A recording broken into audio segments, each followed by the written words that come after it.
while others struggled to survive in the global dungeon transmigration. I awakened the heaven-defying SSS tier talent, Primordial Mycelium, starting the game by sacrificing trash tier units. Instantly unlocked the terrifying Spore Executioner army, parasitically draining monsters in an instant. While others were still starving, my creep had already spread far and wide. The dead monsters all became my nourishment. Trading resources in the market, uncovering hidden totems. My growth speed crushes everyone else. When others thought I was just growing mushrooms, my Fungal King army had already silently devoured the entire dungeon. Yet all this is merely the beginning of my reverse conquest of this all-you-can-eat paradise. A deeper horror seems to have been awakened by the fragrance of my fungi. Chapter 1, The Mother of All Microbes. Hello player, welcome to the dungeon world. Allow me to explain the rules. 1. The underground city world is a vast and colorful realm that will bring you a brand new experience. 2. You are not alone. 80% of able-bodied individuals worldwide have simultaneously arrived in this dungeon. 3. The underground city is filled with death and danger, yet it is also abundant with resources and opportunities. All players will receive an initial type of troop. 5. You may discover certain totems and pray to them, perhaps obtaining certain items. 6. Handle with care, do not be greedy. Lastly, please strive to survive. On the somewhat cold and damp muddy ground, a young man with delicate features and tousled hair slowly opened his eyes. Yibei casually brushed his hand against the chillingly cold, moist soil, instantly snapping himself to full alertness. His body tensed up, and he shot to his feet with a start. Where is this? Looking around, the underground city was pitch black. Moreover, the surrounding air was damp, accompanied from time to time by the howling of chilly winds. Yibei shook his heavy head. Suddenly, I recalled the crisp female voices from earlier. Dungeon world? Territory awakening? Just as Yibei was puzzled, a semi-transparent panel appeared before his eyes. Dungeon world. Player, Yibei. Age, 18. Awakenable territory, Primordial Mycelium. Yibei frowned, grabbing a handful of loose, slightly damp soil from the ground. Cold, piercing. It's actually real. I've traveled through time, and it's to an underground dungeon world. After a moment of silence, Yibei willingly accepted reality. Since we're here, we might as well settle in. If you can't resist, then choose to accept. Suddenly, an unusual commotion arose. As Yibei knew, the underground city world was fraught with dangers. Even the place where one was born is not safe. Wild monsters in the surroundings are watching at all times. This makes Yibei dare not let his guard down for even a moment. At this moment, a slender black shadow suddenly appeared before Yibei's eyes. They resemble the gophers Yibei is familiar with, but are not entirely the same. Black fur, blood-red eyes, and razor-sharp claws capable of killing with ease. Its size was also a full 10 times larger than an ordinary groundhog. Yet there wasn't the slightest hint of killing intent. Instead, it appeared very docile, obediently sitting to one side. Black Rat. This is the initial combat unit granted to Yibei by the dungeon world. It is understood that the wild monsters in the initial dungeon where each player is born can be freely commanded by the player. With these initial troops, plunder resources and conquer dungeons. And after conquering each dungeon, players can also command the dungeon's wild creatures, turning them into their own troops to strengthen their forces. At this thought, Yibei checked the Black Rat's information. Black Rat, level, LV1. Health, 200. Quality, common. Attack, 2, defense, 2, mind, 4, skill, sharp claws. Yibei's lips twitched almost imperceptibly. This stat sheet is truly rather pathetic. Military ranks from low to high are categorized as common, fine, elite, master, king. The standard grade is the lowest tier. If I were to solely rely on Black Rats as my troops, I'd probably be doomed to cower in this dungeon waiting for death. Fortunately, he had another choice. Yibei clicked on the omnipotent mother fungus in the system interface. Buzz, a flash of daylight abruptly illuminated everything, as if trying to banish all the darkness of this underground dungeon. Immediately after, an entirely pale, towering mushroom liver composed of countless fungal filaments stood vertically embedded in the ground. Mother of all bacteria, Yibei-wan looked into the distance. In an instant, he was stunned by the scene before him. The light emanating from the mother of all bacteria seemed to carry a divine aura. It irresistibly drew one's gaze, making it impossible to look away. Summon troops? The system's alert tone lingered in my ears. Offering points. Yibei savored the moment, gazing at the surrounding black rats. At this moment, Yibei had already made up his mind. Since these black rats cannot serve as my troops, then let them all become sacrifice points. A thought determines life or death. As the initial troop type for players in the dungeon world, players can determine their life or death in a single thought. In the blink of an eye, all the black rats fell to the ground, their vitality extinguished. Without a doubt, this was naturally the result of Yibei offering them as sacrifices to the mother mycelium. Boom! The corpses of the dead black rats vanished, all rushing into the mother mycelium's fungal liver to be absorbed. Congratulations, host, for sacrificing 5 black rats and earning 5 soldier sacrifice points. The sacrificial ability of the mother fungus of all things. killed monsters can be converted into exchange points. As far as eBay knew, these troop exchange points could be used to trade for even more formidable military units. But, currently, eBay can only summon basic Spore Punishers. Fortunately, the Spore Punisher unit is strong enough to handle most of the challenges. You can accumulate a batch and exchange it for military units that are several times or even dozens of times more powerful.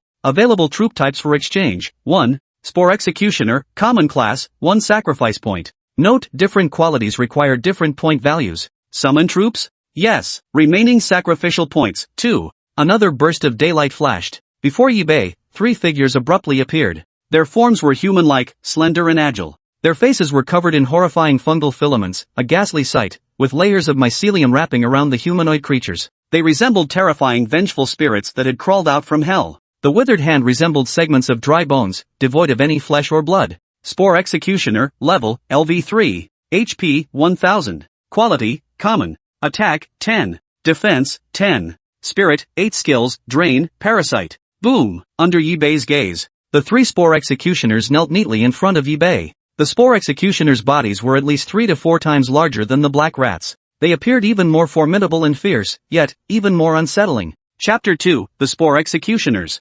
Suddenly, there came the rustling sound of feet stepping on the soil all around. There's something strange. Looks like it was drawn here by the bloody aura from the black rat's death. eBay grew wary and shielded the Spore Punisher in front of him. The Spore Executor stood like a towering city wall, immovable and unshaken. Whoosh! A gaping, ferocious maw came into view. Crunch! The maw clamped down on the Spore Executioner's thick shoulder. The Spore Executioner swayed its body, feeling no pain whatsoever. Moreover, bolstered by the primordial mother fungus, even the somewhat damp body, it became hardened, solidified dozens of times more than its original state. Then, the Spore Executioner swiftly grabbed at the mysterious black shadow that was biting him. However, this shadow was extremely fast, escaping before the Spore Executioner could seize it. eBay frowned. He immediately dispatched the Spore Executioners to track it down. 3 Spore Executioners swiftly galloped toward the location of the mysterious shadow. Within moments, the Spore Executioners' figures drew even with the mysterious shadow. The 3 Spore Punishers struck abruptly, their rigid mycelium lashing out with terrifying speed.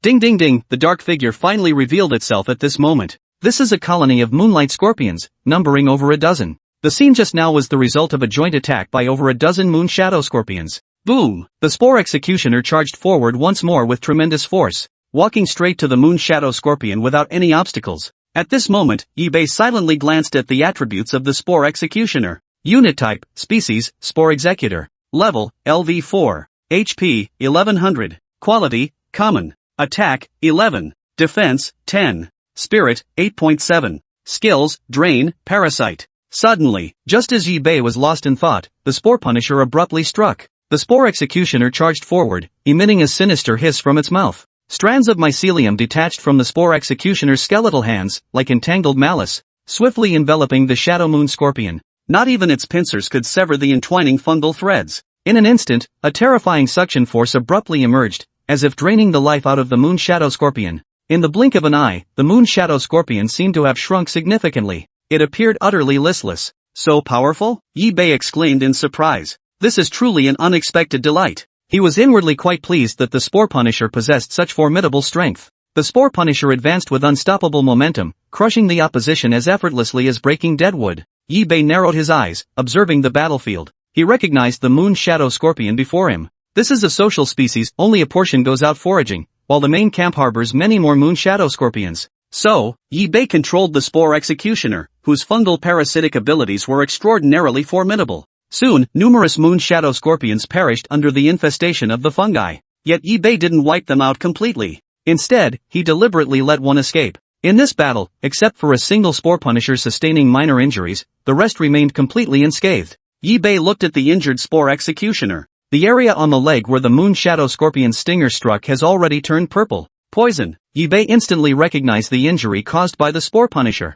Does this Moon Shadow Scorpion contain a terrifying toxin within its body? Immediately after, he glanced at one of the Spore Punishers and gave a meaningful look. The other party instantly grasped eBay's implication. Quietly follow the direction where the Moon Shadow Scorpion was released. Just then, the system suddenly rang out. Ding! The chat system is now activated. eBay opened the chat group. Instantly, a wave of frenzy swept through the group chat. Some lament in complaint, some rejoice in sharing the joy of obtaining their initial troops, while others quietly listen. Damn it, the starting troops the dungeon world gave me are absolute trash. they've got zero combat ability at all. What's yours? Why can't you fight anymore? Little bugs fly, little bugs fly. Bro, are you kidding me? Why is it that when you type the words, I can't help but sing along? Yi-Bei silently watched the conversation without actively interrupting. For now, it's best to gather as much information as possible. At first, most people were just complaining about how terrible their initial troop types were, but it was nothing more than grumbling. Not all the information was disclosed to avoid attracting attention from certain individuals with ulterior motives.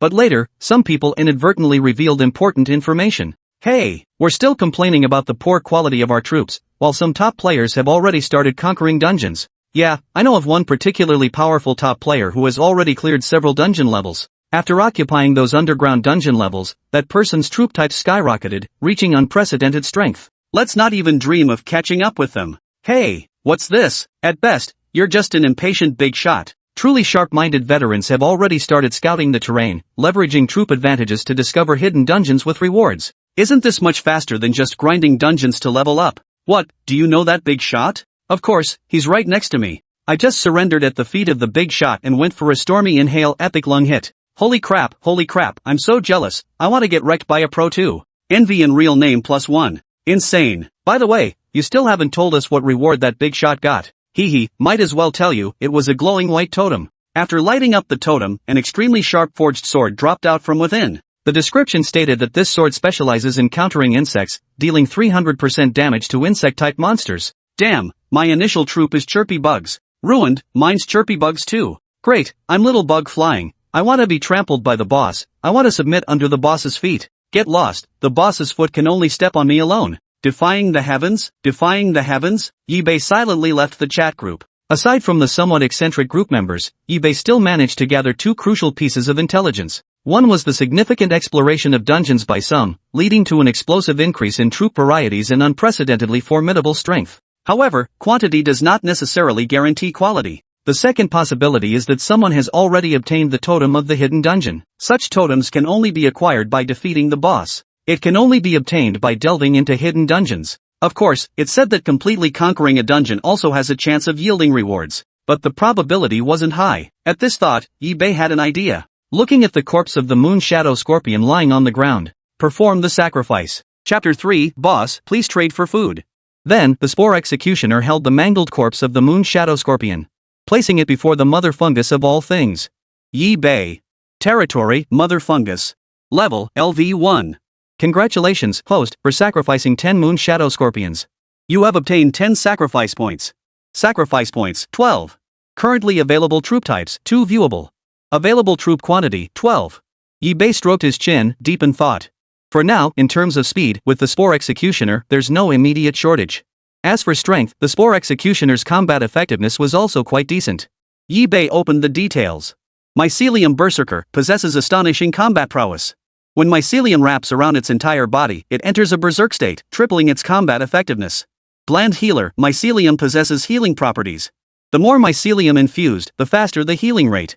Yi-Bei examined them closely.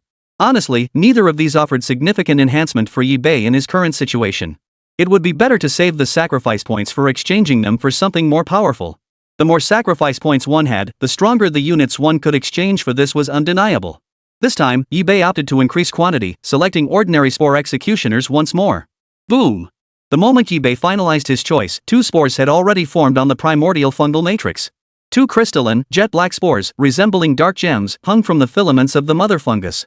A cool breeze swept through the dungeon, carrying the earthy scent of damp soil. The black gem-like spores swayed precariously in the breeze. The next instant, both black spores fell one after another. 2 Spore Executioners crawled out from within. According to Yi-Bei's understanding, the Spore Executioners were 2 to 3 times stronger than their predecessors. Spore Executioner? Level, LV6. HP, 1500. Quality, Common. Attack, 12. Defense, 12. Spirit, 10. Skills, Drain, Parasite. Before long, the Spore Executioner that had followed the Moon Shadow Scorpion returned. It relayed the intelligence to Yi-Bei one by one. The system automatically translated the language, allowing Yi-Bei to understand. What? There's a boss over there? Yi-Bei rubbed his chin thoughtfully. This was truly an unexpected windfall. For Yi-Bei, he couldn't ask for more. He wanted to fight as many bosses as possible. That way, his territory could develop rapidly. But He knew full well that with his current strength, defeating a boss was utterly impossible. Even if he could win, he'd suffer heavy losses in troops not worth the cost. His only chance lay in hunting more weaker monsters to develop additional evolution paths. Only then would he have a greater chance of defeating the boss. Yi-Bei glanced at the Spore Executioner at his feet. Go hunt nearby. If none are found, break through this dungeon layer and proceed to the next.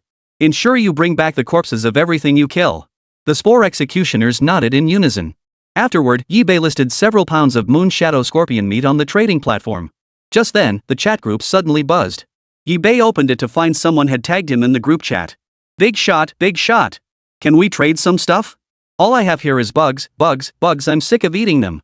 Can I trade you for some meat? Yi-Bei replied promptly. What are you offering in exchange? Big shot, I've got a bundle of cave spider webs. Perfect for setting traps to ensnare dungeon monsters. Not sure if you're interested, boss? Cave spider silk.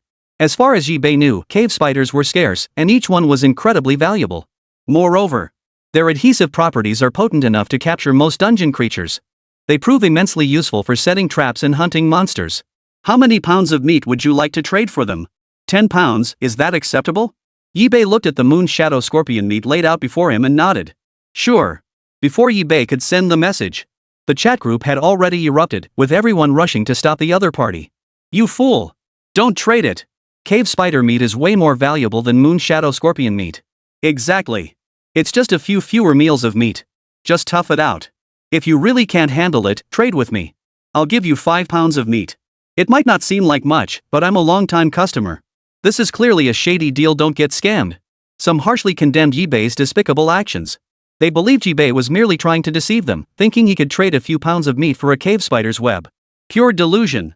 Others, however, defended Yi-Bei, arguing it was a smart move, a perfectly normal business tactic. This isn't some unscrupulous merchant at all. It's just bartering, it's all about mutual consent. If the other party is willing, why are you still arguing? That's the level of civility you have. Seriously, the buyer hasn't even said anything yet, and you're already judging them. If you're so capable, go ahead and snatch it up yourselves. Holy, you little punk, what the hell did you just say? I'm talking right at you, got a problem? Come beat me up if you think you can. Don't you dare die too soon, or I'll miss out on all the fun. You better survive first. Yi-Bei silently closed the chat and proceeded with the transaction alone. Fortunately, the other party's resolve to complete the transaction remained unshaken, even growing stronger. Soon, the transaction was completed. Yi-Bei stared at the cave spiderweb stored in his system space, a thought gradually forming in his mind. Earlier during the transaction, the Spore Executioner had already placed the retrieved corpse beside the All Thing's mother Fungus. This time, the prey was a dungeon creature known as the Blood Ant. This monster possessed only one ability, bloodsucking. But it was useless. The Spore Executioner's entire body was covered in mycelium, tightly encased. The Blood Ant's mandibles couldn't pierce its defenses.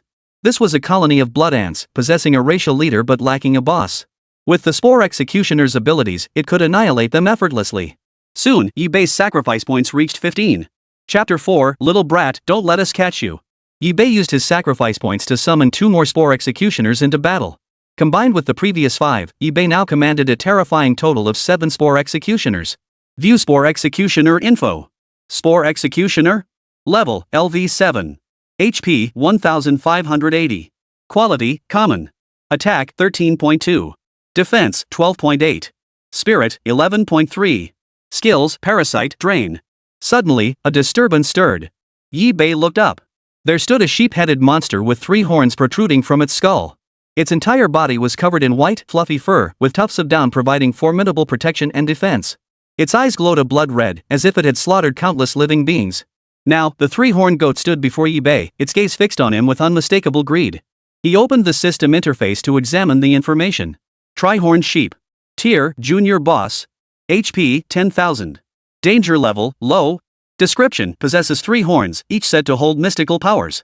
Moreover, Yi-Bei noticed this was a boss. Its strength was formidable. Yi-Bei frowned and shielded the Spore Executioner in front of him. Suddenly, fibers of mycelium shot out violently, attacking at a terrifying speed.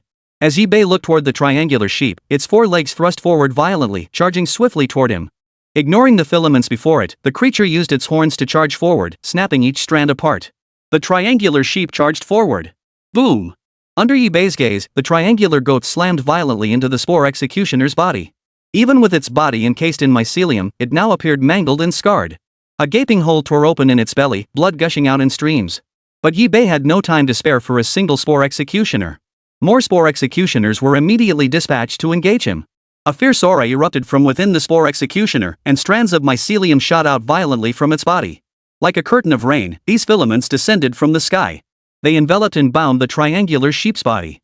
Some filaments seized the opportunity, twisting around the triangular sheep's body, displacing its fluffy fur. Finally, they burrowed deep into the creature's flesh. At that moment, the Spore Executioner exerted its power, causing the hyphae to violently absorb. This was the terrifying power of the mycelium, capable of draining physical strength and vitality from its host to replenish itself. Simultaneously, the Spore Executioner unleashed its might once more. Strands of mycelium, forming a vast fungal web, shot forth, entangling the triangular sheep before it. Some hyphae pierced deep into the triangular goat's flesh. Like seeds planted within the creature's flesh, they took root like malignant tumors, impossible to expel. The mycelium parasitizing the goat's body slowly devoured its last reserves of energy. The once vigorous and spirited triangular sheep now lay listless and exhausted, seemingly ready to collapse at the slightest touch, stripped of all fighting spirit. Witnessing this scene, Yi-Bei's lips curled into a faint smile. Immediately, the mycelium surged forth once more, shooting toward the triangular sheep. Particularly numerous filaments landed on the goat's horns, coiling around them in concentric spirals, preventing it from unleashing its true strength. It must be noted that these horns were the creature's primary means of attack. Beyond them, the rest of its body offered only defense. To Yi-Bei, the creature before him was now nothing more than a target waiting to be struck. Soon, the Spore Executioner slowly wore down the triangular goat. Congratulations, player, on defeating the triangular goat. Yi-Bei ran his fingers over the triangular sheep's carcass, choosing not to sacrifice it immediately. Instead, he intended to observe it first. Then, Yi-Bei opened the chat group. Hey, what monsters are around your area? I'm curious. What's there to know? It's just bugs everywhere around me. Want to take a look? Sounds good. This will help us understand the dungeon better. I'll go first. At that moment, everyone in the chat group snapped photos of the monsters in their starting rooms. They shared the images in the chat group. Yi-Bei opened the messages to take a look. At the same time, someone sent Yi-Bei a request to see the monsters in his area. Sure. It really didn't matter either way. He didn't necessarily have to photograph his own unit's monsters he had slain would work just as well. And most people did it that way anyway. With that thought, Yi-Bei casually snapped a photo and uploaded it online. Everyone stared at the image.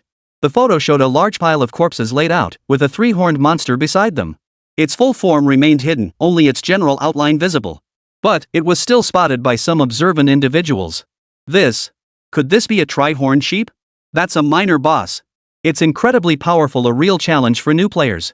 I never thought you could take down a minor boss. Could you be a hidden powerhouse? A single stone sent ripples across the pond. The chat room erupted in commotion. Some started messaging Yi-Bei privately, saying things like, "Big shot, do you need any accessories for your legs?" Desperately trying to latch onto his coattails. Yi-Bei paid no heed to any of this. He never imagined that a casual snapshot he took would cause such a huge stir. He'd miscalculated. Meanwhile, the man's face twisted in horror as his trembling hands stared at the photo in the chat group. Look! Someone's already taken down a minor boss. What? Who's that beastly player? A man with a fierce expression stared at the chat group. What a fat sheep. If we could get our hands on it, wouldn't that be? I'm practically drooling. Boss, let's track this guy down, take him out, and claim the prize. Alright, we need to make a plan and take it step by step. Chapter 5, Boss Moon Shadow Scorpion. After that, Yi-Bei carried on as usual. As the two corpses were carried to the mother fungus, they dissolved into nutrients, nourishing it. 2 more Spore Executioners were born. Yi-Bei's troop exchange points now reached 40. However, Yi-Bei still didn't plan to use them just yet. Mainly because he hadn't yet encountered any dungeon creatures that the Spore Executioners couldn't handle. So he could go big. He wanted to see what the boss was capable of. If it proved too much, he could always redeem it later. Yi-Bei's gaze burned like fire as he fixed his eyes on the boss's location. He shouted to the Spore Executioners around him. Move out. Only a portion of the troops remained to guard the territory. The rest were led by Yi-Bei toward the boss's location. Soon, guided by the Spore Executioner, Yi-Bei's group swiftly arrived before the boss. It was still a venomous scorpion species. Only this boss was vastly more powerful, its body over a dozen times larger than a typical moon shadow scorpion. Its carapace was as hard as steel, its skin a purplish black like iodine solution.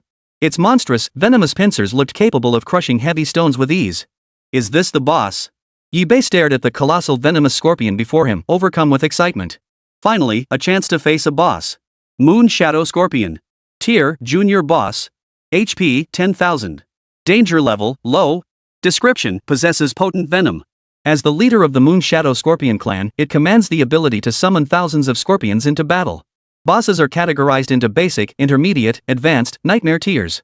Basic bosses are the lowest tier and easiest to handle. The next moment, the Moon Shadow Scorpion charged forward. A pair of thick, powerful pincers lashed out fiercely toward Yi-Bei. The Spore Executioner stood before Yi-Bei, gripping the massive pincers with a heavy clamp. The terrifying, menacing stinger froze mid-air. The Spore Executioner exerted all his strength to pry them apart, but to no avail. Yi-Bei stared intently. The Spore Executioner was now completely covered in toxins. Its entire mycelium-covered body resembled a layer of purple paint, a sight that was truly horrifying. Infected in the blink of an eye. Even Yi-Bei felt his heart sink. Another blink, and the Spore Executioner's massive frame crashed to the ground, its entire body seemingly falling apart as the mycelium lost all resilience. Yi-Bei abruptly stepped back. At that moment, another Spore Executioner abruptly advanced. Powerful fungal strands lashed out from the front. Meanwhile, another Spore Executioner silently ambushed from behind, its filaments shooting forth and instantly coiling around its target. Both attacked from front and rear. A terrifying suction force emerged, pulling at the indestructible steel shell. Buzz! Buzz! Buzz! In that instant, the boss's massive body gave an eerie tremor.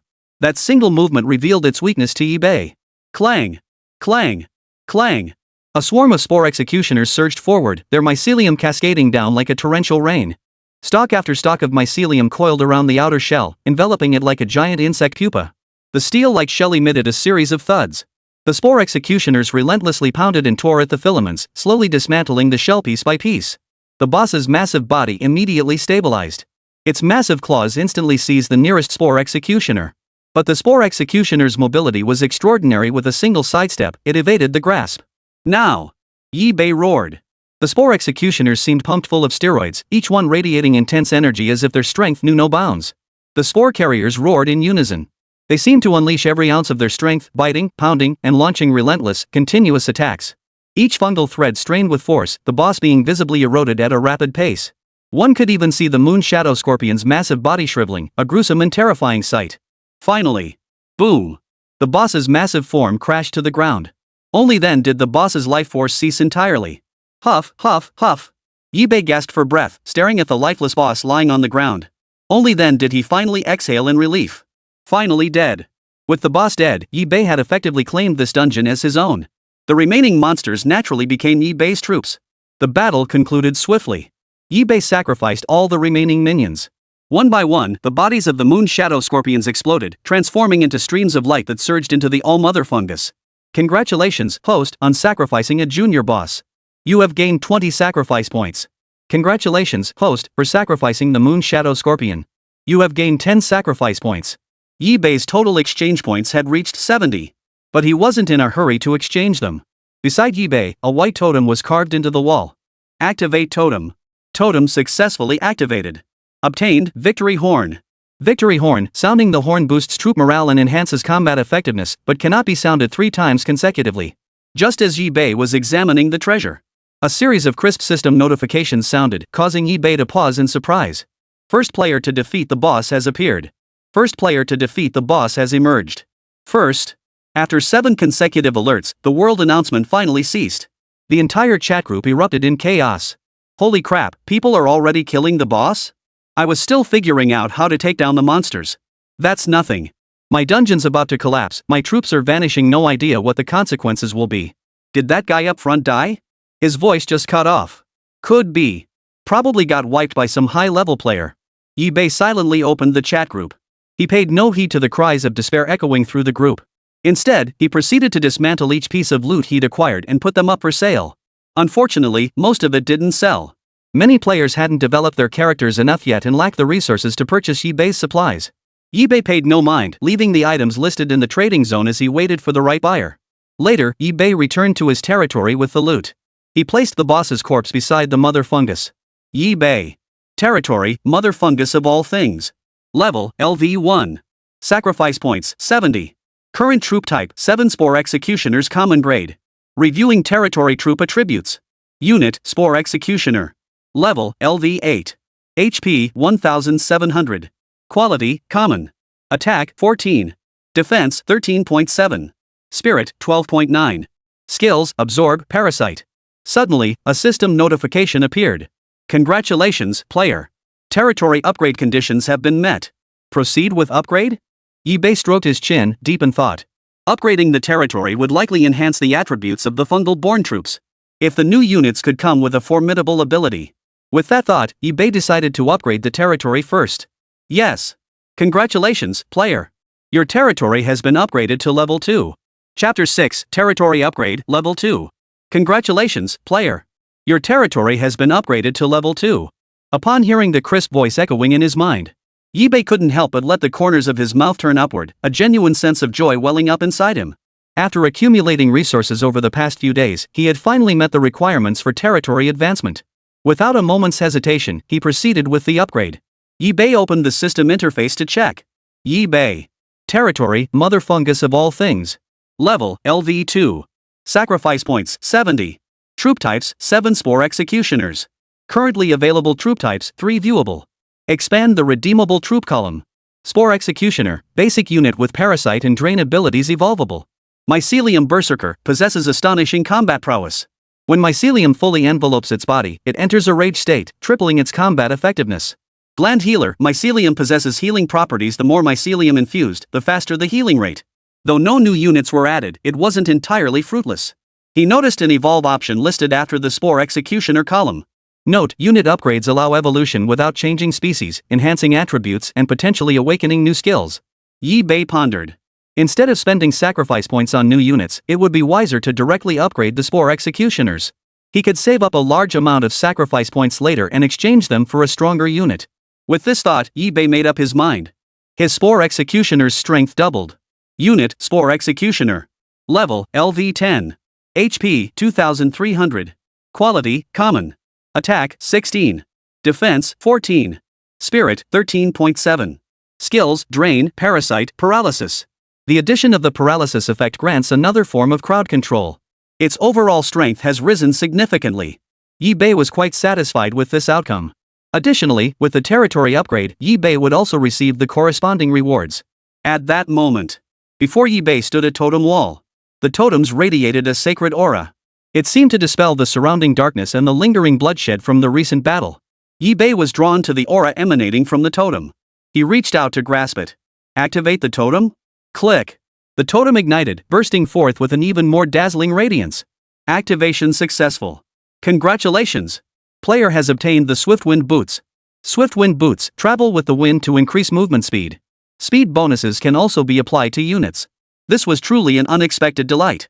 He considered the Spore Executioner's mobility already formidable, but with the Swiftwind Boots added. Then attack, speed, defense. All these aspects would achieve a perfect balance. He was confident that unless facing an exceptionally powerful boss, ordinary mobs would struggle to kill the Spore Executioner. This was Yibei's confidence. After infusing the Spore Executioner with the Swiftwind Boots speed boost, trailing after images lingered in place. Had Yibei not been able to clearly sense the Spore Executioner's position, he might not have been able to track it down. Not bad. Yibei murmured under his breath. Then, Yibei continued to arrange the killing of enemies. Now that the Moon Shadow Scorpion boss was dead, the threat level of this dungeon had essentially dropped to 0. There was absolutely no threat left. Yibei casually dispatched several Spore Executioners to perform the final cleanup. The fungal carpet spread unchecked. Each mycelium thread burrowing into the earth, frantically spreading outward. Only then did they discover that several other races still resided here. Even though Yibei had already taken control of the entire underground city, they remained unmoved. To achieve complete conquest, these wild creatures must be eradicated. The thought crystallized in his mind. Yibei's eyes burned with intensity. He led his cohort of Spore Executioners toward the location of the wild beasts. Boom! A deafening explosion. Yibei commanded the Spore Executioner to kick open the wild monster's hiding spot. It was speculated that their reason for hiding here was likely oppression by the Moon Shadow Scorpion clan. These monsters were unaware the boss had already fallen. Spotting humans trespassing into their territory, the monsters' expressions darkened. This was a swarm of blood ants. They are the same blood ants the Spore Executioner encountered earlier, though the previous sighting likely represented only a small portion of their numbers. This is their main nest. The blood ants glowed crimson all over, their mandibles terrifyingly fierce, each equipped with a specialized blood-sucking weapon. Old friends, huh? Yibei waved his hand. The Spore Enforcers had already mobilized, propelled by the swiftness of their boots. He vanished and reappeared abruptly before the blood ants. The fungal threads shed from the Spore Executioner now swept entirely into the blood ant army. The blood ants bit down, only to discover they couldn't sever the filaments, which were as hard as steel. Boom! The mycelium coiled around them, enveloping the blood ants into silkworm cocoons. Only a single slender ant leg remained exposed. Absorb! In that instant, a terrifying suction slowly drained the blood ant's vitality. The blood ant shriveled at a visible pace. Seeing this, Yibei knew the battle was about to end. The Spore Executioner roared in fury. The mycelium on its body shot out at a terrifying speed, like a bomb exploding with a thunderous roar. Stalk after stalk pierced the blood ant's exoskeleton. The next moment, the parasitic power manifested. Each filament seemed to take root within the blood ant's body, sprouting and growing. Squeak, squeak, squeak. The blood ant let out an agonized shriek. Their bodies convulsed violently. With their strength, they couldn't possibly escape the terrifying mycelium. They could only submit to being torn apart.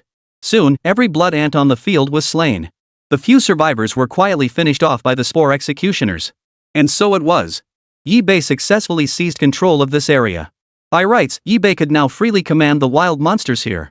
But Yibei looked down on them. Compared to his own Spore Executioners, these monsters were pathetically weak. So Yibei abandoned them without hesitation. He kept a few for disassembly as saleable goods, sacrificing the rest. Sacrifice points, of course, were better the more he had. With sufficient sacrifice points, Yibei could exchange for stronger troop types. Chapter 7, Nine-Eyed Maggots. After sacrificing the wild monsters, Yibei's sacrifice points reached 85. This time, Yibei chose not to continue exchanging for Spore Executioners. Instead, he saved them, waiting to accumulate a larger pool before exchanging for more powerful units. Controlling the fungus, Yibei expanded outward. There was no reason to linger here any longer. It was time to begin exploring. With that thought, the fungal carpet settled to the ground, its spores burrowing deep into the soil. Countless mycelia frantically absorbed nutrients from the soil, growing denser and more abundant by the moment. Soon, the fungal carpet covered the entire underground city where Yibei resided. And it showed no signs of stopping, continuing to spread outward relentlessly. The fungal carpet blanketed the soil. It engulfed the rocks, devouring tender shoots and green leaves, obliterating every flower and blade of grass. The entire scene resembled a land ravaged and consumed by the fungal carpet. It glowed with a white radiance, the natural aura of the fungal carpet, its very essence. Yibei moved slowly along the direction of the fungal carpet's spread. Before long, Yibei reached the barrier of this underground city. Having already conquered every chamber in this dungeon, Yibei advanced unimpeded. But since this was Yibei's first encounter with a dungeon entrance barrier, he paused to study the barrier's function. Though the barrier appeared transparent on the surface, upon closer inspection, a subtle detail could be discerned. It was said that players could pass through the barrier effortlessly, but monsters within the dungeon were barred from doing so. As if governed by some unseen rule, monsters were barred from leaving the dungeon caverns at will. Earlier, Yibei had seen information in the chat group and learned some crucial intelligence. Now he also knew that, besides himself, some others had developed quite well. Some had even begun excavating further forward, establishing control over the dungeon and converting wild monsters into their troops. The strength of these individuals went without saying, if not the absolute top, then certainly among the elite. Others, blessed with extraordinary luck, had discovered hidden treasures and rapidly advanced. Yibei sighed deeply. Who knew how many others had descended upon this very same region? And how many harbored sinister intentions? For now, the priority was to develop as quickly as possible, adding more and stronger units to his forces. With that thought, Yibei crossed the barrier and entered the next dungeon chamber. Suddenly, Yibei's scalp prickled with dread as the sight before him sent his sanity plummeting. Before him, long, white, worm-like creatures blocked the entrance. They appeared soft and squishy, shaking off clumps of dirt from their bodies as they writhed and slithered. Among them, a head poked out. 9 eyes glinted on its surface, flickering eerily. In that instant, Yibei finally got a clear look at the monster before him. A maggot with 9 eyes. A 9-eyed maggot. Though disgusting to behold, such creatures possessed little true power. Yibei took a slight step back, shielding the Spore Executioner in front of him. Boom! The 9-eyed maggot wriggled its body, lunging toward Yibei. Yibei waved his hand. The Spore Executioners crouched in unison, launching themselves forward. Filament after filament shot toward the 9-eyed maggots. The filaments pierced the maggots' bodies without resistance. With a single strike, their entire bodies exploded. Gobs of slimy fluid splattered everywhere. Suddenly, a pungent, foul odor assaulted his senses. Yibei covered his nose. The stench made his stomach churn violently, threatening to make him vomit. In an instant, Yibei scrambled back several steps, retreating to a safe distance. After the Spore Executioner finished off the 9-eyed maggot, Yibei hurriedly ordered it to clear the path. He certainly didn't want to step on these disgusting things. Even so, Yibei still didn't want to go inside. The interior was densely packed besides the slime oozing from the dead nine-eyed maggots. The rest was half filled with the corpses of the nine-eyed maggots. Yi-Bei examined the nine-eyed maggot carcass. Nine-eyed maggot, weak combat ability. Contains abundant protein, ranking among the highest protein-rich creatures in the dungeon world. Yi-Bei frowned. Even so, Yi-Bei wouldn't eat such things. Some people enjoy eating insects and such, but others simply couldn't stomach the idea. Yi-Bei found it disgusting, let alone eating it. He wouldn't even entertain the thought. Summon the all-mother fungus and sacrifice it directly. But even in vast quantities, they only yielded a paltry 5 sacrifice points, utterly worthless. Suddenly, Yi-Bei remembered the group chat. If sacrifice isn't worth it, perhaps we could try trading instead. After all, some people actually enjoy eating insects and such. Glancing at the nine-eyed maggots spread across the ground, he forced himself to endure the discomfort as the Spore Executioner crushed them into a paste. Listed in the trading zone. And he gave it a fancy name, rich in protein. And the price wasn't exactly cheap. Yi-Bei knew that those who truly loved it couldn't resist, so he wasn't worried about it not selling. The moment it went up, the group chat erupted in excitement. Holy crap, rich protein is already making its way into gourmet cuisine? Most of us can barely afford food and drink, and the big shots already have such high-end stuff? I feel like I'm on the verge of malnutrition, and now someone's actually listing protein? I'm buying. I need to buy some too. Some bought it immediately, declaring their love for it and vowing to stock up heavily. Seeing this, Yi-Bei's eyes lit up. He wished there were even more nine-eyed maggots available here. He asked them to wait a moment, explaining preparations were underway. Then, he turned his attention back to the new dungeon. The corpses of nine-eyed maggots scattered on the ground emitted a pungent stench. But at this moment, Yi-Bei felt not the slightest disgust. Instead, he personally knelt down to collect them. The disgust he had felt moments ago was now replaced by a deep fascination. Soon, more rich protein than before was listed. Boom! The crowd scrambled to grab it. Among them, someone found Yi-Bei in the group chat and requested a private transaction. Yi-Bei engaged in the conversation with keen interest. Big shot, I have an extremely special item I'd like to trade for a few pounds of rich protein. What is it? The other party continued. To be honest, I'm not entirely sure what it is either, but it's useless to me. It might be a treasure to someone destined to find it, but I simply can't use it. So I'd just like to trade a few pounds with you, boss. Yi-Bei paused for a moment before agreeing. After all, what he lacked least right now was abundant protein. With that thought, Yi-Bei exchanged items with the man across from him. Now, a peculiar item appeared in Yi-Bei's hand. Mysterious energy entity, special substance, function unknown. Yi-Bei was intrigued. He was eager to see what kind of solid energy entity could possess such remarkable effects. Suddenly, this mysterious energy entity surged into the primordial fungal matrix, triggering a series of transformations. The next instant, Yi-Bei could clearly sense that his fungal carpet had gained a miraculous ability. Purification. From this moment onward, Yi-Bei's fungal carpet could now purify water sources at will, thereby obtaining pure water. With this ability, Yi-Bei would never again have to cautiously drink contaminated water. At that moment, the chat group erupted with activity once more. Chapter 8, Abundant Protein. How foolish. Utterly foolish. This thing is worth far more than a few pounds of protein. This is an unfair trade, sigh. What a pity. Everyone in the chat group expressed regret. Yet the other party replied calmly. There's nothing to regret. I'm simply exchanging reasonable goods for what I need. Though this item is extraordinarily mysterious, it might truly hold some opportunity. But where I am, resources are scarce, I simply can't use it. And if I don't replenish my protein intake soon, I'll likely die. The crowd sighed in sympathy. His approach was indeed the most optimal. Only by ensuring his survival could he gain the motivation to acquire more and better resources. Yi-Bei silently exited the group chat. As far as he understood, the fungal carpet's purification process could directly absorb moisture from the soil and filter it into clean drinking water. Moreover, the more fungal mats present, the greater the purified water supply. This directly solved the drinking water problem. Suddenly, Yi-Bei noticed someone had sent him a private message. Can we trade for some supplies? Preferably an in-person transaction. I have something you'll be interested in. Rest assured, you won't lose out. And trust me, you'll be absolutely satisfied with this. Yi-Bei frowned. I only accept online transactions. And I need to see whatever it is first. If I'm truly satisfied, I'm perfectly willing to pay more. Why insist on an offline transaction? Yi-Bei sneered repeatedly. Did he not see through their scheme? It was nothing more than blackmail. Though Yi-Bei wasn't backing down, it was highly likely that the owner of those two units, or the ruthless individuals who had injured them. Facing such opponents, Yi-Bei wasn't entirely confident of victory. If the other side truly possessed something he needed, Yi-Bei might consider raising his bid to acquire it. After waiting a moment and seeing the other side fall silent, Yi Bei decisively closed the chat interface. It seemed the other party was just fishing for information, with no real intention of making a deal. He was well aware that selling too many supplies earlier had already drawn the attention of certain individuals.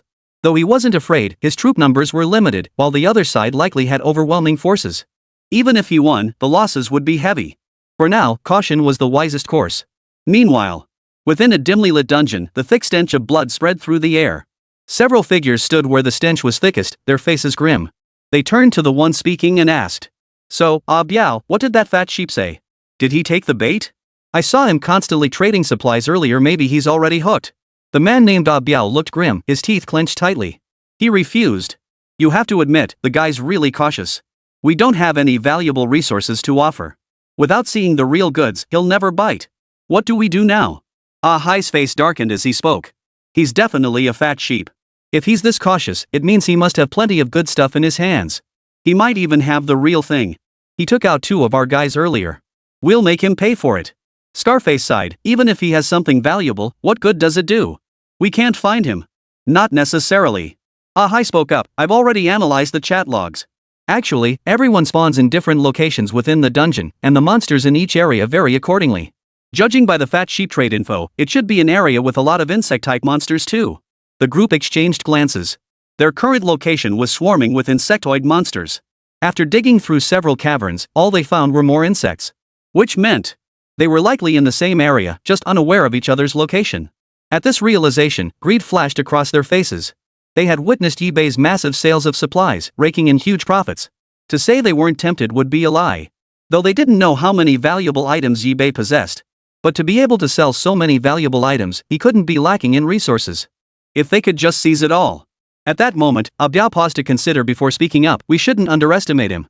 Since this guy managed to acquire such abundant supplies, and he managed to take out 2 of our units, he must be no small figure. There's no rush now. We must proceed slowly and steadily. Our immediate priority is to find something edible to satisfy our hunger." Meanwhile, after finishing his business, Yi Bei sold all the remaining 9-eyed maggot corpses. The results were quite satisfactory. A massive brawl had erupted in the trading zone. Yi Bei never imagined he'd witness a scene in the dungeon world that rivaled the frenzied shopping sprees of grandpas and grandmas during mall clearance sales. Gone in a flash. Yi Bei's rich protein supplies vanished completely in no time. The overwhelming response left Yi Bei utterly stunned. He vowed that if he ever encountered the 9-eyed maggot again, he would grant it a more elegant death. After completing all this, Yi Bei set off for the next dungeon. Suddenly, the earth trembled beneath his feet. Yi Bei grew cautious, narrowing his eyes as he scanned ahead. He also positioned the Spore Executioner in front of him for protection. Buzz, buzz, buzz. A strange commotion erupted. Yi Bei could faintly hear the sound of insects wriggling. The next moment, a bug broke through the soil, crawling out of the ground. It opened its massive mouthparts, emitting a shrill, piercing chirp. Yi Bei could see clearly. Within the mouthparts, a tongue and upper torso bore an uncanny resemblance to a human's. It even possessed a semblance of self-awareness, emitting agonized screams. Its expression was hideous, as if enduring immense agony. This horrifying scene instantly sent a chill down Yi Bei's spine. His gaze turned wary toward the insects swarming toward him. Chapter 9, Soul-Devouring Insects. According to the system's description, this was a monster known as the Soul-Devouring Insect. It possessed 2 brains controlling its body. The human tongue in its mouth is the primary brain, said to be formed from the condensed souls of countless wronged humans. The other is the secondary brain. The 2 brains have distinct functions, enabling it to perform 2 tasks simultaneously. It is an exceptionally intelligent creature. Moreover, it is immensely powerful. Judging by its appearance, it is also a boss-level creature. Its power surpasses even that of the Moon Shadow Scorpion encountered earlier. Soul-Devouring Insect. Tier, Junior Boss. HP, 20,000. Danger level, low. Description, possesses 2 brains, one of which is said to be formed from devoured souls. Its power grows with each soul consumed. As the soul-devouring worms attacked, Yi Bei frowned and immediately summoned the Spore Executioners to hold them off. The fungal carpet covering the ground transformed the area into a crystalline kingdom of mycelium. Crash! The soul-devouring insect tore off the left arm of a Spore Executioner. Even the rigid fungal strands binding it proved no match for the soul-devouring insect's strike. Whoosh! In an instant, countless fungal filaments surged forth, launching a deadly assault on the soul-devouring insects. The swirling mycelium seemed poised to engulf the entire dungeon, creating a dizzying spectacle. Buzz! The soul-devouring insect let out a piercing cry. The figure within its tongue's mouth grinned eerily, the curve of its smile stretching to its ears. He. The grin was wretched and unnerving. It was both the soul-devouring insect's own laughter and the ghostly cackle emanating from the figure on its tongue. This only deepened Yi-Bei's sense of dread and horror. The Spore Executioner grinned savagely, its mycelium growing increasingly scorching hot. As if provoked by the soul-devouring insect before it. Battle intent surged as tendrils of mycelium sprang to life, coiling around the soul-devouring insect's massive form. Absorb! Suddenly, a terrifying suction erupted from the soul-devouring insect's body. The soul-devouring insect convulsed violently, as if some force were draining its life energy. Realizing this, the soul-devouring insect seemed to be driven mad, writhing frantically. A wave of terrifying resentment engulfed the Spore Executioner. This resentment relentlessly tore at and devoured the Spore Executioner. However, the soul-devouring insect had miscalculated. The entire body of the Spore Executioner was composed of spores and mycelium. There was no soul to speak of. Therefore, these so-called soul attacks, though seemingly powerful to Yi-Bei, but they were useless against him. The soul-devouring insect hadn't anticipated this, and for a moment, it froze in shock. Seizing the moment, the Spore Executioner unleashed its mycelium once more. Each thread burrowed into the soul-devouring insect's body like a woodworm, torturing the soul-devouring insect relentlessly. Buzz. The soul-devouring insect emitted a cry of unwillingness. While under siege, both brains raced at breakneck speed. Suddenly, the soul-devouring insect fixed its gaze on Yi-Bei, its black eyes gleaming with intensity. Yi-Bei's heart skipped a beat. Damn it, no way. Is this the thought process of a monster? Normal wild monsters would simply slaughter their enemies one by one until none remained. They'd never think to capture the king first. This is far too clever, far too cunning. Yi-Bei hurriedly summoned his Spore Executioners, wrapping himself in countless fungal filaments as he did so. Boom! Unnoticed by Yi-Bei. A Spore Executioner, rushing back, was seized upon by the soul-devouring insects and violently hurled away. Its entire body, encased in fungal threads, was shattered. Yi-Bei's pupils suddenly contracted. He had finally witnessed just how cunning the soul-devouring insects truly were. The stronger his opponent, the more excited he became. The Spore Executioner unleashed all its mycelium, reinforced by the fungal carpet on the ground. Stalk after stalk of mycelium fell like a heavy, fluffy snow from the sky, blanketing everything. The soul-devouring insects responded with agility. The two brains coordinated seamlessly, one moving forward while the other followed behind, evading effortlessly. Not a single misstep occurred. Yet the mycelium was densely packed. Even though most were evaded, a small portion still landed on the body. Through the pores, they gradually penetrated into the soul-devouring insect's body. These minute hyphae permeated every tissue and organ, eventually infiltrating the cells. They began relentlessly consuming the nutrients within. This was Yi-Bei's mad parasitism strategy. He couldn't think of any other winning strategy for the moment, so he could only rely on the parasite to slowly drain the host. Fortunately, the hyphae possessed formidable parasitic capabilities, combined with the dense coverage of the fungal carpet. By now, the soul-devouring insect's body was likely saturated with a vast network of fungal filaments. Boom! Suddenly, the soul-devouring insect staggered, nearly falling. One of its brains had overloaded, leaving it dizzy and disoriented, with only the tongue-shaped figure's main brain retaining control. Seeing this, Yi-Bei knew the scales of victory were tipping in his favor. Pressing his advantage, Yi-Bei intensified his assault once more. Countless fungal filaments surged forth like a tidal wave. The interference from the hyphae within the soul-devouring insect intensified its agony. The tongue-like figure's face contorted in agony, its piercing screams of pain echoing relentlessly. These screams seemed to possess a demonic power, disrupting Yi-Bei's thoughts. Realizing this, Yi-Bei covered his ears. He commanded the Spore Executioners while retreating backward. Splash! Fibers of mycelium abruptly tore from the soul-devouring insect's body, dragging out chunks of flesh and blood. Blood gushed forth. At this moment, the lethal attack formed by countless hyphae was slowly, methodically, tearing the soul-devouring insect apart. Parasitism. Extraction. Both effects proved remarkably potent. Especially the subsequent parasitism, as strand after strand of mycelium directly took root within the soul-devouring insect's body, frenetically absorbing everything from the soul-devouring insect. Yi-Bei watched the staggering soul-devouring insect, his mind racing. He instantly vanished. Simultaneously, the Spore Executioner brought down a crushing blow, slamming it violently onto the ground. Following Yi-Bei's command, he swiftly grabbed the soul-devouring insect's tongue. He yanked with all his might. The creature's tongue snapped clean off, severing both brains from the soul-devouring insect. At that moment, the soul-devouring insect was utterly dead. Yi-Bei stepped forward, kicked the soul-devouring insect's body to confirm its true demise. Without a word, he sacrificed it to the All-Mother Fungus. Congratulations, host, for sacrificing the soul-devouring insect. You have gained 20 sacrifice points. Combined with previously acquired sacrifice points, Yi-Bei's total sacrifice points now stand at 105. Congratulations, host. Your sacrifice points have exceeded 100, unlocking a new troop type. Upon hearing the domain notification, Yi-Bei froze in surprise. He clicked to view the details. It was a unit called the Martyr Bomber. Chapter 10, The 10,000-Legged Centipede. Yi-Bei opened the system interface to view.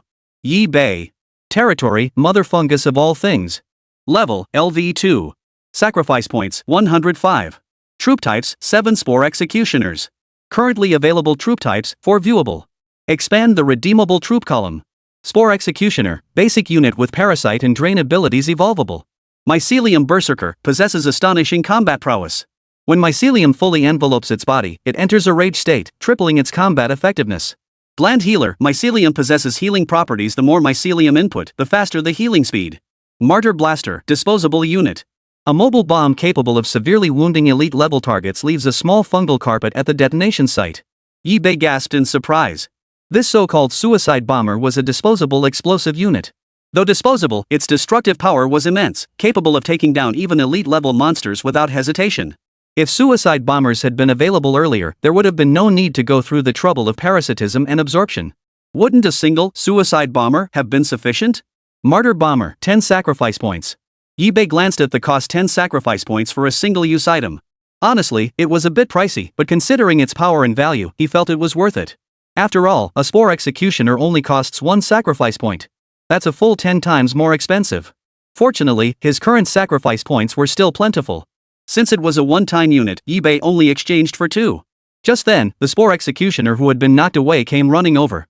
Yi-Bei watched with a peculiar look in his eyes. He'd nearly forgotten about this unfortunate unit.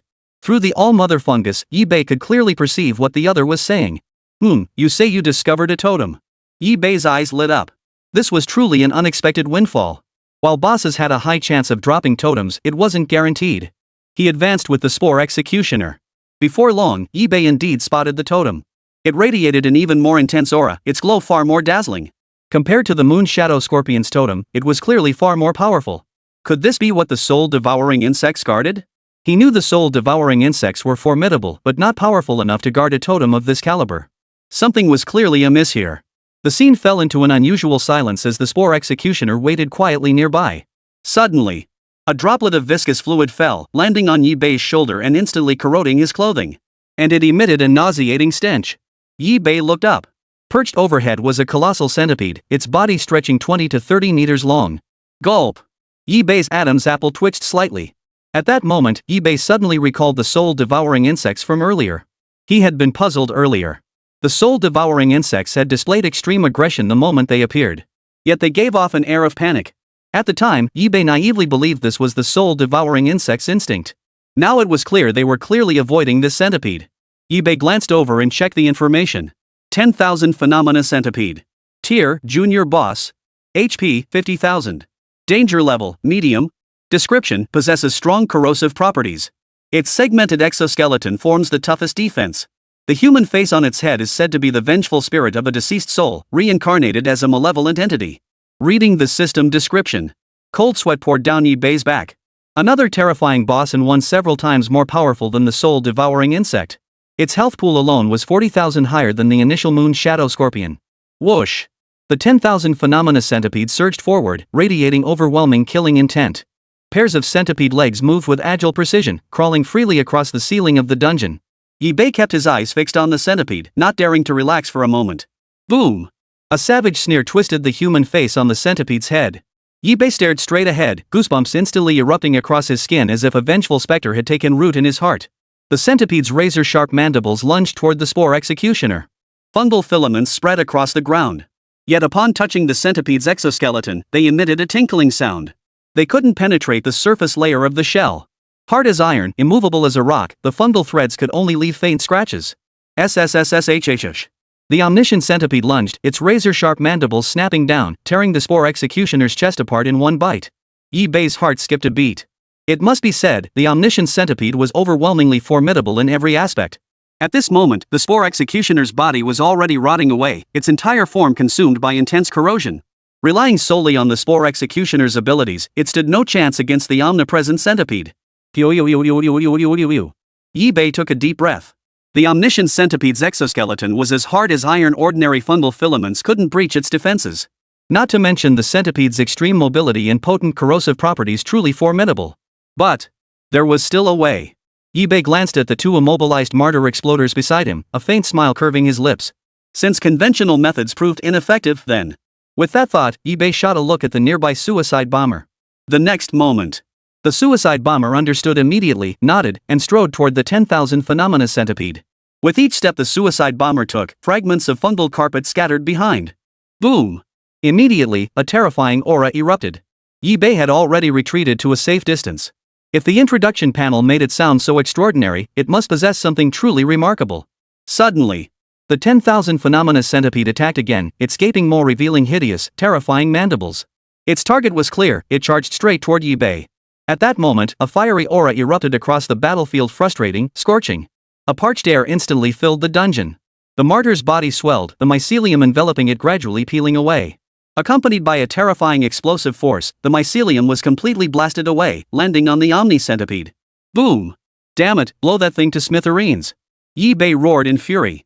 The rumbling explosions seemed to drown out everything, swallowing the dungeon whole. Bang! The hard shell of the 10,000 phenomena centipede shattered like fragile paper under the terrifying blast. The shell peeled away, flesh and blood flying everywhere. The human face atop its head grew even more hideous, its body covered in a dark, oily sheen. Yi-Bei looked over. The 10,000 phenomena centipede lay on the ground, barely clinging to life, its human face above it looking utterly defeated. He knew. The battle was about to end. Chapter 11, Treading on the Energy Production Machine. Yi-Bei's eyes hardened. He commanded the Spore Executioners to continue their relentless assault. Fibers of mycelium surged forth once more, effortlessly burrowing into the 10,000 phenomena centipede's body. Parasitism. The hyphae frantically drained the centipede's essence. Yi-Bei noticed that after the martyr exploders detonated, they left behind vast fungal mats at their original locations. This presented Yi-Bei with a promising breakthrough point. He could leverage these fungal mats for future assaults. Soon, the Spore Executioner wrenched the human face atop the omniscient centipede's head clean off. Life extinguished, it crashed to the ground with a thud. Only then did Yi-Bei breathe a sigh of relief. Stepping forward, he summoned the mother fungus and sacrificed the fallen omniscient centipede upon the ground. Congratulations, host, on sacrificing the boss omniscient centipede. You have obtained 25 sacrifice points and a segment of a mysterious plant stem. This was the first time Yi-Bei had obtained a secret treasure through sacrifice. Curiosity piqued, he tapped to inspect. Mysterious plant stem, a fragment of a powerful entity, yet its energy is utterly depleted, leaving only this remnant. A powerful being. Yi-Bei rubbed his chin thoughtfully. Could there be an even mightier being lurking here? The more he thought about it, the more plausible it seemed. Otherwise, it wouldn't have dropped this item by such a coincidence. Yi-Bei grew cautious. It seemed there were other, even stronger beings lurking within the dungeon. At that moment, Yi-Bei commanded the fungal carpet to expand outward frantically. Filament after filament spread throughout the dungeon, seeping into the soft earth. In the blink of an eye, the fungal carpet covered the entire dungeon, as if dyeing it with a layer of color. Yi-Bei then turned his attention to the interface. Unit type, Martyr Bomber. Level, LV10. HP, 2600. Quality, Common. Attack, 17. Defense, 15. Spirit, 16.3. Skill, Sacrificial Explosion. Yi-Bei exchanged for 2 more sacrificial exploders and replenished 4 Spore Executioners. After several consecutive battles, Yi-Bei's troop numbers inevitably dwindled by a few units. Moreover, after witnessing the suicide bomber's formidable strength, Yi-Bei no longer feared most of the wild monsters. With this in mind, Yi-Bei walked up to the totem and activated it. Congratulations! Player has successfully activated the power totem, obtaining the foot-powered energy generator. Pedal-powered energy generator produces energy stones by pedaling the foot pedals. Yi-Bei's eyes lit up. He never expected to obtain such a treasure. Energy stones can power the vast majority of machines. For him, it was a valuable find indeed, promising a steady supply of energy stones. Produces 1 energy stone every 24 hours. So slow. Yi-Bei silently muttered under his breath. For him, this pace was indeed a bit slow. But better than nothing. Even if it couldn't be used right now, he could stockpile some for future use. Or perhaps sell some. But he must exercise restraint. No one could discover his ability to produce energy stones. With that thought, he instructed the Spore Executioner to step on the pedal. The Spore Executioner's body sat atop the production machine and began pedaling. Since the Spore Executioner could connect to the mycelium on the fungal carpet, it absorbed nutrients from the surrounding dungeon. This sustained the Spore Executioner's stamina and nutrition. Thus, even after prolonged pedaling, they felt not the slightest fatigue. To eBay, it even seemed as though their pace grew faster with each stomp. A flicker of afterimages appeared as the feet pounded the energy production machine until it nearly smoked. Undoubtedly, such a rapid stomping pace accelerated the production of energy stones. Originally, it took 24 hours to produce a single energy stone. Now, it only took 18 hours to produce one energy stone. All eBay needed to do was wait. The advantage was that this dungeon had been claimed by eBay. Unless some intruders showed up. Otherwise, no one would come to disturb him. Suddenly, the chat group pinged. eBay had nothing else to do, so he opened it to see. Does anyone have any energy stones? Energy stones are incredibly valuable. Do you have anything to trade? I have some, but I'll only tell the person directly. eBay stared at the chat log, silent for a moment. It was like someone brought a pillow just when you were feeling sleepy. This was way too timely. eBay continued observing for a while. The person on the other end needed energy stones to unlock a machine, but what kind of machine remained unknown. However, eBay didn't have much use for energy stones right now, so he might as well sell one. I can provide you with energy stones, but you'll have to wait a while. The man replied promptly. No problem, I can wait. I'm truly grateful. If you can indeed provide the energy stones, I'll surely reward you handsomely. Afterwards, I'll provide additional compensation. eBay paid it no mind. After making arrangements with the other party, he silently exited the chat group. It would still take quite some time to produce an energy stone. He was growing impatient and wanted to continue exploring deeper. Suddenly, a commotion erupted. Several dark figures darted out of the shadows, swiftly closing in on eBay. eBay looked up. Their target was clear. They charged straight for the meat stash beside eBay. Just a bunch of gluttonous ghosts. eBay grunted under his breath, dispatching the Spore Executioners forward. Filaments shot forth, forming a dense curtain of mycelium that cascaded down like a torrential rain. The dark shadow before him seemed trapped, enveloped by the filaments, unable to move. Only now did eBay recognize the creature before him. It was a dungeon creature known as the silverwater beetle. Its outer shell shimmered with a mercurial sheen, making it appear as though a beetle had been encased in silver. Its powerful antennae atop its head vibrated back and forth, emitting a crisp, tinkling sound. Buzz. The next instant, the Spore Executioner let out a fierce roar. A terrifying force erupted from the mycelium, releasing the silver water beetle from its bonds. eBay recognized it too. The silverwater beetles were not strong enough to inflict any injury on the Spore Executioner in its current state. Under the control of each fungal thread, these silver water beetles possess not a shred of resistance. Looks like they're a swarm-type monster. eBay checked the system and learned about the silverwater beetle. A silver-white beetle proficient in aquatic environments, its strength amplified underwater. They typically inhabit lakes. eBay frowned slightly. If he could use the silverwater beetle to locate a larger water source. The thought struck him, and eBay decided to deliberately release one silverwater beetle. Suddenly, a silverwater beetle sensed the fungal threads binding it grow slack. It strained its antennae above its head, tearing through the filaments and freeing itself. Incidentally, eBay also deliberately allowed this silverwater beetle to obtain a small piece of meat. Scuttling away on its many legs, the beetle slipped from the area, heading back to its main nest. Seeing this, eBay ordered the Spore Executioner to follow. Chapter 12, Silver Water Beetle Infighting? The silver water beetle cautiously returned to its tribal territory. Still trembling with fear. It never imagined it could survive such a formidable foe. Phew! The silver water beetle panted heavily.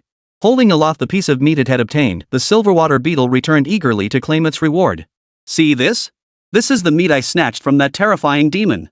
That battle shook the heavens and earth. It took every ounce of strength I had to snatch it away. It's just a shame our comrades fell to that creature's hands. The other silver water beetles looked at it with disdain, not believing a word of its story. Bull! With your strength, you should be grateful you weren't the first to die. Even the captain, who was so powerful, didn't make it back alive. Speak up. Did you desert the fight? Caught red-handed, the silver water beetle flushed crimson and protested urgently. I didn't. I was just. Guys, beat him up. One silver water beetle led the charge, scrambling to his feet and rallying his comrades for a gang attack. Hey, I'm telling the truth. If you don't believe me. Yeah, you can come with me to kill that guy. He's strong, but he's not unbeatable. We just need to work together. Besides, I only took a little meat, that guy still has plenty more. Upon hearing this, the silver water beetles grew wildly excited. What? There's still plenty of meat left? Then hurry up and tell us. Yes. But just then, eBay suddenly appeared. Seeing the scene before him, he sighed with admiration. This place is truly splendid, a prime location. eBay's face lit up with excitement. This was the first time he'd encountered a place with such abundant water sources. However, this water still needed purification. Once materials became plentiful, he could ramp up production and build several more water purifiers. Then they could even sell the purified water. The silver water beetles, noticing Yibei's arrival, all turned their curious gazes toward him. The silver water beetle that had snatched the meat broke out in a cold sweat the moment it saw Yibei. It hadn't forgotten Yibei's terrifying presence, especially the menacing Spore Executioner lurking behind him. Those tendrils of mycelium were pure terror to it. Seeing Yibei's fierce approach, the silver water beetles instantly realized why he had come. This was clearly the silver water beetle that had lured him here. Realizing this, the silver water beetles were filled with rage, each of them scolding. "Look at the mess you've made, attracting such a powerful enemy here. Are you trying to destroy our entire species?" Some silver water beetles wasted no words, immediately launching into a brutal beating. "No, I had no idea. I didn't even notice anyone following me. Damn you all. Everything always gets blamed on me. I'll kill you all." One wave stirred 1,000 more. For a moment, this silver water beetle refused to accept it. It had snatched plenty of meat from this man's hands. Its contribution was undeniable. Now it was being turned on by these gawkers who loved to stir up trouble. Unbearable. Absolutely unbearable. "Holy, you dare to fight back? Beat it. Like I give a damn about you lot. Get the hell out of here." The scene descended into utter chaos. Yibei watched with a peculiar look, arms crossed. He hadn't even lifted a finger yet, and these silver water beetles were already fighting amongst themselves. As far as he knew, these silver water beetles could release water poison, with each cluster of water blisters rich in toxins. Victims turned completely silver white, the poison rapidly seeping into their bloodstream. But little did he know, the Spore Executioner possessed no blood at all. Their entire bodies were composed of countless fungal filaments. At this moment, the silver water beetles fought fiercely, neither yielding to the other. Especially the one that had escaped from Yibei's grasp. Its very gaze radiated a murderous aura. But Yibei had no intention of watching. A swift resolution was the only way. Boom! In that instant, the Spore Executioner sprang into action, launching itself forward as fungal threads shot out in all directions. The swarm of silver water beetles sensed danger. They immediately turned their gaze toward Yibei. The fungal threads erupted abruptly, instantly entangling several silver water beetles and voraciously draining their life energy. "Back off!" One silver water beetle reacted and immediately began retreating. Too late. Yibei snorted coldly. The next moment, a fungal mat abruptly erupted from the ground, releasing terrifying mycelium. Like the Grim Reaper claiming his soul. The moment they touched the silver water beetle, they instantly pierced through its body. "Impossible. How can you be this strong?" Yibei couldn't understand the words, nor did he bother to have the system translate them. All he heard was a buzzing sound in his ears. "Shut the hell up!" Fungal filaments shot out, extracting the silver water beetle's flesh and essence. Thud, thud, thud. One silver water beetle after another collapsed lifeless. Even the silver water beetle that had escaped Yibei's grasp now wore a horrified expression. It seemed utterly unable to believe Yibei possessed such overwhelming power. Earlier, they had planned to unite and attack, but now it was clear this was all deliberate on the opponent's part. The Spore Executioner abruptly materialized before this silver water beetle. A single fungal thread instantly pierced through its skull. Soon, every silver water beetle in the area lay dead. Yibei stepped forward. He examined the corpses. He discovered that while the silver water beetles were somewhat weak, they weren't entirely without merit. Their flesh possessed certain detoxifying properties. This was an unexpected bonus for Yibei. Moreover, the silver water beetle itself wasn't particularly valuable and couldn't provide Yibei with many contribution points. Therefore, Yibei decided to sacrifice only a portion of them. Congratulations, host, for sacrificing 10 silver water beetles. You have obtained 5 sacrifice points. As expected. Yibei sighed softly. At least the silver water beetle meat had decent effects, otherwise, the harvest would have been truly meager. But they weren't hard to kill, at least. Just then, Yibei suddenly received a prompt. Ding! Would you like to enhance the fungal carpet's spread speed and resilience? Chapter 13, The Gambling Cube. Enhance the fungal carpet's spread speed and resilience. Yibei examined the prompt carefully. The strength of Yibei's mycelium before him was absolutely sufficient. However, when facing certain bosses suited for a direct assault, the effect was somewhat lacking.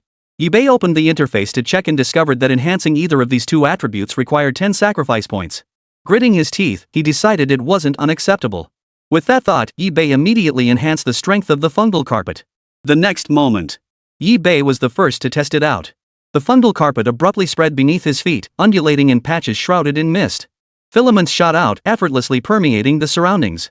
They completely overtook the underground city, transforming the entire area into a kingdom of fungal mats. At this moment, Yibei also discovered some enhanced abilities of the fungal carpet. Beyond the two previously mentioned abilities, it now possessed a certain degree of offensive capability. Or perhaps, This ability had always existed, but it was too weak at first. Thus, it was utterly useless and impossible to manifest on the battlefield. However, it's still quite weak right now. Against some powerful monsters, it simply can't hold its own. Yi-Bei sighed softly.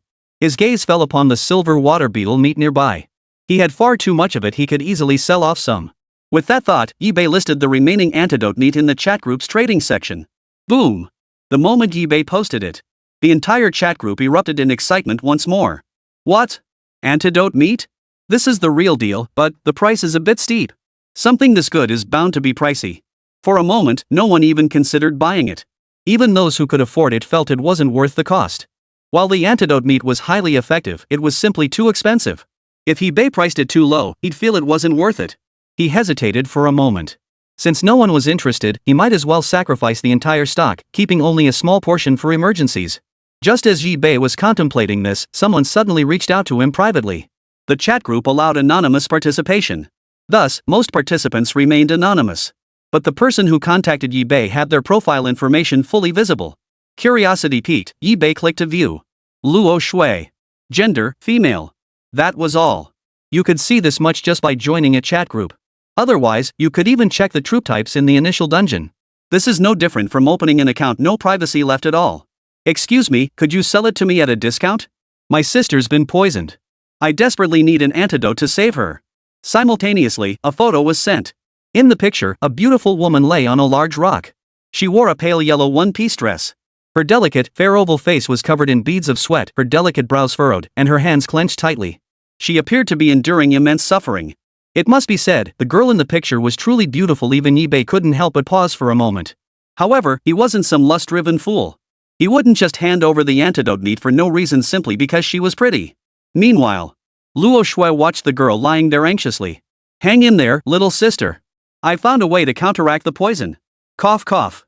Luo Yu gazed at her sister with concern, her pale, delicate fingers gently stroking Luo Shui's hair. Cough cough. Is it very expensive? If it's too costly, then forget it. Luo Shui gently patted her sister's soft hand. Don't worry, it'll be fine. At that moment, Yi-Bei addressed Luo Shui again. I can provide a small piece. If there's no antidote, then I'm sorry I can't do anything about the rest either. We're mere strangers. I can't just give away my vital supplies for free to someone I don't know. Luo Shui, seeing this, was instantly filled with gratitude. Thank you, thank you. I can never repay such a great kindness. Enough talk. Go get treated immediately. After speaking, Luo Shui paused for a moment before hastily retrieving the small piece of antidote meat. She gently pried open Luo Yu's crimson lips. She fed the antidote meat into Luo Yu's tiny mouth. Luo Yu's complexion visibly improved, but the poison remained. Luo Shui understood. The antidote meat in Yi-Bei's possession was effective. If only there had been more of it. It could have completely neutralized the poison. With this thought, Luo Shui approached Yi-Bei once more and pleaded. Could you give me just a little more? We're so close now. Worried Yi-Bei might doubt her, Luo Shui even snapped a photo of Luo Yu's current state and sent it to him. Yi-Bei opened the images and was slightly surprised. Though the antidote meat he provided wasn't abundant, it was more than sufficient to neutralize basic toxins. Even if it couldn't be completely neutralized, it should have been significantly weakened. Judging by the girl's condition in the photo, without a large quantity of antidote meat, complete detoxification was impossible. Yi-Bei let out a soft sigh. For a moment, Yi-Bei hesitated. He knew the principle that in chaotic times, one must kill the saint first. Yi-Bei desperately wanted to save her, especially to forge a bond with such a beautiful woman. Most people would accept that. But supplies were crucial too. What if they were needed later? What if they were needed later? Ding ding. Just then, Luo Shui seemed to notice Yi-Bei's hesitation and directly sent him an item. This is what I got from activating my totem. And my sister was poisoned during the process of lighting the totem. So, could I trade this item for some antidote meat? Yi-Bei naturally couldn't agree outright. Instead of accepting, he examined the item's description. Gambling Cube requires collecting 6 distinct species meeting specific criteria to activate. So abstract. Yi-Bei fell silent. No wonder the other party offered it as an exchange. Though the item looked peculiar, it offered no clue as to what those species might be. That alone was reason enough to refuse. Who knows what these 6 species are? If one wanted to prove it, it would require immense time and effort to verify and activate them. Moreover, the description didn't mention what special abilities would be unlocked upon activation. It's essentially a blind box. If you get lucky, great. But if you don't, it'll shatter your defenses. Seeing Yi-Bei's lack of response, Luo Shui clenched her teeth, as if making up her mind. She resolutely sent her photo over. As Yi-Bei pondered, a photo suddenly popped up. The woman in the photo wore a delicate blue dress, her hair pulled into a high ponytail. Her fair, oval face bore tear-filled eyes that stirred an instinctive urge to protect her. Her delicate jade-like fingers pressed against her ruby lips, as if pleading for mercy. It must be said, such a scene would stir the heart of any man. Yi-Bei caught sight of it by chance and couldn't help but marvel at Luo Shue's beauty. As long as you can save my sister, I shall submit to your will without complaint. Before she could finish, Yi-Bei accepted the gambling cube. Chapter 14, Sisters swear to repay the favor. I'll take the gambling cube. This is the antidote meat you need. The next moment, a large, heavy chunk of antidote meat appeared in Luo Shue's hand. Luo Shue's beautiful eyes fluttered in surprise. She seemed almost unable to believe the other party could be so generous. Wherever you may be, benefactor, this humble maiden will surely fulfill her promise. No need. This magic cube is sufficient. Yi-Bei sighed softly. It wasn't that he looked down on her, quite the opposite. Luo Shuai was one of the few truly exquisite beauties he had ever encountered. To say he wasn't moved would be a lie. But reason reminded him not to let lust cloud his judgment. The dungeon was fraught with danger, and every resource deserved maximum utilization. He couldn't afford to waste resources on a stranger. And besides, Yi-Bei was primarily driven by the gambling cube. Though he didn't know the cube's function, Yi-Bei instinctively sensed. The gambling cube must be an incredibly powerful item. It might just bring Yi-Bei a pleasant surprise. Anyway, Yi-Bei would eventually have to kill monsters for sacrifices, so he might as well do it on the side. The two actions weren't mutually exclusive. At that moment, Luo Shuai sent another message. Thank you, I'm so grateful. If we ever get the chance, my sister and I will repay our benefactor. Then, Luo Shuai couldn't wait to start detoxifying her sister. With that thought, Luo Shuai exited the chat and fixed her beautiful eyes on her sister. Sis, hang in there. I've found the antidote meat for you. Luo Shuai bent down, gently prying open Luo Yu's crimson lips to reveal a row of pearly white teeth. She placed the antidote meat into her mouth, moving her jaws up and down to chew and swallow it. In an instant, Luo Yu's complexion visibly improved at a rapid pace. Her beautiful eyes slowly opened, and the first thing she saw was Luo Shuai's graceful figure. Sister. Little sister. Luo Shuai threw herself into Luo Yu's arms. All the pent-up pressure she had been carrying dissolved in that instant. Both of them wept bitterly. Tears soaked through their dresses, and it was a long while before they reluctantly parted. Sister, you must have paid a heavy price to procure that antidote meat. Luo Yu understood their situation and knew her sister well.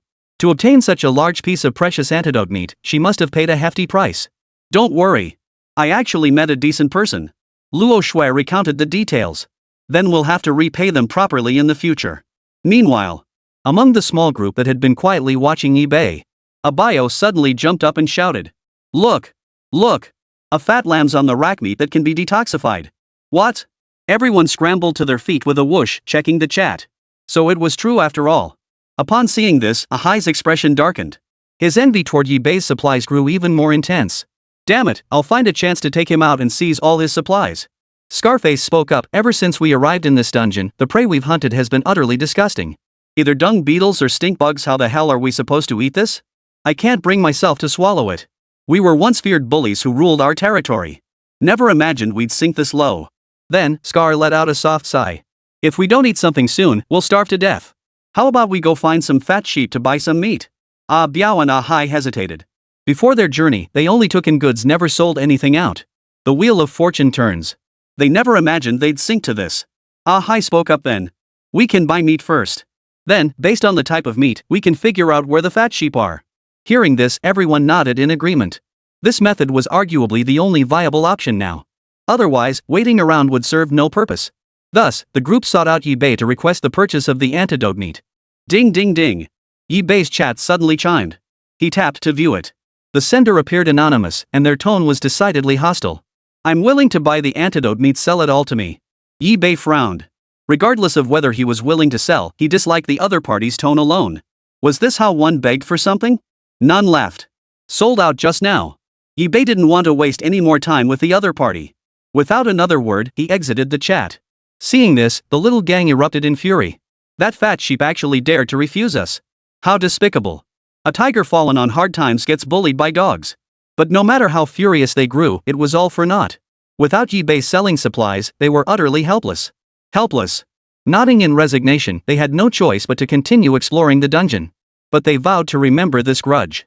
They would find every possible way to torment him. The trio, accompanied by their troops, advanced into the next dungeon cavern. Soon, they spotted a figure slaying monsters within the dungeon. It was a youth, a man with a frail build. The moment they saw Zhang Yuan, their eyes lit up and their hearts stirred with desire. The instant Zhang Yuan finished off the monster, the trio flashed before him in a series of swift blinks, sneering maliciously. Ha ha ha, kid, hand over everything you've got. Zhang Yuan wiped the sweat from his brow, staring at the three figures before him. Who are you? What do you want? Biao gave a cruel grin. Us? You'll find out after you're dead. Without another word, the trio lunged forward. Zhang Yuan took a step back. His feet shifted lightly. Suddenly, several large beetles burst through the soil and landed before Zhang Yuan. With a leap, Zhang Yuan landed on the beetle's back. A light tap. Whoosh! Whoosh! Whoosh! The beetles swiftly retreated with Zhang Yuan aboard. What the hell? The others stared wide-eyed, immediately dispatching their troops to pursue and eliminate them. Do you really think you can escape our grasp? Stop struggling and surrender peacefully. Chapter 15, How Does Human Meat Taste? Holy, you guys, stop chasing me. How the hell are you so fast? Soon, a fiery red mantis charged forward, slicing through Zhang Yuan's beetle armor with a single blow. Zhang Yuan leapt to dodge the attack, but he too tumbled down. After tumbling several times, he finally came to a halt. By then, the three men had closed in on Zhang Yuan. Biao stomped on Zhang Yuan's face, grinding and trampling it with abandon. Run! Keep running! Aren't you such a great runner? As he spoke, Biao increased the pressure on his foot, leaving a large footprint imprinted on Zhang Yuan's cheek. The imprint, mixed with mud and the monster's corpse, was etched into Zhang Yuan's face. The intense humiliation fueled Zhang Yuan's rage. But he knew he stood no chance against the three men before him alone. Quick, strip this kid of his resources. Ah, hi, barked the order. Biao spat, pinned Zhang Yuan down, and beat him mercilessly. He beat him until his face was a bloody mess, then ruthlessly stripped him of his belongings. Unfortunately, Zhang Yuan carried little of value. Even the food they'd been craving was scarce. This crap isn't nearly enough to go around. Damn it, that little bastard must have eaten it all. Damn it, a worthless piece of trash dares to eat so much precious food. Brothers, keep beating him. Zhang Yuan curled up, clutching his head. Bruises from punches and kicks covered his entire body, and his frail frame let out a wail of agony. I didn't. I need food too. I need to fill my stomach. You, don't push your luck. Shut up, you piece of trash. Biao's palm smacked down, leaving a bright red handprint on Zhang Yuan's cheek. Suddenly, Scarred Man gazed greedily at Zhang Yuan, who kept begging for mercy. He licked his lips and spoke in a low, eerie voice. I wonder how human flesh tastes. The words had barely left his mouth when a chill ran down Zhang Yuan's spine, an indescribable dread rising within him. The other two men exchanged malicious glances. In that moment, their own greed was stirred. They looked at Zhang Yuan as if he were a lamb awaiting slaughter. Yes. This wasn't a society governed by law, but a thoroughly lawless underworld. No one stood on moral high ground to punish them for murder. With that thought, all three eyes locked onto Zhang Yuan. The closest, Biao, immediately made his move. The other two followed suit. Within the dungeon, Zhang Yuan's agonized screams echoed once more. Meanwhile, Yi Bei sat on a patch covered by a fungal carpet. He intended to rest and recover. These past few days had been nothing but boss fights and monster hunts, with scarcely a moment to pause. He wasn't made of steel. There would come a day when he couldn't hold on any longer. So Yi Bei decided to postpone further exploration until the next day. Just then, a private message popped up in the chat group. Yi Bei clicked it out of curiosity. The sender had attached a photo. The first thing he saw was a black man sitting upright, legs crossed, wearing an arrogant expression. Yi Bei frowned. He didn't know any black people, let alone someone this arrogant. Then, the other side sent another message. You saw it too, I'm a black man. Just what you call an international friend. Yi Bei scratched his head, feeling a bit confused. Black person. What was this about? Was he here to make a deal too? If it was a deal, he'd welcome it. But if they were looking for trouble, well, he wouldn't hold back. You. Learn to be selfless and give me all your food. And while you're at it, find me a few pretty girls to have some fun with. This place has nothing. Terrible service, terrible service. Hand over the good stuff now. And you're gonna be my little brother from now on. Yi Bei's frown deepened. Seriously, this black guy must still be asleep. Does he think he's back in your tiny little country? Seeing Yi Bei's silence, the black guy grew even more brazen, demanding. How dare you? I'm an international friend, China's best buddy. Even the school principal has to kneel and kowtow to me. If this weren't the dungeon world, someone like you wouldn't even get to speak a word to me in this lifetime. I sought you out personally because I see potential in you. I favor you. This is your chance. Yi Bei finally understood. This guy was a complete moron, a dumbass who couldn't tell his own strength from a pile of dirt. The thing he hated most in life were these so-called friends of China who flaunted their power while living off Chinese subsidies. If he hadn't encountered one, fine. But since he had, he couldn't pretend not to see. Yibei glanced at the monster's excrement in the distance. He ordered his troops to bundle up that pile of dung. Throwing it directly would trigger a notification on the system. But if it was packaged first, as long as Yibei didn't label it, the system would simply show mysterious item packaged. Over at the black guy's end, seeing the mysterious item that was packed notification sent from above, he felt a surge of excitement. He'd pulled this trick on countless people before, and without exception. Indeed, the Huagua people were easy to deceive, no wonder they were famously known as a spineless nation. He didn't doubt the contents for a second. He clicked to receive it, and a large, heavy package appeared in his hands. Such a big package, looks like I'm in for a feast. The black man gloated inwardly. Without hesitation, he reached in. The texture was soft and squishy, and it reeked. He instantly realized what it was. The black man jumped up in fright, violently flinging the unknown substance from his hand. His dark face twisted in horror, veins clearly bulging on his forehead. Damn it, damn it, damn it. I'm a distinguished foreigner. How dare this man humiliate me like this? The black man grew angrier with each thought, unleashing every curse word he'd ever learned.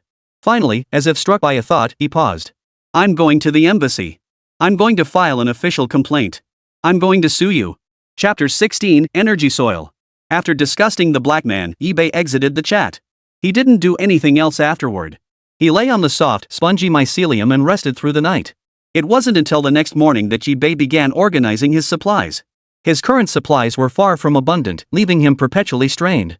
While he had acquired a fair amount, most of the food had been used for sacrifices. This was to prevent him from developing complacency if he had ample food and water in the perilous dungeon. Yibei sighed softly, this is nerve-wracking. The immediate priority remained continuing his exploration of the dungeon. Yibei. Territory, Mother Fungus. Level, LV2. Sacrifice points, 80. Troop types, 10 Spore Executioners, 3 Martyr Exploders. Currently available troop types, 4 viewable. View troop types. Unit, Spore Executioner. Level, LV11. HP, 2600. Quality, Common. Attack, 18. Defense, 16.4. Spirit, 17.7. Skills, Parasite, Drain, Paralysis. With that thought, Yibei intended to enter the next dungeon cavern. Of course. Besides, on the way to the next dungeon chamber, there would be some unexpected obstacles. But these obstacles weren't difficult to clear. In no time, they were swept away. After clearing the obstacles, Yibei could clearly see it was the root stem of a green plant. Something's off. Yibei frowned, instantly alert. He took a step back, shielding the Spore Executioner in front of him. You go ahead and scout the path. I'll be right behind you. The Spore Enforcers nodded in unison, using their mycelium to tear through the soil ahead, revealing the scene within. Wolves. Wolves connected by vines hanging from the cave ceiling, their fur a sickly green. The moment the Spore Executioners entered, the entire pack fixed their gaze upon them, sending a chill down the spine. These creatures possessed the traits of wolves. Yet they possessed the regenerative abilities of plants, capable of swift recovery. Yibei checked the system. This is a dungeon monster known as the Vine Shadow Wolf. But to him, it posed little threat. In that instant, the Vine Shadow Wolf lunged forward, its green claws striking abruptly. The Spore Executioner stepped forward, firing strands of mycelium that enveloped the sky. With the fungal carpet's reinforcement, the mycelium rapidly spread, transforming this section of the dungeon into a realm of fungal carpet. Buzz. The Spore Executioner roared, thrusting off with both feet to launch itself forward. Its withered palm slammed viciously into the Vine Shadow Wolf's body, sending the entire vine flying backward. Seizing the moment, the Spore Executioner drove strands of mycelium deep into its opponent's body, planting a fatal seed. Parasitism. But immediately afterward, Yibei witnessed the Vine Shadow Wolf's regenerative abilities. Under Yibei's gaze, the wounded Vine Shadow Wolf's injuries began healing at a visible pace. Frankly, this regenerative ability was downright terrifying. If that was the case, Yibei feared he couldn't defeat it, yet the system's evaluation was low. That meant, this regenerative ability must have a threshold or limitation. The thought struck him. Yibei intensified his assault. The Spore Executioner unleashed another torrent of mycelium, each strand coiling around the Vine Shadow Wolf's limbs. The filaments acted like electric shocks, instantly paralyzing the Vine Shadow Wolf. Seizing the opportunity, Yibei pressed his advantage, unleashing nearly all the Spore Executioners to fire mycelium from their bodies. Parasitizing, draining, paralyzing. 3 skills unleashed a barrage upon the Vine Shadow Wolf's body. At that moment, the entire vine descending vertically from the cave's ceiling shattered completely. Sections of plant roots scattered wildly in all directions, creating a chaotic mess. Witnessing this scene, Yi Bei knew the enemy possessed formidable regenerative abilities, so he dared not let his guard down. Immediately afterward, these vine shadow wolves clung to the vines, gradually absorbing the pure energy within them. The vines scattered throughout the dungeon fulfilled their final purpose, restoring a significant portion of the vine shadow wolves' injuries. However, these vines also lost their luster, instantly withering and turning to ash that scattered into the air. Yi Bei watched silently. Though he had anticipated this outcome, he had still underestimated their regenerative capabilities. Pretty formidable. Filaments of mycelium shot forth, coiling around the vine shadow wolf's green fur. Suddenly, the hyphae silently burrowed into its body, taking root, sprouting, and voraciously absorbing nutrients from within. Combined with the mycelium already accumulated earlier. Now, the vine shadow wolf's body was saturated with countless fungal filaments. These filaments utterly crushed the vine shadow wolf. Boom! The pack staggered, some collapsing instantly, as if something within them was causing chaos. Yi Bei observed this and smiled faintly. He knew this battle was finally over. Soon, the vine shadow wolves collapsed one after another, their eyelids growing heavy as if they were about to fall into a deep sleep. Yi Bei stepped forward and ordered the Spore Executioners to swiftly finish them off. Congratulations! Player has defeated the vine shadow wolf and obtained a mysterious seed. Something new? Yi Bei felt a surge of curiosity and took out the mysterious seed to examine it. Unfortunately, it didn't display any effects or properties. But since it dropped after the vine shadow wolf's death, doesn't that mean it's highly likely that this mysterious seed will grow into a vine shadow wolf? To be honest, Yi Bei had some thoughts about the vine shadow wolf. Though its power was lacking, it possessed extraordinary regenerative abilities. If Yi Bei could obtain such a creature. Therefore, Yi Bei decided to plant the mysterious seed. Cannot be planted. Please cultivate in energy soil. Energy soil? What on earth was that? Yi Bei grew increasingly curious about the myriad wonders of the dungeon world. He might not know, but he could always ask in the chat group. What if someone in the group knew him? And what if they happened to be available right now? Yi Bei opened the chat group and sent a message. Hey everyone, does anyone have any energy soil? I'm willing to pay top dollar for it. I have antidote meat, purified water, and other supplies available for trade. Chapter 17, Wish I took the civil service exam. What is energy soil? Big shot, explain it to us. We want to know what energy soil is. Could it be some kind of precious treasure? A single stone sent ripples across the pond. The entire chat group was stunned, all desperate to uncover the mystery of energy soil. Then someone spoke up, isn't energy soil just regular soil? After entering the dungeon, all the soil around me shows up as energy soil. The chat group fell silent. Moments later, the frenzy erupted anew. No way. Why isn't it showing up for me? You idiot, that guy just got lucky he spawned in a rich area. Comparisons kill. Why can't I have that kind of luck? Even the usually composed Yi Bei couldn't help but marvel at how incredibly fortunate this person was. Given that, would you be willing to make a deal with me? The other party didn't hesitate, of course. Energy soil is the last thing I'm short on right now. I want the antidote meat and purified water you have. How many pounds of energy soil would you want in exchange? Afterward, Yi Bei completed the trade and obtained the energy soil. When the energy soil appeared in Yi Bei's hands, he could distinctly sense its fluffy texture. Energy soil, soil containing natural energy and nutrients, suitable for cultivating plants. So that's how it is. Yi Bei realized. The moment he read the description, Yi Bei understood the value of the energy soil. Though somewhat scarce for his current circumstances, it wasn't exceptionally precious. Moreover, Yi Bei had noticed a crucial detail. The man was surrounded by energy soil.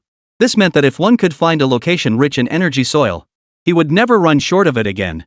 However, for the time being, Yi Bei didn't require large quantities of energy soil. Suddenly, the man continued, my deepest gratitude. As he spoke, he teleported over a large quantity of energy soil. Yi Bei accepted it, yet felt equally puzzled.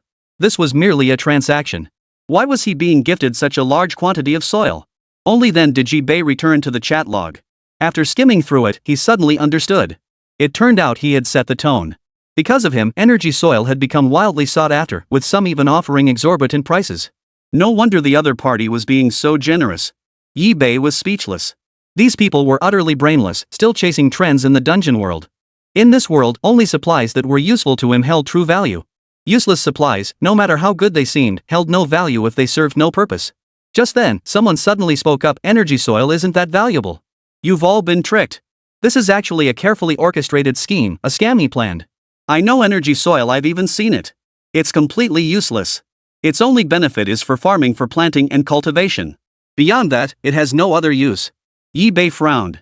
Staring at the glaring text in chat content, he recognized the black man who had privately messaged him earlier. Immediately after, the black man posted a self-incriminating photo. In the photo, a flashily dressed black man stood with an arrogant expression, pointing a finger toward the camera. It was infuriating to look at. In an instant, some brainless women who prided themselves on being friendly with international friends piped up. I think our friend is right, energy soil isn't exactly a precious resource. This person is clearly stirring up trouble on purpose, trying to get everyone to trade away their supplies. In the end, it might all end up in his own pockets. Besides, as a friend of our country who came here specifically for training, we owe it to him to help. Damn it. In the chat group, some couldn't take it anymore and started lashing out. You black loving. This isn't ING China, it's the dungeon world. If we don't unite, are we just going to sit here and watch our own people get slaughtered by monsters and humiliated by blacks? Don't you dare cross my path, or I'll be the first to kill you. In an instant, the entire chat group erupted into chaos. Suddenly, Yibei silently sent a message. Black egg is tasty? Hidanzi was, of course, Yibei's nickname for the black guy. After sending it, the chat group fell silent. What followed was an uproarious burst of laughter from the group members. Ha ha ha. No way, no way. It can't be what I'm thinking, right? Holy crap, that's insane, bro. I'm with you on this one. I can't even imagine that scene. The black man's face darkened. Being reminded of that embarrassing incident now, it was no wonder he was furious. Even now, he couldn't forget it, as if that stench were wafting right at him. Ugh. The black man vomited again. He raged in the chat group, I'm going to report you to the authorities. I'll sue you. I'll destroy your family. I want you dead. The brainless woman chimed in. Exactly. This is damaging China's image. You must be severely punished. Give me your home address, name, and age. I'm reporting you. Yibei pressed his forehead. How do these self-righteous women even survive? The crowd snorted in derision. We're in the dungeon world now. What official authority could possibly exist here? Are you people still asleep? Official? My ass. You lot. At that moment, someone voiced their curiosity. Yeah, why haven't we seen a single official? Yeah, I want to know too. Ahem. Someone spoke up. I actually know a bit about this. As far as I understand, the person closest to you before the transition will travel to the same place with you. To be honest, my childhood friend was with me before we traveled. But after the transition, I found he wasn't by my side at all, not even a trace in our chat group. And my childhood friend? He's actually an official insider. Everyone sighed deeply. So the officials never actually came over. If I'd known, I would have taken the civil service exam too. Then I wouldn't be here eating bugs. I've had enough of this hand-to-mouth existence. Chapter 18, Slaying the Goblin. Ignoring the crowd's lamentations, Yibei silently exited the chat group. Coming to his senses, he looked at the energy soil he traded for, which radiated a pure energy. Yibei stepped forward and planted the mysterious seed in the energy soil. Planting complete. Seed expected to mature in 3 days. That was quick. Yibei murmured in admiration.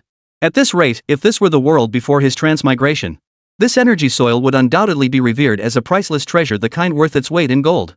But in this dungeon world, it wasn't considered particularly precious. Yibei continued digging. The iron shovel dug with a grunt, sweat dripping from Yibei's forehead. He ate while continuing his progress. Meanwhile, the fungal carpet spread, its mycelium threads permeating the soil to absorb nutrients. Of course, the Spore Executioner was no exception, using its withered palms to dig while its mycelium provided assistance. Soon, Yibei broke through the soil layer ahead. A brand new cavern was revealed. Inside stood dozens of hideous monsters with ferocious faces and blue fangs. Yibei recognized them instantly. They were none other than the infamous goblins. Beyond them, Yibei also spotted a goblin chieftain. This wasn't a boss-level monster, merely a leader commanding the goblins. Its strength was only 3 or 4 times greater than that of an ordinary goblin. To Yibei, it posed no threat. With a flick of his thoughts, Yibei dispatched the Spore Executioner once more. Mycelial threads scattered like a rain curtain. The goblins, upon seeing Yibei, revealed vicious expressions. The goblin leader nodded. The remaining goblins shrieked and charged forward. The filaments instantly enveloped the goblins. Their blue fangs proved utterly useless against the indestructible filaments, their once proud weapons reduced to useless ornaments. Suddenly, several goblins wielded ancient axes, hacking down with fierce ferocity. Clang! A crisp sound rang out. The mycelium released by the Spore Executioner was severed cleanly. The charging goblins let out wicked sneers, seemingly mocking Yibei's overconfidence. However, Yibei shook his head. Earlier, he had merely been testing the goblin's strength. He knew these creatures were cunning beasts, feigning weakness before delivering a decisive blow. Unfortunately for them, Yibei understood these creatures well and wouldn't give them such an opportunity. That was precisely why Yibei resorted to this desperate measure. In an instant, terrifying fungal tendrils erupted once more. This time, the goblins made no attempt to evade. Those previously knocked down slowly crawled back to their feet. Their blue fangs gleamed with mocking sneers, evoking even greater revulsion and dread. No wonder these monsters terrified timid girls, there was a reason for it. However, they had miscalculated. The filaments instantly pierced through one goblin's skull, blood gushing in as it died instantly. Squeak! The goblin let out a wild scream, halting abruptly as it eyed Yi Bei warily. What cunning monsters! Yi Bei knew these goblins had seen through his trickery. The filaments shot out at incredible speed, but the goblin's agility was equally impressive. The current situation was a stalemate. Of course, there was a way to break the deadlock. At Yi Bei's feet lay a vast carpet of fungal mats, their roots firmly anchored in the ground. Absorbing nutrients from the soil, they grew ever more vigorously, their mycelium spreading frantically. Out of the goblin's sight, the fungal mats rapidly expanded. Soon, the fungal mats spread across the goblin's feet. Boom! In an instant, the fungal mats surged upward, intertwining with the Spore Executioners' mycelium. The absorption skill unleashed its power. Each filament acted like a vacuum cleaner, frantically sucking the very essence of life from the goblins. The reinforced mycelium proved utterly unbreakable by the goblins' blades. They were truly as hard as steel. Yi Bei snapped his fingers. Immediately, the mycelium on the fungal carpet combined with that on the Spore Executioner to form a devastating combo. A cross formed by the mycelium pinned each goblin in place. Then, the rigid filaments plummeted downward. Like a guillotine blade, they crashed down with a thunderous roar, instantly severing the goblins' heads. Though formidable, this technique proved impractical in combat, especially against creatures with hard exoskeletons. It simply had no effect whatsoever. However, it proved more than sufficient against goblins. One by one, goblins met their end at the hands of the Spore Executioners' released filaments. Of course, some tougher goblins remained unaffected. The moment the mycelium touched them, they hacked through the filaments with their axes and dodged them with ease. Just as the evading goblins rejoiced in their luck, they didn't realize that strands of mycelium had already breached their defenses. Sneaking into the goblins' bodies, flowing into their internal organs, relentlessly destroying everything within them. Parasitic. This was another combination tactic, and the one Yi Bei excelled at most. If there was one thing that made the current Spore Executioner truly formidable, Yi Bei could only attribute it to parasitism. Unstoppable, Yi Bei relied on this technique to slay numerous bosses and eliminate countless monsters. Soon, the fungal threads wrapped around the goblin chieftain, each strand seeping deep into its body. Like malignant tumors, the filaments voraciously devoured and ravaged the goblin's body. Finally, Yi Bei slaughtered the entire goblin horde with almost no resistance. Congratulations!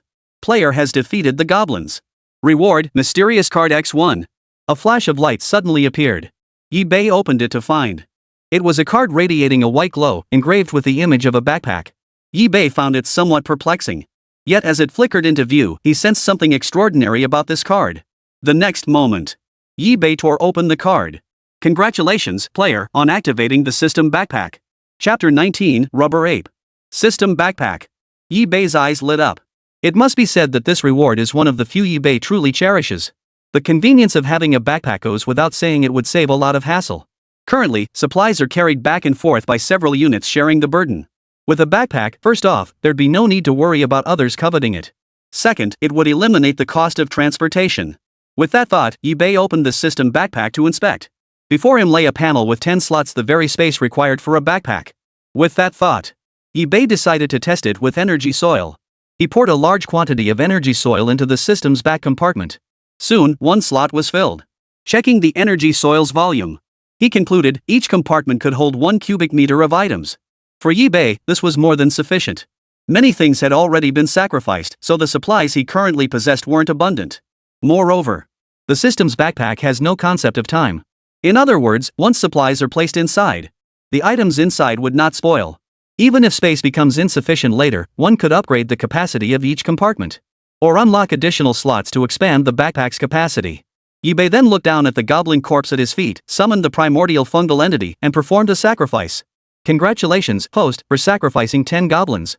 You have gained 10 sacrifice points. Of course, besides these, there were also some spoils obtained from defeating the goblins. Items like the goblins' blue fangs, fabric scraps from their bodies, and the wooden clubs and axes used in battle. Though not particularly valuable, these items still held some worth and could easily be sold in the chat group. Those in need will naturally come to purchase them. Keep only the largest and sturdiest ones, sell the rest. When Yi Bei grasped it, he was surprised not to feel much weight at all. This wasn't due to lightness. He discovered that after enhancing his domain, his own attributes also increased to some extent. Before, he would have been unable to lift such a heavy staff, and even if he could, it would have required tremendous effort. Now, however, Yibei felt it was light as a feather, almost weightless. This was an unexpected bonus he hadn't noticed before. Afterward, Yibei continued his exploration. Suddenly, a disturbance stirred ahead. A figure came into view. It was a middle-aged man with greasy hair and a slightly protruding belly. Now, deep within the dungeon, his carefully styled hair was disheveled and covered in dust. He looked thoroughly disheveled and grimy. Yibei grew cautious. He once again shielded the Spore Executioner with his body. The moment the middle-aged man saw Yibei, his eyes lit up. He immediately called out to Yibei. "Brother, save me. I was captured by monsters." Yibei glanced deeper into the darkness. Inside stood a 3-meter-tall gorilla with arms that appeared to be 6 meters long. Its arms could stretch and twist like rubber at will. According to the system's description, this creature was a rubber ape, a highly intelligent species. The ape family possessed exceptionally sharp minds, adept at utilizing any available resources. Here, the rubber ape's intelligence rivals that of some humans. This was an utterly terrifying prospect. Yibei realized that the greasy middle-aged man earlier had been manipulated by the rubber ape to dig the tunnel. At the same time, Yibei felt a slight surprise. This was the dungeon world. The presence of primates like apes in the dungeon seemed utterly unnatural. They simply didn't appear to be creatures native to this subterranean realm. This was simply too bizarre. How had such creatures entered? What were they after once inside? Was there some treasure here they coveted? Yibei couldn't make sense of it. When he had previously breached the dungeon's barrier, he had already noticed that the monsters within the dungeon could shatter the barrier. But they moved incredibly slowly, as if some profoundly mysterious force within the dungeon itself that repelled the monsters' advance, making it extremely difficult to enter the next dungeon chamber. Of course, Yibei's Spore Executioners were an exception. Strictly speaking, the Spore Executioners belong to Yibei's exclusive troop type. They are not considered creatures native to the dungeon. According to Yibei's calculations, the breakthrough speed of these dungeon monsters was less than 1/10 of human walking speed. Thus, in most cases, the majority of dungeon monsters would not actively attempt to break through the barriers. Even when they do advance, they prefer to enslave human players to facilitate their breakthrough. This approach is highly efficient and spares them the effort of direct confrontation. It must be said, some dungeon creatures possess considerable intelligence. Suddenly, the moment this greasy middle-aged man spotted Yibei, he cried out for help once more. "Hurry and save me. I can give you whatever you want. I command you, come rescue me now." Yibei paid no heed. This man's attitude was arrogant, not at all like someone pleading for help. Yet he still expected Yibei to rescue him. Pure delusion. Yibei was already being generous by not slapping him across the face. Seeing Yibei's indifference, the greasy man flew into a rage. "You bastard! Don't you have a shred of conscience? Are you even human? You won't save someone dying? Fine. If you won't let me live, I won't let you live either. Monkey brothers, that kid's younger and more energetic than me. We gotta take him down. This kid's barrier breaking speed is at least 10 times faster than mine." Yibei chuckled softly. That scornful chuckle seemed to strike the greasy man's very core. "I'll kill you. Guys, go get him." Yibei cursed inwardly. Though unafraid, he refused to be used as a pawn. In an instant, Yibei shielded the Spore Executioner in front of him and ordered it to attack. Fibers shot out like arrows, striking the rubber ape.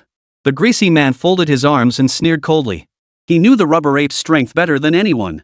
If even he couldn't handle it, how could a greenhorn? But then, the next instant, the terrifying fungal threads descended. In the blink of an eye, the rubber ape was entangled by countless filaments. Patches of fungal carpet emerged. This was because the two dungeons were not far apart. The fungal gnats arrived first, having already laid an ambush. That was why Yibei showed not a trace of panic when facing the rubber ape. At that moment, terrifying fungal filaments pierced through the rubber ape's elastic body, driving straight through its heart. Hiss! The greasy middle-aged man sucked in a sharp breath. When he looked again, the terrifying fungal filaments seemed to have emerged from hell itself. As if intent on consuming all living things in the world, Yibei stepped forward, signaling the Spore Executioner to intensify its assault. Waves of agonized screams filled the air, the rubber ape's wails of despair, the greasy man's cries of terror, and the exhilaration of Yibei's unrestrained slaughter. These arrogant rubber apes fell one after another, crashing heavily to the ground. Yet Yibei did not spare them a single glance. Chapter 20, You're still half asleep, aren't you? The greasy man staggered. He plummeted from the upper levels of the dungeon, his bulging belly striking the ground first. He nearly killed himself. A gaping wound split open on his bulging belly, a gruesome sight. He scrambled to his feet, staring at Yibei with terror in his eyes as he cursed. You. Suddenly, as if remembering something, his demeanor shifted completely. "You must be Chinese too, right? Since that's the case, hand over all your troops to me." The sight of Yibei's formidable troop had already stirred greed within him.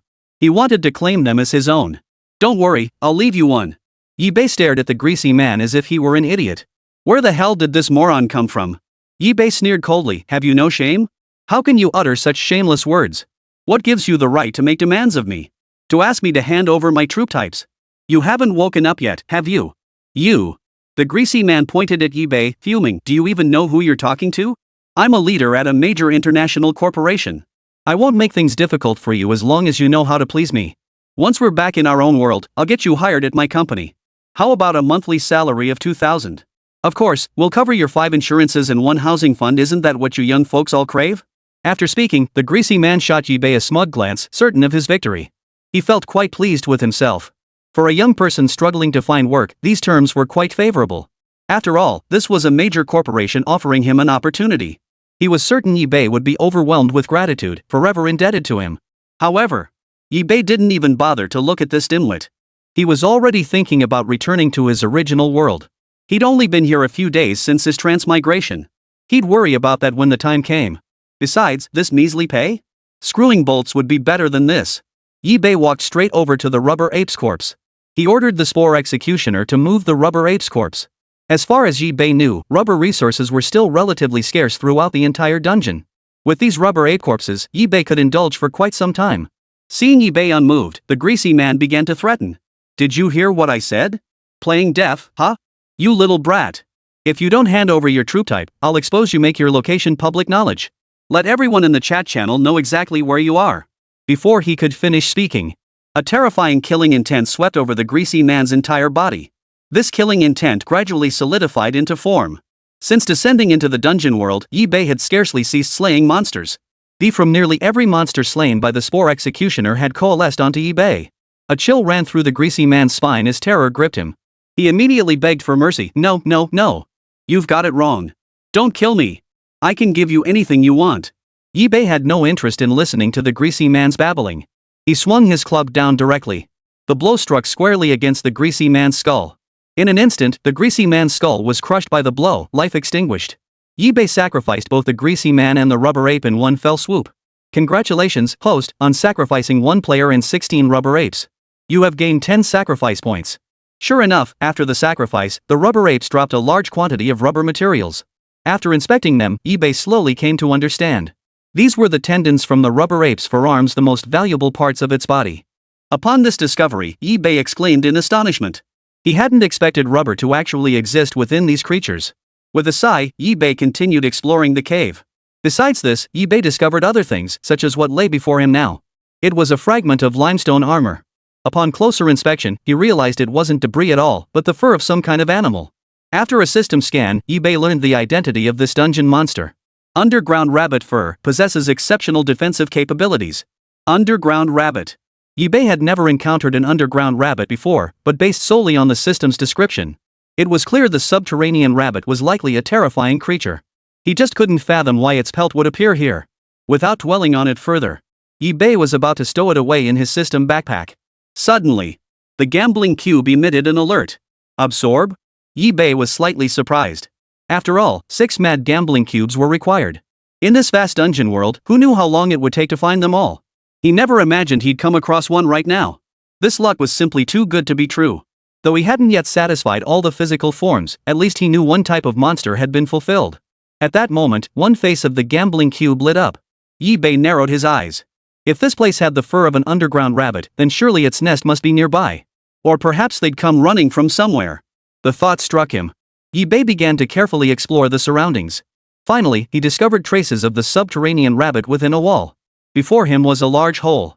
However, it was blocked by something resembling plant roots. At first, Yibei paid no mind, assuming it was merely some plant's root system. But then, as Yibei explored further, he realized just how troublesome this plant-like root structure truly was. The soil throughout this dungeon chamber had been completely parasitized by these plant-like roots. They held a firm grip, incredibly resilient. No matter how much strength Yibei exerted, he couldn't budge them. Yibei stepped forward and touched the plant roots. I keep getting this familiar feeling. Suddenly, Yibei seemed to recall something, pulling out the root stem that had dropped from the 10,000 phenomena centipede earlier from his system backpack. The 2 objects resonated with each other. Yibei held the root stem and slowly approached. With each inch closer, the thick root stem trembled more violently. At that moment, Yi-Bei was almost certain these two were the same thing. The challenge now facing Yi-Bei was how to break through the root stem and proceed to the next underground dungeon.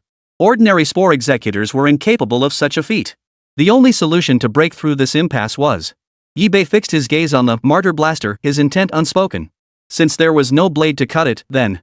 With that thought, the Martyr Blaster stepped forward. Its body slowly swelled, growing larger and larger. Boom! A deafening, terrifying explosion shattered the roots before him completely. Fragments of the root stem scattered wildly in all directions. Yet the damage inflicted by this explosion was but a minor scratch to the entire root system. Whoosh! Just as Yi-Bei thought it was useless. The thick root stem before him began to contract automatically after being struck. In the blink of an eye, it retracted into the cave wall. Yi-Bei was utterly stunned by the scene unfolding before him. What kind of monster is this?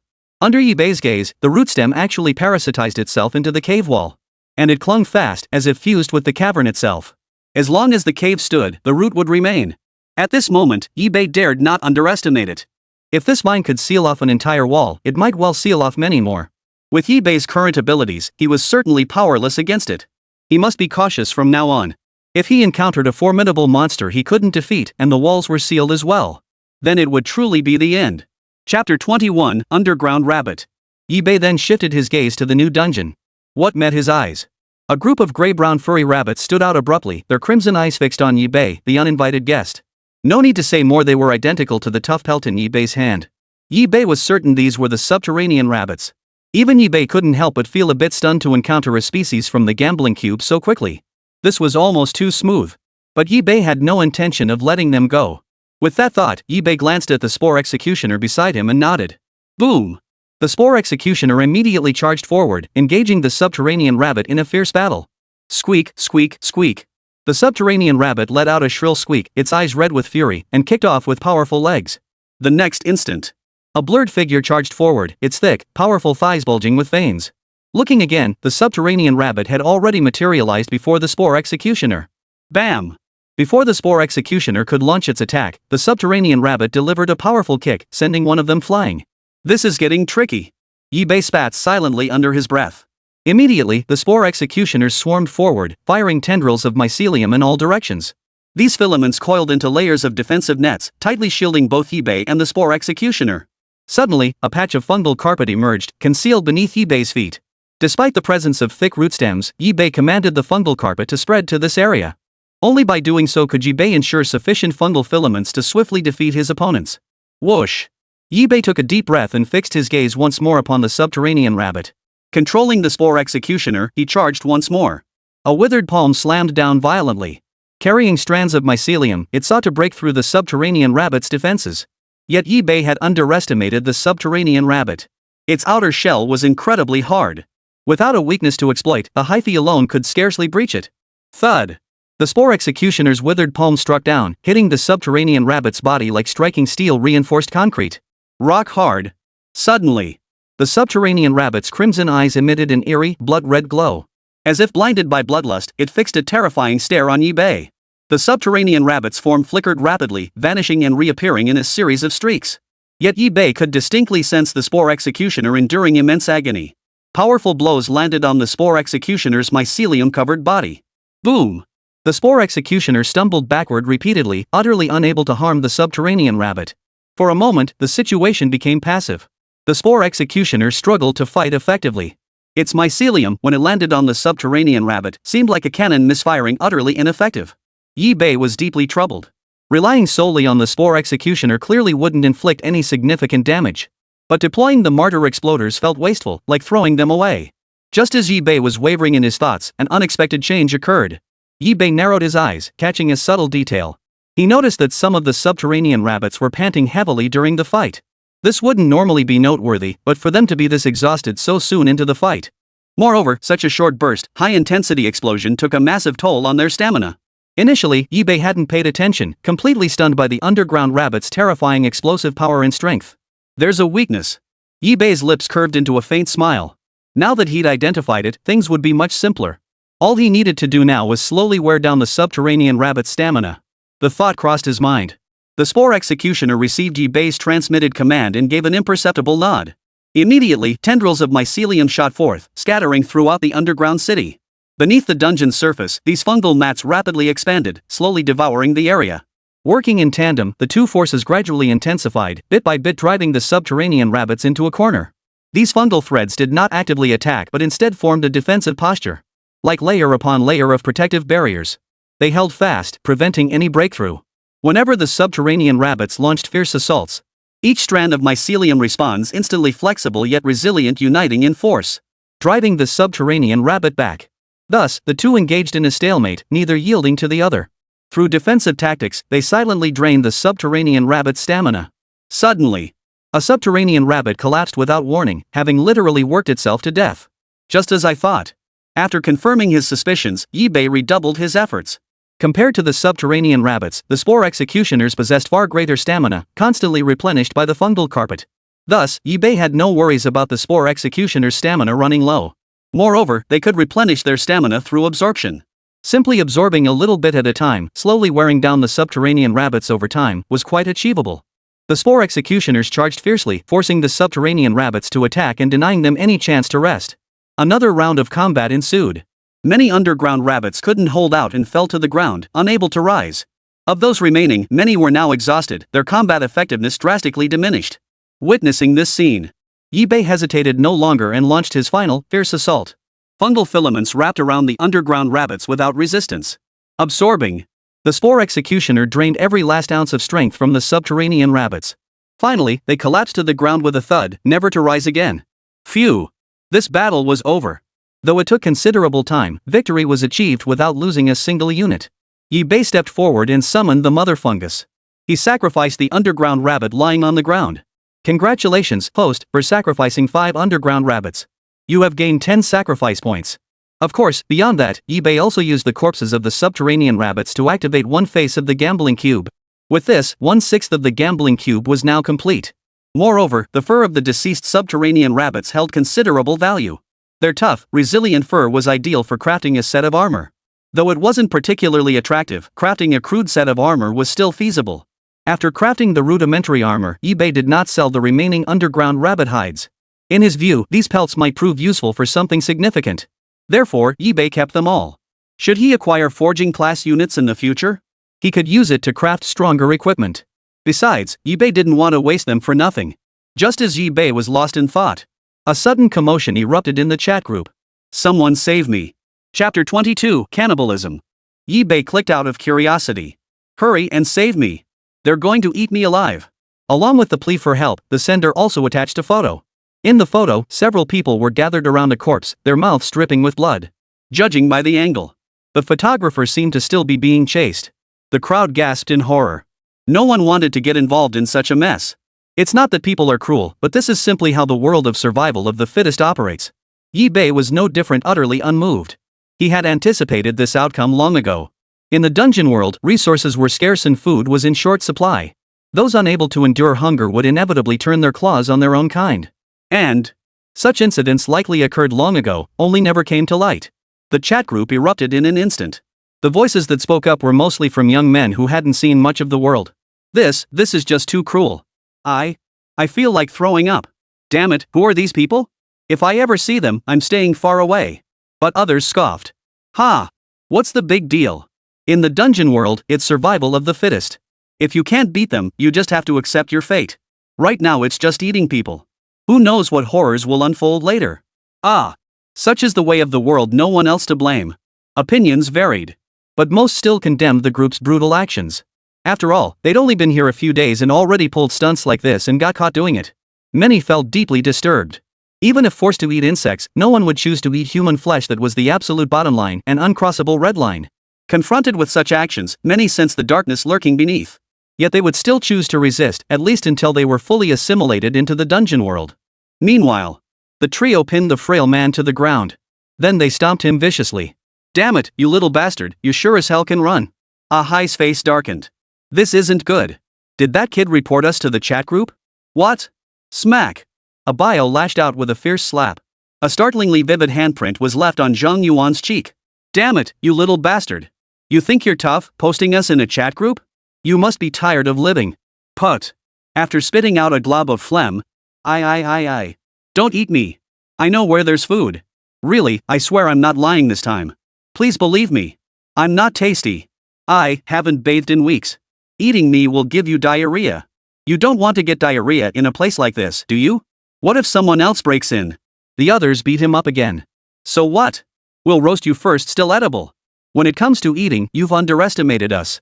Rest assured, every last bit of your flesh will end up in our bellies. I promise not a single scrap will go to waste. Zhang Yuan kept kowtowing and begging for mercy. No, no, no. I'm sorry. I won't dare again. Please spare me.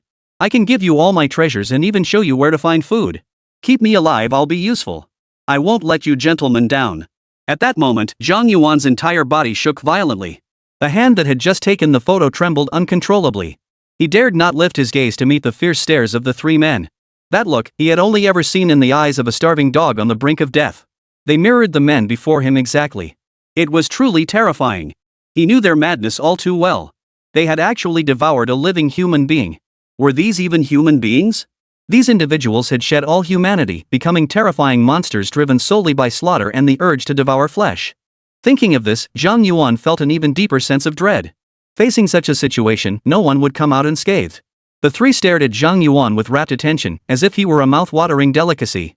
Ever since they had eaten human flesh raw, all reservations had vanished from their hearts. Moreover, having overcome their psychological barriers, they had gradually become addicted to it. Now, the situation was such that even a moment without eating it made them feel unbearably uncomfortable, as if being devoured by 1,000 ants.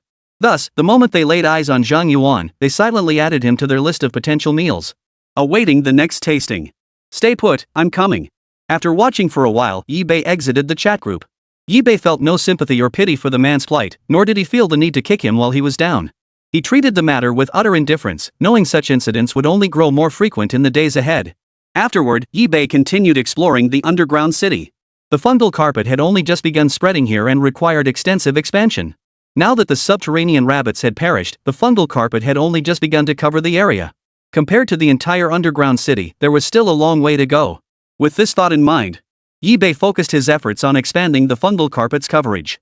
He poured most of his energy into this area, and in the blink of an eye, the fungal carpet grew wildly, its mycelium threads burrowing into the earth, frantically absorbing nutrients from the soil. After covering every visible inch, Yibei surveyed his surroundings, chose a direction, and advanced straight ahead. It must be said that this underground city was considerably larger than the previous ones. In a cavern like this, Yibei refused to believe that the subterranean bald monster was the only creature lurking beneath. The fungal carpet spread alongside Yibei's footsteps. Wherever Yibei walked, the fungal carpet followed, both rising and falling in unison. With every step he took, the fungal carpet followed closely behind, as if it were a red carpet laid out specifically for Yibei. Suddenly, a disturbance stirred, rustling sounds emanating from ahead. Yibei looked up. A massive, pale-colored insect came into view. Its body was as straight and slender as a bamboo pole, writhing and twisting as it crawled forward. Its face was a white mask, devoid of any features. Yes, its face was a mask. Yibei couldn't help but startle at the sight of this utterly terrifying monster. Faceless. This was Yibei's first encounter with a faceless creature. Its eerie, terrifying appearance was enough to send players into a panic. The moment the insect spotted Yibei, it suddenly gave a ghostly grin. Looking again, the human-faced insect had transformed into Yibei's likeness. Though its body remained insect-like, slender and twisted. Yet it was precisely this grotesque spectacle that sent shivers down Yibei's spine. Imagine a bug staring at your face, grinning eerily at you. Wouldn't that send shivers down your spine? Yibei was utterly disgusted. Then, the human-faced insect lunged forward, baring its fangs before Yibei's eyes. Yibei steeled himself. He took a step back, immediately shielding the Spore Executioner with his body. Attack! Fungal filaments shot forth, clashing with the human-faced insect's assault. Chapter 23, The Human-Faced Worm. Boom! A deafening explosion. Yibei's gaze swept over as the filaments coiled around the human face worm. Yet its agile form swayed freely in the air, expanding and contracting at will. Here, the mycelium had lost its ability to restrain, as if encountering a slippery loach. He. The human-faced worm, bearing Yibei's face, emitted a shrill, wailing cry like the agonized screams of ghosts and wild spirits from the depths of hell. Yibei grew increasingly horrified with each sound. Damn it, that thing was screaming with his own face on it, like he was watching himself in terror. The Spore Executioner continued its relentless assault. At that moment, the fungal carpet quietly expanded, seeping into the surrounding soil. The next instant, the two forces combined, unleashing a terrifying barrage of fungal filaments. This time, the face bug couldn't dodge. It was enveloped by a vast mass of fungal threads. Unnoticed by the face-shaped insect, some hyphae silently burrowed into its body. The seeds of parasitism were quietly planted. Unaware of the change, the face worm replaced its human visage with that of the Spore Executioner. It was a face twisted and distorted, completely enveloped and entangled by the mycelium. Even Yibei's mouth twitched at the sight of it. It wasn't exactly ugly, nor could it be called beautiful, just somewhat abstract. The human face worm gloated, convinced it had acquired a more pleasing visage. Little did it know, its time to die had quietly arrived. Suddenly, the human-faced insect convulsed violently. Yibei noticed this, his eyes lighting up. Immediately, the Spore Executioner lunged forward, firing out strands of mycelium as hard as steel wire. With a thud, the filament pierced through the human-faced insect's body, tearing through its internal organs. Its previous defenses crumbled like a joke the moment they met the filament. The parasite exerted its power, viciously extracting the essence from the human-faced insect once more. The face-eater grew increasingly weak, nearly drained dry. Then, the Spore Executioner delivered the final blow. The human-faced worm remained utterly unaware until its death, unaware of why it had perished, why its very life had been forcibly ripped from it. Thud! In that instant, the human-faced worm's massive body crashed to the ground. Upon closer inspection, all signs of life had vanished. The Spore Executioner strode forward and snapped the dead faceworm's head clean off. Congratulations, player, for defeating the face-eater. You have obtained the imposter. Yibei idly toyed with the mask. As far as he knew, the mask of the human-faced worm allowed for the free switching of human faces. Which meant, once he put it on, Yibei could freely assume any identity. Yibei tried putting on the mask. The material felt decent, though it looked like it had been forcibly pried off the face-eating worm's skull. It felt surprisingly comfortable, cool and smooth against his skin, without any trace of heat or stuffiness.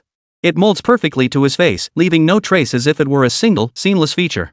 Damn impressive. Even Yibei couldn't help but marvel at the mask's formidable quality. Yibei decided to keep it on permanently. It offered immense protection for his safety. At that moment, Yibei's thoughts stirred, and the mask transformed. Looking again, Yibei had already changed his appearance.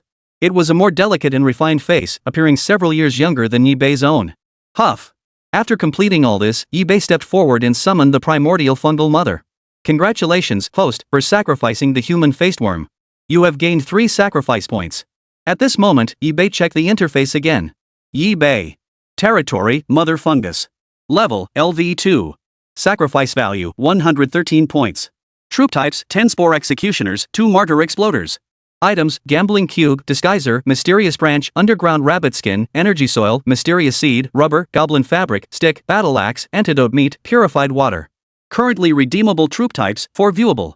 View troop types. Unit, Spore Executioner. Level, LV12. HP, 2760. Quality, Common. Attack, 19.1.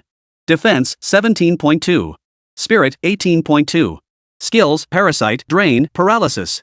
Yibei continued his exploration. He discovered that both the upper and lower levels of this floor were accessible for exploration. Yibei chose to venture downward. Soon, while descending, Yibei spotted a plant root. Thick and powerful, it was incredibly resilient. A simple shovel would be utterly useless against it. But Yibei also felt a twinge of regret for the sacrificial explosives. He couldn't keep relying on explosions for every problem. Besides, the martyr was quite expensive, and Yibei couldn't bear to waste it. With that thought in mind, Yibei decided to seek out weapon blueprints in the chat group. Does anyone have weapon blueprints? I can offer generous supplies in exchange. Any weapon will do. Preferably sharp weapons. However, Yibei's message seemed to fall on deaf ears, failing to stir any reaction. Instead, some inquired why he was seeking them, though none claimed to possess any blueprints. Yibei naturally couldn't reveal his true purpose. He waited silently. Unfortunately, no one in the chat group claimed to have the blueprints, and some simply remained silent. Seeing this, Yibei let out a faint sigh. Though he had anticipated this outcome, actually facing it still felt somewhat disappointing. He understood perfectly well.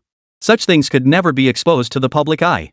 Moreover, whoever possessed the blueprints likely had no shortage of supplies themselves and naturally looked down on Yibei. Just as Yibei was about to give up, someone suddenly approached him for a private chat. Benefactor, are you in desperate need of weapons? Well, we don't possess any weapon blueprints. But I have a dagger, my sister, and I dropped it while hunting monsters. Since you need it, I'll give it to you. We won't be using it anyway. Before the words had even finished echoing, Luo Shui sent the dagger over. Yibei froze for a moment. That speed. He hadn't even spoken yet. This was a bit too. This girl. Yibei chuckled and shook his head, unsure whether to call her reckless or commend her trust in him. He genuinely needed this dagger now, so he wouldn't hesitate to take it. But Yibei wouldn't take the dagger for nothing. He had no intention of owing anyone a favor in a place like this. What do you want? I'll do everything in my power to grant it. No need. Just take it, benefactor. Consider it repayment for saving my sister. That won't do. I dislike owing favors. Yibei glanced at his system backpack, then at the rabbit fur lying on the ground. The next moment, Yibei sent it. I don't want to owe anyone favors.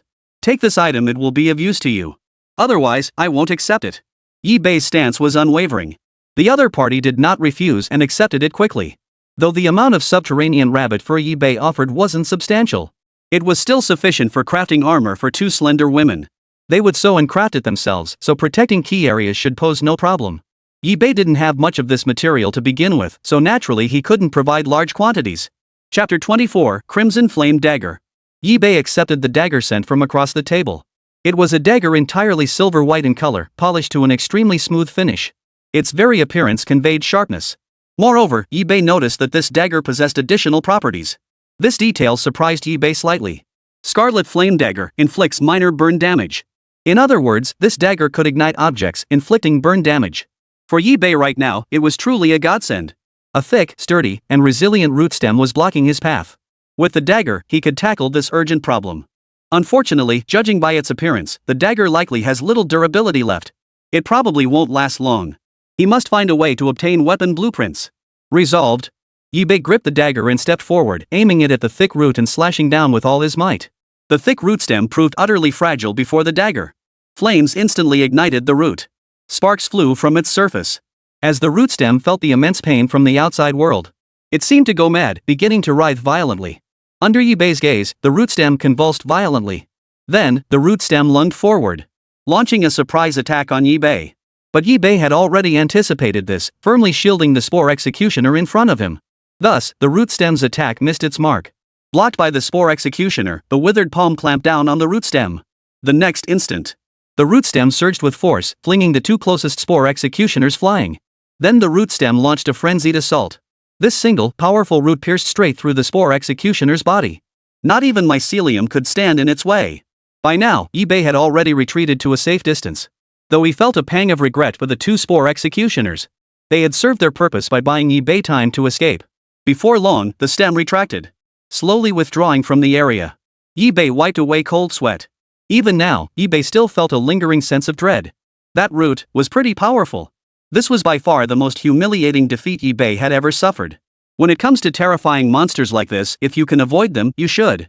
Snapping back to reality, Yibei looked at the 2 dead Spore Executioners with a pang of regret. They were the troops that had accompanied him all this time. He never imagined such an incident would occur, leading to their deaths. To say he wasn't sad would be a lie. Summoning the Mother Fungus, he spent sacrifice points to replenish 2 more Spore Executioners. By now, the root stem had vanished completely, as if it had never been there at all. Only the 2 slain Spore Executioners bore witness to the root's existence.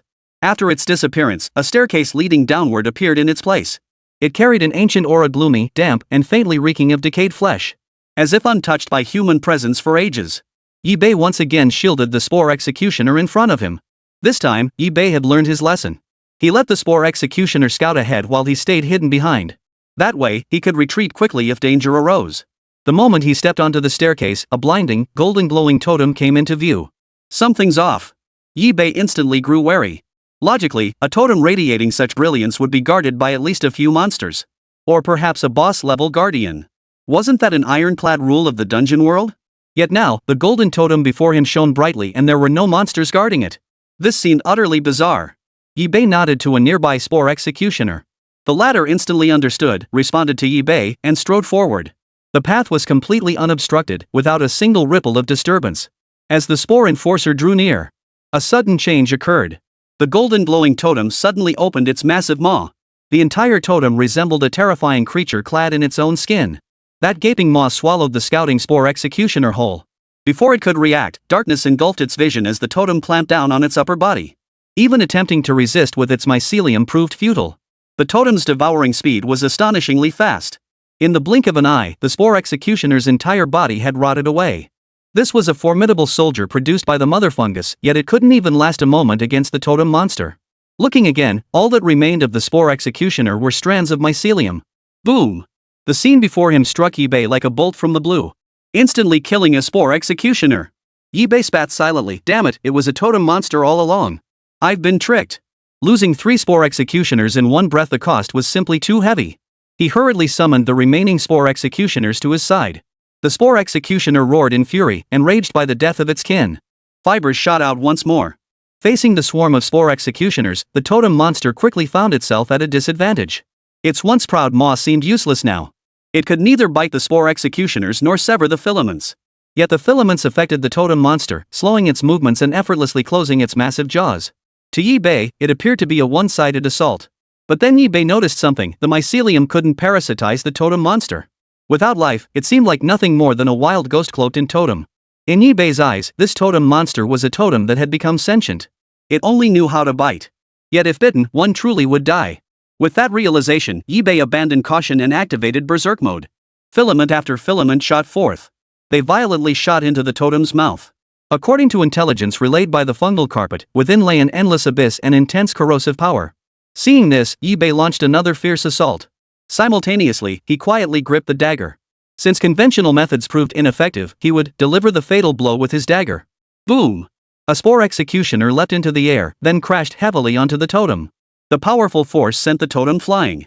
Seizing the opening, a sky-filling web of mycelium wrapped itself around the totem monster, frenetically draining the totem monster's vitality. Under the Spore Executioner's cover, Yi-Bei quietly approached the totem monster. Suddenly, a flash of insight struck Yi-Bei. His eyes hardened as he gripped his dagger, then swung it down with brutal force. Hum! The dagger struck the totem monster's body. After a piercing scream of agony, the totem monster emitted a dazzling golden light. Yi-Bei stumbled backward. But he could feel the creature's life force rapidly draining away. Whoosh! He took a deep breath. He fixed his gaze on the totem monster once more. At that moment, the totem beast was utterly dead. This dagger is truly remarkable. Yi-Bei grew increasingly fond of the dagger in his hand. If he ever got the chance, he'd get another one. After his moment of reflection, Yi-Bei looked ahead. After the totem monster's demise, a golden totem symbol dropped from its body. Congratulations! You have defeated the totem monster and obtained the golden totem. Chapter 25, Are Black People the Only Real People? Activate the golden totem? Gazing at the golden totem before him, Yi-Bei showed not a hint of hesitation. He softly uttered a single word. Yes. The next moment, Yi-Bei activated the golden totem. Congratulations! Player has obtained Mysterious Energy Entity X1. A flash of light erupted. A mysterious energy surged into Yi-Bei's fungal carpet. In an instant, Yi-Bei could distinctly feel a surge of pure, searing energy violently erupting.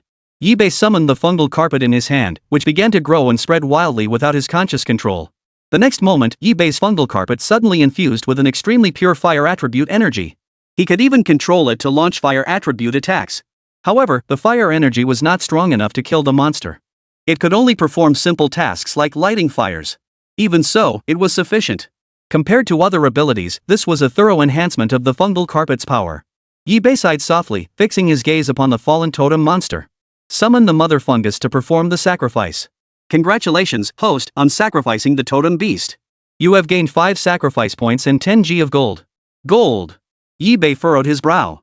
What was the value of gold in this dungeon world? He wasn't sure, but this was his first encounter with gold. And it dropped in such a hidden place, guarded by special routes and inhabited by totem monsters. It probably wouldn't be too shabby. Its value should be quite high.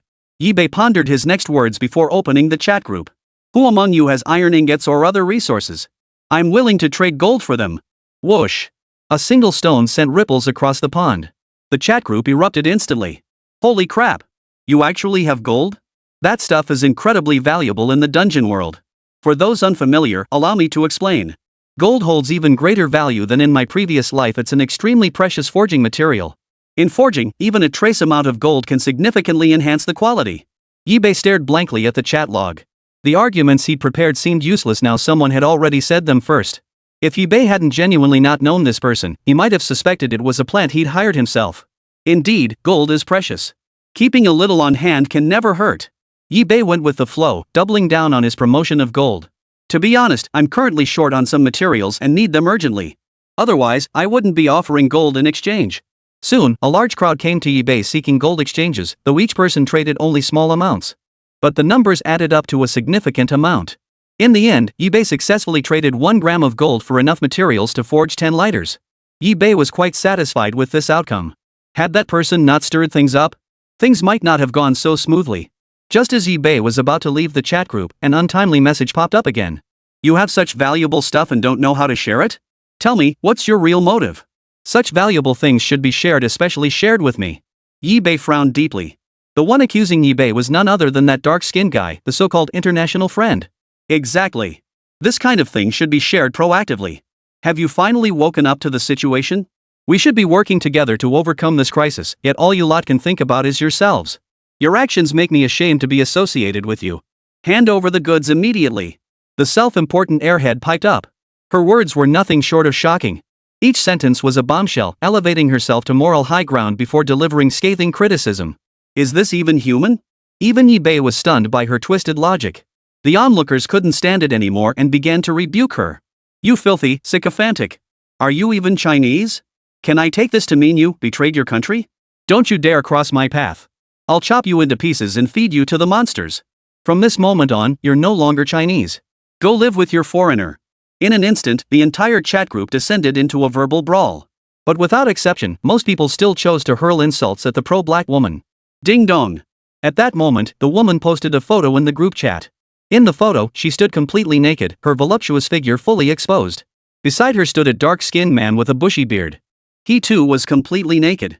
His skin blended seamlessly with the surrounding darkness. His body was indistinguishable, visible only as 2 rows of teeth and a pair of eyes radiating defiance. The crowd murmured in astonishment. Damn, that was fast already in the arms of a black man.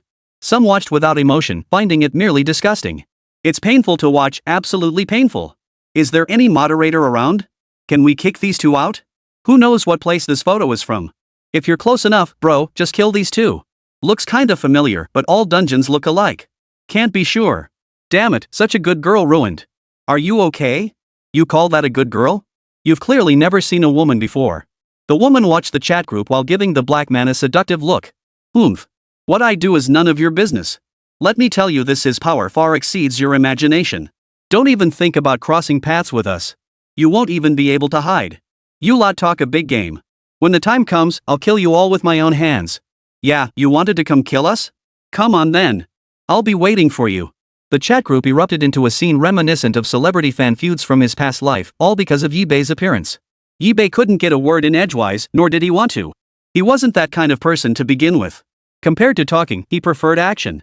Why waste breath on useless words when you could just get things done? He quietly exited the chat group. Chapter 26, The Fanboy Soruji. Not long after, the group of Spore Executors trampling the energy stones paused. After prolonged accumulation, eBay now held several energy stones in his possession. Though not many, it was sufficient for a transaction. eBay located the individual he had previously approached about purchasing energy stones and initiated a private chat. Still need energy stones? I can trade you for something. The other party replied promptly. Absolutely. What kind of trade do you have in mind? eBay pondered for a moment. What can you offer?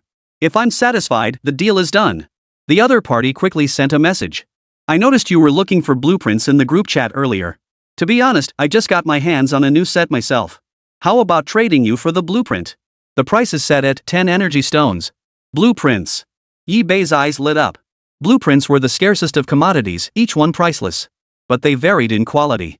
Truly exceptional blueprints were genuinely rare, while some seemingly worthless ones were also hard to come by. 10. You want 10 energy stones for a single blueprint? That's a bit steep, don't you think? I only have 3 energy stones on me. Sorry, I can't afford it. Before he could finish, a voice echoed faintly. 3 stones? That's a bit of a shame, but I desperately need energy stones right now. I suppose I can accept that. Alright then. I might need more energy stones later. When I do, I'll come back to you. Will you give me a discount? Of course. You're one of my first customers. And so, the transaction was completed. eBay felt a surge of secret delight. He'd already braced himself for a tough negotiation. He hadn't expected the other party to be so easygoing. Future transactions might be possible. After all, he had equipment that could produce energy stones endlessly. Now, eBay examined the blueprints acquired through the trade. Only then did he realize why they'd sold it so easily. It was a nutrient solution blueprint. It could provide abundant nutrients for plants and animals. Since monsters could be hunted directly within the dungeon. Compared to that, nutrient supplements seemed rather redundant. But for eBay, it was just right. Additionally, eBay exchanged something rather interesting with this person. Big shot, need any weapons? I used a machete blueprint earlier and got a bunch of them. Want to buy a few? Yibei pondered for a moment, then felt a surge of interest. Machete. If the Spore Executioners were equipped with machetes, combined with mycelium, they could become even stronger. 2 energy stones for 10 blades. Interested? Deal. Soon, 10 machetes piled up at Yibei's feet. Then, he turned his gaze to the fungal carpet on the ground. He could easily apply the nutrient solution to the fungal carpet. Though the current coverage rate was decent, faster was always better. With that thought, Yibei examined the nutrient solution formula. To create a complete nutrient solution, he needed protein, vitamins, and flesh. He had obtained a significant amount of protein from hunting 9-eyed maggots earlier, but he had already sold it all. It was a bit of a shame, but Yibei would have to continue searching for protein. Still, Yibei felt no regret. Back then, Yibei didn't have a system backpack. If he hadn't sold it promptly, it would have spoiled and rotted in his hands. Better to sell them for supplies he needed to enhance his strength and grow stronger. Only then could he hunt monsters more effectively, securing stronger, better, and more advantageous supplies and resources. If he wanted to create nutrient solution, he'd have to find another way, pinning his hopes on encountering monsters similar to the 9-eyed maggot again. Yibei pulled out his shovel and began digging another hole. He chose a random direction and dug downward. Soon, Yibei broke through another large hole, arriving in yet another dungeon.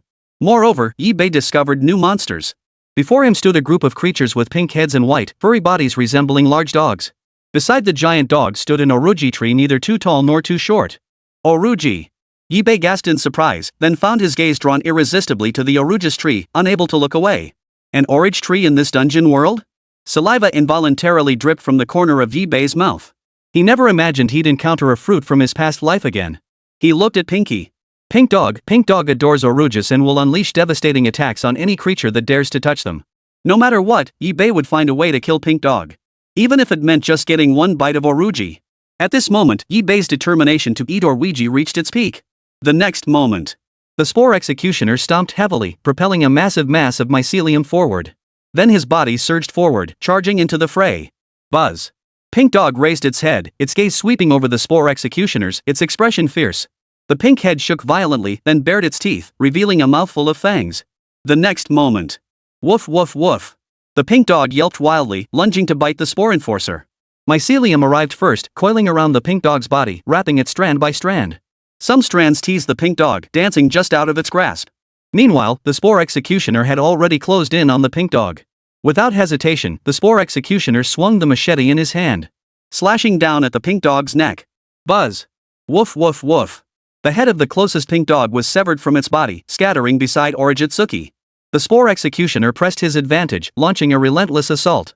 Though the remaining pink dogs were numerous, they were no match for the Spore Executioners wielding their machetes. No matter how fiercely they bared their teeth and lunged, their attacks seemed laughable against overwhelming might. Yibei stood by, arms crossed, observing. Most of his attention, however, was fixed on Oranjishu, rarely glancing at the pink dogs. He was already itching to taste one. Soon, the pink dog, who only knew how to bite wildly, began to show signs of fear under the violent assault of the Spore Executioner. They loved eating oranji. If they lost their lives, what good would eating do? One by one, the pink dogs began to retreat slowly, but it was too late. The Spore Executioners had already surrounded the area. Fungal filaments shot out like arrows, piercing through the pink dogs' bodies. Of course, some pink dogs were exceptionally swift and evaded the mycelium's assault. In such situations, only the Spore Enforcers wielding machetes could intervene. Already agile by nature, the Spore Executioners were further enhanced by the swift wind boots they wore. They held their own against creatures like the pink dogs without any disadvantage. Soon, the Spore Executioner caught up to the pink dog, swinging the machete down with a heavy blow. In an instant, the dog's head was severed from its body. Yibei slowly stepped forward. Only now did he clearly see the pink dog's anatomy. The head is different from the body. The head is normal flesh and blood, just a different color. But the body? Pure protein. It's not much different from the 9-eyed maggots we encountered earlier.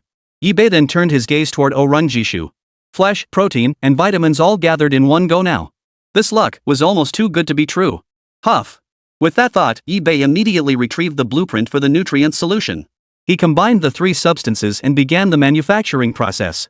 Chapter 27, Nutrient Solution.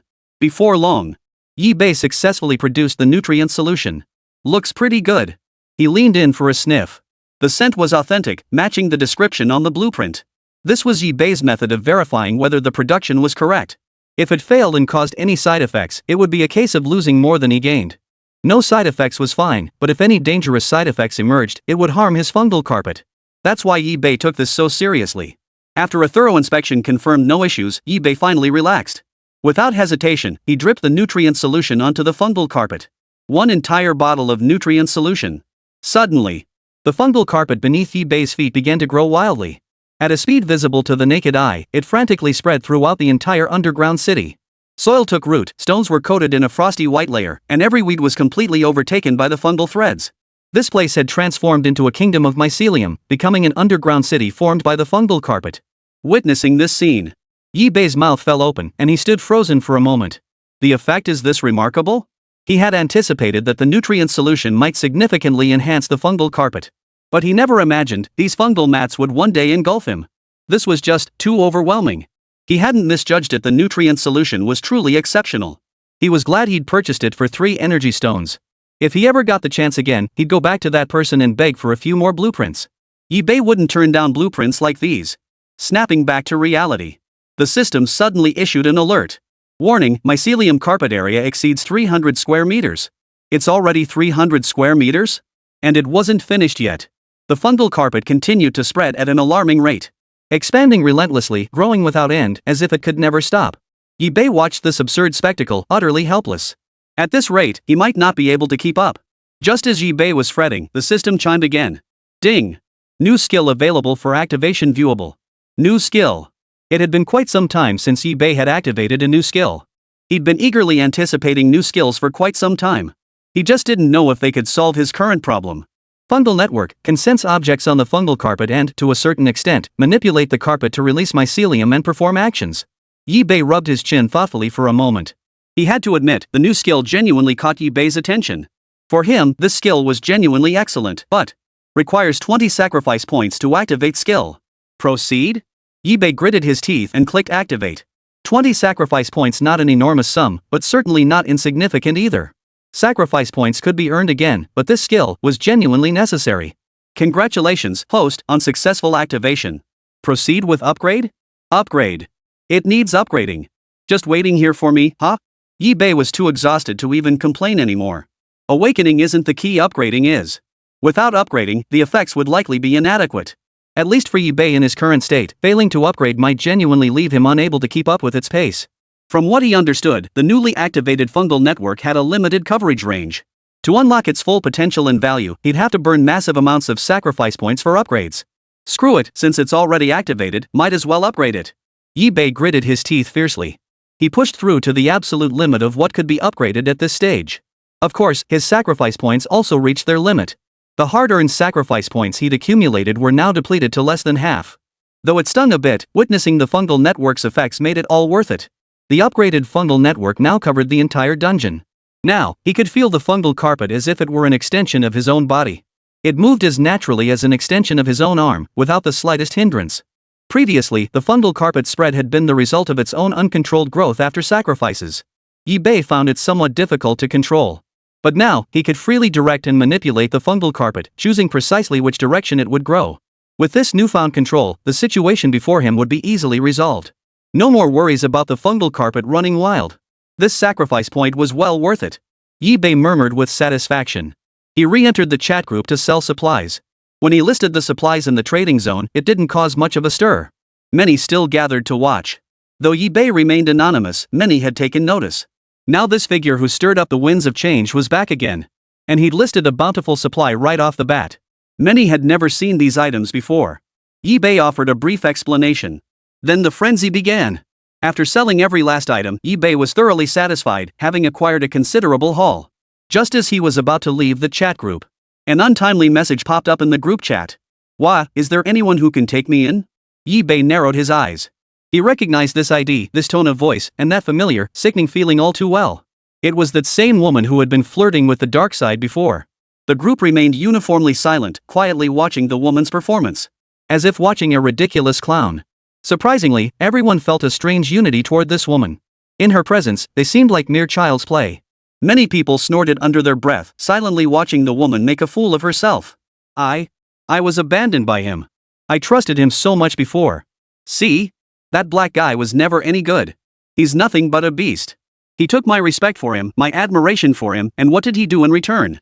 Yet at the crucial moment, he abandoned me without a second thought. What a piece of trash. And as he left, he even stole all my supplies. Now I'm penniless, I'll never make it out of this dungeon alive. The crowd snickered coldly. But not a single soul felt sympathy for this man. Flattery, treason, stabbing her own kind in the back. These labels collectively signaled that she had been silently blacklisted by the entire chat group. Though they couldn't formally kick her out. Ignoring her completely and taking an opposing stance amounted to the same thing. Have pity on me. Could you take me in? Chapter 28, Grasshopper Man? The group watched coldly. You wish. Taking you in? You've got some nerve. Think you're some kind of beauty? A guy like you? I wouldn't even give you a second glance back in my old life. At the end of the day, you're nothing but a pathetic little bug. Getting dumped now? Serves you right. When the woman saw the chat group filled with condemnation directed at her, her face twisted in agony. Shrimp head man, what are you all saying? Did I choose this? Apologize to me right now. We're all human beings. How could you stand by and do nothing? Have you no conscience? Did you feed your conscience to the dogs? No wonder you're all fat, lazy losers. You'll never find a girl as understanding as me in this lifetime. Meanwhile, some brainless girls jumped on the bandwagon, joining in the condemnation.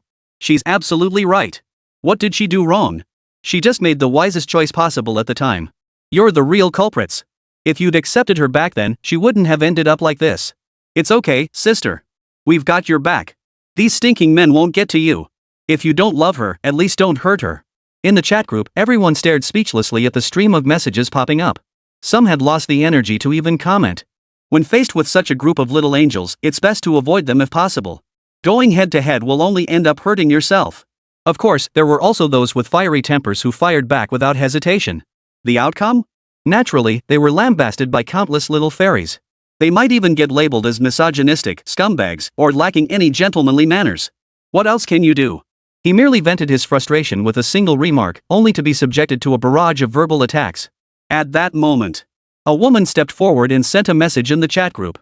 Hello everyone, let me introduce myself first. My name is Yang Zhan. I wonder if any of you know me. My goal is simple. I want to establish an organization where women won't be oppressed or humiliated. In such a dangerous world, if we girls don't unite, we might truly lose our lives all too easily. Sisters, comrades, join us. Together we'll fight the dungeon and find our way home. Her words sent ripples through the crowd. Her words instantly resonated with the gathered girls. In that moment, the girls were shaken to their core, desperate to join. To have a home in the dungeon world, a warm organization to belong to, what an honor that would be. Moreover, the name Yang Zhan was no stranger to them. He was the pioneer of women's awakening in Huaxia before the long ago, she had already fought for women's freedom, women's safety, women ruling the world, women surpassing men. But that wasn't all. She had even sparked panic and led demonstrations to assert her power. Such extreme actions undoubtedly terrified many, making them want to keep their distance. Some couldn't resist warning in group chats. Be careful, don't get fooled. Even some politically correct women offered timely warnings. But these warnings all fell on deaf ears. Worse still, these deluded women even turned on their well-meaning friends. Oomph. I think you just want to break us up. We finally found our tribe. Do you really think we'd waver just because of what you say? What a bunch of people. Sister, I still advise you to join us sooner rather than later. Then we won't hold your actions today against you. The one who had tried to warn them watched this unfold, boiling with rage. What a thankless bunch. Fuming, he immediately left the chat group. He wasn't about to waste another breath on these crazy women. Yi Bei was also quite speechless. Even in the dungeon world, these brainless women were still pulling that old world female fist nonsense. And they'd only gotten worse. Snapping back to reality, he exited the chat group and fixed his gaze on the fungal carpet. Only then did Yi Bei notice the orange tree was completely covered by the fungal carpet. His expression darkened instantly. He hadn't even tasted the oranges yet to see if they were good, juicy. He had even planned to keep this orange tree. Yi Bei walked forward dejectedly, feeling his way along the tree covered by the fungal carpet. After inspecting it, Yi Bei froze. The orange tree hadn't vanished, it had fused with the fungal carpet, transforming into a new, mutated form of orange tree. At that moment, the system panel popped up, displaying information about the new orange tree. Infected orange tree, bears fruit every 12 hours, yielding 10-20 fruits per harvest. Note, fruit yield increases gradually as the fungal carpet's attributes improve. It seemed, the outcome was even better. All traces of previous gloom vanished. With this new orange tree, wouldn't that mean he could enjoy fresh oranges just by waiting 12 hours? Moreover, since it's within his own fungal carpet, Yi Bei can control it. Even if he leaves this place, Yi-Bei can use the fungal carpet to harvest them promptly and store them in his system backpack. Yi-Bei then extended the fungal carpet. With his current power, Yi-Bei could manipulate the fungal carpet to explore further. Mycelium sprouted from the fungal carpet, plunging directly into the soil and frantically probing the dungeon.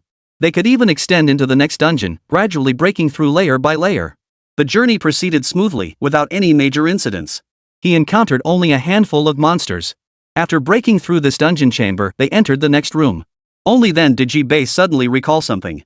Since the gear he wore was stitched from subterranean rabbit hides, then, might there be higher grade equipment as well? Didn't such gear also require a specific forging class to craft?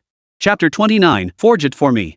The more Yi-Bei thought about it, the more he felt his own power was insufficient. And even the gear he wore wasn't forged. If only I could obtain a piece of equipment that can be forged.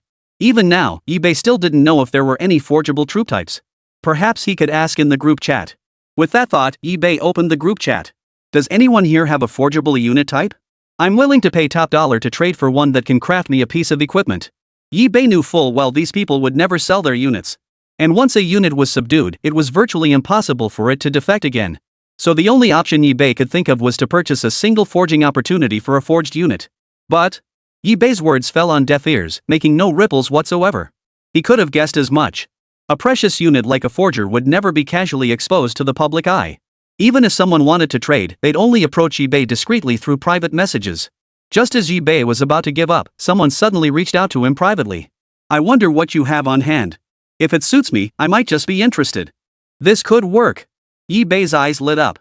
He hadn't expected someone to actually possess a blacksmith unit. In that case, couldn't he use a blacksmith to forge the underground rabbit skin he had? I have antidote meat, purified water. Yi-Bei listed some of his resources. He was confident that with these alone, there was no reason for the other party to refuse. Though most of what Yi-Bei listed were single-use items, it was still quite substantial. Securing a single forging opportunity shouldn't be too difficult. Besides, Yi-Bei only had the underground rabbit's hide to forge. Not bad.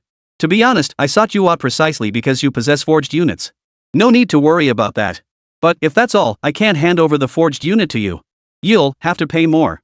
Yi-Bei frowned, his expression displeased. When did he say he'd trade all these supplies? Even if it were a trade, it would only involve a portion of them. He certainly hadn't said all of them. How greedy. If Yi-Bei didn't need to forge troops, he'd have blocked them immediately. So, what exactly do you need? The other side fell silent for a moment, seemingly taken aback by Yi-Bei's unexpected generosity, before responding. Alright, then you. Then the person rattled off a long list, but none of it was particularly important. But sheer volume proved overwhelming. Yi-Bei gritted his teeth and agreed to the deal. Alright, once I send it over, you send me the forged troop type. No problem. After inspection, Yi-Bei dispatched the accountant for supplies. However, he never received the forged soldier units from the other side. Yi-Bei? Did I just get screwed? Is this trading system unfair? Who would dare trade here after this? Yi-Bei instinctively believed the trading system couldn't possibly have flaws, but the scene before him. Suddenly, a red dot appeared in Yi-Bei's chat interface. He could slowly trace the red dot to pinpoint the opponent's location. Due to counterparty breach of contract, location will be shared. Player may locate counterparty for offline one-on-one confrontation. This really is the opponent's location. No wonder I always said the trading system couldn't have any flaws. Since you took my supplies and still dared to back out, you'll pay the price. The fairness of the trading system ensures every player can conduct transactions safely. Therefore, upon breach of contract, the system immediately imposes punishment by exposing the offender's location. Yi-Bei could now clearly see the opponent's location. And it wasn't far from where Yi-Bei was. With that thought, Yi-Bei commanded the fungal carpet to advance toward the red dot's location. Meanwhile, Sun Bin chuckled merrily. After receiving the supplies Yi-Bei had sent over, he grinned from ear to ear. He's taken the bait. He's taken the bait. He's so easy to fool. He had only intended to test the waters, never expecting the other party to actually send it over. What a fool. Such abundant supplies were far beyond his means to procure. Yet here they were, handed over so effortlessly. As for revenge, Sun Bin dismissed the thought with disdain. The dungeon was a tangled maze, just locating the next chamber was a hassle. Finding a single person was even more improbable. From the very beginning, he never intended to make a fair deal with Yi-Bei. Suddenly, a disturbance echoed, lingering in Sun Bin's ears. Who's there? Instantly, Sun Bin grew alert, scanning his surroundings. Stop playing tricks and show yourself. Even now, Sun Bin refused to believe Yi-Bei would come here, assuming instead that someone had accidentally stumbled in. Then, a voice echoed faintly. What? You've forgotten me already? Whoosh! Whoosh! Whoosh! Filamentous strands shot out from the darkness, swiftly enveloping the troops surrounding Sunbin. These filaments were incredibly hard and highly resilient. For a moment, his troops found themselves unable to break free from the bonds. With such meager strength, you dare to monopolize my resources. Yi Bei slowly emerged from the darkness. His expression was grim as he stared at Sun Bin as if he were already dead. However, Yi Bei did notice that Sun Bin had indeed forged his troops. This much, at least, he hadn't deceived Yi Bei about.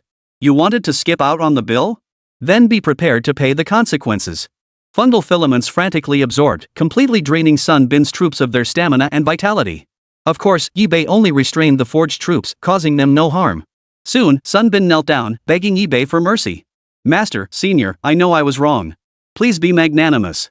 Yi Bei had no time to listen to his pleas, instead fixing his gaze on the forging unit. Sun Bin's forged unit was a type of dwarf blacksmith soldier. While not particularly powerful, they excelled at forging. However, its level was low, and it could only forge simple equipment at present. Moreover, they were already bound to Sun Bin, making it impossible to seize them. I don't have time for your nonsense. Get your forging unit to craft me a piece of equipment, now.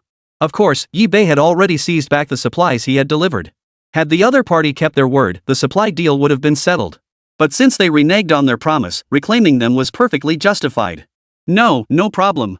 I'll have the forging troops begin forging immediately. Sun Bin jumped to his feet in fright, relaying the order to the forging unit. Yi Bei produced the subterranean rabbit hide and handed it to the forging unit. Under the blacksmith's hammer, the underground rabbit skin took several heavy blows. The hide seemed to undergo a profound transformation. A wave of scorching heat washed over them, the flames released during the forging process.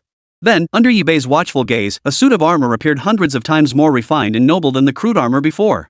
Yi Bei hurried forward, grabbed the armor, and examined it closely. It must be said, the craftsmanship was superb. It felt smooth to the touch, with no discomfort whatsoever. Compared to before, it was countless times better. In an instant, Yi Bei checked the armor's information. Stone hair armor, forged by a blacksmith, boasts astonishing defense. Ordinary monsters struggle to breach its protection, and it remains remarkably lightweight and easy to wear. Yi Bei noted that this was clearly a common-grade defensive item. Previously, it had offered astonishing defense simply by being worn. Now that it had been forged into actual equipment, becoming common-grade was entirely expected. Not bad at all. Yi Bei praised sincerely. But just as Yi Bei glanced around, Sun Bin had already fled with his troops. Their speed was so swift it kicked up a dust storm in their wake. When he looked again, they were already gone. But Yi Bei hadn't intended to pursue them anyway. Acquiring this single piece of equipment was more than enough for now. Later, perhaps Yi Bei could consider crafting a few forged units of his own. Chapter 30, Lava Worm. Of course, to earn enough gold coins. He deliberately jacked up the price tenfold. He was a textbook example of a shady merchant, but fortunately, many people were still unaware of gold coins' true value. This was Yi Bei's advantage, the very foundation of his ability to deceive the masses. The moment it went up for sale, everyone stared blankly. A question forming in their minds. What are gold coins? Looking at the ID, it's that guy again. At that moment, someone asked in the group chat. What do gold coins do? Yi Bei explained. Gold coins can be traded with randomly appearing dungeon merchants and dungeon smiths. Though Yi Bei explained it clearly, still. He didn't mention the trading prices, how difficult it was to obtain gold coins, or how many gold coins could be exchanged for supplies. Yi Bei hadn't disclosed any of that information. If he revealed that, wouldn't his meager supplies get haggled down to half or even a third of their value? The crowd listening to the chat suddenly understood. There was no harm in making such information public. Sooner or later, buyers would come knocking. Better for Yi Bei to speak up proactively. A message arrived. To be honest, I do have a few gold coins on hand, but you know how tough things are these days. What do you think? Damn it! Yi Bei's mouth twitched. Haggling. Yi Bei knew someone would try to haggle, but he hadn't expected them to get straight to the point like this. At least say something else. Of course, Yi Bei wouldn't agree so easily. He engaged in some back and forth with the other party. Soon, the two were chatting privately, with all sorts of arguments flowing from Yi Bei's mouth. Even Yi Bei was surprised by his own eloquence. With his silver tongue, Yi Bei successfully negotiated the price down to half. Yes, the other party had indeed cut the price in half. Still, overall, Yi Bei had made a fivefold profit on the deal. Seeing Yi Bei's disappointed expression, the other party secretly gloated before willingly completing the transaction. Once Yi Bei had secured the item, he silently exited the chat group. Only then did he let out a loud, unrestrained laugh. With Yi Bei's current wealth, he could commission a blacksmith to craft armor for him. And for quite some time, he wouldn't have to worry about gold coins. But nothing was absolute. What if he encountered supplies that required gold coins to purchase? He suppressed the thought and turned his gaze back to the dungeon. After the blacksmith departed, the dungeon felt eerily empty. Though the mycelium had spread throughout the entire dungeon, it had yet to uncover anything of value. eBay speculated that perhaps the locations of these blacksmiths or dungeon merchants were free from the threat of wild monsters. Of course, this was merely conjecture, requiring further verification. Afterward, eBay once again controlled the fungal carpet and set off for the next dungeon. It must be said that with the fungal network, eBay's mastery of the fungal carpet grew increasingly proficient. With a single thought, he could clearly perceive the locations the fungal carpet explored. He could even discern the earthy scent and moisture levels of the surrounding soil. Not long after, a wave of scorching heat washed over him. The spreading mycelium halted, hesitating to advance, as if afraid of the scorching heat ahead. At that moment, eBay also sensed it. This was an area of extremely high temperature. Slowly, eBay approached the location of the fungal filaments and continued digging. Soon, eBay broke through the barrier of this subterranean city. The scene within was revealed. A hot wind blew out from within, instantly making eBay's breathing feel labored. Clearly, the ventilation here was far from ideal. Before his eyes, before eBay stood a massive, writhing insect with a body of molten lava.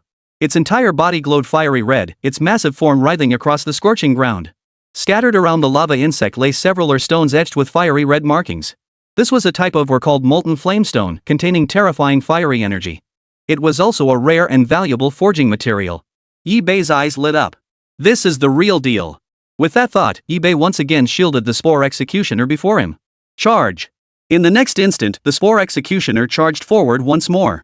The fungal carpet at eBay's feet amplified the Spore Executioner's attack, unleashing a greater volume of mycelium with increased destructive force. Buzz! The moment the mycelium touched the lava bug, it ignited as if set ablaze. They were instantly reduced to ash mid-air. What? eBay's brows furrowed tightly. This doesn't look good. The lava bug before them possessed a unique advantage: its powerful molten lava could effortlessly destroy fungal mycelium. eBay handed the machete to a spore enforcer. Since the mycelium was useless, it was time to test the machete's power. Immediately after, the Spore Executioner roared furiously and lunged forward abruptly. The lava bug's body writhed, its mouth seemingly holding something as it visibly grew scorching hot. The area around its mouth grew increasingly scorching, then it spat. A stream of crimson hot lava, billowing with intense heat, erupted from its maw. The molten stream shot forth with blinding speed, leaving the Spore Executioner no time to react. Its entire body was struck at point-blank range. Even the body, encased in fungal threads, upon contact with the molten lava, emitted intense heat, gradually turning pitch black and appearing grotesquely terrifying. Looking again, the Spore Executioner was dead, devoid of life. It was literally scalded to death. The lava insect before him proved a truly troublesome foe for eBay.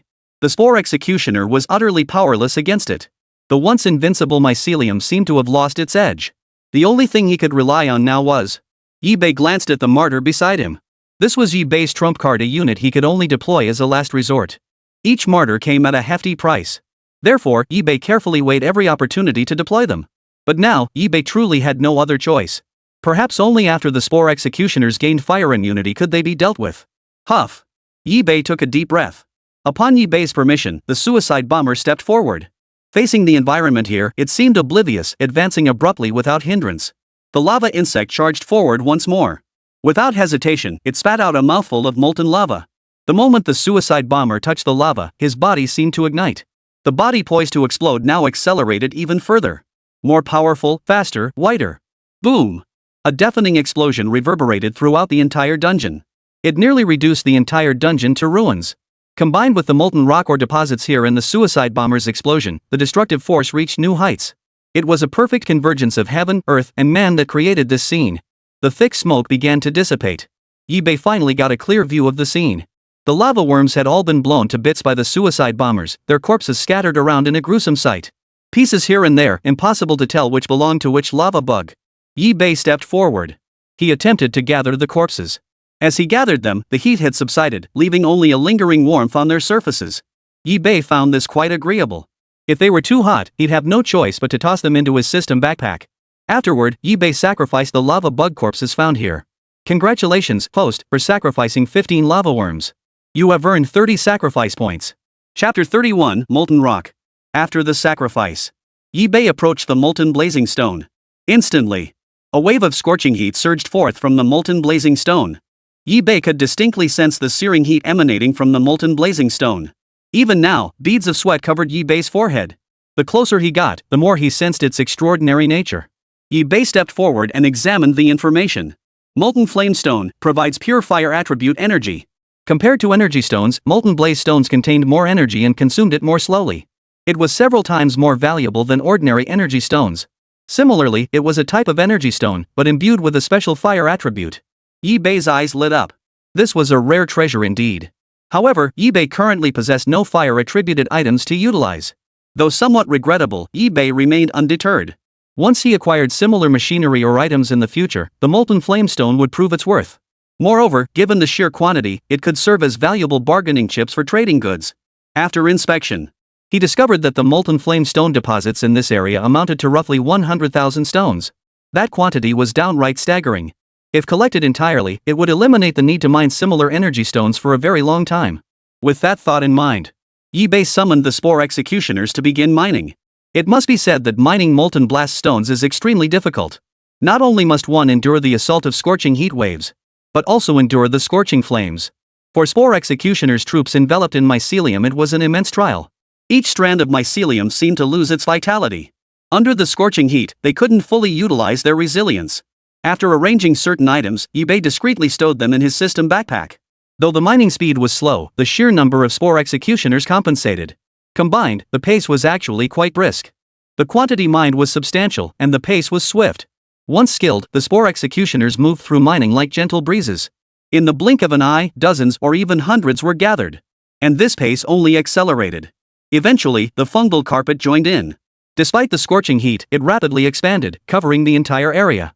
Soon, piles of molten blaze stones were laid out before him. Yi Bei pondered for a moment before deciding to list 10 molten blaze stones. After all, this ore was even more precious than energy stones, so the quantity sold had to be kept low. Otherwise, if discovered, trouble would be endless. Buzz.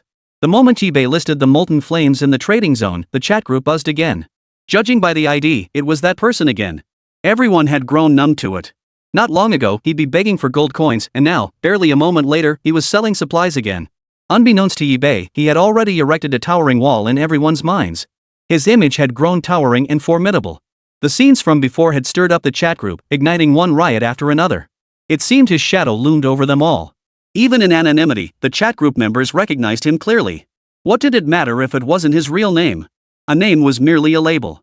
Now, every member of the chat group had memorized Yi Bei's name, or rather, his alias within the group. So the moment Yi Bei made his appearance, all eyes turned to him. This guy's a real heavyweight, never seen anyone sell supplies this often. In an instant, everyone was drawn in. One by one, fiery red ore crystals came into view. Someone asked curiously, "Big shot, what are these?" "They contain violent energy, with intense fire attributes and such, the stuff you list is just different, boss." At that moment, someone recognized the supplies Yi Bei had listed.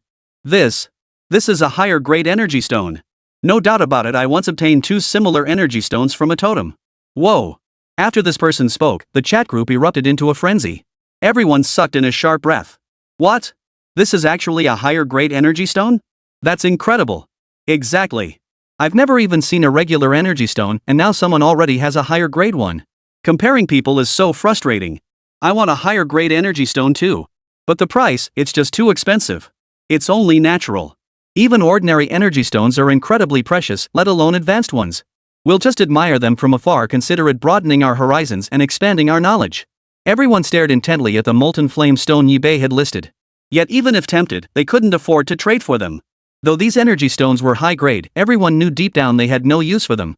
Most of them hadn't even resolved their basic needs for food, warmth, and survival. Owning equipment capable of utilizing molten blaze stone was out of the question. It was simply unrealistic. Sigh. The group let out a collective, hollow sigh.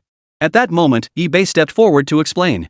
This energy stone is called Molten Flame Stone, and it is indeed a slightly higher grade variant than ordinary energy stones.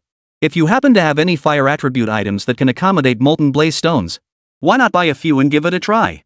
Despite his words, the crowd still hesitated to buy. However, there were still those who needed molten fury stones.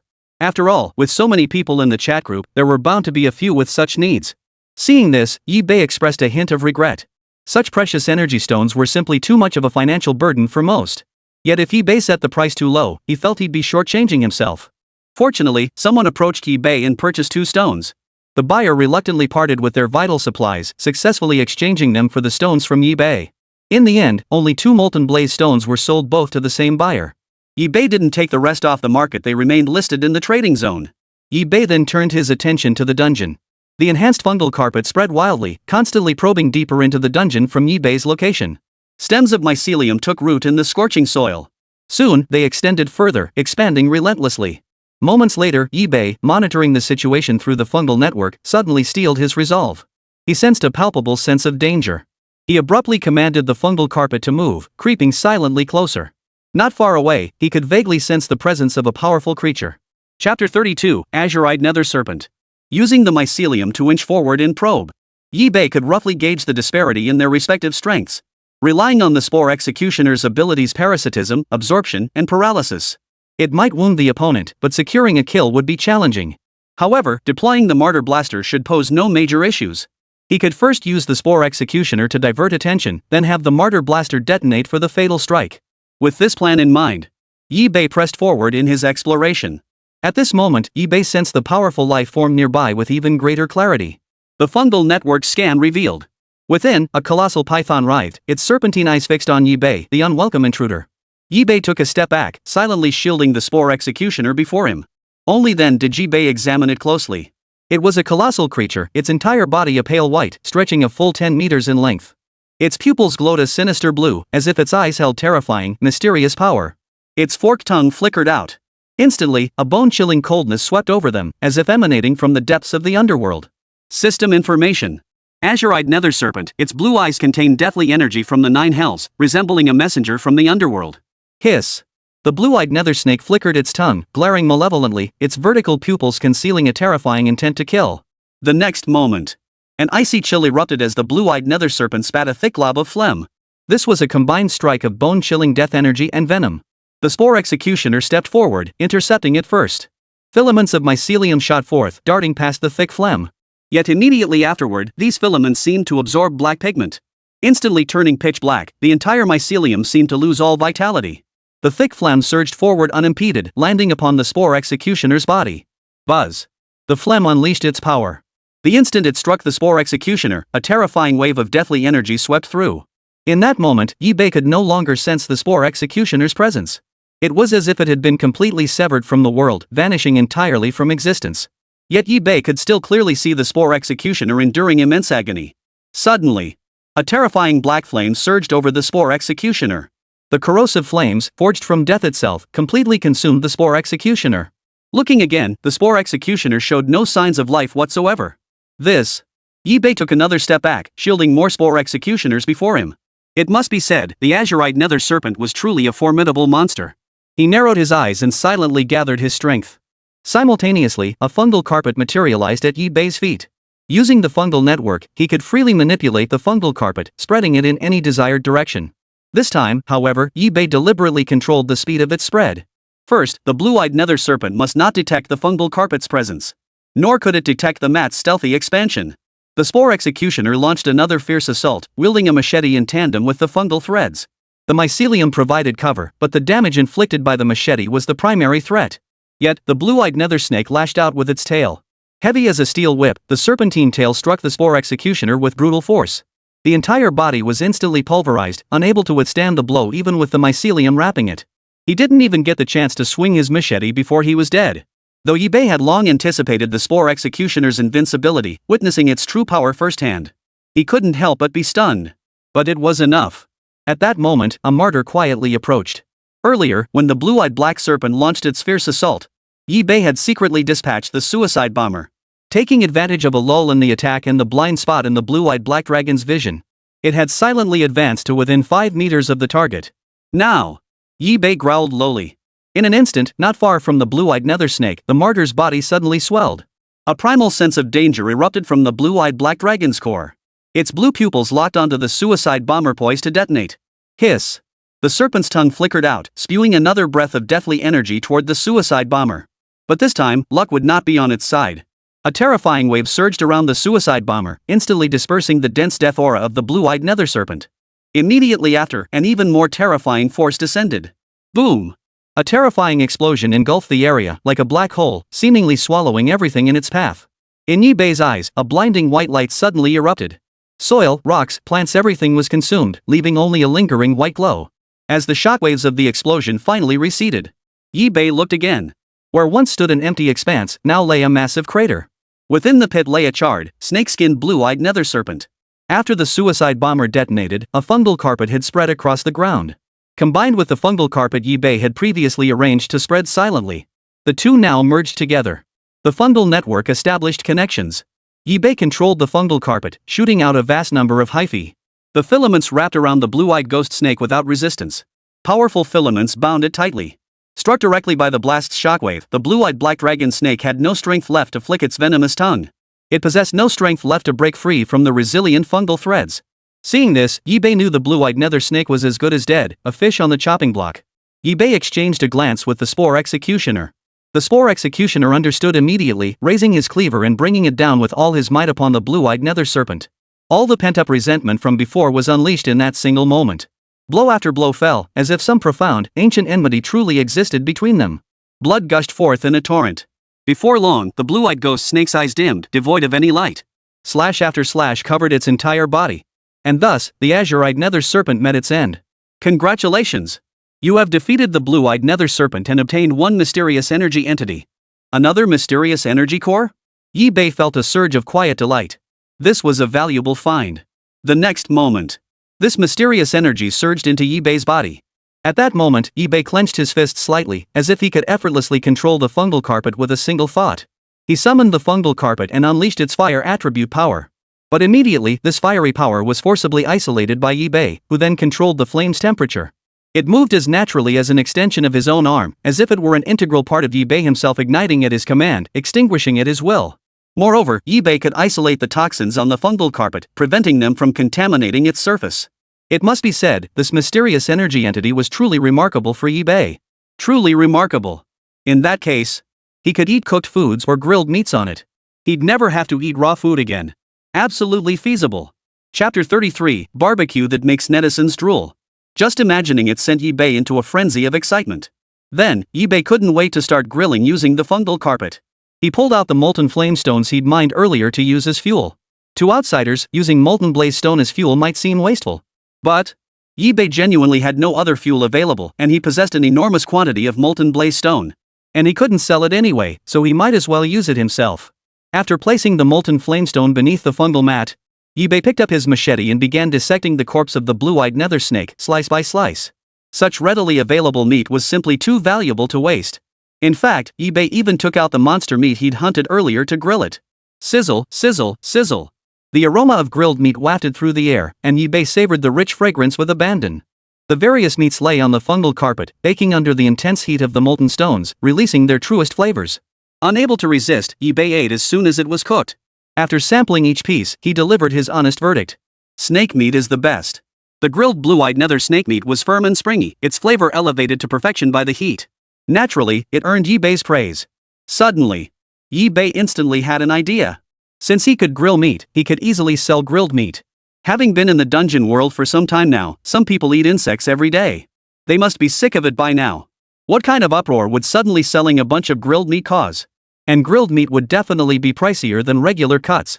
Once the idea took root, Yibei immediately began preparing grilled meat for sale, though only ordinary cuts, of course. Something like blue-eyed nether serpent meat? Yibei wouldn't dare sell that, let alone its grilled version. At that moment, a brand new item suddenly appeared in the chat group's trading section. Grilled meat. Whoosh. The moment the grilled meat went up for sale, the entire chat group erupted once more. Grilled meat? Am I seeing this right? Holy crap, never thought I'd see grilled meat again. Holy. Don't you dare try to take this from me, it's mine. Screw you, I'm claiming this. Everyone glanced at the ID. It was that big shot again. Remember when this big shot just listed molten blast stones? Now he's selling grilled meat? Holy crap. This guy's update speed is just too fast. Of course, many had already started messaging him privately, begging to buy some of the grilled meat. No wonder the temptation of grilled meat is simply irresistible. Compared to other resources, they prefer to satisfy their appetite. Some even directly choose to trade blueprints. Blueprints? What kind of blueprints? Fearing Yibei might refuse the deal, the other party hurriedly explained. These are blueprints for a portable heater. In the freezing dungeons, it can provide warmth at all times. Plus, it provides lighting, heating, and is easy to carry, a rare gem. Finally, fearing eBay might refuse, he rambled on about the heater's advantages. The materials aren't expensive either. I've actually got everything ready here. Why not give it a try, boss? eBay fell silent for a moment. Truth be told, he was somewhat curious about the portable heater.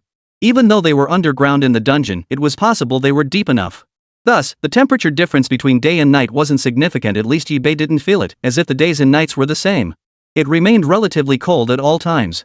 However, eBay was enveloped in mycelium, his gear provided insulation, and now he had molten flamestone. He didn't really mind the cold in the dungeon. He traded for the heater simply to see if it had any other uses. With plenty of grilled meat to spare, it didn't really matter. After the exchange, a blueprint appeared in eBay's hands. I see. eBay studied the blueprint. The blueprint wasn't complicated, nor were the materials required. Soon, eBay successfully crafted it. Using molten flamestone as fuel, he lit the furnace. Instantly, a wave of warmth surged forth, banishing every trace of chill from the surroundings. Not bad. He set the stove aside. eBay then stowed the remaining snake meat in his system backpack. He preserved some outside for future use. As for the remainder, eBay sacrificed it all. Keeping too much was useless, he needed to sacrifice it to gain sacrifice points. Sacrifice points were the key to growing stronger. With that thought, eBay summoned the primordial fungal mother to perform the sacrifice. Congratulations, host, on sacrificing the azure-eyed nether serpent. You have obtained 10 sacrifice points. Suddenly, the system alerted. Congratulations, player. Territory upgrade conditions are met. Proceed with upgrade? Finally. After accumulating resources for several days, eBay's foundation had finally reached the threshold for advancement. It had been quite some time since his last upgrade. It must be said, eBay's accumulation was now sufficient. eBay opened the system interface to check. eBay. Territory, Mother Fungus of all things. Level, LV3. Sacrifice points, 80. Troop types, 10 Spore Executioners, 1 Martyr Blaster. Currently available troop types, 5 viewable. When eBay upgraded the fungal network earlier, he spent a significant amount of sacrifice points. But eBay had no regrets. Without the fungal network, many tasks would become extremely cumbersome. Now that he had finally accumulated 80 sacrifice points, eBay decided to purchase new troop types again. New troop types had just unlocked. Scrolling through the redeemable units column. Spore Executioner, basic unit with parasite and drain abilities. Mycelium Berserker, possesses astonishing combat prowess. When mycelium wraps around its entire body, it enters a berserk state, tripling its combat effectiveness. Bland Healer, mycelium possesses healing properties. The more mycelium input, the faster the healing speed. Martyr Blaster, single-use disposable unit. A mobile bomb capable of severely wounding elite tier targets leaves a small fungal carpet at the explosion site. After activating the fungal network skill, multiple fungal units exploding in the same area can form a temporary fungal network. Spore Launcher, ranged unit. Fires explosive spore pods dealing area damage. 50% chance to create a mycelium trap upon hit, immobilizing enemies for 2 seconds and inflicting continuous poison damage. eBay studied the descriptions of the last two unit types. Since the fungal network hadn't been awakened earlier, the suicidal bomber's description didn't mention it. After activating the fungal network, the details gradually filled in. And with the Spore Launcher added, a ranged unit that fires explosive spore pods for area attacks. The mycelium trap upon hit and the poison damage were both excellent. eBay grew increasingly satisfied as he read. Had this new unit been available earlier, he wouldn't have had to struggle so hard against the blue-eyed black dragon. He could have just continuously sprayed spore sacks instead. Why bother devising elaborate cover and sacrifice tactics for massive explosions? Sigh. With that thought, eBay unlocked a brand new unit. Chapter 34, Spore Sack Launcher. Spore Sack Launcher, 10 sacrifice points. Same price as the Suicide Bomber, and both deal explosive damage. Perhaps the two could be combined. View details. Unit, Spore Executioner. Level, LV16. HP, 3500. Quality, Common. Attack, 18.7. Defense, 19. Spirit, 18.5. Skills, Drain, Parasite, Paralysis. Spent sacrifice points to replenish 1 Martyr Bomber, keeping 2 on standby for contingencies. Spent 20 sacrifice points to exchange for 2 Spore Blasters. eBay primarily wanted to test the strength of the new unit type, hence exchanging for only 2. If they proved effective, eBay could exchange for more later. He spent a few more sacrifice points to increase the number of Spore Executioners, bringing the total to 15. Perfect. This exchange cost a total of 40 sacrifice points, exactly half his available supply. eBay only had 40 sacrifice points in hand. The moment the Spore Projector appeared, eBay couldn't help but realize something. A tiny hole ran along its entire body, the very spot where the spore sacks were launched. Combined with the mycelium enveloping it, the sight was truly horrifying. Its withered, yellowed hands were even more terrifying than those of a Spore Executioner. His dry, hollow eyes would occasionally widen, devoid of any glimmer of light. Had Yibei not possessed his keen perception, he might have mistaken the eye sockets themselves for additional spore-firing orifices. Unit type, Spore Projector. Level, LV2. HP, 3000. Quality, Common. Attack, 13. Defense, 15. Spirit, 17. Skills, Spore Burst, Mycelium Trap. Such impressive stats at a low level truly remarkable. Yibei hadn't forgotten that the Spore Executioner's starting stats were also quite solid. But compared to the Spore Blaster, it pales in comparison. Its starting level couldn't hold a candle to the current Spore Executioner. He now found himself anticipating the upgraded Spore Blaster. He forced himself to suppress those thoughts. Yibei scanned the surroundings of the dungeon. The immediate priority remained continuing the dungeon exploration. With that thought, Yibei controlled the fungal carpet, continuing his descent into the dungeon. Fibers of mycelium took root in the earth. The next moment, the mycelium grew wildly, spreading rapidly across the dungeon alongside the fungal carpet. Soon, the fungal carpet could be clearly seen covering the entire area. Yibei stood at the center of the fungal carpet like an emperor upon his throne, presiding over a kingdom forged from the very carpet itself. Within the areas covered by the fungal carpet, Yibei encountered several monsters along the way. However, they were not particularly powerful. This presented a perfect opportunity to test the Spore Shooter's capabilities. These were weak monsters, posing no threat whatsoever to Yibei. Twisted, constantly writhing, ugly grubs swayed before Yibei. Water-washed worm, a dungeon creature dwelling in dark regions, feeding on plants and vegetation. No wonder. The water-washing worms did not launch an immediate attack upon seeing Yibei. Witnessing this scene, Yibei sighed and shook his head. Though the water-washing worms wouldn't kill him, they were blocking his path. To proceed, the water-washing bug must be eliminated.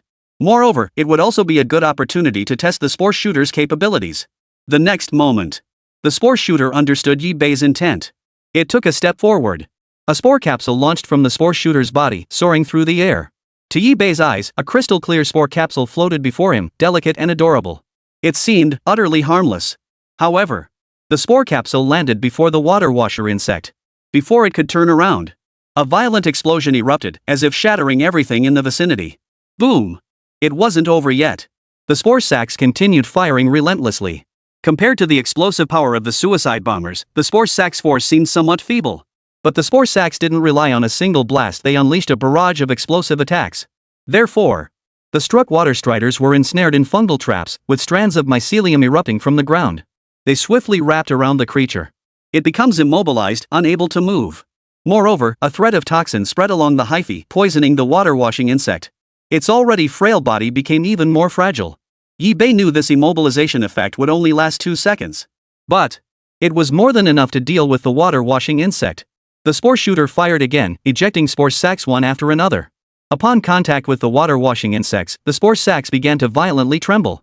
Then, as if ignited, they exploded one after another with a thunderous boom. Boom! Boom! Boom! Boom!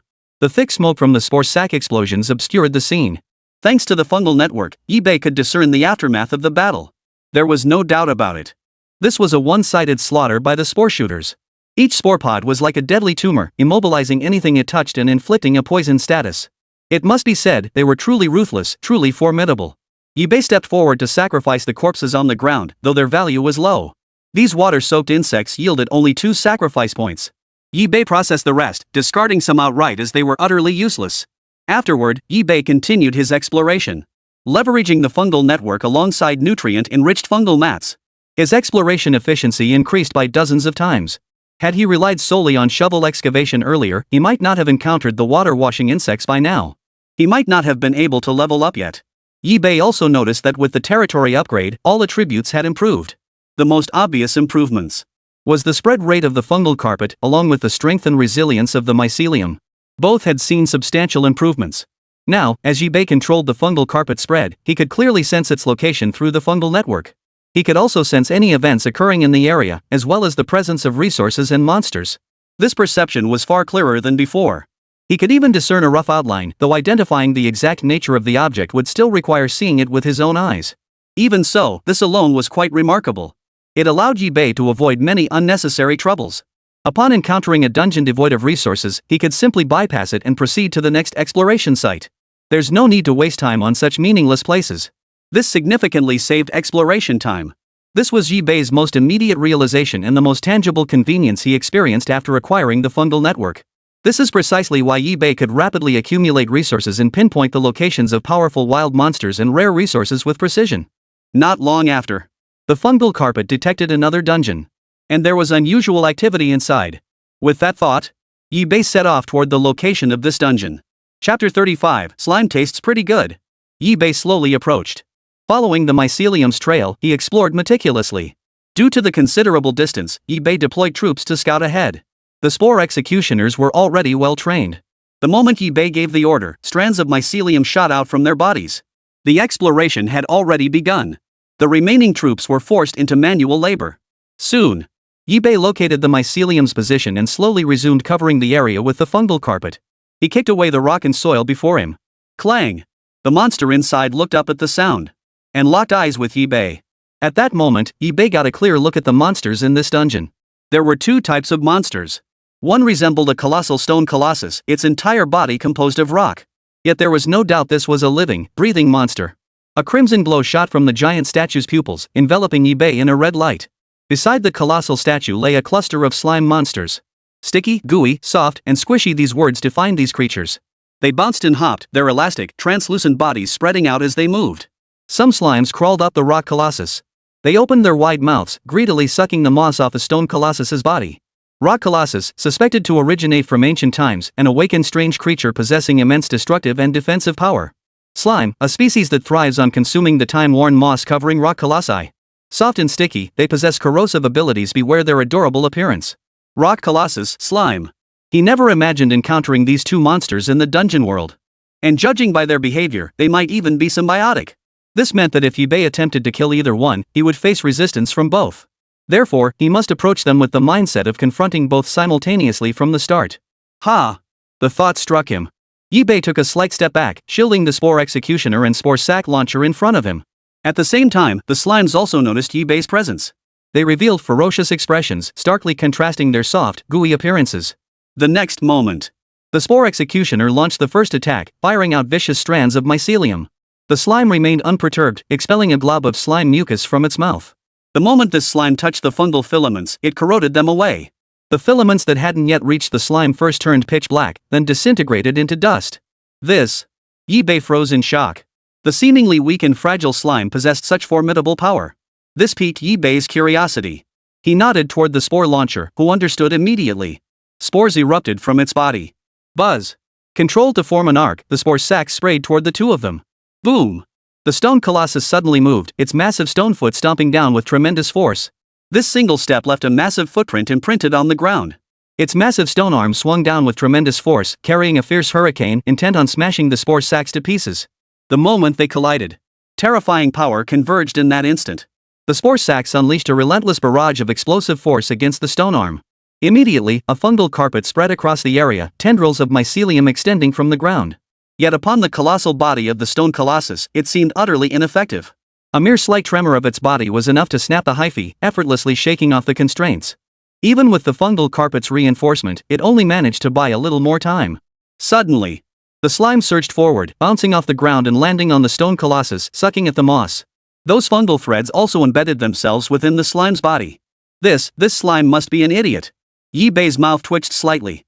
Is it a glutton or something? It'll eat anything. But perfect timing.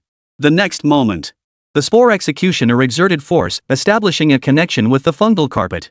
Simultaneously, the parasitic ability activated. Instantly, a terrifying force erupted from within the slime. Wrenching agony, like tearing flesh apart, radiated from the slime's body. The entire slime writhed in agony. Moreover, its body visibly shriveled at a rapid pace. All its essence seemed to be sucked out and absorbed, leaving nothing but an empty shell. Just as I thought. Yi-Bei chuckled softly. The slime no longer posed any threat to him. Simply allowing the mycelium to enter its body was enough to claim its life. But the greatest threat remained the rock colossus. Yi-Bei took a deep breath. He assigned the Spore Executioners to deal with the slime and the spore sac projectors to handle the rock colossus. Launch another fierce assault. The spore shooter roared, its body swelling as spore sacs erupted from its form. Boom! This time, Yi-Bei went all in, deploying both spore shooters simultaneously. One provided cover fire while the other launched a surprise attack from behind. He noticed the stone colossus moved with great difficulty, each step seeming to require immense effort. Therefore, Yibei decided to strike the statue's vital points from behind. Spore sacs pelted the statue's back, exploding in rapid succession.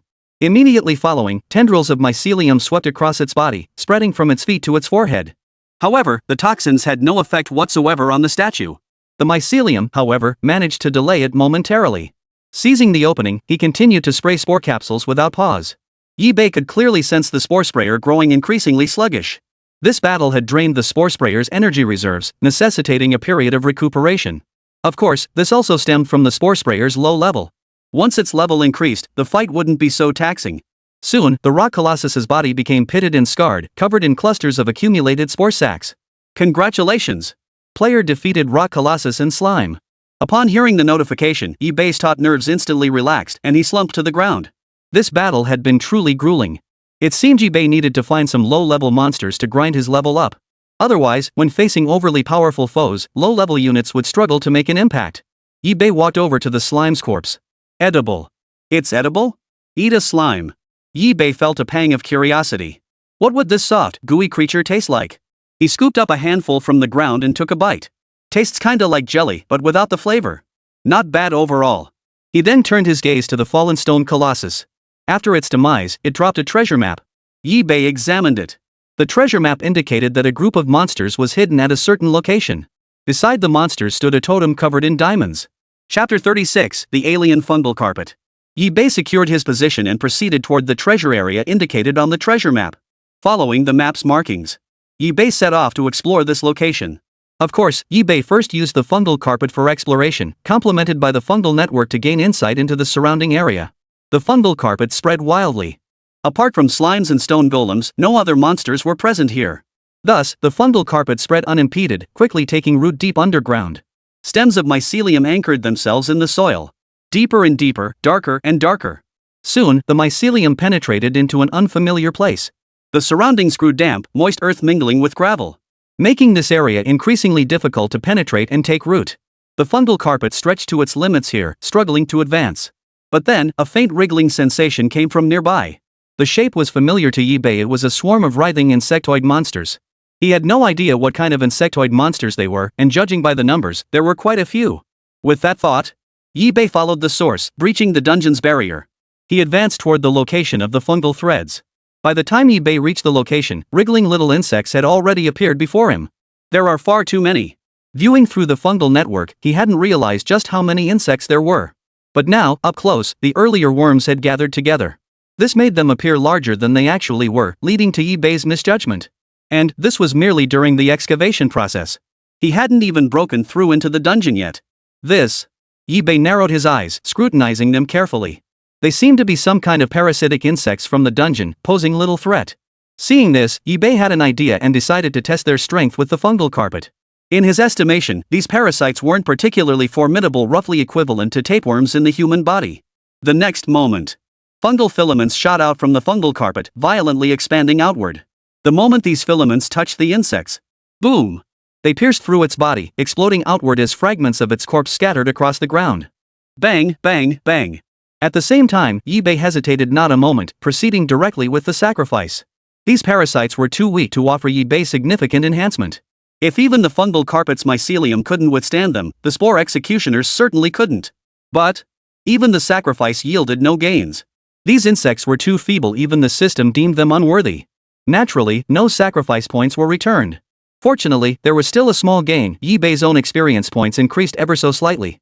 Soon, Yibei controlled the fungal carpet, slaughtering and sacrificing every insect in the area. And continued exploring forward. Yibei controlled the fungal carpet, spreading it inch by inch. Soon, Yibei reached his destination. A dense swarm of insects writhed frantically, a sight so revolting it made one's stomach churn. Yibei never wanted to witness such a sight again. The swarm of insects wriggled incessantly before him, triggering a wave of intense claustrophobia. Moreover, a nauseating, fishy stench permeated the air. Yibei covered his nose and mouth, yet the stench still overwhelmed him. The insects froze the moment they spotted Yibei. Then, with a sudden, violent convulsion, they surged toward his position. Seeing this, Yibei frowned and shielded the Spore Executioner in front of him. Fungal filaments coiled around, charging into battle. Upon contact with the insects, they erupted with terrifying force, piercing straight through their bodies. However, just as Yibei thought it would end there, the swarm of insects devoured the entire fungal carpet. That's it? Yibei froze. It wasn't because the enemy was too powerful, but because their numbers were simply too vast. This was no longer a matter of tens of thousands, it was likely billions, even tens of billions. Perhaps even more. The vast swarm of insects instantly devoured the fungal carpet Yi-Bei had commanded to attack. At that thought, the Spore Executioner gripped his machete and stepped forward. He swung his machete, hacking blow after blow into the dense swarm of insects.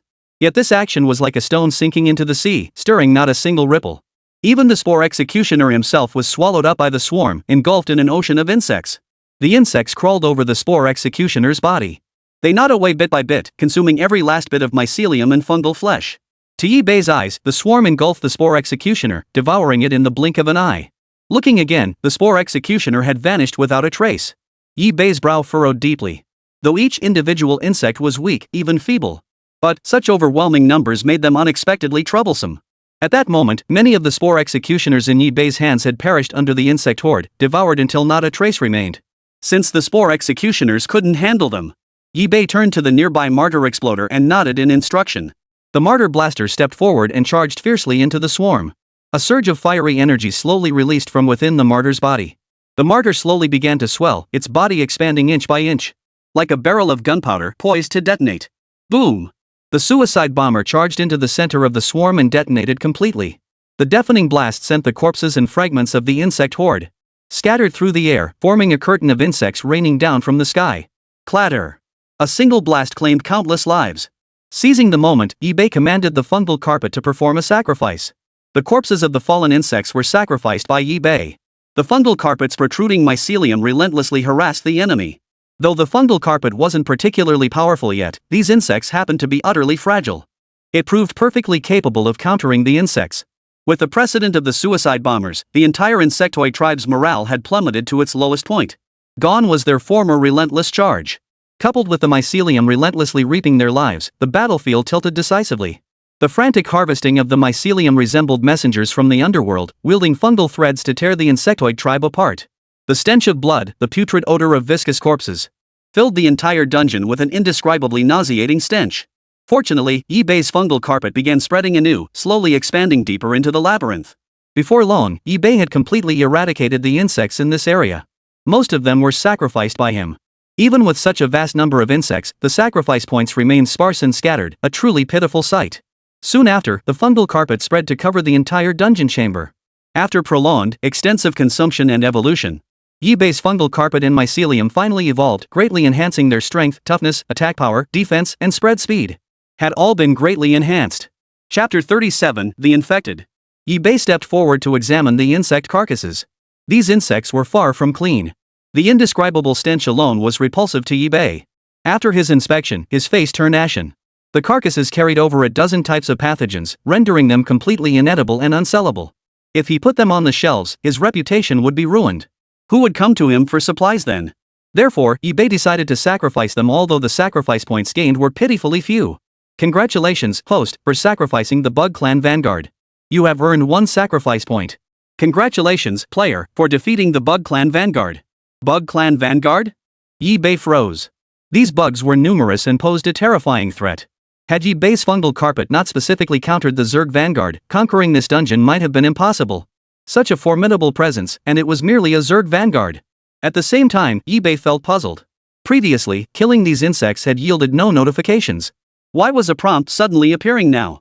Yi-Bei was just about to pull out the map from his system backpack. Where was the map? Where did my map go? Suddenly, a task appeared in the system window, and the location of the task was precisely where the treasure map was marked. Has this been added to the system quests? Yi-Bei suddenly understood. So the treasure map could be used within the system. After all, this saved him a lot of unnecessary hassle.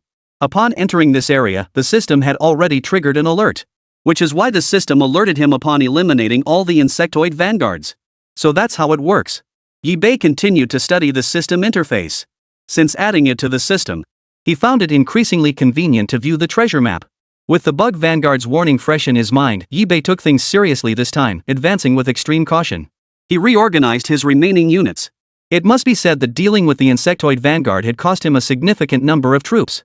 He'd even lost 1 sacrificial bomber. He spent sacrifice points to replenish another suicide bomber and several Spore Executioners. Then, utilizing the fungal carpet, he began advancing toward the next location. This route was indicated by the treasure map. To avoid going astray, eBay would strictly follow the marked path. Therefore, eBay could conclude that all the monsters encountered along the way were necessary trials for the mission. With that thought, eBay cleared his mind and continued guiding the fungal carpet's spread. Suddenly, the fungal carpet spread slowed. eBay furrowed his brow and assessed the situation.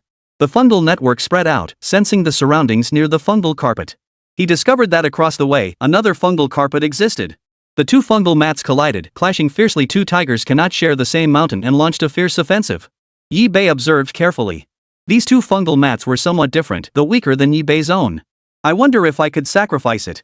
A sudden thought struck eBay. What if he sacrificed the fungal carpet before him? The next moment, eBay's fungal carpet surged with power, instantly devouring the opposing fungal carpet. Fungal mat evolution points +1. Evolution points? eBay was slightly surprised. Besides sacrifice points, there were actually other ways to enhance the fungal carpet. eBay's understanding of evolution points remained vague. He only knew they could strengthen the fungal carpet. Beyond that, he knew nothing else. They must be different from sacrifice points. Sacrifice points could be exchanged for stronger units, but evolution points, could they be used to evolve troop types? To verify his hunch, he'd need to acquire more evolution points. It was a pity, though, that he'd only discovered this one patch of mycelium carpet so far. Otherwise, he could have obtained more evolution points. Since a small patch of fungal carpet exists here, it's certain that somewhere else, there must be a vast expanse of it. eBay wasn't disappointed. This was an unexpected windfall for him. If the opportunity arose in the future, he would naturally obtain it. Without that fortune, he could only diligently cultivate himself. Putting aside his thoughts, eBay turned his attention back to the fungal carpet and continued his exploration. Mycelium spread out, probing deeper and deeper. Soon, eBay discovered a shattered underground city, surrounded by broken passages. At first glance, eBay instinctively assumed this place had been explored before. But he quickly dismissed the thought, finding it implausible. The excavation marks were simply too peculiar. The passages were crooked and twisted, as if dug haphazardly, lacking any sense of direction. Moreover, the workmanship was extremely crude, hardly resembling human craftsmanship. Beyond that, eBay noticed several hand-scraped marks. Most human players simply traversed through the barriers. They wouldn't destroy the dungeon's barriers. Therefore, this was most likely the result of some persistent monster digging its way through, an effort made to escape this dungeon. eBay's interest was instantly piqued. He was eager to discover what kind of creature possessed such relentless determination, and what possible reason could drive it to flee this place. Due to the dungeon's inherent rules, it strongly repels native monsters. Thus, monsters face far greater difficulty leaving than players do. Typically, dungeon monsters remained confined within their own lairs. Rarely did they venture out, let alone breach the dungeon barrier to reach another cavern. eBay slowly made his way along the path of the dungeon's destruction. Through the passageway, he saw the monster inside. These humanoid monsters bore hideously grotesque, terrifying faces. Bulging veins stood out prominently across its face, arms, legs, and belly, presenting a truly horrifying sight. Their eyes seemed sunken, and for a moment, eBay couldn't even see the monster's eyes. At that moment, eBay examined the creature's information. Infected, creature operating in darkness. Extremely poor vision, but heightened senses. Contains terrifying toxins. Avoid infection at all costs. eBay scrutinized it carefully. He had to admit the system was correct. The infected truly had poor eyesight. Even standing directly before it, eBay remained undetected. Of course, eBay hadn't made any loud noises, so the infected detected no abnormalities. At this moment, nearly all the infected were engaged in the same activity. A horde of infected roared and charged toward a single location. Their frenzied assault shook the entire dungeon with its immense force. Yet this had no effect whatsoever on the dungeon. Suddenly, eBay's pupils contracted. The infected seized the moment they collided with the dungeon, exploiting its brief window of rejection toward native monsters. They slammed into it again, dislodging a chunk of stone and dirt from the dungeon's walls. eBay realized. So this was how these infected creatures had dug out so many dungeons. What a clever monster. It's not brute strength you fear in monsters, but their ability to think. Clearly, the infected were intelligent monsters and equally troublesome ones. eBay narrowed his eyes. Summoning the Spore Executioner and other units, he slowly approached the infected. Chapter 38, Plague Rats. Boom! The Spore Executioner unleashed a tremendous commotion, firing out tendrils of mycelium. Upon hearing the sound, the infected turned their gaze toward the Spore Executioner. A vicious glint flared from the hollowed eyes of the infected. The next moment, all the infected glared malevolently at the Spore Executioner, hurling a large mass of infected fluid from their hands. The foul-smelling mass splattered outward at a terrifying speed. The spore projectors silently fired spore capsules. They merged with the infected's contagion fluid. Then it exploded violently. Boom! The infectious fluid was instantly scattered by the blast, splattering everywhere and corroding the soil and gravel on the ground. Immediately following, the spore projector pressed its advantage, firing another volley of spore capsules. These spore capsules spun silently through the air, tracing elegant arcs. Then, these arcs landed upon the bodies of the infected. A series of continuous explosions echoed through the air. Thanks to the cover provided by the previous attack, the spore shooter could land its hits with such ease. Before the spore struck, filaments of mycelium emerged from the ground, their origin unknown. Then rapidly and violently extended, wrapping and entangling the infected's bodies. This prevented them from evading the spore attack. All of this had been meticulously planned by eBay. Looking again, the infected was now completely entangled in a web of fungal threads. Though the infected appeared formidable, eBay saw them as no challenge. Their bodies were frail, a single explosion from the spore sac could shatter their defenses. Its face, now contorted with bulging veins, was torn apart by the spore sac explosion, making the sight even more horrifying. "It's over," eBay growled. The Spore Executioner and Spore Projector worked in tandem, a duet of mycelium and spore sacs. Their coordinated assault left the infected in a state of utter collapse. Witnessing this, eBay knew the infected had no strength left to resist. Soon, the battle ended. The corpses of the infected lay scattered across the ground in irregular shapes, their bodies covered in thick layers of mycelium. eBay stepped forward and sacrificed all the infected in this area. Congratulations, host, for sacrificing the infected. You have gained 10 sacrifice points. With that, eBay had completely taken control of this cavern. The fungal carpet spread rapidly, taking in everything within this dungeon. He let the fungal carpet expand unchecked, paying it no mind. At that moment, eBay fixed his gaze upon the wall the infected had gouged open. It must be said, these infected truly possessed remarkable patience and perseverance. These walls possessed formidable resistance against monsters. Yet somehow, the infected had managed to carve out several passages through them. Moreover, eBay surveyed the scene, continuing along the wall while maintaining contact with the fungal carpet. He estimated that these infected had destroyed nearly half of it. They'd literally smashed through half of it. Another half would grant them access to the next dungeon. Impressive. If eBay didn't have the fungal carpet, he might have chosen to subdue the infected too. Too bad, it's useless to keep it around. Might as well convert it into sacrifice points. Once the fungal carpet fully spread throughout the dungeon, eBay began exploring along the path the infected had cleared. Effortlessly traversing the barriers, he slowly emerged from within. No traces of monsters were found within the new dungeon. The fungal carpet spread, consuming this place bit by bit, its network of mycelium ceaselessly expanding. But without a doubt, there was still no sign of monsters. Looks like there are no monsters here. Even if any monsters could evade eBay's naked eye, they'd struggle to escape the fungal network's detection. With that thought, the fungal carpet continued its spread, advancing toward the next dungeon. eBay continued his exploration, keeping pace with the fungal carpet. Wherever the mycelium reached, eBay followed, keeping pace. In fact, eBay grew increasingly diligent. During this time, eBay discovered more remnants of fungal mats. He allowed his own fungal carpet to devour the remnants of the others. Visibly, eBay's fungal carpet grew stronger once more. He had a premonition that the fungal carpet in the next dungeon would be no exception. Every time this thought crossed his mind, eBay worked even harder. Boom! eBay shattered the barrier and entered the next dungeon.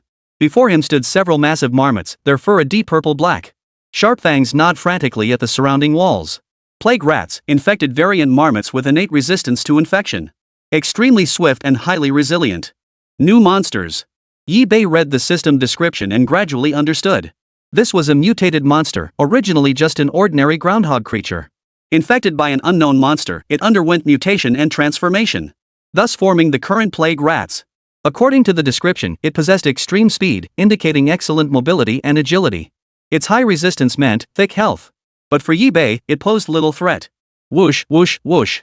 The Spore Executioners and Spore Sac projectors swiftly mobilized. Mycelium and spore sacs once again coiled around the plague rats' bodies.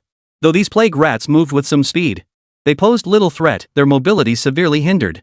As the spore sacs detonated, triggering the mycelium traps, tendrils shot upward with fierce speed. Combined with the mycelium's parasitic and draining effects, the plague rats were utterly helpless, subdued by the combined assault. The scene turned into a one-sided slaughter. Especially afterward, the spore sacs went berserk. With each plague rat struck, fibers of mycelium assaulted, binding the body, only to be parasitized by the mycelium that followed close behind. Thus, the plague rat was utterly subdued and slain. Witnessing this, eBay stepped forward without hesitation to perform the sacrifice. Congratulations, host, for sacrificing the plague rat. You have gained 10 sacrifice points. Additionally, eBay also deployed the fungal carpet to devour the filaments enveloping the area. This fungal carpet was entirely different from eBay's own, yet it offered him considerable benefits. He could fully absorb it and make it his own. As the fungal carpet consumed, it continuously strengthened itself. Fungal blanket evolution point +1. Fungal blanket evolution points +1. At this moment, the fungal carpet met the upgrade requirements and initiated its evolution. The upgraded fungal carpet grows stronger. It assimilates similar organisms faster and now carries a certain toxin. When paired with spore sacs and the mycelium of Spore Executioners, it produces remarkable effects. Chapter 39, The Plague Rat's Teeth. Yi Bei. Territory, Mother Fungus of all things. Level, LV3. Sacrifice points, 105. Troop types, 10 Spore Executioners, 2 Martyr Exploders, 2 Spore Sac Projectors. Currently redeemable troop types, 5 viewable.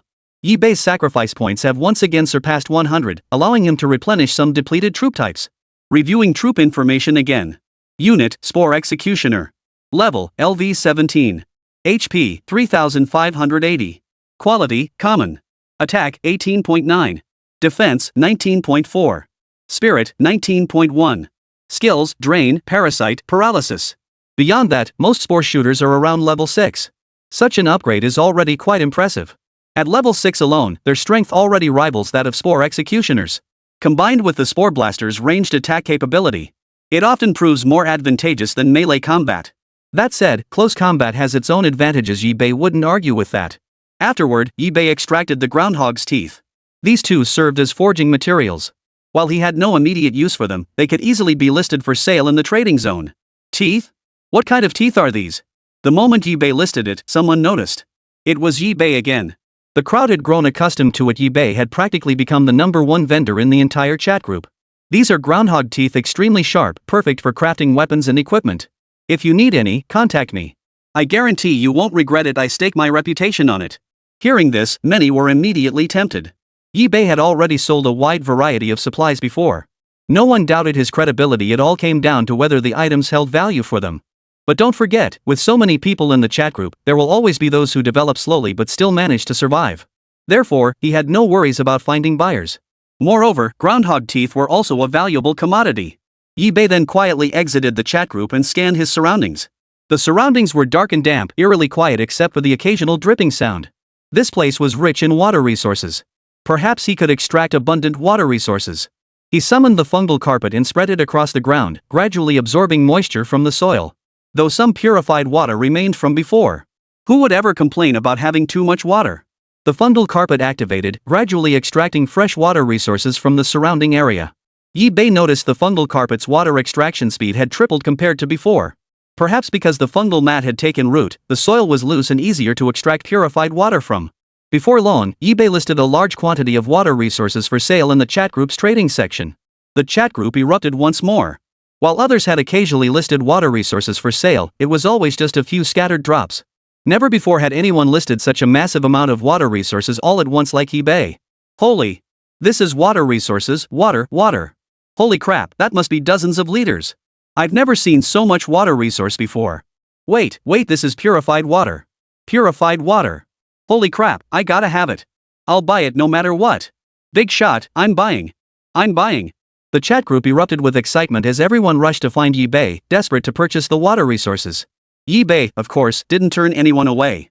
He traded non-stop with everyone, exchanging for the supplies he needed. Suddenly, Yi Bei noticed a special person approaching him. Benefactor, I wish to trade for marmot teeth. Do you still have any left? Luo Shui? Yi Bei was intrigued. Immediately after, another message arrived from the other side. I want to craft a weapon using marmot teeth. The marmot teeth listed in your trading zone look like good quality. So, can we make a trade? I'm willing to exchange blueprints. No sooner had the words left her mouth. Before Yi Bei could finish reading the message, a blueprint had already been transmitted. Yi Bei was taken aback. This girl actually trusted him that much. This wasn't necessarily a good thing. In the dungeon world, people were on edge, and self-preservation came first. In this world, trusting others too easily was the greatest taboo. But, if it was her, then it wouldn't matter. After all, he wouldn't be at a disadvantage. Yi Bei didn't accept it right away. Instead, he checked it out first. Ranch. A building-type forging blueprint. Monsters within the ranch can have part of their wildness suppressed. For low-level, less aggressive monsters, it can directly erase their combat instincts, allowing them to be safely domesticated. Whoa! This is truly remarkable. It must be said, Yi-Bei felt a stir of desire. For him, possessing a ranch would mean he wouldn't have had to struggle so much with the Bug Clan Vanguard earlier, nor would he have been forced to use the Martyr. Moreover, he could use the ranch to grind levels, rapidly boosting the ranks of his low-tier troops. Alright, I'll make the trade with you. I really like this blueprint. Just give me a moment.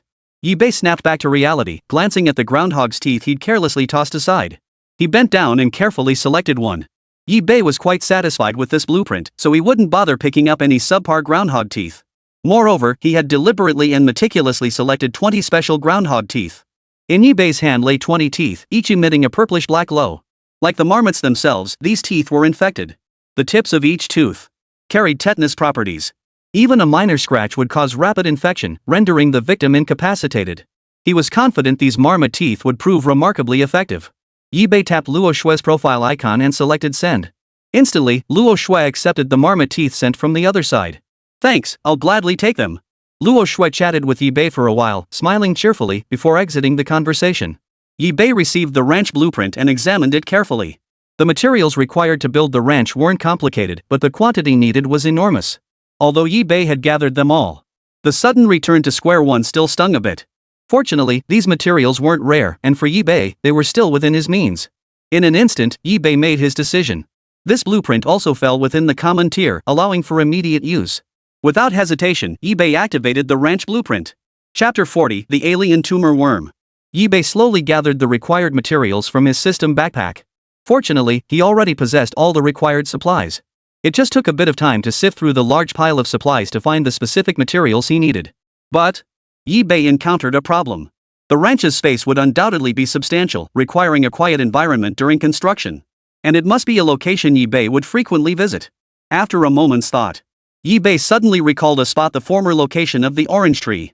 The advantage was that Yi-Bei could dig in a straight line and simply walk back along the same path. This location wasn't actually far from where the orange tree had been. Before long, Yi-Bei returned to the underground city where the orange tree had stood. Taking advantage of the opportunity, Yi-Bei picked a few oranges, tasted them, and only then began slowly constructing the ranch. Given the immense scale of the project, Yi-Bei didn't undertake it alone. Instead, he assigned troops to assist in the construction. With the Spore Executioners' assistance, strands of mycelium bound the materials together, and construction commenced rapidly. During construction, Yi-Bei discovered that the ranch operated entirely autonomously. He didn't need to actively feed or manage it. This aspect pleased Yi-Bei greatly, as he had little time to spare for oversight. Of course, this automation came at a cost, 2 energy stones per day. Moreover, it required a large number of creatures to be kept within the enclosure. This is a bit of a hassle. Yi-Bei's original plan was to use the ranch for breeding, but now, creatures were required for it to function. In reality, it should only be activated when creatures need to be kept, at which point energy stones would be consumed. Yi-Bei currently possessed no relevant creatures, so he refrained from spending energy stones for now. Though it wasn't needed now, building it early might prove useful someday. Soon. Through Yi-Bei and the Spore Executioners' relentless efforts, the ranch was completed. Yi-Bei surveyed the scene. The automated pasture was quite impressive, featuring several dummy-like devices. These were the core of the ranch's automated feeding and management system. Otherwise, it looked much like any ordinary ranch. After all, the true essence of a ranch lies in the creatures it houses. After that, Yi-Bei continued onward. After all, the most urgent task now was to obtain the diamond totem as quickly as possible. After all, even without the blueprint, someone might stumble upon it by chance. If the totem got snatched up by someone else, that would spell big trouble. There were always those with luck so outrageous it defied belief. He certainly didn't want his hard-earned opportunity handed away for nothing. Digging tunnels and fighting monsters according to the treasure map, only to end up with nothing, merely paving the way for someone else's success. Yi-Bei couldn't bear to imagine that bitter taste. With that thought in mind, Yi-Bei retraced his steps to that spot, iron shovel in hand, and resumed digging. The fungal carpet paved the way, its mycelium roots burrowing deep once more. But this time, Yi-Bei felt a sense of urgency. What if someone else beat him to it? Driven by this sense of urgency, Yi-Bei dug with renewed vigor. He even enlisted the Spore Executioner, who hadn't dug in ages, to scrape the soil with its withered palms. Working in tandem, with the mycelium clearing the path ahead and the fungal carpet spreading, Yi-Bei's progress reached its fastest pace yet. Thud! He kicked away the soil layer ahead. Yi-Bei peered forward. A swarm of insects, covered in tumors, moved forward in a half-upright posture. Their bodies writhed slightly, each tumor pulsing violently. They appeared densely packed, utterly repulsive, causing psychological discomfort. Their semi-erect posture only amplified the horror. As they scurried on two legs, the tumors shook violently, making eBay unable to bear looking directly at them. Abnormal tumor worm, covered in tumors containing toxins, semi-erect posture, agile movement. The next moment, the tumor worm launched a fierce attack, its legs sprinting forward at lightning speed. To eBay, its movement seemed peculiar and awkward, ungraceful run, its upper body leaning back while its lower limbs thrust forward. But it was fast. In the blink of an eye, the tumor insect flashed before the Spore Executioner, lunging forward abruptly and delivering a vicious blow. Boom! Caught off guard, the Spore Executioner was violently flung aside. Fungal filaments shot out in all directions. The fungal carpet rapidly spread, slowly permeating the area before frantically extending more hyphae, finally catching the flung Spore Executioner. Though the Spore Executioner's life was spared, its entire body had rotted away. And the mycelium coiled around it had turned black, devoid of any life. Toxin. This was a new toxin even eBay had never encountered before. He suspected it might be the tumor toxin of the alien tumor insect. Another troublesome monster. eBay realized that the farther one ventured from the totem's location, the stronger the monsters encountered became. It felt like a trial designed specifically for the players. With that thought, eBay ordered the spore blasters to fire their spore pods. One by one, the spore capsules landed on the tumors of the tumorous insects, followed by a loud boom. Wave after wave of explosions shattered the tumors, spilling streams of pus. A thick, viscous broth of concentrated toxins flowed across the ground. Seizing the moment, the spore projector unleashed another relentless barrage of spore capsules, which drifted down like a sky filled with willow catkins. The parasitic worm roared. It spat forth a thick glob of phlegm, intensely corrosive, toxic, and foul-smelling. The thick phlegm instantly corroded the spore sac, melting it away before it could detonate. However, the sheer number of spore sacs proved overwhelming, their relentless barrage continuing unabated. Finally, one blob landed on a Spore Executioner's body. In the blink of an eye, the Spore Executioner's body slowly corroded and dissipated into the dungeon. But eBay remained unmoved. After exploding, spore sacs had a chance to trigger mycelium traps. At that moment, filaments began to coil around the parasitic insect's feet. Because most spore sacs had been sprayed in, the mycelium traps were equally numerous. The vast mycelium slowly bound every parasitic insect. Simultaneously, a new toxin spread, repelling the alien tumor's own toxins. Now! eBay growled. The Spore Executioners, wielding their machetes, swung them with fury, slashing blow after blow into the alien tumor's body before them. Purple-black fluid oozed from the alien tumor's body as the tumors were hacked open, releasing pus-filled toxins. Even from his distance, eBay could smell the pungent stench. But the battle finally came to an end. Seeing this, eBay knew the alien tumor creatures had no strength left to resist. The fungal trap, triggered by the spore sac explosion, proved remarkably effective. Combined with the sharpness of the machete, it had brought about this outcome. Phew! eBay breathed a sigh of relief. This battle had been no easy feat. Fortunately, victory had been achieved. Had the spore sac failed to function, they would have had to rely solely on the suicide bombers. The losses would have been far greater. Chapter 41, Homologous Factor. Afterward, eBay gathered the corpses of the parasitic insects from the ground and performed a sacrifice. Congratulations, host, for sacrificing 10 alien tumor worms. You have obtained 15 sacrifice points. Not bad. After the sacrifice, eBay's sacrifice points reached 120. eBay. Territory, Mother Fungus. Level, LV3. Sacrifice points, 120. Troop types, 10 Spore Executioners, 2 Martyr Exploders, 2 Spore Sac Ejectors. Currently available troop types, 5 viewable. Simultaneously, the instant the parasitic tumor was sacrificed, the system suddenly issued another alert. Detected homologous factor. eBay examined the function of the kindred factor and discovered it offered significant enhancements. Sacrifice points could now be used to enhance the spore toxin of subsequent spore blasters. After striking a target, the spore sac would unleash a sustained stream of toxin attacks. If the toxin could be enhanced, it would yield unexpected results. For eBay, this was a rare opportunity that could greatly enhance his strength. Moreover, the current spore launcher's level and power were gradually becoming his primary source of damage. Naturally, the stronger it is, the better. eBay summoned the fungal carpet, devouring all existing homologous factors within it. Then, spending 10 sacrifice points, eBay created another spore blaster. After testing it out, eBay couldn't help but praise it sincerely. The enhanced spore shooter proved formidable, indeed its power amplified, and the spores it fired showed significant improvements in explosive power, mycelium trap binding strength, and toxin potency. This outcome exceeded eBay's own expectations. Unit, Spore Launcher. Level, LV10. HP, 5800. Quality, Common. Attack, 26.9. Defense, 23.3. Mana, 30.6. Skills, Spore Burst, Mycelium Trap. Afterward, eBay examined the treasure map. Within the totem's range, there were 5 dungeons in total. Yi-Bei had already cleared 3 of them, leaving 2 remaining. However, Yi-Bei surmised that the closer one got to the totem's location, the stronger the monsters within the dungeons became. It was even possible that Yi-Bei himself might be unable to handle them. But even if that were the case, Yi-Bei was determined to give it a try. With that thought, Yi-Bei resolved to press forward. The fungal carpet cleared the path, spreading inward in patches, swiftly covering the entire area. The mycelium embedded itself in the soil, transforming it into a soft, cushioned surface. With the mycelium's assistance, the journey of exploration didn't feel too taxing. Yi-Bei followed the predetermined route, exploring relentlessly. Soon, Yi-Bei finished exploring this dungeon chamber and entered the next one. He looked closely. Within the dungeon chamber, several infected creatures resembling longhorn beetles, each sporting 2 tusks, were present. The monsters were enormous, measuring 9 meters in length. Standing on all 4 legs, their entire bodies stood nearly 3 meters tall. Yi-Bei narrowed his eyes and checked the monster's information through the system. Fang-eaten Colossus possesses a hardened exoskeleton, granting immunity to most physical and magical attacks. This was the first time since the Stone Colossus that Yi-Bei had encountered such a massive creature. When facing such colossal foes, Yi-Bei always favored outsmarting them. But Yi-Bei still needed to test the Fang-eaten Colossus's strength. Yi-Bei dispatched the Spore Executioner first. His perception of the Spore Executioner had gradually shifted from primary damage dealer to cannon fodder. Should the Spore Blasters grow increasingly powerful, the Spore Executioner might be used directly as Yi-Bei's test subject against the monster.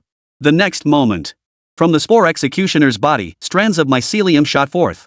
These filaments wove themselves into a net-like barrier in midair. The barrier spread over the Fang-eaten beast. However, the Fang-eaten beast roared furiously, raised its massive paw, and tore it apart with a light snatch. Each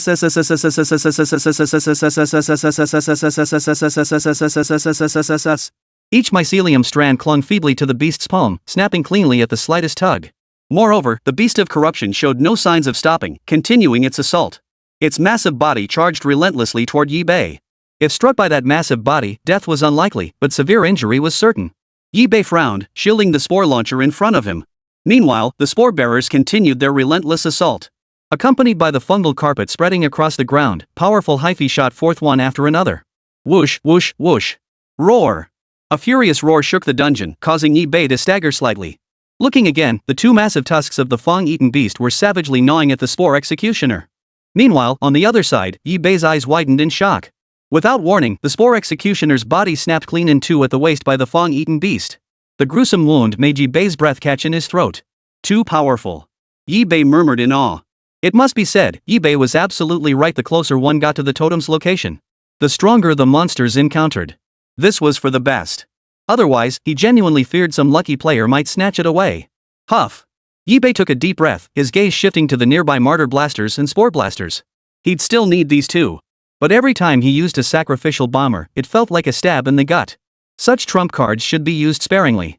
At this moment, Yi-Bei had no choice but to deploy the suicide bombers. The spore shooter struck first. Spores erupted from its body. These feather light spore sacs drifted on the wind toward the Fang-eaten beast. Upon seeing the spores, the colossal beast's massive face twisted with disdain. In its eyes, the spore capsules posed less threat than even mycelium. Suddenly, the spore capsules seemed to trigger a chain reaction. One exploded, and all the others detonated in unison. Boom! Boom! Boom! The deafening explosions echoed in Yi-Bei's ears. As the smoke cleared, Yi-Bei looked closely. Fungal filaments spread upward from the feet of the Fang-eroded beast. Simultaneously, a potent toxin swept over the colossal body of the Fang-eroded beast. Both the fungal trap and the toxin had taken full effect. Witnessing this, Yi-Bei pressed his advantage once more, fixing his gaze on the suicide bomber. He gave a slight nod. Whoosh! The suicide bomber seized the moment the Fang-eroded beast was immobilized and lunged forward. In Yi-Bei's eyes, the martyr's body slowly swelled. It seemed filled with a dense, terrifying, and violent energy poised to erupt completely. The instant the suicide bomber neared the Fang-eroded beast, its body transformed into a fiery blaze, engulfing every Fang-eaten beast in the vicinity. Boom! A searing white light engulfed everything in sight. Chunks of flesh flew through the air, exploding into fragments scattered across the sky. Yi-Bei narrowed his eyes, waiting for the blinding white light to dissipate before turning his gaze toward the battlefield.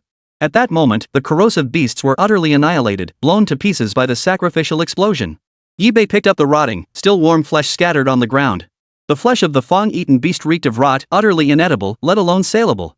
Without hesitation, Yi-Bei proceeded with the sacrifice. Chapter 42, The Night Scythe Reaper and the Pale Executioner. though the flesh of the feral beast was foul. Yibei's fungal carpet adored it. The moment he decided to sacrifice it, mycelium strands slowly extended outward, expressing delight. Congratulations, host, for sacrificing 5 fanged monsters. You have earned 15 sacrifice points. Yibei used the newly acquired sacrifice points to purchase another martyr blaster. Yibei now held 115 sacrifice points in reserve for unforeseen needs. Additionally, Yibei gained a significant amount of experience points. Though he remained within the level 3 bracket, level 4 was within reach. Moreover, he believed it wouldn't be long before he ascended to level 5. This battle had depleted a significant portion of Yibei's units, though most of the losses were Spore Executioners. The Spore Executioners were starting to struggle in combat. Directly spending sacrifice points to upgrade and enhance their attributes seemed unwise. It seemed the only option was to wait for subsequent upgrades to directly improve the Spore Executioner's quality. Yibei spent another 5 sacrifice points to replenish the Spore Executioner's numbers. Though it stung a bit, these sacrifices were necessary. The Spore Executioners would still be needed later, even if they mostly served as cannon fodder and support units for now. Before long, Yibei would enhance the Spore Executioner's attributes once more, and they would prove useful once more. Afterward, Yibei commanded the fungal carpet to continue spreading, setting off toward the next dungeon. After devouring another fungal carpet, the original carpet grew increasingly powerful, and its consumption speed accelerated. Moreover, the strength and resilience of the mycelium it released were both enhanced. These changes undoubtedly brought Yibei immense convenience. Without the fungal carpet's enhancements, Yibei would never have reached this dungeon. Now, after devouring the fungal carpet within this dungeon once more, Yibei could clearly sense his fungal carpet growing ever more formidable. A crystalline glow now shimmered across its surface, and the mycelium it emitted radiated a sacred glow. Its power had undeniably grown stronger, the mycelium now harder and more resilient. The speed at which it released mycelium accelerated dramatically, spreading 3 to 4 times faster than before. Now, as Yibei looked again, the fungal carpet had completely covered the entire area. It had become the capital city of the fungal carpet. Yibei guided the fungal carpet toward the 5th dungeon chamber, simultaneously devouring the fungal carpets within this dungeon. The fungal carpet grew stronger. While controlling the fungal carpet, Yibei utilized the fungal network to probe the surrounding environment. Fungal filaments from the carpet took root in the soil one by one, then spread wildly. Before long, Yibei pinpointed the location of the diamond totem. 2 monsters guarded the diamond totem. Though called monsters, Yibei could consider them the strongest bosses he'd encountered so far. Even through the mere perception of the fungal network, he could sense a power that stirred fear deep within his soul. Without a doubt, these were 2 formidable bosses. Yibei had encountered several bosses before, but their strength was nothing to write home about. He could even handle them using just the Spore Executioner. But these 2 bosses? If he didn't give it his all, he might not even survive. Powerful opponents indeed. Yibei's expression grew grave as he pondered his strategy. A head-on confrontation was out of the question. Without knowing their true strength, he must avoid wasting his units. Therefore, Yibei planned to lure these 2 bosses out.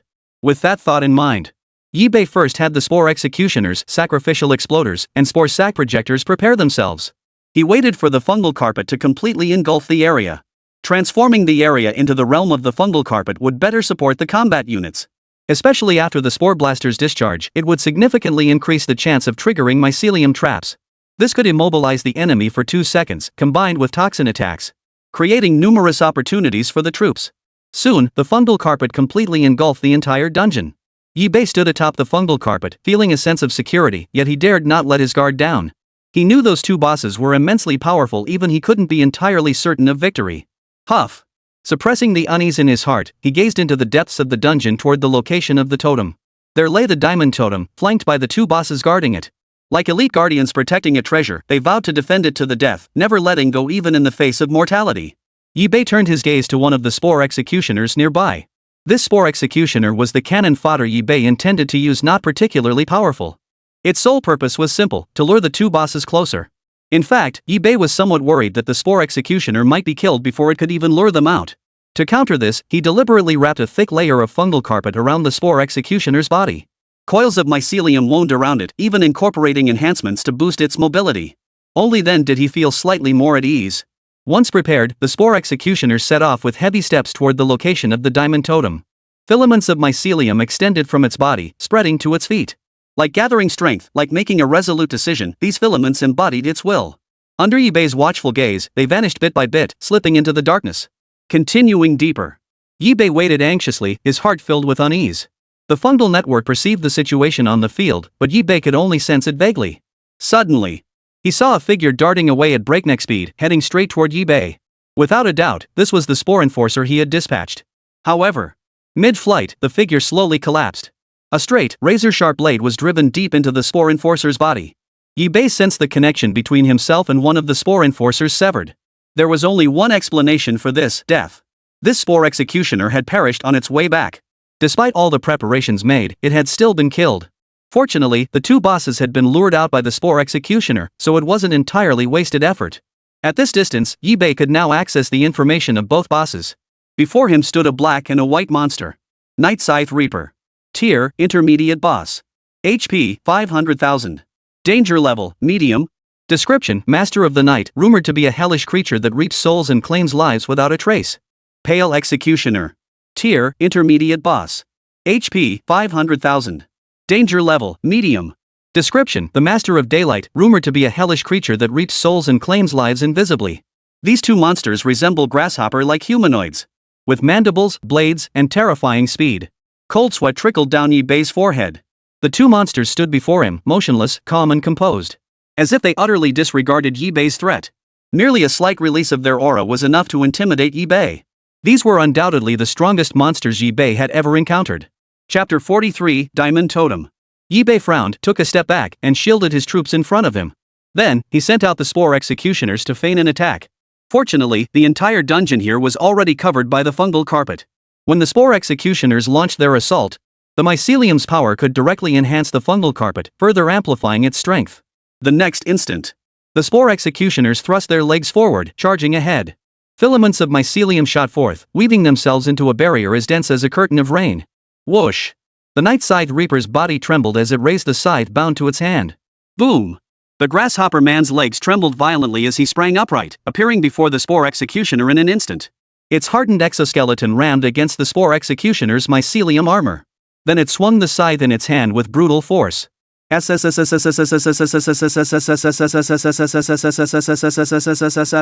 The Spore Executioner's head was cleanly severed, tracing a graceful arc through the air. Not a single Spore Executioner offered resistance. As if before him lay nothing more than an ant to be trampled at will. Truly terrifying. Yi-Bei clenched his teeth, his expression grave as he stared at the two formidable bosses. Huff. He drew a deep breath. He glanced at the spore launcher still frozen in place and nodded slowly. Spores erupted in rapid succession. Following the mycelium's path, they charged toward the Night Scythe Reaper. Suddenly, a hurricane erupted across the field.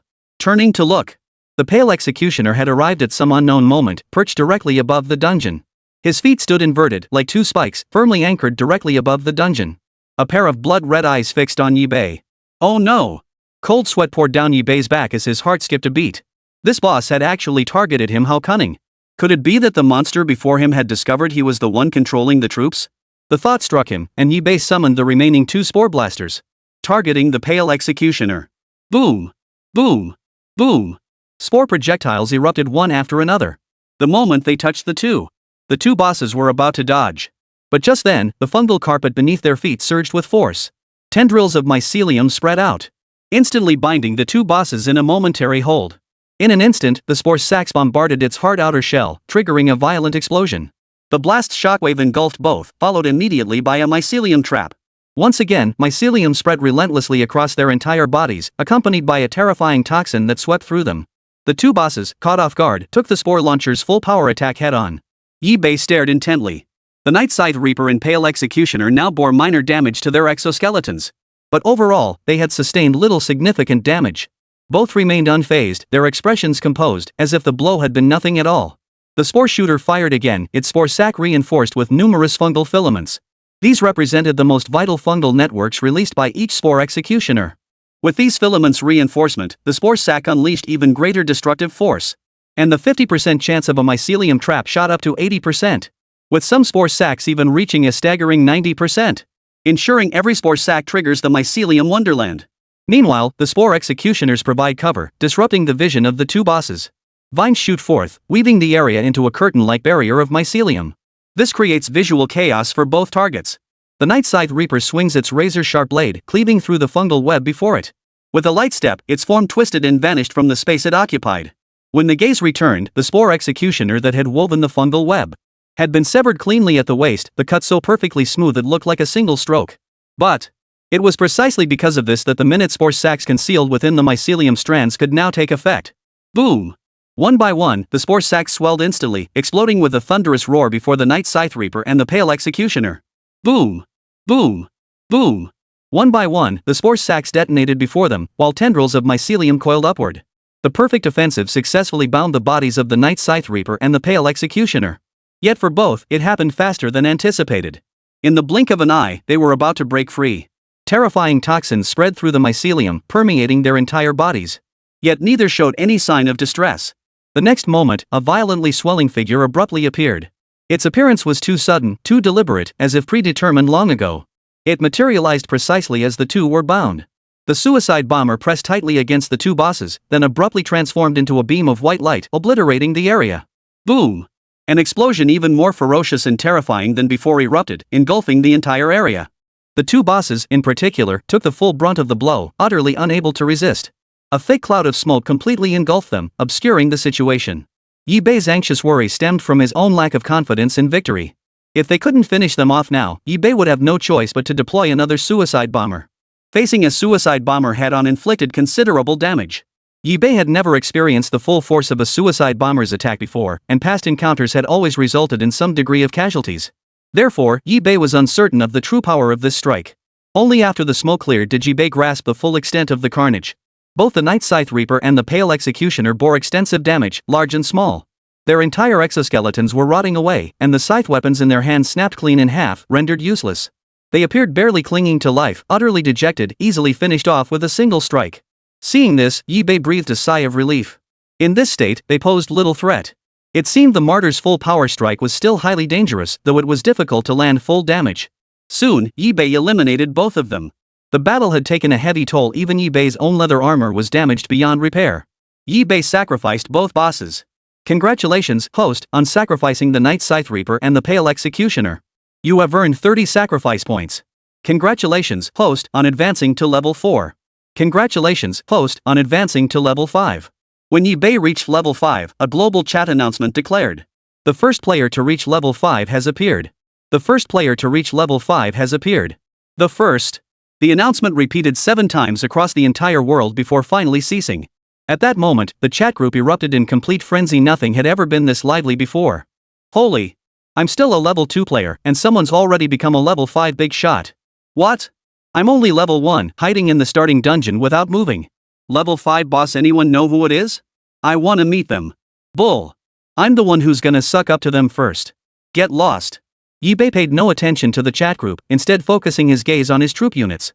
The quality of all his units had improved. Their attributes had surged dramatically. And the Spore Blaster had gradually become his primary damage dealer. Moreover, the Spore Executioner gained the ability to auto-evolve, transforming into a new troop type. Mycelium Rioter possesses astonishing combat prowess. When mycelium wraps around its entire body, it enters a frenzied state, tripling its combat effectiveness.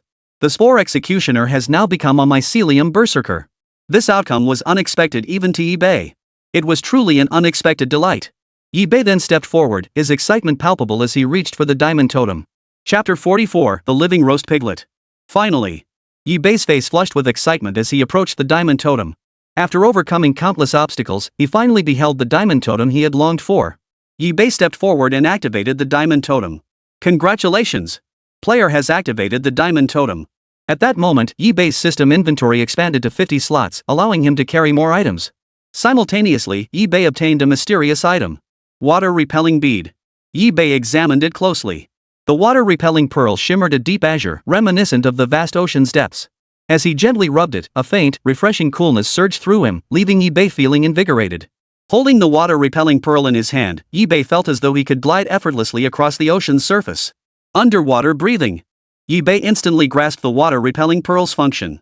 Should he ever encounter a flooded dungeon chamber, the water-repelling pearl would prove invaluable. In ordinary times, it could also be used to calm himself down. In short, it was a rare treasure indeed. Anything that could be obtained from the diamond totem couldn't be too shabby. Yi Bei then proceeded to dissect the two grasshopper men. Their flesh carried no fishy stench. In fact, it had virtually no smell at all. Moreover, Yi Bei also wanted to taste the flesh of these two formidable bosses to see what it tasted like. Yi Bei commanded the fungal carpet to ignite a fire at this spot. Ever since gaining the ability to control fire, the fungal carpet had become Yibei's personal grill. Sizzle, sizzle, sizzle. The aroma of grilled meat filled the air. Just the scent alone made Yibei's mouth water uncontrollably. He devoured it in huge bites, wolfing it down as a refreshingly fragrant aroma enveloped him. It must be said, this was the most delicious meat Yibei had ever tasted, surpassing all previous meats. No wonder it's the strongest boss I've encountered so far, truly formidable. After finishing, Yibei felt a colossal surge of power wash over him, warming his entire body. At that moment, it felt as though Yibei possessed boundless energy within him, energy that seemed inexhaustible. He checked his status panel. Several buffs appeared in the status bar. Enhanced movement speed, attack speed, defense, and 10% immunity to energy-based attacks. Duration, 2 hours. This is just too powerful. Moreover, these effects could be directly applied to units. Doesn't that mean we just need to replenish grasshopper meat when the buff wears off to restore it? That's a bit overpowered. Yibei murmured in awe. A buff this powerful? Yibei absolutely couldn't risk exposing it. He had initially considered trading it in the chat group, but now he only wanted to hide it away, with not a shred of intention to sell. Yibei carefully stowed it away. Surveying his surroundings, he marveled that no sunlight penetrated the dungeon chamber. Suddenly, a wave of exhaustion washed over him.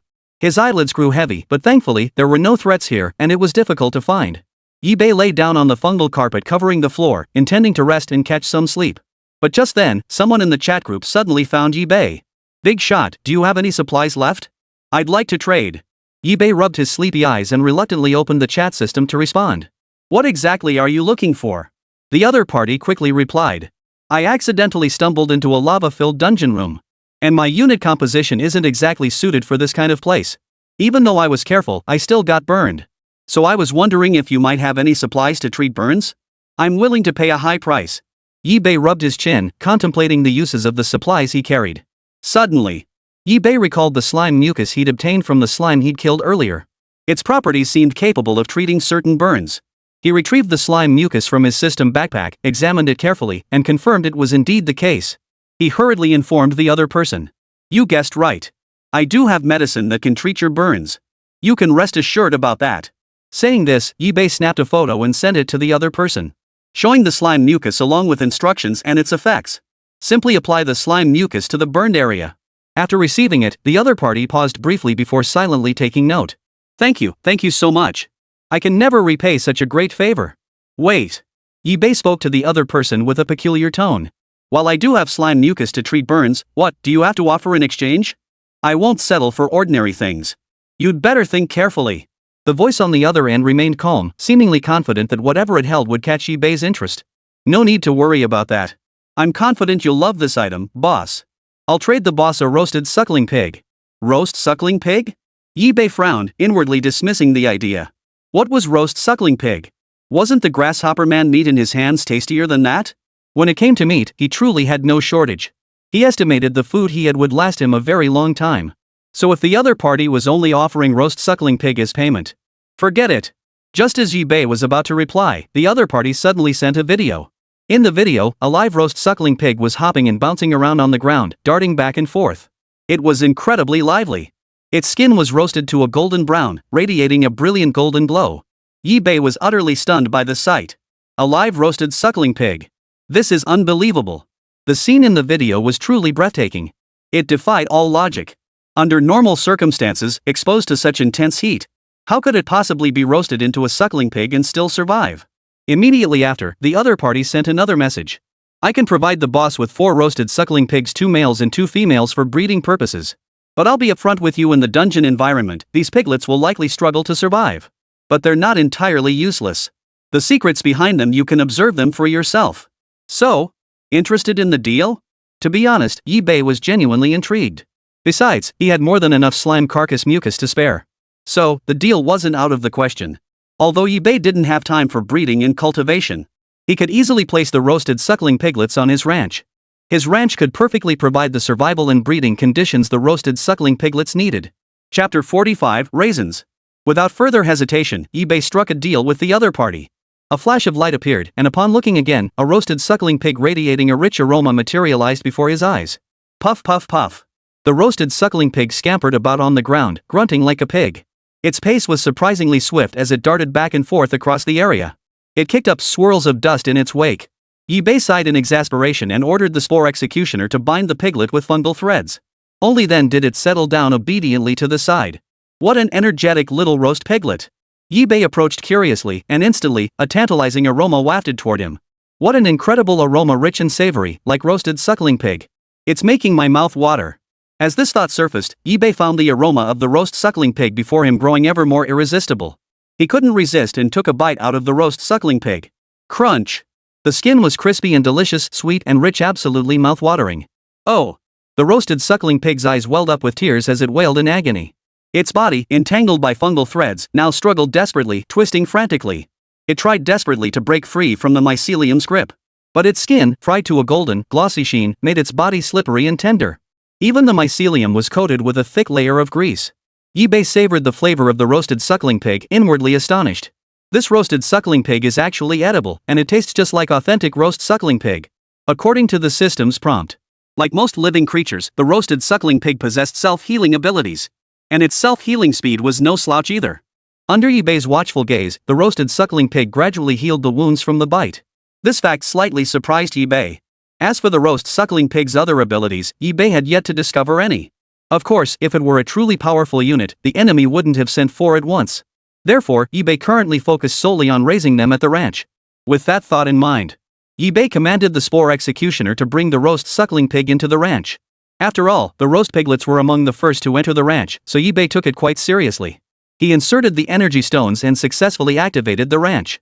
At the same time, to prevent energy stone shortages, he specifically crafted 2 new pedal-powered energy generators to accelerate energy stone production. After all, operating the ranch required 2 energy stones daily, which was quite costly. Later, while observing the ranch, Ibe sensed through the fungal carpet. The seeds previously planted in the energy soil had stirred, breaking through the soil and rapidly shooting upward. Ibe was instantly delighted and hurried over to investigate. At that moment, the dungeon chamber filled with energy soil was now completely overgrown with vines. Moreover, the vines had fused with the fungal carpet. Ibe opened the system interface to examine the information. Grapevine. As the name suggests, these were vines bearing clusters of grapes. Ibe stepped forward and plucked a few grapes, finding their taste identical to the grapes from his previous life. However, they seemed slightly sweeter. For Ibe, being able to taste fresh grapes again was almost beyond belief. Suddenly, Ibe had a sudden flash of inspiration, a brilliant idea forming in his mind. Since his fungal carpet possessed the ability to purify water sources, he could directly extract juice from the grapes. This would yield fresh raisins and grape juice. Of course, he could selectively sell them in this dungeon where food varieties were scarce. For a nation of voracious eaters, no delicacy could be resisted. If Ibe sold grapes, they would surely sell like hotcakes. Some might even pay any price for a taste. With that thought in mind, Ibe got to work, using the fungal carpet to extract some grapes and sell them at a premium in the trading area. The moment the grapes appeared on the shelves, the entire chat group erupted once more. Holy crap, are grapes even a thing in this world? Grapes, raisins, grape juice, too much, too much. Which capitalist has been reincarnated into this world? I want some. The grape supply chain is live, I'm the first to support it. This is way too expensive. I can't afford it, but I really want to eat them. Is there any generous guy out there who'd treat me? I can show you my private photo shoot. The moment Ibe launched the grape supply chain, grapes were snatched up in a frenzy. But only a few could actually afford them. After all, grapes only offer a fleeting sense of pleasure, they don't actually boost your strength. So many people remained rational and didn't lose their heads. Yet countless others were dying to indulge, willing to pay exorbitant prices for the treat. Soon, Ibe's grape inventory sold out. Not bad earnings, this really is a lucrative business. After muttering this to himself, Ibe prepared to get some sleep. In the chat group, everyone was still buzzing about the grapes Ibe had sold. Suddenly, an untimely voice rang out. Help me! Help me! I'm about to get killed. However, no one paid any attention. The speaker was none other than the black man who had mocked him earlier. Seeing him humiliated, they couldn't wait for him to die. Why would they save him? He was just a black man, arrogant and dismissive of them all. Did he think this was before his transmigration? This was the dungeon, death here was permanent. No one would risk their life for a joke. Besides, even if he did face danger, it would be entirely his own fault. The chat group fell silent for a moment, seemingly eager to see this black guy's downfall. Then, a photo was sent to the group chat. In the photo, behind the black man stood a figure pale as death, devoid of any color. Its teeth were sharp, and it stared at the black man, drool dripping from the corner of its mouth. Its gaze was fierce, as if it wanted to devour him. Someone in the group recognized the creature and gasped. An ogre! It's an ogre! Among the monsters of the dungeon, ogres were also a terrifying existence. Feeding on humans, they delight in torturing them and savoring the taste of human flesh. Drink human blood, devour human flesh. Cold sweat ran down the backs of the chat group members. They certainly didn't want to face such a terrifying monster. Ordinary monsters would first attack units, only targeting players after the units were defeated. But ogres are different. Their initial target is always the player. This was a fundamental difference. They didn't bother attacking troops, charging straight for the players instead. The crowd paid the black man no mind. They weren't about to risk utter ruin for the sake of some arrogant black guy. Seeing his pleas ignored, the black man cursed and railed against the group. Don't you have any conscience? How can you stand by and watch me die? I'm an international friend. Treating me like this, don't you fear retribution? Die, die, die. All of you die. If you don't want me to live, then I won't let you live either. Chapter 46, The Cannibal Lord. Now, the black man knelt at the cannibal lord's feet, desperately begging for mercy. Big brother, master, great lord cannibal. I truly stumbled into your territory by accident. I'll leave. I'll leave right now. Please, in your magnanimity, spare me this once. I swear, there won't be a next time. Oh, and I can lead you to more, stronger prey. Anyway, these vermin have betrayed me. I owe them nothing. As he spoke, the black man grew more animated, a resolute gleam appearing in his eyes. Over time, he'd come to realize that while players could level up, the energy contained within each human body varied significantly, resulting in considerable differences between individuals. Dungeon monsters, especially ogres, particularly relish devouring players with abundant energy reserves. The ogre remained skeptical, not fully convinced. Yet the idea stirred something within him. He tore off the black man's arm and devoured it. A searing pain ripped through him, causing the black man to let out a piercing scream. Cold sweat beaded on his forehead, trickling down his dark face drop by drop. Gritting his teeth against the agony, his face contorted as he stared at the ogre. Meanwhile, the ogre continued eating the man's arm while listening to his words. Truth be told, I do have a suitable candidate. That person would absolutely satisfy the ogre's tastes. He's the first player to reach level 5. The energy within him is dozens of times greater than mine. Even I pale in comparison to him, so, from what I understand, in just a few short days, he's already slain a vast number of monsters. He seized control of dozens of dungeon rooms, amassing vast resources and steadily rising to become the dungeon's top player. While his exact strength remains unknown, his frequent appearances in the trading zone suggest he's no pushover. Yet he certainly cannot match your power, so, with just a slight effort from you, my lord, he can be taken down and his flesh savored. Then you'll become the mightiest ogre of them all. Upon hearing this, the ogre's eyes lit up. It finally understood. In other words, this man was the strongest among all humans present. Moreover, it couldn't imagine any human capable of defeating and slaying it. Excellent. Such a formidable creature deserves to be devoured by me. The ogre licked its lips, already fantasizing about savoring that man's flesh. Seeing this, the black man's heart leapt with joy. The ogre's interest was perfect. It meant he could use the ogre's hands to eliminate eBay. Moreover, it would allow him to survive a little longer. At the same time, the black man sneered coldly inside. Every time he recalled how eBay had dared to give him, he was filled with rage. How dare he treat him like that? He must be punished severely, sent straight to the depths of hell. In the dungeon, being devoured by the ogre was the best possible outcome for eBay. It was far more terrifying than descending into the 18th layer of hell. Thus, the black man naively believed this was eBay's destined fate. Now, as he gazed at the ogre before him, the black man found it increasingly endearing. This creature was his enforcer, the key to eBay's demise. He spoke again, recounting some of eBay's past deeds to the ogre. And I still remember among the monsters this man has slain, many contained abundant energy. I witnessed him selling large quantities of monster meat in the trading zone. So, killing him means not only feasting on his flesh but also seizing the meat he carries. Killing two birds with one stone. The ogre's eyes lit up once more. After hearing the black man list those monster species, it had nearly pinpointed eBay's location. If it were just one or two of those monsters, it might not have noticed. But with such a diverse array of monsters gathered together, it would be impossible not to notice. Especially monsters exclusive to this dungeon. Meanwhile, after waking from his sleep, eBay received a system notification. Roast suckling pig is pregnant. Estimated time of birth, 48 hours remaining. eBay was slightly startled. Just last night it had been sent to the pasture, and now it was already pregnant and about to give birth. This is the dungeon world for you. Creatures reproduce at an astonishing rate. Does this mean my farm will soon be filled with roast suckling pigs? eBay had previously thought the farm's daily energy stone consumption of 2 was rather expensive. At this rate, however, it was becoming quite acceptable. He even began to think 2 energy stones were quite cheap. Soon, both suckling pigs became pregnant and gave birth 48 hours later. After settling all these matters, eBay finally relaxed, entrusting everything to the pasture. After all, it was an automated farm that required no further attention from him. eBay then continued exploring the dungeon.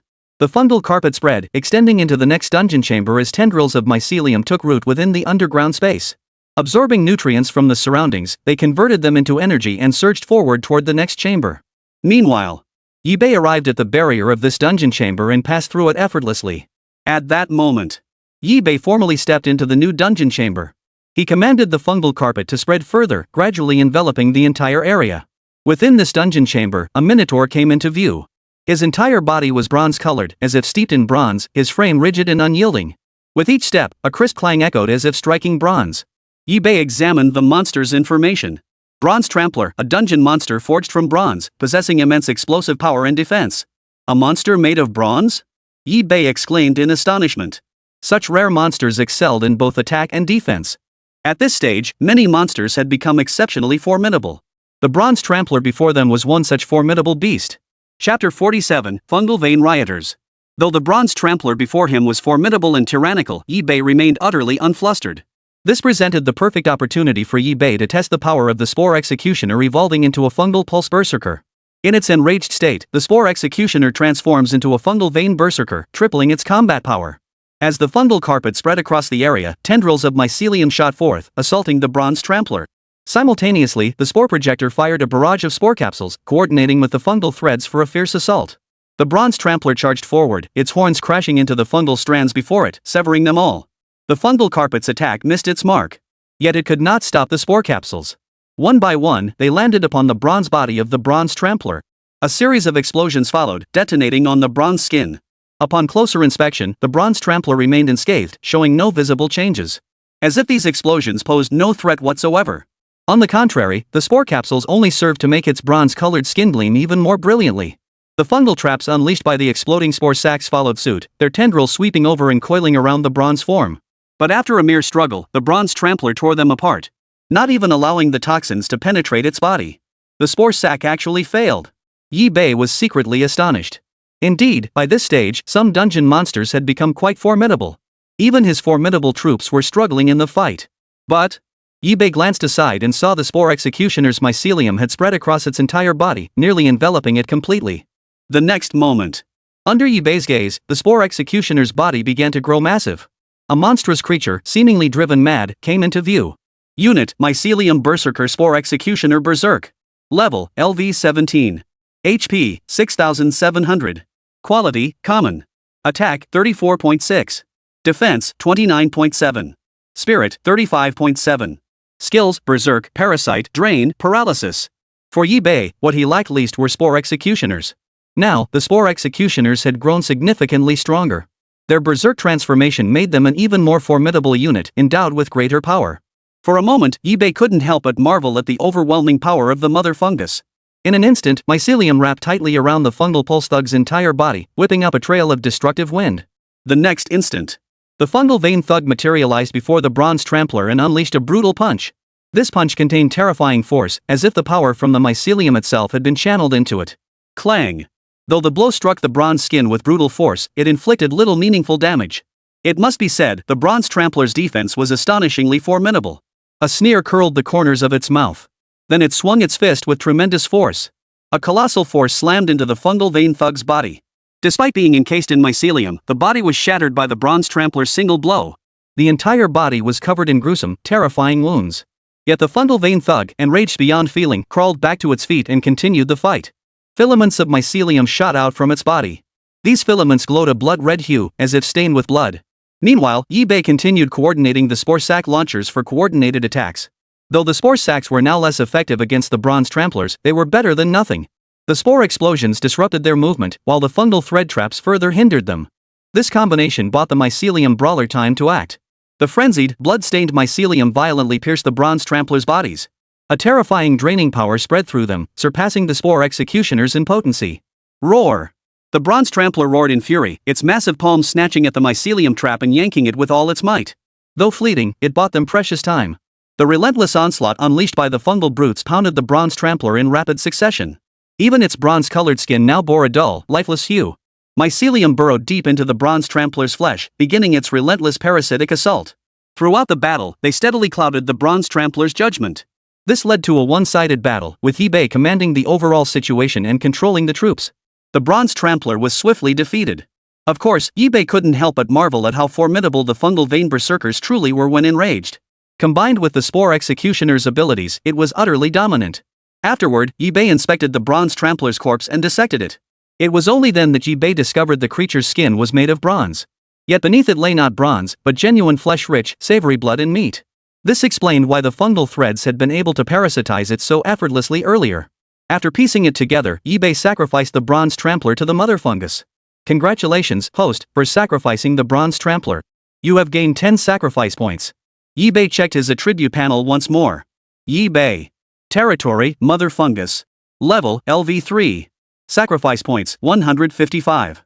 Troop types, 15 Spore Executioners, 2 Martyr Exploders, 3 Spore Sac Projectors. Skills, Mycelium Blanket, Fungal Network. Currently redeemable troop types, 5 viewable. After sacrificing them, eBay also obtained bronze raw materials from the bronze tramplers. Since eBay had no use for bronze either, he took a portion and listed it in the trading zone.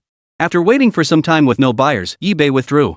Only now did eBay properly survey the dungeon chamber. Surveying the surroundings dark, damp, and filled with terrifying, troublesome monsters. He began to doubt whether he was actually descending deeper into the dungeon. Hesitating whether to turn back to the dungeon room with the staircase. He considered exploring upward from that chamber. But after some thought, eBay decided he should continue descending.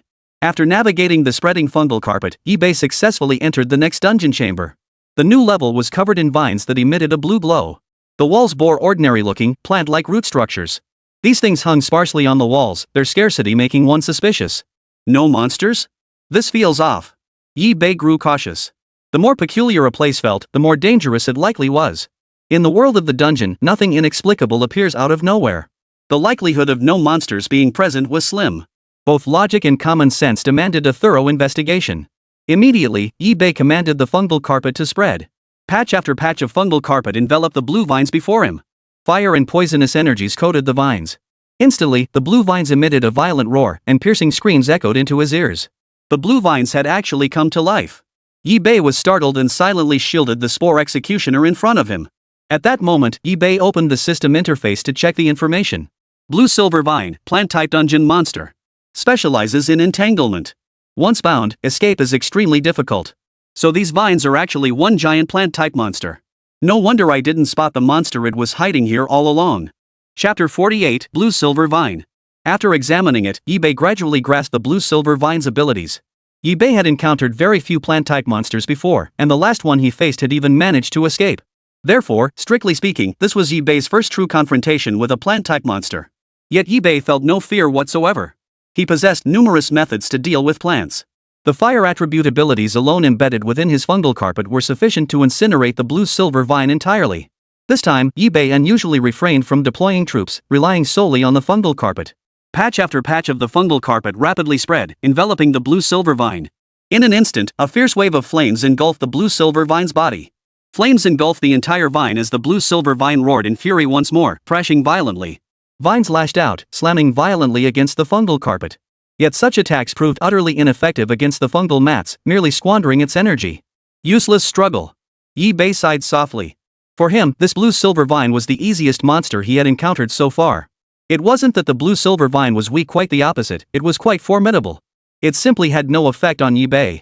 His fungal carpet possessed fire elements, which greatly suppressed the Blue Silver Vine's effectiveness. Moreover, the fire element dealt devastating damage to the Blue Silver Vine. Under eBay's watchful gaze, the Blue Silver Vine's health plummeted rapidly.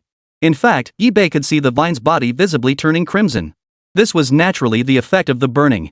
Simultaneously, to hasten the Blue Silver Vine's demise, he deployed Spore Executioners and Spore Blasters to assist in the battle. The Spore Projector, in particular, proved invaluable with its spore sacs. As the spore sacs detonated upon the Blue Silver Vine, strands of fungal traps bound its movements.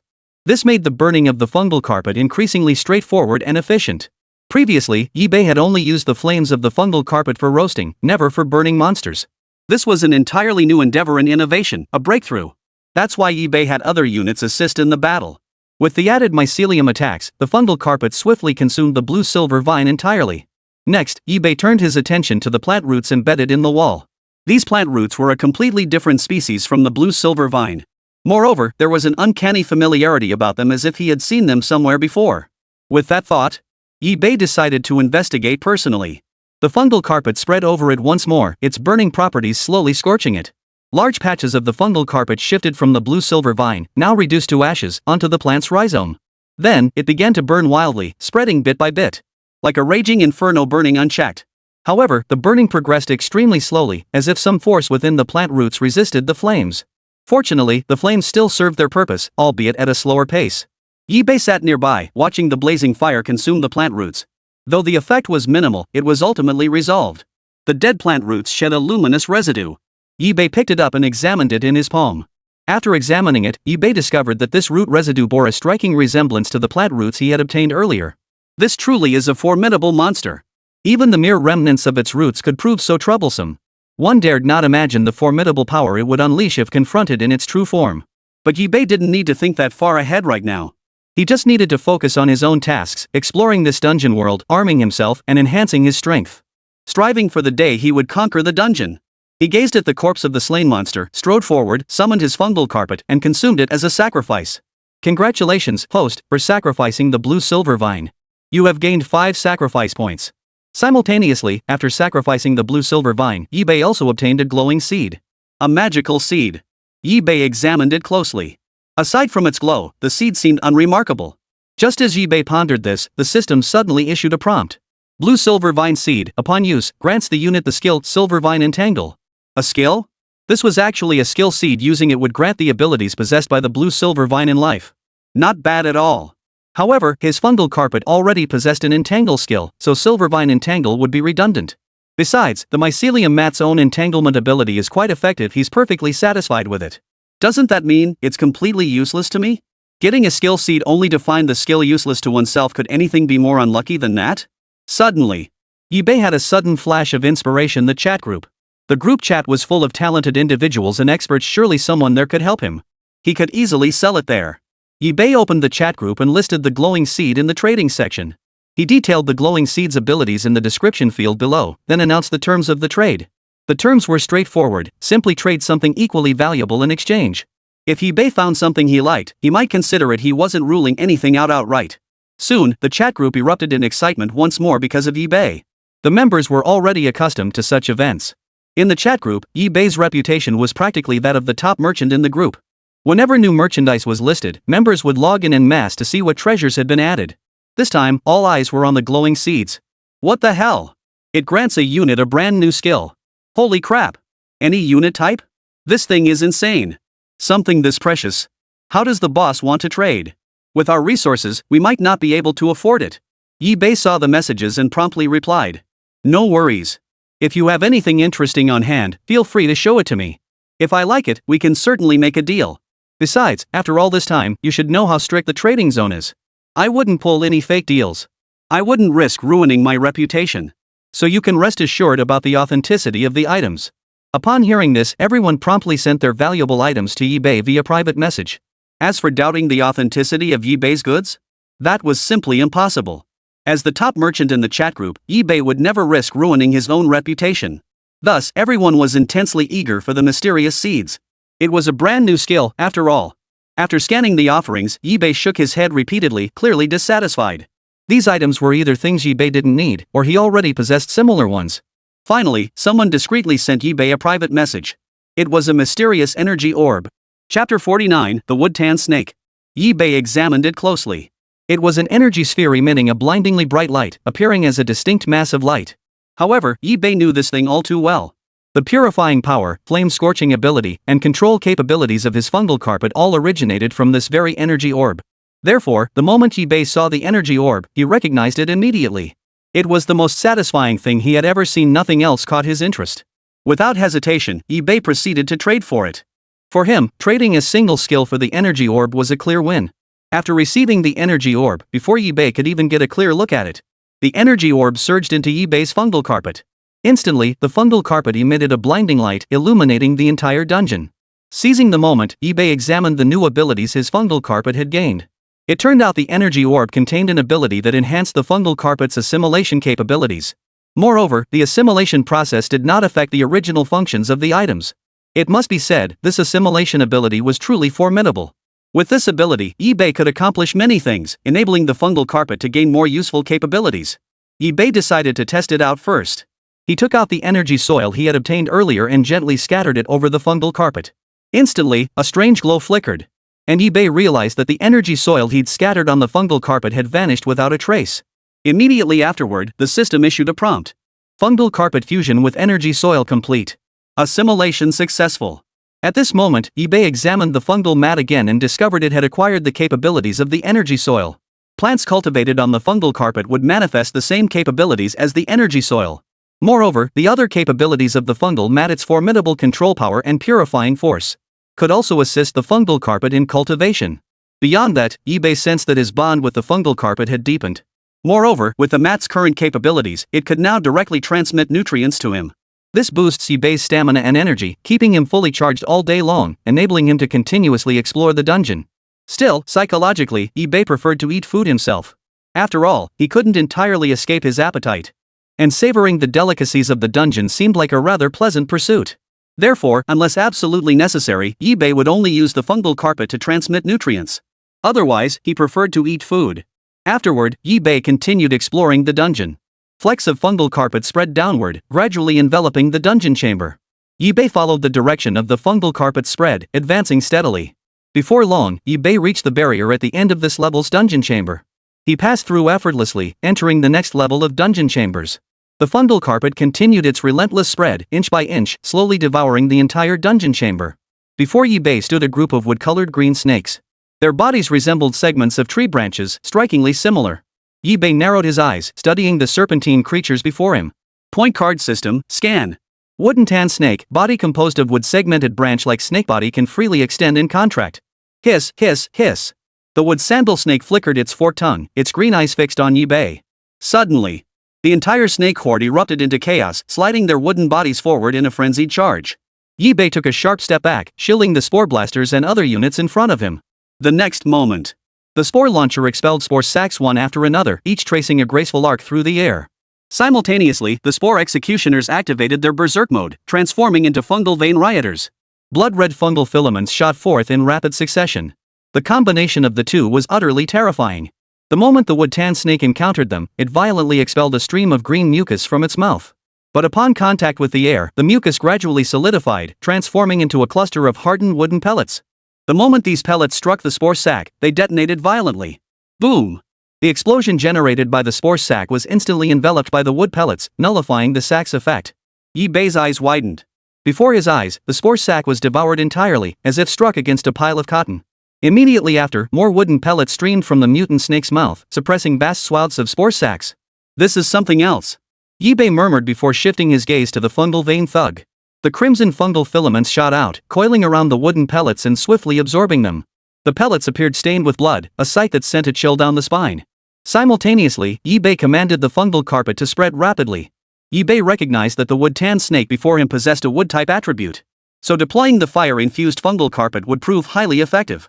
In an instant, the fungal carpet surged toward the wood-tan snake. And eBay could even clearly see blazing flames igniting upon its surface. Though eBay didn't believe the flames alone could kill the wood-tan snake, it was better than nothing. Even causing a little damage or wearing it down would be worthwhile. Whoosh, whoosh, whoosh. The wood-tan snake spewed wooden pellets while lashing out with its incredibly resilient tail. Its powerful tail struck the fungal pulse brute's body with brutal force. Yet strands of mycelium wrapped around it. Though the wood-tan snake's damage was considerable, it failed to inflict serious injury. The fungal vein thug grinned savagely, grabbing the snake's tail. Fungal filaments violently pierced the snake's body. A piercing agony surged through the snake's heart, causing it to cry out in pain. Witnessing this, eBay intensified his assault, directing the medium-tier units to launch a fierce attack. A torrent of fungal filaments surged forth once more, like a curtain of darkness, engulfing the battlefield. The filaments wrapped around each and every wood sandal snake, rendering even the exploding wood pellets ineffective at this moment. Seizing the opportunity, the spore sprayers fired clusters of spore sacs. These spore capsules detonated violently on the snakes, accompanied by mycelium traps. The powerful fungal bonds severely hindered the snake's movements. Simultaneously, the fungal carpet slowly spread across the entire body of the snakes, its scorching flames baking their flesh. This multi-layered combination of skills completely incapacitated the wood-tan snake. What remained was easily dispatched by the fungal vein thugs. Soon, the battle turned into a one-sided slaughter. One by one, the sandalwood snakes fell lifeless to the ground, their wooden surfaces emitting the scent of sandalwood. At that moment, Yi-Bei knew the battle was over. Chapter 50, The Cannibal. Yi-Bei stepped forward to examine the corpses. After dissecting one, Yi-Bei discovered that the snakes' bodies were made of wood. But they weren't entirely without flesh. After careful dissection, Yi-Bei discovered a small piece of flesh infused with the delicate fragrance of sandalwood.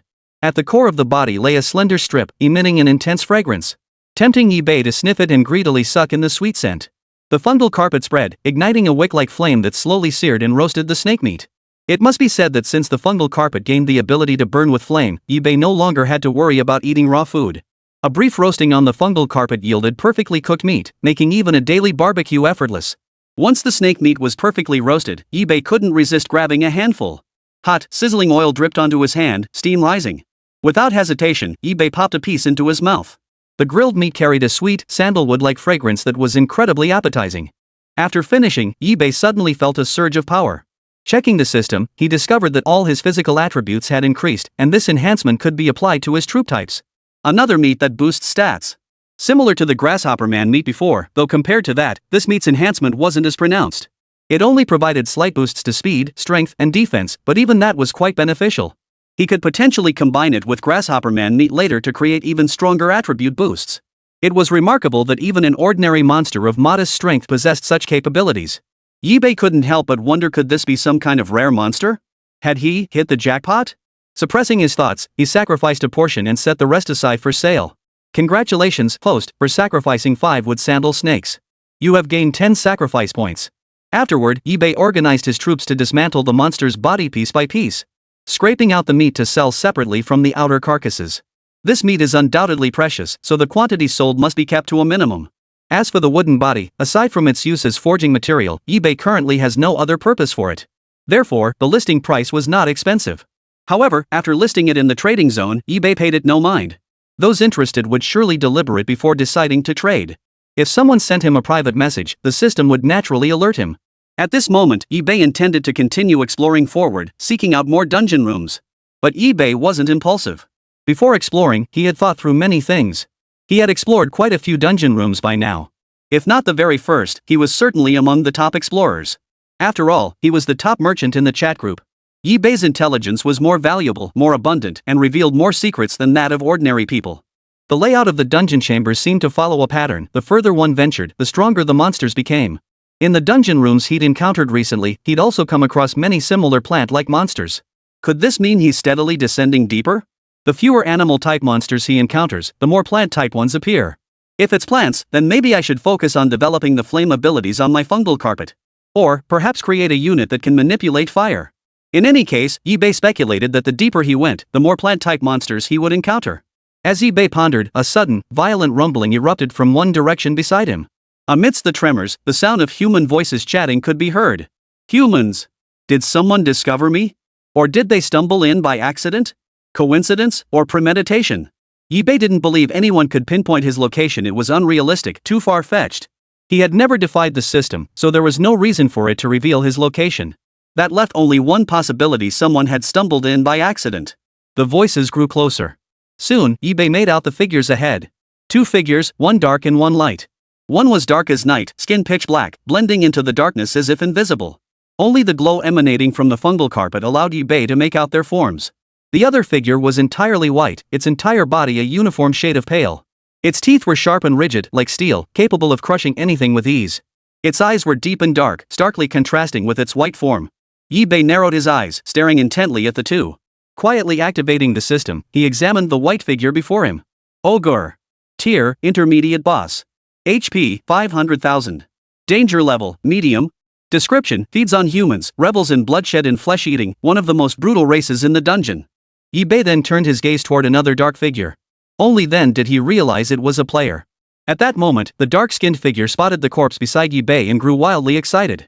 He couldn't help but wish Yi-Bei had even more resources. That way, after killing him, all those resources would be his.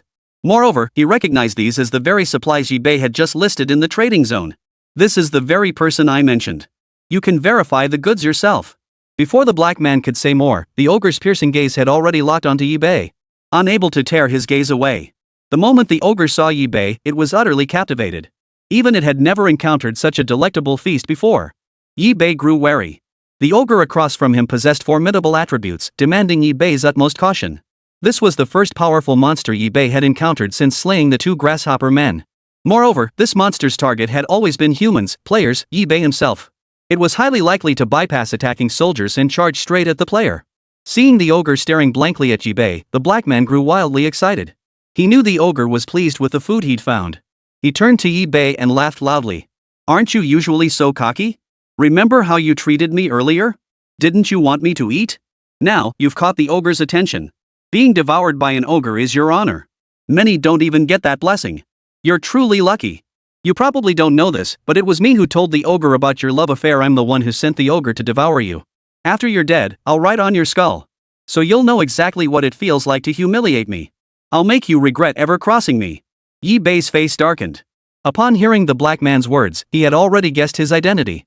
He never imagined the black man would ally with the monsters of the dungeon. And specifically to target him. This was truly nothing but trouble.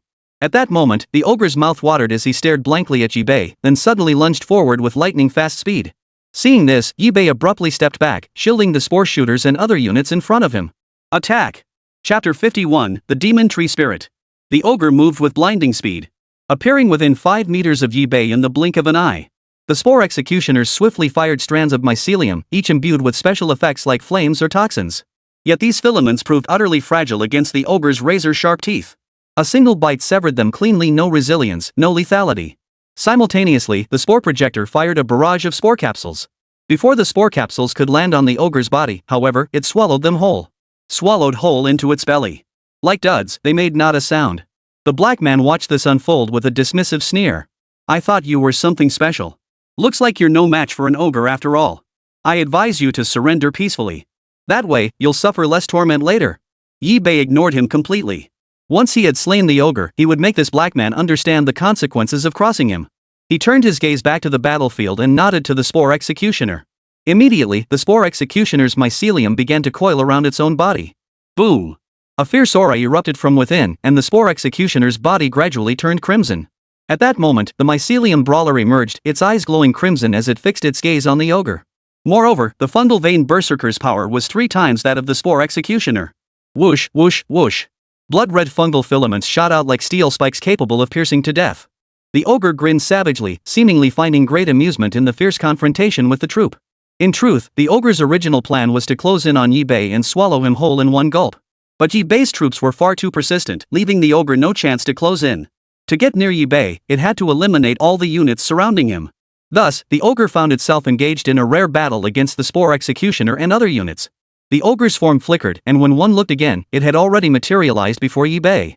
The ogre dismissed the fungal filaments of the mycelium rioters with utter contempt. Mere strands of soft, flimsy mycelium that posed no threat whatsoever. Having witnessed them firsthand, it paid them no mind. But suddenly, a sudden sense of danger surged through the ogre's heart. It snapped its gaze toward the crimson mycelium, and the sense of danger only intensified. How could this be? SSS-rank. A streak of crimson blood trickled down the ogre's arm, dripping onto the ground. This. The black man's mouth fell open, his eyes widening like copper bells, utterly incredulous. No! What trick are you playing? Why not just let the ogre eat you already? Damn you! Damn you, you yellow-skinned monkey! Damn you! I won't rest until you're dead. At the same time, after the blood-red mycelium struck the ogre, the spore launcher launched another attack. Spore capsules burst forth from its body, shooting out at terrifying speeds. The ogre clutched its wounded arm as the crimson mycelium fused with its flesh. Filament after filament burrowed into the ogre's body, frantically draining nutrients and vitality. Taking advantage of the ogre's immobilization, the spore sac struck its target without fail. Boom! A series of explosions echoed, followed by an unrelenting barrage of fungal traps. A wave of toxins surged forth, beginning to torment the ogre.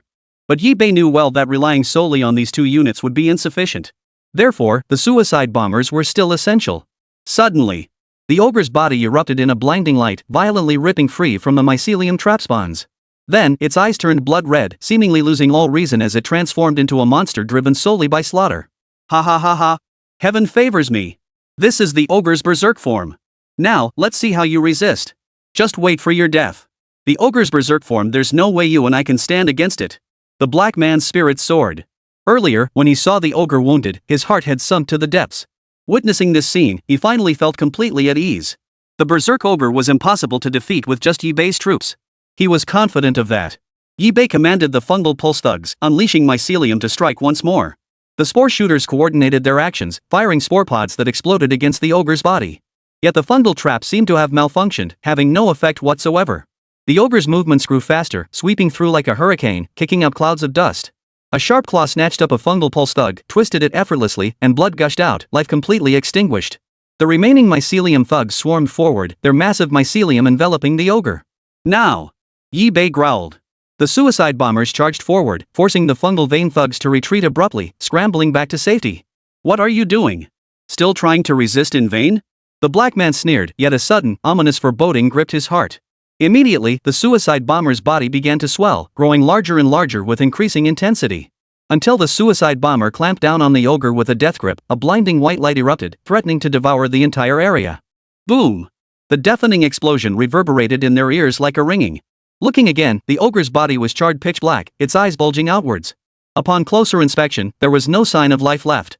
After all, the suicide bomber's various attributes were constantly improving, naturally increasing its power. And this was with all damage maximized. How is this possible? The black man's mind shattered, and he collapsed onto the ground.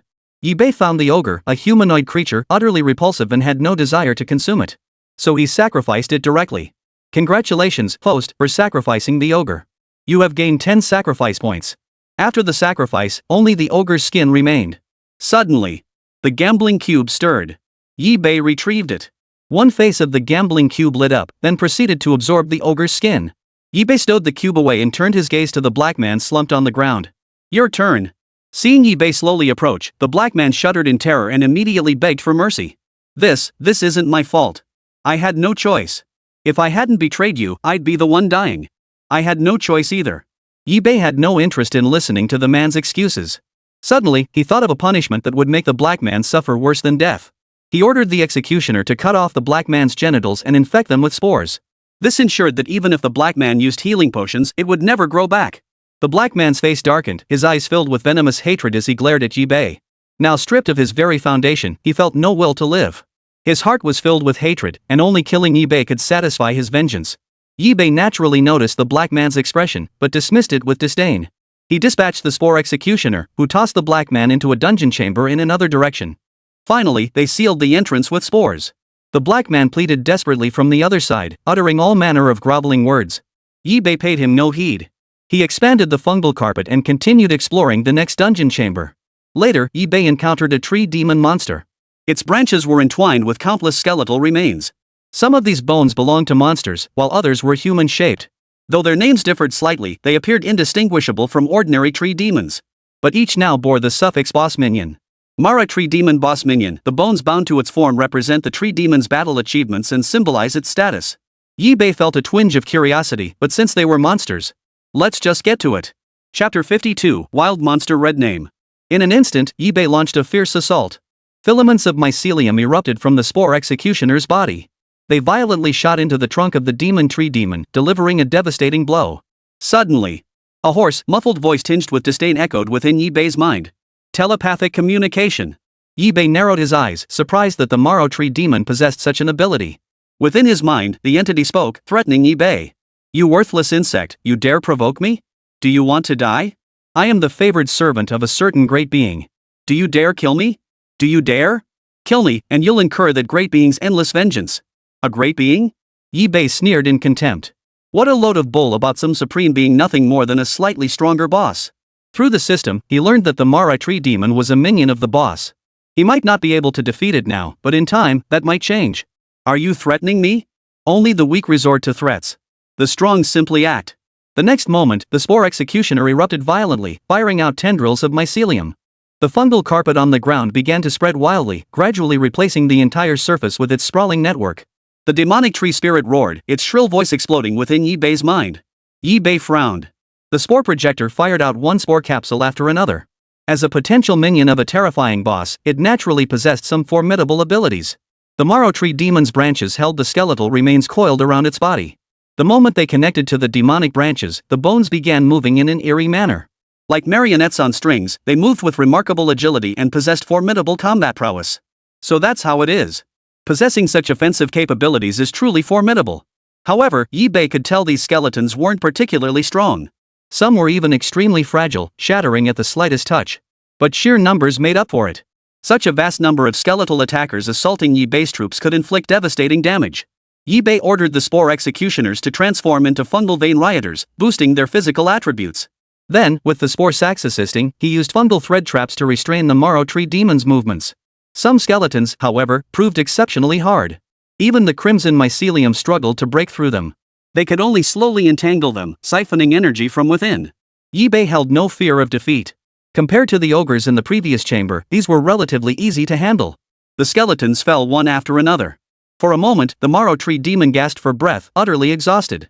Its bark had grown dull and lifeless, stripped of the vibrant sheen it had possessed upon their first encounter. But the Marrow Tree Demon had no intention of giving up. It opened its mouth to threaten once more. "Are you certain you wish to fight me to the death? Truth be told, I am a favored servant of that supreme being, one of its most cherished followers. If you kill me, you will surely regret it." Yi-Bei let out a light laugh, his voice dripping with sarcasm. "If you're truly a favored one of that supreme being, then why are you so weak? I seriously doubt the truth behind your words. If all the great being's favorites are only at your level, then that great being isn't all that great either." The demonic tree spirit roared. "How dare you, you lowly insect, speak so contemptuously of that great being? This battle I will not rest until one of us is dead." Vine lashes whipped out from the demonic tree spirit, locking onto Yi-Bei with deadly precision. Two major forces joined the fray. The fungal vein thug reached out, its blood-red palm clamping down. Fungal filaments shot forth, disrupting the opponent's attack. At that moment, spore sacs exploded across the demon tree's body, releasing a vast network of fungal threads that spread and enveloped it. The fungal trap proved remarkably effective, successfully binding the demon tree's body. Compounded by the flame abilities of the fungal carpet, it burned relentlessly. "Damn it! Kill me, and my master will never forgive you, never. Your fate will be 1,000 times more miserable than mine." Looking again, the demonic tree spirit had long since ceased to breathe. Deep within the dungeon, a shadowy figure suddenly froze, then erupted in a furious roar. Who the hell is it? Who dared slay my kin?" Boom! The furious roar echoed relentlessly throughout the dungeon. Depending on their location, players nearby could hear it clearly, while those farther away could only faintly catch the sound. As for players in other areas, they didn't notice at all. "What's that sound? Did you guys hear it? Holy crap, I hear it loud and clear. It sounds really close to me. Ah, I hear it too. Am I about to die? This is terrifying. Demon whispers. That's demon whispers. Whoever provoked the dungeon's terrifying presence. What are you guys talking about? I didn't hear anything. Me neither. Nothing at all. What the hell is going on?" Yi-Bei silently watched the chat group's activity. He had heard that roar too, crystal clear despite its low volume. It meant the source was still some distance away. However, Yi-Bei refrained from joining the discussion, fearing that some sharp-eyed individuals might notice him and expose his true intentions. Just then, another world announcement appeared. Someone has enraged the B3 zone boss. In its fury, it has turned all dungeon monsters in B3 zone red-named. Red-named monsters, combat power increased by 25 times. Killing them yields higher EXP and drop rates. Silence. A unified silence fell across the world. The entire chat group fell into a deathly silence. Only after the announcement repeated 7 times did it finally cease. At that moment, a single thought echoed in everyone's minds. Who could possibly possess such power to provoke such formidable beings and still expect to live? In an instant, the chat group erupted in wails of despair. Some buried their heads in their hands and wept, others stood frozen in shock, utterly lost. Holy! I thought something major happened, but it turns out some big shot pulled this stunt. A regional boss. That's a regional boss, the strongest being in the entire area. The bosses we've faced are just child's play. Compared to a regional boss, they're nothing. Guys, cut it out. If you keep provoking the area boss, us lowly Karamis won't survive.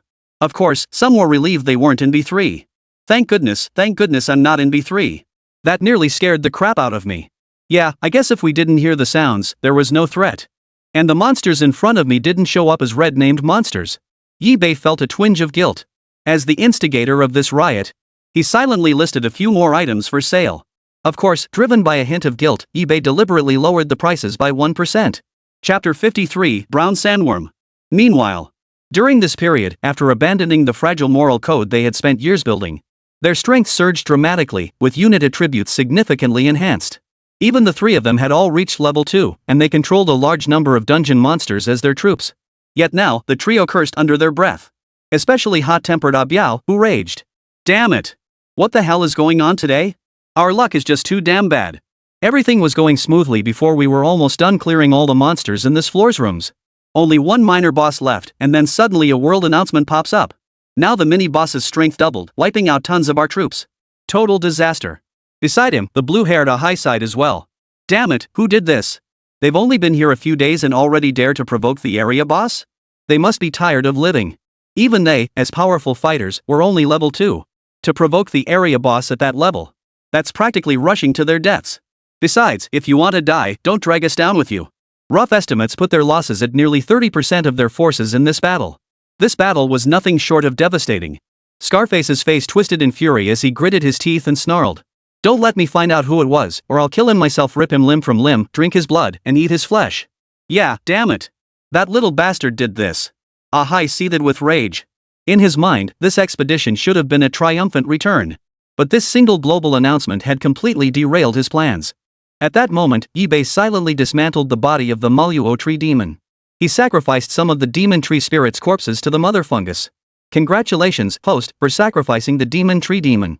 You have earned 10 sacrifice points. Seizing the opportunity, Yibei exchanged for several more units.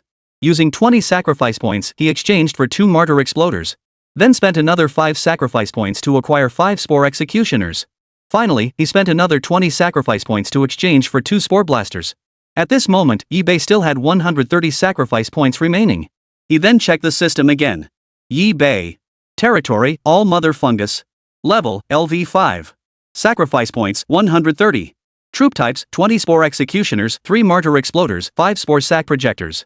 Abilities, Mycelium Blanket, Fungal Network, Assimilation, Incinerate, Purify, Immobilize, Toxin. Currently available troop types, 5 viewable. After the sacrifice, Yibei dissected the corpse of the Malice Tree Demon. Though the demonic tree spirit possessed no flesh or blood, once the fungal carpet gained the ability to assimilate. Individual cells and sap within the plant body could be absorbed by the fungal carpet. Suddenly, Yibei felt surges of immense power welling up. After the fungal carpet absorbed the remains, it gained some sacrifice points. This outcome was unexpected. Fungal mat assimilates the Mara tree demon, gaining 5 sacrifice points. Additionally, the system issued another prompt. Fungal carpet upgrade available. Proceed? Yes. After Yibei confirmed, the fungal carpet began to glow. When the glow faded, Yibei observed that the fungal carpet seemed to possess a new vitality. Compared to before, the fungal carpet's toughness, strength, hardness, and speed had all been enhanced. After testing it out, he also discovered that the abilities imparted to the fungal carpet by those mysterious energy spheres he had obtained earlier had been amplified. The most obvious improvement was the flame ability. Compared to before, the temperature was significantly higher, and the burning speed was faster. Now, even eliminating enemies was no problem. However, when compared to other troop types, it still couldn't hold its own. Beyond that, there was another more remarkable ability, detection. After conquering each dungeon, he could scan several directions, choosing a desired dungeon room for further exploration. This ability is far more dominant and powerful than the previous fungal carpet spread. What a great skill! Yibei couldn't help but exclaim in admiration. This ability was so overwhelmingly powerful that even Yibei couldn't contain his excitement. While fungal carpet spread could also be used for exploration, there was a risk that monsters might destroy the spread portion of the fungal carpet. Overall, it carried greater risks and was prone to wasting resources. Moreover, the fungal carpet could only sense the enemy's approximate numbers and energy levels. It couldn't make precise judgments. The upgraded fungal carpet, however, saw a dramatic leap in its exploration capabilities.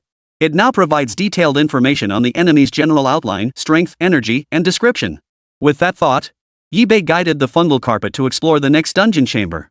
The fungal carpet took root, its mycelium spreading like tendrils throughout the entire dungeon. Within Yibei's perception, the fungal carpet spread frantically, exploring with relentless intensity. Soon, clusters of red dots gathered within Yibei's perception. Through the fungal network, Yibei saw a large group of monsters densely packed together. A monster population? Yibei peered curiously. Through the fungal network, he could clearly see the monsters' forms. In the scene, the dungeon ahead stretched vast and boundless, its end invisible to the eye. It's actually this big. Before him lay a vast desert expanse. Yibei scanned left and right but detected no monsters. No monsters? He couldn't believe such a vast desert could be completely devoid of monsters. Where there's smoke, there's fire. The more peculiar a place seemed, the more dangerous it likely was. Moreover, he had already scanned the area through the fungal carpet and the fungal network. And this desert region was densely packed with red dots, indicating a massive presence of monsters. He looked down. Perhaps these monsters lurked beneath the sand. Yi-Bei grew cautious, relying on the fungal carpet to inch forward step by step. Soon, Yi-Bei passed through the dungeon's barrier and entered the next chamber. Instantly, a wave of heat washed over him. Beads of sweat formed on Yi-Bei's forehead, and he couldn't help but wipe them away with his sleeve. Something's definitely off here, Yi-Bei murmured under his breath. Suddenly, a rustling sound reached Yi-Bei's ears. Yi-Bei followed the sound with his gaze. Beneath his feet, the sand began to surge violently. Wriggling brownish-yellow worms burst forth from the shifting grains. Brown sandworm, capable of burrowing into sand and brown earth, absorbing energy from the soil. So these are sandworms. However, Yi-Bei also noticed that these brown earth sandworms possessed blood-red eyes, their combat strength 2 or 3 times higher than ordinary specimens. Moreover, he wanted to see just how powerful these red-named monsters truly were. Hordes of these frantically writhing sandworms surged forth from the sand in vast numbers. They covered the entire desert. Yi-Bei watched as the fungal carpet began spreading across the desert, inch by inch, claiming its territory. Suddenly, the entire sandworm population erupted into a frenzy, their murderous intent fixed squarely on Yi-Bei. Chapter 54, Gold Coins. Then, the sandworms charged forward with deadly force. Yi-Bei remained calm. Although these sandworms had grown stronger, he did not believe they could threaten him. The writhing creatures opened their terrifying, razor-sharp mouthparts, swirling sand to obscure his vision. Spore shooters fired clusters of spore sacs, exploding with a thunderous roar around the sandworms. Boom! Boom! Boom! Wave after wave of bombardment shattered the sandworms one by one.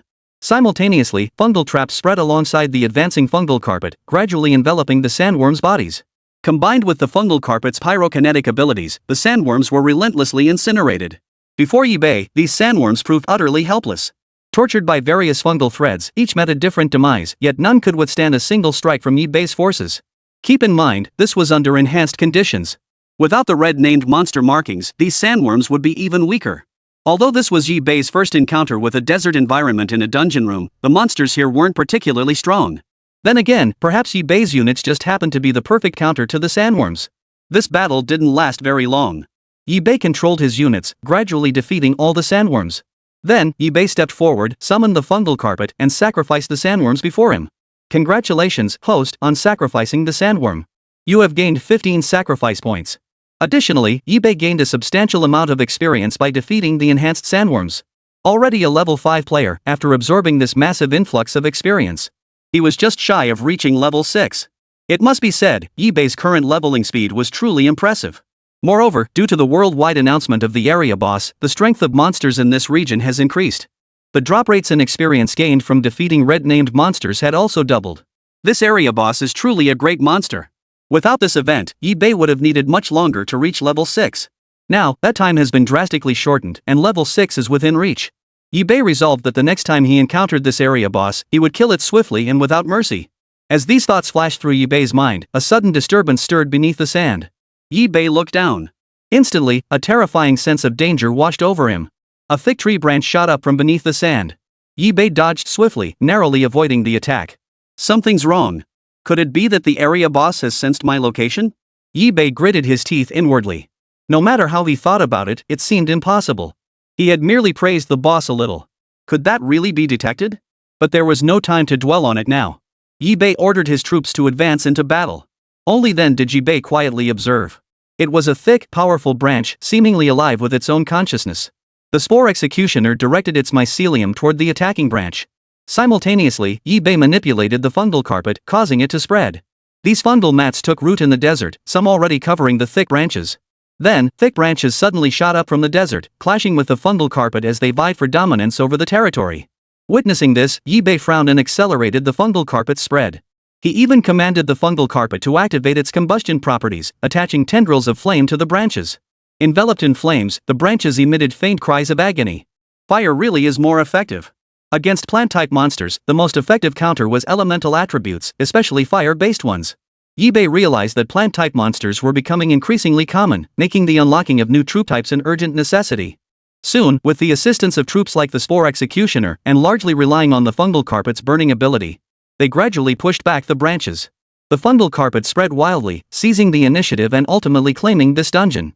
The original dungeon chamber, once filled with desert, was now transformed into a dungeon covered by fungal mats. Yibei looked toward the spot where the branches had been after their demise. Before him lay several gleaming gold coins. What are these? Yibei tapped them out of curiosity to inspect. Gold coin, dungeon currency, used for transactions. Dungeon currency. Yibei's face lit up with excitement. If there's currency, then doesn't that mean this dungeon has its own economic system? Otherwise, Yibei couldn't think of any other purpose for it. Beyond that, the system offered no details on how to acquire gold coins or conduct transactions. These were all mysteries waiting for Yibei to unravel himself. Yibei then opened the trading interface and listed the materials obtained from slaying the sandworms for sale. These were sandworm teeth, known as snarling teeth, with each sandworm yielding only 2 or 3. Overall, they weren't particularly valuable, but this was no ordinary time. The moment Yibei listed the materials, the entire chat group erupted. So many materials? How is that possible? I recall this person was in Area B3, right? How long has it been since they last killed a monster? Keep in mind, these monsters are now red named, with their strength significantly boosted. How could he have slain so many in such a short time? However, Yibei's prices weren't exorbitant. After careful consideration, it was best to make the items accessible for everyone to trade. Soon, Yibei sold all his materials, securing a substantial haul of supplies.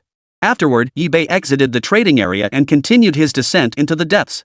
Harnessing the fungal carpet's exploration capabilities alongside the fungal network, he scanned the entire next dungeon into view. It must be said, this ability was truly formidable. Yibei grew increasingly fond of it. It allowed him to act on impulse, instantly probing the conditions of the next dungeon. During his scan, Yibei discovered that the next dungeon contained monsters guarding a broken pool. Surrounding the pool, sprawling plant roots and stems had taken hold. Yibei's curiosity instantly piqued. He casually tapped the pool. Access denied. Requires leveling up to perform secondary exploration of this scene. Upgrades available? Yibei's eyes lit up. He was already quite satisfied with his current exploration abilities.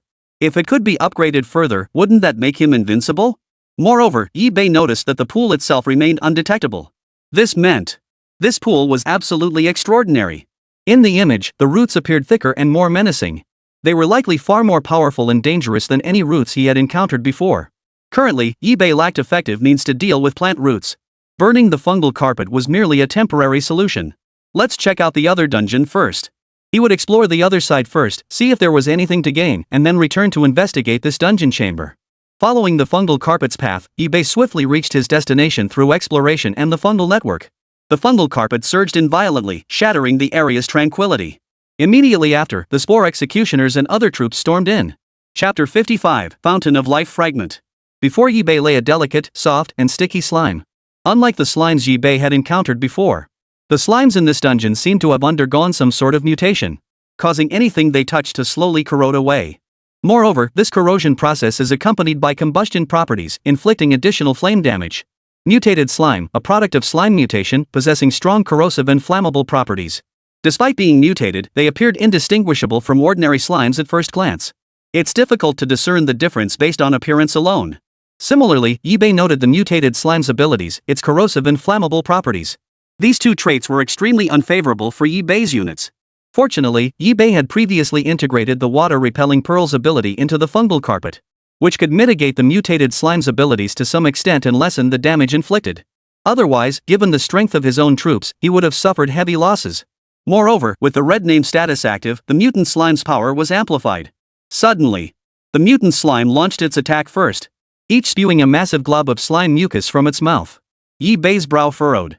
Enveloping all units in the fungal carpet, even if it only reduced the damage slightly, it would suffice. The Spore Executioner strode forward, firing out tendrils of mycelium.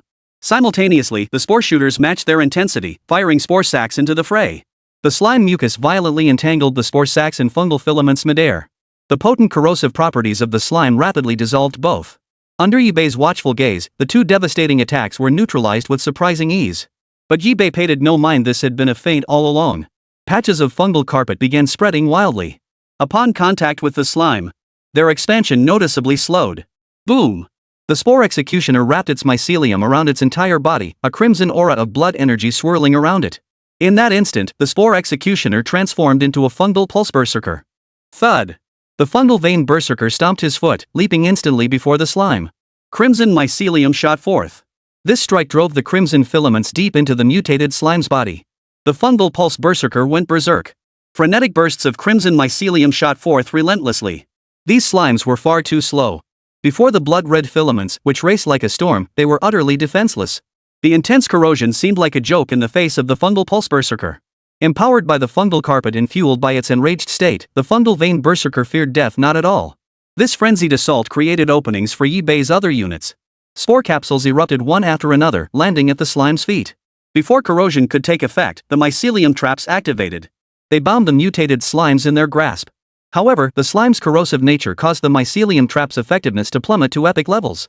Thus, the mutated slimes perished one after another. Soon, Yi-Bei had slaughtered every last slime. He commanded the fungal carpet to spread, sacrificing the slime corpses. Sacrifice 10 slimes, gained 15 sacrifice points. Yi-Bei then surveyed his surroundings. The fungal carpet was being corroded by the slime's leftover mucus while simultaneously devouring the dungeon. Particularly in areas saturated with slime mucus, the fungal carpet struggled immensely to consume the dungeon. Fortunately, after the mutated slime died, Yi-Bei found time to control the massive fungal carpet spread. Ultimately, the fungal carpet devoured the area completely, transforming it into its domain. New unit type activated. View now. After the fungal carpet finished its devouring, the accumulated experience met the requirements for activating the new unit. Yi-Bei had been eagerly anticipating this new unit. The last time he activated one, it was the Spore Projector. The further along you progress, the stronger the units you can activate become, but the more sacrifice points they demand. With this thought, Yi-Bei checked the information. Yi-Bei. Territory, Mother Fungus. Level, LV5. Sacrifice points, 165. Troop types, 20 Spore Executioners, 3 Martyr Exploders, 5 Spore Sac Projectors. Abilities, Mycelium Blanket, Fungal Network, Assimilation, Incinerate, Purify, Immobilize, Toxin, Underwater Breathing. Currently available troop types, 6 viewable. Yi-Bei then opened the newly activated unit. Destroyer, can spew corrosive spores with incendiary properties and possesses extremely high resistance to fire. Moreover, Yi-Bei noticed the destroyer's grade had reached excellent. Unlike the ordinary grade Spore Executioner, this represented a significant gap in quality. His Spore Executioner and Spore Blaster units, among others, were still stuck at the common tier. This was a major breakthrough, a leap toward higher tier units. With that thought, Yi-Bei unlocked it to check the destroyer's price. Destroyer, 12 sacrifice points. 12 sacrifice points per unit, slightly pricier than other units, but equally the strongest. Apart from the Martyr Bombers, it was now Yi-Bei's most powerful trump card.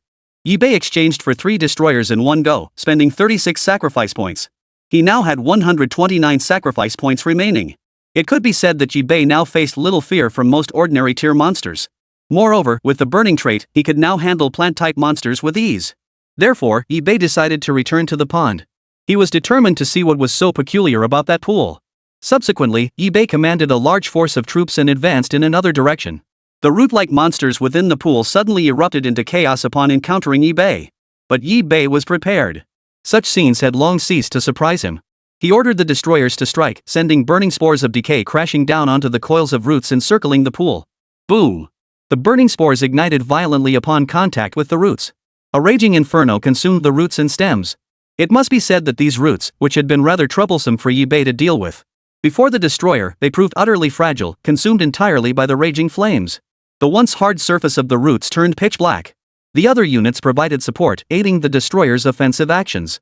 The spore sacs, in particular, were briefly restrained by mycelium traps, allowing the burning spores to strike them. The synergy between the two allowed for the swift elimination of all plant roots and stems. Afterward, Yi-Bei approached to inspect the ruined pool before him. Fountain of Life incomplete, when repaired, grants rapid recovery based on the injuries of the unit to the owner's right. Yi-Bei paused in surprise. A fountain of life that could actually heal injuries. Doesn't that mean drinking from it would heal the injuries of any unit? Chapter 56, You're not even worthy of a price war. But surely there's more to it than that. What troubled Yi-Bei was that this fountain of life was somewhat incomplete. If it's incomplete, it will require vast resources and materials to repair. This fountain of life was clearly no ordinary object. Its restoration demanded immense resources. Even as the top merchant in the trading zone, he found it somewhat overwhelming. Just as Yi-Bei was deep in thought, the fungal carpet suddenly issued a prompt. Detected assimilable entity. Proceed with assimilation? Yi-Bei froze for a moment before glancing at the fountain of life beside him. Could it be, the fountain of life could be assimilated by the fungal carpet? But it's in a damaged state. Can it still assimilate in this state? What would I gain from assimilation? Yi-Bei felt a surge of curiosity. In an instant, he commanded the fungal carpet to spread frantically toward the fountain of life, initiating the assimilation. Fountain of life incomplete. Repair progress 10-1000. Description: upon restoration, grants rapid recovery of injuries to units to the owner's right. Though it still displayed as incomplete, the Spring of Life's abilities were now usable. Moreover, eBay discovered that after being assimilated by the fungal carpet, the Fountain of Life had begun to slowly repair itself. Before assimilation, repairs required materials. This development would save a significant amount of resources. eBay observed it for a while longer before continuing his exploration. In a dungeon chamber housing such a precious treasure, how could there be only a few plant roots? Sure enough, eBay commanded the fungal carpet, detecting a massive swarm of monsters. The screen filled with countless plant roots, which nearly encircled the entire dungeon chamber. Nothing else was visible in his field of vision. Seeing this scene, eBay felt a chill run down his spine. With so many monsters, even with his destroyer, clearing a path would demand immense physical exertion. eBay estimated that his current location was already very close to the area boss here. It wasn't time to confront the area boss yet. He'd rest for the night and devise a strategy. The springs not only restored health but could also be carried out for drinking. From eBay's observations, these springs were life potions capable of rapidly healing injuries. Moreover, the fungal carpet could absorb the spring water for temporary storage. And in critical moments, through mycelium connections, it could accelerate the recovery of eBay's fungal soldiers. This aspect left eBay quite satisfied. At that moment, eBay collected a small amount of life spring water, intending to list it for sale in the trading zone. In an instant, the chat group erupted into a frenzy as members scrambled to snap up the life-giving spring water. eBay's reputation was now beyond any doubt. Fast restocking, large quantities, and a solid reputation. The moment the life spring water went up for sale, everyone opened the chat group to make their purchases. But just as the frenzy was at its peak, someone suddenly posted an even lower price for the same life spring water. eBay froze. Someone was competing for his business and with life spring water? Could it be that the other side had also discovered a life spring? This was a price war. Though the newcomer's reputation was still uncertain, someone would inevitably investigate such matters. Especially since they could use this person to pressure eBay into lowering his prices. In an instant, the chat crowd started tagging eBay left and right, clamoring for him to lower his prices. Otherwise, they'd go buy from the other guy. Though displeased, eBay recognized that if he didn't lower his prices, they might genuinely defect. If it weren't for his life spring's self-regenerating properties, he might have taken the items off the shelf without hesitation. After a moment, eBay silently lowered his price. But mere minutes after eBay lowered his price, the other seller slashed theirs even further. Hey! They're challenging me. eBay suddenly found himself intrigued. Were they trying to outbid him on the quantity of life springs? What a foolish move. Before the chat group, a middle-aged man with blonde hair and blue eyes chuckled softly. He was the one competing with eBay for the deal and he was a foreigner. His name was Hawk. Before his transmigration, he had been the CEO of a major corporation, a capitalist, as they say. Now, watching eBay slash his prices, Hawk felt profound contempt. In his eyes, eBay's actions were utterly laughable. Not long ago, he had obtained the blueprint for crafting life potions from the totem. And had even obtained an item that halved the cost of crafting tools. Hawk used the item to convert all his resources, even his troops, into materials for crafting life potions. Thus, he remained utterly unfazed by eBay's price war. eBay's price war against him was like hitting a stone with an egg. Once he crushed eBay, he would monopolize the health potion market. At that moment, he smiled broadly. The thought of soon becoming the wealthiest member of the entire chat group. A surge of excitement coursed through his heart. This wasn't mere wealth from his past life, it was genuine treasure. However, he had miscalculated. Normally, such thinking was understandable. But he never could have imagined that eBay had directly obtained a spring of life spring water. He had gained a vast amount of the Fountain of Life without paying any price whatsoever. In other words, eBay's life spring came at zero cost and required no expenditure whatsoever. Even if the life spring were to run dry, it could gradually replenish itself. Combined with the fungal carpet's assimilation and storage capabilities, it could continuously accumulate more life spring water. In the chat group, seeing eBay stop lowering his prices, everyone began urging him again. After all, compared to newcomers, they preferred purchasing from eBay. After all, eBay had a solid reputation, proven capability, established channels, and frequently updated inventory. So rather than courting a newcomer, it made more sense to curry favor with the largest vendor. Seeing this, eBay slashed the price again, this time by half. The entire group chat erupted in excitement. Holy crap, he just slashed prices by half, what guts. That's the mark of a seasoned merchant, bold moves, I like it. Even Hawk was stunned. This man possesses such audacity, truly not to be underestimated. He gritted his teeth inwardly, refusing to concede defeat. He'd staked everything on the Fountain of Life. If he gave up now, wouldn't all his previous efforts go down the drain? But Hawk didn't panic. He was certain eBay didn't have as much life spring water as he did. He lowered the price by another 30%. eBay watched the man's actions across the table and let out a cold laugh. Little did the other side know that the quantity of life potions in his possession was staggering. Therefore, no matter what, he wouldn't lose out. eBay slashed the price by another 50%. Hawk on the other side looked utterly bewildered. As eBay's offer was already 20% below his production costs. He began to worry he might not recoup his investment. But hey, that's business. How else would you know if it'll work unless you give it a shot? Who knows, maybe next time the other side will just give up. Then he lowered the price by another 10%. eBay slashed it in half again. At this price, even a capitalist would be scared. Damn it, this is downright unethical. You can't make a profit at this price. He'd rather destroy the goods himself than sell them at this price. For a moment, Hawk dared not match the price. Still, he believed eBay was merely putting on a brave front, but his smugness wouldn't last long. In the days that followed, eBay listed a massive quantity of life potions. The sale lasted a full 2 days and nights. During this period, eBay didn't idle either, continuing to conquer other dungeon rooms. Meanwhile, the capitalist on the other side could wait no longer. He was completely out of food. Chapter 57, I'm reporting you for market disruption. Hawk had assumed the other side would soon give up and return to the original price. But unexpectedly, eBay showed no sign of relenting, continuing to sell at rock-bottom prices. Moreover, the quantity was staggering, far exceeding the number of life potions he currently possessed. If he didn't act now, he might truly starve to death. He swiftly opened the chat group and began frantically tagging eBay. Do you even realize what you're doing? This behavior is disrupting the market. How are others supposed to survive if you keep this up? Soon you'll be the only one selling health potions.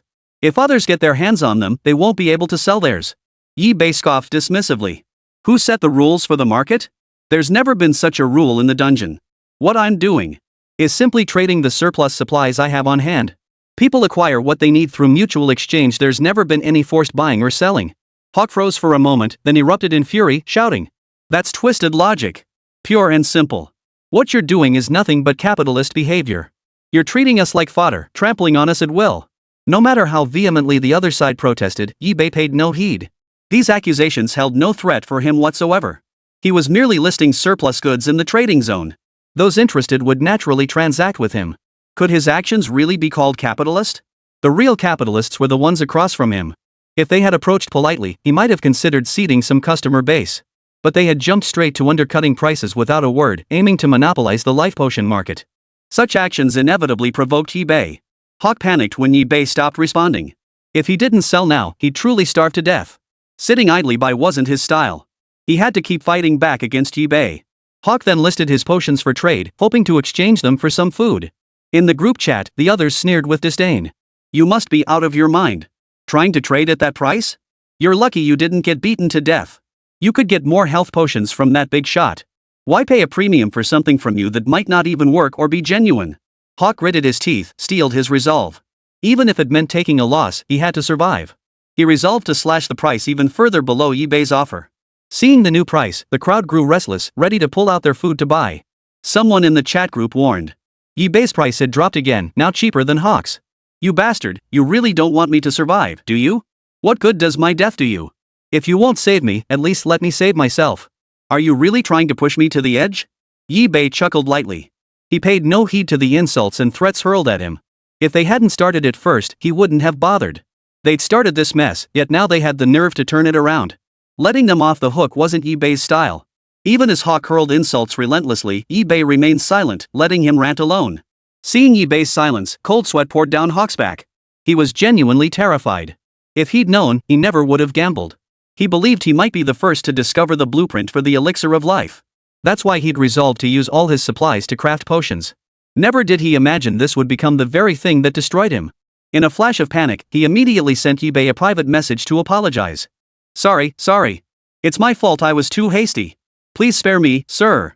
I truly have no food left. Let me trade my life potion for some food. If I don't eat soon, I fear I'll truly perish. After a long, drawn-out pause, eBay finally replied in a leisurely tone. How did you acquire such a large quantity of life potions? Hawk was surprised to see eBay respond immediately after speaking, which to eBay felt like an instant reply. Honestly, boss, I actually got the potions after activating the totem. I never imagined my luck would be so good. I actually unlocked the blueprint for crafting life potions. So I poured all my resources into crafting them, leaving me completely broke. All of it went into making life potions. I thought I'd make a killing, but never expected. eBay sneered. Did they really think he was a fool? He knew the true value of life potions. If it were just the blueprints alone, no one would dare haggle with him like this. Seems you lack sincerity. Fine then. Haten grew impatient. Had he not been forced into this position, desperate for Yibei's favor, he would never have stooped to begging so humbly. Therefore, if Yibei didn't give him a chance, he wouldn't survive. Fine, I'll tell you. It's a prop. Yibei raised an eyebrow. He'd intended to bluff the man, but unexpectedly, it worked so well he'd actually bluffed something out of him. He was quite intrigued by this prop. He wondered what kind it was. There were many types of helpful props, like ones that increased success rates or reduced material usage. So Yibei wasn't entirely sure, but he knew that each such item was incredibly valuable. The item. Alright, I won't make things difficult for you. If you give me the item, I'll give you food. How about that? And I'll give you meat worth its weight in gold. If you want grilled meat, that's fine too. What the hell? Hawk's forehead veins bulged as he glared furiously at Yibei's offer. This ING bastard was blatantly provoking him. This wasn't a trade anymore, it was outright robbery, brazen and shameless. Could the value of this artifact in his hands possibly be exchanged for some meat? Yibei knew the other side wouldn't be able to close the deal anytime soon. He could afford to wait, but the other party didn't have much time left. Yibei then closed the chat group. He returned to the dungeon room overgrown with roots and vines. Though the sprawling roots before him looked unsettling, as long as he bombarded them relentlessly with the destroyer's burning spores. When the raging flames consumed them, Yibei no longer sensed their malevolence. Of course, the dense tangle of roots was utterly revolting, so Yibei deployed his entire force. All types of troops fought along their respective battle lines. Except for the suicide bombers, this unit type wasn't worth wasting here. Soon, the battle reached a fever pitch. As the roots launched wave after wave of fierce assaults, inflicting wounds of varying severity upon Yibei's troops. Yet they still couldn't overcome Yibei's destroyers. Finally, the roots within this dungeon chamber snapped clean off from their main body. With a thunderous crash, they plummeted to the ground. Chapter 58, Hot Pot Time. Yibei stepped forward, slowly approaching the fallen plant roots. Without hesitation, he summoned the fungal carpet and sacrificed the plant root before him. Congratulations, host, for sacrificing the mysterious plant root. You have obtained 16 sacrifice points. In an instant, Yibei checked the system again. Yibei. Territory, Mother Fungus of all things. Level, LV5. Sacrifice value, 145 points. Troop types, 20 Spore Executioners, 3 Martyr Exploders, 5 Spore Sac Projectors, 3 Destroyers. Abilities, Mycelium Blanket, Fungal Network, Assimilation, Incinerate, Purify, Immobilize, Toxin, Underwater Breathing, Fountain of Life. Currently redeemable troop types, 6 viewable. Naturally, absorbing this plant rhizome also enhanced the fungal carpet's capabilities. Yibei controlled the fungal carpet, spreading it across the entire dungeon chamber on this level. After testing, Yibei discovered that the spread speed and mycelium strength of the fungal carpet, as well as the speed of rooting rhizomes. Additionally, Yibei obtained materials dropped by the plant rhizome. These were several branches emitting a green glow. Their surfaces were incredibly hard, comparable to some indestructible forged materials. Obsidian branches, rigid branches said to be the shed exoskeleton of some terrifying creature. Not bad. Yibei gave them a cursory glance. This was a rare forging material, but Yibei currently had no units to forge. He could only store it away for future use. Afterward, Yibei continued gathering materials within the dungeon chamber. The fungal carpet spread, gradually covering the entire dungeon chamber. During this time, Yibei discovered a golden totem. He approached it, examined it closely, and activated it. Golden totem successfully activated. A sudden flash of light appeared, and a blueprint materialized in Yibei's hand. This is a hot pot? And it was a yin-yang hot pot. Combined with Yibei's fungal carpet possessing combustion properties, he could now enjoy a steaming hot pot. The materials needed to make the hot pot weren't complicated. Given Yibei's current resource level, ordinary grade items posed no challenge whatsoever. Soon after gathering the materials, Yibei decisively began crafting. Soon, a large pot appeared before Yibei. Yibei proceeded to arrange the large quantity of food he had prepared around the hot pot. But he suddenly realized a problem. He had all the ingredients, but no seasonings. What kind of hot pot is this without chili peppers? With that thought, Yibei immediately opened the group chat and posted a request for chili peppers. The group members were puzzled and asked in unison. Boss, what do you need chili peppers for? They don't even fill you up. Yeah, if you want something else similar, I could. You're overstepping. Mind your own business, boss. He must have his reasons. Yibei scanned the group. Just then, someone suddenly approached him privately. Boss, I have a fruit called the pepper fruit. Honestly, it tastes pretty much like chili peppers. If it weren't for its appearance, which bears no resemblance to chili peppers, I'd swear it was the real thing. If you don't believe me, boss, I can send you a photo to see for yourself. Yibei then opened the photo sent by the other party. In the photo, several bright red fruits lay displayed, their color resembling flames scorched by fire. Their appearance bore no resemblance to chili peppers whatsoever. Yet Yibei recognized them instantly as the mutated chili peppers from the dungeon. No problem. I'll take whatever you've got. With his current wealth and resources, a few chili fruits were hardly a burden. Moreover, he wasn't worried about the seller demanding an exorbitant price. After all, he was the top merchant in the chat group. Perhaps they had even traded with Yibei before. After negotiating, Yibei successfully traded for several pepper fruits. Yibei wrapped the hot pot in a fungal blanket to heat the pot itself. He then added purified water and ingredients. A steaming hot pot emerged. Yibei inhaled the aroma and began to eat heartily. Of course, Yibei didn't forget to share the feast with his chat group friends. He snapped a photo and sent it to the group chat. Along with the caption, "I'll be selling freshly made hot pot from now on. If you need any, feel free to order from me." Even while eating hot pot, Yibei couldn't resist giving himself a little plug. Not yet, though he hadn't had his fill himself. Some people wanted to buy it immediately, but Yibei turned them all down. For a moment, the chatting crowd was green with envy. Just looking at the photos made everyone's mouths water. It looked so tempting. But they could only suppress this intense hunger pang. They'd wait until Yibei put it up for sale before rushing to buy it. Yibei exited the chat group and quietly ate his hot pot. By the time Yibei finished it all, a colossal surge of power erupted within him, igniting a burning urge to unleash it wildly. This hot pot actually boosts attributes. Yibei paused in surprise. Given this, Yibei would have to reconsider how much hot pot he sold going forward. Or, perhaps stop selling them altogether. But there was no need to dwell on that just yet. He shifted his gaze back to the path ahead, lingering only briefly before continuing onward. The fungal carpet spread once more. Through its exploratory capabilities and the fungal network, Yibei could easily discern the situation in the next dungeon. The scene remained unchanged. Thick, powerful roots stretched across the landscape, utterly motionless. Beyond that, numerous monster corpses hung from these roots, humanoid ones, crawling ones. Some still radiated a potent aura, indicating formidable strength and life. Yibei advanced silently. Following the direction of the fungal carpet's spread, he gradually approached the location of the roots visible in the scene. He summoned his troops, testing the waters cautiously. The Spore Executioners launched their assault, firing strands of mycelium that struck the thick roots. Yet Yibei observed that the roots showed no signs of retaliation.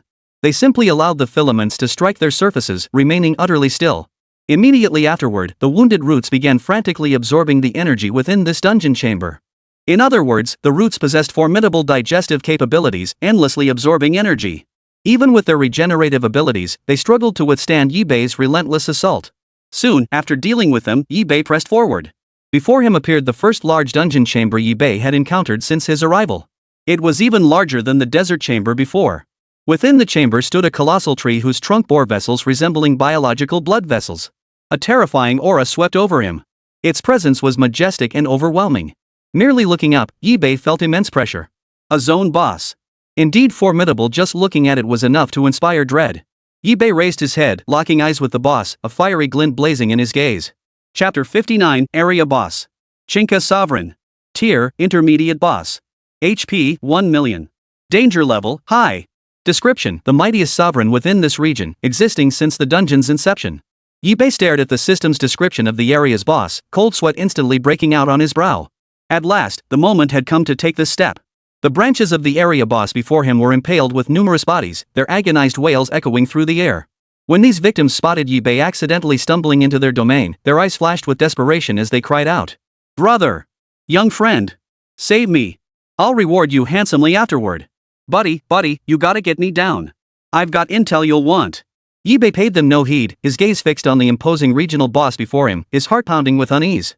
To be honest, he had no absolute confidence in defeating the area boss. This area boss was many times stronger than him, and could summon other monsters to control the battle. Combined with its previous minions, its power was not to be underestimated. In an instant, Yibei launched a fierce assault, firing off tendrils of mycelium. The fungal carpet rapidly spread, beginning to engulf the entire room. Whoosh! The boss's myriad flower trees burst into bloom, like biological blood vessels exploding violently, unleashing terrifying power. Strands of crimson thread floated through the air, staining the entire room a blood-red hue.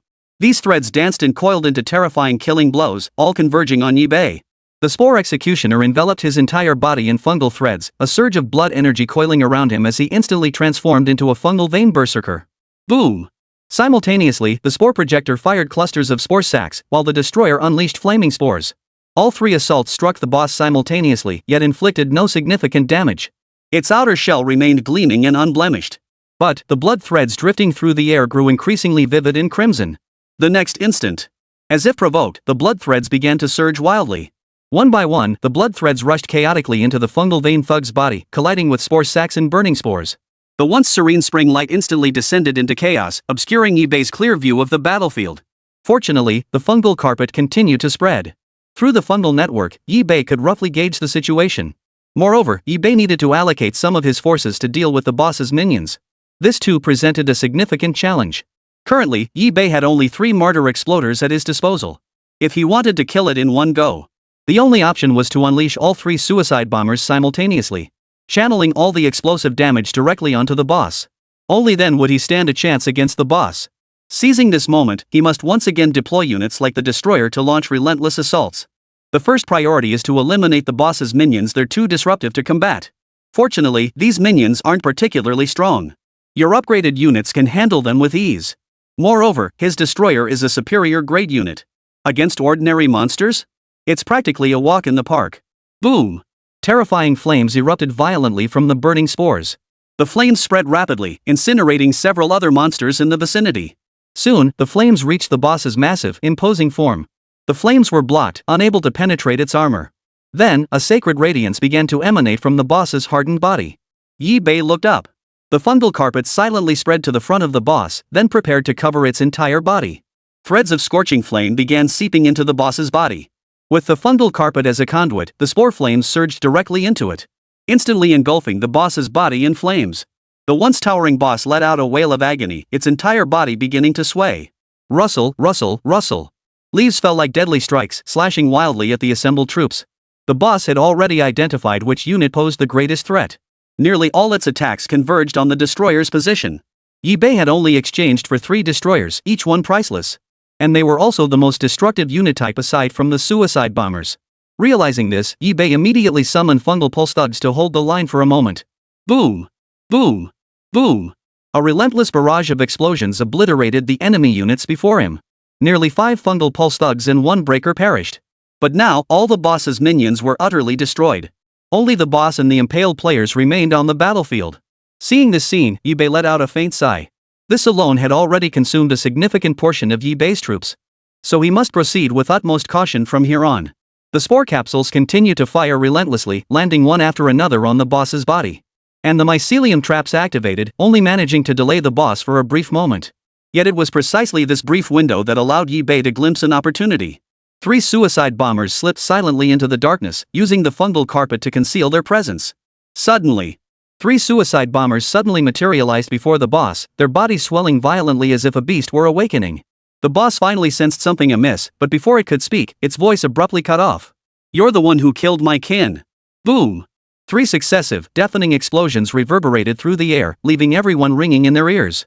Sections of bark flew off as the tree, resembling a living blood vessel, was blown skyward. Yi Bei looked again. The boss had been completely obliterated. Ding! World announcement. The first player to defeat a regional boss has emerged. The first player to defeat the regional boss has emerged. The first. Many players caught in the chain were also killed, but quite a few survived. The moment the world announcement appeared, the entire crowd erupted in shock. This is the person right before our eyes. The moment the crowd saw Yi Bei, greed flashed across their faces. Having just slain a regional boss, Yi Bei surely had no strength left to deal with them now. Which meant the supplies on Yi Bei's person were now theirs for the taking? In an instant, the crowd prepared to ambush and backstab Yi Bei, who had just fought a fierce battle, to seize the resources in his hands. Yi Bei frowned, sensing the overwhelming killing intent. He immediately ordered his troops to eliminate the crowd. "No. Boss, I didn't mean to. Please. You'll face retribution for killing us." After eliminating them, Yi Bei approached the boss's corpse, summoned his fungal carpet, and performed a sacrifice. "Congratulations, host, on sacrificing the Chinka sovereign. You have gained 40 sacrifice points. Congratulations, player, you have advanced to level 8. Beyond that, Yi Bei's troop quality saw a significant upgrade. Originally of ordinary quality, they now reached excellent grade. Simultaneously, their level had surged considerably. His combat power skyrocketed, making ordinary monsters practically no challenge at all. Moreover, the boss provided incredibly generous materials, which were exceptionally abundant. This further bolstered Yi Bei's resources. Among these materials, the Mad Gambling Cube unlocked its third face, completing a full half of its requirements. Pushing aside the boss's main trunk, eBay discovered a crimson totem beneath. eBay tapped to inspect it, then activated the totem. Suddenly, 3 beams of light burst forth, blazing before eBay. 2 entered his body, while the third materialized into an item. Money-drawing cat generates 2 gold coins per hour. eBay froze. Such a useful item existed? Though gold coins weren't particularly useful to eBay at the moment. Accumulating some in advance couldn't hurt. He then examined the 2 beams that had entered his body. Now, 2 passive abilities appeared in the system status bar. King's Aura instills fear and submission in targets of lower level. Infinite Evolution, each target killed grants a 10% chance to drop 1 sacrifice point. Chapter 60, a new dungeon level. eBay stepped forward, using his fungal carpet to devour the players he had slain. Congratulations, host, for sacrificing players. You have gained 10 sacrifice points. eBay now possessed 198 sacrifice points, which he needed to expend to replenish his troop types. He spent another 30 sacrifice points to exchange for 3 martyr explosives, 24 sacrifice points for 2 destroyers, and 6 sacrificial Spore Executioners for 6 sacrifice points. Now, eBay has only 135 sacrifice points remaining. At this moment, eBay checked the system again. eBay. Territory, Mother Fungus. Level, LV8. Sacrifice points, 135. Troop types, 21 Spore Executioners, 3 Martyr Exploders, 5 Spore Sac Projectors, 4 Destroyers. Skills, Mycelium Blanket, Fungal Network, Assimilation, Flames, Purification, Hold, Toxin, Underwater Breathing, Fountain of Life. Passive skills, Sovereign's Aura, Infinite Evolution. Currently available troop types, 6 viewable. Meanwhile, eBay assessed the strength of the redeemed units. Unit, Mycelium Brawler Spore Executioner Berserk Form. Level, LV25. HP, 12,300. Quality, Superior. Attack, 58.4. Defense, 48.5. Spirit, 64.3. Skills, Berserk, Parasite, Drain, Paralysis. After inspecting the area, eBay continued his exploration forward. After defeating the boss, everything in this area was now within his grasp. The fungal carpet spread, slowly enveloping the entire area. Ahead lay a massive gate. As eBay approached, the system suddenly prompted. Proceed to the next dungeon layer? So this was the entrance to the next dungeon level. eBay pushed open the door and successfully stepped into the next level of the dungeon. Before his eyes, a vast, boundless grassland stretched before him, filled with the fresh scent of grass and earth. Sunlight filtered through, illuminating the grasslands. At that moment, eBay looked up. The sky stretched endlessly above, its ceiling invisible. This is too real. This room depicted the grassland scene in perfect detail, even the sky felt utterly real. For a moment, eBay thought he had actually arrived on the surface. But he knew that was impossible. Upon closer inspection, one would discover that despite its lifelike appearance, it was all an illusion. The sky, the sun, all were illusions, phenomena of unknown origin. Moreover, eBay detected little danger here. And he even spotted several cattle and sheep. Seeing the cattle and sheep made eBay's mouth water. He had tasted many delicacies. But he had never tasted cattle or sheep before. Fresh, unadulterated livestock. And was about to approach to hunt them. Suddenly, the docile cattle and sheep before him took on an eerie transformation. Their black eyes glowed with a sinister crimson hue. The twin horns atop their heads had grown eerily taller, and one could even see the teeth at their mouths sharpened to a razor's edge. eBay frowned. Crack, crack, crack. Immediately after, the shattering sound of glass pierced his ears. The surrounding scene shifted violently. The once azure sky now appeared crimson as blood. The blazing sun and white clouds vanished, replaced by a hellish landscape where the setting sun was drenched in blood. The mutated cattle and sheep were formidable, their stats doubling compared to the red-named monsters. But compared to the regional boss we just took down, it's no match. eBay's current troop strength was several times more powerful than when he had defeated the area boss. Thus, these mutated cattle and sheep were nothing but punching bags before eBay. In fact, deploying only the Spore Shooters and Spore Executioners was sufficient. Soon, every last one of these mutated cattle and sheep lay slain. Congratulations, host, for defeating 10 mutant cattle and sheep. You have earned 2 sacrifice points. eBay activated the passive skill, Infinite Evolution, granting sacrifice points for each monster slain. But luck played a role. A 10% chance wasn't exactly high. eBay looked over. The corpses of the slain beasts had reverted to ordinary cattle and sheep. Moreover, the surrounding scenery reverted to normal. Yet the dropped materials remained mutated unchanged. Could it be that this entire dungeon level operates on this principle? Altering the surrounding environment caused the monsters to mutate. If that were the case, then, wouldn't his fungal carpet exploration ability be severely compromised? He must explore it himself. In that moment, he realized this dungeon was different from the previous ones. eBay glanced at the fallen meat, tempted to taste it. After roasting it with his fungal carpet, he swallowed it whole. Only then did he discover that the meat dropped by mutated cattle and sheep could temporarily boost his attributes. Wait a minute. eBay suddenly realized that even ordinary cattle and sheep had this effect. Didn't that mean every piece of monster meat on this floor boosted stats? With that thought, eBay set aside a portion and sacrificed the rest. Congratulations, host, for sacrificing 6 mutated cattle and sheep. You have obtained 18 sacrifice points. The monsters on this floor of the dungeon yielded even more sacrifice points. eBay examined the materials that dropped. This was a material imbued with a burning attribute, capable of incinerating most items. Though not as potent as materials dropped by area bosses, it was still considered rare. At the very least, eBay had never encountered it in the first dungeon layer. At that moment, a world announcement sounded. First player to enter second tier dungeon. The first player to enter the second tier dungeon has emerged. The first player. The announcement repeated 7 times before finally ending. In an instant, the entire chat group erupted once more. Holy, someone's already made it to the second layer of the dungeon. Seriously, I was barely scraping by killing the first mini-boss, and this guy just plowed straight into the next floor. Big shot, show yourself, man. eBay remained silent, quietly listing some fresh, attribute-boosting meats for sale. Seeing eBay selling items at this moment, especially such unique meats, immediately made the connection to the earlier world announcement. Everyone was thrilled beyond words, silently bombarding eBay with private messages. Big shot, I know it's you. Can we trade some intel? Big shot, big shot. eBay glanced at the flood of private messages and decisively declined. Though he was the first player to reach the second layer, there were bound to be other exceptionally talented individuals about to reach the second layer as well. In the pioneering phase, every piece of intelligence was invaluable. Information was life itself, capable of saving countless players. Therefore, unless the reward met eBay's demands, he would not engage in any transactions. The other party relayed the message again. Big shot, I'm willing to pay top dollar. Oh, and I'm open to trading blueprints. Blueprints. Blueprints come in many varieties. And the blueprints from the first tier might already be useless to eBay. eBay had initially dismissed the offer, but upon seeing the contents of the blueprint sent by the other party, his eyes lit up. It's actually a farm. Similar to the ranch eBay had obtained earlier, it was fully automated, requiring no daily supervision from him. Chapter 61, The Golden Fishing Rod. To trade for the farm blueprint, eBay had to reveal a piece of intelligence. In the end, eBay chose intelligence about monsters possessing deceptive abilities for the exchange. Now, eBay held the blueprint in his hands, examining it closely. With his current resources, he could build several farms, but one would suffice.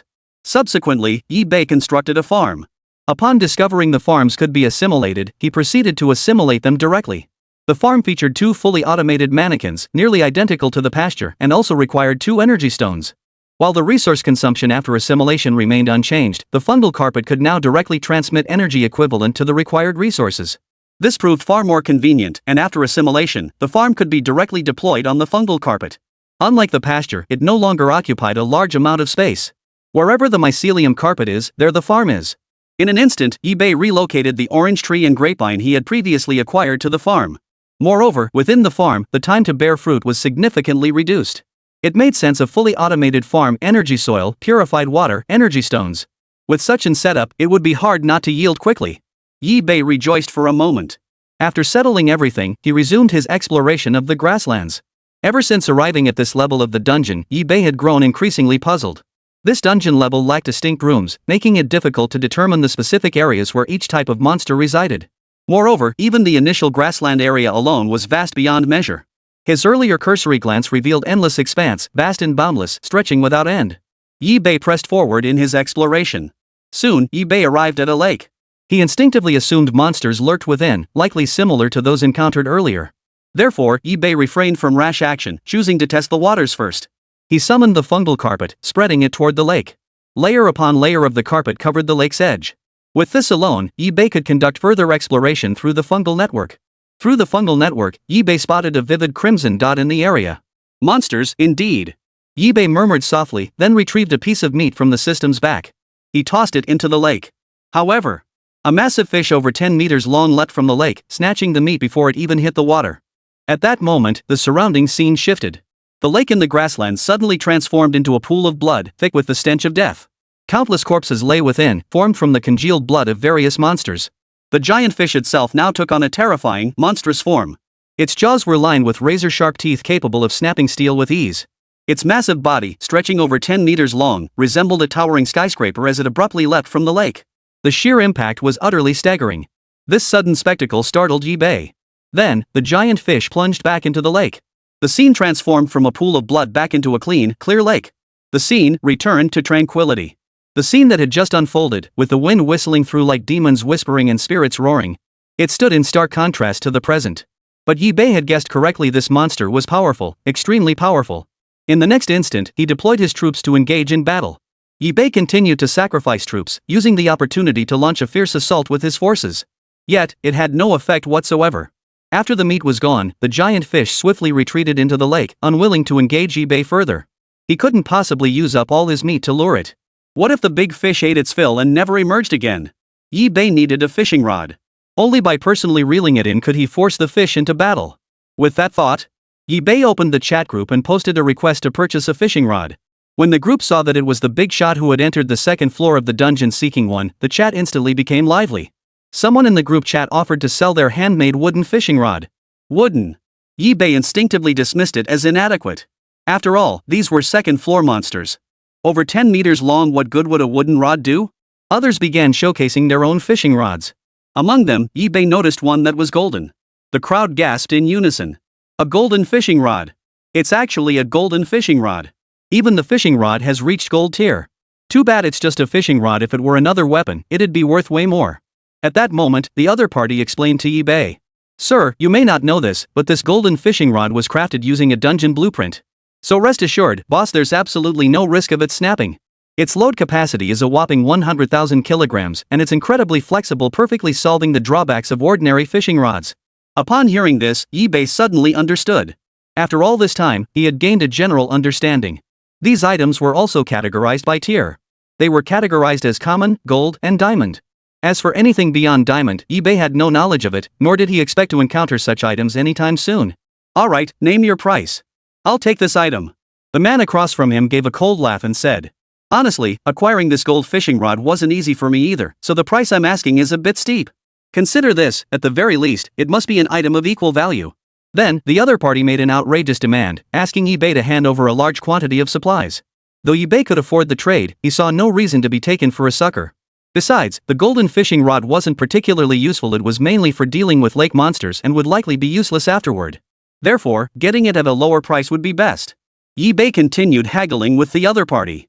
But no matter what, the other party refused to budge on the price. Truthfully, the seller didn't want to offend Yi-Bei either. But given the current situation, Yi-Bei needed to buy the rod. They just happened to cross paths. If you won't lower the price, then fine, I don't absolutely need a fishing rod. With that, Yi-Bei decided to walk away from the purchase. Seeing Yi-Bei walk away, the vendor panicked. He just wanted to make a little extra profit. He never said he wouldn't sell it. Fine. I'll do as you say, sir. Please forgive me, we merchants all want to make a little profit. Yi-Bei sneered repeatedly. Now you regret it? Where were you earlier? Too late. I don't want to buy it now. Find someone else. Hearing this, the other party visibly froze. This golden fishing rod wasn't some weapon. It had zero combat utility. It was a niche item. Its practical use was minimal. If he couldn't sell it, he might still be living a frugal life. Since someone was willing to buy it, he had to make the sale. He cursed under his breath, but outwardly, he prepared to lower the price further. Only then was Yi-Bei satisfied. After all, he genuinely needed the rod and couldn't push too hard. Yi-Bei struck the deal and successfully acquired the golden fishing rod. Chapter 62, Blood Demon Whale. Afterward, Yi-Bei exchanged with the other party for the golden fishing rod. Holding it in his hand, it felt slightly heavy, yet surprisingly comfortable to grip. Yi-Bei speculated that the material used in its construction might indeed contain gold. Upon inspection, he discovered the rod could extend and retract freely, reaching a maximum length of 2 meters. That range was more than sufficient. After all, a fishing rod's effectiveness doesn't depend on its length, it just needs to be functional. He baited it with some meat, cast it into the lake, and let it sink. Instantly, a heavy, powerful force seized the rod. Yi-Bei felt his palms sink as immense force pulled downward. He hurriedly ordered all his troops to pull together, barely managing to steady himself. Otherwise, he might have been dragged straight into the lake the next moment. 1, 2, pull. Yi-Bei roared, finally gaining traction. With steady rhythm and breath control. Only then could he steadily haul the massive fish upward. Thud. A massive fish over 10 meters long leapt violently from the lake. Suddenly, the surrounding scene shifted rapidly. The once transparent, crystal-clear lake transformed into a terrifying, blood-red pool. Only now did Yi-Bei truly see the monster's form. This fish possessed 8 eyes and was immensely powerful. The moment it was hauled up, a deafening roar erupted from its maw. Waves of demonic-like sounds reached the ears of Yi-Bei and his troops. Almost simultaneously, both the troops and Yi-Bei himself were affected. All the soldiers became mentally disoriented, some unable to distinguish illusion from reality. However, this confusion lasted only an instant. Yi-Bei snapped back to his senses and immediately checked the monster's information. Blood Demon Whale. Tier, Intermediate Boss. HP, 800,000. Danger Level, Medium. Description: its 8 eyes can unleash chaotic waves, causing mental confusion. Yi-Bei was secretly startled. Fortunately, he had just leveled up, and his troops had also been upgraded, allowing him to snap out of it quickly. Otherwise, he would have been dragged underwater by the blood demon whale just now. The thought sent a chill down his spine. The monsters on the second layer were indeed formidable, a completely different league. Yi-Bei yanked the lever hard, hauling the blood demon whale out of the blood pool and onto the ground. Immediately, his entire army launched a fierce assault. The fungal carpet spread, gradually enveloping the entire area. Simultaneously, strands of mycelium shot out. In an instant, the Spore Executioner entered a frenzied state, transforming into a fungal vein berserker. The crimson mycelium unexpectedly harmonized with the blood pool's hue, creating an uncanny, almost perfect match. As if completely submerged into the shifting environment around them. Simultaneously, spore sacs erupted, complementing the assault. It must be said that even separated from the lake, the blood demon whale could unleash tremendous power. Were it not for its restricted mobility, Yi-Bei would have found it quite challenging to deal with. Spore sacs shot out one after another, landing squarely on the blood demon whale's body without the slightest resistance. They landed effortlessly, triggering a series of explosions. As mycelium traps shot up from the ground. Seizing the moment, the destroyer unleashed a barrage of burning spores. These scorching spores carried sufficient threat on their own. Combined with the spore capsules, their destructive power was even greater. The destroyer's level steadily rose, its power growing formidable and dominant, gradually becoming Yi-Bei's primary combat force. For a time, all troop types coordinated flawlessly. They firmly suppressed the blood demon whale. Suddenly, under Yi-Bei's gaze, the blood demon whale's 8 eyes spun wildly. One by one, the orbs turned, focusing on a single direction and shooting forth an iridescent beam of light. Any unit struck by this beam found itself trapped within a bizarre state. As if severed from the entire world. Yi-Bei could not forcibly intervene, temporarily losing control. They appeared dazed and confused, as if transported to another realm. Yi-Bei gritted his teeth, searching for a solution. He avoided looking into the blood demon whale's eyes, thus remaining unaffected. Spore sacs erupted once more, enveloping the blood demon whale before him. At the same time, another martyr struck. Given the current situation, he could afford to use the martyr more aggressively. After all, it only cost 10 sacrifice points and could significantly deplete the enemy's health. With that thought, the suicide bomber detonated violently upon the blood demon whale. Boom! But this was far from enough. Yi-Bei deployed all his units. Blood-red fungal filaments frantically absorbed nutrients and parasitized the blood demon whale. Yi-Bei clearly saw the massive blood demon whale's body gradually withering and losing vitality. This relentless battle alone consumed a full hour of Yi-Bei's time. In the end, Yi-Bei relied on the spore sacs of the spore sac ejectors to wear the blood demon whale down to death. After its death, the scene shifted, restoring the lake to its previous crystal-clear transparency. The blood demon whale's form had transformed into that of an ordinary-sized whale. But it still bore 8 eyes. Yi-Bei approached, summoned the fungal carpet, and sacrificed it. Congratulations, host, on sacrificing the blood demon whale. You have gained 20 sacrifice points. Additionally, Yi-Bei obtained 8 eyes, the very source of the blood demon whale's disruptive abilities. Moreover, Yi-Bei learned that consuming them could enhance his visual acuity for fine details. Yi-Bei consumed them and attempted to open his eyes, straining to see farther distances. Unfortunately, his line of sight remained unchanged. Yet he could discern finer details, even discerning whether dewdrops clung to each blade of grass. Yi-Bei sighed in awe. If this evolved further, would his eyes reach microscope-level precision? Snapping back to reality, Yi-Bei examined the blood demon whale's flesh. Consuming these meats would enhance resistance to water attributes and temporarily extend breath-holding duration. These meats held some use for Yi-Bei, so he decided not to sell them just yet. He'd sell them altogether once he'd explored this entire area. Besides, unless they were exceptional items, some of the first layer goods would inevitably be phased out in the second layer. For Yi-Bei now, some items in his system backpack were no longer needed. But he kept them anyway, they might prove unexpectedly useful somewhere. Besides, the system backpack had ample space. Controlling the fungal carpet, he pressed forward with his exploration. After walking for quite some time, Yi-Bei was starting to feel weary from the walk, yet he still hadn't encountered any new monsters. It must be said, this level of the dungeon was truly vast. And this was likely just one chamber of the entire dungeon. Suddenly, a rumbling vibration shook the ground ahead. The floor collapsed, gradually sinking downward. Through eBay's fungal network, he could clearly discern a red dot appearing ahead. However, the scenery here was constantly shifting. Even knowing what it looked like, he couldn't accurately gauge its strength. Therefore, eBay must personally investigate. Right where I'm standing? eBay froze for a moment before realizing the monster was right beneath his feet.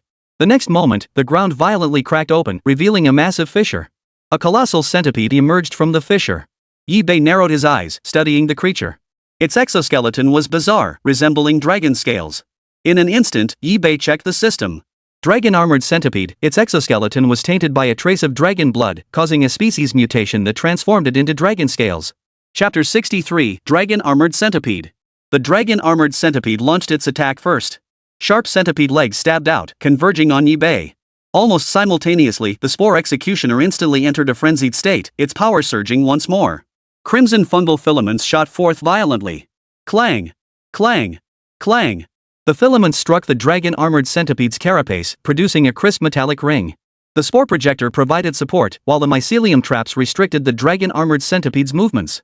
Combined with the destroyer's relentless bombardment from the flanks, the dragon centipede found itself utterly defenseless, driven back relentlessly by eBay's forces. For a moment, the dragon-armored centipede offered no resistance whatsoever. Some of its dragon armor shells shattered outright, exposing the flesh beneath. The sight was horrifying. The dragon-armored centipede let out a long, agonized wail. The next moment, its eyes turned bloodshot as it charged madly toward eBay's position. Its target was clear, eBay. No matter how the troops tried to block it, the dragon-armored centipede kept its sights fixed on eBay. What a boring trick! If it were any other monster, eBay might have had several troops protect him. But against a single dragon-armored centipede? That was utterly unnecessary. The next moment, a torrent of spore sacs rained down upon the dragon-armored centipede, erupting with terrifying force. Tangle after tangle of fungal mycelium traps instantly enveloped the dragon-armored centipede's body. Its movements were severely hindered. Soon, under eBay's relentless harassment and attacks, the dragon-armored centipede's shell shattered. It lay dying. Finally, eBay delivered the finishing blow. A fungal thread pierced through its body. eBay stepped forward, summoned the fungal carpet, and sacrificed it. However, he retained the exoskeleton. Congratulations, host, for sacrificing the dragon-armored centipede. You have earned 5 sacrifice points.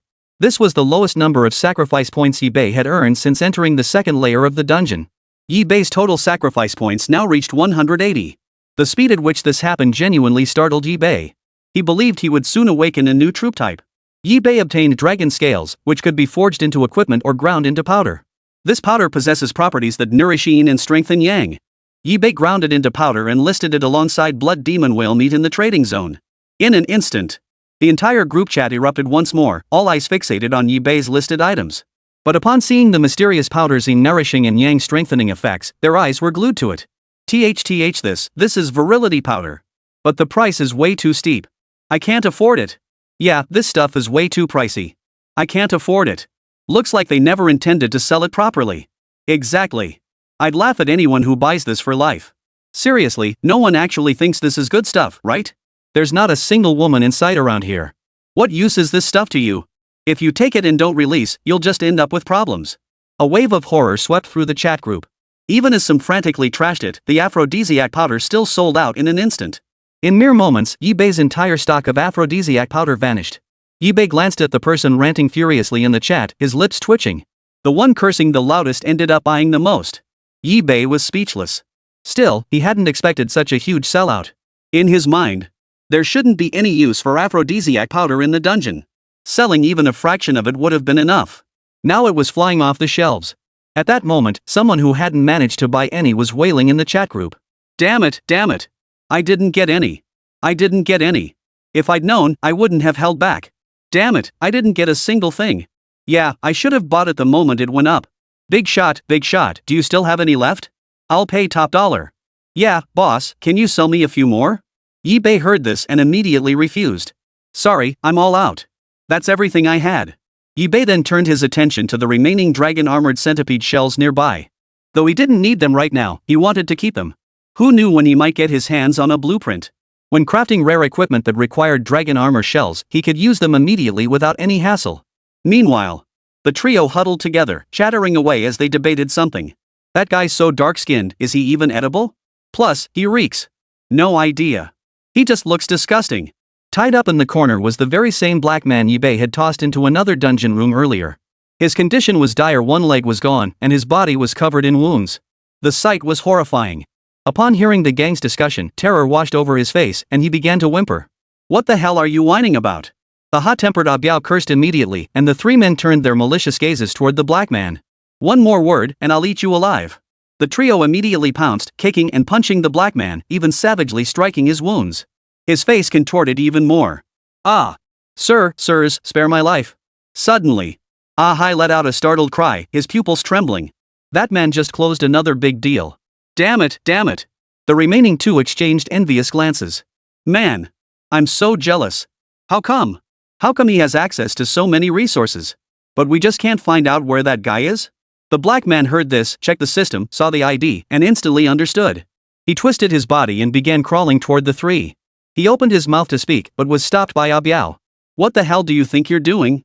Abiao swung his fist, but before it landed, Ah-hai stepped in. This guy seems like he wants to say something. Ah-hai abruptly stuffed something into the black man's mouth. Cough.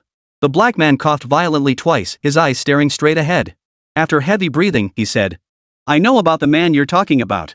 Ah-hai grew wary, his gaze turning hostile. Do you know what you're saying? You know this person?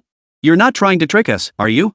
The black man spat out bitterly, truth be told, it's because of this man that I ended up in this mess. I had a personal grudge against him. After my defeat, he threw me to the monsters. The three looked over. The black man's face was contorted with rage as he gritted his teeth and spoke.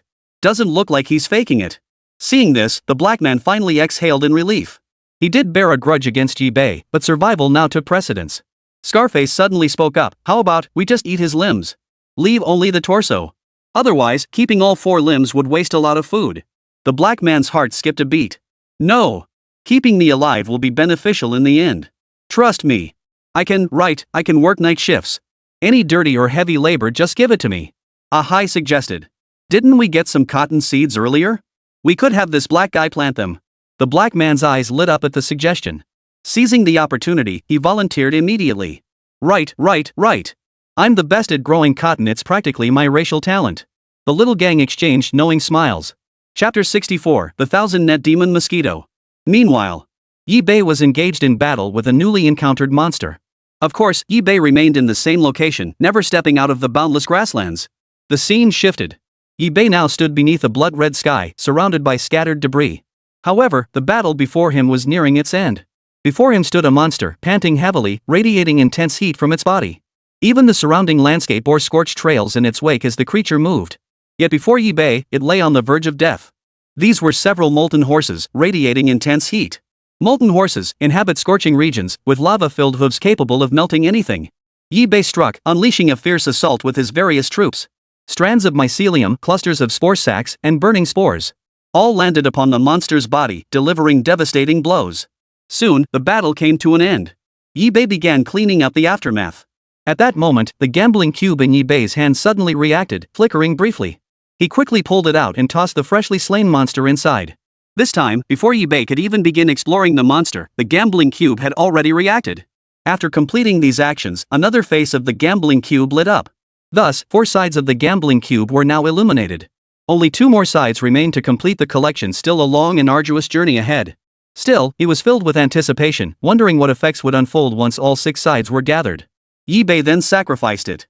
Congratulations, host, for sacrificing the molten horse. You have gained 10 sacrifice points. Meanwhile, after slaying so many monsters, Yibei's experience points had already reached the threshold for level 8. He had now reached level 9. Congratulations, player, on advancing to level 9. Yibei then continued to examine the system for information. Yibei. Territory, Mother Fungus. Level, LV9. Sacrifice points, 190. Troop types, 21 Spore Executioners, 3 Martyr Exploders, 5 Spore Sac Projectors, 4 Destroyers. Skills, Mycelium Blanket, Fungal Network, Assimilation, Flames, Purification, Hold, Toxin, Underwater Breathing, Fountain of Life.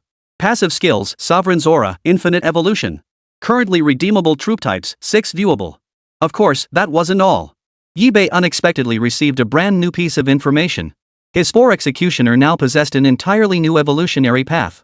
Previously, Yibei's Spore Executioner could evolve into a mycelium berserker during combat, gaining the ability to rage. Now, a third evolution path had unexpectedly opened. Such a favorable development was not to be missed. He immediately examined the details.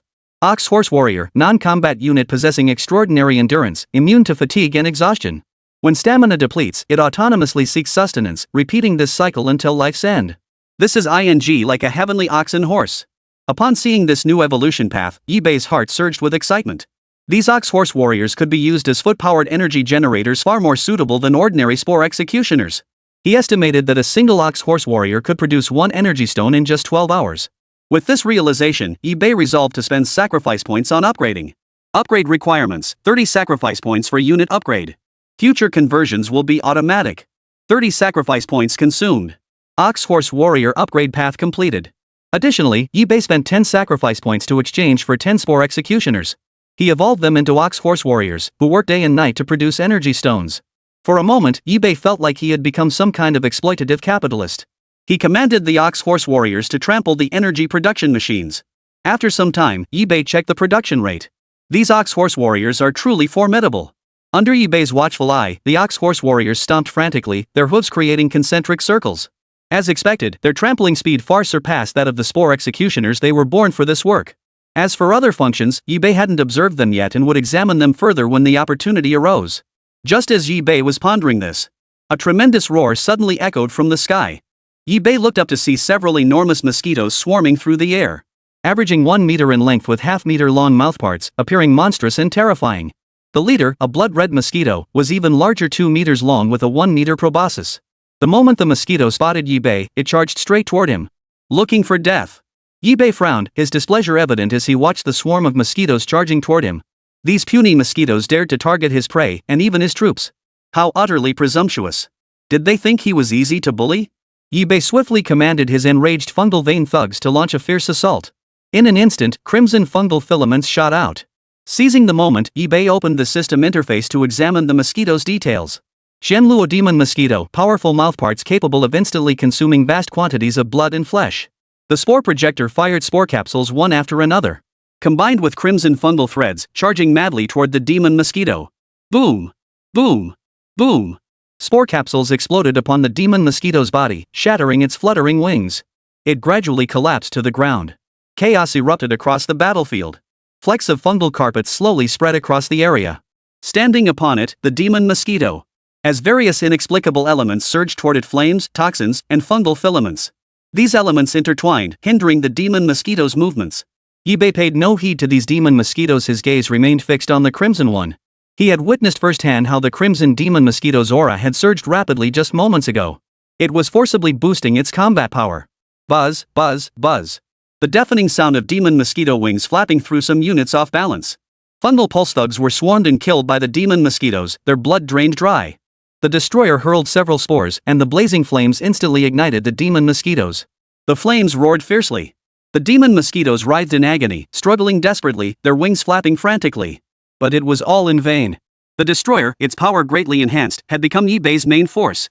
These burning spores could not be extinguished by ordinary means. They might even intensify the flames. This fire had become the destroyer's exclusive destructive flame, possessing only one function: destruction. Thus, such flames could not be extinguished by rolling or flapping wings. Once all the destroyers joined the fray, even the blood-red demon mosquitoes were no exception, their bodies engulfed in intense flames. Soon, bolstered by mycelium and spore sacs, these demon mosquitoes met their end. Mercilessly crushed. Moreover, Yibei's losses in this battle were minimal. The destroyers alone were sufficient. Chapter 65: The Prince's Sacrifice. After eliminating all the demon mosquitoes, Yibei began clearing the battlefield. Suddenly, Yibei frowned and looked toward the distance. A wounded demon mosquito, its wings broken and its body noticeably smaller, flew away. Yibei commanded the spore launcher and other units to attack. And numerous spore sacs were launched. But due to the great distance, the spore sacs' range fell short. One by one, the spore pods spun in the air a few times before slowly descending. After all, compared to the airborne demon mosquitoes, the spore sacs relied on momentum to strike. At a disadvantage in every aspect, the demon mosquito escaped. There was no energy left to pursue it. Yibei paid it little mind.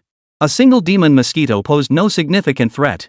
Yibei then turned his gaze to the dead demon mosquito, summoned the fungal carpet, and sacrificed it. Congratulations, host, for sacrificing 10 Shenluo demon mosquitoes. You have earned 30 sacrifice points. The ordinary magic mosquito yielded 20 points after sacrifice, while that crimson demon mosquito directly yielded 10 sacrifice points, comparable to a minor boss. Among the swarm of demon mosquitoes, it stood out like a sore thumb, forcing eBay to take notice. It must be some extraordinary mutant species, otherwise it wouldn't be this powerful. Unfortunately, the system offered no definitive answer. It merely stated that this mosquito belonged to a special category within the swarm, possessing the aura of a king. But even if some demon mosquitoes returned to spread the word, it wouldn't matter. If they dared to come, they would be killed outright. Meanwhile, at that moment, the demon mosquito that had flown away arrived at a mountain of flesh piled high with vast quantities of meat. The entire sight was utterly repulsive, with chunks of flesh still writhing violently. But the most unsettling sight was the swarm of enormous white maggots crawling across the flesh mound. Dense and writhing, creeping inch by inch, gnawing away at the flesh mountain bit by bit. Upon this utterly revolting mound of flesh, at its very peak sat two terrifying creatures. These were two enormous mosquitoes, each 10 meters long with proboscises stretching 5 meters. They too were Qianluo demon mosquitoes, but their color was a deeper, more vivid crimson, making them appear even more terrifying. The terrifying aura emanating from them was enough to strike fear into anyone who dared look upon them, causing their legs to tremble uncontrollably. One wore a crown upon its head, radiating majestic authority. The ruler of the entire demon mosquito clan, a true king. Its proboscis was long and razor-sharp, capable of effortlessly slaughtering hordes of monsters and even players. The other wore a crown, possessing the noble bearing of a high-ranking woman. Every smile and frown carried an air of maternal authority. Every movement, every detail, seemed the result of careful deliberation. Moreover, her mouthparts were even finer and sharper, appearing more terrifying than the king's. These are none other than the king and queen of the Qianluo demon mosquitoes. At that moment, the demon mosquito king glanced at the approaching demon mosquito soldiers with displeasure and inquired, "Why have only you returned? Where are the others?" The soldier trembled in terror, too afraid to speak. Gazing at the king and queen, it suddenly burst into tears and recounted everything. "Your Majesty, our prince, has fallen." Boom! Those words struck like a thunderbolt from a clear sky, crashing down upon the heads of the demon mosquito king and queen. What on earth is going on? The demon mosquito king and queen seethed with fury, their entire flesh mountain trembling violently. Earlier, the demon mosquito king and queen had assigned several demon mosquito soldiers to protect the prince during his hunting expedition. Under normal circumstances, with the protection of the demon mosquito soldiers and the prince's status as the demon mosquito prince, few races dared to provoke him on this vast grassland. Even if provoked, they would not go too far, at most killing a few demon mosquito soldiers. But they would never kill the demon mosquito prince. That would mean declaring war on the entire demon mosquito clan. Speak! Quickly, what exactly did you go and do? What powerful enemy did you provoke? Tell this prince everything you saw. The demon mosquito king and queen were consumed by fury. Every living creature on the flesh mountain and the entire demon mosquito clan trembled in fear. The kneeling demon mosquito soldier before the king was drenched in cold sweat as he confessed everything. It happened like this. After receiving the mission, we took the prince out. Along the way, we detected a strong scent of blood and the rich aroma of flesh. Out of curiosity, the prince wanted to investigate. Upon discovering it was merely a human, he couldn't resist attacking. But we never expected that human to be so formidable, and the monster at his side was incredibly powerful. He was already on par with our demon mosquito clan. In the end, we were defeated. As for me, since I was positioned at the edge of the battlefield from the start, I narrowly escaped with my life, granting me the chance to relay this entire account to the king and queen. Upon hearing this, the mosquito king and queen seethed with rage, the queen especially. She let out a piercing cry, howling to the heavens in agonized wails. "Whoever you are, you killed my son. I will have your death. I will have you dead. I will hunt you down and kill you. I will make you suffer 100-fold, 1,000-fold, for the agony my son endured." Boom! Boom! Boom! The mountain of flesh shook violently, and the dense swarm of white maggots trembled beneath the waves of furious roars. It looked as though the mountain of flesh was splitting apart, collapsing. At this moment, eBay remained unaware that he had inadvertently provoked two powerful creatures of the dungeon. And these were two terrifying creatures fiercely protective of their young. But even if he did know, eBay wouldn't care. The fungal carpet under his control continued to spread, probing forward. The fungal carpet's exploratory capabilities were unstoppable, and with the fungal network, exploration became even easier. Yet the sheer vastness of the grassland meant eBay had no chance of covering it entirely. Therefore, eBay decided to advance in only one direction, which would significantly reduce the time required for exploration. Soon, eBay found himself in a marshland. Through the murky waters, eBay could vaguely make out several monsters lurking within. These creatures possessed bizarre forms, resembling elongated, unidentifiable beings writhing frantically through the swamp, and looked utterly disgusting. Suddenly, These elongated creatures gradually surfaced from the swamp, their forms becoming clearer. They were worms, but their surfaces were pitch black, caked in muddy sludge, and they emitted a foul, putrid stench. Yi-Bei frowned and silently stepped back. Immediately, the scene shifted once more. The swamp had bizarrely transformed into a blood-soaked marsh. The sludge had solidified from concentrated flesh and blood, possessing intense corrosiveness and viscous properties. Anyone who stepped into it would be trapped forever. Yi-Bei instantly took a step back, shielding his troops with his body. Chapter 66, The Thousand-Net Demon Mosquito King. Simultaneously, Yi-Bei silently examined the information on the worms before him. Swamp rotworm, a swamp-dwelling monster species capable of spraying swamp gas and toxic mist. Whoosh, whoosh, whoosh. Suddenly, the Spore Executioners struck first, firing tendrils of mycelium into the swamp. Instantly, a vast expanse of foul-smelling swamp erupted.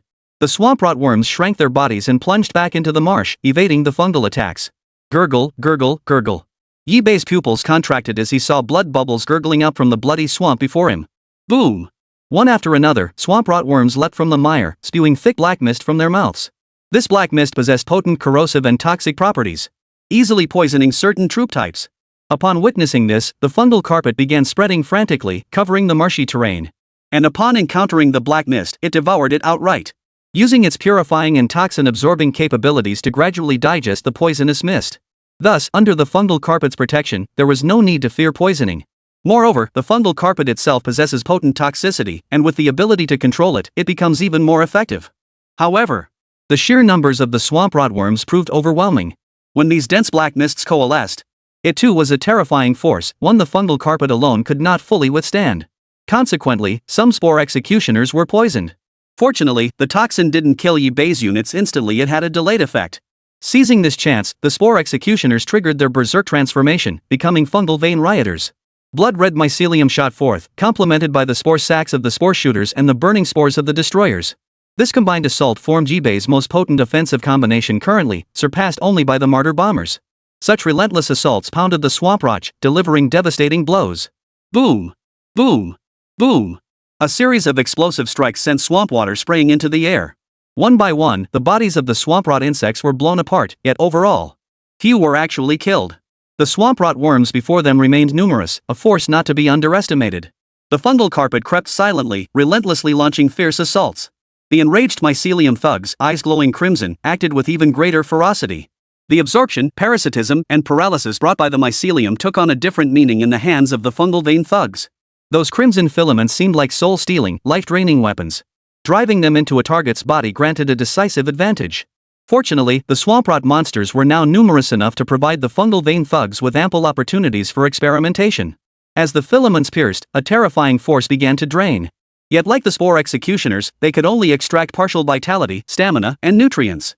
It could not fundamentally drain the life from its host. Instead, the parasite took root within the host like a malignant tumor. Like a dagger thrust from behind. Yet now, Yi-Bei could sense that the mycelium thug had achieved a breakthrough. He combined extraction and parasitism. Using parasitism to absorb, that is, if parasitism is the tumor. Then their union became a rapidly spreading, proliferating, and more destructive tumor. Like a flaming blade plunging into his back. When the fungal pulse thug attacked again, strands of blood spurted forth as fungal filaments shot out. The moment they pierced the swamp rot insects, the filaments exploded violently within their bodies, instantly wiping out a vast swath of swamp rot insects. Yi-Bei saw this and felt a surge of joy.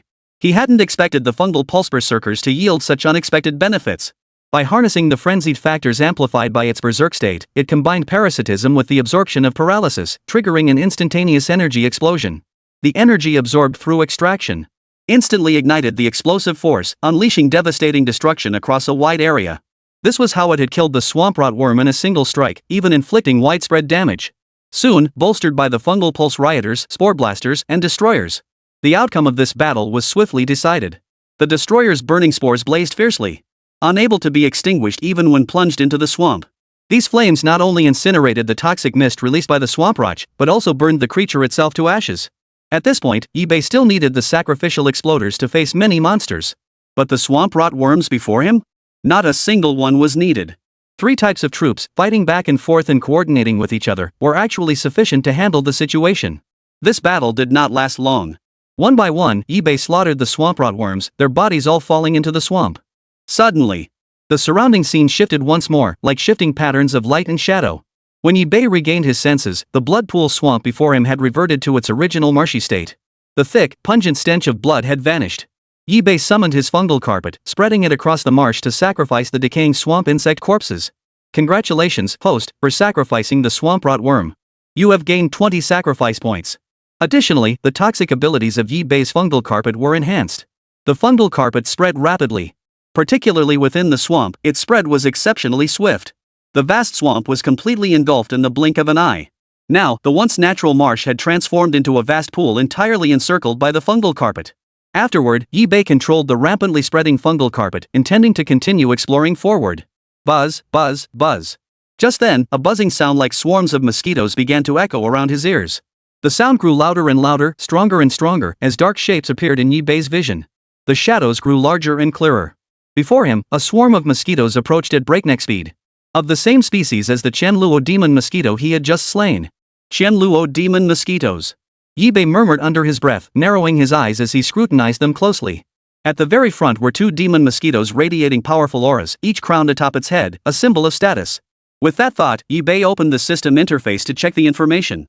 Qianluo Demon Mosquito King. Tier, Intermediate Boss. HP, 700,000. Danger level, Medium. Description: Sovereign of the Qianluo Demon Mosquito Clan, ruling over the entire demon mosquito race with supreme command authority. Queen of the Qianluo Demon Mosquito Clan. Tier, Intermediate Boss. HP, 750,000. Danger level, Medium. Description: Queen of the Qianluo Demon Mosquito Clan, more ferocious than the king himself, representing the pinnacle of combat prowess within the demon mosquito race. Behind the queen and king of the Qianluo Demon Mosquito Clan stand all the elite forces of their race.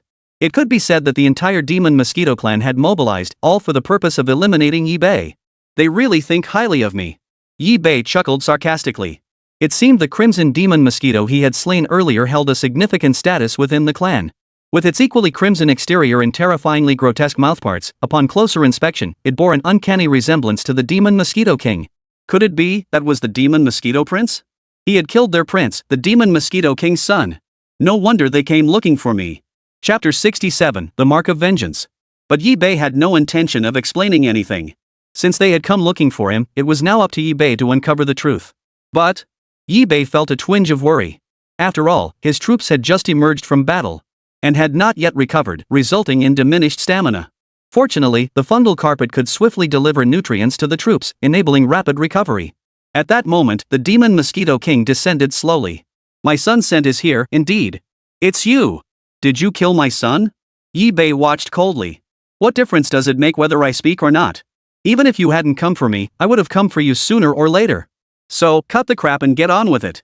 I've never seen a monster as long-winded as you before. The next moment, the fungal vein thug, still in its frenzied state, launched another fierce assault. Blood-red fungal filaments shot toward the demon mosquito one after another. Oomph! The demon mosquito king grunted. Vibrating its wings, its massive, razor-sharp proboscis swiftly lunged forward. In the blink of an eye, the razor-sharp mouthparts severed every strand of the crimson mycelium. The crimson demon mosquito king abruptly descended before the assembled troops, mocking them with utter contempt. A savage, mocking laugh echoed from its mouth. Spore sprayers erupted in bursts of spore capsules, while destroyers hurled flaming spores. Buzz, buzz, buzz. At that moment, the demon queen's eyes glowed crimson as she fixed her gaze on Yibei, watching his every move. Chaos erupted instantly. Yibei's troops were utterly outmatched against the swarm of demon mosquitoes. It was practically 20 demon mosquitoes against a single unit of Yibei's forces. The sheer numbers alone were on an entirely different level. With no other choice, Yibei could only continue exchanging for new units during the battle. Fortunately, the Spore Executioners cost only 1 sacrifice point each. Even summoning a dozen at once didn't sting his wallet. Yet even this failed to inflict any significant damage on the demon mosquito horde. The fungal carpet rapidly spread, expanding toward the demon mosquitoes. Combined with the abilities granted by the fungal carpet, the strength of these units saw a partial boost. Yet, they still found themselves at a disadvantage. Suicide bombers, blast them to hell. Suddenly, a suicide bomber materialized in the heart of the demon mosquito horde, its origin unknown. A terrifying aura radiated from it, gradually becoming the focal point of the entire battlefield. To the eyes of the surrounding troops, the suicide bomber's body began to swell, engulfed by the burning spores around it. Boom! The deafening explosion engulfed the entire area. The vast majority of the demon mosquito army perished in that instant. However, the demon mosquito king and queen remained unharmed, sustaining only minor scrapes. To have slain my offspring truly, you are not to be underestimated. The demon mosquito king grew wary, sweeping his massive hand to release a crimson stream of vital energy from his mouth.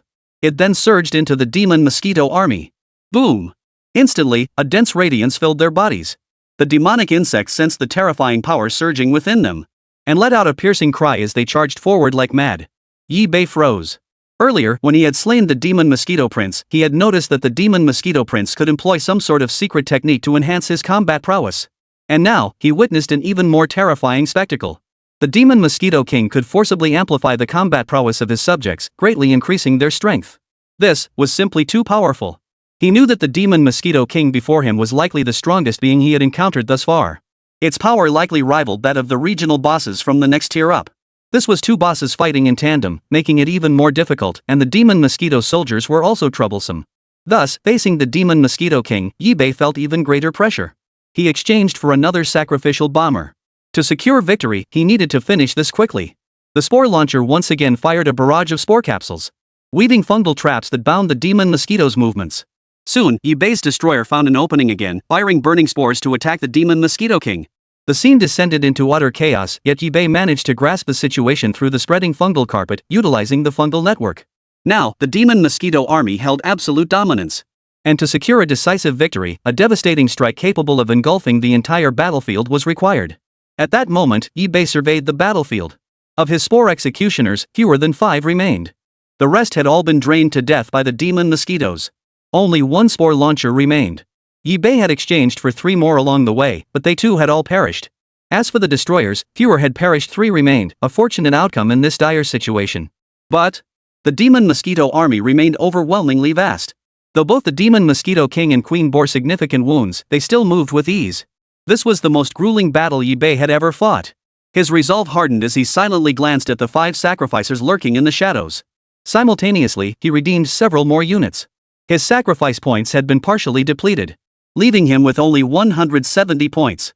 Whoosh, whoosh, whoosh. Flashes of light illuminated the area, and the units within launched a fierce assault.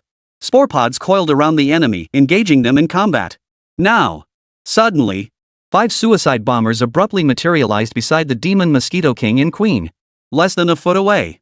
The 2 demon mosquito kings paled in shock, their crimson exteriors glowing even brighter. Boom! Boom! Boom! The 5 suicide bombers detonated simultaneously, their shockwaves rippling across the entire battlefield. It instantly blew away the fungal carpet Yi Bei had spread, sending the corpses of the demon mosquitoes flying everywhere. Most notably, Yi Bei noticed fragments of the demon mosquito king's body scattered everywhere. Whoosh! Even Yi Bei had to retreat to a safe distance, yet he still got caught in the blast. Cough cough. Yi Bei was violently hurled into the swamp, where the fungal carpet was similarly torn apart. A terrifying, world-ending white light erupted, seemingly capable of devouring the entire area. When Yi Bei finally crawled back out, a massive crater gaped where he had been. Congratulations, host, for defeating the Qianluo demon mosquito. You have earned 10 sacrifice points. This was the passive skill, Infinite Upgrade, triggering the sacrifice points. Only 10 sacrifice points for so many monsters? The drop rate was admittedly pretty low. Honestly, his luck had been pretty bad lately. Step forward and sacrifice it. Congratulations, host, for sacrificing the Qianluo demon mosquito. You have obtained 50 sacrifice points. Congratulations, player, you have leveled up to 10. New unit unlocked, view now?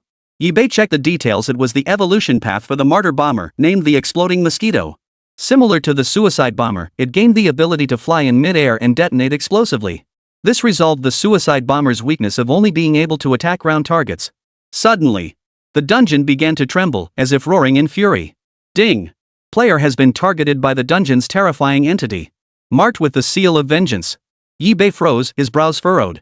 He immediately opened the system interface to examine the Mark of Vengeance. Mark of Vengeance reveals your location within a certain range. Chapter 68, Exploding Mosquitoes. Yi Bei froze, puzzled. When he looked, he saw the mark was fiery red, revealing the form of a demonic mosquito. Only then did Yi Bei realize the combined effects of the death of the Qianluo demon mosquito king and queen. Could it be that this demon mosquito king was actually the offspring of some terrifying entity? Yi Bei couldn't help but wonder. Previously, when he encountered the minion of a regional boss that had perished, he was marked as a red-named player. This time, however, it was a mark of vengeance that exposed his whereabouts. But this couldn't be blamed on Yi Bei. Presumably, only a handful of people had ventured into the second layer of the dungeon.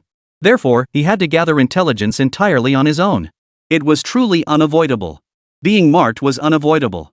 The immediate priority now was to press forward with exploration. He tidied up the area, clearing the battlefield. The battle between Yi-Bei and the demon mosquito had blasted a massive crater here. And the commotion was considerable. It might have already drawn the attention of certain monsters. After gathering the supplies dropped by the demon mosquito, Yi-Bei reopened the system to review its contents. He spent sacrifice points to redeem more troops. Currently holding 230 sacrifice points, Yi-Bei spent 20 points to replenish his ranks with 20 Spore Executioners. Yi-Bei now commanded a total of 25 Spore Executioners. He spent 30 sacrifice points to purchase 3 Martyr Exploders.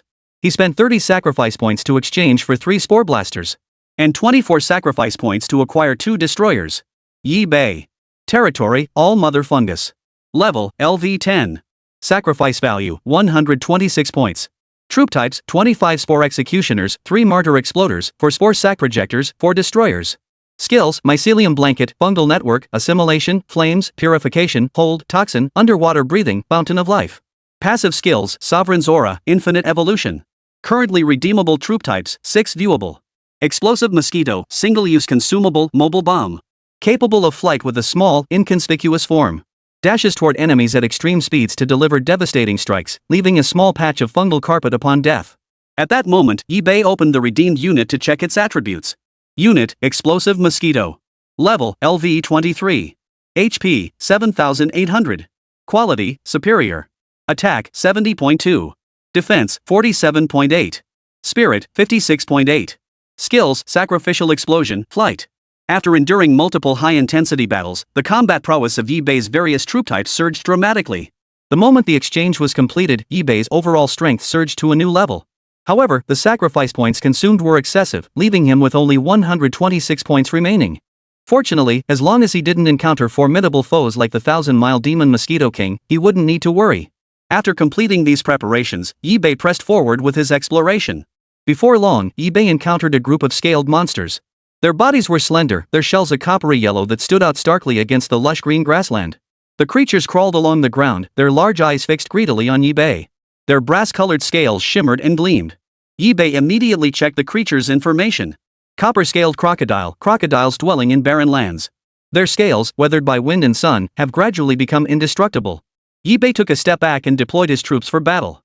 Such combat arrangements scarcely required Yi-Bei's active involvement anymore. As if conditioned reflexes had kicked in. They automatically assumed battle stances, awaiting his command.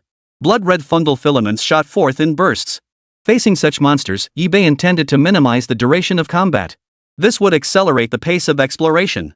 The moment the filaments erupted, spore sacs and burning spores simultaneously struck the copper-scaled crocodile. Boom! A barrage of attacks struck the copper-scaled crocodile's armor. Clashing with a sharp, crisp sound. Yi-Bei looked on, astonished to see not a single scratch on the copper-scaled crocodile's armor. At most, there were only minor scratches. One must remember that the copper-scaled crocodiles were numerous. To eliminate them all in one go. With that thought, Yi-Bei continued directing his troops to launch fierce attacks, while the spore sacs fungal mycelium traps bound the copper-scaled crocodiles. Seizing the moment, the exploding mosquito flapped its wings and swiftly flew before the copper-scaled crocodile. Boom! The exploding mosquitoes were small in size yet highly maneuverable, making them a rare and valuable troop type. A series of explosions completely isolated the area. A fierce white light engulfed the area, and a terrifying force swept through. Crackle, crackle, crackle. A distinct sound of shattering scales rang in Yi-Bei's ears. When the white light faded, he looked up once more. The copper-scaled crocodiles now appeared battered and defeated, their scales blown off. Several copper-scaled crocodiles perished in the explosion, yet the majority survived.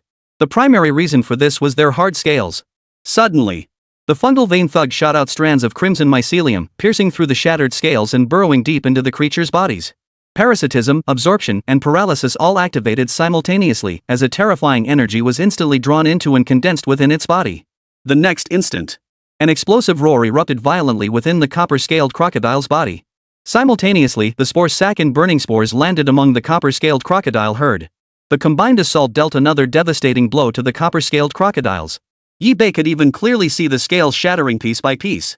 Roar! The copper-scaled crocodile roared furiously, opening its massive jaws to tear wildly. But the reinforced units were all rated excellent in every aspect. Dodging these basic attacks posed no challenge. The fungal vein brutes struck again. And one by one, these hellish killing tools burrowed into the copper-scaled crocodile's body. Absorption and parasitism were also quietly exerting their power. Yi-Bei felt a bit weary. Though these copper-scaled crocodiles weren't particularly powerful, they were incredibly resilient. Their outer layer of scales formed the ultimate defense. Even Yi-Bei's exploding mosquito technique couldn't kill them outright, he could only slowly wear them down. But what he lacked most now was time. With time running out, Yi-Bei needed to push harder and keep exploring forward. He never imagined even the copper-scaled crocodile could block his path. A miscalculation, a miscalculation. Had he known, Yi-Bei would have unleashed the martyr exploders to blow it to smithereens even if it cost him some sacrifice points. But it would have been far better than squandering precious time. Time is sacrifice points, time is power. Finally, through Yi-Bei's relentless efforts, every copper-scaled crocodile was slain. Phew! Finally killed them. It must be said, this monster's defense was maxed out pure torture. Yi-Bei stepped forward to inspect the carcass. Although he had managed to slowly kill the copper-scaled crocodile by breaking its scales, there were still many scales left completely intact. For a moment, Yi-Bei felt a pang of curiosity. Recently, it seemed like he'd been killing more monsters with scales. Earlier, there had been a monster called the dragon-armored centipede, which also bore scales. Could it be that this area was teeming with similar scaled creatures? If so, then, would he have to slowly grind them down from now on? Chapter 69, Contact the Benefactor quickly. Suppressing these thoughts, he refocused his gaze on the copper-scaled crocodile's corpse. Yi-Bei summoned the fungal carpet, slowly spreading it to devour the sacrifice. Congratulations, host, for sacrificing 10 copper-scaled crocodiles. You have gained 35 sacrifice points.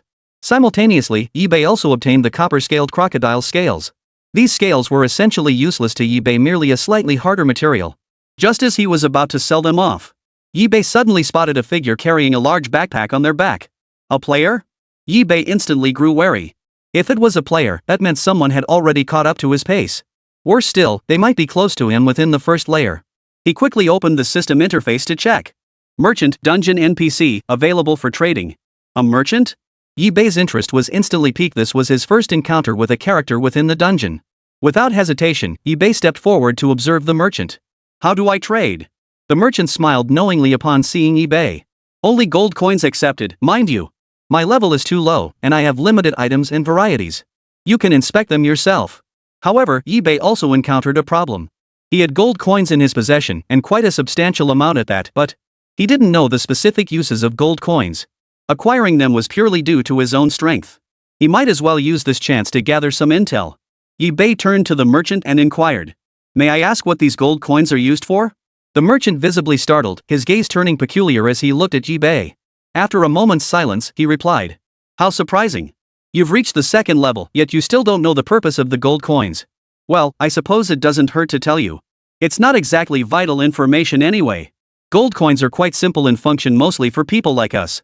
You can use gold coins to purchase supplies from me, or select materials for forging at the dungeon smith. As for how to obtain gold coins, I'm sure you already know that. Yi-Bei nodded.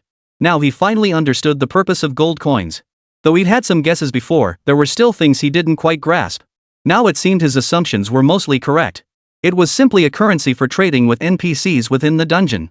As for how to obtain gold coins, Yi-Bei might know more than most. One could sell items to merchants in exchange for gold coins. One could also gain gold coins by activating totems, though this depended on probability. As for Yi-Bei, with his lucky cat in hand, he had nothing to worry about. It produced 2 gold coins every hour. For the current stage, it was more than sufficient. Yi-Bei furrowed his brow, opening the system interface to review the merchant's available items. Besides a few items he had no use for, the bicycle was what pleased him most. Yes, just an ordinary bicycle. But even a bicycle, combined with Yi-Bei's current stamina, could save him a lot of time. Moreover, the bicycle wasn't expensive at all, just 5 gold coins. With Yi-Bei's financial resources, it posed no burden whatsoever. He tossed the 5 gold coins onto the merchant's counter with a generous wave of his hand. After that, Yi-Bei didn't stop. Suddenly, his gambling cube reacted, beginning to vibrate violently. Yi-Bei stared at the merchant's hand. It was a piece of fur from some unknown creature, looking rather unremarkable. Looks pretty ordinary. He muttered silently to himself. But since the gambling cube had reacted, he couldn't just sit idly by. How much for this pelt? Oh, this. I just picked it up randomly. No clue what creature it came from. If you want it, 2 gold coins. Yi-Bei said nothing, simply handing over 2 gold coins.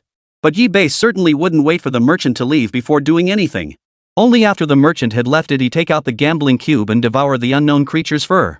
By now, only one more face remained to complete his gambling cube. He'd thought it would take a while, but it happened so quickly. He just didn't know what effect collecting all 6 sides would have. He found himself growing increasingly curious. Meanwhile, the trio's faces lit up with excitement. They stared at the chat group, seeing eBay's location exposed. The mark of vengeance. What a treasure!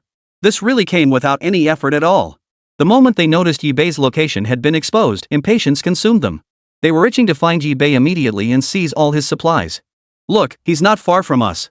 If we keep searching a little longer, we might just... Ha. After exchanging whispers, the trio glanced at the African man still toiling away at planting cotton. Hurry up! No slacking! Smack! With that, Abiao lashed out with his whip, striking the black man hard. Get back to work. This isn't your place to speak up. Your job now is to plant the cotton properly. We don't need you anymore. Check the chat group, we've already tracked down that guy. Once we've killed that man, you're next. Not far from the trio, sisters Luo Shui and Luo Yu, hiding in the shadows, were secretly astonished. Are they talking about our benefactor? Probably. I saw it too, the benefactor's name was marked by some kind of vengeance seal. Only the benefactor is mentioned in the chat group. Should we tell the benefactor? Luo Shui silently peered out, staring in the direction of the trio. Wait a moment. Let's contact the benefactor after they've left. Luo Yu nodded like a chick pecking at food. Once the trio vanished from sight, Luo Yu urgently urged Luo Shui to contact eBay. Quick! Sis, contact our benefactor now. Luo Shui nodded emphatically and hurriedly reached out to eBay. Fortunately, she had already added him earlier. Benefactor. Someone's after you. I just ran into a trio of thugs. They're heading straight for your location. Benefactor, you must be extremely careful. eBay frowned upon receiving Luo Shui's message. He hadn't expected anyone to target him. Were they truly fearless? Or were they so confident they thought they could defeat him? For a moment, eBay's resolve hardened. If they were prepared to strike, then they'd be stuck in this dungeon for life. Send me your location. After speaking to eBay, Luo Shui exhaled in relief and smiled at Luo Yu. Suddenly, a shadow spread across the sisters' front. They looked up to see the trio of thugs who had returned unexpectedly. The 2 girls recoiled in terror, scrambling backward. Chapter 70, you're only worthy of eating this kind of thing. Ha. Where are you little beauties headed? Ah Biao licked his lips. These 2 little beauties are gorgeous. I can barely hold myself back. Don't rush. Your turn will come. Hi blocked Ah Biao, his gaze turning menacing as he fixed it on the 2 sisters. Spill it. What were you 2 up to just now? If you don't tell us the truth, well, don't blame us for getting rough. Oh my. Not a single woman in this dungeon. If only I could have my way with you too. That beauty, that figure, tsk tisk. Luo Shui and the other girl felt their hearts skip a beat at his words. You, don't come any closer. I've already alerted him. All your plans are useless now. Give up while you still can. What the hell? Abiao's temper flared instantly, his eyes blazing with rage as he glared at the 2 women. Uinges, you're asking for death, aren't you? If you want to die, I'll grant you your wish. With that, Abiao lunged forward, grabbing a blood-soaked iron knife. I'll cut you to pieces. The 2 women turned pale with fear, clinging tightly to each other as tears welled up in their eyes. Hold on. Ahai stepped forward just in time, grabbing Abiao's arm to stop him. Don't you realize that these 2 women were able to contact that man? That means they must know each other. So, all we need to do is use these 2 women to lure that man out on his own. That way, we can set a trap right here and wait for him to walk into it. Biao halted in his tracks. So that's how it works. Right. We can wait for them to walk right into our trap. We can seize their supplies in one fell swoop. Then toss him into a dungeon cell to rot away. Exactly. After we've already set the trap. And there are 3 of us, how could we possibly lose to someone who only sells supplies? I've been eyeing his supplies for ages. The trio didn't know Yibei's exact strength, but they were confident they wouldn't lose to anyone. They were unaware of Yibei's previous actions. Especially why he suddenly bore the mark of vengeance now. They instinctively assumed it might be because Yibei had provoked some kind of monster. That was why they had provoked Yibei. Ding ding ding. A message suddenly popped up in Yibei's chat window. Yibei checked a photo. He recognized the people in the picture. It was the 2 charming sisters he had saved earlier with the antidote meat. If you want to save them, come to the location I'm sending. Don't try any tricks, or else, well, I can't guarantee what might happen. Yibei frowned. Was this a provocation? Was he being provoked by low-level players? Had he really fallen so low? Remember to bring ample supplies for the ransom. If the price doesn't satisfy me, humph. I won't be so kind to these 2 little brats. Yibei opened the message and saw it was the same location Luo Shui had sent. It seemed he'd been targeted by this person while Luo Shui was sending her message. Though he knew it was a trap, he felt not a shred of fear. How powerful could someone be who resorted to threatening him this way? Dare to provoke him, and he'd crush them with a single blow. Then, Ibe clicked on the location sent by the other party, his expression growing slightly peculiar. This place felt strangely familiar. But Ibe had been on the second level for quite some time now. So it took him a moment to process it. He'd forgotten many things from the first layer. He summoned his fungal carpet and halted his descent. Following the previously spread fungal carpet, he began hurrying back, activating the location function to guide the fungal carpet along the designated path. In truth, most of the fungal carpet covering the first layer had become useless. But he never imagined it would be put to use in such a place. Moreover, these two women had fallen into the hands of villains while trying to save him. They were captured because of him. He might not be a saint, but he understood the principle of repaying even the smallest kindness with great gratitude. No matter what, Ibe couldn't just stand by and do nothing. Meanwhile, Luo Shui and Luo Yu, the two sisters, trembled as they watched the trio. Yet the thought that Ibe had fallen into danger because of them. A sharp pang of regret pierced their hearts. They bitterly regretted not having discovered the trio's whereabouts sooner. They regretted their own lack of strength, regretted letting their sister fall into the hands of villains. Yet they did not regret warning Ibe. After all, we've crossed paths quite a few times in this dungeon world. It was truly rare to encounter someone like this, especially someone who had saved Luo Yu. The more they thought about it, the heavier their hearts grew. Truthfully, neither of them knew if Ibe would come. And if he did, he'd be plunging himself into danger. But if he didn't come, she felt a hint of disappointment, though relief was the stronger emotion. Relief that their benefactor had survived thanks to their warning. Just as their emotions were tangled in complexity, a figure slowly came into view. Luo Shui and Luo Yu widened their eyes, their beautiful gazes scrutinizing the newcomer. A figure clad in black robes, with stone rabbit armor strapped over them, their hair disheveled and tangled with faint, winding strands of fungal filaments. But when the two women finally saw the face beneath the hood, they froze in surprise. A refined face, tanned yellow from prolonged combat. He looked incredibly bold and manly. At that moment, the small group also spotted the newcomer. A smile touched the corners of their mouths as they spoke first. Who'd have thought you'd actually show up? You really don't know when to quit. Come to think of it, this is our first meeting, isn't it? We've heard you've got plenty of resources, and you're always trading supplies in the chat groups. Do you have any idea how long we've been drooling over your supplies? Now, it's all ours. The trio spotted the bag strapped to Ibe's back, fashioned from a wild monster. Hurry up and hand over that bag on your back. No tricks. Ibe's expression remained cold as he glanced at the two kidnapped women, then shifted his gaze to the trio. He recognized Luo Shui and Luo Yu. He'd seen their photos before. The moment he saw them, he recognized them. Fine. Ibe uttered softly, tossing the bag to the trio. Biao's face lit up with delight. The three huddled together and eagerly tore open the bag. Suddenly, a pungent, fishy stench wafted out.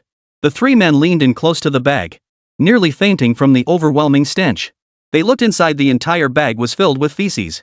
Their faces froze in shock. The next moment, rage surged across their faces. Chapter 71, I Can Farm. Ugh, ugh. Damn it, ugh. You little bastard, you dare mock us. Ugh. Is this fermented or something? How can it stink so bad? Ugh. The three of them vomited until they were gasping for breath, nearly passing out. Once they finally caught their breath, each of them glared at Ibe with murderous intent. Ibe pointed at them with righteous indignation. You're only fit to eat this kind of filth. Nawa armor, cough, no, Spore Executioner, attack. In an instant, the Spore Executioners abruptly materialized before the trio. Fibers of mycelium shot out in all directions. Quick, stop them. Boom.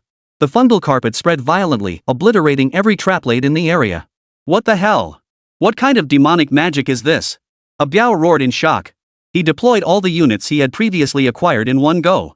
Unlike eBay, dungeon players needed to hunt and conquer dungeons to replenish their troops. Thus, they were inevitably weaker than eBay, who could directly enhance and upgrade his troops.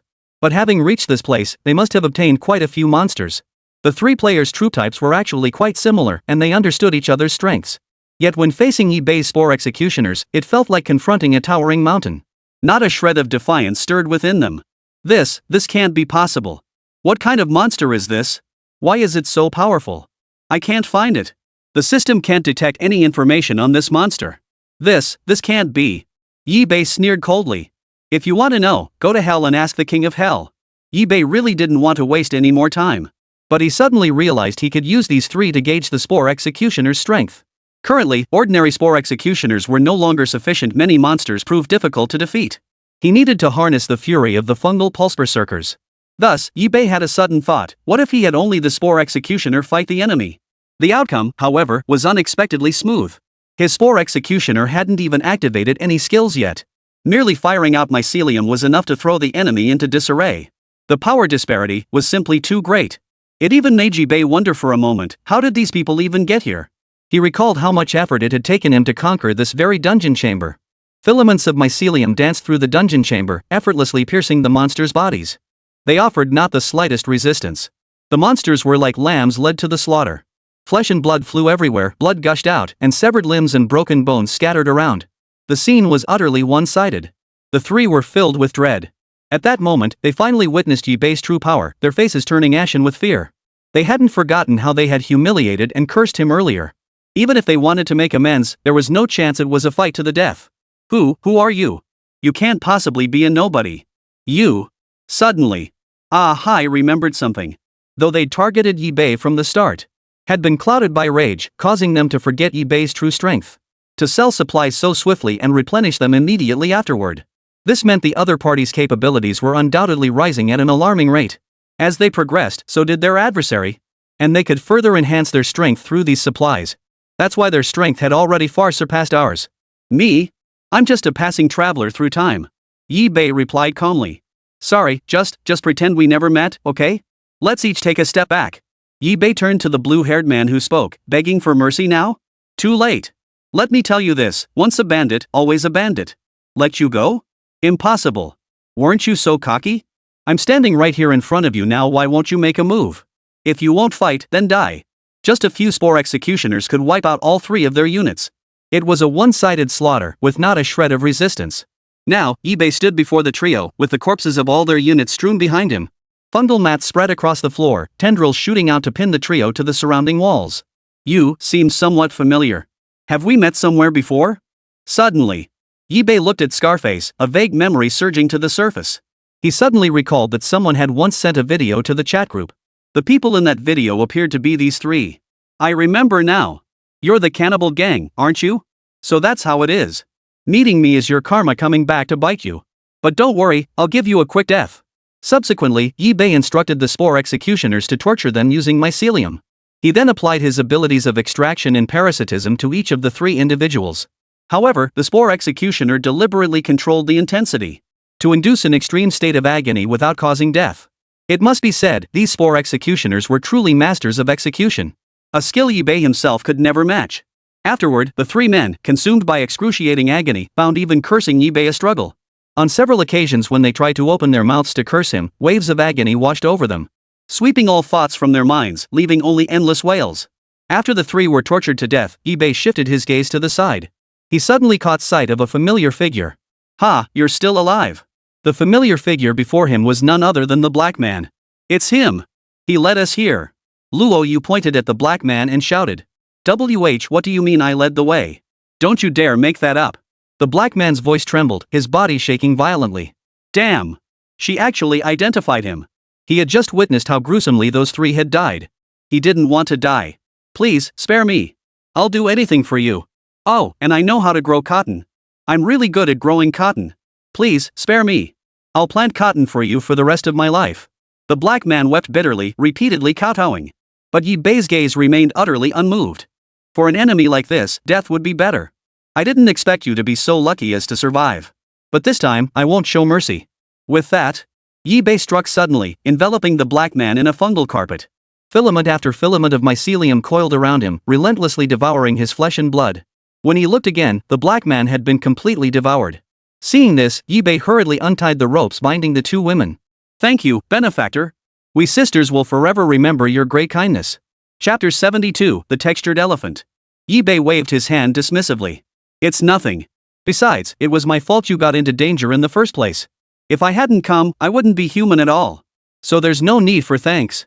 Yibei didn't seem to care at all, and even felt a bit apologetic. He didn't even know when he'd drawn others' hostility. He was simply conducting some business to obtain necessary supplies. Yet even that had managed to provoke others' hostility. Fortunately, Yibei's strength was formidable enough to end the fight effortlessly. Yibei glanced behind Luo Yu and Luo Shui. Not a single soldier remained. Have all your soldiers been wiped out? The sisters nodded. Yes, benefactor. All our troops were killed. Yibei looked thoughtful. Your situation is extremely dangerous now. Without troops, you'll barely be able to move an inch in the dungeon. If you don't mind, you can follow me for now. The two women's eyes lit up at his words. Wouldn't that be too much trouble for you? Not at all.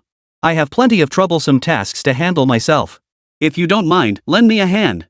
Luo Shui and Luo Yu nodded in unison. We're incredibly grateful. Yibei first cleaned up the area, offering the monsters' corpses as sacrifices. However, Yibei seemed to notice something. These weaker monsters no longer granted him any sacrifice points. The stronger ones only yielded a few points. After sacrificing all the monsters, Yibei had only gained 4 sacrifice points. Yibei now possessed a total of 165 sacrifice points.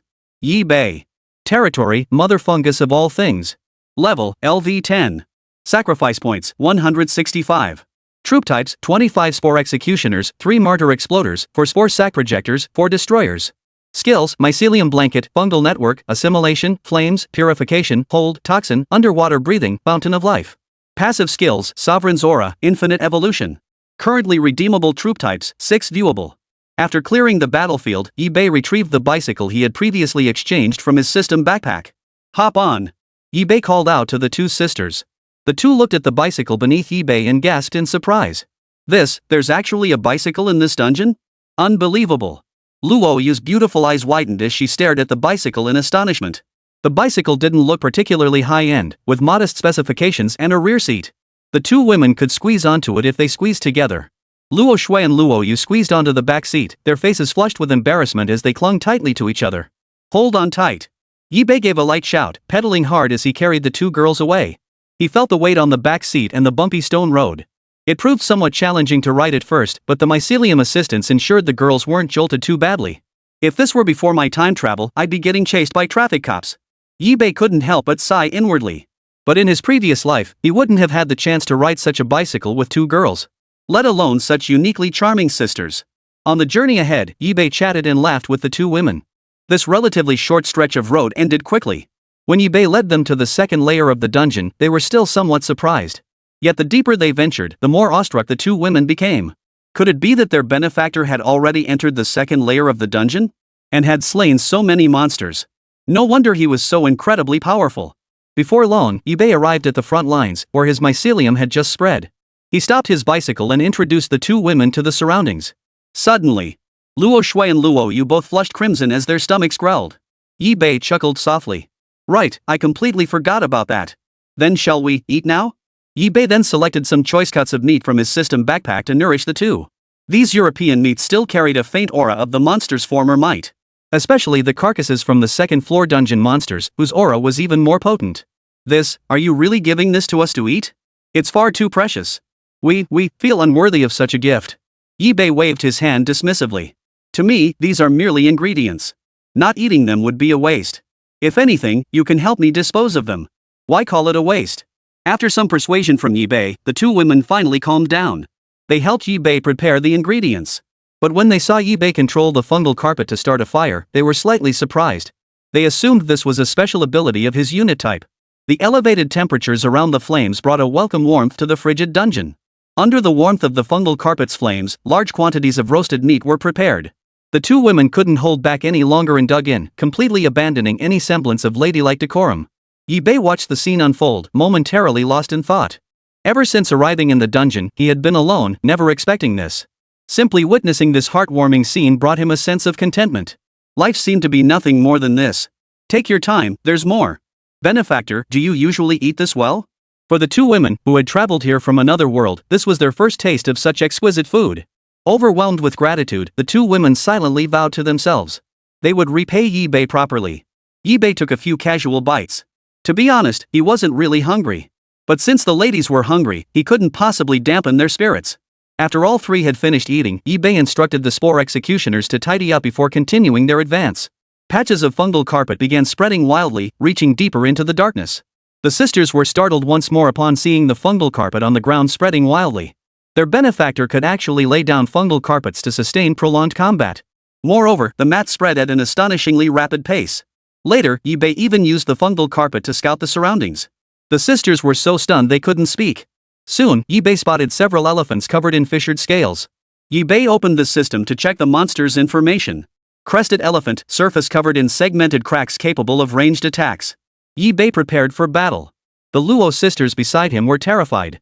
This was their first time seeing monsters from the second layer of the dungeon up close. They never imagined they could be this powerful. Even at their peak, they wouldn't stand a chance. They were simply not on the same level. For a moment, the two looked at Yibei anxiously, filled with concern. Though they'd witnessed Yibei's prowess, they'd only seen the Spore Executioner in action. They had no idea about the capabilities of other troop types. They instinctively assumed the Spore Executioner was the strongest among them. In reality, the Spore Executioner was the weakest. The next moment, Yibei moved, and all the troop types surged forward. Chapter 73, Repaying My Benefactor. The battle erupted swiftly. Yibei ordered the sisters to retreat to safety, fearing they might get caught in the crossfire. If possible, Yibei wouldn't mind capturing a few monsters to protect the two women. Then, he could let the two women control the rooms in this underground dungeon and obtain a few troop types. Fibers of mycelium shot out like arrows, striking the enemy with frenzied force. The fissures on the crumbly elephant's body suddenly relaxed, then shot out rapidly. Fragments danced wildly through the air, slicing through the hurtling fungal filaments. Spore shooters fired clusters of spore sacs, tangling with the fragments in midair. Boom! Boom! Boom! The collision erupted with ferocious force, shattering the incoming fragments. Simultaneously, burning spores were fired at an incredible speed. The raging flames instantly engulfed the few crested elephants. The fungal carpet rapidly spread, gradually cornering the rough-textured elephants into a desperate situation. Watching from afar, the sisters felt their hearts surge with terror. Even they, who could not shake such a presence even when exerting all their strength, were now being driven to the brink of defeat so effortlessly by their benefactor. This was simply too overwhelming. They knew Yibei was powerful, but never imagined he could be this formidable. Was this riding someone's coattails? Soon, the battle ended swiftly under Yibei's relentless assault. The massive body of the crumpled pattern elephant couldn't withstand the onslaught. Especially after the Spore Executioner's frenzied transformation into a fungal vein berserker, its power became overwhelming. Mycelium pierced through the body, tendrils shooting deep into its flesh, frenetically draining the energy and nutrients from within the crumpled pattern elephant. Later, the parasites simultaneously released their parasitic and extractive abilities. It must be said that the larger the body, the greater the chance for the mycelium to penetrate it. Combined with the coordinated assault of Yibei's other units, this left the crumpled pattern elephant utterly defenseless. Amidst waves of relentless bombardment, it collapsed to the ground, its life completely extinguished. The two sisters kept a close watch on the battlefield. The moment the battle concluded, they rushed over. The sight up close was even more shocking. They couldn't believe it had actually been killed and in such a short time. Moreover, Luo Shui and Luo Yu, being intelligent, naturally recognized Yibei's strength. Each of his troop types served a distinct purpose. Some fired mycelium, others launched spore capsules, some emitted burning spores, and others activated berserk modes. The more they observed, the more astonished they became. Where on earth did these units come from? They're too powerful. Then, the sisters reflexively moved to dismember the body. Yibei stopped them. No need for that. Leave these matters to me. The two women tried to say something more, but upon turning their heads, the corpses on the ground had already been sacrificed by Yibei, transformed into sacrificial points. The flesh and blood were absorbed by the fungal carpet, leaving little behind. To the women's eyes, the corpses vanished in the blink of an eye. This is way too fast. The two women naturally had no idea what had transpired. To their eyes, the materials had been decomposed in an instant. At that moment, Yibei held the materials he had stripped from the crested elephant's body. These trivial matters, no need to trouble you both. I can handle this myself. But wait a moment, I need to sell both these materials and the meat. Luo Shui looked hesitant, asking with some confusion. Why not keep the materials? These are all from the second layer of the dungeon, every single one is incredibly valuable. Keeping them, isn't that better than selling them? Luo Shui's mindset differed from Yibei. She believed resources obtained through great effort should be kept. But Luo Shui underestimated Yibei. To him, these resources were nothing more than the cost of a single fight. They held no real significance. On the contrary, if they could be sold to acquire resources he needed, that would be the rational use. Yibei chuckled softly and explained. Truthfully, these materials hold no special value. Keeping them serves no purpose, better to trade them for what I need. Besides, I have better materials anyway. Keeping these would just take up space. Yibei opened the chat group and listed all the materials he'd obtained in the trading section. Soon, the materials were snatched up by the crowd. After all, these were materials from the second-tier dungeon. And regardless of their rarity, their very origin from that level alone attested to their worth. Many were purchasing them specifically to study the monsters of the second layer. The two women watched the frenzy unfold, secretly startled. They had noticed Yibei frequently selling supplies in the trading area before. They had assumed these were rare items he had obtained. Now it was clear these were items Yibei didn't need and was forced to sell. The difference between the two concepts was worlds apart. What Yi-Bei discarded was treasure in others' eyes. This stark contrast made the two women realize just how powerful a figure they had managed to latch onto. For a moment, Luo Shue's beautiful eyes kept darting toward Yi-Bei. Admiration welled up within her. He admired the strong, and he was even more grateful for Yi-Bei's life-saving favor. His heart pounded wildly. Like a frightened deer. Night fell silently. If this had been earlier, Yi-Bei would have wasted no time and continued spreading the fungal carpet. But now there were two more people, and nighttime operations were inconvenient. Yi-Bei decided to use the fungal carpet to construct some simple shelters, allowing the two women to rest safely. As for security, with the fungal carpet and Yi-Bei's troops in place, danger was unlikely. His troops could handle most external threats on their own. Even if they were overwhelmed, the noise would wake everyone up. Soon after everything was arranged, the three of them slept soundly. Luo Shui and Luo Yu slept together. But Luo Shui's mind was racing with excitement. No matter how hard she tried, sleep wouldn't come. She kept replaying the events of the day. She still hadn't forgotten sending that daring photo of herself to Yi-Bei for the first time. She just didn't know how he would react. After Luo Yu fell asleep, Luo Shui quietly slipped out of bed and tiptoed over to Yi-Bei's spot. Yi-Bei, who had never been a deep sleeper, suddenly opened his eyes upon hearing someone approach. "Why are you here?" Luo Shui and Yi-Bei exchanged an awkward glance. You weren't asleep yet." I came to repay your kindness." As she spoke, Luo Shui gently slipped off her clothes and slowly crawled forward. Before her journey through time, Luo Shui had been a minor celebrity. Though she'd never done anything like this before, working in the entertainment industry meant she'd heard plenty of such stories. Yi-Bei understood what she intended to do. "There's no need for this. I saved you because you helped me before and because you were in danger because of me. I couldn't just stand by and do nothing. No. I must repay my benefactor." Luo Shui's gaze was resolute. She had to establish a proper relationship with Yi-Bei. It was also for the sake of her and her sister's future survival. With this resolve, Luo Shui moved forward and pressed herself against Yi-Bei. Chapter 74, Scaled Feathered Phoenix. The night passed without incident. The next day, Yi-Bei awoke early. After completing their business, Luo Shui endured the stabbing pain and staggered back. Yi-Bei wasn't idle either, clearing away the traces of the battle. In the latter half of the night, Yi-Bei pondered alone for a long time. Only after Luo Shui had fallen into a deep sleep did a hint of drowsiness finally overtake him. So when Yi-Bei saw the two women's adorable sleeping faces, he couldn't help but smile. Later, the two women rose slowly, washed up, and of course, these routines were all facilitated by the mycelium. The effect was nearly identical. Yi-Bei and Luo Shui exchanged a quiet glance, pretending nothing had happened. He brought out the food. Now that his relationship with Luo Shui had warmed up last night, it was appropriate to bring out some good stuff. He brought out the grapes, oranges, and other items he had obtained earlier for the two women to sample. "Benefactor, you actually have such things. Unbelievable. How could there be fruits from my past life in the dungeon? I thought the pepper fruit I got earlier was just an ordinary fruit, but it turned out to be chili. That time, it nearly killed me with spice, and I almost drank up the last of our water supply. Sis gave me such a lecture back then." As she spoke, Luo Yu stuck out her tongue playfully and made a silly face at Luo Shui. "You." Luo Shui shot her sister a disapproving look. "Pepperberries, do you still have any left?" "We do have some." Luo Yu froze for a moment before quickly adding. "But they're useless like this, we can't just eat them raw. I have a use for them. Give me the pepper fruits, I'll make a hot pot." "What?" Both women jumped to their feet, their expressions frozen in disbelief. "Hot pot, the kind of hot pot I'm thinking of?" Yi-Bei said nothing, pulling a large pot from his system backpack. He lit the fire and heated the pot in one fluid motion. The two women helped out, eagerly awaiting the hot pot. "I never imagined I'd get to eat steaming hot pot in a dungeon one day." The two girls were overwhelmed with gratitude, yet their mouths never stopped moving. "Slow down, I can cook more if you want." Worried they might choke, Yi-Bei even brought out the grape juice he'd squeezed earlier. Fresh grape juice. Luo Yu gulped it down in big mouthfuls while stuffing her stomach with food. This meal left Luo Yu thoroughly satisfied. After finishing, Yi-Bei cleaned up and stowed everything into his system backpack. Then, Yi-Bei continued exploring forward, searching for more monsters. Meanwhile, the two girls chattered away, discussing something.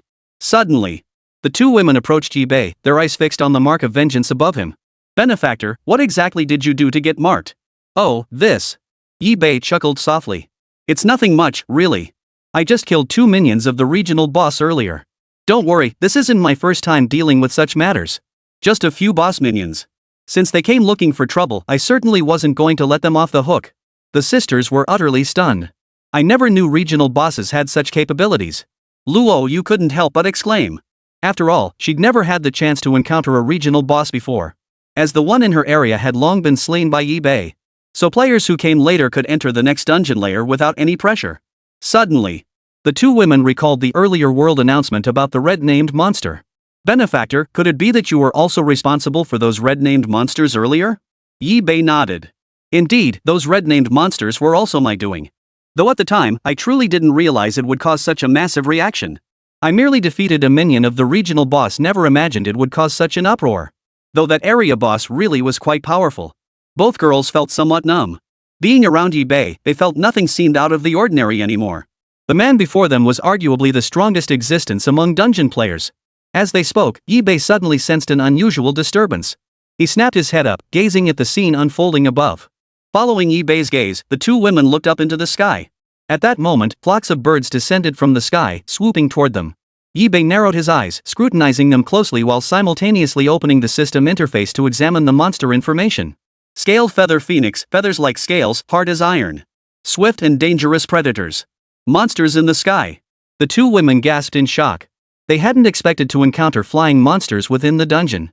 After all, the first layer of the dungeon contained no flying creatures. Thus, this was their first encounter with a flying creature. At the same time, they silently held their breath for Yi-Bei. They wondered if their benefactor could prevail. Yi-Bei chuckled softly. After all, they were merely flying monsters. He had even slain the demon Mosquito King, a minion of the regional boss. Why would he fear a few mere birds? With that thought, Yi-Bei's various troop types launched a fierce assault. The Spore Executioners transformed into fungal vein rioters, firing strands of crimson fungal filaments. Spore projectors blasted out spore sacs, each exploding to deliver a devastating blow. Combined with the mycelium traps, they could bind the scale-feathered phoenixes for a brief moment. Simultaneously, the destroyers' eyes blazed crimson as they frantically hurled flaming spores. As these spores burned wildly, they ignited the surrounding combustion factors. Despite the scale-feathered phoenix's incredible speed, it couldn't evade the barrage of attacks. Raging flames ignited the scaled feather phoenix's plumage. Arg! The scaled feather phoenix let out a piercing cry as its wings hardened further, clashing against the fungal threads with a crisp clinking sound. Yet these fungal threads seemed to ignore the obstacle entirely, rushing toward the scaled feathered phoenix at breakneck speed. Some pierced straight through its body, burrowing deep into its flesh to take root and draw nourishment. At that moment, the scale-feathered phoenix distinctly felt its life force ebbing and its strength waning. It abruptly spread its wings, launching feathers as hard as steel at lightning speed. Clang! Clang! Clang! The spore sacs continued to exert force, entangling themselves with the feathers and triggering violent explosions. Mycelium traps coiled around it, gradually restricting the scale-feathered phoenix's movements. Soon, under the relentless assault of the troop formations, the scales on its wings began to crack and shatter. Bloodied and battered, they presented a gruesome sight. Finally, the destroyer delivered the fatal blow. Phew! Luo Yu and Luo Shui, the two sisters, breathed a sigh of relief. Though they hadn't fought themselves, just watching had been exhausting. Once the dust settled, they quickly ran forward to examine the dead scaled feather phoenix. Suddenly, the sisters were puzzled. Why do the birds here have scales instead of feathers? We've never encountered avian monsters in the dungeon before, so we simply don't know. Chapter 75, Scales or Feathers? Yi-Bei couldn't answer this question either. He stepped closer to examine the scale-feathered phoenix's corpse. Its feathers resembled scales. Moreover, Yi-Bei felt the scale-feather phoenix's wings bore a striking resemblance to dragon wings. Like the wings of a pterosaur, they radiated awe-inspiring power. The description made no mention of the scale-feather phoenix's wings. Could it be that? The result of corruption by some terrifying force? Yi-Bei recalled the area boss he had encountered on the first level, which seemed to possess similar abilities. But at the time, Yi-Bei hadn't given it much thought, instinctively assuming it was simply the boss's innate ability. Now he realized this power belonged to the area boss. This is likely the work of the area boss. As far as I know, area bosses should have the ability to influence surrounding monsters. It seems this scale-feathered phoenix has been mutated due to the influence of a nearby regional boss. If that's the case, we must be very close to the regional boss's lair. We must proceed with caution from here on out. The two sisters nodded. They silently committed Yi-Bei's words to memory. Having never encountered a regional boss before. Thus, they were unfamiliar with such matters. With Yi-Bei's words now spoken, the two naturally took them to heart. We should be close to the area boss now. Every single supply we get from here on out has to be carefully selected. The first tier area boss is already incredibly powerful, the second tier will only be stronger. We need to hurry up and level up.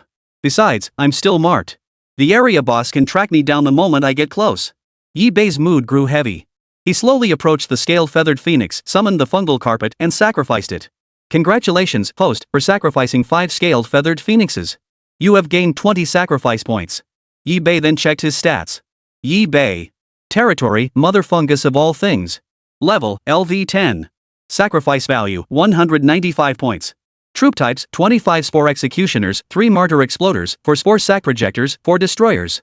Skills, Mycelium Blanket, Fungal Network, Assimilation, Flames, Purification, Hold, Toxin, Underwater Breathing, Fountain of Life. Passive skills, Sovereign's Aura, Infinite Evolution. Currently redeemable troop types, 6 viewable. He examined his units to assess their capabilities. Unit, Mycelium Brawler Spore Executioner Berserk. Level, LV32. HP, 17,500. Quality, Superior. Attack, 72.2. Defense, 64.7. Spirit, 80.1. Skills, Berserk, Parasite, Drain, Paralysis. Afterward, Yi-Bei looked at the meat dropped by the sacrificed bird. He had never eaten bird meat before, so for a moment, he considered trying it. In that instant, Yi-Bei summoned his fungal carpet and placed the scaled feathered phoenix's meat upon it to roast. The two sisters watched the scene without comment, quietly staying by his side.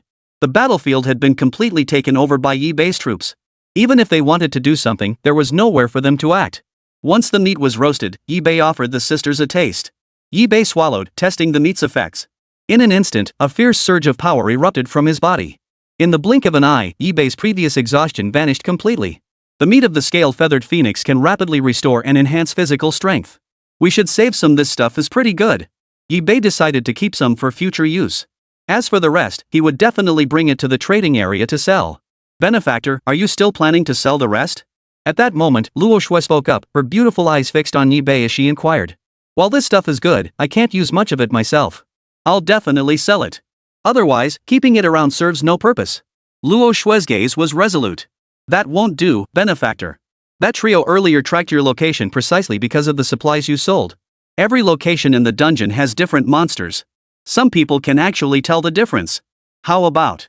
Luo Yu and Luo Shui nodded in agreement. Benefactor, let us handle the sales for you. With us handling it, it'll be easier for you to conceal your strength, identity, and location. And with you assisting from the sidelines, there's absolutely no need to worry about any discrepancies in the selling price. This arrangement offers numerous advantages for you, Benefactor. Yi-Bei pondered for a moment and found the reasoning sound. After all, it was merely some supplies, no need to handle it personally. Having two people handle things on his behalf was perfectly acceptable. Besides, Yi-Bei trusted both of them implicitly. Agreed. Their approach posed absolutely no disadvantage to Yi-Bei. Even if others deduced the sisters' location, they'd only judge based on the sisters' estimated combat strength, unaware that another person was present. Moreover, Yi-Bei's combat prowess far surpassed that of the sisters by dozens of times. Therefore, should any ill-intentioned individuals approach, Yi-Bei would ensure they received a memory they'd never forget. Afterward, Yi-Bei leaned against the sisters, watching them operate. Most of the dialogue required Yi-Bei's guidance, and any supplies exchanged with the other party required his approval. Soon, the sisters began selling supplies under their own names. The moment the supplies went live, the chat group erupted. Holy crap, I thought some big shot was listing stuff again, but it's actually newbies. Where did this big shot suddenly come from? Did they stumble upon some kind of opportunity? Amazing stuff. Truly amazing feather-like scales, stamina-boosting meat. In an instant, the supplies listed by the two women were snatched up by the chat group members in a frenzy. The two were overwhelmed, scrambling to keep up. Fortunately, Yi-Bei stood nearby, directing their efforts. The chatting crowd began trading in earnest. Big shot, big shot. Can we trade more? Holy crap, boss, where exactly did you get this? Why haven't I encountered monsters like this yet? Big shot, can you share more info? Boss, do you need any more accessories for your legs? Of course, Luo Shui's original ID was set to private, but Yi-Bei scolded her for it. Her current ID was set to anonymous, which protected a lot of privacy. Some people were green with envy. Such resources aren't easily obtained by ordinary people. Even if acquired, they'd surely keep them for themselves. There was never any intention to sell them. Yet these two not only sold them, they sold a considerable amount. Perhaps they stumbled upon some extraordinary opportunity. Their value skyrocketed, their troop strength surged, and their level soared. They've leaped to become dominant figures in their own territories. The sisters worked tirelessly for a long time, handling a flood of private messages. Had they not heeded Yi-Bei's advice to switch to anonymous mode, there would have been even more people and even more work to handle. Chapter 76, Spiked Armor Rats. Soon after selling all their supplies, the sisters exited the chat group. Benefactor, here are the supplies obtained after the sale. Please review them. Alright. Yi-Bei took them, inspected them briefly, then tossed them into his system backpack. In truth, he had been watching the entire time and knew exactly what supplies were involved. Thus, there was little need for him to inspect them. After stowing them away, Ibe turned his gaze toward the distance, intending to continue exploring forward. Flecks of fungal carpet spread frantically. They rapidly spread forward, covering the ground and gradually enveloping the entire area. Ibe led the two women forward as they cautiously explored ahead. However, Ibe would certainly rely on the fungal carpet, combined with his fungal network, enabling him to swiftly discern the situation ahead. Suddenly, Ibe realized a section of his fungal carpet was missing. What happened? Did someone break in, or was it an accident? At that moment, Ibe decided to turn back and investigate. If there were any hidden dangers, better to resolve it sooner rather than later. With that thought, Ibe turned back with the two women to investigate the situation. If anything was amiss, his strength would allow him to handle it. Soon, Ibe arrived at the spot where the fungal carpet was missing. Before him, a group of squirrels covered in scales were gnawing on his fungal carpet. Ibe frowned and scanned the squirrel's information. Spiked armor squirrel prefers gnawing on fungal foods. Its fur resembles armor, incredibly hard, capable of both offense and defense. Ibe felt a pang of curiosity. He knew exactly what his fungal carpet was like. It was essentially a hodgepodge of all sorts of things. Toxins, flames, purification. To put it bluntly, the toxins alone would deter most monsters from eating it. Didn't this spiked armor rat fear poisoning? Driven by curiosity, Ibe checked the system again and finally understood. The spiked armor rat possessed formidable toxin resistance. No wonder it wasn't affected by the toxins on his fungal carpet. It possessed this inherent trait. Ibe deployed his troops for battle, and strands of mycelium immediately came into view. The Spore Executioners instantly fired their mycelium, charging toward the target. The spiked armor rat, seeing this, dodged nimbly. The bizarre scales on its fur seemed to proclaim its status and prowess. Whoosh, whoosh, whoosh. The spiked armor rat moved swiftly, appearing before the Spore Executioner in the blink of an eye and delivering a kick. Boom! The Spore Executioner felt the crushing force and was sent flying backward. Mycelium strands wrapped around its body, covering it entirely, preventing serious injury. The Spore Executioner violently twisted the mycelium around its entire body, transforming into a mycelium berserker. Blood-red mycelium erupted abruptly. Spore sacs erupted in rapid succession, sealing off the space around the spiked armor rat. Countless spore sacs flew before them, landing on some of the spiked armor rats. Boom! Boom! Boom! Explosions shattered the scales on the spiked armor rats' surfaces. Some spiked armor rats were even blown away entirely, followed immediately by countless fungal mycelium traps. These traps instantly immobilized the spiny armored rats, trapping their bodies. At that moment, the destroyer joined the fray, releasing burning spores one by one. Fierce flames ignited in the air. The flames consumed the spiked armor rats, reacting like they'd hit explosives. The flames began to spread wildly. The destroyer's flames continued to intensify. Though the monsters encountered now were not plant type, causing the flame abilities to weaken somewhat, it did nothing to diminish the destroyer's overwhelming power. The relentless attacks from the trio gradually shattered the spiked armor rat's hardened shell. Filaments of mycelium pierced through the bodies, burrowing into the spiked armor rat's flesh to take root and siphon their life essence. Hordes of spiked armor rats fell one after another. This battle did not last long. Given the strength of Ibe's units in this situation, he barely needed to intervene personally, easily defeating all the spiked armor rats. Congratulations, host, for defeating 13 spiked armor rats. You have earned 3 sacrifice points. Afterward, the trio dissected the spiked armored rat carcasses to extract the meat inside. Since the spiked armor rats weren't very large, the quantity they could harvest was limited. If the results were promising, they might save a bit more. They roasted the mushroom carpet and offered samples to the two women, testing its effects themselves. After eating, Ibe discovered his body's toxin resistance had permanently increased slightly. This is the real deal. Ibe's eyes lit up. He immediately abandoned the idea of selling it and continued to consume it in greater quantities. But soon, Ibe's toxin resistance reached its maximum limit. Toxicity resistance from spiked armor rat meat has reached maximum limit. There's actually a limit? Ibe sighed inwardly. What a pity. But then again, if the meat alone possessed such power, the spiny armored rat would likely have been hunted to extinction long ago. Ibe gave the remaining portions to the two sisters, enough to significantly boost their poison resistance. Ibe stepped forward, using his fungal carpet to devour the spiked armor rat's corpse. Congratulations, host, on sacrificing the spiked armor rat. You have gained 32 sacrifice points. After the sacrifice, Ibe's fungal carpet gained enhanced toxin capabilities. Whereas its previous toxin could barely cause paralysis, the current toxin could now poison and kill ordinary monsters within seconds.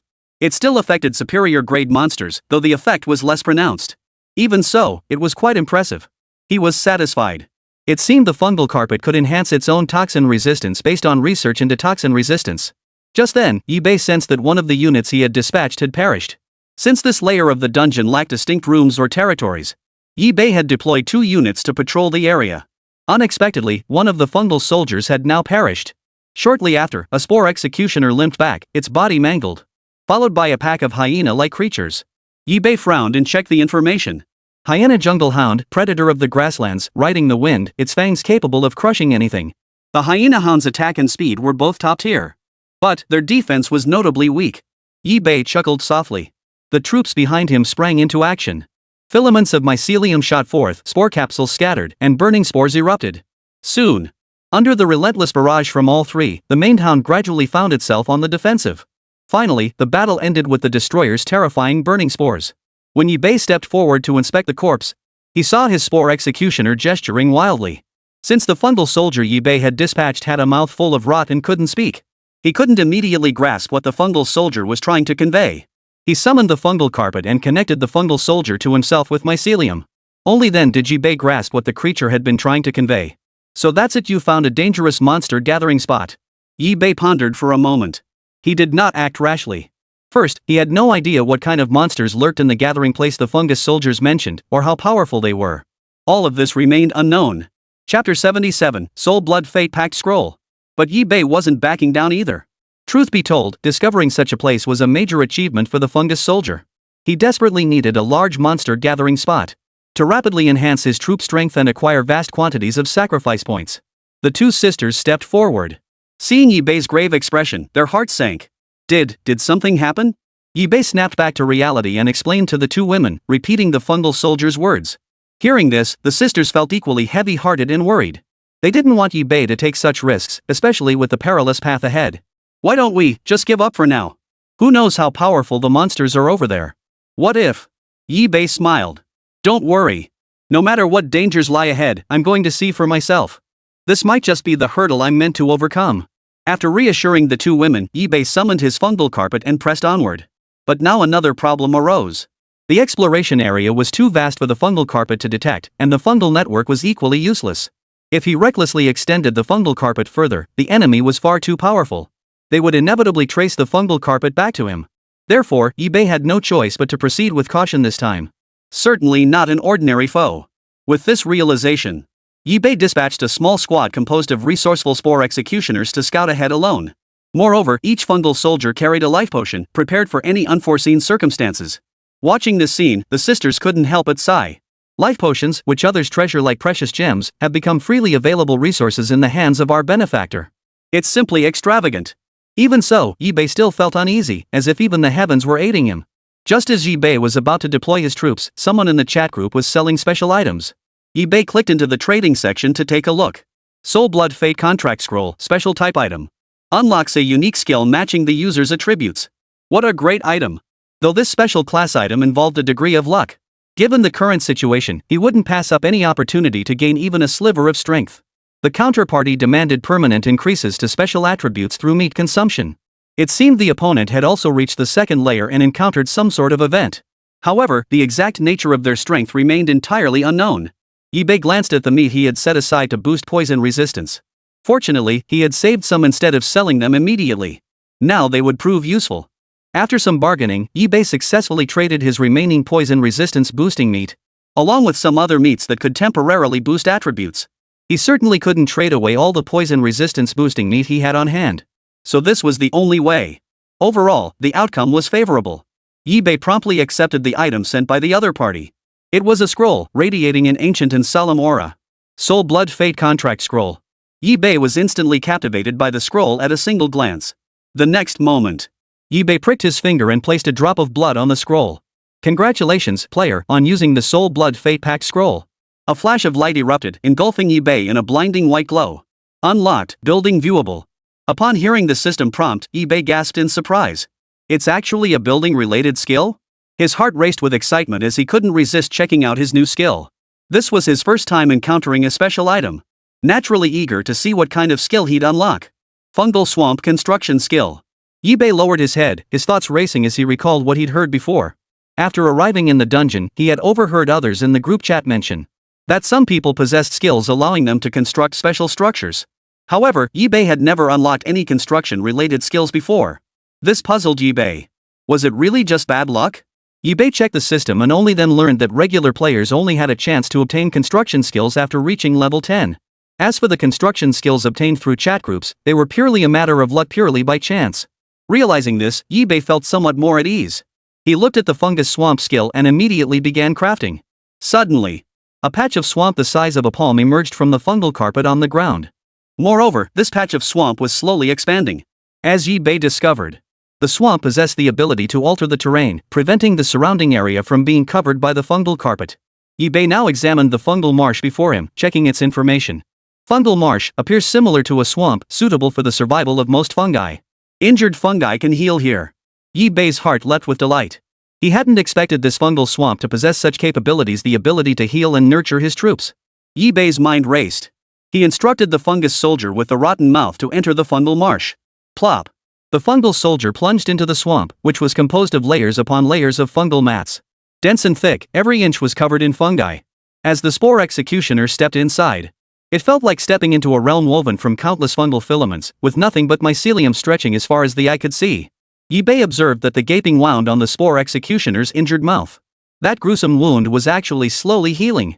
Under Yibei's gaze, hyphae began visibly sprouting from the wound. These filaments began meticulously patching the Spore Executioner's wound, stitch by stitch. It's actually healing. For a moment, Yibei felt a surge of excitement. Such healing-type structures were extremely rare, he had never even heard of them before. This discovery instantly filled the gap in Yibei's arsenal, compensating for his lack of healing units. Although Yibei had previously possessed life spring water, the two were entirely different concepts. The fountain of life could only restore a unit's health points.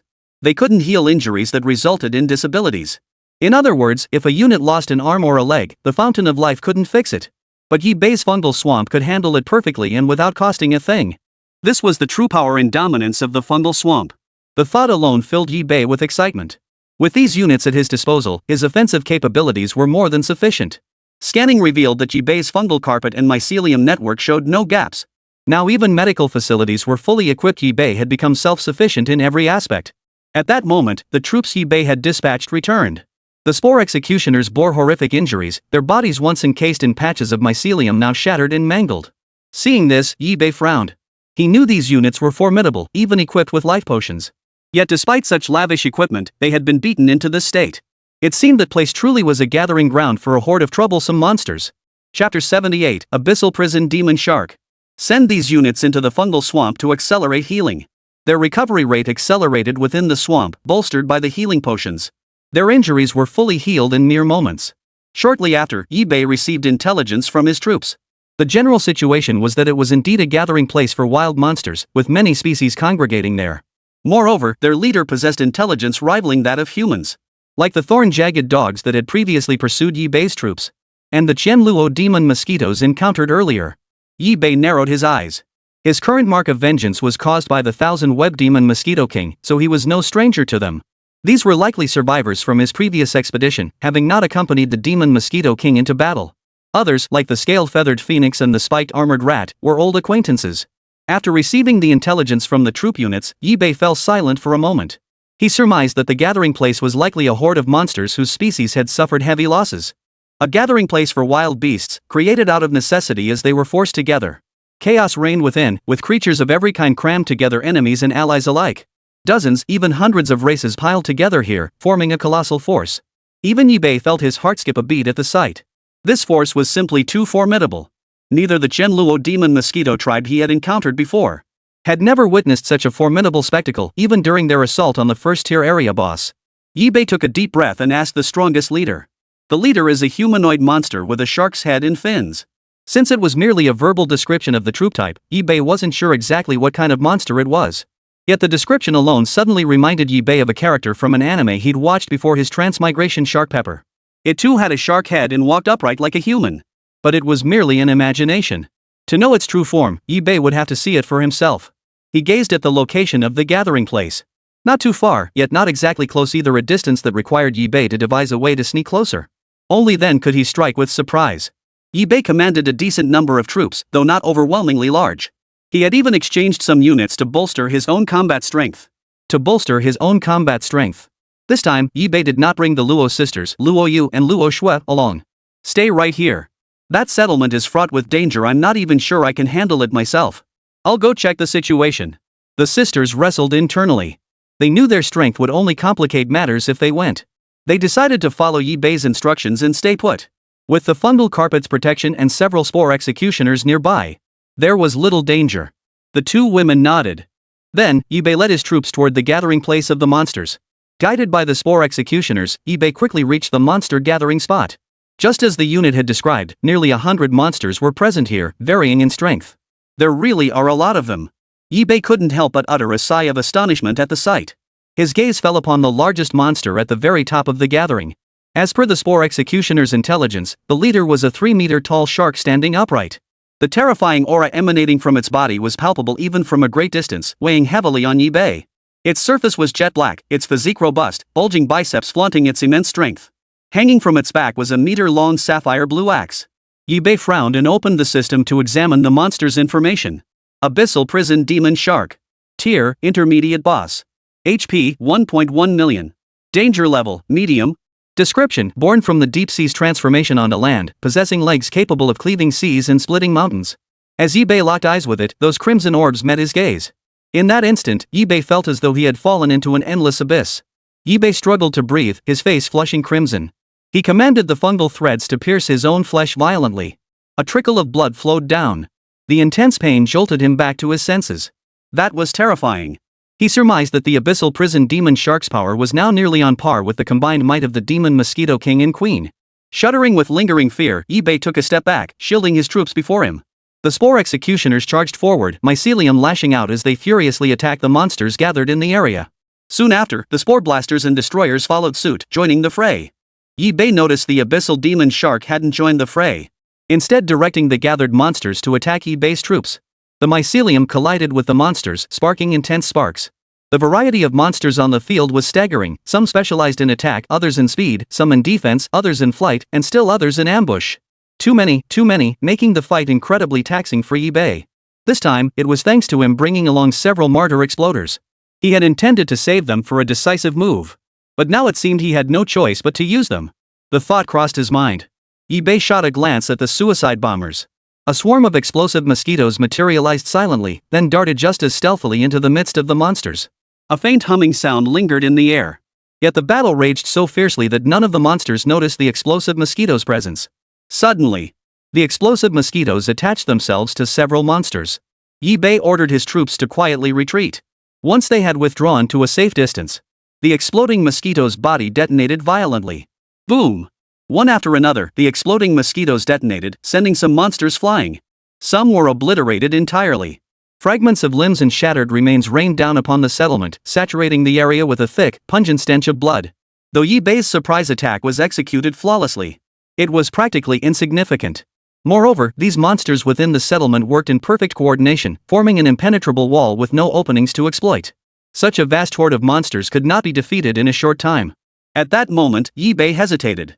Should he attempt to confront them head-on? After a moment of silence, Yi-Bei watched the relentless monster horde.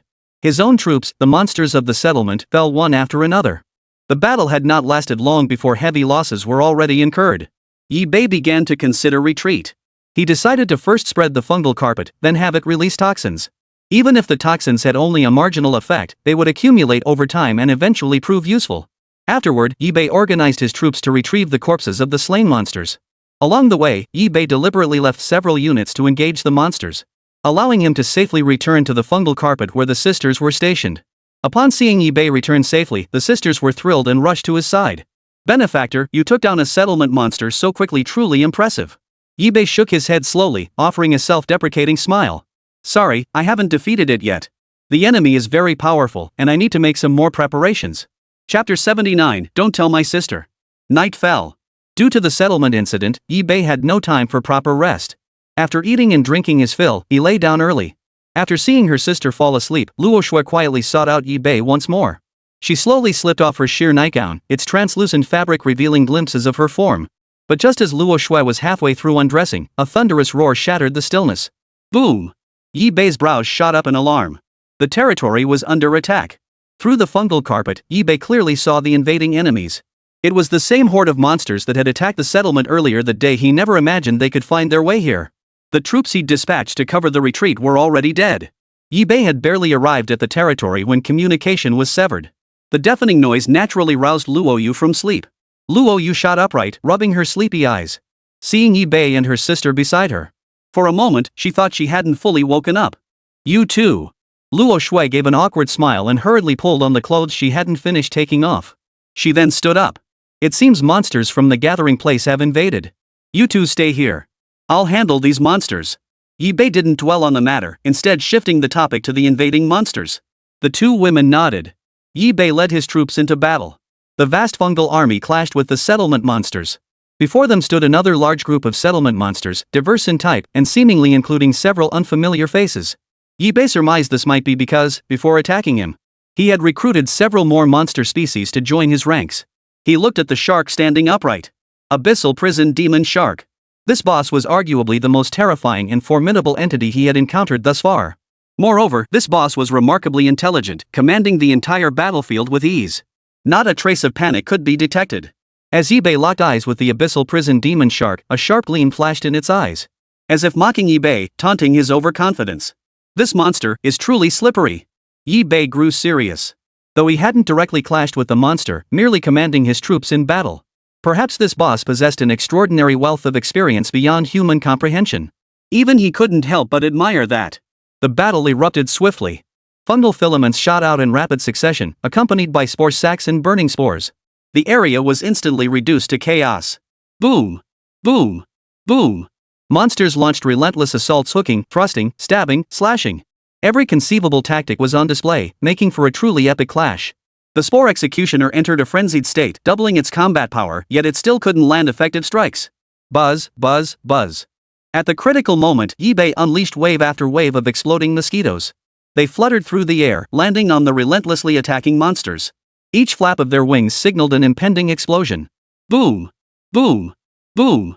Hordes of monsters were blown apart, their severed limbs and shattered remains scattering across the domain. Instantly, the air thickened with the pungent stench of blood.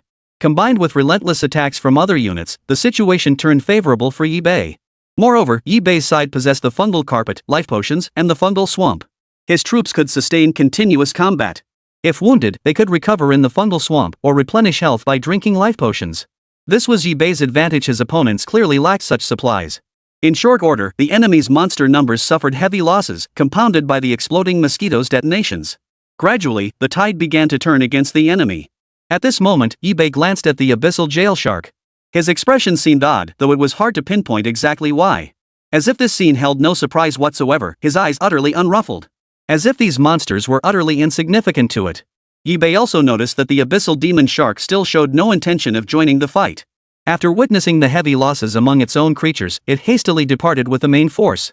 Ibe observed this and made no attempt to stop him.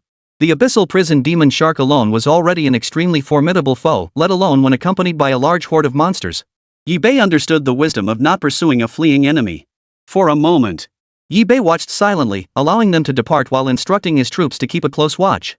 Should these monsters attack again along the way, it would at least provide some defense. Tonight's events were indeed a lapse on Ibe's part. He hadn't anticipated that the abyssal prison shark would lead the horde of monsters from the gathering place to attack. Was it a test, or something else? Ibe found it difficult to fathom the intentions of such highly intelligent creatures. Afterward, Ibe cleaned up the battlefield. In this battle, Ibe suffered heavy losses among his troops, yet he had also slain a considerable number of monsters. The corpses littered the battlefield in dense clusters. Some had not even left behind complete corpses, only scattered limbs, shattered bones, and mangled flesh. He summoned the fungal carpet, allowing it to gradually spread across the area. Every corpse on the ground was sacrificed by Ibe. Congratulations, host, on your sacrifice. Congratulations, host, on your sacrifice. In this battle, Ibe gained a total of 40 sacrifice points, adding to the 30 sacrifice points he brought from the gathering ground battlefield. Ibe now possessed a total of 300 sacrifice points. After the sacrifice concluded, the fungal carpet's capabilities surged once more, its power growing ever more formidable. Most visibly, the fungal carpet shimmered with radiant light, its tendrils of mycelium dancing in the air. As it took root in this place, it enveloped the area into a resilient sanctuary. Ibe silently felt the changes in the fungal carpet. At this moment, his connection to the fungal carpet grew deeper, and The fungal carpet could transform other creatures into fungal soldiers, becoming his own troops. Simply by wrapping strands of mycelium around a monster, it could slowly devour the creature's sanity. Gradually, the mycelium would take over, turning the creature into a slave of the fungal carpet and thus, a soldier under Yibei's command. Yibei glanced at the monster carcasses nearby. These corpses held little value for utilization. Transforming them would serve no practical purpose. Therefore, Yibei simply chose not to transform them. After the battle, Yibei felt hungry. Having just slain the monsters, he might as well sample the attribute bonuses from consuming their flesh. In a moment's thought, Yibei called the two women over to share a meal.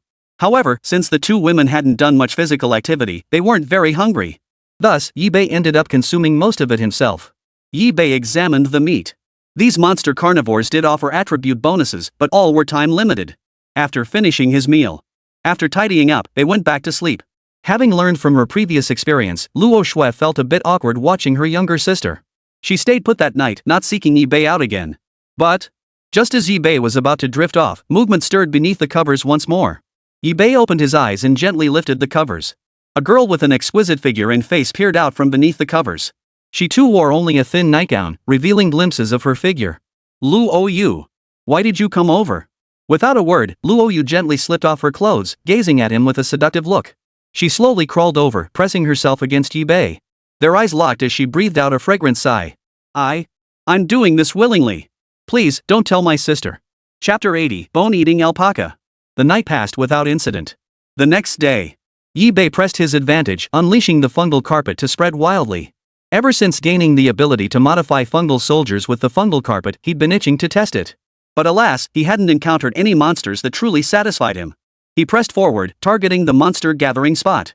Suddenly, along the way, over a dozen monsters leapt out of the ground, all glaring at Yibei and his companions with vicious, hostile intent. Yibei had been following the path laid out by the fungal carpet. There were no such monsters along this path. Otherwise, Yibei would not have forgotten them, for this fungal carpet had only been laid yesterday. Yibei remembered every monster encountered along this route. A thought flashed through Yibei's mind. This must be the trap set by the abyssal prison demon shark. Now even monsters know how to set traps.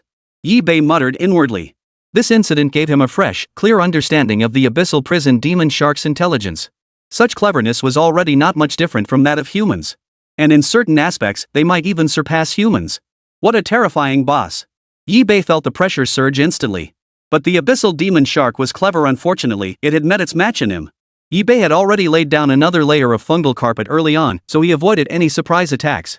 He stared at the monster before him, opened the system interface, and checked its details.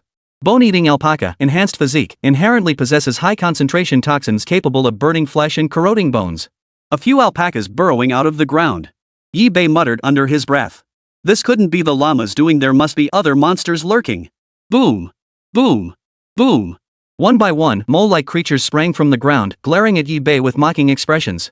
Beyond them, other monsters lay in ambush nearby. Together, these creatures formed a formidable force. The Spore Executioner moved first, its mycelium coiling around its body as it transformed into a mycelium berserker. Blood-red filaments shot out in rapid succession, firing wildly.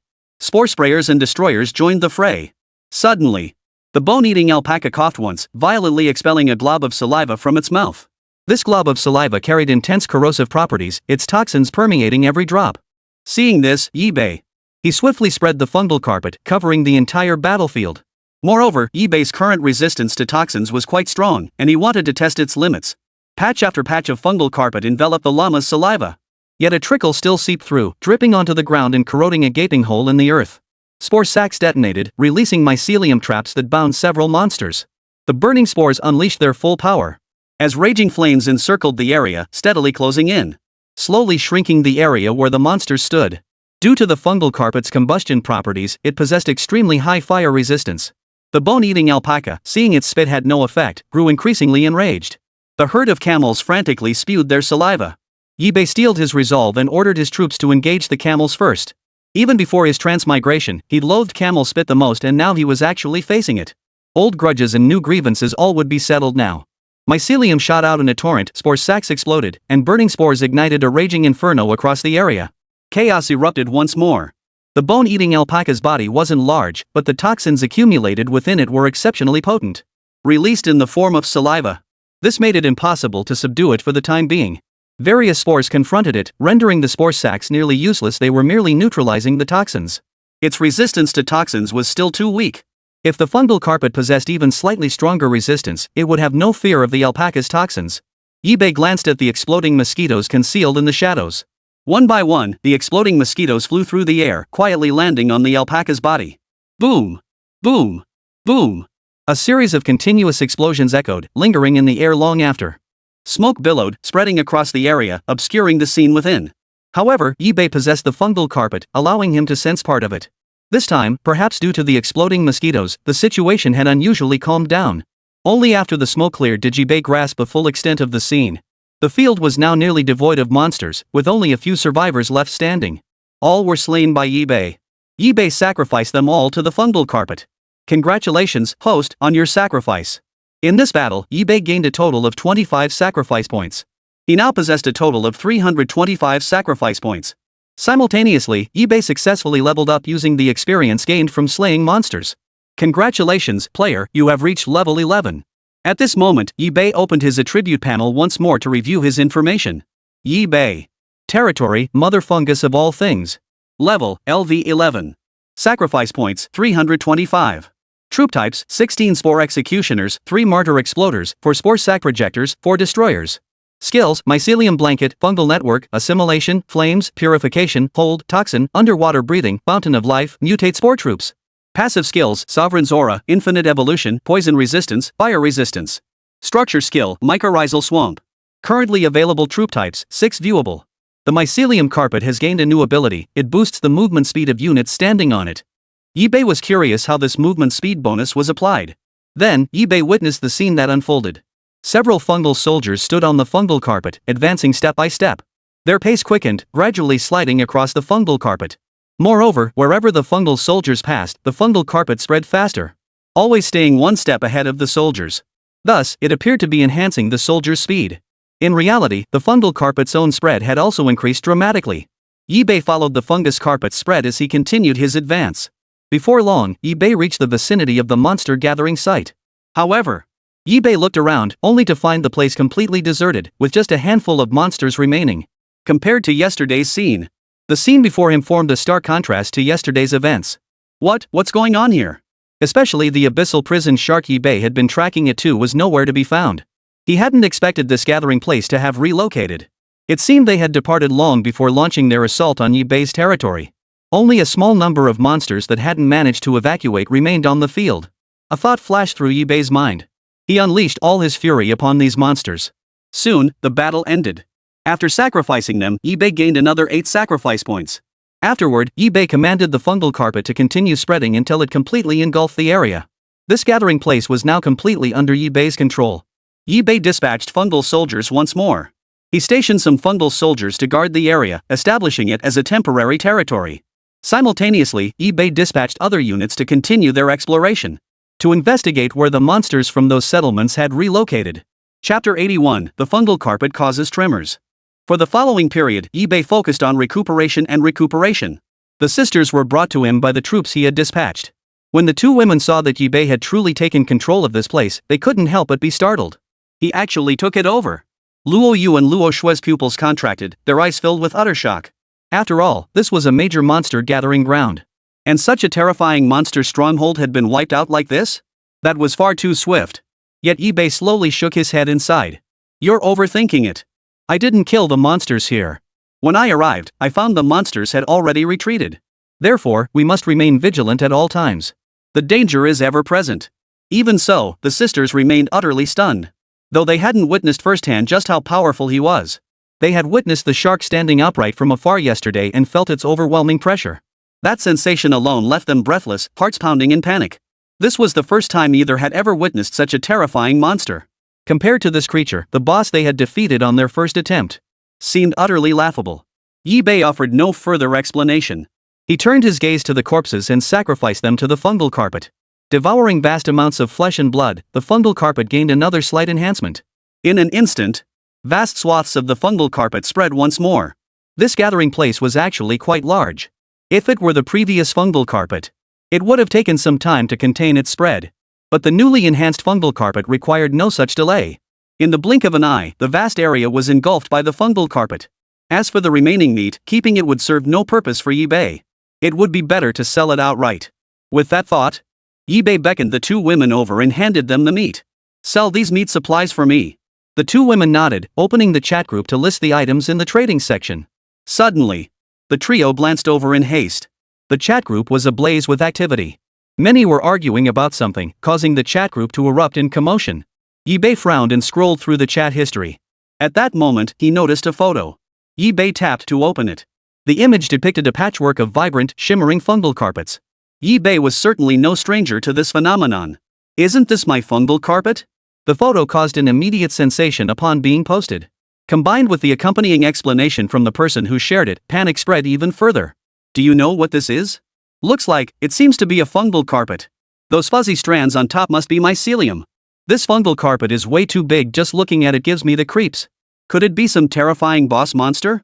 Or maybe your floor's area boss? The aura emanating from it is incredibly potent, and this is merely a remnant. If we encounter the main body, my troops might not last 3 seconds. 3 seconds? You're way overestimating yourself. I'd say this fungal carpet's power is at least on par with an elite level monster. Holy crap, that's insane. Maybe I should try a different approach." eBay watched the group's conversation with keen interest. Beside him, sisters Luo Yu and Luo Shui glanced at eBay, covering their mouths to stifle giggles. The three of them naturally couldn't explain anything. Given the current situation, revealing their true strength was absolutely out of the question. So eBay chose to maintain an air of mystery, letting the chatters speculate. However, eBay also felt a hint of unease. The fungal carpet was indeed effective, but its drawbacks were equally apparent. The enemy could easily track eBay's movements by analyzing the area he occupied. And track him down indirectly. The more he pondered it, the more uneasy eBay felt. Such a possibility couldn't be ruled out. Perhaps he would indeed encounter ruthless individuals possessing such abilities in the future. One careless move could plunge him into a sea of flames. The thought struck him. eBay's gaze hardened as he looked into the distance. It seemed he still needed to rapidly develop his strength. While his current strength was passable, it was rather unimpressive. Some players even started with extraordinary encounters. In terms of strength, eBay still needed to develop further. Moreover, the future expansion of the fungal carpet couldn't be confined to spreading only in eBay's direction. It must expand in all directions to avoid detection. In the first layer of the dungeon, each room had its own enclosed, isolated area. That's why we could let it spread freely without concern. However, the second layer consists solely of a vast, seemingly endless expanse whose landscape shifts during combat. eBay lacked the resources to spread the fungal carpet in all directions. Now that the fungal carpet had been enhanced, its spreading speed had increased dozens of times over. Thus, eBay needn't worry about the fungal carpet failing to keep pace with him. Moreover, through the fungal carpet's exploratory capabilities and the fungal network, eBay could vaguely discern the monster's outlines. The only uncertainty was when he could reinforce it again. In an instant, the fungal carpet began spreading in all directions, expanding rapidly. Later, the two women sold supplies in the trading zone, disposing of the meat they had obtained. But, by now, many people had already resolved their basic sustenance needs. The demand for meat was actually quite low. More people were willing to buy items that could enhance their strength. Moreover, the trading area has seen a surge in competitors selling similar meat products. Luo Yu and Luo Shui weren't eBay, they didn't have his reputation. After all, eBay had built a solid reputation through frequent sales and consistently high-quality goods, earning him a solid reputation. But now that eBay had stepped back, these meat products suddenly proved difficult to sell. eBay pondered for a moment. Withdraw these meat products. We'll switch to selling life potions instead. Life potions. The two women murmured. They knew eBay's fungal carpet contained vast quantities of life potions. But they didn't realize it was an endless supply that replenished itself. This time, since he didn't need to expose the meat products, eBay could take matters into his own hands. When eBay logged into the trading zone after a long absence and posted his listing, the entire chat group erupted once more. Many hoped eBay would bring something new and exciting. However, upon seeing it, they were disappointed it was still just a life potion. Many felt a bit disappointed, but only some. After all, many had already stockpiled plenty of these life potions earlier. But who would ever complain about having too many of these life-saving treasures? Moreover, they were being sold personally by eBay, who had a solid reputation, and the price was reasonable. So when the potions hit the shelves, they were still snapped up in a frenzy. In mere moments, every single life potion eBay had listed was completely sold out. Some buyers even praised eBay after purchasing. What a genuinely good person. Chapter 82, The Final Showdown. After selling off the remaining potions in his inventory, eBay acquired some supplies. Not long after, the troops he had dispatched returned. Yibei first had the troops enter the fungal swamp to recover. Once fully restored, Yibei had them report on the situation. Upon leaving the fungal swamp, the troops reported to Yibei. "We've found traces." With that thought, after tidying up the area, Yibei took the sisters with him and set off. Along the way, Yibei encountered numerous corpses. The bodies showed little sign of decay, likely having perished only recently. Under Yibei's control, the spreading fungal carpet consumed every single corpse. Soon, the fungal carpet had completed its cleansing, restoring the area to pristine condition. In this state, Yibei felt energized. Before arriving, Yibei had exchanged for a large number of troop types once more. For this battle, Yibei had made thorough preparations. Therefore, this battle must be executed flawlessly. Along the way, Yibei encountered several scattered monsters, all of which he swiftly dealt with. Finally, Yibei located the abyssal jail shark's position. Surrounding the abyssal prison demon shark, the number of monsters was even greater than when he had first encountered it. The entire scene resembled a dense, swarming army of monsters arrayed in formation. This boss's ability to gather such a formidable force was truly astonishing. But what did it matter if there were many monsters? Yibei feared none. The fungal carpet spread, gradually expanding across the entire area. Simultaneously, all of Yibei's units mobilized. Filament after filament of mycelium, spore sac after spore sac, burning spore after burning spore. Plus swarms of exploding mosquitoes taking flight. A terrifying battle was about to erupt. One terrifying monster after another became entangled with Yibei's troops. Mycelium spread across the entire battlefield. One could say that all that met the eye was mycelium and fungal mats. Suddenly, a terrifying aura swept over the area. The abyssal prison shark before him leapt forward violently, dismounting the deep blue axe from its back. It swung the axe viciously toward Yibei. This was the first time Yibei had faced an abyssal prison demon shark in combat, its terrifying aura bearing down on him. He abruptly commanded several destroyers to shield him. The roaring flames engulfed the entire area. Combined with the destroyer's formidable strength, Yibei instinctively believed he could withstand the attack. However, Yibei had underestimated the abyssal prison demon shark's terror. A single axe swing instantly cleaved the destroyers in two. Even the raging flames parted cleanly beneath the azure blade, splitting into two distinct streams. Seeing this, even he couldn't help but feel a sinking sensation in his heart. This boss is indeed formidable. In an instant, Yibei summoned the Spore Executioner, transforming it into a fungal vein berserker. Crimson fungal filaments shot forth in a torrent. A fungal carpet began spreading across the sky like an overwhelming tide. The exploding mosquitoes began charging toward the abyssal jail shark. Yet the abyssal prison shark seemed to possess a sixth sense, sensing the approaching swarm. Its body snapped backward. Its entire form swiftly retreated backward, taking a single stride to return to its original position. Boom! Boom! Boom!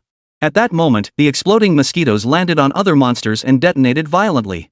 A chain of relentless explosions echoed, hurling some monsters into the air. Still, the exploding mosquitoes proved effective, dealing sufficient damage. The spore projector fired spore pods one after another, landing on the monsters. Though their explosive power paled in comparison to the exploding mosquitoes. But the true purpose of the spore sacs lay in the fungal traps triggered after the explosions. Filaments of mycelium surged from the ground, activating the traps and binding several monsters. Boom! Burning spores land on the monsters, combined with the inherently flammable properties of the mycelium, caused waves of flames to erupt violently, engulfing everything in an unstoppable inferno. Seeing this, Yibei pressed his advantage, and the destroyer once again spewed forth burning spores. Some monsters began to reveal their own strengths. Some excelled in defense, others in offense, some in speed. Some possessed extreme resistance, others excelled at ambushes, and some could regenerate. This motley crew of monsters combined was the most formidable foe. And lurking in the shadows, a deep abyss demon shark watched Yibei's every move. Under these circumstances, taking down these monsters in one fell swoop was no easy feat. Cold sweat trickled down Yibei's forehead. He carefully considered his options, analyzing the situation at hand. The earlier incident with the exploding mosquitoes had caused some monsters to die. Which was actually good news for Yibei, though the price of the exploding mosquitoes was a bit steep. But he knew now was not the time to dwell on the cost of the sacrifice points. In an instant, Yibei exchanged for a large quantity of exploding mosquitoes and sacrificial exploders once more. Combining the two, one detonated in the sky, the other on the ground. This tactic could even throw the enemy into disarray. The next moment, spore sacs once again shot forth in rapid succession. This time, the spore sacs had a clear target, to activate fungal traps and hold these monsters in place. Once restrained for even a moment, the exploding mosquitoes and suicide bombers unleashed explosions with near maximum range. Boom! Boom! Boom! The fungal traps of the spore sacs, combined with the burner's incendiary spores, gradually reduced the area to a desolate wasteland. Gaping craters appeared across the landscape, leaving the entire grassland scorched and barren, overrun by fungal mats. At this moment, the fungal carpet finally spread across half the land, forming patches of fungal swamps. Yibei hurriedly ordered the wounded troops into the fungal swamps to recover their injuries. He also used life potions to restore their health. Simultaneously, Yibei redeployed fresh units into the fray. While the existing units recovered, the new units immediately engaged in combat. Thus, for a time, Yibei did not fall behind, and even began to gain a slight advantage. Soon, fueled by the rapid regeneration of Yibei's fungal swamp, the opposing horde of monsters began to falter. Exploding mosquitoes and suicide bombers detonated one after another. Boom! Boom! Boom! The relentless barrage of massive explosions gradually filled the air with chaos. The entire site was instantly blown to smithereens. A massive crater came into view. Yibei looked up again. Only a few scattered monsters remained on the field. Moreover, many of Yibei's own troops had perished in this single strike. Fortunately, most of his units possessed relatively high resistance to suicide bombers. Thus, even if some were left with severed limbs or broken bodies, they would quickly regenerate once they entered the fungal swamp. Now, only the abyssal prison shark remained on the battlefield. Of course, this boss was also the most troublesome foe. Suddenly, the abyssal jail shark went berserk, seemingly preparing to unleash a skill. A flash of light erupted, followed by the abyssal prison demon shark's body swelling to 3 times its original size. All its stats skyrocketed. Chapter 83, Abyssal Prison Demon Shark. Yibei's heart sank. Compared to the abyssal prison demon shark, the other monsters were mere fillers. The true threat was the abyssal prison demon shark. Yibei's mind raced as he summoned a massive wave of troops once more. The relentless, continuous battles were causing his sacrifice points to plummet at an alarming rate. That single battle alone had already cost Yibei a significant portion of his sacrifice points. Now, Yibei exchanged for a large number of Spore Executioners once more, paralyzing them into fungal vein rioters. Their power surged, eyes glowing crimson as blood-red fungal filaments shot forth in all directions. Yet, a streak of light flashed by. When he looked again, the abyssal prison demon shark had already materialized before the fungal vein thugs. Boom! The sapphire blue axe swung down with crushing force, severing the fungal strands one by one, slicing the fungal vein thug's body clean in two. It's gotten stronger again. Yibei gritted his teeth inwardly. It must be said, this was the most troublesome boss Yibei had encountered since entering the dungeon. It had drained a significant portion of his sacrifice points, but fortunately, there were plenty of corpses here. So sacrificing them would yield a substantial number of points later. The abyssal prison shark launched another fierce assault, its massive body propelling forward in an instant.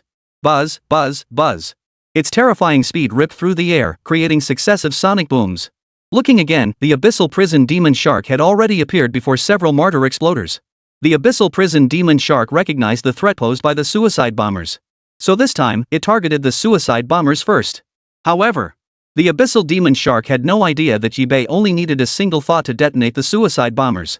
Before that sapphire blue axe could even come down, Yibei had already commanded the suicide bomber to detonate. Boom! A series of deafening explosions erupted once more, as a sudden blinding white light engulfed the abyssal prison demon shark's body. These suicide bombers were newly acquired by Yibei, each maintained in peak condition. Thus, Yibei needed only a single thought to trigger their rapid detonation. Moreover, since the abyssal jailer shark was positioned very close to the suicide bombers and had already cut down a large number of them, several suicide bombers detonated in succession, directly blasting the abyssal prison demon shark flying backward. Once the abyssal prison demon shark landed steadily, Yibei furrowed his brow as he assessed the boss's condition. Although it had withstood the relentless wave of explosions from the suicide bombers, it had not sustained significant damage. At a glance, only a few fine cracks appeared on its surface of blue, hardened skin. The abyssal jail shark slowly straightened its body, stiffened its back, and gripped its axe tightly once more. Boom! The clash resumed. Yibei deployed a vast array of units to support the battle. Blood-red mycelium, spore sacs, mycelium traps, burning spores, exploding mosquitoes. Combined, these unleashed terrifying power, gradually entangling the abyssal prison shark. For a moment, it couldn't break free. The abyssal demon shark wildly swung its axe in defiance. Yet to the abyssal demon shark, these restraints could only be resisted for a brief moment. But that brief moment granted Yibei a sliver of breathing room.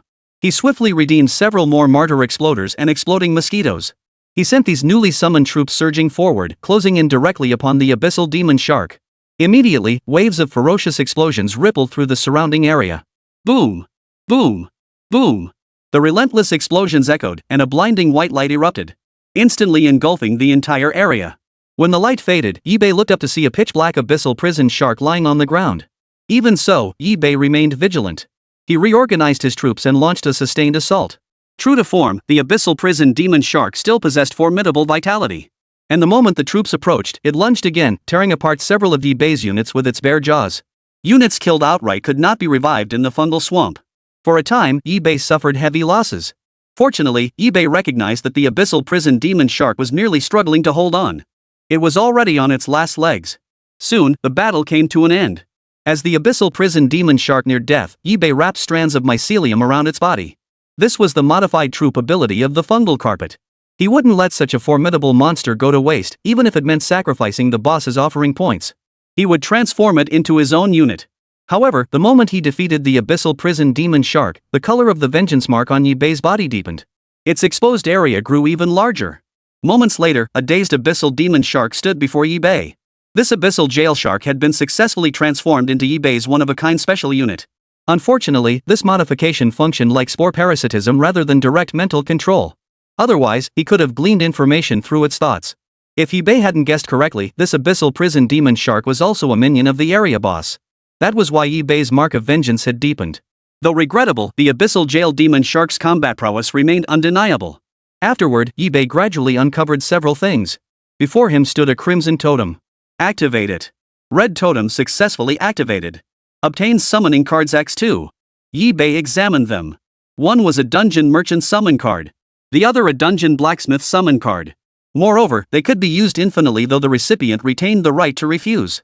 Frankly, without any benefits, the other party was highly unlikely to agree. Or perhaps they might agree on a whim, just a few times. Yi-Bei gave it a try and attempted the summoning. As expected, both refused summoning failed. After use, the card entered a 24-hour cooldown period. Seeing this, Yi-Bei couldn't help but exclaim. This cooldown is way too long. He hadn't actually been in the dungeon for very long. A 24-hour cooldown felt rather lengthy to him. But there was nothing to be done about it. Just then, the abyssal demon shark approached, holding some mysterious object in its hand. What is this? Yi-Bei narrowed his eyes, scrutinizing it closely. Though the abyssal prison demon shark had been transformed into a new species, its instincts remained intact. The abyssal demon shark before him was enveloped in coils of fungal filaments, along with a sapphire blue axe entwined by the same filaments. It now presented itself to Yi-Bei in a peculiar manner. After a brief glance at the abyssal demon shark, he shifted his gaze to the object in its hand. It was an ancient parchment scroll, still carrying traces of an ancient aura. Unfolding it revealed. It contained an illustration depicting a creature resembling both a wolf and an elephant, covered in scales. Behind this creature were 4 smaller beings. 2 of them were the Chen Luo demon mosquito and the abyssal prison demon shark. Yi-Bei suddenly understood. This was the map of this dungeon level, with the wolf-like, elephant-like monster serving as the area boss. The 4 smaller creatures must be the area boss's minions. No wonder he'd been marked. It really was the domain boss's minions. With this precise information, Yi-Bei actually felt relieved. Moreover, this situation was far better than facing the first-level area boss. At least he knew what kind of monster it was, allowing him to analyze its weaknesses based on its appearance beforehand. Suddenly, Yi-Bei sensed a thick wave of malevolence through the fungal carpet's exploration ability. Chapter 84, Feet on Fire. Yi-Bei's mind raced as he commanded the fungal carpet to attack. Filament after filament shot forth, unleashing toxins, flames, purification, and assimilation abilities simultaneously. This was the extent of what the fungal carpet could accomplish. Suddenly, a coarse voice echoed in his ears. Holy, what the hell is this thing? This ing thing looks like mycelium. It's poisonous.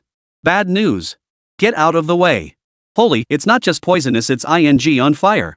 My ass is burning. The sisters' hearts leapt with joy. We've found a living soul? Must be a player. NPCs wouldn't swear like that. It must be a player. Should we go check it out? Upon hearing this, Yi-Bei's expression turned serious. His fungal carpet senses never failed him. This meant a player was truly approaching this area and had discovered his fungal carpet. Ever since Yi-Bei discovered in the chat group that someone had already spotted his fungal carpet, he had been preparing ever since. But he hadn't expected this player to be so close. Hadn't most players already reached the second-tier dungeon by now? After all, with Yi-Bei clearing the path ahead, players in certain areas didn't even have to face the zone bosses. Relying solely on the fungal carpet, Yi-Bei couldn't accurately gauge the opponent's strength. In an instant, Yi-Bei had the 2 sisters take cover behind him. While silently positioning his troops in front of him, the sisters snapped to attention. And instantly grew solemn. They had nearly forgotten this was the brutal dungeon. The most terrifying thing in the dungeon wasn't the monsters, but human hearts. What if the enemy saw the bountiful supplies in their hands and coveted them? And try to seize them for themselves? And the two women were confident in their beauty. Few ordinary men could resist such temptation. For a moment, the sisters clutched tightly at Yibei's coat. Don't be afraid. I'm here.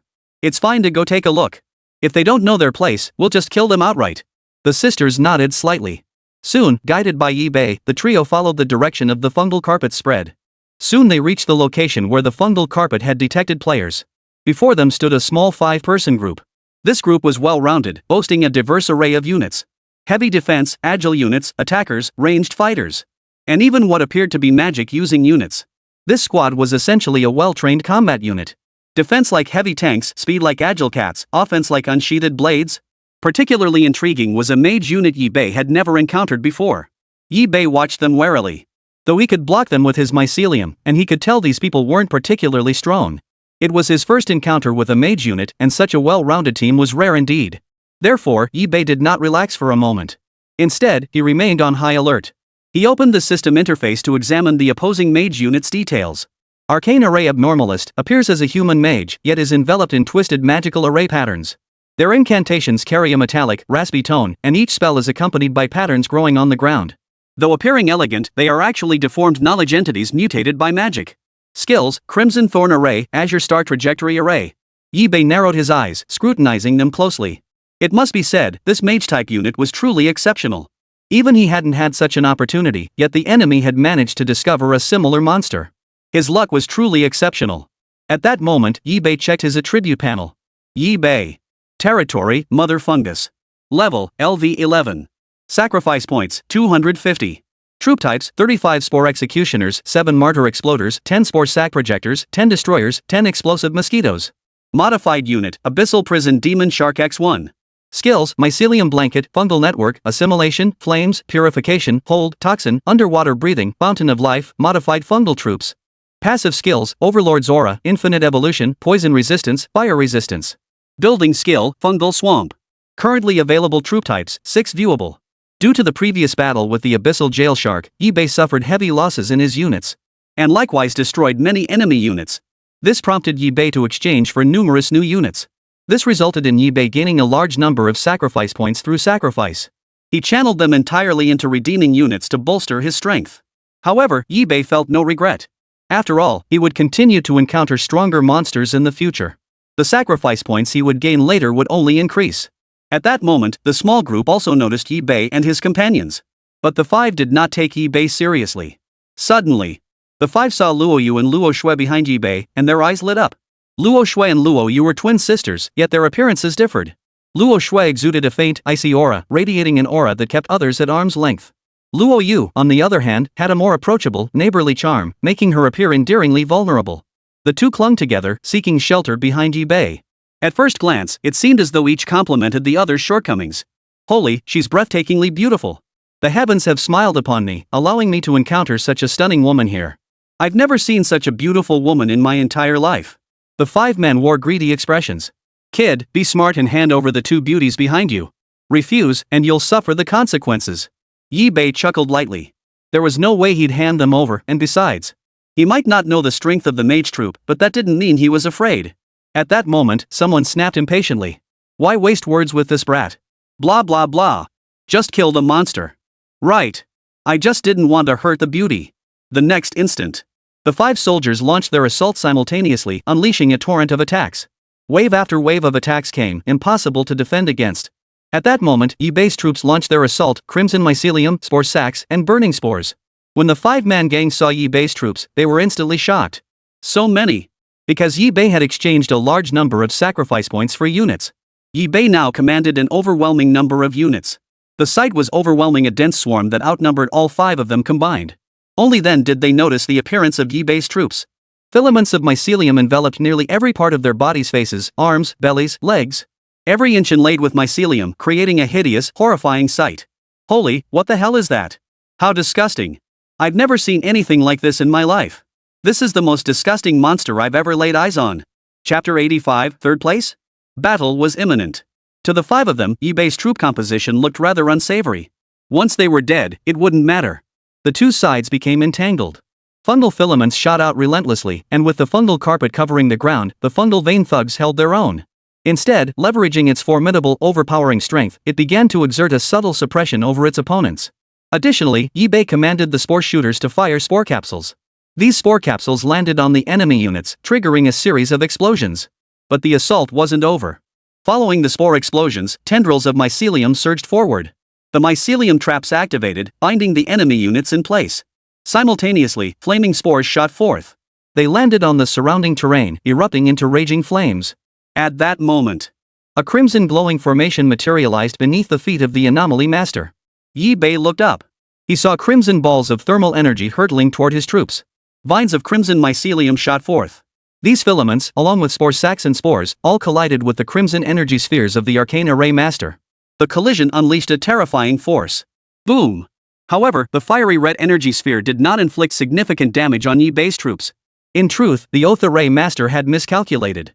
He assumed that since Yibei's troops were fungal-like, they would be vulnerable to fire. In reality, ever since Yibei acquired the Destroyer, all his units, once connected to the fungal carpet, gained strong resistance to fire. The next moment, Yibei launched a fierce assault, sending swaths of fungal mats spreading wildly toward the enemy. Once the fungal mats covered most of the area, a potent toxin was released. It slowly began to take effect on the 5 individuals. The magical arrays unleashed by the Array Master radiated a unique, captivating charm. Yibei's mind flickered, and he glanced at the abyssal prison shark beside him, nodding. Boom! The abyssal prison demon shark, its body wrapped in tendrils of mycelium, raised its sapphire blue axe and brought it down with brutal force. The terrifying force instantly cleaved the most defensively formidable unit among the 5 in 2. Naturally, other units were equally powerless to resist. Even the fastest units became laughable in the face of the abyssal demon shark. To put it bluntly, none of the 5's units stood a chance against the abyssal demon shark. Yibei Guang had struggled immensely just to defeat the abyssal prison demon shark. So when the 5 saw the abyssal prison demon shark, terror washed over their faces. What kind of monster is this? The group grew wary, experiencing Yibei's formidable strength and terrifying power for the first time. Suddenly, fungal filaments began shedding from the abyssal demon shark's axe. The vast mycelium, combined with the axe's power, momentarily drove back the entire group of soldiers. The array patterns swirled beneath the feet of the array master, yet when they encountered that sapphire blue axe, they proved utterly ineffective. Several Arcanum anomaly masters were violently knocked back by the blow, landing in an area covered by a fungal carpet. Soon, the toxins spread across their bodies, leaving them no time to react. Without time to switch attack modes, they were consumed by wave after wave of toxins. Compounded by the abyssal prison shark's ferocious assaults, combined with crimson mycelium, spore sacs, and burning spores.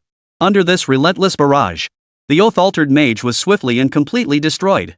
As for the remaining units, they offered no resistance whatsoever under Yibei's relentless assault. The battle concluded before Yibei even deployed units like the exploding mosquitoes. Yibei glared at the 5 with a menacing look. Fungal threads from the mycelium carpet began to coil around them one by one. Sir, it's our fault for not recognizing your greatness. Please spare our lives. Yibei sneered coldly. Too late to beg for mercy now. He had no intention of giving them a chance to speak, but he needed the information they held. Spill everything you know? Yibei violently thrust the fungal filaments into the 5 bodies. Only then did he realize the 5 had stumbled into this area by accident, separate from his own. They had been randomly teleported here after defeating the area boss. The rest of the information was irrelevant. Without a moment's hesitation, Yibei used the fungal carpet to torture the 5 to death. Surveying the corpses strewn across the ground, he offered them as a sacrifice. Congratulations, host, on sacrificing the anomaly array master. You have gained 10 sacrifice points. Congratulations, host, on sacrificing. Congratulations, player, you have leveled up to level 12. After this period of relentless combat, Yibei had also leveled up to level 12. It must be said, leveling up in the second layer dungeon was remarkably fast. Suddenly, a wave of astonished gasps erupted in the chat group. Yibei frowned and opened the chat. Holy crap, that 5-man team died? I just ran into a 2. What kind of terrifying monster is this? This is terrifying. What other horrifying creatures lurk in this dungeon? Only now did Yibei realize how famous that 5-person team actually was. It's them. The sisters gasped in shock, instantly recognizing them. I remember now they're one of the top-ranked teams among Huagua's cross-dimensional travelers, ranked 5th. 5th? Yibei understood. No wonder they caused such a stir. No wonder they were so brazen when they encountered me. So that's where their confidence came from. Suddenly, Yibei remembered something and hurriedly asked the sisters. What's my ranking? Luoyu smiled and replied, 3rd place. Yi Bei was astonished. Though he hadn't explicitly revealed his true strength, he certainly didn't expect to be ranked third. Wait, how did you know I'm third? Your legend is listed up there. They judged your strength based on the supplies you've sold. But rest assured, benefactor, your real name hasn't been exposed. The display uses your anonymous chat group handle. I see. Yi Bei murmured to himself before asking about the first and second places. Luo Yu smiled and explained. The top-ranked creature is said to be a dragon, though its specific abilities and attributes remain unknown. The second is a lightning fire lizard capable of manipulating thunder and fire magic, though again, the specifics remain unknown. Yi Bei narrowed his eyes, his expression filled with excitement. This dungeon actually harbors dragons. He just didn't know if he'd ever be able to assimilate a few dragons himself. Suddenly, Yi Bei remembered something and inquired about the situation in other nations. Luo Yu's jade-like fingers tapped her ruby lips as she pondered, then replied. Over in Chicken Basin, their strongest are the toad ninjas, who wield all sorts of mystical ninjutsu. The Eagle Squad also has 10 exceptionally powerful time travelers, one of whom can grow infinitely stronger simply by eating. Yi Bei frowned deeply. This ability was almost identical to his own troops' power in some respects, it might even surpass his. However, his fungal troops encompassed a broader domain. All things considered, his primordial fungal mother still held the edge. Chapter 86, The Unicorn. After sacrificing the local monsters, cleaned up the battlefield, and pressed forward. At that moment, Yi Bei opened the system interface to review the information. Yi Bei. Territory, Mother Fungus of all things. Level, LV12. Sacrifice points, 290. Troop types, 35 Spore Executioners, 7 Martyr Exploders, 10 Spore Sac Projectors, 10 Destroyers, 10 Explosive Mosquitoes. Modified Unit, Abyssal Prison Demon Shark X1. Skills, Mycelium Blanket, Fungal Network, Assimilation, Flames, Purification, Hold, Toxin, Underwater Breathing, Fountain of Life, Modified Fungal Troops. Passive skills, Overlord's Aura, Infinite Evolution, Poison Resistance, Fire Resistance. Building skill, Fungal Swamp. Currently available troop types, 6 viewable. Meanwhile, Yi Bei assessed the strength of his units. Unit, Mycelium Brawler Spore Executioner Berserk. Level, LV39. HP, 26,500. Quality, Superior. Attack, 87.5. Defense, 79.2. Spirit, 95.3. Skills, Berserk, Parasite, Drain, Paralysis. Here, the strength of all troop types rapidly increased, with even higher attributes. According to Yi Bei's estimation, the current troop strength was already approaching elite-level capabilities. Next, Yi Bei led his troops alongside sisters Luo Yu and Luo Shui to continue their advance. Along the way, Yi Bei encountered several waves of monsters. However, needing to train his troops' strength, Yi Bei did not deploy units like the Martyr Exploders. Most engagements were handled by Spore Executioners, Sac Sprayers, and Destroyers. If the Spore Executioners couldn't handle the fight, they would simply go berserk. During this period, Yi Bei handled numerous tasks, completing all his personal errands. The energy stones produced by the large numbers of cattle and horse warriors were also acquired, Alavi. The energy stones produced by the large numbers of ox horse warriors were also acquired, alleviating the shortage of energy stones. However, Yi Bei currently had no immediate need for large quantities of energy stones. The farms and ranches continued to develop in an orderly manner. The resources in Yi Bei's hands were gradually becoming overwhelming, far too many. Many items from the first layer had long since become obsolete. But Yi Bei didn't need them either, so he simply discarded them for certain troop types to consume. During this period, Yi Bei had the two sisters conduct transactions in the trading zone. The massive influx of goods into the trading zone naturally caused a sensation. The sale of such vast quantities of goods signaled this individual's rapid development and rise. This became the prevailing consensus within the chat group. In no time, the sisters' reputation skyrocketed, gradually making them the hottest figures in the chat group. Fortunately, the sisters heeded Yi Bei's advice and reverted to anonymous status. Otherwise, they would have been subjected to a full-scale doxing campaign by now. Their fame grew steadily, eventually making them the second-ranked merchants in the trading district. While slaying monsters, Yi Bei taught them the ropes of trading. Following the route on this parchment map, Yi Bei had already covered most of it. But there was still a long way to go before exploring this entire dungeon layer. Wave after wave of fungal mats continued to shoot out, striking toward ever more distant areas. Mycelium took root, spreading toward the distance. Soon after, Yi Bei encountered some stronger monsters. Before him stood a creature with a hideous face and an upright body. Several horns sprouted from its head, each twisted and grotesque. Some horns could be plucked off and transformed into weapons: a spear, a sword, an axe, a knife. Shapehorn beast, its horns can be transformed into weapons, indestructible. Yi Bei swiftly deployed his troops to engage. Fungal filaments shot forth, launching a fierce assault under Yi Bei's command. Of course, this wasn't the only type of monster present, other varieties existed as well. Defensive, offensive, speed-based, and special-type monsters all gathered here. Though they fell short compared to the abyssal demon sharks encountered earlier, it remained a battle that could not be underestimated. Through a series of engagements, eBay gained insights into analyzing various tactical situations. He had gained some insights. Against speed-type foes, he targeted their terrain to block their movement paths. For offensive tactics, he combined defense with toxin-based attacks. The fungal mycelium traps from the spore sacs were currently eBay's most effective means of immobilization. Suddenly, the horned beast drew the horn from its head, transforming it into a long sword. Buzz, buzz, buzz. The horned blades clashed, humming with each strike. Blow after blow, it sliced through the mycelium and spore sacs before it. Even other incoming attacks were severed. Yet eBay remained unflustered. Such high-intensity attacks took a heavy toll on the monster's stamina. Yet eBay's troops suffered minimal fatigue, bolstered by the presence of life potions. eBay maintained the upper hand, suffering little damage. Boom! Boom! A series of violent explosions echoed in his ears. This was the result of eBay unleashing his exploding mosquitoes. The sheer number of monsters here was proving too taxing for eBay. Better to resort to explosive tactics, blowing them all to bits and ending the fight early. Soon, the enemy monsters were severely defeated. Some were blown away instantly, their bodies torn apart. eBay employed forceful tactics, leaving several monsters dead on the battlefield. Soon, eBay had completely taken control of the area. After sacrificing the monsters here, he didn't stop. Pressing his advantage, he continued pushing forward. Meanwhile, Luo Yu and Luo Shui conducted transactions in the trading zone. They sold off all the useless monster carcass materials. The chat group erupted in another wave of fervor.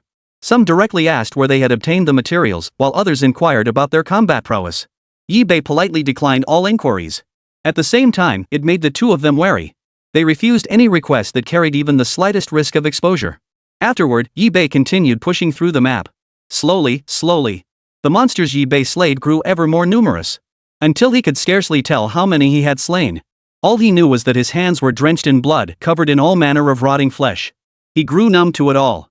Ever since obtaining the sheepskin map, eBay hadn't rested for a single moment. Day and night, without cease. Through prolonged training, eBay's attributes had improved tremendously. eBay. Territory, Mother Fungus of all things. Level, LV12. Sacrifice points, 350. Troop types, 40 Spore Executioners, 8 Martyr Exploders, 10 Spore Sac Projectors, 10 Destroyers, 10 Explosive Mosquitoes. Modified Unit, Abyssal Prison Demon Shark X1. Skills, Mycelium Blanket, Fungal Network, Assimilation, Flames, Purification, Hold, Toxin, Underwater Breathing, Fountain of Life, Modified Fungal Troops. Passive skills, Overlord's Aura, Infinite Evolution, Poison Resistance, Fire Resistance. Building skill, Fungal Swamp. Currently available troop types, 6 viewable. At that moment, eBay scanned the map. Without realizing it, eBay had already pushed back 2/3 of the monsters. The remaining few posed no real threat. He was confident he could clear all the monsters on this dungeon floor soon. Chapter 87, Shadow Weaving Spider. At that moment, eBay glanced at the corpses of the monsters scattered at his feet. He was about to sacrifice them. Suddenly, a massive silhouette abruptly materialized before eBay, snatching away the prey beneath its feet. eBay frowned. Are thieves this brazen nowadays? Daring to steal the monster carcass he'd hunted down right before his eyes? The dark shadow moved with blinding speed, vanishing from eBay's sight in the blink of an eye.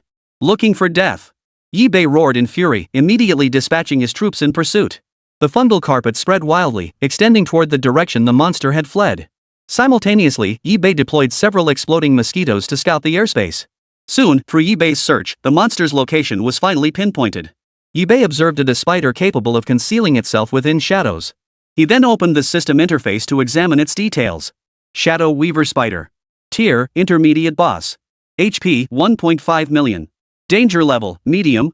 Description, often lurks in the shadows near old walls, its silk glowing with a faint blue light in the dark. Should anyone approach, its shadow abruptly solidifies into a spider, its 8 legs emerging from the darkness as its web lashes out like a living creature toward its prey. At this moment, the shadow-weaving spider's agile eyes seemed to mock eBay.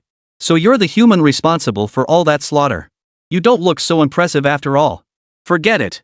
I'll finish you off myself. TSK, it's been ages since I last tasted human flesh. I've been craving it for so long. Human. They say humans taste incredibly delicious. I won't hold back. Yu Jiangzhu murmured softly. eBay grew wary at the words. He never expected a monster to be so human-like, not only speaking human language, but also knew how to mock him. How infuriating. He, a formidable warrior who had slaughtered his way through the entire second layer of the dungeon. now reduced to being mocked by a mere monster. Yi-Bei was furious. Vast swaths of fungal carpet spread wildly, gradually transforming the area into a kingdom of mycelium. Fungal filaments shot out like arrows, striking toward the shadow weaver spider. Whoosh, whoosh, whoosh. Every single attack missed its mark. Whether it was the Spore Executioners' mycelium, the Spore Sprayer's capsules, or the Destroyer's burning spores, all seemed laughable before the shadow weaver spider. The shadow weaver spider moved with blinding speed, its legs kicking out in rapid succession. In the blink of an eye, it vanished from its original spot. When Yi-Bei looked up, the shadow weaver spider had already fled far away. Yi-Bei frowned. His unit hadn't managed to catch it. What the hell? Yi-Bei was momentarily stunned. For a moment, he had completely forgotten the shadow weaver spider's ability. The shadow weaver spider possessed the ability to slip into shadows, which is why the series of attacks failed to inflict any significant damage on it. Suddenly, web threads shot out from the distance, gradually enveloping Yi-Bei's troops. This, a contest to see whose entanglement abilities were superior. The fungal filaments shot forth, intertwining with the spider silk. Both possessed a trace of toxicity, and upon collision, the toxins actually blended together. Boom! A thunderous roar shattered the stillness of the place. Spore sacs erupted in bursts, radiating a terrifying aura across the battlefield. The fungal trap activated, binding some of the spider's silk strands and preventing them from exerting further force. The burning spores blazed fiercely, incinerating the stubborn spider threads. At that moment, the shadow weaver spider vanished into the shadows once more, disappearing before Yi-Bei's eyes. Moreover, Yi-Bei noticed that the instant it vanished into the shadows, Yi-Bei could detect no trace of its presence whatsoever. It truly seemed to vanish into thin air. This was truly terrifying. Afterward, Yi-Bei remained vigilant, fearing the shadow weaver spider might launch a surprise attack. However, since slipping into the shadows, Yi-Bei had not seen the shadow weaver spider appear. He thought the shadow weaver spider had given up, but then something felt off. This wasn't preparing for a sneak attack, it was clearly trying to escape. So sneaky? Yi-Bei was stunned. This monster was far too intelligent. Was this the kind of intellect a creature like it should possess? For a moment, Yi-Bei thought of the abyssal prison demon shark he had modified. That creature was also exceptionally intelligent. Could it be? Suddenly, Yi-Bei seemed to grasp something. He hurriedly retrieved a yellowed parchment from his system backpack. It was the map of the second-level dungeon he had obtained earlier, marked with a regional boss and 4 boss minions. Now, as Yi-Bei examined the 4 boss minions, one of them was a jet-black monster. Just as I thought. The shadow-weaving spider was indeed one of the 4 boss minions. Yi-Bei realized. No wonder it possessed such intelligence, there was a reason for it. Moreover, this shadow weaver spider's power was borderline excessive, seemingly surpassing even the abyssal jail shark. But Yi-Bei also noticed something. When the shadow weaving spider appeared, there wasn't a single other monster by its side. Could it be that this shadow weaver spider was a lone wolf without any subordinates? Yi-Bei pondered this possibility.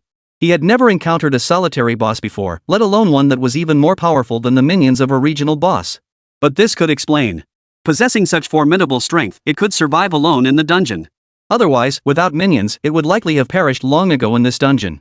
Or devoured by some other monster. Such is the brutality of the dungeon players competing with monsters slaughtering one another. The law of the jungle is played out to the fullest in this dungeon.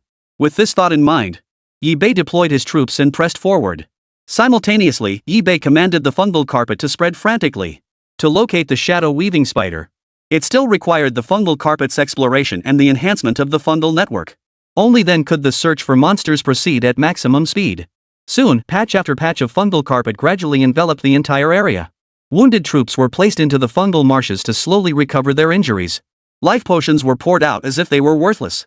Thanks to both these aids, the troops wounded in this battle nearly returned to peak condition. Afterward, some exploding mosquitoes flew through the air, offering more opportunities. The aerial vantage point offered a broader field of vision. This was something the fungal carpet couldn't achieve, and the exploding mosquitoes filled the gap in aerial reconnaissance. Swarms of troops, thick as the sky, searched relentlessly for the shadow-weaving spiders. Any monsters encountered along the way were also mercilessly slain by Yi-Bei. Slaying, sacrificing, selling. The process flowed seamlessly, forming a well-oiled assembly line. The first 2 steps were handled by Yi-Bei, while the latter was carried out by the 2 sisters. For the next stretch, Yi-Bei repeated the same routine. Until the exploding mosquito detected a trace of the shadow weaver spider's web. Chapter 88, Consumed by Blazing Flames. Following the trail of spider silk, Yi-Bei slowly explored forward. Gradually, he noticed the threads growing denser. In some places, he could even see large patches of web. Yi-Bei relied on the flames of the fungal carpet to clear a path. Soon, Yi-Bei discovered a massive nest. Inside, the nest was filled with webs and tangled strands of silk everywhere. Occasional rustling sounds echoed through the space. It was enough to send a chill down anyone's spine. Such a scene required no further thought from Yi Bei. It was unmistakably the domain of that shadow weaver spider. Yi Bei grew cautious, first directing his fungal carpet to spread rapidly. He attempted to replace the spider webs here with his own fungal carpet. Flames blazed fiercely from the spreading fungal carpet, bolstered by the destroyer's assistance. A massive nest was torn open, and vast quantities of spider silk rose, ignited by brilliant flames. Seeing this, Yi Bei entered through the opening, while the fungal carpet seized the opportunity to infiltrate. Yet at this moment, the fungal carpet in Yi Bei's hands seemed utterly insignificant. The entire nest was vast, with passages crisscrossing in every direction. Just looking at it was dizzying. For a moment, Yi Bei found himself unsure which direction to spread the fungal carpet. He surveyed the intricate labyrinth, where dense spider webs at some entrances further clouded his judgment. A rough estimate suggested there were hundreds of different branching paths here. In such a situation, relying on brute force was clearly out of the question. Yi Bei chuckled softly. The destroyer and the fungal carpet began to act in concert, combining the burning spores with the fungus carpet's flames. Even the webs spun by the shadow-weaving spiders were effortlessly consumed by the flames. Combined with the fungal carpet's rapid spread, Yi Bei had no worries about losing track of them. What proved difficult for others held no real pressure for Yi Bei. It merely required a bit of time to locate. The fungal carpet began frantically probing in all directions, its hyphae burrowing deep into the nest. Combined with Yi Bei's fungal network, he could swiftly discern everything within the nest. This was indeed the lair of the shadow weaver spider. Such a vast space. Not a single monster in sight, not even offspring. Truly unique in this vast underground labyrinth. But to Yi Bei, it made little difference. It was merely a matter of how many monsters he would slay. Afterward, Yi Bei continued spreading his fungal carpet, embarking on a frenzied exploration of the area. He collected some spider webs and silk strands for exploration purposes. He discovered these webs possessed extraordinary resilience, making them an excellent material. Fabrics woven from these silk threads could significantly enhance attributes. And with some additional enhancements, it would also make for exceptionally comfortable garments. However, there was neither time nor energy to pursue this now. He could figure it out later. He stored away a portion of the webs. These are merely the webs spun by the shadow weaver spider. If one were to slay a shadow weaver spider, who knows what treasures might be dropped? The thought crossed his mind. Yi Bei continued spreading the fungal carpet. Before long, he discovered a large underground nest. Yi Bei approached to investigate. Patch after patch of fungal carpet spread out, enveloping the entire area. Found it! Yi Bei let out a cold laugh. All the troops behind him surged forward. Boom! The shadow weaver spider was basking in its moment when a deafening roar erupted. The cave before it shattered, unleashing a swarm of fungal soldiers. In that instant, even the shadow weaver spider was stunned. What the hell? It glanced toward Yi Bei, who stood not far away, and froze in shock. Unable to comprehend why this human it had toyed with would appear here. You! Yi Bei cut him off immediately.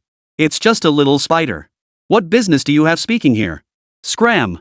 In an instant, tendrils of mycelium shot forth, unleashing a barrage of attacks upon the shadow weaver spider. Hiss, hiss, hiss! The shadow weaver spider suddenly spat out a web, instantly blocking all of Yi Bei's attacks. Even the destroyer's burning spores proved ineffective, its blazing flames reduced to a mockery. Can't burn. Yi Bei frowned, carefully examining the shadow weaver spider's web. Recalling the system's earlier description, it seemed the shadow weaver's ability could slip into shadows and launch attacks from within them. In other words, it could utilize shadows to execute a series of actions involving attack, defense, speed, and more. This aspect is proving rather troublesome. The fungal carpet spread silently, expanding wildly throughout the surroundings. In some areas, it had even formed several small fungal swamps. But relying solely on these tactics would certainly not be enough to kill the shadow weaver spider before them. Yi Bei glanced at the exploding mosquito beside him and the sacrificial blaster lying on the fungal carpet.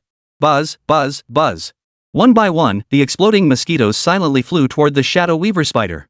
Yet the shadow weaver spider seemed to sense something, its multiple facial eyes fixed intently. Suddenly, sharp, jet-black shadow spines erupted, resembling spider silk. They appeared as sharp killing weapons, condensed from hundreds or even thousands of spider threads. The terrifying aura emanating from them pressed down on Yi Bei, making it hard for him to breathe. But this was a military operation, and Yi Bei still had to command his forces. Spore sacs shot out one after another, spinning through the air. Yet unless they landed upon the shadow-weaving spider, the fungal trap could not be activated. This was precisely why it couldn't be restrained.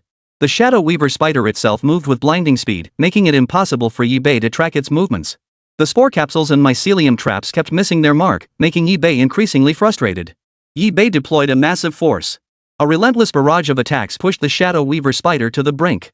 Fortunately, the area was dark and damp, giving the Shadow Weaver spider a natural advantage in terms of terrain. This was precisely why Yi-Bei couldn't secure a decisive victory immediately.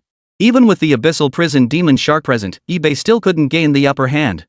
It must be said, the shadow-weaving spider was formidable, the most troublesome opponent Yi-Bei had ever faced.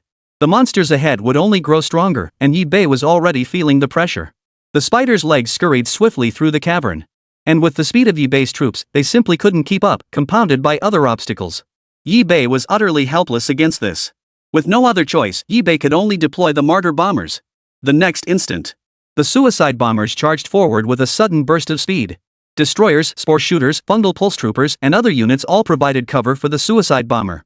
Fibers of mycelium shot out in all directions, obscuring vision. Spore shots scattered, obscuring movement trails. Each burning spore controlled movement speed. This triple combination successfully restrained the Shadow Weaver. In an instant, the martyr had closed in before the Shadow Weaver.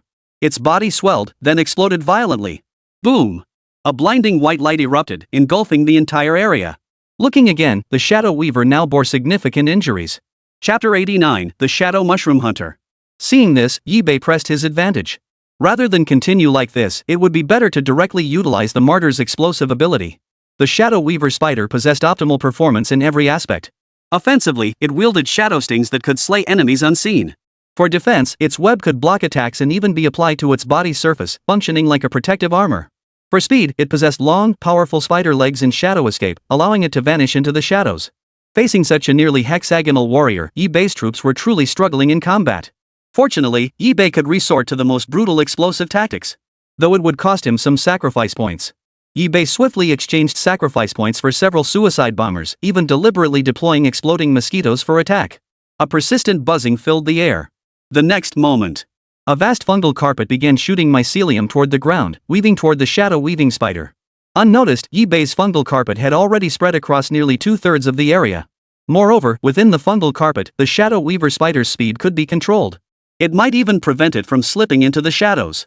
But that seemed unlikely. After all, even the fungal carpet cast shadows. The Shadow Weaver spider spat out more dark shadow spikes from its mouth. Boom! The abyssal jail shark struck again, swinging its sapphire blue axe toward the Shadow Weaver spider. Spore sacs intertwined with the shadow spikes. Yet these spore sacs were extremely fragile, utterly unable to withstand the shadow spikes. Barely managing to block a single shadow spike only with the aid of the fungal carpet. Whoosh! Yi-Bei took a deep breath and continued his relentless assault. At this moment, the abyssal jail shark and the Shadow Weaving spider were locked in combat. However, due to the Shadow Weaver spider's superior strength and the abyssal prison shark's diminished ferocity from Yi-Bei's modifications, had lost some of its wild ferocity compared to its pre-monster state, making it slightly weaker in combat. Fortunately, the gap was not significant, and with Yi-Bei providing support from the sidelines, it did not fall into a disadvantage for the time being. The martyr exploders deployed by Yi-Bei, supported by other troop types, once again approached the shadow spider. A series of violent explosions shattered the area, and the ruins of the nest collapsed with a thunderous roar. Fragments of rock flew everywhere, scattering across the surrounding area. Boom! Boom! Boom! The deafening sounds made Yi-Bei frown. But what he wanted to know more than anything was the outcome of the battle. Now, he had done everything within his power. And during the battle, the injured troops had been sent to the fungal marsh to recover.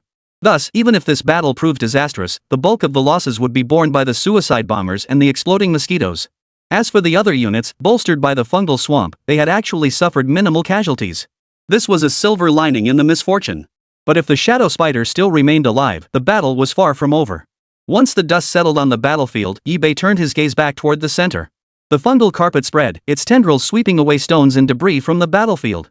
Only then did he notice that the Shadow Weaver spider was barely clinging to life, hanging on by a thread. Yi-Bei wouldn't let such an opportunity slip away. Yi-Bei stepped forward to deliver the finishing blow. He commanded the destroyer to deliver the final blow. The fiercely burning spores unleashed terrifying power. It instantly ignited the Shadow Weaver spider's body, consuming its last remnants of life. The flames grew fiercer, their light reflecting in Yi-Bei's dark eyes. If anyone had looked into Yi-Bei's eyes, they would have seen two fires burning within them. Congratulations, host, for defeating the Shadow Weaving spider. You have gained 5 sacrifice points. This was Yi-Bei's passive skill, granting him a chance to obtain sacrifice points. However, due to his recent streak of bad luck, the amount obtained was meager. Additionally, the fallen Shadow Weaver spider dropped an item. It was a tangible item resembling a black gas cloud. Shadow Gas Falcon, special item. Has a chance to grant shadow attributes. This was the item's description, while the system provided a prompt. This Shadow Wind Falcon could provide him with a new unit evolution path. Yi Bei hesitated not a moment before using it. After activation, the Shadow Air Falcon dissolved into a cloud of black mist, merging into the primordial fungal matrix. Instantly, Yi Bei sensed the fungal carpet's transformation. Current redeemable troop types +1. A brand new notification appeared in Yi Bei's mind. He opened the system interface to review the details. Yi Bei. Territory, Mother Fungus. Level, LV12. Sacrifice points, 355. Troop types, 40 Spore Executioners, 4 Martyr Exploders, 8 Spore Sac Projectors, 9 Destroyers, 7 Explosive Mosquitoes. Modified unit, Abyssal Prison Demon Shark X1. Skills, Mycelium Blanket, Fungal Network, Assimilation, Flames, Purification, Hold, Toxin, Underwater Breathing, Fountain of Life, Modified Fungal Troops. Passive skills, Overlord's Aura, Infinite Evolution, Poison Resistance, Fire Resistance. Structure skill, Fungal Swamp. Currently available units for exchange, 7 viewable. Yi Bei reviewed the newly acquired unit. Shadow Mushroom Hunter. Level, LV17. HP, 37,800. Quality, Elite. Attack, 137.3. Defense, 108.2. Spirit, 164.3. Skills, Shadow Claw, Shadow Escape. Description, compact build, agile movements, deadly claw strikes, capable of briefly merging with shadows. When Yi Bei read the description of the Shadow Mushroom Hunter, he was secretly startled. He hadn't expected it to be an elite tier unit. With this strength, it might already be the strongest unit under Yi Bei's command. And it hadn't even reached its full level yet. Once it caught up, its stats would become absolutely explosive. Yi Bei also noted that the Shadow Mushroom Hunters weren't primarily offensive units. It's a unit designed to track down and pursue prey. Suppressing his thoughts, Yi Bei turned his attention to the dead shadow spider. He deliberately refrained from sacrificing it, instead intending to transform it into his own unit. In an instant, Yi Bei summoned his fungal carpet. Tendrils of mycelium shot forth, enveloping the shadow weaver spider before him. The filaments forcefully embedded themselves into the spider's body. The foul, bloody flesh was gradually replaced by fungal threads. Moments later, the transformed shadow weaver emerged. Compared to before, its movements were faster and more agile on the fungal carpet. However, its other stats had decreased, though still within acceptable limits. Moreover, with the Shadow Mushroom Hunter now in existence, there was no need to worry about encountering monsters like the Shadow Weaver Spider again. Yi Bei then exchanged sacrifice points for Shadow Mushroom Hunters, requiring 15 points per unit. Yi Bei first exchanged for 2 to test them out. He sought out monsters to test them. The result? Monsters that had previously posed a slight challenge seemed utterly insignificant before the Shadow Mushroom Hunters. With a single, effortless strike, the monsters were dispatched. Their movements were fluid and seamless, utterly dominant. The results were unexpectedly impressive. Chapter 90, The Scroll of Integrity. Afterward, Yi Bei tried again, and the result was the same. And this was merely the outcome of a solo battle. When combined with other troop types, its power became even more formidable. Moreover, this was merely the initial stage. Its level was low and required gradual enhancement. Now, Yi Bei surveyed the corpses of slain monsters around him. Summoned the fungal carpet. Strand by strand, the mycelium devoured them, offering them as sacrifice. Congratulations, host, on your sacrifice. Just then, the chat group suddenly stirred. Yi Bei opened the chat group to investigate and discovered someone was actually calling for help. Is anyone nearby? Can someone please help me out? I'm willing to offer a treasure map as reward. This map marks several treasure locations. Since I got it by defeating a boss, it's definitely legit. Someone sneered coldly. We can't verify what you're saying. Can you give us more details? At the very least, show us what kind of monster you encountered. Otherwise, even if we wanted to help, we couldn't. Exactly. If you don't tell us what monsters you fought, where they were, or what's on the treasure map, how can we possibly help? If you can't even trust us that much, you're on your own. No one's going to help you. Realizing he was in the wrong, the person seeking help immediately snapped a photo of the situation and posted it in the group chat. A photo appeared in the chat group. Yi Bei tapped to view it. In the photo, a dark-furred ferret caught his eye. It wasn't particularly large. It looked harmless, hardly resembling a monster capable of killing people. But this was the dungeon after all. Strange and bizarre monsters were nothing out of the ordinary. But Yi Bei stared intently at the image, even zooming in to scrutinize the weasel. This seems vaguely familiar. Suddenly, Yi Bei seemed to recall something, remembering that map. This weasel appeared to be the final one among the 4 bosses. He wasn't entirely sure, so he pulled out the map and carefully compared it to the photo. Just as I thought. The portrait on the map matched the photo shared in the chat group perfectly. Numerous details matched perfectly. Yi-Bei was certain this was the last of the regional boss's familiars. By now, Yi-Bei had already slain 3 boss familiars. The last one would be taken care of along the way. In the meantime, Yi-Bei could also hone his troops' combat prowess and level them up. In a flash of thought, Yi-Bei wanted to examine the monster's information. But a mere photograph offered no insights. He needed to see it with his own eyes. Based solely on its appearance and form, Yi-Bei could only deduce that the monster was agile. Its attack and defense capabilities remained unknown. These were merely educated guesses. Nevertheless, Yi-Bei accepted the challenge. He intended to confront this creature, so he could roughly gauge its strength and assess how formidable the area boss might be. Yi-Bei wouldn't take on a challenge blindly. A mere treasure map alone wouldn't satisfy him. I can lend a hand, but a measly treasure map isn't enough. I need a better deal. At that moment, Yi-Bei located the person he needed help from and initiated a private chat. Moments later, the other party replied. A higher price. Rest assured, my treasure map is absolutely genuine. There will be no deception whatsoever. Besides, if you're confident enough to rescue me, it means you're definitely stronger than I am. I wouldn't dare deceive you. Yi-Bei remained silent. He knew exactly what the other party was trying to imply. Though the transaction was bound by the system, ensuring the other party wouldn't renege on payment. But once he made his move, the other party would uncover Yi-Bei's true capabilities, gain insight into the strength of his troops, and understand the power he commanded. They might even uncover some of Yi-Bei's hidden trump cards. Details like agreements to conceal Yi-Bei's identity and capabilities. Yi-Bei hadn't even seen such things, let alone confirmed their existence. This aspect couldn't be constrained by the system. That's precisely why Yi-Bei remained so vigilant. I have multiple considerations. Unless you offer compensation that truly tempts me, I won't take the risk. After all, saving you would expose my troop type and its capabilities, so Yi-Bei made his position crystal clear. If you want me to save you, show some real commitment. The other party fell silent for a moment upon hearing this. Time was tight now, there wasn't much to waste. Even if reluctant, a gesture must be made. No need to worry about that, I've naturally considered this point. Since you wish to conceal your strength, I shall do the same. If you're still uneasy, I have a special scroll in my possession. This is the integrity scroll I obtained when I activated my totem earlier. An integrity scroll? Yi-Bei instantly perked up, eager to hear about the scroll's function. Big shot, scrolls like this are used for binding agreements. Like the agreement you mentioned, if you wish to conceal your strength, you can use the scroll to enforce it. That way, should I ever break the agreement, I'll face punishment. So, would you be willing, boss? As for the other supplies, truthfully, boss, these 2 items are the only valuable things I have left. Everything else is gone. I can't offer any additional compensation. After speaking, the other party sighed softly. He saw their ID, Li Yan. Yi-Bei silently committed the name to memory. He refocused his attention on the chat window and replied. Alright, deal. Whatever you witnessed in this battle, you're forbidden to tell anyone, any monster, or any living creature. You must keep everything you witnessed buried deep inside. Otherwise, I trust the Oath of Loyalty scroll won't let me down. Li Yan spoke up, striking a deal with Yi-Bei. Then we'll consider this a successful transaction. Yi-Bei nodded lightly.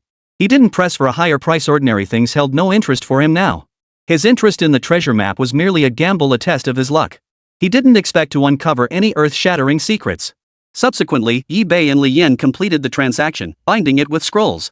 Both parties had binding agreements, and as for the specifics of Yi-Bei's binding terms, they were similarly non-disclosure agreements. But Yi-Bei had no interest in discussing his affairs with others. As for the 2 sisters, he cared even less about learning their story. After finalizing the agreement, Yi-Bei inquired about the location. Although Yi-Bei possessed a map, it was rather vague, and he couldn't immediately pinpoint the exact location.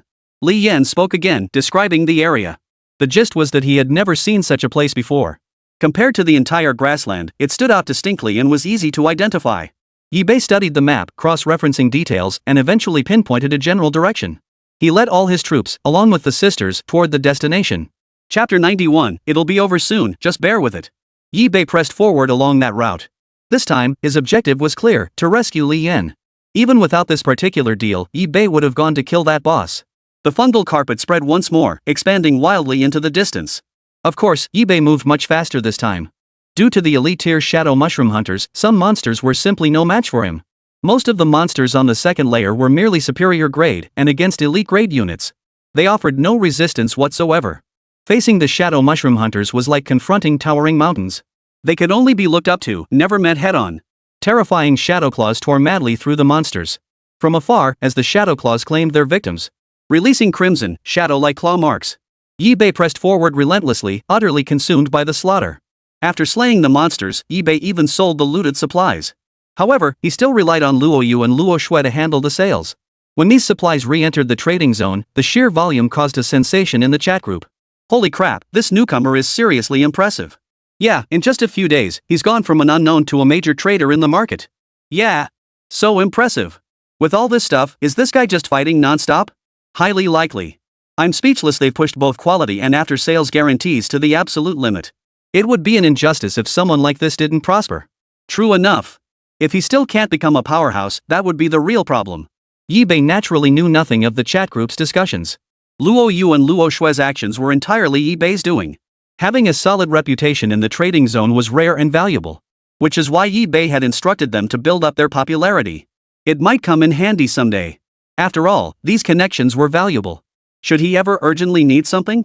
When he later posted requests in the chat group, those who had received favors before would be more likely to lend a hand. As for eBay himself, he only personally sold items when they were exceptionally important. He feared the sisters might not grasp the true value of such items, risking others snatching them up at bargain prices. Therefore, eBay would occasionally log into the trading zone, make an appearance, offering a few precious items that held little use for him. Whenever eBay made an appearance, the scene became even more sensational. Unbeknownst to him, he had amassed a substantial following, and his trading ID ranked third on the leaderboard. Such prominence was impossible to overlook. Every time eBay listed items for sale, they were snapped up in a frenzy, the scene resembling an auction. Truthfully, eBay should seriously consider turning his sales into an auction. But eBay was currently in a rapid growth phase. Such a venture felt far beyond his reach. For the most part, he continued repeating this routine. During this period, eBay's supply of pepper fruits ran out, so he restocked a few in the trading zone. Nowadays, eBay typically ate either directly grilled mycelium meat or barbecued dishes. As for other cooking methods, eBay didn't have many tools at hand, so he put those ideas on hold for now. But after eating meat for so many days, he found himself craving staples like rice and steamed buns. But where could one find such things in the dungeon? Having anything to eat at all was already fortunate. After all, while many people had solved their basic sustenance issues, when it comes to taste, it's still a bit hard to describe. If they could have a bite of fresh meat, they'd do anything. eBay had indeed done just that. On several occasions when he cooked too much, he would sell the surplus in the trading area, though it was always Luo Yu and her sister who handled the sales.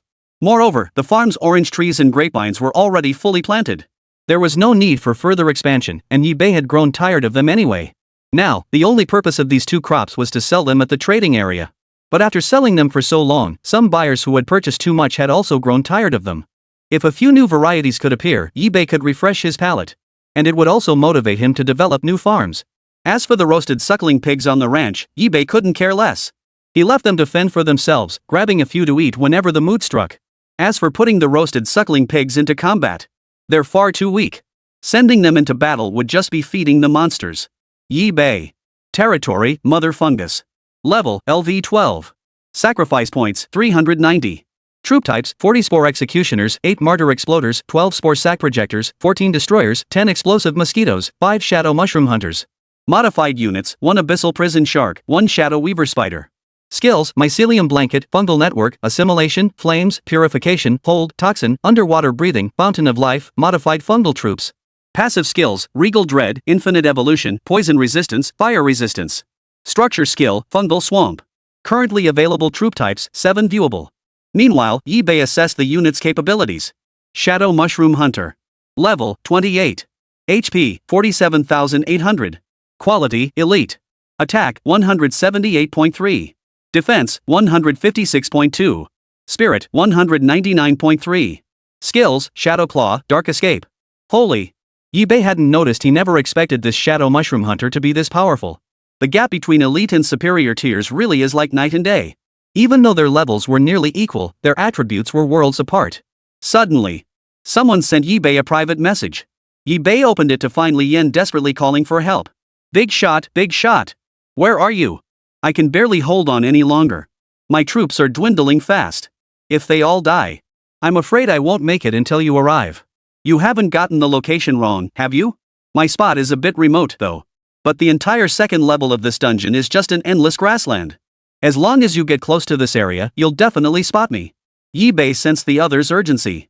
Yet he could do nothing about it. Monsters blocked his path, and he couldn't simply ignore them. The Shadow Mushroom Hunter needed massive amounts of experience to level up and boost its stats. Hang on a little longer. I'm almost there. There are too many monsters nearby. If I don't eliminate these monsters, they'll keep following me.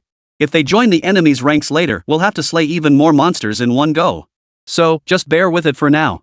I'm rushing toward your location as fast as I can. The other person replied briefly before exiting the chat and resuming their fight. Yibei turned his gaze to the monster before him and plunged back into the fray. Chapter 92, Grass Nest Fangs. Yibei deployed his troops, continuing the slaughter. Most of the fighting was now handled by the Shadow Mushroom Hunters. Fierce Claws instantly slaughtered hordes of monsters. The Spore Executioners, Spore Sac Projectors, and Destroyers were now increasingly marginalized. If the Spore Executioners couldn't enter a berserk state, Yibei would likely abandon them, relegating them to cannon fodder. Yet Yibei hadn't given up entirely. Should he later gain an opportunity to elevate the unit's rank through some chance encounter? The Spore Executioner would still prove highly useful, requiring only a small amount of sacrifice points. Thus, slaying enemies and making sacrifices became Yibei's daily routine. But not long after, Yibei encountered a new monster. Yibei frowned as he examined the creature's information. Grass Nest Frenzy Fong. Driven by its violent temperament, it relies solely on frenzied Fong attacks. However, its slender build and lack of armor leave it defenseless and vulnerable to counterattacks. Clearly, this was another exceptionally powerful monster. Suddenly, as the Grass Nest Frenzied Fong moved, Yibei noticed some other details. He observed that its movements were unnatural, its limbs stiff and unnatural, unlike those of a living creature. Yibei narrowed his eyes, scrutinizing them closely. Facing these shambling, zombie-like grass nest beasts, Yibei was momentarily at a loss for what to do.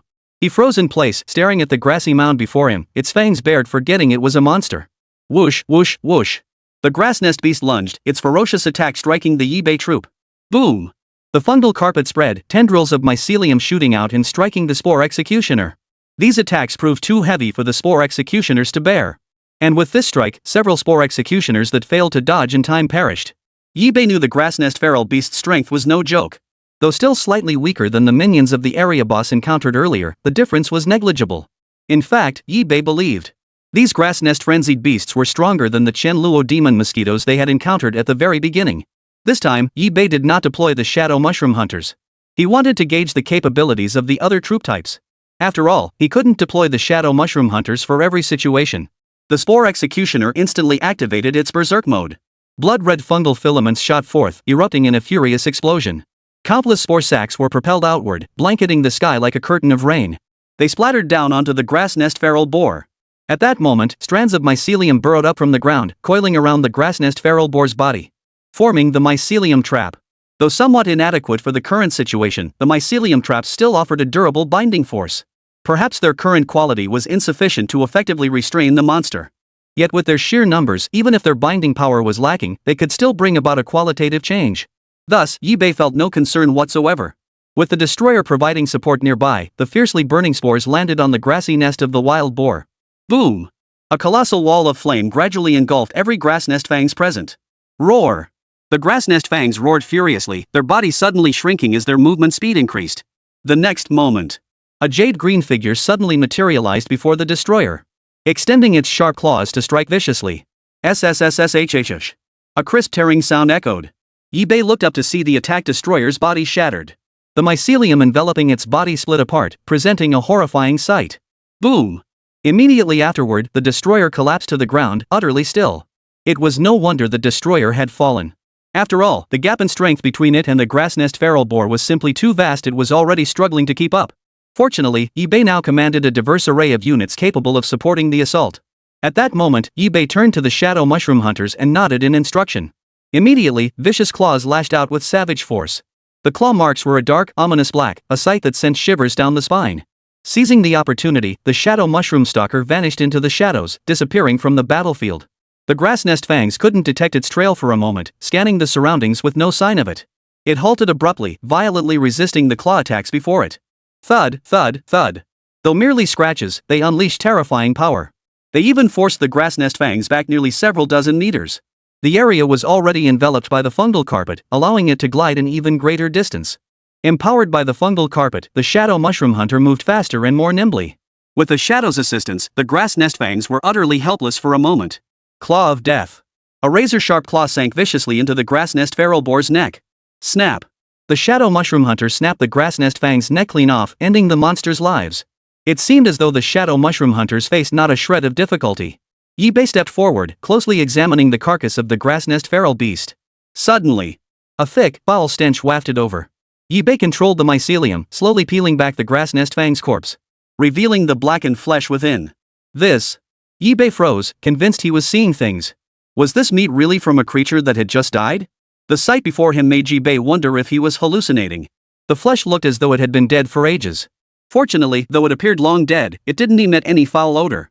Moreover, Yi-Bei detected no signs of manipulation. This meant the grass nest fangs before him were wild beasts. Unlike Yi-Bei, who possessed the ability to control monsters.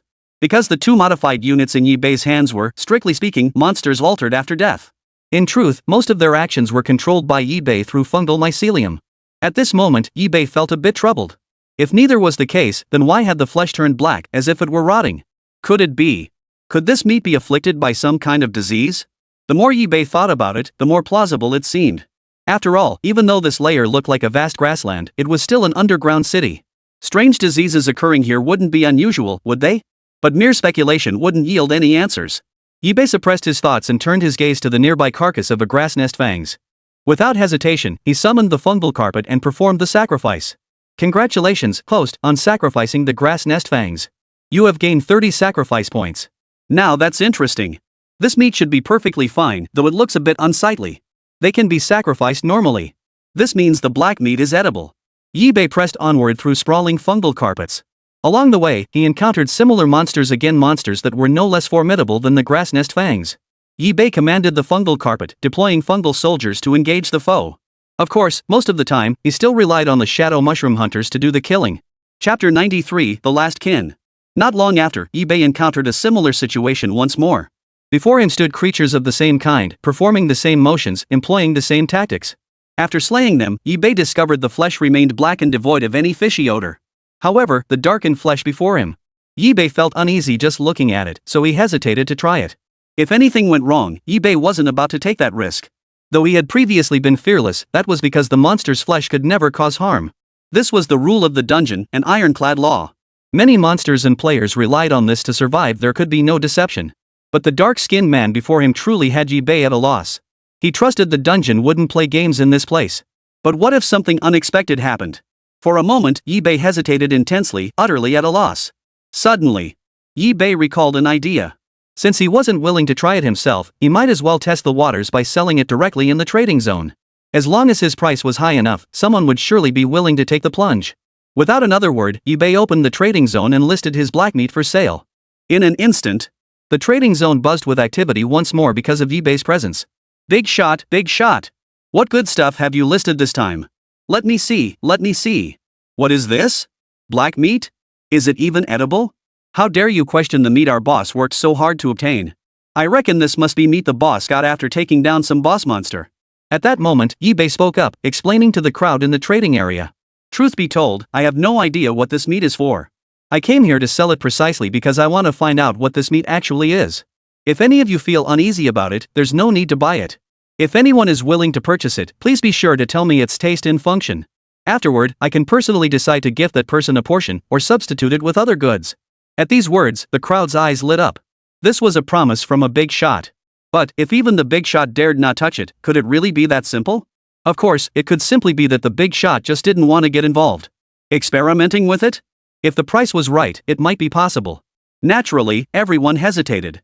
After all, if the big shot had spoken, what else could they do? No one dared let their guard down in this perilous dungeon. What if someone tried to pull a fast one? So for a moment, no one dared to give it a try. Yet some bold souls, or those tempted by the allure, chose to take the plunge. That person purchased a piece of black meat. Seeing this, Yi-Bei offered it at a price so low it was practically a gift. After receiving it, the person hesitated for a moment before putting the black meat into their mouth. Wow! Surprisingly delicious. This flavor, is it cured meat? It's salty. No side effects, but no special effects either.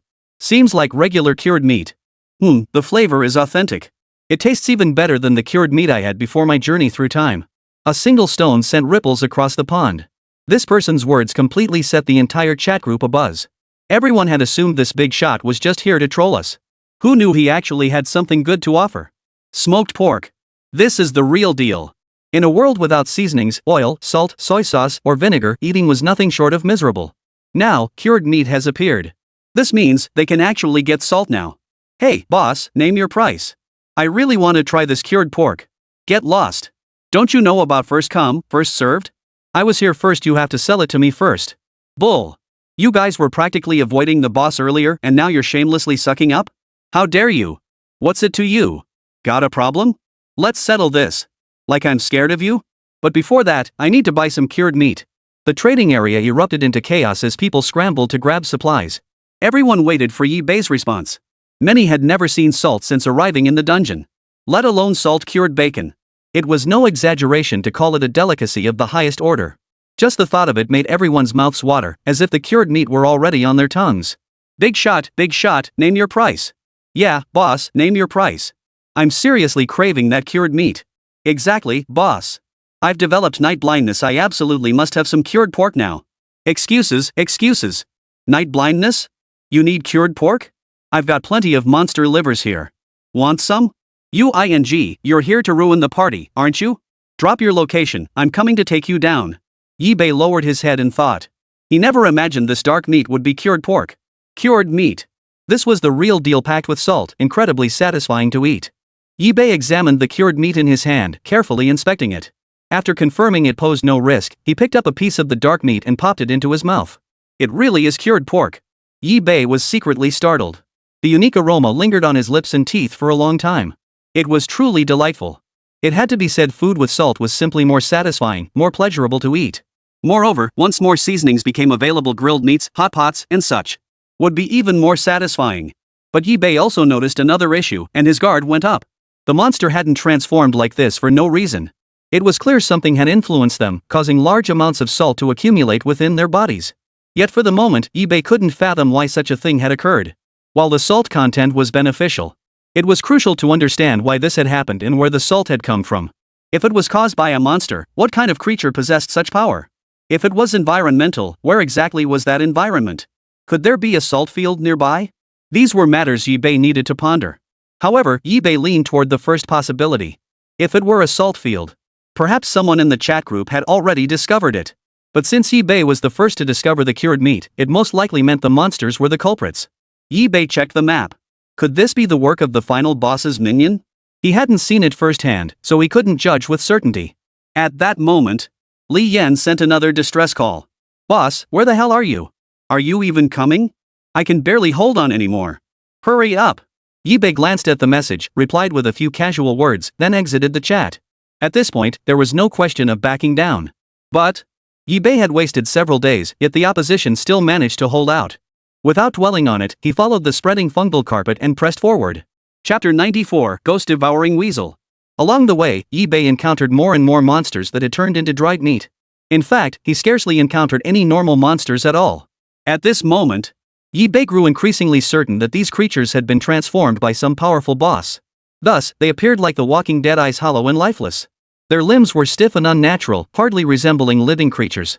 This situation only deepened Yi Bei's sense of foreboding. Yi Bei remained cautious, carefully controlling the fungal carpet as he advanced slowly. As for Li Yan's reminder to hurry up, he let it go in one ear and out the other. The reality was that Yi Bei was rescuing him, and Yi Bei hadn't received a single penny in return.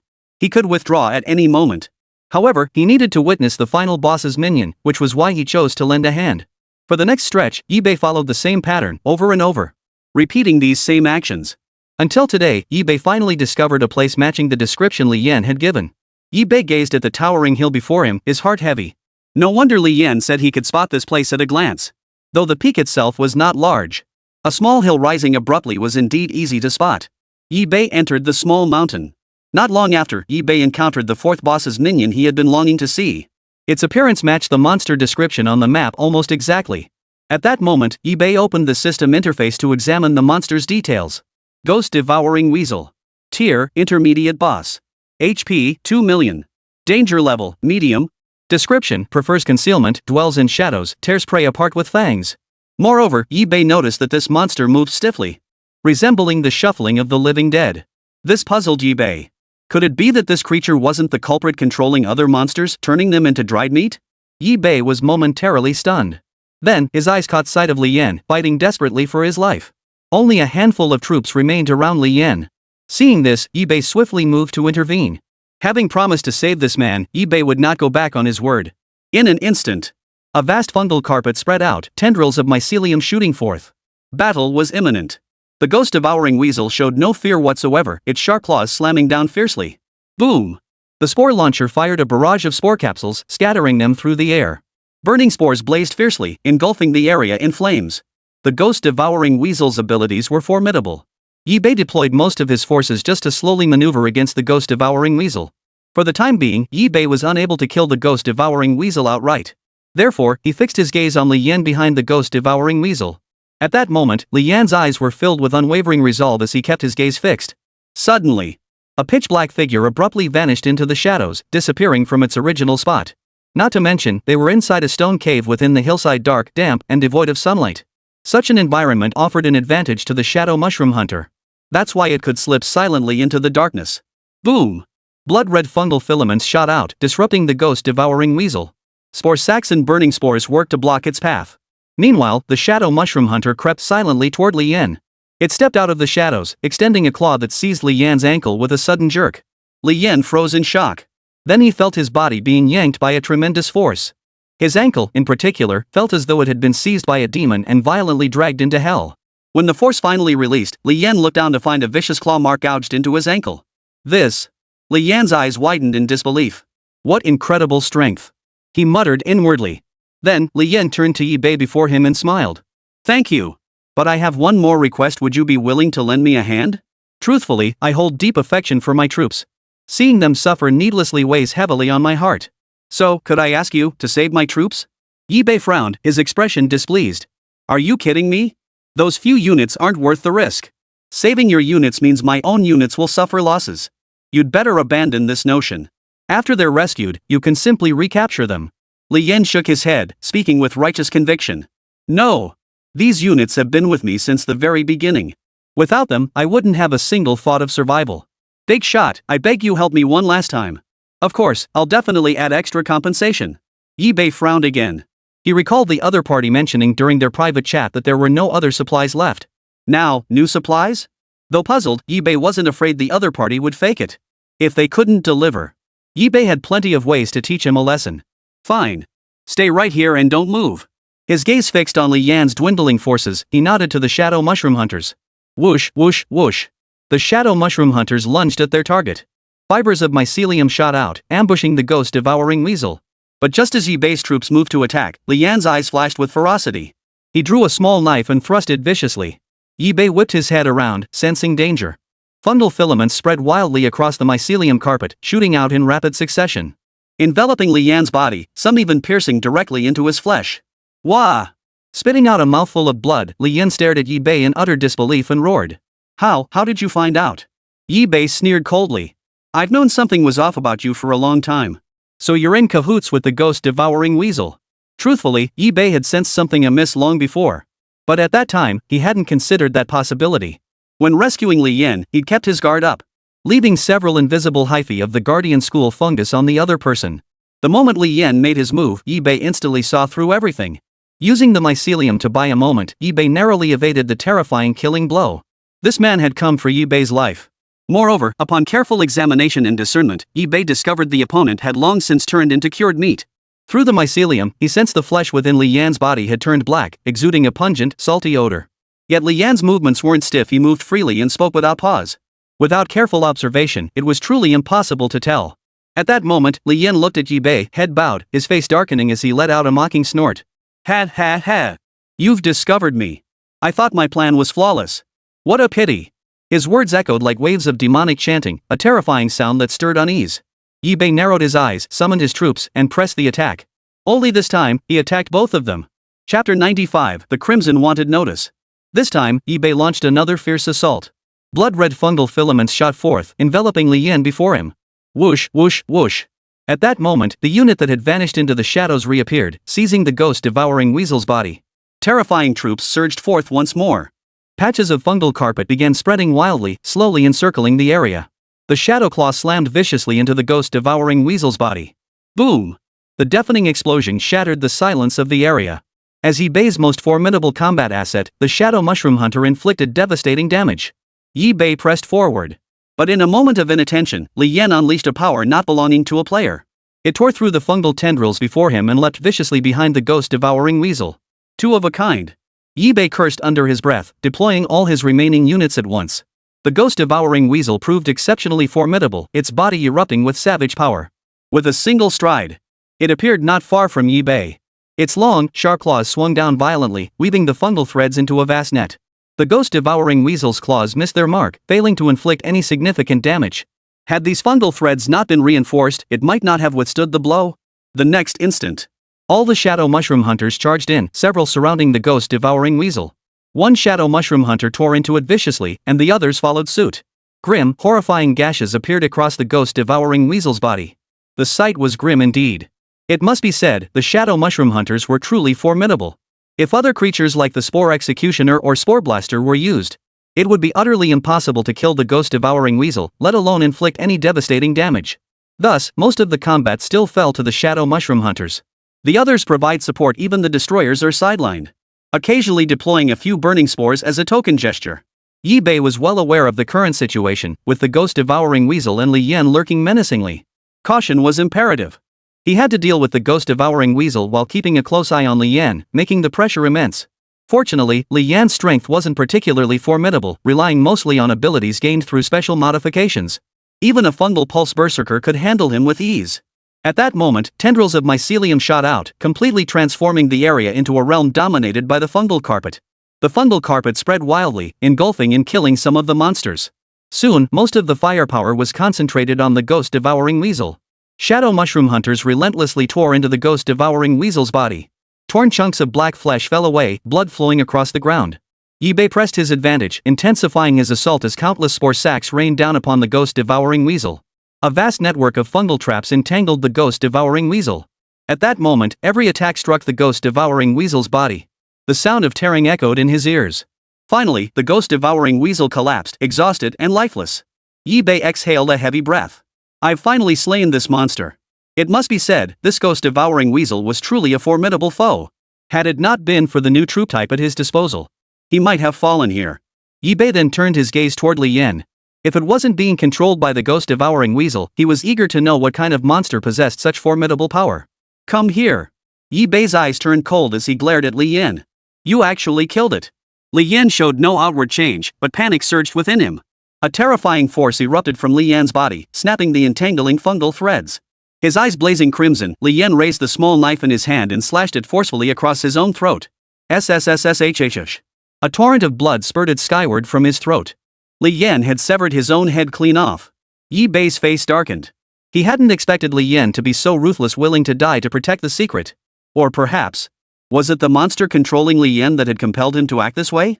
If that was the case, then the monster behind it couldn't be weak either. It must possess extraordinary intelligence to devise such a method. The sight instantly filled the sisters with revulsion. The scene before them was simply too revolting for either of them to bear. Suicide? He actually killed himself. What a cruel person. The sisters clung tightly to each other, their bodies trembling. Even for them, witnessing suicide was a first. And such a decisive one at that. Yibei frowned. It wasn't because Li Yan had taken his own life, but rather because he sensed something deeply unsettling about the entire incident. Moreover, he was certain that behind both the ghost-devouring weasel and Li Yan lurked an even more terrifying presence. Yibei suppressed the thoughts churning in his mind and focused on Li Yan's lifeless body. Since Li Yan signed a contract with him, it proves that the reward he mentioned actually exists. Yibei searched Li Yan's body and finally found the treasure map he had mentioned. Though the dungeon's monsters lacked a system, they could manipulate human players to disguise their identities. Such terrifying power had actually appeared in the second-level dungeon. Unsuspecting players could easily fall into such traps. Had Yibei not possessed sufficient strength, he might well have met his end here. As for the details of Yibei's transaction with Li Yan, the trading platform provided safeguards. So there was naturally no cause for concern. Yet hidden risks must still be avoided. One cannot rely solely on items. In an instant, Yibei glanced at the corpses of the ghost-devouring weasel and Li Yan nearby, summoned the fungal carpet and sacrificed them. Congratulations, host, for sacrificing the ghost-devouring weasel and one player. You have gained 40 sacrifice points. Additionally, Yibei obtained a treasure box. Without hesitation, Yibei immediately opened the treasure box. Congratulations, player, on obtaining Mysterious Energy Entity X1. Suddenly, the fungal carpet felt an intense craving for this mysterious energy entity. The next moment, Yibei summoned the fungal carpet and fused it with the energy entity. He silently felt the transformation.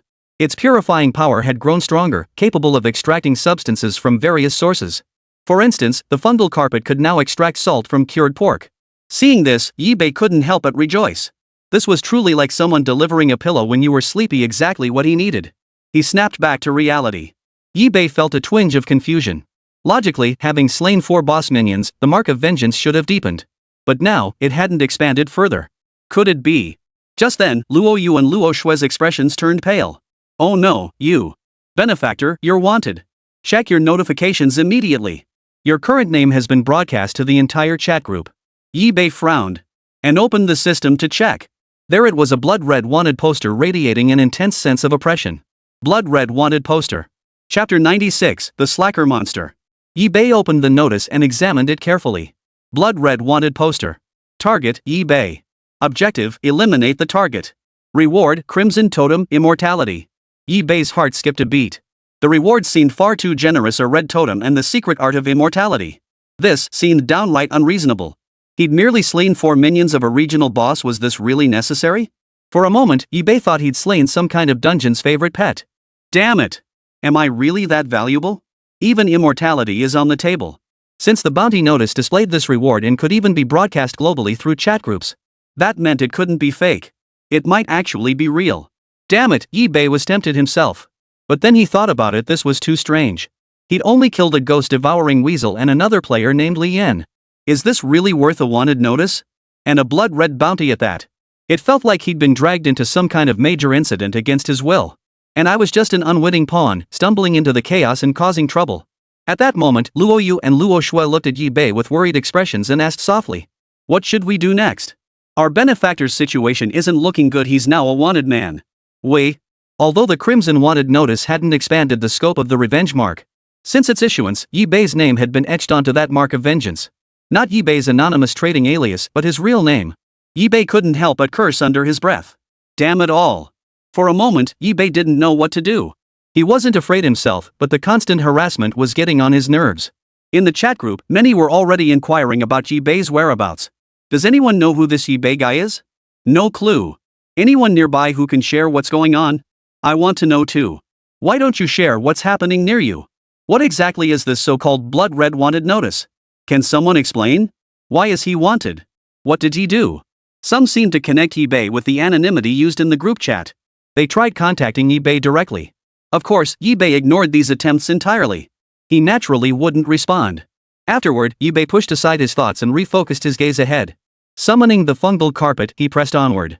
The fungal carpet spread rapidly, expanding forward at an astonishing pace. His current plan was to locate the area boss directly and challenge it head-on.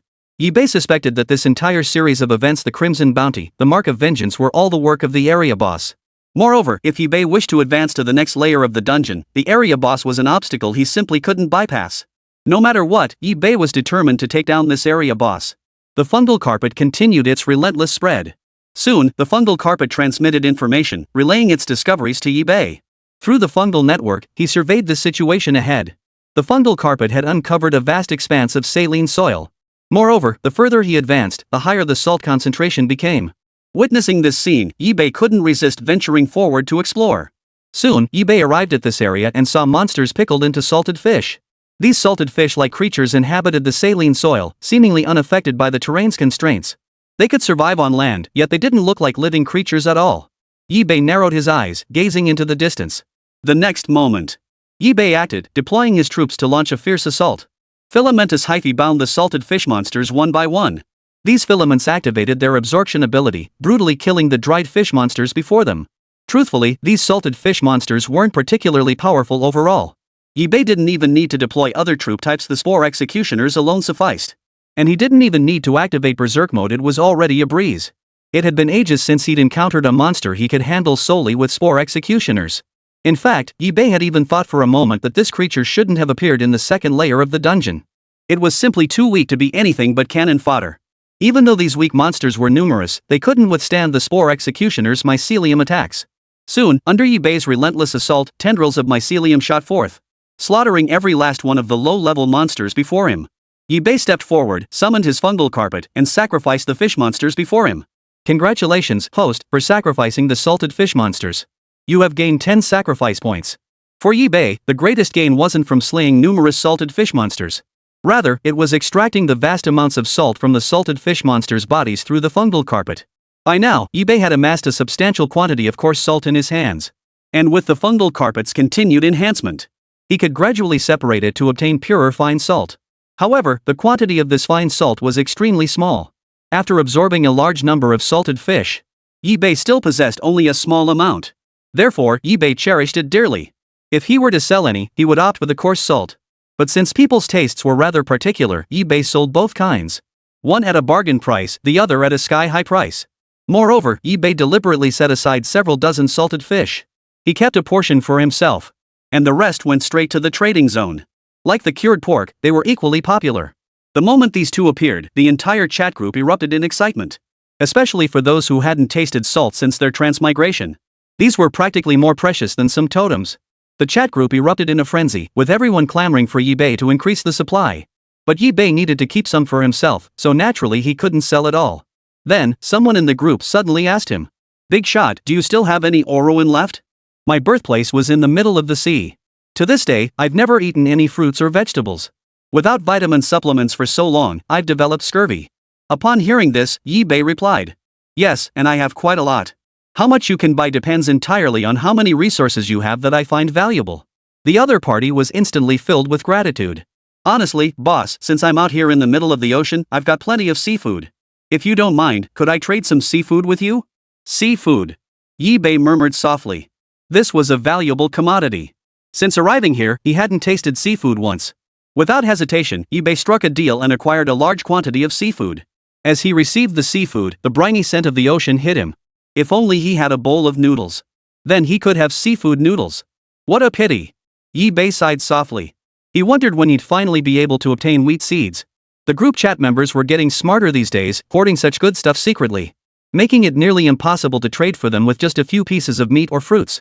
Chapter 97, Sisters in Action. After eBay and the sisters Luo Yu and Luo Shui had their fill, they packed the remaining seafood into the system backpack. Then, eBay controlled the fungal carpet to continue moving forward. Fungal filaments took root, and the fungal carpet rapidly spread, expanding at an astonishing speed.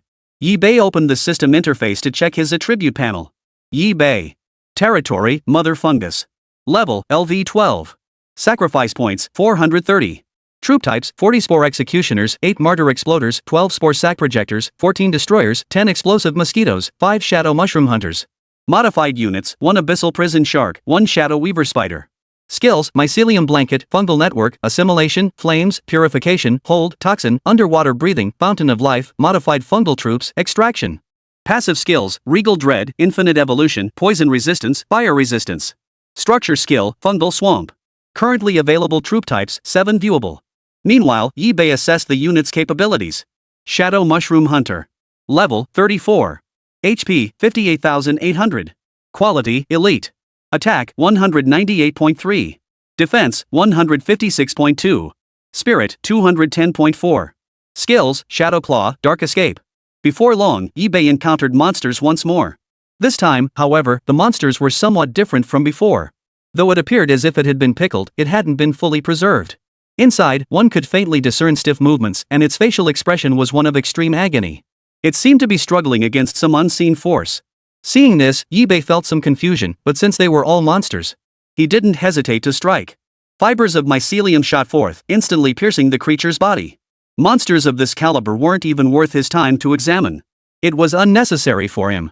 At this level of power, eBay no longer cared what kind of monsters they were. In fact, eBay could dispatch the Spore Executioners alone to eliminate them all. The pickled monsters offered no resistance whatsoever. The monsters had to suppress that mysterious force within their bodies while fending off eBay's attacks. Thus, the fight was arduous, almost entirely fought under suppression. And eBay had only deployed the Spore Executioners. If he added other troop types, the battle would end even faster. Roar!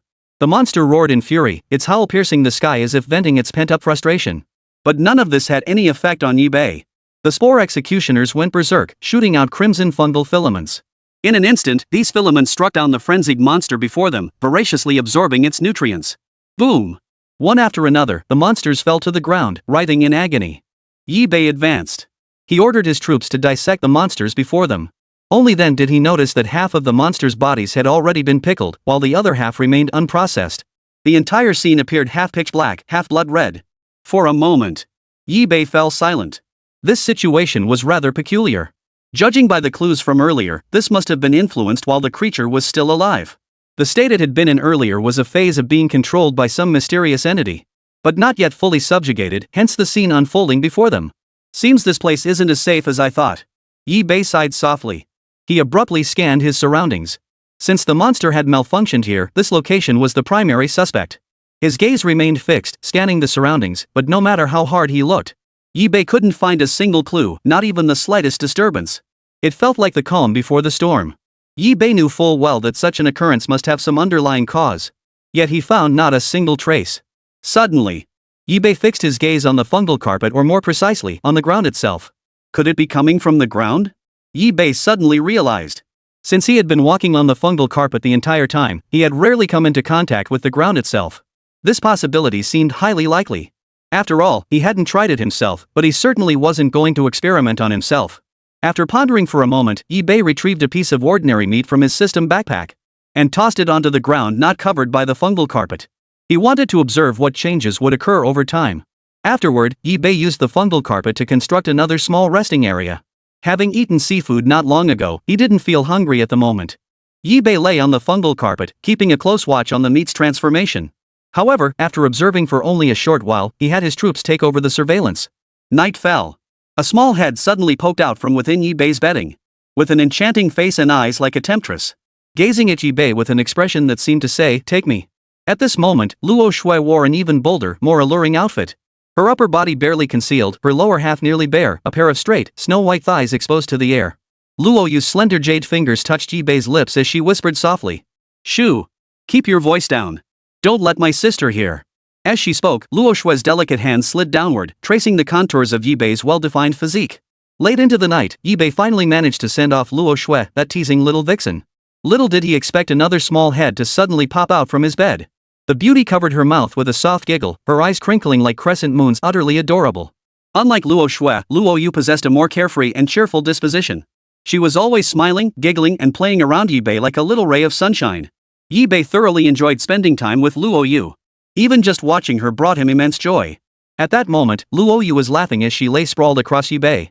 Wearing only a thin nightgown, her soft body pressed against his chest as she lay there. Hee hee hee. Luo Yu giggled playfully, her alluring eyes and naturally rosy lips needing no rouge. Even without makeup, she possessed a captivating beauty that enchanted all who saw her. Shoo! Don't tell your sister. To this day, neither had ever brought it up. Both sisters remained unaware of what they were doing. Yi-Bei was perfectly content with this arrangement. He respected their choice and wouldn't presume to make decisions for them. But enduring a whole night of torment from these two women was starting to wear him down. Unexpectedly, the aphrodisiac powder he'd acquired earlier now served him well. Without it, Yi-Bei wouldn't have been able to get out of bed the next day. After Luo Yu finished, Yi-Bei quietly rubbed his waist, feeling a dull ache. The next day, after waking up, Yi-Bei went to the spot where he had tossed the meat the previous day and took a look.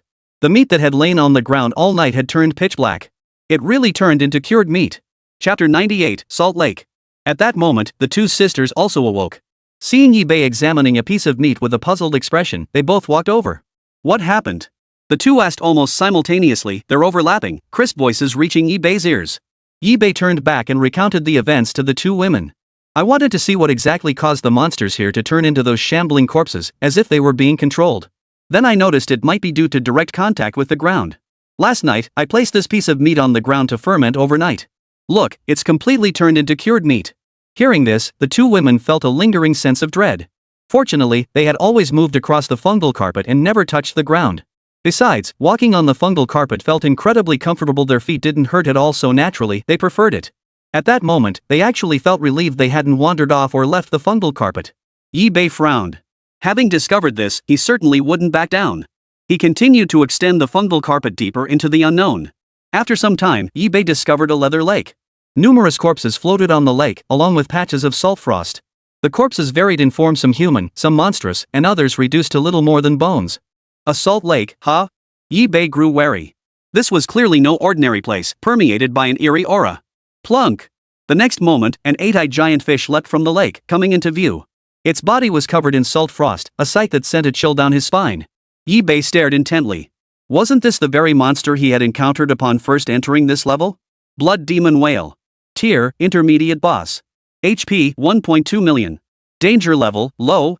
Description, its 8 eyes can unleash chaotic waves, causing mental confusion. However, compared to the first Blood Demon Whale encountered, the one before them was far more terrifying. Its body is also much larger. In fact, to lure the Blood Demon Whale out of the lake, he had specifically exchanged for a gold-grade fishing rod. This was one of the few gold-grade weapons in Yi-Bei's possession. I haven't encountered one since then after all, gold-tier items are quite rare. Lake water scattered, splashing droplets from his body. This water contained a high concentration of salt. Yi-Bei accidentally touched a single droplet of the splashed lake water, and his entire finger was instantly corroded. SSS-rank. Yi-Bei sucked in a sharp breath, his brow furrowing as the fungal carpet abruptly spread and enveloped the wound. As mycelium strands wrapped around the wound, finally easing the pain slightly. He knew his abilities weren't sufficient to venture deep into the battlefield. At that moment, Yi-Bei suddenly recalled the diving ability his fungal carpet had acquired earlier.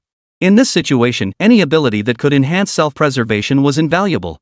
What if the salt water assaulted him in the next instant? In an instant, Yi-Bei enveloped himself and the two girls, Luo Yu and Luo Shui, within the fungal carpet. Though the salt water could still corrode them beneath the fungal carpet, the process slowed considerably. This made movement considerably easier for the three of them at the very least, they no longer feared splashes of brine. Next, Yi-Bei tossed the golden fishing rod in his hand to the soldier. These soldiers were composed of mycelium strands themselves, granting them high resistance to the corrosive effects of the salt water. Using the soldiers to fish was the optimal choice, allowing Yi-Bei to avoid doing it himself. But the result, they couldn't catch a single fish. It was as if Yi-Bei's bait was a joke, utterly failing to attract the Blood Demon Whale. This was completely different from the previous situation, where Yi-Bei had hooked one after just a short while of fishing. After all, the monsters in the dungeon were bloodthirsty carnivores dangling any piece of meat would make them bite obediently. This time, it had failed completely. Yi-Bei pondered for a moment, sighing inwardly. These pickled monsters must all be dead, yet they still retain their instinct to attack. That's why they launched a fierce attack the moment they encountered Yi-Bei. Helpless, Yi-Bei abandoned fishing and resorted solely to attack. Though this approach carried greater risk, there was no other option now. Fungal filaments shot out one after another, frantically being cast into the lake. Due to its proximity to the salt lake, the rate of corrosion itself was extremely rapid. He could even distinctly feel the troops' movements slowing and stiffening. Yet in the very next instant, Yi-Bei suddenly sensed something attempting to wrest control of his troops from him. His expression instantly darkened. He hadn't expected that even his units could be controlled. It seemed the ghost-devouring weasel and Li Yan he had encountered earlier were also manipulated by some terrifying entity. Could it be a regional boss? Or some even more terrifying entity? These were mere speculations. Yi-Bei couldn't make a definitive judgment. But if the area boss on this floor was truly that formidable, he might not stand a chance against it. Such power was simply too formidable. After all, his troop types were directly controlled by the primordial fungal entity. Any force capable of influencing the primordial fungal matrix far surpasses Yi-Bei's current strength. Snapping back to reality, Yi-Bei abruptly reclaimed control, directing the wounded now heavily saturated with saltwater. All were directed to the fungal marshes for recovery. The troops undergoing fungal marsh therapy gradually shed the salt's corrosive effects. Then, Yi-Bei turned his gaze toward the destroyer. The next moment, a dazzling array of burning spores was cast into the salt lake. The fierce, roaring flames instantly began evaporating the lake's water. Due to the lake's extremely high salinity, very little water remained, requiring only a gentle evaporation. The lake's water level dropped by more than half in an instant. Before long, Yi-Bei spotted the Blood Demon Whale lurking within the lake. Its eyes glowed crimson as it fixed its gaze upon Yi-Bei. Beams of energy shot forth one after another, now augmented by the destroyer and spore blaster. The Blood Demon Whale offered no resistance whatsoever. Boom! After a barrage of relentless bombardment, the Blood Demon Whale crashed into the lake, now evaporated to nothingness. Summon the fungal carpet. Each strand of mycelium devours it. Congratulations, host, for sacrificing the Blood Demon Whale. You have gained 8 sacrifice points. Yi-Bei then continued spreading the fungal carpet. The fungal carpet first covered the entire area, transforming the salt lake into a sea of fungus. Then it spread wildly. Yi-Bei deployed his scanning and fungal network abilities to explore. The extensive spread of the fungal carpet eventually slowed its subsequent expansion. The fungal carpet spread beyond sight. But not long after, a sudden warning signal of danger emanated from the fungal carpet. Given Yi-Bei's current strength, few things could trigger such a warning from the fungal carpet. Yi-Bei immediately extended his fungal network to assess the situation. Through the fungal network's scanning, a creature covered in salt frost was detected. This creature moved with astonishing speed even through the fungal network, its form remained indistinct. However, by comparing it to the map, he could confirm this was the area boss. Chapter 99, Molten Erosion Salamander. Yi-Bei grew vigilant. He led his troops toward the location of the area boss. Having encountered it, Yi-Bei was naturally eager to eliminate it. Soon, Yi-Bei followed the direction of the spreading fungal carpet. Simultaneously, Yi-Bei discreetly deployed several combat supporting measures in the area. For instance, fungal swamps as an essential ability for healing injuries were his first priority. After setting up several fungal pools on the fungal mats, he added other abilities here and there. Yi-Bei continued his advance. Before long, he spotted the silhouette of the area boss. He opened the system interface to examine the area boss's attributes. Molten Erosion Salamander. Tier, Intermediate Boss. HP, 2.2 million. Danger level, Medium. Description: its skin is covered in dark purple mucus glands that secrete highly corrosive acid. This acid is ultimately drawn into its body through a straw-like organ at the base of its mouth, where it is converted into energy and substances that reinforce its carapace. Yi-Bei grew alert. The regional boss before him was formidable. He observed that upon contact with metal, the acid not only rapidly corroded it, but also melted it into liquid form, producing a dual effect akin to metal dissolution plus high-temperature smelting. Moreover, a thick layer of salt floated on its surface, undoubtedly amplifying the corrosive potency of the molten salamander's acid. But Yi-Bei remained undaunted. The troops behind him engaged the creature. Rampaging mycelium brutes, spore blasters, destroyers, explosive mosquitoes, suicide bombers, and shadow mushroom hunters. All units, engage the molten salamander now. Bang! Bang! Bang! The battle erupted instantly. The molten salamander's eyes blazed with terrifying ferocity as streams of highly corrosive acid spewed forth. Spore sacks swirled through the air, forming the first line of defense. The spore sacks detonated violently, triggering mycelium traps that momentarily halted the assault. Yet the attacks seemed to strike empty air. They failed to hinder the acid streams in the slightest. Burning spores ignited the surroundings, while strands of mycelium shot forth. Taking advantage of the raging flames, crimson hyphae shot forth, landing on the molten salamander's body, slowly draining the erosive salamander's nutrients. Roar! The molten salamander roared, its body glowing purple. Its form abruptly swelled, converting the corroded matter into raw power. In that instant, the molten salamander's power surged once more. A torrent of corrosive acid erupted from its maw. The fungal carpet spread like wildfire, enveloping every unit present. Yet even so, Yi-Bei could not halt it for even a moment. The fungal threads seemed to become transparent, allowing the acid to cut through them with ease. Even with these initial attacks, Yi-Bei was already struggling to hold on.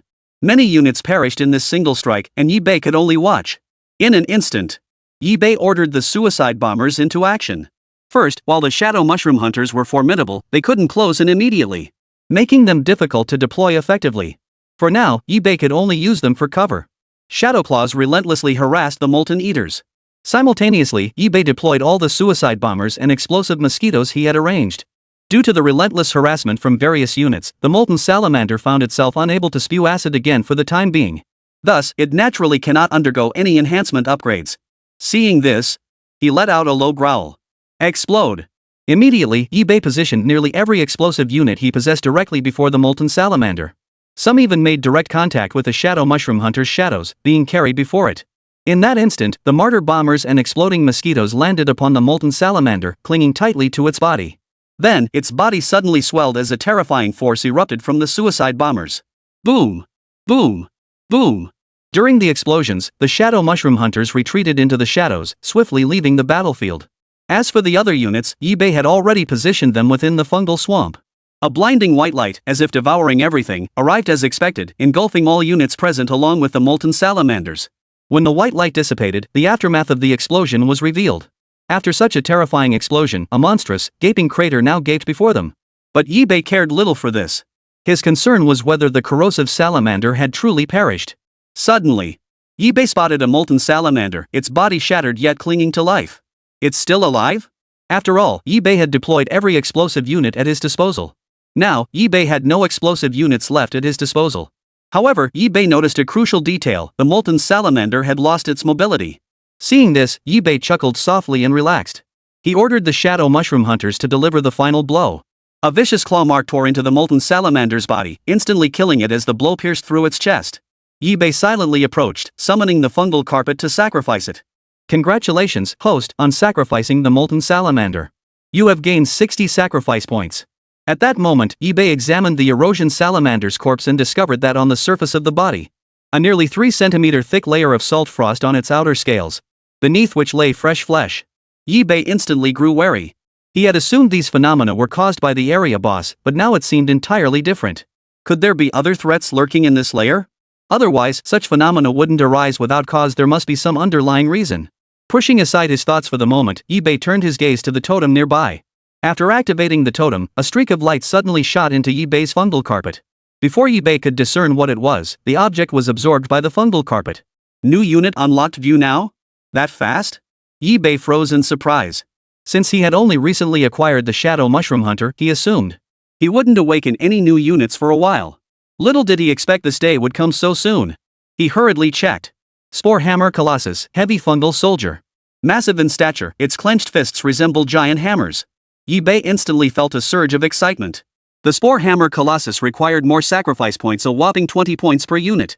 With such a high sacrifice point requirement alone, its power must be formidable. eBay didn't hesitate, immediately crafting several Spore Hammer Colossi. The creation process was somewhat slow, but still within an acceptable range. Before long, eBay successfully created one, its presence imposing and majestic. eBay believed that just 3 Spore Hammer Colossi would be sufficient to crush the previous area boss. Suddenly, the fungal carpet detected a sense of danger. eBay was startled. This was the very location of the area boss. Could there be something even more terrifying than the area boss lurking here? eBay scanned the area through the fungal network. On the screen, a massive dark shadow approached. eBay looked up and could already make out the shadowy figure faintly. At that moment, eBay suddenly realized that the regional boss he just encountered seemed to be running. He had initially thought the molten salamander simply enjoyed running, but now it was clear that wasn't the case at all.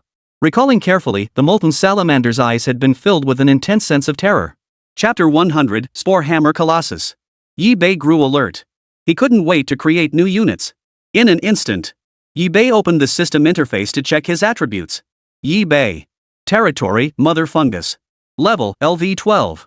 Sacrifice points, 330. Troop types, 35 Spore Executioners, 4 Martyr Exploders, 6 Spore Sac Projectors, 12 Destroyers, 5 Explosive Mosquitoes, 5 Shadow Mushroom Hunters, 3 Spore Hammer Colossi. Modified units, 1 Abyssal Jail Shark, 1 Shadow Weaver. Abilities, Mycelium Blanket, Fungal Network, Assimilation, Incinerate, Purify, Hold, Toxicity, Underwater Breathing, Fountain of Life, Modified Fungal Soldier, Extract. Passive skills, Royal Intimidation, Infinite Evolution, Poison Resistance, Fire Resistance. Structure skill, Fungal Swamp. Currently available troop types, 7 viewable. Meanwhile, eBay examined the unit's capabilities. Spore Hammer Colossus. Level, 25. HP, 89,957. Quality, Elite. Attack, 346.9. Defense, 390.7. Spirit, 278.6. Skills, Heavy Cannon Hammer Strike, Mountain Shattering Hammer. Even if the enemy was formidable, eBay felt no fear with the Spore Hammer Colossus by his side. His confidence surged even more after seeing the Spore Hammer Colossus's attribute panel. At that moment, eBay gazed at the colossal black shadow in the sky, obscuring the sun and clouds. A pair of enormous wings spread wide. eBay stared intently, his eyes widening in shock. It was a gigantic moth, its scales composed of highly concentrated salt essence. He quickly opened the system interface to examine the details. Salt Abyss Moth Emperor. Tier, High-Level Boss. HP, 6 million. Danger Level, High. Description, its body surface contains highly concentrated salt, capable of enslaving most living beings. Extremely dangerous. Abilities, Salt Essence Corrosion, Salt Dust Storm. Holy. When eBay saw the Salt Abyss Moth Emperor's stats, he couldn't sit still anymore. Were these stats even possible for a second layer monster? Just looking at the stats, its power was easily more than double that of the area boss they'd just encountered. And that was just the stats. Factor in its overall combat prowess. Its sheer terror was enough to make your hair stand on end. eBay had already exhausted all his explosive units just to take down the area boss. And now he's facing the even more formidable Salt Abyss Moth Emperor? How is he supposed to fight this? Had eBay not acquired the new Spore Hammer Colossus unit, he truly wouldn't have known what to do. In an instant, eBay Guang first sent out the exploding mosquitoes to probe the situation. These exploding mosquitoes had just been exchanged for. They were in peak condition, with optimal stamina and energy levels. Buzz, buzz, buzz. The exploding mosquitoes flapped their wings, flying toward the Salt Abyss Moth Emperor's location. Yet before many could even reach the Salt Abyss Moth Emperor, they were corroded to death by the surrounding high-concentration salt, with only a few scattered explosions occurring. Even when they did explode, the damage was negligible, barely more than a tickle. The disparity in power was simply too great. At that moment, the Salt Abyss Moth Emperor let out a sudden, piercing cry. So clever! Yi Bei froze. This boss's intelligence surpassed that of some humans. It even knew to emit a cry. Immediately after the Salt Abyss Moth Emperor's cry, a swarm of monsters rushed over. Without exception, these were all creatures under the Salt Abyss Moth Emperor's control. Yi Bei looked closely. He was now certain that both the monsters and humans he had encountered earlier were under the control of the Salt Abyss Moth Emperor before him. Yi Bei abruptly commanded the Spore Hammer Colossus. Boom! With the aid of the Shadow Mushroom Hunter, he instantly closed in before the Salt Abyss Moth Emperor. Clenching both fists, he transformed them into a massive hammer and struck the Salt Abyss Moth Emperor with brutal force. Though the Spore Hammer Colossus was a ground unit, its massive frame made it an easy target. Moreover, heavy units like the Spore Hammer Colossus were relatively resistant to corrosion. In that instant, the Spore Hammer Colossus and the Salt Abyss Moth Emperor became entangled, the Colossus managing to directly withstand the attack. It did sustain some damage, but performing this well was already quite impressive. With the fungal carpet and other unit support. Boom! The Salt Abyss Moth Emperor flapped its wings ferociously, unleashing a frenzied storm of salt dust. Waves of potent corrosive energy swept through the area. Some of Yi Bei's unprotected troops were instantly swept up by the storm. In the blink of an eye, they were corroded by the highly corrosive salt dust within the storm. Seeing this, Yi Bei's heart sank. He and the two sisters, however, were tightly enveloped by the fungal carpet, even taking shelter nearby. Being far from the battlefield, they suffered minimal impact. Yi Bei stared at the Salt Abyss Moth Emperor before him, his heart racing with anxiety. Yet he also realized that while these abilities appeared formidable, their defensive and offensive capabilities. The Salt Abyss Moth Emperor's abilities were more focused on, particularly its ability to control monsters and humans. Immediately, the Spore Hammer Colossus launched another fierce assault, hammering down blow after blow. Boom! The ground shook violently, causing sections to collapse inward. Thud thud thud. The Spore Hammer Colossus launched another fierce assault. Though its massive frame made movement cumbersome, yet upon the fungal carpet, its speed gradually increased. In that instant, the Spore Hammer Colossus seized the Salt Abyss Moth Emperor's massive wing. Then it yanked violently. The Salt Abyss Moth Emperor let out a scream that sounded almost human. Facing the attacks of 3 Spore Hammer Colossi, even the Salt Depth Moth Emperor was powerless. Having slain countless monsters, the Spore Hammer Colossus's power had now surged. Thus, they showed no fear toward the Salt Abyss Moth Emperor, displaying their formidable dominance. Next, the Spore Hammer Colossus's eyes turned blood red, adorned with various fungal filaments. Violently tore apart the Salt Depth's Moth Emperor's body, scattering a skyful of salt dust across the ground. Even portions of the fungal carpet were corroded by the salt. Huff! Yi Bei drew a deep breath, finally having slain the monster. Fortunately, the Salt Depth's Moth Emperor's defenses and attacks weren't particularly strong otherwise, Yi Bei truly wouldn't have been confident in defeating it. And he was equally indebted to the Spore Hammer Colossus. Yi Bei then turned his gaze to the Salt Abyss Moth Emperor, summoning the fungal carpet in an attempt to assimilate it. But it didn't work. As expected, it still can't be assimilated. The same was true for the previous molten salamander, it could not be assimilated. Perhaps due to the excessively high salt concentration, the current mycelium strength proved insufficient for successful assimilation. Yi Bei, however, did not feel particularly regretful. Given the strength of his current units, failure was inconsequential. He possessed the Spore Hammer Colossus. It could handle the vast majority of monsters, and Yi Bei even felt unafraid of the third layer. Subsequently, Yi Bei summoned the fungal carpet and sacrificed it. Congratulations, host, on sacrificing the Salt Abyss Moth Emperor. You have gained 100 sacrifice points. Simultaneously, Yi Bei acquired a brand new skill. Neural Parasitism. Chapter 101, Elite Grade Forging Blueprint. Neural Parasitism fires neural mycelium at the target to control enemy units. This skill is similar to assimilation. However, Neural Parasite is clearly more sophisticated, enabling remote control. It is also more covert, easier to execute, and boasts a higher success rate than assimilation. At the same time, Yi Bei noticed that the mark of vengeance and the crimson wanted notice on his body had vanished. Only now did Yi Bei fully grasp that everything that had transpired was orchestrated by the Salt Abyss Moth Emperor before him. With this new ability, Yi Bei could now control other monsters with greater precision. Even death posed no obstacle. Mycelium could entwine the corpse, each strand taking root within the body, enabling control. Just then, the chat group erupted with a worldwide announcement. Congratulations to player Yi Bei for breaking through the blood-red bounty and defeating the boss. Congratulations to player Yi Bei for clearing the second layer of the dungeon. The right to teleport to the third layer is now unlocked. Use? As these messages appeared in the chat group, the entire conversation fell into a palpable silence for a moment. But then, an even more intense uproar erupted. Holy crap!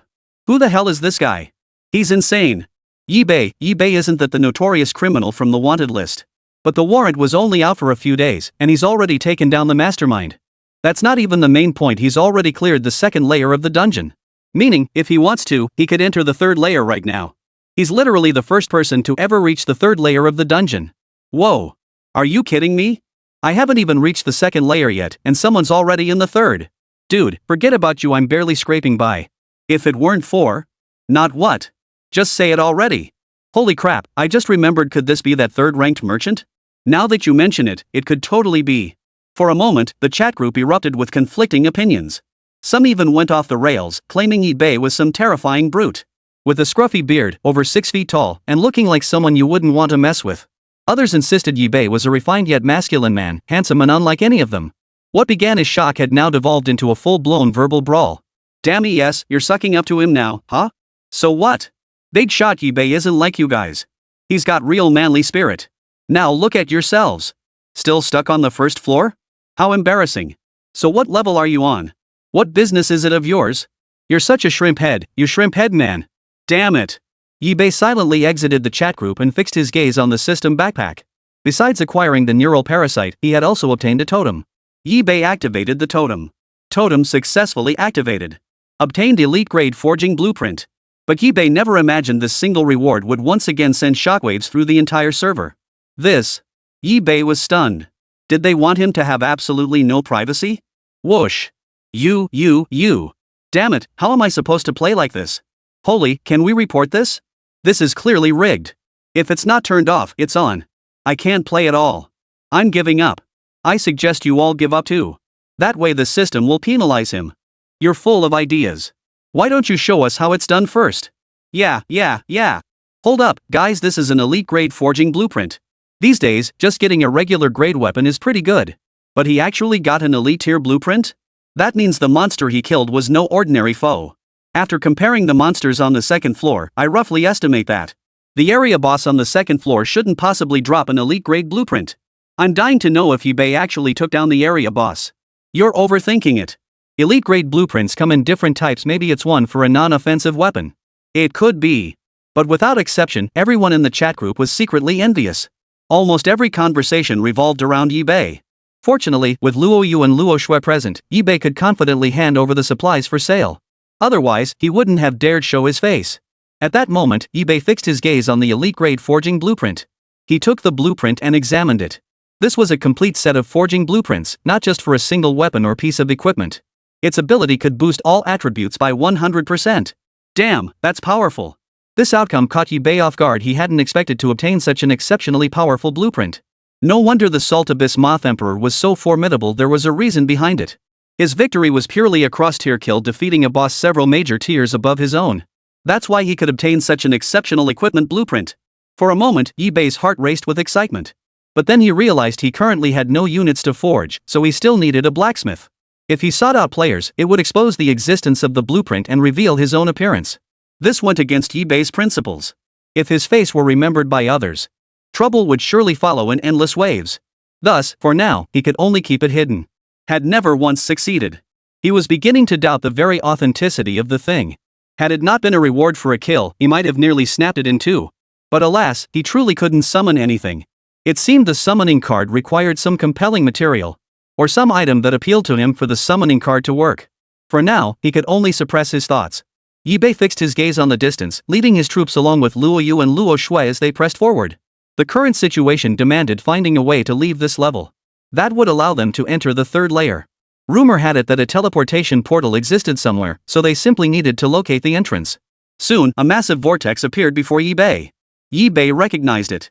He knew this was the entrance to the third layer. And he could faintly sense an aura entirely different from the second layer. Yibei stepped into it with the two women. Instantly, his vision spun dizzyingly. His mind spun. When Yibei and the others opened their eyes again, a wave of intense heat instantly engulfed them. Yibei felt an intense heat, as if he were standing in a sea of fire. Looking around again, a vast swarm of tiny insects surged toward him. Yibei abruptly summoned his fungal carpet to spread, simultaneously deploying his troops to fend off the swarm before him. Chapter 102, Molten Biter. As he fought back, Yibei scanned the information on the tiny insects before him. Molten Leech inhabits lava regions. capable of biting through biological skin to burrow in as a parasite. Yi-Bei stared intently at the molten biter before him. These creatures resembled blood-sucking parasites, draining life force while residing within their hosts. Moreover, the monsters of the third layer were markedly different from those of the second. Their power was like a fault line, they were simply not on the same level. Seeing this, Yi-Bei. He deployed his troops to engage. The Spore Executioners struck first, firing tendrils of mycelium. Yet, seemingly due to the environment, these filaments slowed slightly upon contact with the surrounding scorching heat. Whoosh, whoosh, whoosh. The molten leech moved with blinding speed, its diminutive form lunging directly at the troops.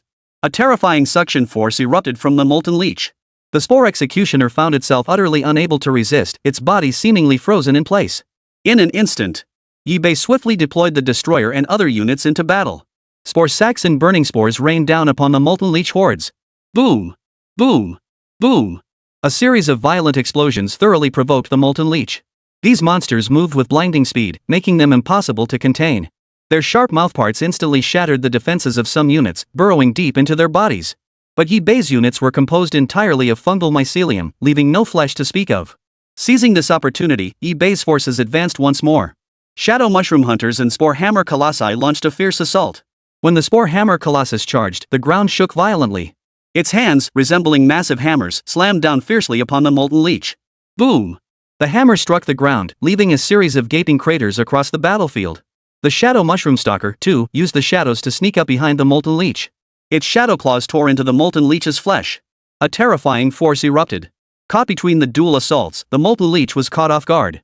The molten leech's body convulsed violently, its monstrous jaws lunging once more. Even the slightest drop of blood sucked by it could spell utter doom. Fortunately, most of Yi-Bei's troops lacked flesh and blood, composed entirely of fungal mycelium. This was Yi-Bei's advantage. The molten leech could not only suck blood but also unleash fierce flame attacks. Its monstrous mouthparts possessed the ability to ignite flames, and when attacking, they spew terrifying, roaring flames. These scorching flames collide with the destroyer's burning spores. The blaze raged fiercely, seemingly intensified by the molten surroundings. The Spore Hammer Colossus smashes the ground with brutal force, shattering chunks of molten rock. Some were seized by the Spore Hammer Colossus, crushed in its grasp, their scorched remains still smoldering. The giant palm scorched the Spore Hammer Colossus. Soon, through Yi-Bei's relentless combat, he gradually deciphered the molten leech's attack patterns. Now, patches of fungal carpet began spreading rapidly. However, due to the environment, the spread of the fungal carpet slowed considerably. Compared to the second layer's spread, it was significantly slower. Even these fire-resistant fungal mats would likely be unable to survive here. It might not even survive here. The crimson mycelium launched a frenzied assault, each thread piercing through the bodies of the molten leech. Once countermeasures were found, these molten leech monsters were actually not difficult to deal with. After all, they were the initial monsters of the third layer and not particularly difficult to kill. Especially since the molten leech's stamina was already depleted. After prolonged attrition, the molten leech's stamina was already depleted, which was the main reason Yi-Bei could kill them so easily. Before long, Yi-Bei had slaughtered every molten leech present. Only now could Yi-Bei properly survey his surroundings. The ground cracked open, revealing a gaping, menacing fissure. Sparkling embers flickered within the fissure. The faint glow illuminated the area, like a beam of light in the darkness, illuminating the path ahead. Not far away, molten lava flowed steadily, trickling down the path.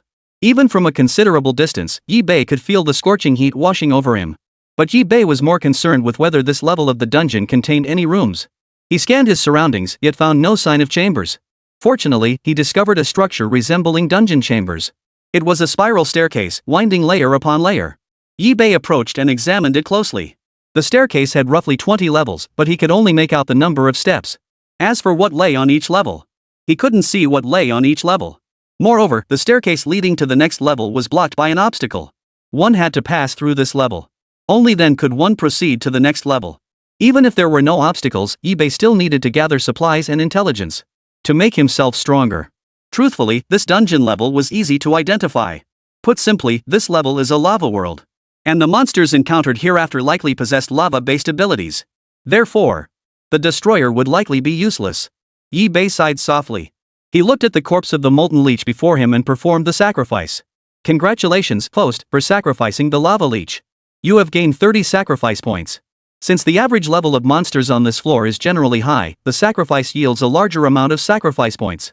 Even the most common molten leech yielded such a substantial amount. This was indeed quite favorable. He estimated it was comparable to the boss minions he had slain on the previous second floor.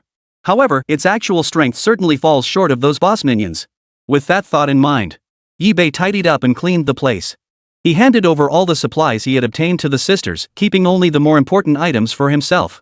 Then, he led the two women into the second layer of the lava world. At that moment, strange sounds began stirring within the lava before them. Yibei looked up. He saw humanoid monsters crawling out of the lava one after another. Yibei frowned and quickly opened the system to examine the creature's information. Flame-tailed lizard man resides within magma. Its tail is crucial, serving both as a means of locomotion and an offensive weapon. Stands upright, with a human upper body and a lizard lower body. Yibei narrowed his eyes. Silently, he positioned his troops in front of him. The scorch-tailed lizard's strength was undeniably formidable, especially now that it had emerged from the molten rock before Yibei. Emerging from the molten lava, it appeared even more ferocious and terrifying. At that moment, Yibei felt a pang of emotion. Fortunately, he had long since granted his troops resistance to fire, gaining partial immunity to fire. Otherwise, this entire dungeon layer would have been his natural enemy. For a moment, Yibei felt a chill of dread. He had no idea how unbearably hot the next level might be. If it truly became unbearable, Yibei might genuinely be at a loss for what to do. In that split second, Yibei deployed his troops to engage in battle. Chapter 103, Electric Fan. From behind the front lines, Yibei commanded his troops in battle. The scorching-tailed lizard before him moved with blinding speed. And in the blink of an eye, it had already reached the Spore Executioner. The heavy lizard tail smacked against the Spore Executioner's body. With that single blow, the Spore Executioner's entire body was shattered, its remains scattering in all directions. Hiss! Yibei sucked in a sharp breath. The Spore Executioner had been killed with a single strike. This outcome was somewhat unexpected. He had assumed the Spore Executioner still possessed the strength to fight on. But now it seemed he had overestimated it. In an instant, Yibei continued deploying his forces, unleashing waves of spore sacks and incendiary spores. Yet Yibei understood that the battles ahead would only grow more difficult. The Spore Hammer Colossus stomped forward. Its massive frame lunged forward, delivering a crushing blow that smashing one scorched-tail lizard into mincemeat. Roar! The Spore Hammer Colossus roared in fury, transforming its hands into hammers as it unleashed a furious barrage. Its heavy hammer blows unleashed divine might. Even when all the burning-tailed lizards joined forces, lashing their tails viciously against the spore-blowing colossus, it made no difference. It felt like merely tickling the Spore Hammer Colossus. Thud! Thud! Thud! The Spore Hammer Colossus struck down again with frenzied blows, sending scorch-tailed lizards flying in a disorienting blur. Blood spurted wildly, flesh and bone scattered everywhere. Yibei witnessed what appeared to be a one-sided slaughter. Soon, every single scorched lizard present was slaughtered by the Spore Hammer Colossus. Now that the Spore Hammer Colossus had leveled up, its power was truly terrifying. Its only weakness was its sluggish speed. Yibei then approached the scorch-tailed lizard, summoned the fungal carpet, and sacrificed it. Congratulations, host, on sacrificing the burning-tailed lizard. You have obtained 50 sacrifice points. Yibei opened the system interface to check his attributes. Yibei. Territory, Mother Fungus. Level, LV12. Sacrifice points, 480. Troop types, 35 Spore Executioners, 6 Martyr Exploders, 10 Spore Sac Projectors, 12 Destroyers, 12 Explosive Mosquitoes, 8 Shadow Mushroom Hunters, 5 Spore Hammer Colossi. Modified units, 1 Abyssal Prison Shark, 1 Shadow Weaver Spider. Skills, Mycelium Overlay, Fungal Network, Assimilation, Incinerate, Purify, Hold, Toxicity, Submersion Breathing, Fountain of Life, Modified Fungal Soldier, Extract, Neuroparasite.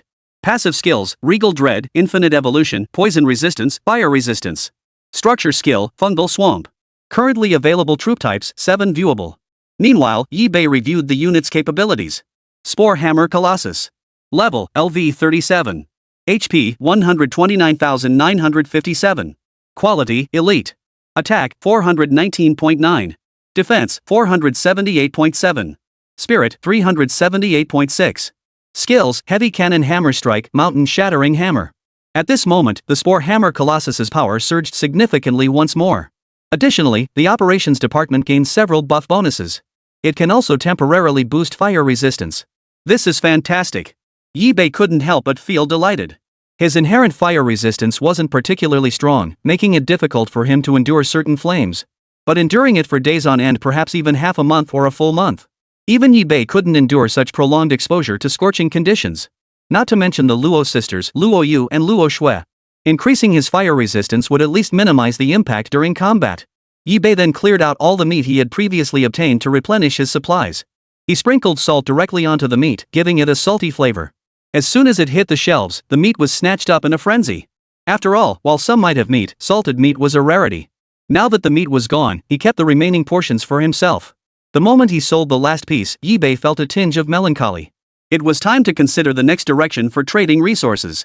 Many had now secured basic sustenance, and those who had survived thus far had at least some ability to protect themselves. Even if they didn't wish to venture further, their ample food supplies were sufficient. Yibei could still sell salt for a while longer, but only for a limited time. Later on, others will inevitably encounter similar monsters and amass large quantities of salt crystals. But this isn't a sustainable long-term venture either. The number of energy stones produced by his foot-powered generator was limited, making mass production impossible. For a long while, Yibei racked his brain, yet still found no solution. With no other choice, Yibei could only press onward. Fungal mats spread across the ground, though Yibei deliberately controlled their expansion rate. Otherwise, if it spread too far, Yibei might lose the ability to detect it. Worse still, it might ignite some uncontrollable source of fire that would be trouble. However, the journey proved increasingly difficult for the trio. After all, this was a lava-filled region. The weather was scorching hot, and the trio possessed no means to cool themselves. For a moment, the two women began to struggle. Although their fire resistance had increased significantly as a result of their species, they were still fungi at their core, and their endurance was limited. Even though Luo Yu and Luo Shui were completely enveloped in fungal threads, they could still feel the scorching heat waves bearing down on them. Yibei was no exception. Sweat was already streaming down his forehead. And this was only the second flight of stairs. There were still over a dozen more below, each level hotter than the last. This couldn't go on. In a flash of thought, just as Yibei was pondering, someone suddenly posted in the chat group seeking blueprints for heating devices. Under normal circumstances, Yibei wouldn't have paid attention. The other party was willing to trade for electric fan blueprints. Electric fan? The other party also posted instructions on how to use the electric fan and its functions. Yibei clicked to view. The electric fan blueprint also had a small chance to create an ice wind, making it a special buff blueprint. Such special type blueprints are more valuable than ordinary manufacturing blueprints. However, Yibei was puzzled. Under what circumstances would the other party need a heating device? Yibei quietly initiated a private chat with the other party. Big shot, I never expected you to reach out. To be honest, things are a bit strange here. Right after I arrived, I ended up in a fairly high-level dungeon. The monsters here are a bit tougher, but thanks to my strong starting units, I managed to survive. At first, I could withstand the cold using animal pelts. But after challenging the area boss for a while, the dungeon started experiencing extreme weather like blizzards. Yibei rubbed his chin, a hint of surprise in his expression. He felt somewhat relieved that he hadn't encountered such an extreme map. Otherwise, even with the mother fungus being incredibly powerful, it would still be easily countered without proper early game development. Yibei mused.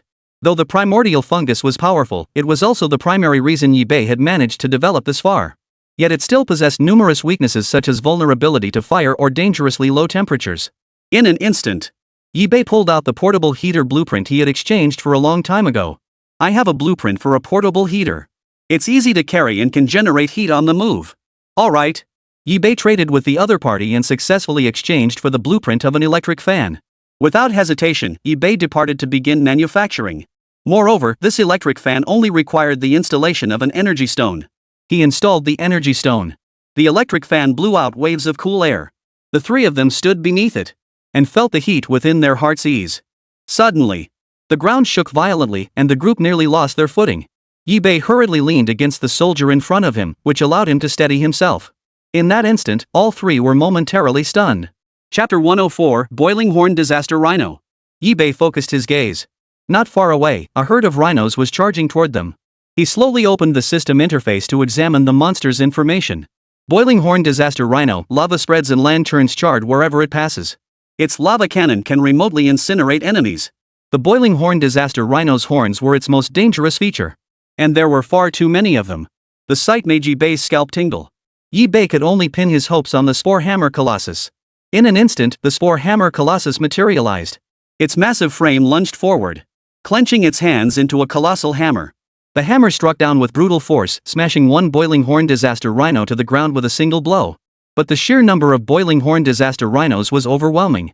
They surged forward in a relentless wave, instantly swamping the lone Spore Hammer Colossus. Roar! A chorus of frenzied, furious roars erupted. The Boiling Horn Disaster Rhinos let out a shrill scream as a massive herd charged forward, their horns glowing red-hot. They appeared reddish, as if scorched by molten lava. In an instant, a searing crimson fireball erupted from the Boiling Horn Disaster Rhino's horn. This was the Boiling Horn Disaster Rhino's signature skill, Magma Cannon. Countless magma bubbles erupted from the Boiling Horn Disaster Rhino. Each charging Boiling Horn Disaster Rhino aimed directly at Yibei's Spore Hammer Colossus. In the blink of an eye, the Spore Hammer Colossus smashed a gaping hole into the ground. His hands transformed into giant hammers as he charged recklessly into the herd of Boiling Horned Calamity Rhinos. Gripping a Boiling Horn Disaster Rhino in one hand, it snapped it in two with both hands. Bright red blood gushed forth. Charred flesh and blood scattered wildly, landing not far from Yibei. In that moment, Yibei unleashed every Spore Hammer Colossus at his command. Massive hammers crashed down upon the Boiling Horn Disaster Rhino's body, blow after blow, each strike heavy and relentless. Boom! Boom! Boom! Once all the Spore Hammer Colossi joined the fray, the sheer power unleashed was nothing short of a brutal slaughter. Yibei stood quietly by, observing the scene, yet he could feel a surging aura of murderous intent. This was the terrifying blood aura tainted by too many killings, lingering within their bodies, impossible to shake off. The Spore Hammer Colossus seized the Boiling Horn Disaster Rhino's horn and wrenched it with brutal force. Crack! The entire horn snapped clean off the top of the Boiling Horn Disaster Rhino's head. Pressing the advantage, Yibei deployed Shadow Mushroom Hunters to provide support from the sidelines. Soon, the Boiling Horn Calamity Rhinos were overwhelmed, many fleeing in disarray. Yibei naturally wouldn't let them go, but the environment limited the speed of the Shadow Mushroom Hunters. Thus, for a time, they failed to catch up with the fleeing Boiling Horn Calamity Rhinos. But it didn't matter. He had already secured a large number of Boiling Horn Disaster Rhino carcasses. Just then, the sisters suddenly alerted Yibei. Quick, check the group chat. Your photo, benefactor, has been posted in the chat group. What? A chill ran down Yibei's spine as he hurriedly opened the group chat to check. At that moment, someone in the group chat had suddenly posted a blurry photo. It appeared to have been taken from a considerable distance. But it was definitely Yibei's photo, taken right after he killed the Boiling Horn Disaster Rhino. Holy! Where the hell did this badass come from? No idea. What the hell is that massive unit?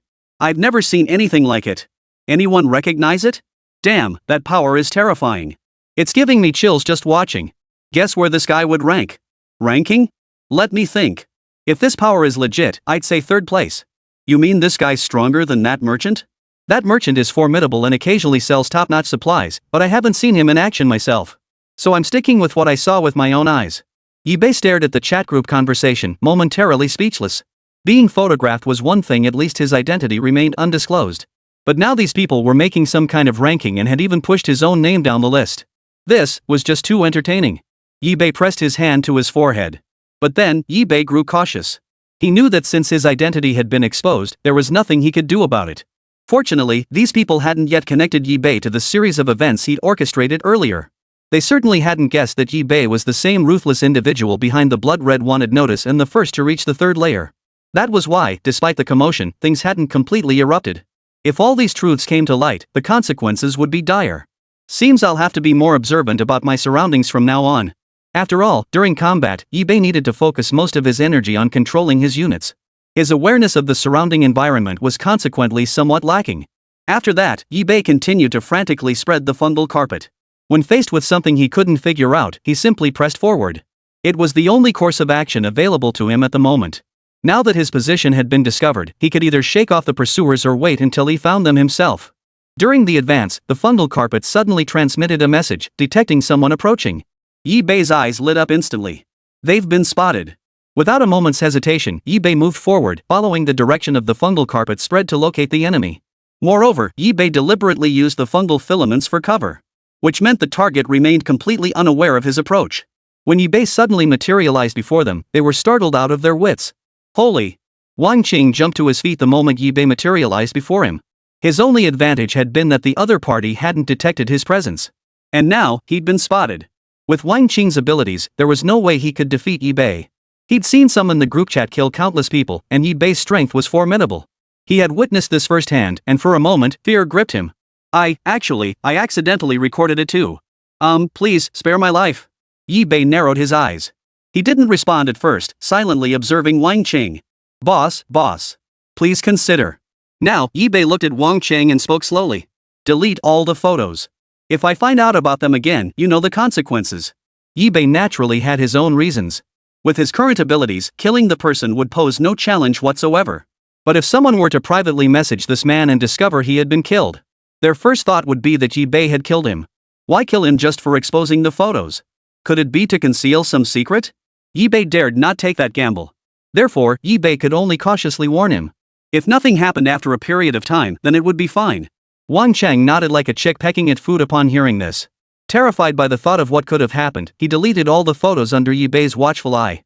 He swore solemnly that he would keep his hands to himself from now on and never take any more unauthorized photos. Yi Bei gave a slight nod. Then he departed with his vast array of troops. Not long after, Yi Bei discovered the lava stone golems. He dispatched his troops to launch an attack. Chapter 105, Mutant Nine-Eyed Maggot. The Spore Executioners and other units launched their assault. Yi Bei quickly opened the system to check the monster's information. Lava stone golem, a stone dwelling within molten lava, imbued with mystical power that awakened its sentience, transforming it into a stone golem. In an instant, Yi Bei deployed his troops to engage the lava stone golems. Spore sacs shot out one after another. Since the lava stone golems moved slowly and lacked agility, the spore capsules landed on them with ease. Webs of fungal traps successfully bound the lava stone golems. This was the easiest monster they'd encountered since entering the third layer. It wasn't that the lava stone golems were weak, but rather that they absorbed all damage. Under these circumstances, dealing with the lava stone golem was utterly straightforward. The bombed lava stone golem rolled its massive body, churning waves of scorching heat. These fungal traps offered no resistance whatsoever had it not been for its fire resistance. Otherwise, the mycelium would have been incinerated the moment it touched the lava stone golem's body. The spore hammer colossus clasped its hands together and slammed them down hard onto the lava stone golem's body. Sizzle, sizzle, sizzle. The spore hammer colossus's hands seemed to ignite. With just a single strike, turned pitch black, as if scorched by raging flames. Fortunately, the fungal carpet enveloped the bodies of all troop types with its tendrils. So they were swiftly replaced by fresh mycelium, allowing the assault to continue. Blood-red mycelium shot forth, disrupting the lava stone golem's movements nearby. Then, the shadow mushroom hunters vanished into the darkness, their shadow claws tearing viciously. Every offensive tactic was unleashed. The lava stone golem's movements were restricted. All these assaults landed squarely upon its body. Visible gashes opened up across its surface, revealing gaping, monstrous holes. Seeing this, Yi Bei knew the battle was nearing its end. The next moment, with a thunderous crash, one by one, the lava stone golems crashed to the ground. Yi Bei approached and sacrificed them. Congratulations, host, for sacrificing the lava stone golems. You have gained 40 sacrifice points. Yi Bei continued his descent into the depths. Upon reaching the 5th layer of the lava world, he found himself constantly fanning himself with an electric fan. Fortunately, we had stockpiled a considerable amount of energy stones beforehand, otherwise, we might not have been able to hold out. On the 5th floor, Yi Bei encountered a familiar monster. He opened the system interface to examine the creature's details. Nine-Eyed Maggot, Dungeon Level 3 monster. Relatively weak. Contains abundant protein. But the nine-eyed maggots on the 3rd floor were undoubtedly different, their strength alone was vastly superior. He never expected to run into this old acquaintance here. Yi Bei still remembered how he had earned his first batch of resources by selling the corpses of nine-eyed maggots. Earning his first batch of resources. Moreover, the nine-eyed maggots in the 1st layer contained abundant protein. The nine-eyed maggot before him possessed fire attributes and was terrifyingly powerful, dozens of times stronger than its counterparts. Their appearance here must have some reason behind it. Suddenly, Yi Bei deployed his troops, launching a fierce assault. Fungal vein thugs shot out strands of crimson mycelium, instantly piercing the nine-eyed maggots' bodies. To Yi Bei, these nine-eyed maggots were truly not strong. Even with the fire attribute enhancement, they were essentially easy to deal with.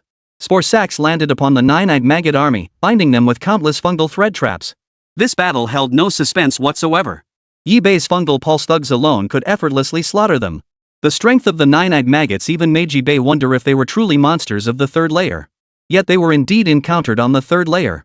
Soon, the fungal pulse rioters, spore sac projectors, and destroyers began to toy with them. As if mocking the nine-eyed maggot, taunting it. Every attack landed squarely on the nine-eyed maggot, shattering the monster's bodies into fragments. Yi Bei narrowed his eyes and issued commands to his troops. Since the value of the nine-eyed maggots remained unclear, their corpses could not be wasted. Soon, every nine-eyed maggot before him lay fallen, their corpses strewn across the ground. Yi Bei stepped closer, summoned the fungal carpet, and sacrificed the nine-eyed maggots. Congratulations, host, for sacrificing the nine-eyed maggots. You have gained 30 sacrifice points. Of course, Yi Bei no longer cared about these sacrifice points. What he coveted were the nine-eyed maggots' corpses. Suppressing his disgust, he forced them into his mouth and chewed them with determination. Fire resistance +1. Fire resistance plus. Fire. Hearing the prompt echo in his mind, Yi Bei was startled. He hadn't expected the corpse of this nine-eyed maggot to permanently increase his fire resistance. For a moment, Yi Bei stared at the nine-eyed maggot corpse lying on the ground, unable to suppress his craving. He grabbed a handful and shoved it forcefully into his mouth. Gritting his teeth against the nausea, he pushed through it all for that permanent boost of fire resistance. Even if the 9-eyed maggots encountered on the first floor were rich in protein, he wouldn't have chosen to eat them physically, he couldn't stomach it. But now it was different, this meant permanently increasing his fire resistance. After finishing, Yibei felt the surrounding heat wasn't quite as oppressive anymore, it even felt somewhat comfortable. He even offered the two girls a taste, explaining all the benefits. Luo Yu and Luo Shui frowned deeply, momentarily at a loss for words. They genuinely found it hard to accept, physically repulsive. It was utterly disgusting, just looking at it made them want to vomit. But there was no choice. They had to eat it. If their fire resistance didn't increase, they'd only become a liability. The deeper they went, the more they felt their hearts were willing but their bodies were weak. Even now, their bodies were completely enveloped in fungal filaments. At that moment, they steeled themselves, furrowed their brows, and forced the corpse of the 9-eyed maggot down their throats. Ugh! The instant they swallowed, they couldn't hold it in any longer and vomited. After several attempts, they gradually grew accustomed to the taste. Still, they dared not consume too much. Fortunately, their fire resistance did increase somewhat. Later, Yibei led the two women to the entrance of the 6th layer of the lava world. Seeing this, Yibei felt puzzled. The gate before them bore a striking resemblance to the entrance of the first dungeon's area boss. But he couldn't believe they'd reached the area boss's territory so quickly. After all, they had only climbed a quarter of the stairs. Progressing at this pace felt far too swift. Suppressing his thoughts, he slowly pushed open the gate and stepped inside. Behind the door stood a massive scorpion, one Yibei recognized all too well. He opened the system interface to check the monster's details. Lava Moon Shadow Scorpion Area Boss. Tier, High Level Boss. HP, 3 million. Danger Level, High. Description: inhabits magma regions, possesses terrifying fire poison, serves as the area boss of the 3rd dungeon layer. Yibei realized. Though encountering a regional boss for the first time, he instantly understood that this was the term for the monsters under the domain boss. They were somewhat different from the minions he'd encountered before. These monsters seemed to hold a higher status. Chapter 106, Lava Moon Shadow Scorpion. Hordes of troops surged forward. In an instant, filamentous hyphae, spore sacs, and burning spores shot forth in a torrent. At this moment, Yibei no longer cared about sacrificial points. After all, his current supply was practically inexhaustible. Sacrifice points lost in battle. After enduring battle after battle, they would be replenished quickly. This was the primary reason Yibei could act so freely. Moreover, for the Spore Hammer Colossus, the Lava Moon Shadow Scorpion before it posed absolutely no threat. The Spore Hammer Colossus swung its massive fist, smashing it down hard onto the Lava Moon Shadow Scorpion's body. Crack! Crack! Crack! Cracks spread across the Lava Moon Shadow Scorpion's carapace, and patches of flesh oozed out, presenting a gruesome and horrifying sight. Yibei estimated that this Lava Moon Shadow Scorpion was already stronger than the area boss of the 2nd layer. Truly worthy of being a 3rd layer boss and a regional leader at that. Without the Spore Hammer Colossus, Yibei might not have stood a chance. But now, it was nothing but a breeze. Before the Spore Hammer Colossus, it seemed like nothing more than a helpless child to be bullied at will. Boom! Boom! Boom! Fist after fist came crashing down, smashing the Lava Moon Shadow Scorpion into the ground. Pieces of flesh and bone were flung aside, scattering in the surrounding area. Even Yibei hadn't witnessed the Lava Moon Shadow Scorpion's true power and abilities. It was simply crushed to death by the Spore Hammer Colossus. Seeing this, Yibei approached the Lava Moon Shadow Scorpion's corpse, summoned the fungal carpet, and sacrificed it. Congratulations, host, on sacrificing the Lava Moon Shadow Scorpion. You have gained 30 sacrifice points. Additionally, Yibei obtained a totem. He looked at the totem before him and activated it. The totem glowed brightly, and a stream of light suddenly surged into the fungal carpet. Now, the fungal carpet radiated a brilliant glow, illuminating the entire dungeon. A crisp voice echoed in Yibei's mind. Shaper, a fungal soldier mimicking human form, possessing the ability to craft low-grade weapons and armor. Pupils exhibit molten gold. Fisher's right arm permanently maintains the form of a forging hammer. Yibei hadn't expected to unlock an entirely new troop type, and one specializing in forging at that. With this, Yibei no longer had any worries. He could start forging immediately. Each shaper required 20 sacrifice points to exchange. Yibei immediately spent 80 sacrifice points to exchange for 4 shapers.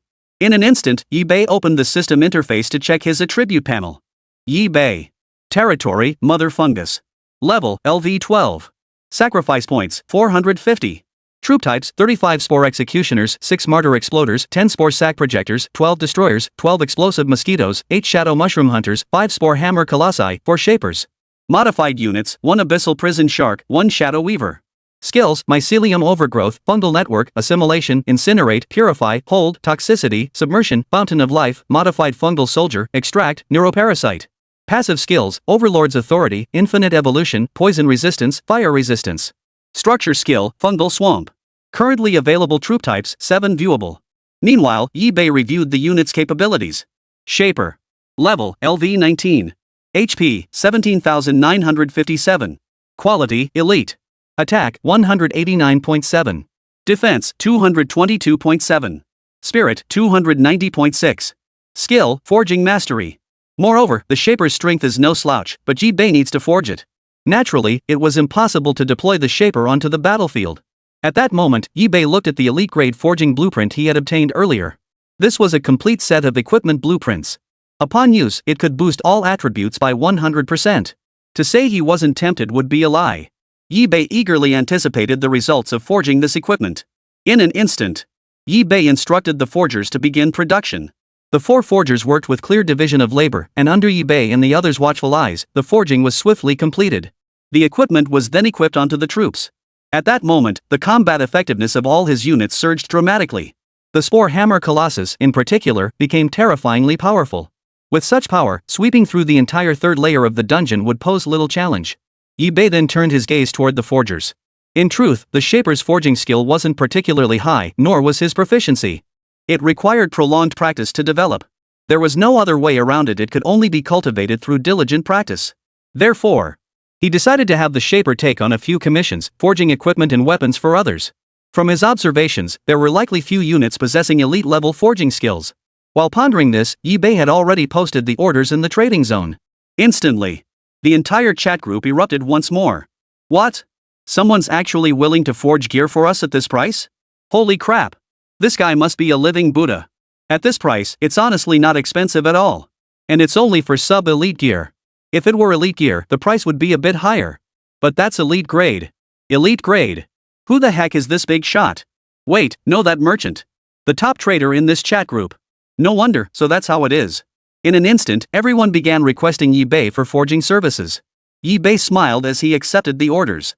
Of course, the materials had to be provided by the clients themselves. Yi-Bei didn't have that many resources. If it failed, Yi-Bei would only refund half. After all, there was risk involved. But Yi-Bei was a Shaper and elite-level forger. For items below elite level, he could craft them with his eyes closed.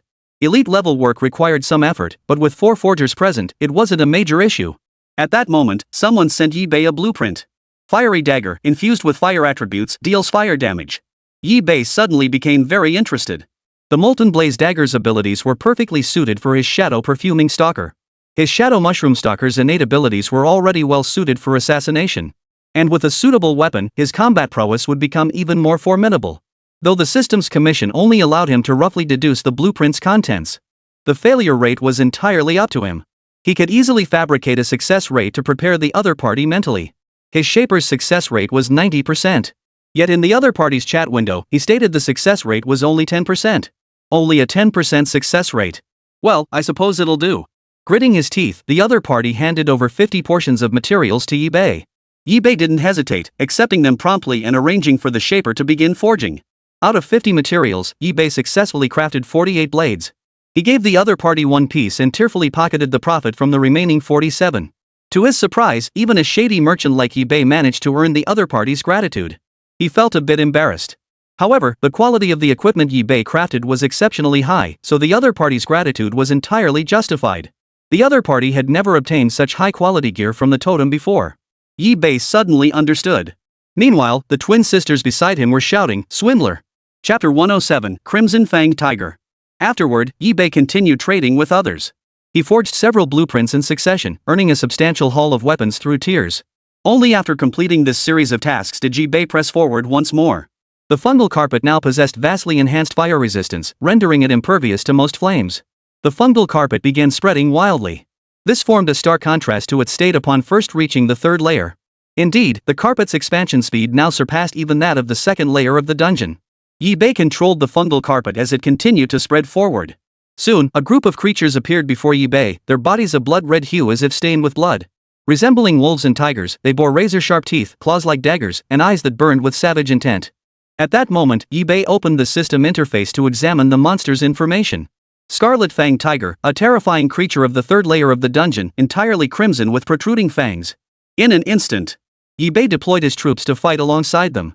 Since Yibei's troops now possessed enhanced fire resistance, he no longer backed down. The Spore Executioner activated its berserk mode first, firing streams of crimson fungal filaments. Sizzle, sizzle, sizzle. Yet these filaments ignited instantly upon contact with the crimson fanged tiger, bursting into raging flames.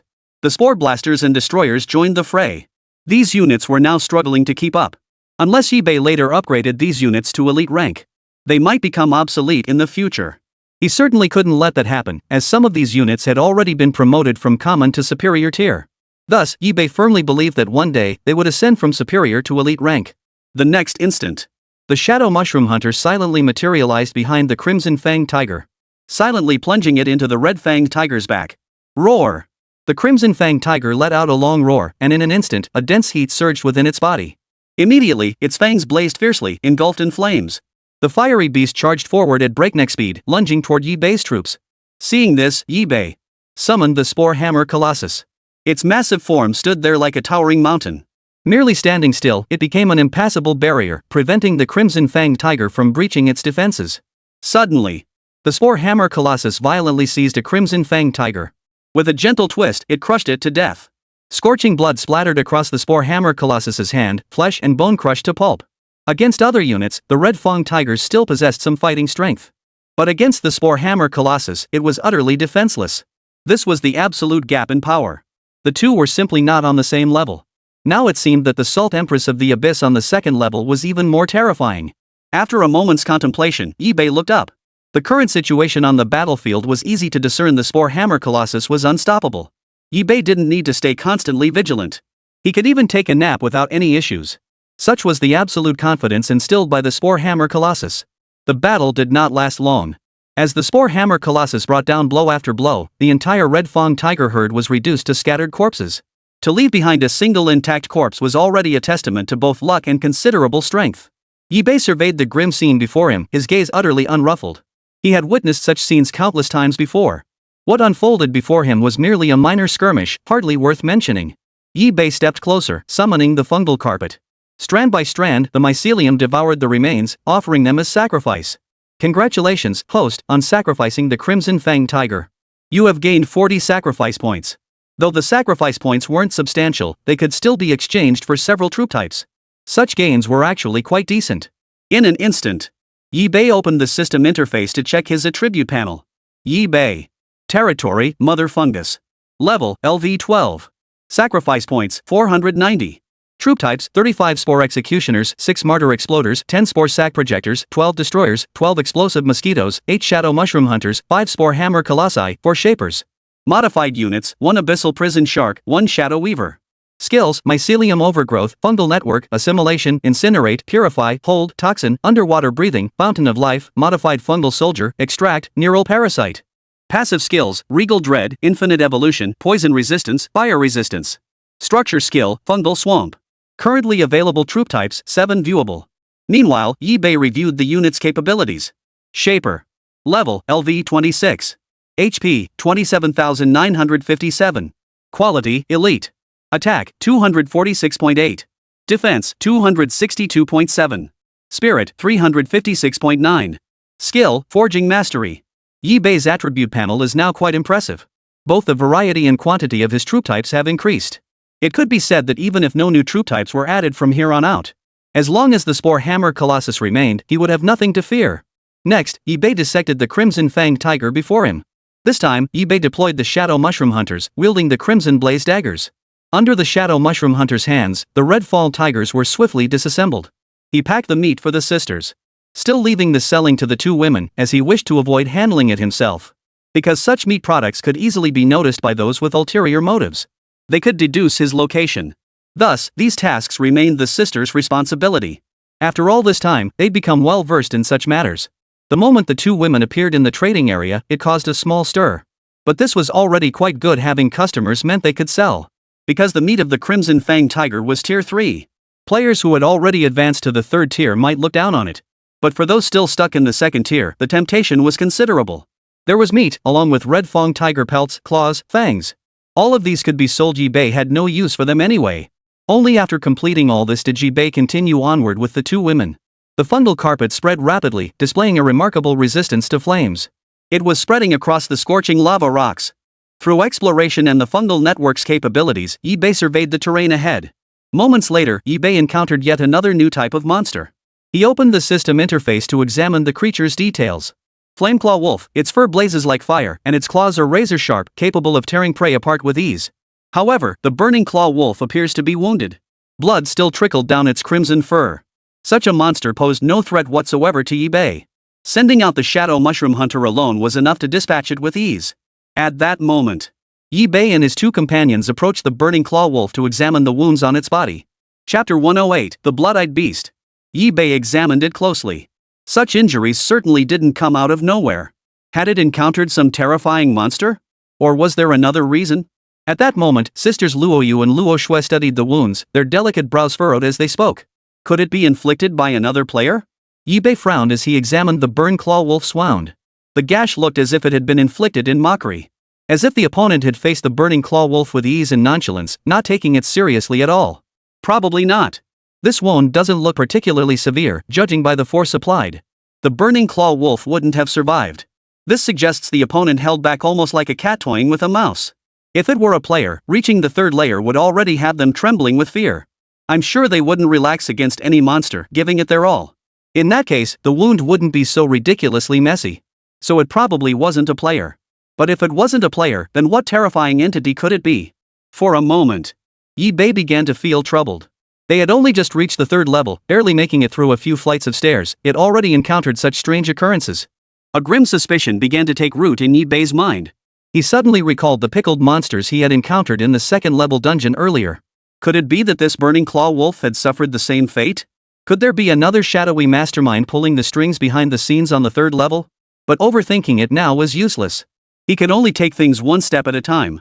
Fortunately, these wounded monsters weren't particularly powerful, and eBay could handle them with ease. But who knows what twists lie ahead? In an instant, eBay pressed forward, the mycelium spreading wildly once more. Slowly enveloping the entire area, each strand of mycelium took root. Even in this scorching environment, they encountered no resistance whatsoever. After consuming the corpse of the nine-eyed maggot, eBay's fire resistance both within his body and on the fungal carpet had been significantly enhanced. The heat of this layer could no longer affect the fungal carpet. It was merely a bit warmer, but thankfully, the electric fan could provide timely cooling. Only under these conditions could eBay continue his journey. Fungal filaments shot out like arrows, spreading rapidly. By utilizing the fungal carpet's exploratory capabilities and fungal network, eBay could clearly see the scene ahead. Before long, eBay encountered monsters once more. He opened the system interface to examine the creature's details. Blood-eyed beast, eyes seeping crimson like blood, massive body, surface radiating intense heat. A formidable monster dwelling in the third layer of the dungeon. The next moment, eBay launched a fierce assault, firing strands of mycelium in rapid succession. Even the fungal carpet joined the assault, though its attacks proved feeble. At the same time, eBay noticed something. The blood-eyed beast was also wounded, and the injuries were identical to those inflicted by the burning claw wolves encountered earlier. Even the size of the wounds was identical. The sight was utterly hair-raising. This ability allowed it to control any target's wounds to the exact same size. This revealed the terrifying power of the mastermind behind it all. With eBay's current abilities, defeating them was utterly impossible. His Spore Hammer Colossus couldn't possibly control all the monster's wounds to display identical scars. This requires mastery over both the control and release of power. Ordinary monsters couldn't achieve such feats. Cold sweat beaded on eBay's forehead as he stared warily at the blood-eyed beast before him. Boom! Boom! Boom! The clash commenced as eBay unleashed his Shadow Mushroom Hunter to initiate the battle. With the Crimson Blaze dagger in its grasp, the Shadow Mushroom Hunter's combat prowess surged exponentially. Originally, the Shadow Mushroom Hunter could attack using Shadow Claws. But now, paired with the Crimson Blaze dagger, its power was stronger and its speed faster. Moreover, its ability to vanish into shadows made it ideal for ambushes, securing victory through surprise attacks. This was another advantage of the Shadow Mushroom Hunters. At this moment, the bloodthirsty beast launched a fierce assault, enduring the relentless attacks from eBay's troops. Its body radiated intense heat, steam billowing from its surface. Its eyes glowed crimson, as if bearing some terrifying pressure. Suddenly, the blood-eyed beast let out a piercing cry as a terrifying ball of thermal energy coalesced in its hands. Hum! This terrifying ball of thermal energy shot forth violently, shattering the surrounding lava. The Spore Hammer Colossus swiftly stepped forward, joining its hands to form a colossal hammer as it faced the oncoming wave of heat energy. Boom! The Spore Hammer Colossus lunged forward to block, smashing it with hammer blow after hammer blow. Clang! The massive energy sphere failed to withstand even a single blow from the Spore Hammer Colossus's hands, pressing the advantage. The Spore Hammer Colossus charged into the ranks of the blood-eyed beasts, slaughtering them indiscriminately. Witnessing this scene, Yi-Bei immediately ordered the other units to retreat, granting the Spore Hammer Colossus a clear, unobstructed space to unleash its fury. Thud, thud, thud. A series of earth-shaking booms reverberated in his ears. Yi-Bei could distinctly feel the ground trembling beneath his feet. The sensation was utterly peculiar. Watching the Spore Hammer Colossus slaughter indiscriminately, he suddenly felt an empty void within himself. If he relied solely on Spore Hammer Colossi from now on, would other troop types become obsolete? That simply wouldn't do. He found himself growing somewhat reliant on the Spore Hammer Colossus. While powerful, the Spore Hammer Colossus fell short in other areas. Particularly in mobility, it was downright poor, and its psychic abilities were lacking as well. Therefore, they can only serve as meat shields or be deployed for charging assaults. Most of the time, it still relies on the combined efforts of all troop types. Later on, it might be worth trying to have these units coordinate their tactics. It would merely cost a few more sacrifice points. Yi-Bei still had ample sacrifice points at his disposal, so wasting a few wouldn't matter. Soon after the Spore Hammer Colossus joined the fray, it became a one-sided slaughter. Nearly all the blood-eyed beasts fell beneath the Spore Hammer Colossus's massive hammer. Yi-Bei approached, summoning the fungal carpet. Strand by strand, the mycelium consumed them. Congratulations, host, for sacrificing the blood-eyed beast. You have gained 38 sacrifice points. After clearing the battlefield, Yi-Bei prepared to depart. Suddenly, something resonated within his system backpack. He hurriedly opened the system backpack and retrieved the resonating item. It was a yellowed blueprint permeated with an ancient aura. It was the reward he had received for rescuing the player who had sent out a distress call, a mission he had accepted from the chat group earlier. However, Li Yan had colluded with the minions of the area boss. He was slain by Yi-Bei. This treasure map had been on Li Yan's person, and it was the reward agreed upon from the start. Now Yi-Bei understood all this was the work of the Abyssal Salt Moth Emperor. Chapter 109, The Treasure Scroll. Upon first obtaining this treasure map, Yi-Bei had examined it, yet found nothing. Not even a single illustration appeared. For a moment, Yi-Bei nearly believed Li Yan had deceived him. However, such transactions were governed by the system. Since it could be listed, it must be genuine. He simply couldn't use it yet. Thus, Yi-Bei kept the treasure map. He never imagined that images would now begin to appear. At that moment, a system prompt flashed before Yi-Bei's eyes. Use treasure scroll? Teleports to treasure level. Yi-Bei was startled. He hadn't anticipated this treasure map possessed such a hidden function. This is actually a dungeon-type treasure map. By using this single treasure map, Yi-Bei could teleport into a dungeon instance. But Yi-Bei hesitated. After all, there were many risks involved. For one thing, he had no idea how powerful the monsters within the dungeon were. And if his current strength wasn't sufficient to handle them, it would be a complete waste. Moreover, what if his fungal carpet and the equipment left outside? What if they were destroyed or looted by monsters or other players? He wouldn't be able to escape the dungeon to fight back. These were all concerns weighing on Yi-Bei's mind. He couldn't possibly risk placing himself in danger for a dungeon he knew nothing about. And place himself in danger. That went against Yi-Bei's principles.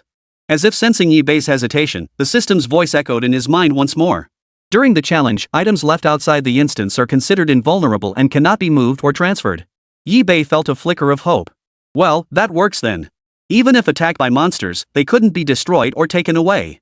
Yi-Bei, however, was teleported into the instance, completely isolated from this layer of the dungeon. Therefore, Yi-Bei could not sense his fungal carpet or other equipment.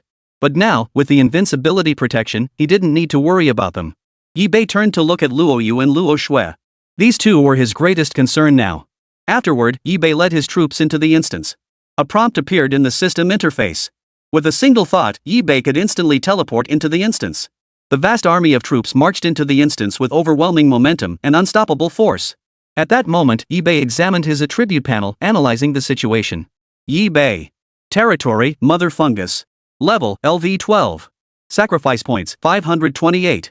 Troop types, 35 Spore Executioners, 6 Martyr Exploders, 10 Spore Sac Projectors, 12 Destroyers, 12 Explosive Mosquitoes, 8 Shadow Mushroom Hunters, 5 Spore Hammer Colossi, 4 Shapers.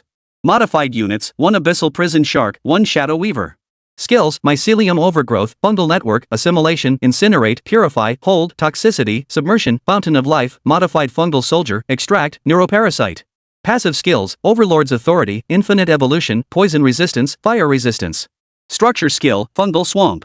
Currently available troop types, 7 viewable. Meanwhile, Yi-Bei reviewed the unit's capabilities. Shaper. Level, LV 27. HP, 29,757. Quality, Elite. Attack, 259.8. Defense, 278.7. Spirit, 386.9. Skill, Forging Mastery. Truthfully, Yi-Bei had no idea how powerful the monsters in this dungeon were. To be honest, he felt a bit uneasy. But he wasn't afraid. If he truly couldn't handle it, he could always leave the instance. The consequence would merely be squandering an entry opportunity and missing out on some potential rewards. But if his strength wasn't sufficient, these opportunities weren't meant for him, or rather, not for him at this stage. Therefore, Yi-Bei felt no regret. He certainly felt no remorse. He had prepared himself the moment he stepped into the dungeon. He checked his troop composition and found that nearly all his units had made it inside. Seeing this, he hesitated not a moment and immediately set out to explore. Meanwhile, Luo Yu and Luo Shui did not accompany Yi-Bei into the instance. Given their abilities, entering the instance would only slow things down. It was better for them to stay outside and wait patiently for Yi-Bei's return. But the moment Yi-Bei actually entered the instance, both of them grew tense. After all, they had always lived under Yi-Bei's protection, and had not continued recruiting troops, leaving them both utterly alone. Now, deep within the third layer of the dungeon, danger lurked at every turn. Under such circumstances, it would be a lie to say they weren't nervous. Suddenly, a rustling sound came from not far ahead. Luo Yu and Luo Shui looked up. Before them stood a horde of hideous, terrifying monsters, the same burning claw wolves they had encountered earlier. But these were clearly different from the ones before. Their bodies bore no signs of injury.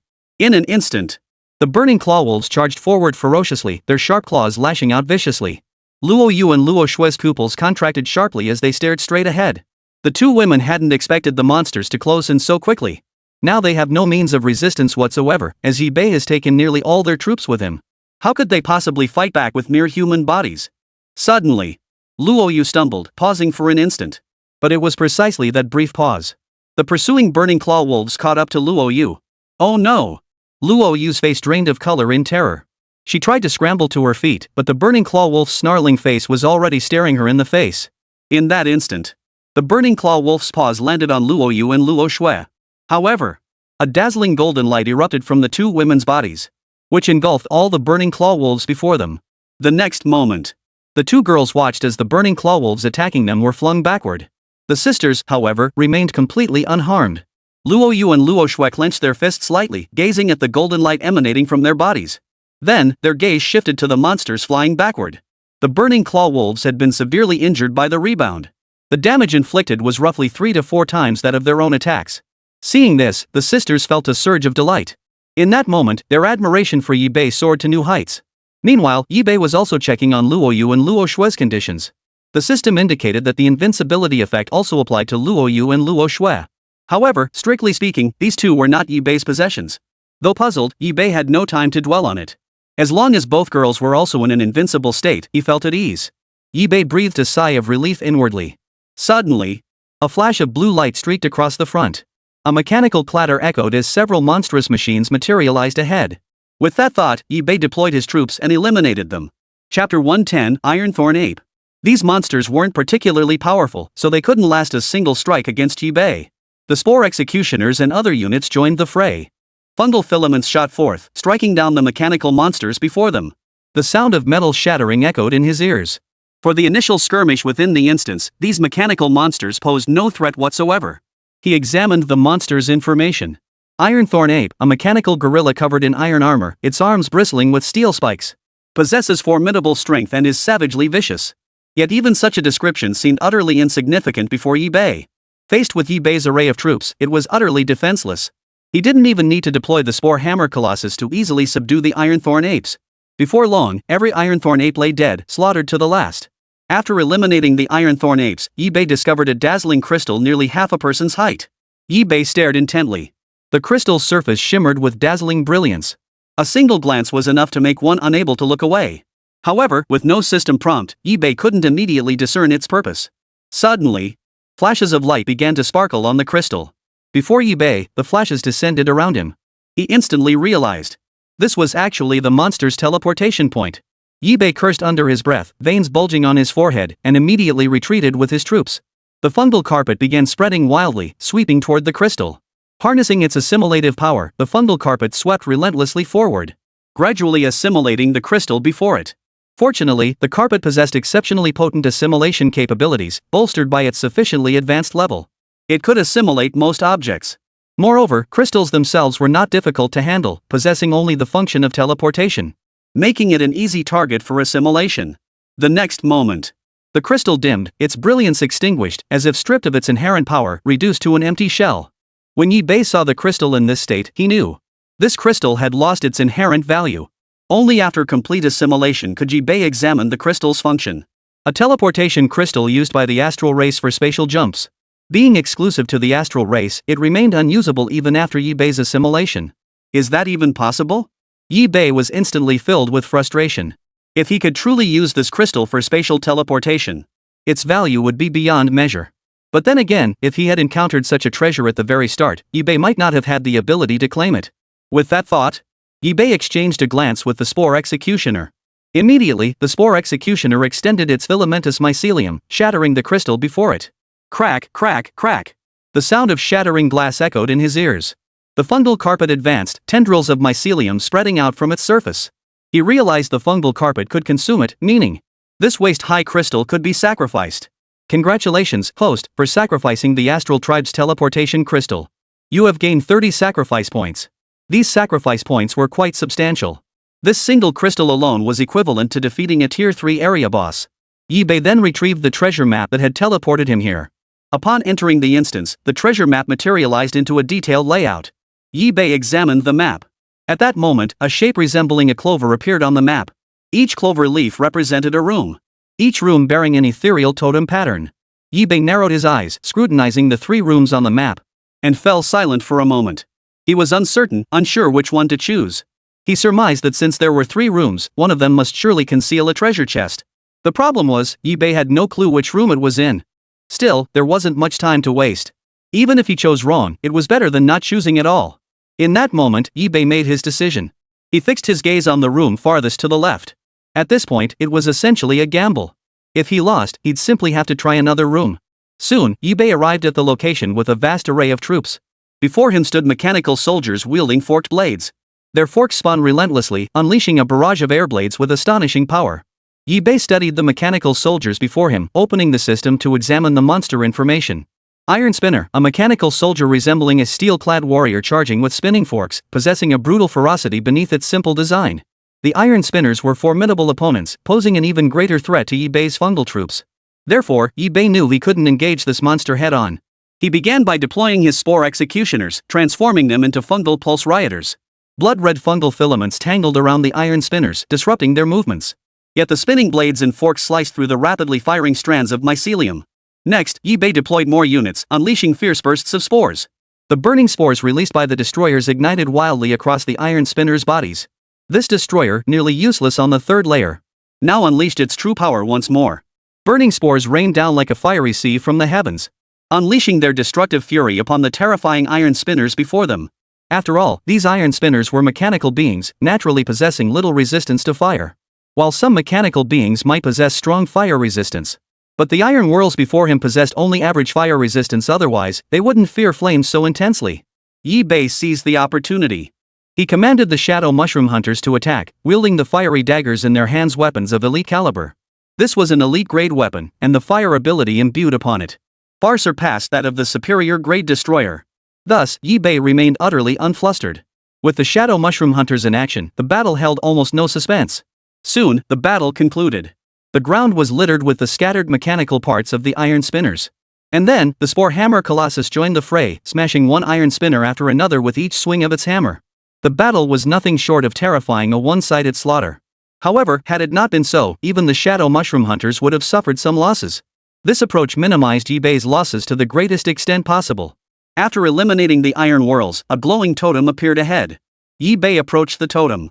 Suddenly, the totem before him began to flicker. The moment Yi Bei drew near, it vanished in an eerie manner. What the hell? Is this a fake totem? Chapter 111, Web Wheel Spider. Yi Bei suddenly felt like questioning the meaning of life. Damn it, it didn't drop anything, and even the totem was fake. Damn it, this was downright shady. Yi Bei frowned, silently summoning the fungal carpet and sacrificing it. Congratulations, host, for sacrificing the Iron Whirl soldier. You have gained 30 sacrifice points. At least he could still gain some sacrifice points through offerings. Otherwise, he genuinely feared he'd walk away empty-handed this time. After clearing the battlefield here, Yi-Bei continued his exploration. Next, he chose the adjacent room. Armed with experience, Yi-Bei didn't rush in this time. Instead, he first scanned the area for any teleportation crystals. Sure enough, the second room was also filled with monsters transported through the crystals. They were mechanical spiders, arriving in endless waves through the teleportation crystals. In an instant, Yi-Bei quickly opened the system interface to examine the monster's information. Web-wheel spider, a versatile mechanical spider possessing both mobility and crowd control capabilities. Yi-Bei stared at the web-wheel spider before him and launched a fierce assault without hesitation. Blood-red fungal filaments shot forth in rapid succession. Simultaneously, other units joined the assault. Spore projectors spewed forth clusters of spore sacs. These spore capsules landed on the web spinner army, exploding one after another. Mycelium traps activated one after another, binding the web-spinning spiders before him. Yet, dozens of blades suddenly extended from the web-spinner's body. With a mere flick, these fungal traps were severed, breaking free from the mycelium trap's constraints. Immediately afterward, mechanical wheels began extending from beneath the wheel spider's legs. Moving with astonishing speed, it instantly appeared before the other units. Now, Yi-Bei had no need for the suicide bombers or the explosive mosquitoes. But the wheel web spider had set its sights on the suicide bombers. It was like walking right into the line of fire. After countless battles, the suicide bombers had grown formidable. Though still classified as elite grade, when fully intact and hit with maximum damage, their destructive potential remained formidable. Thus, the martyr bomb is the most dangerous entity to provoke, second only to the spore hammer colossus. And yet the web spinner had gone and provoked the martyr. Yi-Bei chuckled softly. In an instant, he commanded the martyr bomber to launch its explosive assault. Just as the web spinner spider gloated, convinced it had found an easy target it never imagined, the martyr's body began to swell slowly, as if a frenzied energy within it had been ignited. The next instant, the suicide bomber detonated violently, the blast radiating far and wide, inflicting varying degrees of damage on nearly every nearby web spinner. As for the closest few web spinning spiders, they were instantly incinerated, their bodies reduced to ash. Boom! The deafening roar shattered the tranquility of the area completely. But Yi-Bei couldn't care less about that now. As an intruder, he should have been cautious. But that didn't align with Yi-Bei's principles. So he decided to just follow his instincts. The moment the suicide bomber detonated, the entire web-wheel spider seemed to falter for an instant. Yi-Bei, however, had no intention of giving the web spinner a chance. Seizing the moment, Yi-Bei swiftly deployed additional units into the fray. Especially when the shadow mushroom hunters and spore hammer colossi joined the fray. The battle was all but over. After all, the opposing web spinners simply lacked the strength to match the spore hammer colossus. Even if all the web spinners swarmed a single spore hammer colossus, it would be futile. Such was the confidence the spore hammer colossus commanded. At first, Yi-Bei had been uncertain whether he could subdue and dominate the entire dungeon. Now it was clear this dungeon posed no challenge to him. No wonder Li Yan had obtained this dungeon scroll from who knows where. Most likely, it was acquired on the second level of the dungeon. Meaning it was likely obtained around the second layer, unlocking the third layer. Such dungeons should be designed to match players based on their overall strength. Yi-Bei possessed the Spore Hammer Colossus, a unit far more powerful than ordinary monsters. Which is why he was able to sweep through the entire dungeon. Soon, every web spinner present was crushed by the Spore Hammer Colossus. Without a shred of resistance. Another one-sided slaughter. Yi-Bei approached, examining the web spinner spider corpses. Not a shred of flesh remained. Only fragments of mechanical components remained, yet these materials were invaluable. At the very least, Yi-Bei had never encountered it within the dungeon. He summoned the fungal carpet, whose tendrils devoured the web spinner's remains. Congratulations, host, for sacrificing the web-wheel spider. You have gained 25 sacrifice points. However, since the web-wheel spider didn't drop any meat upon death, this resulted in significant losses to his units. All the meat was left outside, not brought in. This was somewhat regrettable, as it would have allowed him to directly restore his stamina. Now, with no other options, he could only use sacrifice points to replenish his troops, gradually accumulating numbers. I planned everything meticulously, but never anticipated the monsters inside the dungeon wouldn't have flesh. What a blunder! Yi-Bei chuckled bitterly, cursing under his breath. He especially cursed the monsters in this dungeon for lacking flesh and blood, and their unique attack methods. Even so, having come this far, with only one final chamber left, he had no choice but to push forward. Now, Yi-Bei located the 3 crystals and slowly approached them. Because Yi-Bei had made too much noise here, he feared more web-wool spiders might be summoned. So he deployed his troops and shattered them without hesitation. Filamentous mycelium pierced through the teleportation crystals one by one. In that instant, the crystals, still glowing faintly, shattered and dimmed. The fungal carpet spreading across the ground gradually consumed the crystals. At that moment, the system alerted again. Congratulations, host, for sacrificing 3 teleportation crystals. You have earned 90 sacrifice points. It must be said. The sacrifice points gained from sacrificing Astral Tribe teleportation crystals were truly substantial. The reinforcements eBay had previously supplemented using sacrifice points had already been fully replenished. Under these circumstances, eBay no longer felt particularly regretful since the sacrifice points had been replenished. Moreover, overall, eBay had actually gained a slight surplus of sacrifice points. eBay then turned his gaze to the abruptly appearing, shimmering totem before him. Just as he was about to touch it, the totem vanished before his eyes once more, like a flash of light, abruptly disappearing. As if it had never been there at all. eBay let out a soft sigh. He seemed unfazed, showing no surprise whatsoever. After all, this was the second time it had happened. Afterward, eBay led his troops to the final chamber. Upon entering the final chamber, eBay furrowed his brow slightly, gazing at the towering turret before him, which seemed poised to unleash a laser beam. Whoosh, whoosh, whoosh. Beams of laser fire erupted, converging directly toward eBay. eBay immediately positioned the Spore Hammer Colossus in front of him. Only the colossal frame of the Spore Hammer Colossus could withstand such terrifying assaults. Chapter 112, New Ability, Freeze. Boom. Boom. Boom. Laser cannons pounded the Spore Hammer Colossus's body. Crack. The Spore Hammer Colossus's body cracked slightly, its entire form growing dim and gray. eBay never imagined that an even greater danger awaited him behind. It was utterly unexpected. It gave him quite the scare. Could this be some kind of trap? A dungeon where anyone who enters dies? Otherwise, this dungeon's difficulty was far too high. The might of his Spore Hammer Colossus was undeniable, everyone had witnessed it firsthand. If even his Spore Hammer Colossus couldn't withstand it, he'd likely perish right here. In that split second. A fierce glint flared in eBay's eyes as he glared fiercely at the towering turret before him. The mycelium brawler unleashed tendrils of crimson mycelium, while the spore shooters fired spore pods from afar, combined with the burner's incendiary spores. They were gradually deflecting the laser beams fired by the turret. Simultaneously, the Spore Hammer Colossus launched another fierce assault, its massive frame charging recklessly. Seeing this, eBay summoned his fungal carpet and cautiously probed the situation. Boom! The laser turrets continued firing relentlessly.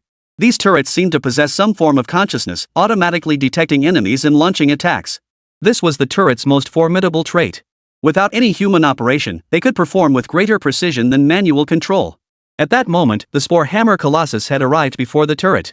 Its hands clasped together like hammers, it smashed heavily against the turret. Boom! A series of fierce hammer blows struck the turret, shattering it completely with a single strike.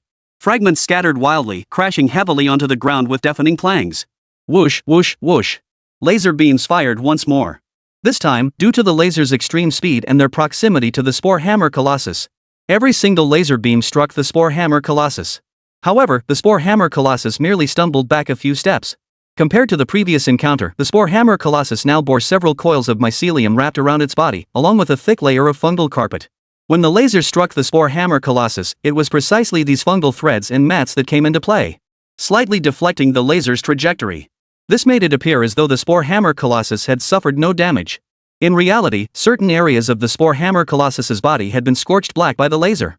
Simultaneously, eBay deployed suicide bombers to unleash widespread explosions.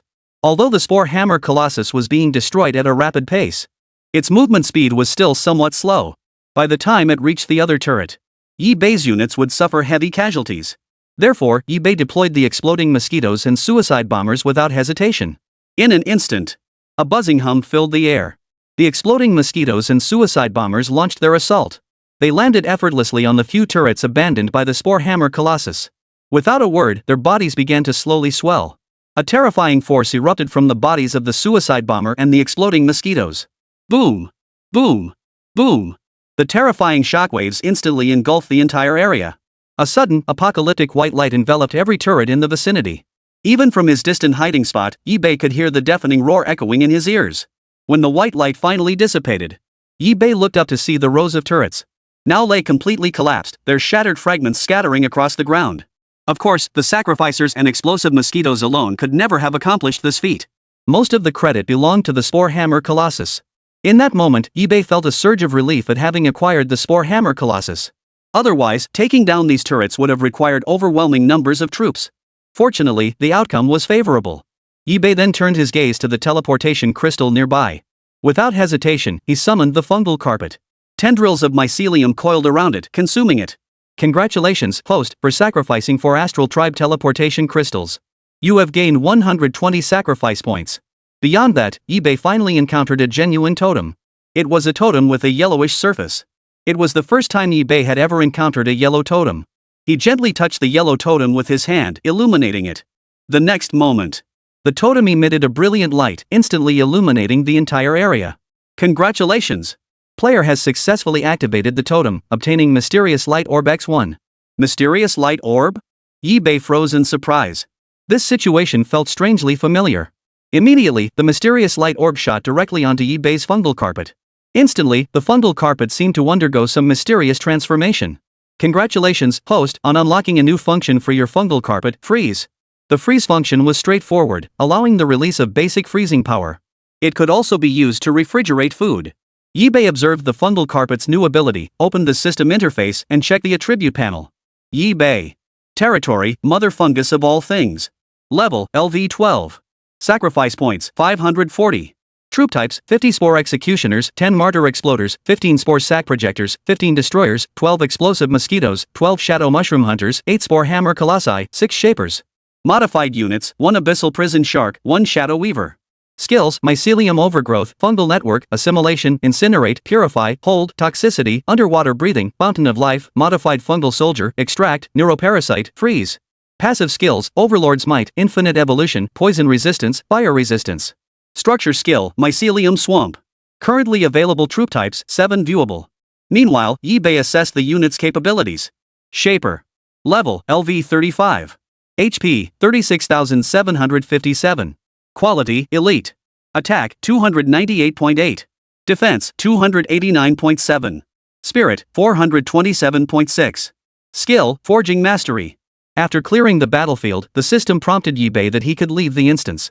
It seemed this was the entirety of the dungeon. Meanwhile, Luo Yu and Luo Shui were having a blast. Golden light shielded their bodies, and any monster that touched them would be struck back with damage. They even exploited this advantage to take down quite a few monsters. At that moment, the two girls were chasing a small wave of monsters. Suddenly, the golden light shielding them vanished. Caught off guard, they collided directly with the monsters. Ha! What just happened? The invincibility effect vanished? The two women were startled and scrambled to their feet. The creature before them instantly snapped out of its daze, glaring at them with savage intent.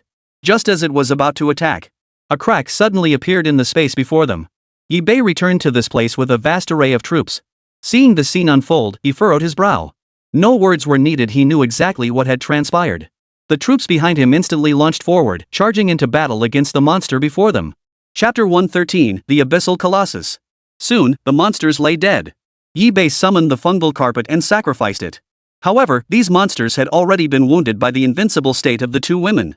Thus, in terms of strength, they were actually not formidable. Even the fungal vein brutes could handle them with ease. Afterward, eBay gathered his belongings and called the two women over to assist. The greatest gain from this expedition might be that the fungal carpet gained the ability to freeze. Especially in such a scorching environment, the ability to freeze opened up numerous possibilities. eBay's first move was to refrigerate and juice the orugus he had cultivated. To create chilled fruit juice. Unfortunately, juicing proved too labor-intensive for mass production. Otherwise eBay could have sold it in bulk. That was a bit of a shame. Besides orugus, eBay also had grapes and other fruits that could be juiced. Moreover, with his freezing ability, he could easily freeze some meat products, which, while not perishable in the system backpack, could still develop flavors reminiscent of refrigerated meat. He could also prepare refreshing foods. In short, the refrigeration capability offered eBay numerous advantages. After completing this series of tasks, he pressed forward once more. The fungal carpet spread forward in patches at an astonishing speed, even faster than before eBay entered the instance. This was likely due to the fungal carpet's level increasing again after consuming several teleportation crystals. Moreover, its exploration capabilities had strengthened, revealing details with greater clarity than before. Suddenly, the gambling cube in his system backpack began to vibrate violently. The moment eBay noticed the change, he pulled it out without hesitation. Earlier on the second layer, he had been worried he might never encounter a similar monster. He'd almost given up hope. I never expected this final monster to be here. What a pleasant surprise. The two women beside him were equally excited. And they were certainly no strangers to this mad gambling cube. It was precisely because Luo Shui had entrusted the gambling cube to eBay earlier, hoping he could save Luo Yu. The two women themselves lacked the ability to assemble all 6 sides of the gambling cube. And neither dared to gamble, unsure what abilities they might gain upon completing it. Thus, Luo Shui and Luo Yu decided to offer the gambling cube in exchange for the chance to be saved. Now, seeing the gambling cube reappear, they were naturally overcome with excitement. They were also eager to discover what purpose the mad gambling cube would serve once activated. Yibei gripped the gambling cube and pressed forward along the path where the fungal carpet spread. But after searching for some time, Yibei still hadn't found any monsters. At that moment, Yibei couldn't help but frown, feeling puzzled. What's going on? Did I misjudge the situation? Staring at the gambling cube in his hand, which continued to vibrate unceasingly, Yibei fell silent for a moment. Suddenly, Yibei glanced at the surrounding walls. After pointing the gambling cube at the wall, the cube's vibrations intensified slightly. Could there be a secret passage behind this wall? At this moment, Yibei could only entertain this thought, for he simply couldn't find a suitable monster. He immediately commanded the Spore Hammer Colossus to smash the wall in front of him. Boom! Boom! Boom! The Spore Hammer Colossus pounded the wall hammer blow after hammer blow, its force growing ever greater, its roar becoming increasingly terrifying. Crash! Under the Spore Hammer Colossus's relentless hammering, it finally collapsed completely. After the wall fell, a massive gateway appeared before them. Intricate patterns were carved into the doorway. These patterns were so captivating that one glance was enough to make it impossible to look away. It seemed as though some mysterious force emanated from them, drawing him in. Yibei lowered his head, pondered for a moment, then led his troops along with the sisters Luo Yu and Luo Shui to push open the massive gate before them. Creak, creak, creak. The massive gate creaked loudly as it swung open, a sound that stirred an involuntary irritation deep within. Fortunately, the noise did not persist for long. Once the massive gate was pushed open slightly, allowing Yibei and the others to slip through the opening. Without hesitation, they exchanged glances and stepped inside. Bang! Once everyone in every unit had passed through the massive gate closed with an eerie slam. No matter what method Yibei tried, he couldn't open it. Suddenly, mysterious patterns began to glow beneath Yibei's feet. Whoosh, whoosh, whoosh. Flames surged up from all around, illuminating the entire room with their eerie glow, revealing its true form. Yibei never imagined such a place existed within the dungeon, especially one so abruptly situated on the 3rd layer, the lava world.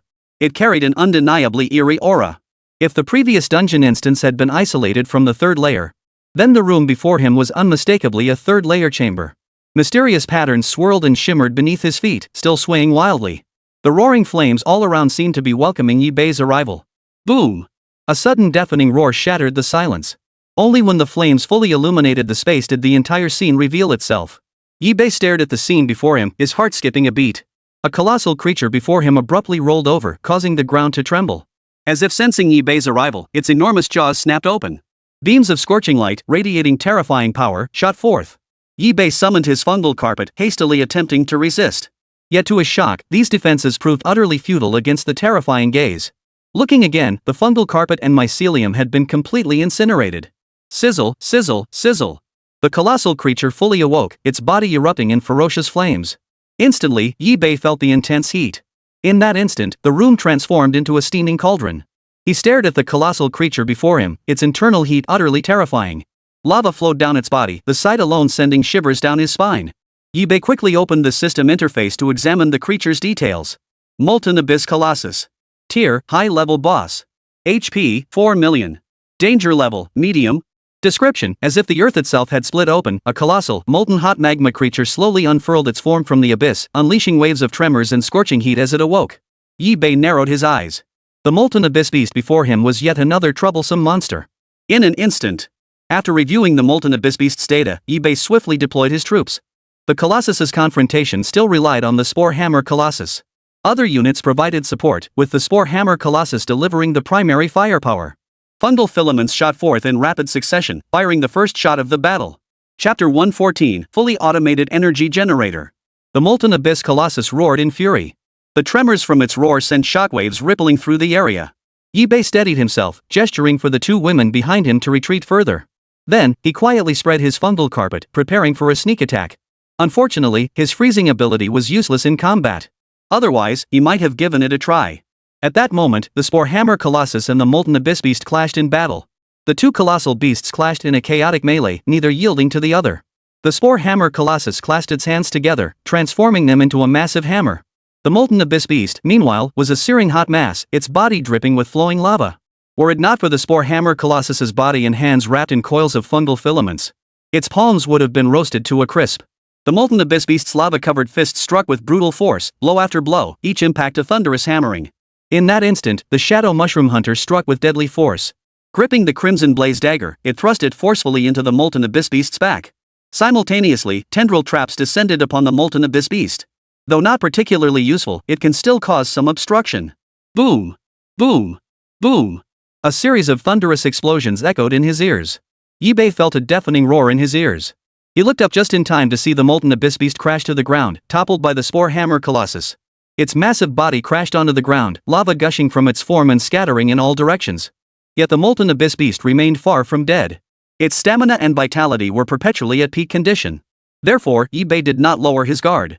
He ordered all Spore Hammer Colossi to advance, encircling the molten abyss beast before them. Thud! Thud! Thud! The Spore Hammer Colossi pounded relentlessly upon the molten abyss beast's body.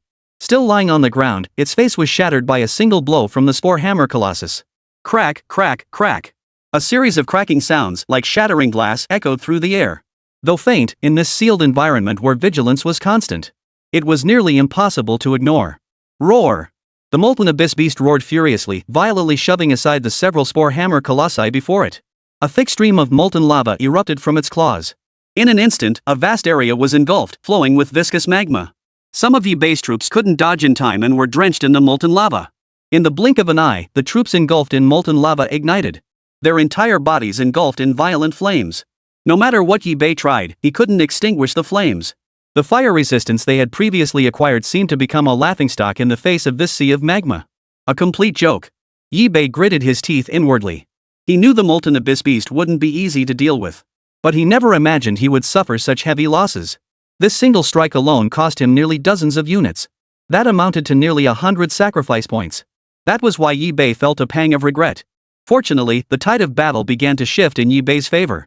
The Spore Hammer Colossus swung its massive hammer with tremendous force, crashing down like a heavy artillery shell onto the body of the molten abyss beast. Boom! The coordinated assault of several Spore Hammer Colossi gradually overwhelmed the molten abyss beast, beating it to death. Even though the Spore Hammer Colossi's bodies had turned pitch black, it did not hinder their fierce attacks. At that moment, Yibei deployed his troops to clean up the battlefield. Particularly the molten lava flowing from the molten abyss beast's body. Even cleaning up proved troublesome. Yibei wrapped hundreds of coils of mycelium around himself before daring to slowly approach. He drew forth the gambling cube. Buzz, buzz, buzz. The gambling cube hummed loudly, its vibrations intensifying the closer it got to the giant beast's corpse. The fungal carpet spread slowly, tendrils shooting out to engulf the molten abyss beast before him. Congratulations, host, for sacrificing the molten abyss colossus. You have earned 50 sacrifice points. Additionally, upon slaying the molten abyss beast, its core dropped. This core glowed a deep crimson, radiating intense heat even from a distance. The moment the gambling cube touched the core, all 6 faces of the cube emitted dazzling light, appearing magnificently splendid. Then, the entire gambling cube soared into the sky, beginning to spin violently. Each of its 6 faces radiated light, as if proclaiming its reawakening. It looked undeniably activated, making Yibei suppress a chuckle. After spinning in the air for a moment, the gambling cube landed back in Yibei's hand. This time, however, it appeared to be floating. Yibei merely opened his palm, and the gambling cube floated there of its own accord, requiring no further command. At that moment, Yibei checked the gambling cube's information. Gambling cube, sacrifice any item to transform it into another item of varying quality. Usable 6 times daily. Yibei felt puzzled, unsure of its exact effects. His gaze fell upon the lava fragments clinging to the monster's body. These were useless scraps from the molten abyss beast's body of little value to Yibei. In an instant, Yibei hesitated not a moment, tossing the lava chunks into the gambling cube. The next moment, the gambling cube emitted a brilliant glow. Player sacrifices lava chunks, obtains life potion. Yibei was slightly surprised. This effect was a bit too overpowered. But he also noticed that with highs came lows. What you could unlock was purely a matter of luck. Yibei then turned his attention to the other materials dropped by the abyssal beast. 10 materials in total. Do you wish to sacrifice 5 of them? Yibei nodded and sacrificed them without hesitation. Congratulations, player, on a successful sacrifice. Acquired, Bitter Tea Seed X1, Worn Stockings X1, Luei Diwan Pills X1, Bedding X1. Yibei stared at the loot that appeared, momentarily speechless. Now he was starting to change his mind. This gambling cube feels kinda sketchy. He sacrificed materials dropped by the molten abyss beast far more valuable than this junk. Suddenly, a dazzling golden light flashed before his eyes. Is this the golden flash? Yi-Bei immediately checked what the last piece of material had dropped. He opened the system interface to examine it. It was a blueprint radiating golden light. Yi-Bei examined the blueprint with excitement. Fully automated energy generator. Yi-Bei was instantly overcome with excitement. The energy generator he currently possessed was merely a manually operated device. And even that was only barely sustaining his expenses after his Spore Executioner evolved into a bull horse warrior. Now it was time for automation. In an instant, Yi-Bei commanded the shaper to begin production. Within a short time, it was already complete. The fully automated energy generator required only a single energy stone to operate autonomously. Moreover, it could produce one energy stone every 5 hours, yielding a minimum net profit of 3 energy stones per day. Subsequently, Yi-Bei placed the materials and energy stones he had earned in the trading zone for sale. At that moment, the chat group erupted once more. Chapter 115, The Gambling Cube Unleashed. Yi-Bei handed the remaining 5 sets of materials directly to the shaper. Though they lacked specific materials, the shaper's elite-level abilities ensured. Even without blueprints, one can craft some basic armor. With that thought, the forger began swiftly crafting weapons and armor, while Yi-Bei continued clearing the battlefield. The main issue now was the lava pooling on the ground from the slain monsters. Cleaning up this mess wasted a lot of Yi-Bei's time, but fortunately, the fungal carpet now possessed freezing capabilities. Otherwise, it would have been far more difficult to handle. By the time Yi-Bei finished cleaning up, the forger had already completed the armor. At that moment, Yi-Bei suddenly realized that after processing the materials and cleaning up the battlefield, and with no monsters left in sight, the area felt particularly cool and comfortable. It seemed perfectly suitable as a temporary base. They could rest and regroup here before pressing onward. The only inconvenience, however, was the need to repeatedly move supplies back and forth. While Yi-Bei was pondering this dilemma, Luoyu quietly surveyed the surroundings. Due to Yi-Bei's unit combat earlier, neither of them had units available for battle. Therefore, Luoyu and Luo Shui were not very familiar with this place. Only now could she carefully observe the surroundings. Her lively eyes scanned the surroundings. Suddenly, as if she had spotted something, Luoyu took a step forward and walked straight toward it. It was a crystal clear, silvery white crystal, its surface seemingly radiating a soft glow. If only this weren't an opaque room. Luoyu would have wanted to place it under sunlight to examine it properly. After a moment of silence, Luoyu hurriedly called Yi-Bei over. What? Let me see. Yi-Bei stared at the crystalline silver white crystal before him, unable to tear his eyes away. This silver crystal bore a striking resemblance to the Astral Tribe's teleportation crystals he'd seen in dungeons before.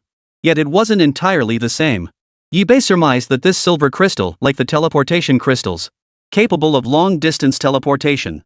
Just then, the system suddenly issued a prompt. Activate teleportation device? Yi-Bei froze for a moment, then felt an overwhelming surge of delight. This was truly an unexpected delight. He had just been about to use this room as a temporary base. Who would have thought this place was actually a base? It seemed almost too coincidental. The current situation suited Yi-Bei perfectly. He'd been fretting over finding a place to settle. In an instant, Yi-Bei activated this location. The next moment, Yi-Bei opened the system interface to check the base's teleportation function. After activating the base, you can teleport back within a 2-kilometer radius. While the range wasn't particularly extensive, it proved invaluable in the perilous confines of the dungeon. Imagine encountering a powerful monster beyond Yi-Bei's ability to handle. He could use the teleportation device to transport himself and his troops back to the base to avoid danger. That alone was quite impressive. After securing his belongings, Yi-Bei pressed onward with his exploration. Unlike previous dungeons, the lava world spawned entirely new monsters from its molten depths. These creatures were covered in molten lava, making direct physical contact a dangerous prospect even in combat. Yi-Bei opened the system interface to examine the monsters' details. Firefleece beast, creatures dwelling in magma, fond of consuming molten rock. Their bodies radiate extreme heat, and they can spew lava in combat. The troops Yi-Bei had dispatched encountered the firewall beasts during their patrol. Without hesitation, both sides engaged in combat. Since the firewall beast's strength was actually quite weak, they posed almost no threat to Yi-Bei. The Spore Executioner instantly went berserk, unleashing a furious assault with its fungal veins. Blood-red fungal filaments shot forth, accompanied by spore capsules, all landing upon the firefleece beast's body. The fire fur beast roared in fury. The entire tribe erupted into chaos, spewing mouthful after mouthful of scalding, viscous magma. Sizzle, sizzle, sizzle. The scalding lava, billowing with intense heat, instantly incinerated the incoming crimson filaments. Witnessing this, Yi-Bei launched another fierce assault. The Shadow Mushroom Hunter, gripping the crimson blaze dagger, concealed himself within the shadows. He had secretly approached the firewall beast from behind and thrust with all his might. Thud! Forged by a shaper, the crimson blaze dagger was an elite grade weapon. It suited the shadow mushroom hunter perfectly, unleashing its most primal and ferocious power in his hands. The firewall beasts were utterly defenseless against the shadow mushroom hunter's assault. With each successive slash, some firewall beasts perished instantly. They melted into pools of molten lava, flowing across the ground and drifting further away. Yi Bei's other units deployed one after another, with nearly all troop types joining the fray. However, the shadow mushroom hunters remained the primary damage dealers. The other units could only provide support. While the destroyer's burning spores posed little threat, they could still harass and disrupt the fire beast's judgment. Additionally, the fungal carpet's freezing ability could provide some degree of obstruction. As for the martyr and the exploding mosquito, Yi Bei didn't intend to waste them here. After all, they were one-time units with a hefty price tag, and Yi Bei was reluctant to expend them. Amidst this relentless barrage, the units Yi Bei deployed gradually gained the upper hand. The shadow mushroom hunters, in particular, played a pivotal role in this engagement. Soon, the battle concluded. Patches of fungal mats spread forward, their filaments abruptly sprouting to devour the corpses of the firefuzz beasts before them. Congratulations, host, for sacrificing a firewall beast. You have earned 30 sacrifice points. Subsequently, Yi Bei's deployed units brought back the slain firewall beasts. Simultaneously, the fungal carpet spread wildly, enveloping the entire area. In that moment, Yi Bei created another fungal swamp. This was an indispensable asset in battle. With the fungal swamp, he felt fearless and could fight with all his might. He plunged all the wounded troops into the fungal swamp. Their wounds began to heal rapidly. And within moments, they were restored to full health. Moreover, afterward, Yi Bei used the pipeline formed by the Juyu Jie to channel the life spring over. This established a stable logistical support system. This was the so-called dual safeguard of the fungal marsh and the fountain of life. This accelerated the recovery process. The fungal swamp healed injuries, while the life-giving spring restored health points. After this series of battles, Yi Bei's level finally reached 13. Congratulations! Player has successfully advanced to level 13. Naturally, upon leveling up, Yi Bei also unlocked a brand new structure. Suddenly, Yi Bei felt a surge of excitement. After all, the fungal swamp was one of the structures he had unlocked. He had truly reaped the benefits from the fungal swamp. So naturally, he'd been eagerly anticipating the new building. Now that the new building has finally been unlocked, Yi Bei felt a surge of excitement. I wonder what kind of building I'll unlock this time. Chapter 116, Greenhouse. In an instant, Yi Bei opened the system to check the newly unlocked building. Greenhouse can cultivate special mushroom strains. Instantly, Yi Bei's eyes lit up, as if he'd discovered something extraordinary. He hadn't expected it to be this kind of structure. A greenhouse and a fungal swamp were fundamentally different things. One a structure for rapidly restoring troops, while the greenhouse was a structure for cultivating special troop types. Still, it was a useful structure in its own right. Yi Bei then set about constructing it. Each unit had a clear division of labor, and soon the greenhouse was completed. Before him stood a mushroom-shaped house. It was the greenhouse Yi Bei had built. At that moment, Yi Bei opened the system interface to review the greenhouse's functions, along with the types of fungi that needed to be unlocked and cultivated. Poison spray mushroom emits highly toxic gas upon contact. Landmine mushroom triggers a violent explosion upon being stepped on, releasing toxic gas and spores. Healing mushroom restores 50% of maximum health when consumed. All three mushroom strains required sacrifice points to unlock. Nearly everyone demands a staggering number of sacrifice points. Unlocking all three together requires 150 sacrifice points. The poison spitter's ability releases toxic gas, inflicting poison damage on opponents. The landmine mushroom's ability triggers a violent explosion, dealing devastating blast damage. Following the blast, it also releases toxic gas and spores. When using the landmine mushroom, it can be paired with the poison spore mushroom for dual damage. As for the healing mushroom, consuming it restores health, and its healing effect far surpasses that of a health potion. However, Yi Bei possesses the fountain of life, so it's not needed for now. He'll consider unlocking it later when the life spring can no longer keep pace with the healing demands of his units. Yi Bei will consider unlocking it then. As for the landmine mushroom and poison spray mushroom, they only require 100 sacrifice points to unlock. With that thought, Yi Bei spent 100 sacrifice points to unlock the poison spray mushroom and landmine mushroom. Congratulations, host, on unlocking landmine mushroom and poison spray mushroom. At that moment, Yi Bei opened the system again to check his attribute panel. Yi Bei. Territory, Mother Fungus. Level, LV 13. Sacrifice points, 480.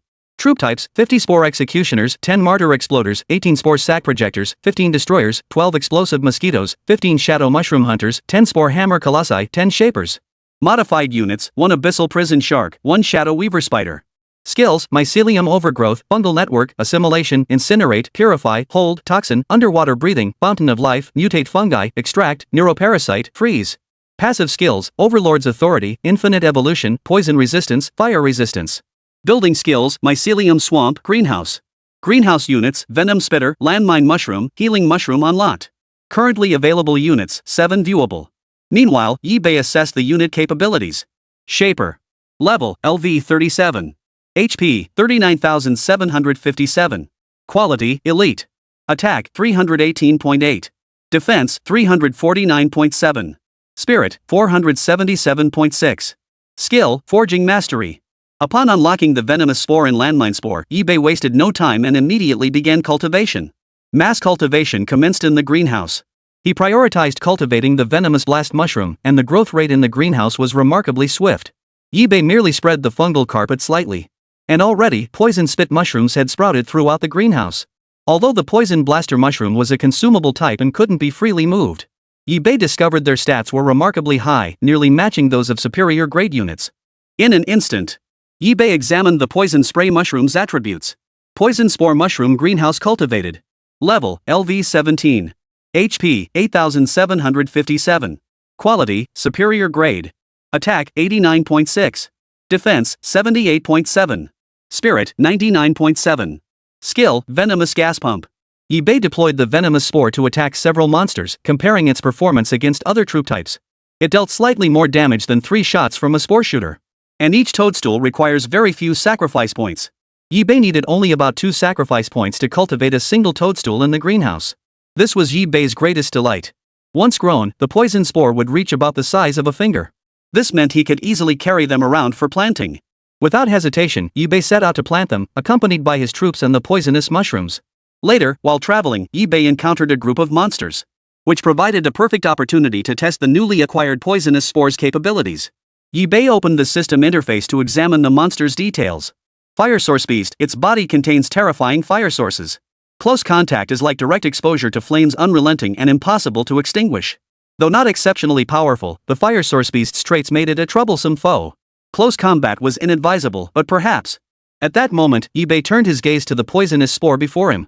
He ordered the poison spit mushroom to lie in ambush. The moment the Fire Source Beast touched the poison spore, it would release a terrifyingly toxic gas. Poisonous mushrooms were planted in ambush positions not far from the Fire Source Beast. Snap! The Fire Source Beast stumbled upon something, and a thick cloud of poisonous mist suddenly rose from beneath its feet. This toxic mist seemed to possess terrifying power, completely enveloping the Fire Source Beast and trapping it within. Merely touching it once, its entire body seemed to melt away. The toxic mist released by the venomous spore mushroom instantly killed the Fire Source Beast. Before these Fire Source Beasts could even display their unique abilities, they had already been poisoned to death. The poisonous mushroom, having released its venom, now wilted and appeared somewhat withered. eBay watched as all the Fire Source Beasts were slain with such ease. He was overcome with excitement for a moment. He summoned the fungal carpet and sacrificed the Fire Source Beast before him. Congratulations, host, on sacrificing the Fire Source Beast. You have gained 20 sacrifice points. The sacrifice points earned were more than enough to cultivate 10 more poisonous spore mushrooms. Moreover, eBay discovered that the toxic mist emitted by the poisonous spore mushrooms had no effect on him. Henceforth, eBay would no longer need to avoid the mist's range. This meant that even if he waited for the poison spore's level and quality to improve, he wouldn't have to worry about it affecting him. Just the poison spit mushrooms alone were this formidable. eBay's heart raced with excitement as he turned his attention to the other landmine mushroom. The landmine mushroom required a higher sacrifice point, cost a full 5 sacrifice points. After successfully cultivating it in the greenhouse, eBay wasted no time in conducting experiments. He planted the landmine mushroom in the ground and then subjected some monsters under his control to the experiment. These were all monsters eBay had captured using the fungal carpet's neural parasitism. They weren't particularly powerful, so wasting them wouldn't be a concern. As the monsters approached the landmine mushroom's location, boom! A deafening explosion shattered the silence of the place. The deafening blast echoed throughout the entire room. Looking again, the experimental monsters had already been blown to bits. The landmine mushroom's power surpassed even that of the poison spray mushroom. Chapter 117, Blazing Scaled Hound. Soon, all the monsters perished, becoming casualties of the landmine mushroom's experiment. However, they allowed eBay to understand the true power of the landmine mushroom. Moreover, after the landmine mushroom's explosion, vast amounts of toxins and spores spread. Moreover, after the landmine mushrooms detonated, vast amounts of toxins and spores spread. Even monsters outside the blast radius suffered damage from the corrosive effects of the toxins and spores. Under such a barrage of attacks, these monsters would be crippled if not outright killed. Yibei then turned his attention to the monster before him, sacrificing it to gain nearly 30 sacrifice points. Yibei used all these sacrifice points to cultivate landmine mushrooms in the greenhouse. Though a one-time use unit, the landmine mushroom's capabilities were already on par with his martyr bombers and exploding mosquitoes. In other words, Yibei now possessed 3 explosive troop types. Moreover, the landmine mushroom was the cheapest of the 3. Their destructive power was also impressive. Generally speaking, they were more than sufficient for Yibei to handle minor threats. Beside them, Luo Yu and Luo Shui watched the scene unfold before them, instantly gasping in shock. They had anticipated Yibei's new units would be formidable, but never imagined they would be this powerful. Even a basic unit possessed such formidable power. It was hard to imagine what kind of spectacle it would be once it fully developed. For a moment, the two felt an overwhelming pang of envy. They didn't possess nearly as many troop types as Yibei, and even now, accompanying him, they had almost no units at all. They concluded that if they were to exchange units, it would be better to have Yibei dissect and sacrifice them outright, exchanging them for resources they needed more. Thus, they had consistently avoided capturing new units. Seeing Yibei acquire yet another powerful and useful unit, it would be a lie to say they weren't envious. Meanwhile, Yibei produced numerous more poison spray mushrooms and landmine mushrooms. Of course, Yibei also constructed several mushroom greenhouses within the base. This would accelerate the production of mushroom strains like landmine mushrooms and poison spray mushrooms. Once the greenhouse cultivation was complete, Yibei planted these landmine mushrooms and poison spray mushrooms around the base perimeter, just in case any monsters accidentally stumbled into the base. These ambushes would then serve their purpose. Not only that, Yibei also planted them around important structures. Structures like the fungal swamp and mushroom house greenhouse also required protection. The most critical structure was the teleportation crystal. If the crystal were destroyed, Yibei would be unable to teleport himself back in time. Thus, the crystals were also a top priority for protection. Only after ensuring all these matters were properly addressed did Yibei take the remaining poisonous spray mushrooms and landmine mushrooms with him. The fungal carpet spread, advancing toward the next layer of the lava world. As he approached the next staircase, Yibei gazed into the distance. He faintly sensed a crimson aura spreading from the distance. This aura swept toward him, as if a mysterious and terrifying force, drawing Yibei closer with each passing moment. Yibei could sense the thick aura of monsters and an oppressive, scorching heat. Leading his troops, Yibei advanced cautiously. Only now did he clearly see what lay before him. In the stairwell of this level stood a towering, blood-red door. It radiated a potent aura, connecting to a dense swarm of formidable monsters. Moreover, under the influence of this aura, all the monsters had buffs stacked upon their bodies. These buffs boosted all their attributes by 15%. Yibei glanced at the monster before him, his mind moving to inspect its details. Blazing Scaled Hound, a scaled creature with liquid flames coursing beneath its skin. Its scales are coated with heat-resistant volcanic glass, each pattern tracing the flow of magma. They absorb ambient heat through their scales to strengthen themselves, and when struck, they spew scorching sparks. With that thought, Yibei swiftly deployed his troops into battle. Mycelium shot forth, intertwining with the blazing scaled hounds. Other units swarmed in as well, but Yibei's true focus was on the newly acquired landmine mushrooms. These attacks were merely a ruse to lure the blazing scale hounds and other monsters closer. Spore shooters, destroyers, and mycelium rioters all launched their assaults. The flame scaled hounds were formidable, absorbing surrounding heat during combat and converting it into their own energy. Thus, they enhanced their combat prowess. Moreover, under the buff of the Red Gate, their combat power was elevated even further. Thus, throughout the battle, the blazing scaled hound's strength steadily increased. For a time, Yibei's feint attack proved largely ineffective. Most of it served merely to disrupt the blazing scaled hound's movements. The fungal vein thugs fired streams of crimson fungal filaments, while the spore projectors continuously spewed spore sacs. As for the destroyers, however, they proved largely ineffective. As the burning spores, when faced with the blazing scaled hound's creatures that absorb heat to enhance their combat prowess, not only useless but counterproductive. Therefore, they were simply left aside, with no destroyers deployed for this battle. At that moment, the blazing scaled hounds before them gradually drew closer, lured by the units deployed by Yibei. One by one, the blazing scaled hounds roared furiously, charging forward madly as if fearless of death. Seeing this, Yibei chuckled softly. The blazing scaled hounds stepped directly onto the landmine mushrooms. Snap! What followed was a series of deafening explosions, like a barrage of bombardment. Boom! Boom! Boom! The successive, violent explosions completely altered the situation here. The once unstoppable blazing scaled hound, upon encountering the landmine mushroom, seemed to wilt instantly. Their outer scales shattered, and streams of crimson blood flowed out. At that moment, Yibei looked up to see the fiery scaled dogs' heads being blown apart. Their shattered scales scattered across the ground. Simultaneously, Yibei pressed his advantage, launching an even more ferocious assault. This time, the Shadow Mushroom Hunter launched a surprise attack, driving the Crimson Blaze dagger deep into the blazing scaled hound's body. Already wounded by the landmine mushrooms and now subjected to this series of attacks, even the fiery scaled dogs were struggling to endure. Soon, every blazing scale hound on the battlefield fell in this battle. Yibei summoned the fungal carpet, whose tendrils slowly enveloped the scorched scale hound corpses, devouring them. Congratulations, host, for sacrificing the blazing scaled hounds. You have gained 40 sacrifice points. With these sacrifice points, the depleted landmine mushrooms could be replenished. This allowed him to cultivate more landmine mushrooms and poison spray mushrooms in the greenhouse. Additionally, Yibei assigned troops to dissect the blazing scaled hound corpses. After completing these tasks, Yibei continued his exploration downward. Patches of fungal carpet began spreading. Chapter 118, Lava Slime. At that moment, the chat group buzzed again. Did you guys hear any other sounds? Nope. Which layer are you on? 3rd floor, Lava World. If you didn't hear it, you're definitely not on the 3rd floor. I'm still on the 2nd floor. Seriously, can't I just tag along with the big shots? I heard it to a huge rumble. Thought the dungeon was about to thunder, huh? It really gave me a fright back then, nearly scared me out of my wits. Boss, I need some reassurance. Whoa. Could it be some big boss on the 3rd floor got angry? Or someone provoked the area boss? The 3rd layer just opened not too long ago. What's there to fear? We're the elite who made it to the 3rd floor. If it comes down to it, we'll just charge right in. For a moment, the chat group erupted with everyone discussing this phenomenon. Many overheard the 3rd layer veterans discussing a terrifying phenomenon. Those still stuck on the 2nd floor grew so terrified upon hearing these words that they dared not venture further. Others chimed in, pointing out that some terrifying boss had appeared in the lava world.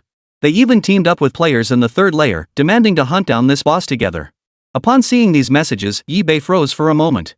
At first, he couldn't quite grasp what the chatter was about. But as he read further, it dawned on him they were talking about his landmine mushrooms. It was actually quite easy to discern. The massive booms, the chain of explosions, and the timing all matched up. It must have been the successive blasts from the landmine mushrooms earlier that alerted nearby players. This was an oversight on Yibei's part. Because when he had previously deployed the suicide bombers, it hadn't caused much of a stir in the chat group. Now, mere landmine mushrooms had caused an uproar in the chat group. Yibei felt a sudden flush of embarrassment. He hadn't expected that merely deploying the landmine mushrooms would ignite such fervent discussion in the chat group. Yibei let out a soft sigh. As they progressed deeper into the dungeon, encounters with other players became increasingly common. It seemed he'd have to be more mindful of his surroundings from now on, at the very least, avoid revealing his location. Fortunately, the distance was great this time, and the others didn't know exactly what had happened. Pushing those thoughts aside, Yibei continued spreading his fungal carpet. He advanced toward the location of the next area boss. Now, he stared at the blood-stained crimson gate before him, his nerves taut. Fungal filaments shot out like arrows, forming a small defensive barrier. Then, the Spore Hammer Colossus charged forward, its massive palm shoving the gate open. Bang! A dull thud erupted from the crimson gate. Yibei stared at the gate before him. Only when it was fully pushed open. Only then did he glimpse the scene within. Inside, lava slimes with demonic tentacles swarmed. In an instant, Yibei activated the system to examine the monster's information. Lava slime, creatures dwelling in the molten world, possessing a core and capable of splitting. In that instant, Yibei launched a fierce attack, firing off tendrils of mycelium to initiate the battle. The lava slime's body remained soft and sticky, bouncing and hopping with seemingly endless vitality. Tap tap tap. The lava slime's eyes hardened as it locked onto Yibei's position. The next instant, it sprang forward, swiftly charging toward the other units. A potent lava force emanated from its body. And the slime it sprayed emitted intense heat. Any fungal filament that touched it was instantly incinerated by the intense heat, reduced to ashes. But Yibei wasn't entirely helpless. Spore sacs and burning spores could neutralize the slime's mucus. Simultaneously, Yibei secretly planted poisonous spore mushrooms in landmine mushrooms. To be fair, though the lava slime was small and not particularly agile, their destructive power was formidable. Especially the slime, which dealt devastating blows to Yibei's troops. The spore launcher fired spore pods one after another, landing on the bodies of the lava slimes. These spores, having avoided contact with the slime's mucus, successfully concentrated their effects. Yibei hadn't expected the spores to be effective in the first place. Yet then, the spore capsules suddenly detonated, triggering mycelium traps that shot out in all directions, trapping every lava slime they struck. Yibei hadn't anticipated the fungal traps would work on the lava slime. Could it be that the heat within the lava slime's body wasn't actually that high? Is the majority of its heat stored internally? In that instant, Yibei caught on to the pattern. He continued his relentless assault. Facing the lava slime, Yibei felt a hint of pressure. The lava slime proved remarkably troublesome. Attacks couldn't be too light, lest it cause the lava slime to split apart. But the problem was, if he used too much force, it would drain too much stamina for his unit. After all, there were numerous lava slimes before him. Therefore, having discovered that mycelium traps could bind them, the task became considerably easier. At this moment, nearly all spore shooters were deployed, firing spore pods one after another. Strands of mycelium shot out, colliding with the lava slime. Boom! Some lava slimes stepped on poisonous mushrooms and landmine mushrooms. And instantly, the terrifying force from both detonated, sending nearby lava slimes flying. Fragments of various slime corpses scattered everywhere, some still steaming with intense heat. Witnessing this scene, Yi-Bei launched a sudden assault. With the spore sack's assistance, mycelium traps restrained most of the lava slimes. Moreover, the shadow mushroom hunter's crimson dagger plunged fiercely into the bodies of the lava slimes. Lava-like liquid oozed out, its surface shimmering with red-hot steam. Nearly every attack landed on the lava slime. Simultaneously, Yi-Bei spread his fungal carpet, beginning to cover the lava slime's body. The neural parasite began its activation. Mycelium gradually infiltrated the magma slime's body. Yi-Bei chose to assimilate it directly. Otherwise, Yi-Bei would have to expend more troop strength and sacrifice more points. That would have been a poor trade-off. By assimilating it directly and sacrificing it later, it would bypass the need for combat and eliminate the requirement to shatter its core for a complete kill. Moments later, nearly all the lava slimes had been assimilated by the parasite. These assimilated lava slimes were considered dead entities. This allowed for immediate sacrifice. Yi-Bei then performed the sacrifice. Congratulations, host, on sacrificing the lava slime. You have gained 35 sacrifice points. After the kill, Yi-Bei also obtained the dropped demon horn. Chapter 119, The Assimilated Sisters. Yi-Bei then used the acquired sacrifice points to enhance the fungal carpet. Though the fungal carpet's abilities were decent, it was starting to feel a bit overwhelmed. After all, it accompanied Yi-Bei in nearly every endeavor. Every exploration he undertook depended on it, making enhancement essential. In an instant, Yi-Bei channeled the sacrifice points into the fungal carpet. The enhanced fungal carpet gained entirely new capabilities. Its assimilation ability automatically upgraded as well. It could now allow assimilated targets to retain their individual consciousness. When Yi-Bei witnessed the fungal carpet's new abilities, he paused in surprise. A major upgrade to the assimilation ability. Previously, after neural parasitism, the fungal carpet maintained complete control throughout the process. When Yi-Bei controlled the fungal carpet, he was essentially controlling the assimilated monsters. This was precisely why Yi-Bei rarely employed assimilated monsters. After all, controlling them required him to first control the fungal carpet, then use it to control the assimilated monsters. The mental energy required was naturally immense. Now, however, with the ability to maintain self-awareness, Yi-Bei no longer needed to continue controlling and operating it.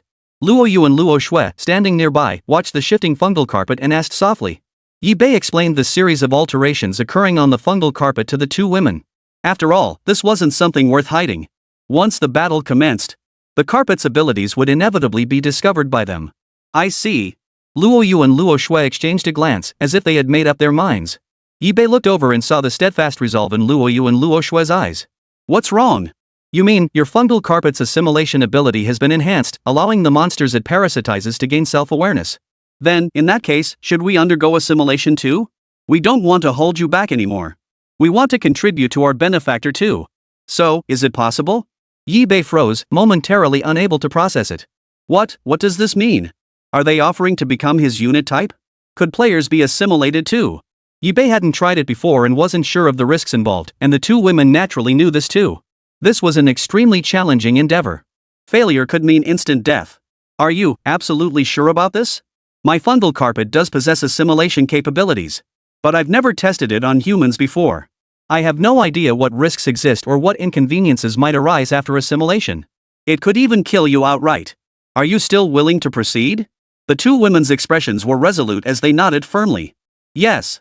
Our minds are made up. There's no need for you to dissuade us, benefactor. It's not right to always rely on your protection. We want to help you, to lighten your burden. And now there's an opportunity where we can assist. Isn't that exactly what we've been hoping for? Sigh. Yi-Bei sighed softly. Since persuasion was futile, he would not press further. This was their decision, and his role was to respect their choice. His role was to ensure the highest possible success rate with no side effects. In an instant, Yi-Bei summoned the fungal carpet. Tendrils of mycelium shot forth, enveloping Luo Yu and Luo Shui before him. More accurately, the filaments shot into the bodies of Luo Yu and Luo Shui. He initiated neural parasitism to transform the two women into his own units. However, this was Yi-Bei's first time doing this, and it was against human players. He couldn't help but feel a bit nervous. This was the first time he'd manipulated the fungal carpet with such meticulous care. Ah! Luo Yu and Luo Shui let out soft moans, gritting their teeth against the pain as they slowly submitted to the fungal carpet's transformation. The process didn't last long. And when he looked again, Luo Yu and Luo Shui had already been fully transformed. Yi Bei examined them closely. Externally, there was scarcely any change. Their skin remained smooth and delicate. It seemed so delicate it could be pierced with a finger, as if water could be squeezed from it. Yet Yi Bei could distinctly sense an additional thread of connection between them and himself. He then proceeded to inspect them. Now, Luo Yu and Luo Shui could directly absorb nutrients through the fungal carpet. Moreover, their combat abilities had undergone a remarkable leap forward. They could now directly launch spores and mycelium for attacks. Their movements were agile and fluid, making it hard to believe these two had once been ordinary players. Judging by their current combat prowess, they likely matched his shadow mushroom hunters in strength. Yi Bei first had each of them demonstrate their abilities. Luo Yu moved with agile precision, firing strands of mycelium like arrows. Like Spider-Man, leaving Yi Bei utterly envious. Even in such intense heat, the mycelium remained completely unaffected. It seemed the women possessed a permanent fire resistance buff, combined with the fire resistance from Yi Bei's fungal carpet. The combined effects amplified their fire resistance even further. The two women's fire resistance now surpasses Yi Bei's. Yi Bei's eyes lit up instantly. This single manifested trait alone was essentially equivalent to a super-evolved version of the Spore Executioner. Subsequently, Yi Bei led the modified Luo Yu and Luo Shui to the next level. Suddenly, a series of violent rumblings erupted from the ground below. The modified Luo Yu and Luo Shui leapt instinctively, needing no cover from Yi Bei's troops. Yi Bei, however, was different.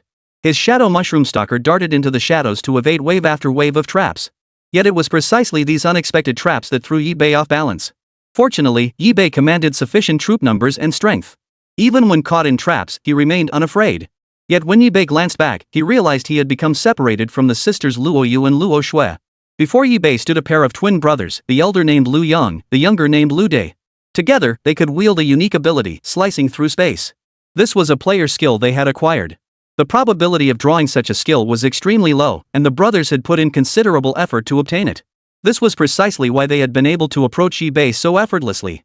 Yi Bei's brows furrowed deeply. The next moment, he charged forward with a massive force to kill. Fibers of mycelium shot forth, launching the initial assault. Lu Dai seemed somewhat overconfident, choosing to confront Yi Bei directly. Meanwhile, Lu Yan opted to engage the twin sisters Luo Yu and Luo Shui. Unfortunately, Yi Bei had no intention of sparing either of them this time. The shadow mushroom hunter unleashed a fierce assault, silently closing in behind Lu Dai. The crimson cleaver dagger plunged viciously, instantly piercing through Lu Dai's body. Meanwhile, the sisters Luo Yu and Luo Shui unleashed their fury, beating Lu Yang senseless before them. For a moment, Lu Yang even wondered if he hadn't fully woken up. How could two women who appeared so delicate possess strength rivaling that of a boss? Could these damn things be bosses disguised as human players? Chapter 120, Spatial Cutting. Facing these twin human players, Yi Bei showed no mercy. He deployed nearly his strongest units, save for the Spore Hammer Colossus. The purpose was to avoid revealing more of Yi Bei's information. In a single exchange, Lu Dai was ruthlessly slain by Yi Bei. Similarly, Luo Yu and Luo Shui defeated Lu Yang in a single exchange. At first, the two were still somewhat unfamiliar with their new bodies. But as the battles multiplied, they gradually loosened their bodies, releasing strand after strand of mycelium and spore after spore. Moreover, during the fight, they grew increasingly adept, even beginning to toy with Lu Yang. However, upon witnessing Yi Bei's unhesitating execution of Lu Dai, Luo Yu and Luo Shui were forced to take the fight seriously, swiftly ending Lu Yang's life. In that moment, a being possessing spatial cutting abilities was utterly annihilated. Yi Bei stared at the two corpses lying on the ground, his expression darkening. Lately, more and more people had been targeting him, and he was growing weary of it. If that was the case, it was time to make an example of them. In an instant, Yi Bei posted the twins' photos in the chat group. And he sent them using his chat group name. Anyone who dares to mess with me again will meet this fate. Whoosh.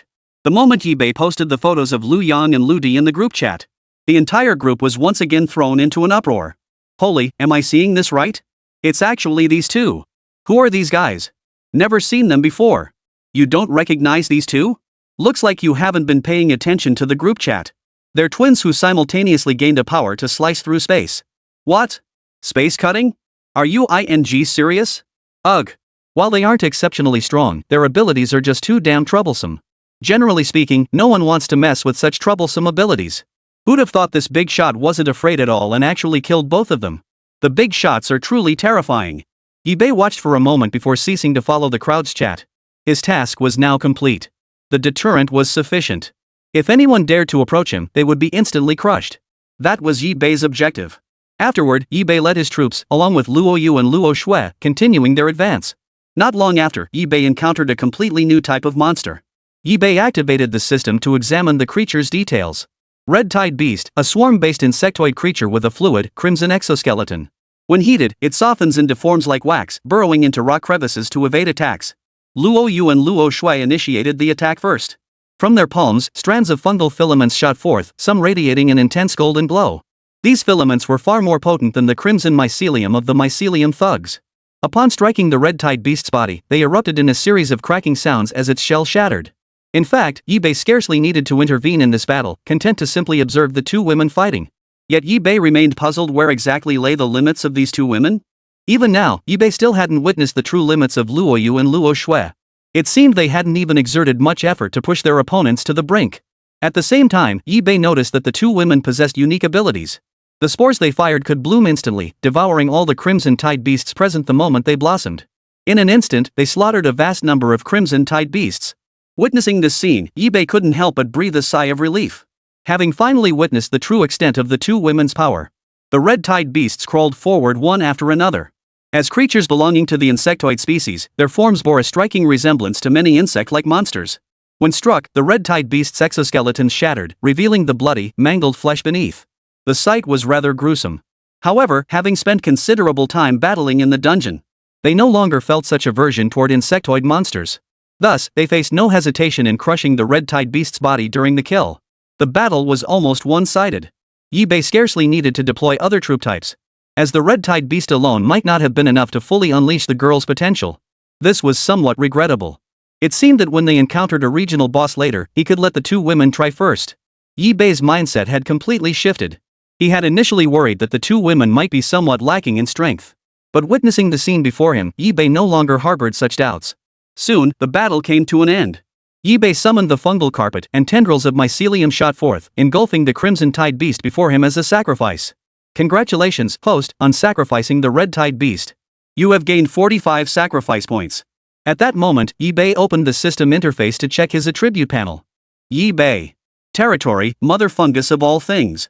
Level, LV13. Sacrifice points, 575. Troop types, 50 Spore Executioners, 10 Martyr Exploders, 18 Spore Sac Projectors, 15 Destroyers, 12 Explosive Mosquitoes, 15 Shadow Mushroom Hunters, 10 Spore Hammer Colossi, 10 Shapers. Modified units, 1 Abyssal Prison Shark, 1 Shadow Weaver Spider. Human modified units, Luo Yu, Luo Shui high quality modified units. Skills, Mycelium Blanket, Fungal Network, Assimilation, Flame, Purification, Hold, Toxin, Underwater Breathing, Fountain of Life, Modified Fungal Soldier, Extraction, Neural Parasite, Freeze. Passive skills, Sovereign's Aura, Infinite Evolution, Poison Resistance, Fire Resistance. Building skills, Fungal Swamp, Greenhouse. Greenhouse units, Venomous Blaster, Landmine Blaster, Healing Blaster unlocked. Currently available troop types, 7 viewable. Meanwhile, eBay assessed the unit capabilities. Shaper. Level, LV39. HP, 43,757. Quality, Elite. Attack, 338.8. Defense, 359.7. Spirit, 497.6. Skill, Forging Mastery. After eBay completed the sacrifice, he examined the injuries on the two women only to discover they had scarcely any wounds at all. Such minor injuries weren't even enough to qualify them for entering the fungal swamp. Moreover, eBay observed that the two women possessed remarkably strong self-healing abilities, healing their wounds in the blink of an eye. It must be said that the modified sisters, Luo Yu and Luo Shui, had seen their strength increase by more than just a little. It was downright terrifying, utterly terrifying. At that moment, eBay suddenly wondered if the mushrooms he cultivated could also be sold. After all, these mushrooms had no effect on him, so he needn't fear anyone using them against him. Moreover, eBay desperately needed a resource that could be sold long-term and was inaccessible to others. Only then could he control the market, forcing everyone in the chat group to buy exclusively from him. Chapter 121, Venomous Spray Mushrooms and Landmine Mushrooms. With this thought in mind, eBay redoubled his efforts to cultivate more poison spray mushrooms and landmine mushrooms in the greenhouse. Since both types combined yielded 7 sacrifice points, even if eBay decided to sell them, the selling price wouldn't be too low. Otherwise, he'd be taking a huge loss. Thus, he never intended to produce excessive quantities of either poisonous spore mushrooms or landmine mushrooms from the start. Moreover, eBay was certain to set a high price. Only those who had reached the third layer of the dungeon, or players who were about to enter the third layer of the dungeon. Only then could they afford his poisonous sponge mushrooms and landmine mushrooms. Beyond that, eBay also needed to control the sale of landmine mushrooms. While poisonous sponge mushrooms had little impact on eBay, but the explosions from the landmine mushrooms pose a certain degree of threat. After all, explosive damage differs significantly from mere poison. This was precisely eBay's hesitation. Soon after completing the cultivation of this batch of poison spray mushrooms and landmine mushrooms, and listed both the poison spray mushrooms and landmine mushrooms in the trading zone. Instantly, the chat group erupted in excitement once more. This is amazing stuff. Holy crap! There's actually stuff like this? Why have I never heard of it before? Impressive. Poison spray and landmine explosions both one-time use items, but their effects are undeniably solid. Plus, they're from the top merchant in this trading zone, no way they'd scam us. Hey! Boring folks are still debating while smart buyers already snatch them up. Holy crap, you guys are so sneaky. In an instant, eBay's poison spray mushrooms and landmine mushrooms listed in the trading zone were snatched up in a frenzy. Many even came to blows over these items, going so far as to challenge each other to duels. But those who managed to snatch them must have been formidable fighters themselves, otherwise, they wouldn't have gotten so many. After all, eBay's pricing was already quite steep. Currently, eBay's main products were limited to 3: energy stones, salt, and mushroom spores. The first 2 wouldn't last long before being replaced by many others. When that happens, everyone will start selling them, and these 2 items will become completely worthless. But eBay's mushrooms? No need to worry about them being replaced. Because they are uniquely eBay's own creation. Only he can exchange them within the system, and cultivated in greenhouses. Thus, eBay would largely rely on mushrooms to build his fortune and acquire the supplies he truly needed. Just then, someone approached eBay for a private chat. Do you still have any of those poison spray mushrooms and landmine mushrooms? I need a lot, I hope you'll sell them to me. eBay froze for a moment. For a moment, he couldn't quite process it. Hadn't he listed them in the trading zone? Why approach him privately instead of buying through the trading zone? Then, eBay checked the other party's information and realized he had some recollection of this person. Her name was Feng Shuiyan, a foreign-born Chinese national. eBay recognized her because Feng Shuiyan had repeatedly insulted China on online platforms before. She had even brazenly claimed that Chinese people were inferior in every way compared to her own country. Was like comparing the underworld to heaven. Such a person dared to seek him out? Had she grown tired of living? Moreover, Feng Shuiyan's purchase of poisonous spray mushrooms and landmine mushrooms clearly indicated she intended to do something nefarious. Could it be she planned to use his products against Chinese people? Though eBay had encountered some idiots, he showed no mercy in eliminating Chinese who sought to harm him. But when it came to matters of national integrity, eBay cherished his country deeply. He couldn't stand idly by and let this happen, especially not through his own mushrooms. No sale. I'll pay more. I need a large quantity. This deal won't leave you at a loss. I need your poisonous spore mushrooms and landmine mushrooms to take down a terrifying boss. This is my only option. Oof. eBay sneered coldly. Thank goodness eBay knew Feng Shuiyan, otherwise he really would have fallen for her trick. I said I won't sell them, and I won't. Get out. Say another word, and I'll kill you. In that instant, Feng Shuiyan was intimidated by eBay's imposing aura. By the time Feng Shuiyan regained her composure, eBay had already exited the chat group.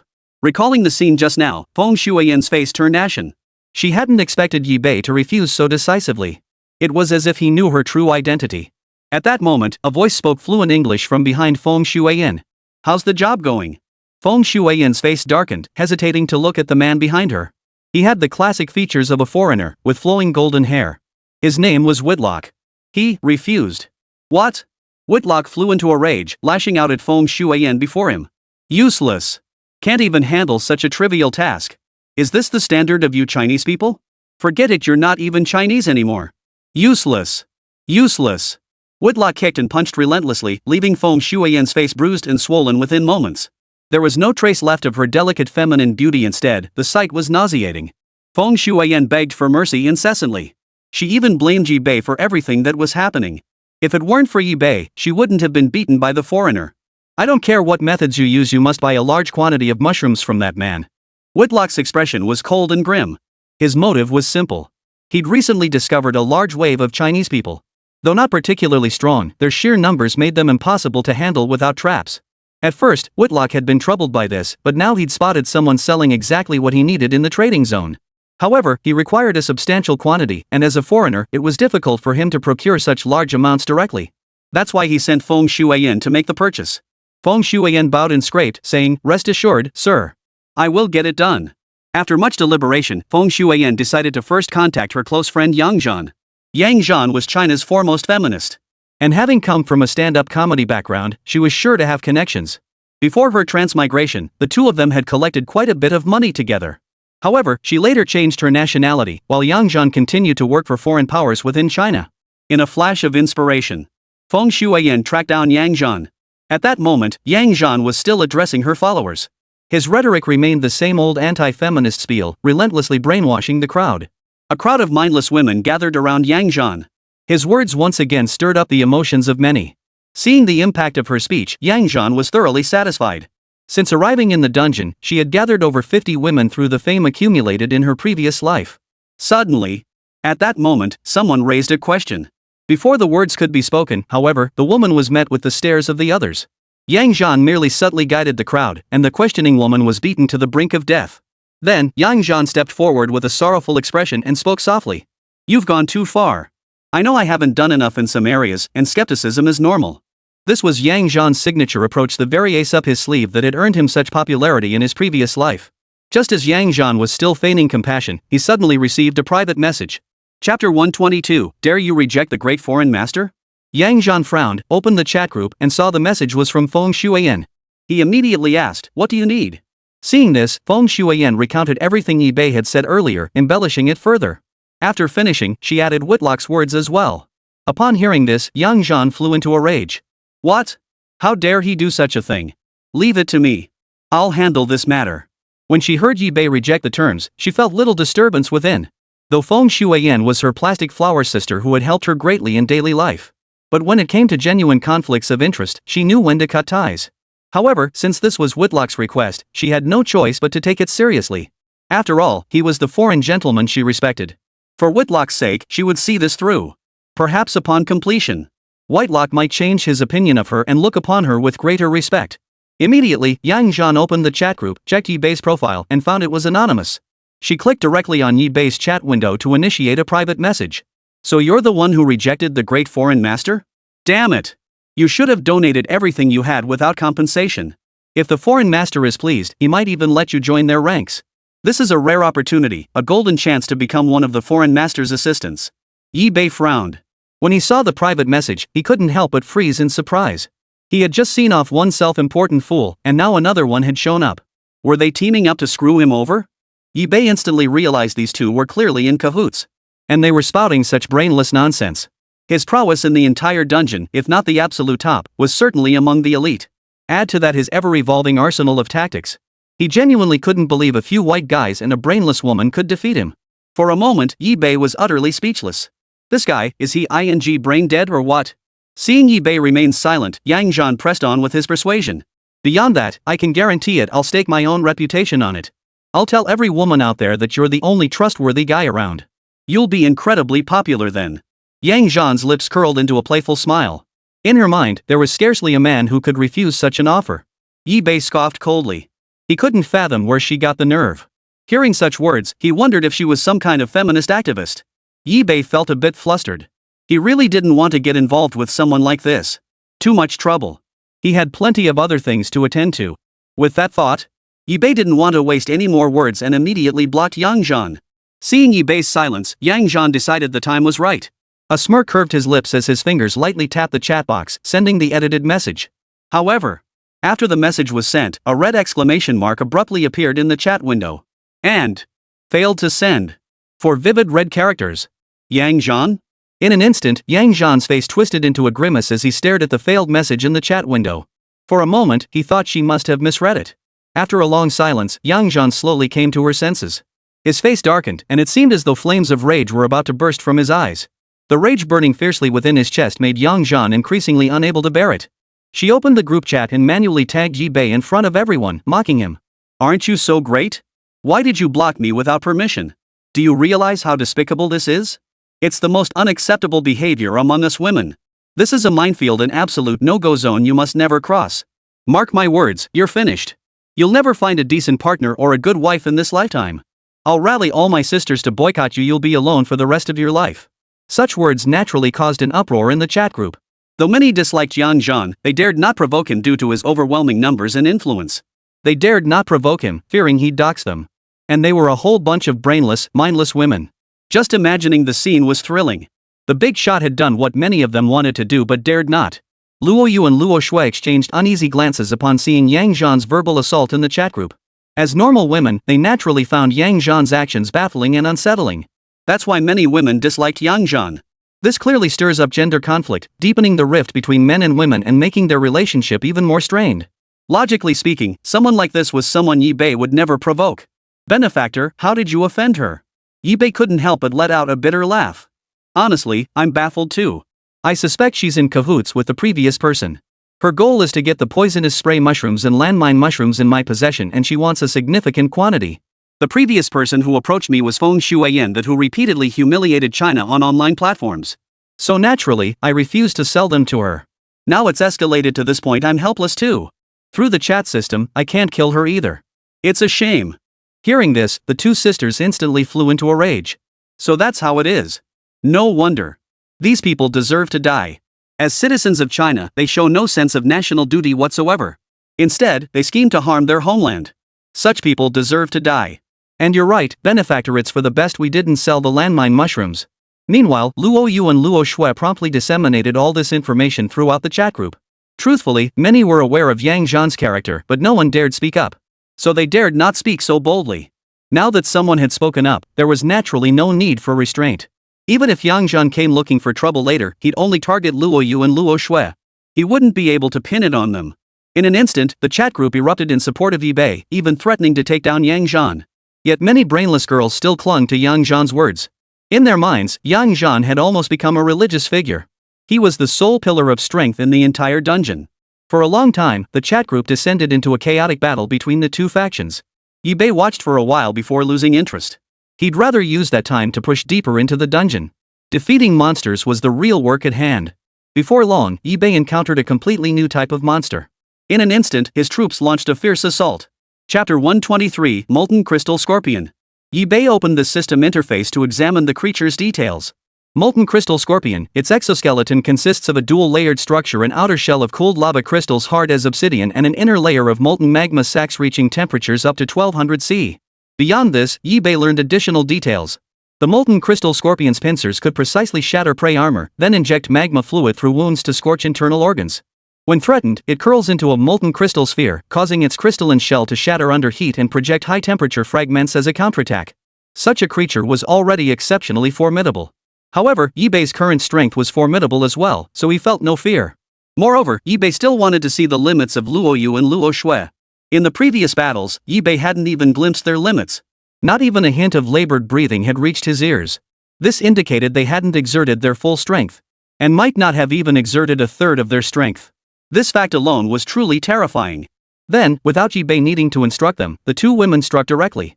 As terrifying golden mycelium shot forth, violently piercing the molten crystal scorpion's body. Sizzle! The molten crystal scorpion instantly curled into a spherical ball. Its exoskeleton, subjected to multiple impacts. Its surface grew increasingly scorching. In an instant, fragments as scorching as molten lava flew everywhere. Luo Yu and Luo Shui frowned, firing mycelium to dodge the barrage of shards. When the two women saw the fragments strike the molten lava, the molten rock was instantly pierced by the high-temperature fragments. And at the very moment of penetration, it was instantly incinerated, reduced to a pool of viscous liquid. The two women were momentarily stunned. Yet they still did not perceive it as a threat. Golden spores erupted from Luo Yu's body. These golden spores landed on the molten crystal scorpion's body, unleashing waves of ferocious power. Like a ravenous beast unleashed, a terrifying suction force instantly engulfed the entire area. The molten crystal scorpion's interior reached extreme temperatures, and its violently burning magma sac began to churn violently. Boom! An explosion shattered the silence of the place. Yi Bei stared intently. He saw the magma sac within the molten crystal scorpion shatter, unleashing a violent explosion of searing energy. A terrifying, ferocious force swept across the area. The magma sac within the molten crystal scorpion was its very foundation, the repository of its stored energy. Once the sac exploded, all its energy dissipated. Soon, Luo Yu and Luo Shui launched another fierce assault. Using landmine mushrooms and poison spray mushrooms, they directly eliminated numerous molten crystal scorpions. Yi Bei had initially wanted to see the two women push themselves to their limits, but they were unwilling to do so, choosing instead to hold back. Unable to persuade them otherwise, Yi Bei agreed to their request, supporting them with landmine mushrooms and other tactics. The other units didn't need to intervene. Luo Yu and Luo Shui alone were more than sufficient. The battle did not last long. The outcome was decided by the overwhelming strength of Luo Yu and Luo Shui. Though the molten crystal scorpions proved troublesome with traits like spewing high-temperature shrapnel and their extremely hot, explosive magma sacs. These were the very traits that made the molten crystal scorpion formidable. Had anyone else encountered them, they might well have been destroyed by the molten crystal scorpion. The molten crystal scorpion's attributes were undeniably formidable. Reaching this stage had already proven quite challenging. The slightest movement meant heavy losses in troops. Fortunately, Yi-Bei intervened, sacrificing only a few landmine mushrooms and poison spray mushrooms. The rest were all eliminated by Luo Yu and Luo Shui. In an instant, Yi-Bei approached the molten crystal scorpion's corpse, summoning his fungal carpet. Tendrils of mycelium shot forth, devouring every corpse.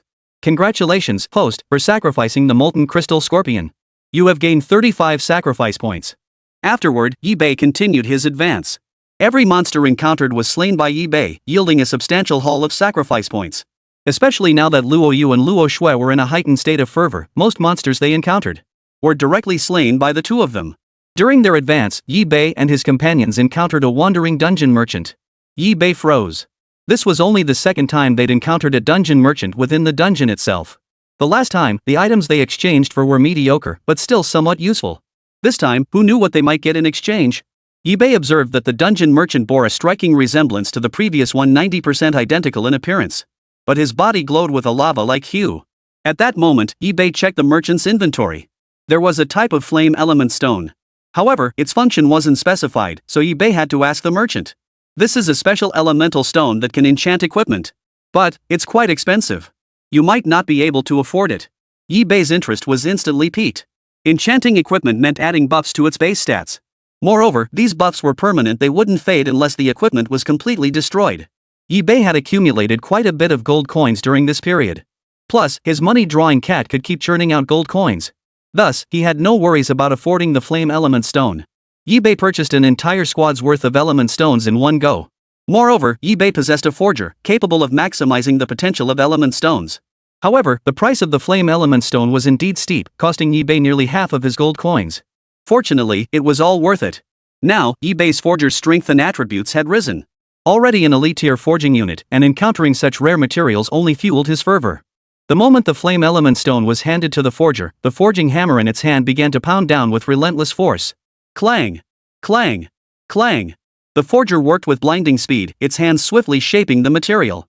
Another set of gear was forged. These pieces of gear enabled the insects to attack and defend, and when in either offensive or defensive states, they unleashed terrifying flame damage. Some were forged into blades that emitted fiery slashes upon striking. Some swords unleashed fiery sword chi. Others are bows that directly fire burning spores, their power amplified when wielded by a destroyer. Others manifest as flaming armor, transforming the wearer into a fiery knight charging across the battlefield. Upon completion, Yi-Bei assigned several troop types, along with Luo Yu and Luo Shui, to don the equipment. Then, Yi-Bei and the others departed the area, continuing their advance. Along the way, Yi-Bei and his companions encountered a completely new type of monster. It was perfect timing, as he wanted to test the new equipment's power and see how much it could enhance the troops' strength. In an instant, Yi-Bei surveyed his troops. The Spore Executioner donned a set of armor forged from flaming elemental stone. The crimson armor shimmered brilliantly, radiating a unique charm all its own. Vivid crimson fungal filaments shot forth, launching a fierce assault. Chapter 124, Fire Vein Giant Lizard. At that moment, Yi-Bei once again examined the information of the monster before him. Fire Vein Giant Lizard, its mouth is lined with barbed fangs, and its saliva contains a magma catalyst that accelerates the melting of rock at its prey's wounds, e.g., after biting through rock, its saliva rapidly liquefies surrounding stones, trapping the prey within. During combat, it opens its massive jaws to spew columns of subterranean magma from its throat lasting approximately 10 seconds. The Fire Vein Giant Lizard's strength was also formidable. At this stage, it's rare to encounter weak monsters. The Fire Vein Giant Lizard before them bore a set of razor-sharp fangs. Just looking at them sent a chill down one's spine. Suddenly, the Fire Vein Lizard spewed a mouthful of realgar-colored saliva. According to the system's description of the Fire Vein Giant Lizard, its saliva possesses potent corrosive properties. It could melt rock into molten lava. However, this posed no concern. The troops deployed by Yi-Bei were fully equipped. They feared not the magma catalysis of the Fire Vein Giant Lizard. The Spore Executioners alone were insufficient to shake the Fire Vein Giant Lizard. Their strength truly fell far short. In an instant, Yi-Bei abandoned his persistence, merely glancing at the two women. Luo Yu and Luo Shui understood immediately and sprang into action. At this moment, both women were also clad in brand new gear. To test the new gear, they still relied on Luo Yu and Luo Shui. Golden fungal filaments, intertwined with flames, shot forth abruptly from the ground. And fierce spores materialized out of thin air, like deadly weapons descending from the heavens. Boom! Boom! Boom! Without warning, the golden spores detonated, blasting the fire vein lizard before them into the air. Suddenly, the fire vein lizard's throat turned sweet as columns of scorching magma erupted from its throat into the air. The two women seemed to sense something, leaping back as golden fungal filaments shot out, instantly forming a golden protective net. Yet it proved useless. The magma columns pierced straight through the fungal barrier. They struck down several isolated fungal soldiers trailing behind. But these units were of little use anyway, lacking in strength, so Yibei felt no regret. Still, Yibei felt a twinge of discomfort after all, they had been exchanged for real sacrifice points. Yibei's eyes flashed with ferocity. He wouldn't give the fire vein lizard another chance. Boom! The shadow mushroom hunter struck silently, the crimson blaze dagger plunging deep into the fire vein giant lizard's body. The hard scales proved utterly useless, unable to hold back the blade for even a moment as it sliced through layer after layer. A torrent of crimson flesh and blood spilled forth. In an instant, the fire vein giant lizard found itself at a disadvantage. And no matter what, these fire vein lizards could do nothing against the shadow mushroom hunters. Striking with their daggers, then vanishing into the shadows, they remained utterly untouchable. This was the shadow mushroom hunter's greatest strength, a master of stealthy ambushes. Combined with the relentless assaults of Luo Yu and Luo Shui, carried immense danger and terror. Mycelium attacks and spore assaults were merely their most basic tactics. In truth, they still held back their ultimate techniques, otherwise, the battle would have ended far sooner. Soon, the battle concluded abruptly. Yibei stepped forward and sacrificed the fire vein giant lizard before him. Congratulations, host, on sacrificing the fire vein giant lizard. You have gained 40 sacrifice points. After clearing the battlefield here, Yibei pressed onward. Patches of fungal carpet spread out, covering the entire area. Yibei followed the direction of the fungal carpet spread, advancing steadily. Before long, he discovered another gate. The gate glowed a blood-red hue, similar to the previous one, yet no monsters stood in his way. The fire vein lizard must have been the monster blocking the way. Accompanied by his soldiers and the sisters Luo Yu and Luo Shui, he pushed open the crimson gate before them. Creak! The gate slowly swung open. Beyond lay utter darkness, not a single glimmer of light. Fortunately, the equipment worn by Yibei's troops emitted a faint glow. A scorching red glow gradually illuminated the path ahead. Suddenly, flames surged upward, completely illuminating the entire room. Only then did Yibei clearly see the monster ahead. It was a colossal body composed of a dense swarm of maggots. At its very center was a massive human face. In an instant, Yibei hurriedly opened the system interface to examine the boss's information. Maggotier Tide. Tier, high-level boss. HP, 6 million. Danger level, high. Description: a visually jarring spectacle of teeming maggots writhing like waves across its body, as if countless swarms were surging forth from beneath a human face, utterly spine-chilling. At its center, a twisted colossal face formed from rotting flesh and human facial contours radiates extreme corrosiveness and putrefaction. It must be said, this boss looks like a real pain in the ass. Yibei then turned his gaze to his troops. As his gaze swept over Luo Yu and Luo Shui, the two moved without hesitation.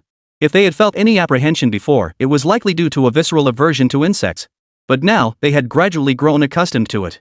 They could now confront them without hesitation. Whoosh, whoosh, whoosh.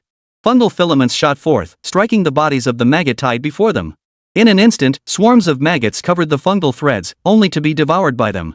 Luo Yu and Luo Shui frowned, sensing something amiss. This rot-faced maggot tide was far too powerful. Given their combined strength, they should have faced such a boss without fear.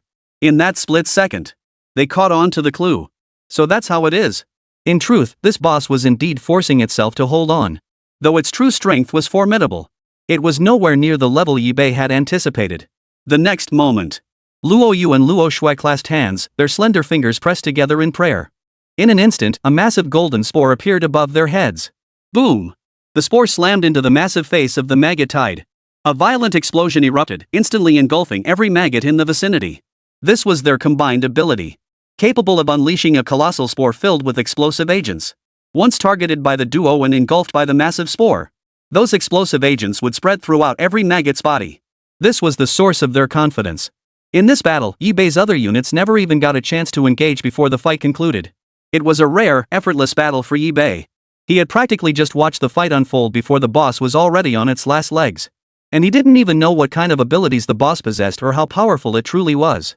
Judging by the description alone, it should have been formidable. Yet in the presence of Luo Yu and Luo Shui, it seemed somewhat.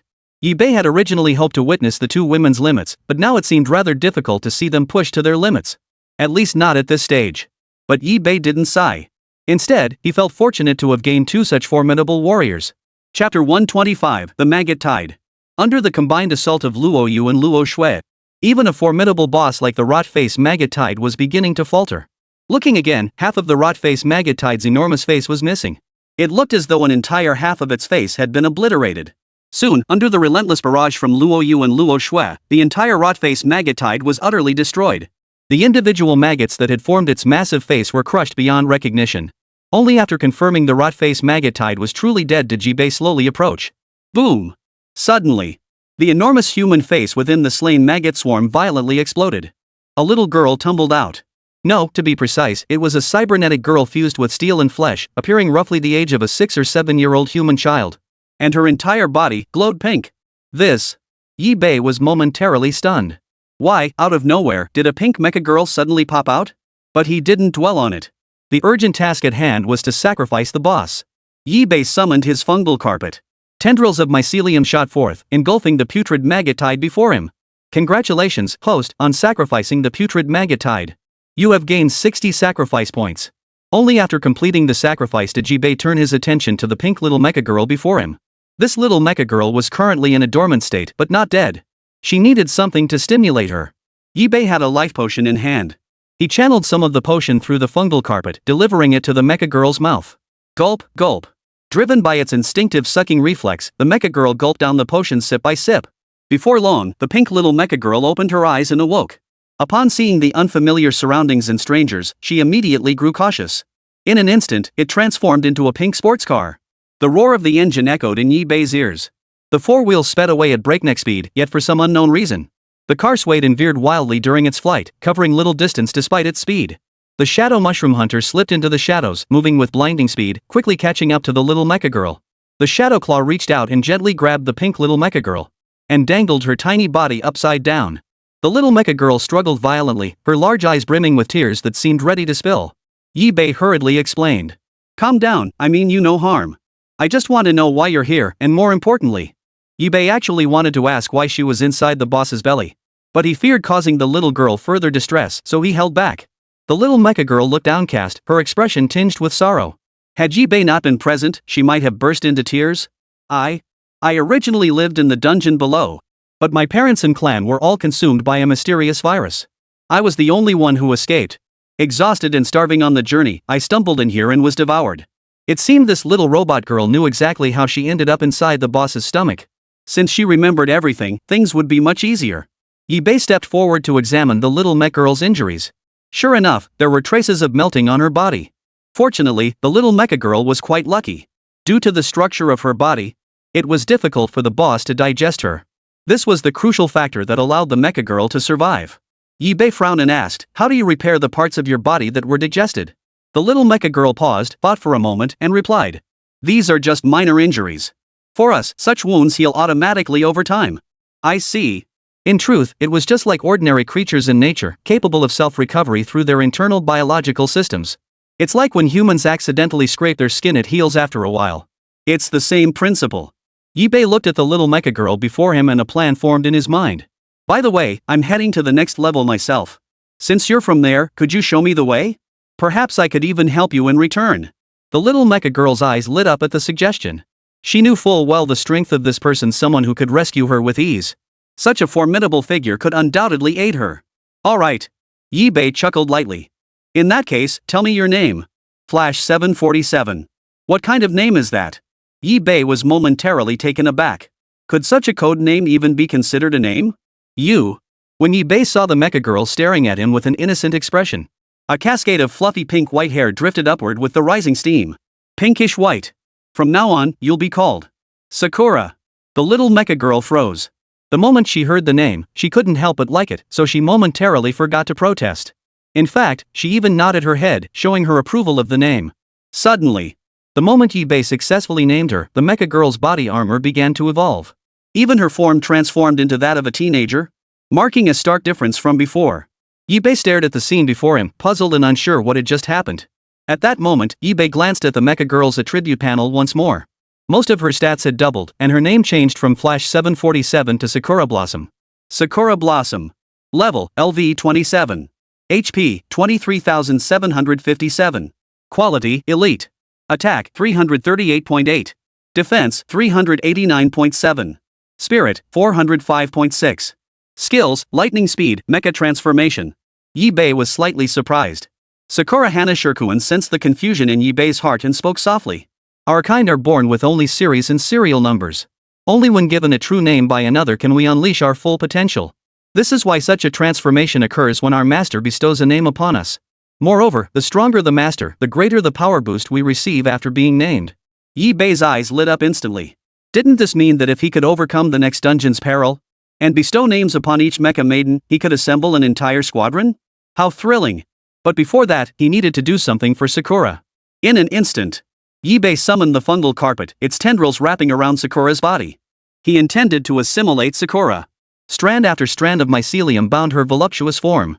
The texture was elastic and supple. Even like this, not a trace of her mecha nature could be sensed. She was utterly transformed into an ordinary, stunningly beautiful woman. Her figure was stunning. Against the backdrop of the fungal threads, Sakura's face flushed crimson, overcome with bashful shyness. When the filaments brushed against certain areas, Sakura couldn't help but moan softly. Seeing this, the two women shot Yibei a disapproving glance. Yibei merely gave an awkward chuckle. Then, he fixed his gaze ahead. After the monster vanished, a crimson totem appeared at the teacher training school. Without hesitation, Yibei approached the crimson totem. Chapter 126, Glorious Evolution. The crimson totem before him emitted an eerie red glow. Without a second thought, Yibei pressed his finger against the totem, activating it. Congratulations! Player has activated the totem, obtaining Mysterious Energy Entity X1. Subsequently, this energy entity surged once more into Yibei's fungal carpet. This time, Yibei gained an entirely new ability, a brand new skill.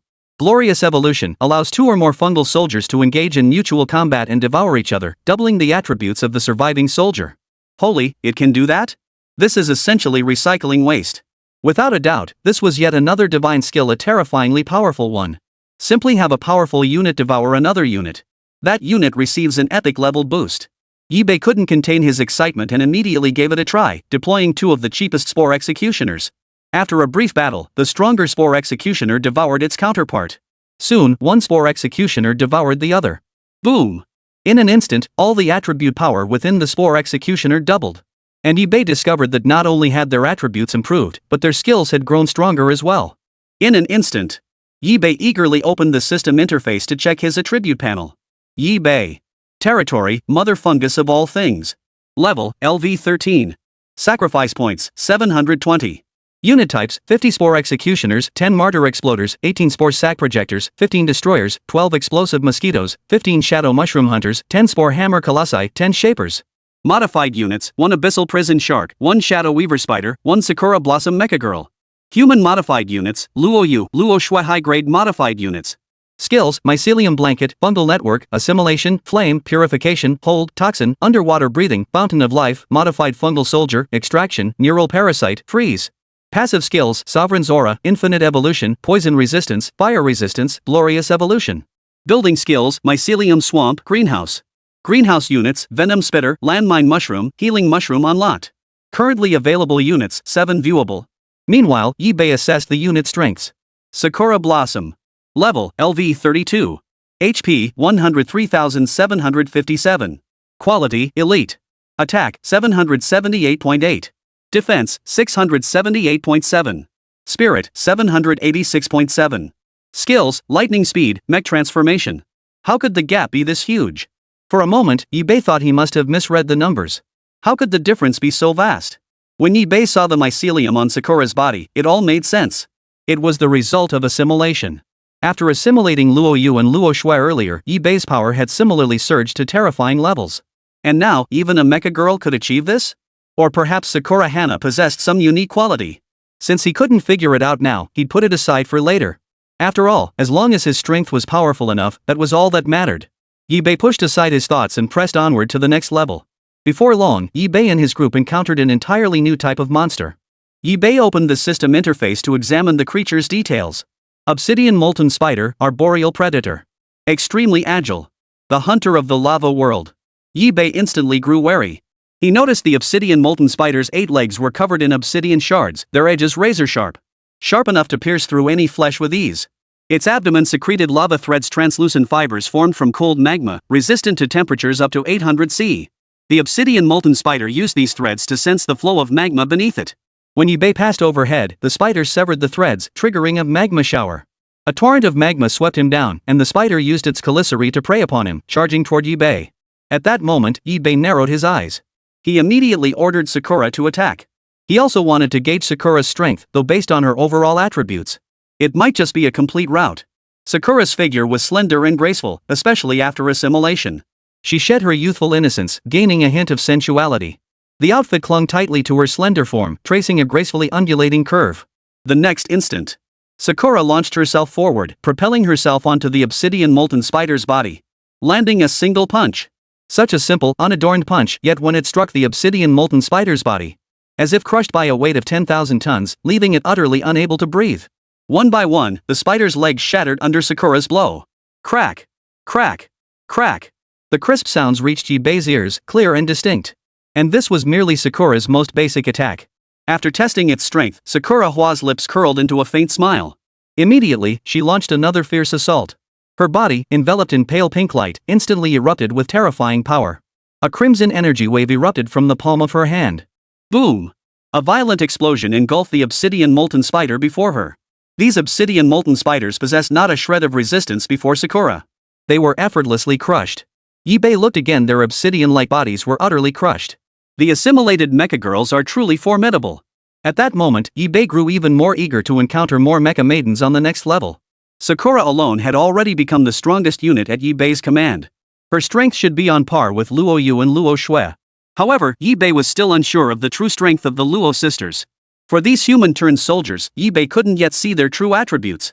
Still, Yibei estimated their power levels to be roughly comparable. Moreover, the two women had not intervened this time, granting the opportunity to Sakura blossom. At this thought, Yibei sighed inwardly. It's a pity I can't directly create them using the All Things Mother Fungus's ability. As if hearing Yibei's sigh, the system's crisp voice suddenly chimed in. Once you subdue the Mecha Clan, you'll gain the ability to create spore mechs. Yibei froze in surprise. It was as if his thoughts had materialized. The system's words were meant to ignite Yibei's passion to subdue the Mecha Clan. By doing so, the system could add spore mechs as a brand new troop type. Though their strength might not match that of the assimilated Sakura blossoms, their power was still formidable. Yibei reviewed the information. The so-called Mecha Clan is a collective term for male mecha warriors and female mecha girls. This race is quite unique. They possess no physical bodies, being entirely composed of mecha armor. Yet when assuming humanoid form, their surface texture feels indistinguishable from that of ordinary living beings. Male mecha warriors bear some resemblance to Transformers from before the time shift. The female mecha maidens, like Sakura Hana, possess striking beauty and an undeniable allure. Their surface skin is smooth and delicate, with soft pink-white hair that makes it hard to look away. Chapter 127, Obsidian Melting Spider. The thought crossed his mind. Yibei approached. The fungal carpet erupted abruptly, shooting out tendrils of mycelium that engulfed the obsidian molten spider. Congratulations, host, for sacrificing the obsidian molten spider. You have gained 45 sacrifice points. After completing these actions, Yibei summoned the fungal carpet and continued forward. Meanwhile, not far from Yibei, a frail figure was being pursued by a monster. His name was Su Hui, who had accidentally stumbled into the third layer of the dungeon due to an accident. Truthfully, his abilities were nowhere near sufficient to enter the lava world. At best, he was merely a lowly foot soldier, his troop strength barely reaching the superior grade. He had merely stumbled upon a spatial fissure and been randomly teleported here. Now he faced the terrifying monsters of the lava world. With a single blow, killed all his troops and devoured them completely. Helpless, he could only flee. Was he willing to accept this? Su Hui certainly wasn't willing to accept it, but he had no other choice. Facing such a formidable monster, Su Hui could only avoid its sharp edge. What a pity, Su Hui sighed softly. But just as Su Hui was about to give up, he looked up and suddenly saw the fungal carpet spreading out ahead, released by Yibei. Su Hui's heart skipped a beat. He could clearly see that the fungal carpet stood out starkly against its surroundings. It seemed like an outsider, forcibly occupying this place and fighting back frantically. What on earth is going on? Su Hui was momentarily speechless. The fungal carpet continued to spread relentlessly, its mycelium roots burrowing deep into the earth. To Su Hui's eyes, the fungal carpet emitted a thick, misty glow, appearing immensely formidable. Unlike the monster chasing him, it was in an entirely different league. Suhui made up his mind instantly, fortune favors the bold. The master who could command such formidable fungal mats must possess considerable power. In that instant, Suhui had a plan. He would use this formidable creature to escape the danger closing in behind him. As for whether the path ahead led to a den of dragons and tigers, Suhui couldn't say for certain, but if he didn't go now, he would surely die. That much was undeniable. At that moment, Su Hui's face hardened with resolve, his gaze unwavering. Striding purposefully toward the fungal carpet, pressing deeper into the unknown. Meanwhile, on the other side, Yibei remained unaware of the events unfolding where his fungal carpet spread. Before Yibei stood a flock of chickens in overalls, sporting center-parted hairstyles, looking greasy and remarkably spirited. In an instant, Yibei opened the system interface to examine the monster's details. Koan chicken, special species monster. A formidable creature with 2.5 years of training. Its small frame packs immense power. Enjoys singing, dancing, rapping, and playing basketball. Holy! The moment Yibei saw Koan chicken, he was instantly stunned. Is Heizi's power really this strong? Even in the dungeon, there are haters of my Koan bro. Staring at the Kunkin chicken before him, Yibei felt his blood boil. He wasn't a hater, nor was he a fan. Though encountering an old acquaintance caught him off guard, those who must be slain still must be slain. Suddenly, Koan chicken struck instantly, his movements fluid and seamless. His body slammed forward with tremendous force. The units Yibei had deployed were utterly unable to stop it. Kunkunji's blazing speed sent the Spore Executioner before him flying. Yibei frowned. My brother Koan is truly formidable. But he wasn't one to be trifled with either. Yibei launched another fierce assault. Spore Executioners, Spore Sac Projectors, and Destroyers all were deployed. These were merely diversionary forces, lacking true strength. Yibei didn't expect them to make a significant impact. Slight disruption was sufficient. Then, Yibei quietly planted the poison spray mushrooms and landmine mushrooms. The damage these mushroom units inflicted was also quite substantial. Shadow mushroom hunters lurked silently in the shadows, while crimson daggers unleashed explosive damage. Stab after stab landed on Kunkin chicken. However, Kunkin chicken moved swiftly, dodging the shadow mushroom stalker's bayonet strikes with agile jumps back and forth. Boom! Koan chicken seemed enraged by Yibei's relentless assault. Its sleek, oiled center-parted hair now fluttered in the wind. Suddenly, a basketball appeared in Kunkin chicken's hands. Holy! Yibei couldn't help but exclaim in shock as he watched Kunkin chicken, now holding the basketball, undergo a dramatic shift in aura. Dribbling the ball, it moved eerily close to Yibei's unit. Shoots of fungal filaments shot out to block its path. But these proved utterly useless. The basketball instantly shattered the filaments, scattering them around. At that moment, Kunkin chicken let out a series of humming sounds, waves of demonic-like tones piercing Yibei's ears. Genie is too beautiful. Holy! Yibei was too stunned to speak. What the hell? Boom! Boom! Boom! The basketball exploded with a kill, leaving almost no one present capable of standing against it. Yibei's expression darkened. He glanced at the Spore Hammer Colossus beside him, Sakura Blossom, and the sisters Luoyu and Luo Shui. Only these units could subdue Koan chicken now. The next moment, the Spore Hammer Colossus charged forward. Sakura Hua instantly transformed into a mecha warrior, unleashing a barrage of crimson laser cannons. Meanwhile, the Luo sisters, Luoyu and Luo Shui, shot out golden fungal filaments. Given the current situation, Yibei was practically unbeatable. If he still couldn't win now, it must be because my brother Koan was just too powerful. Obviously, that was impossible. At that moment, Koan chicken unleashed his ultimate ability, singing, dancing, rapping, and basketball. This was Kunkin chicken's ultimate combo skill, virtually unstoppable. Boom! Boom! Boom! During the battle, a pitch-black chicken claw stepped on the landmine mushrooms and poison spray mushrooms Yibei had planted earlier. A series of deafening explosions shattered the silence of the area. Especially Yibei's troops, as if pumped full of stimulants, fixed their gaze relentlessly on Kunkin chicken. Even the overalls Kunkin chicken wore were blown to shreds by the landmine mushrooms. Unforgivable. Kunkin chicken actually spoke in human words, its face flushed with rage as it hurled the basketball away. Then, Kunkin chicken assumed a fighting stance, exposing its back to Yibei.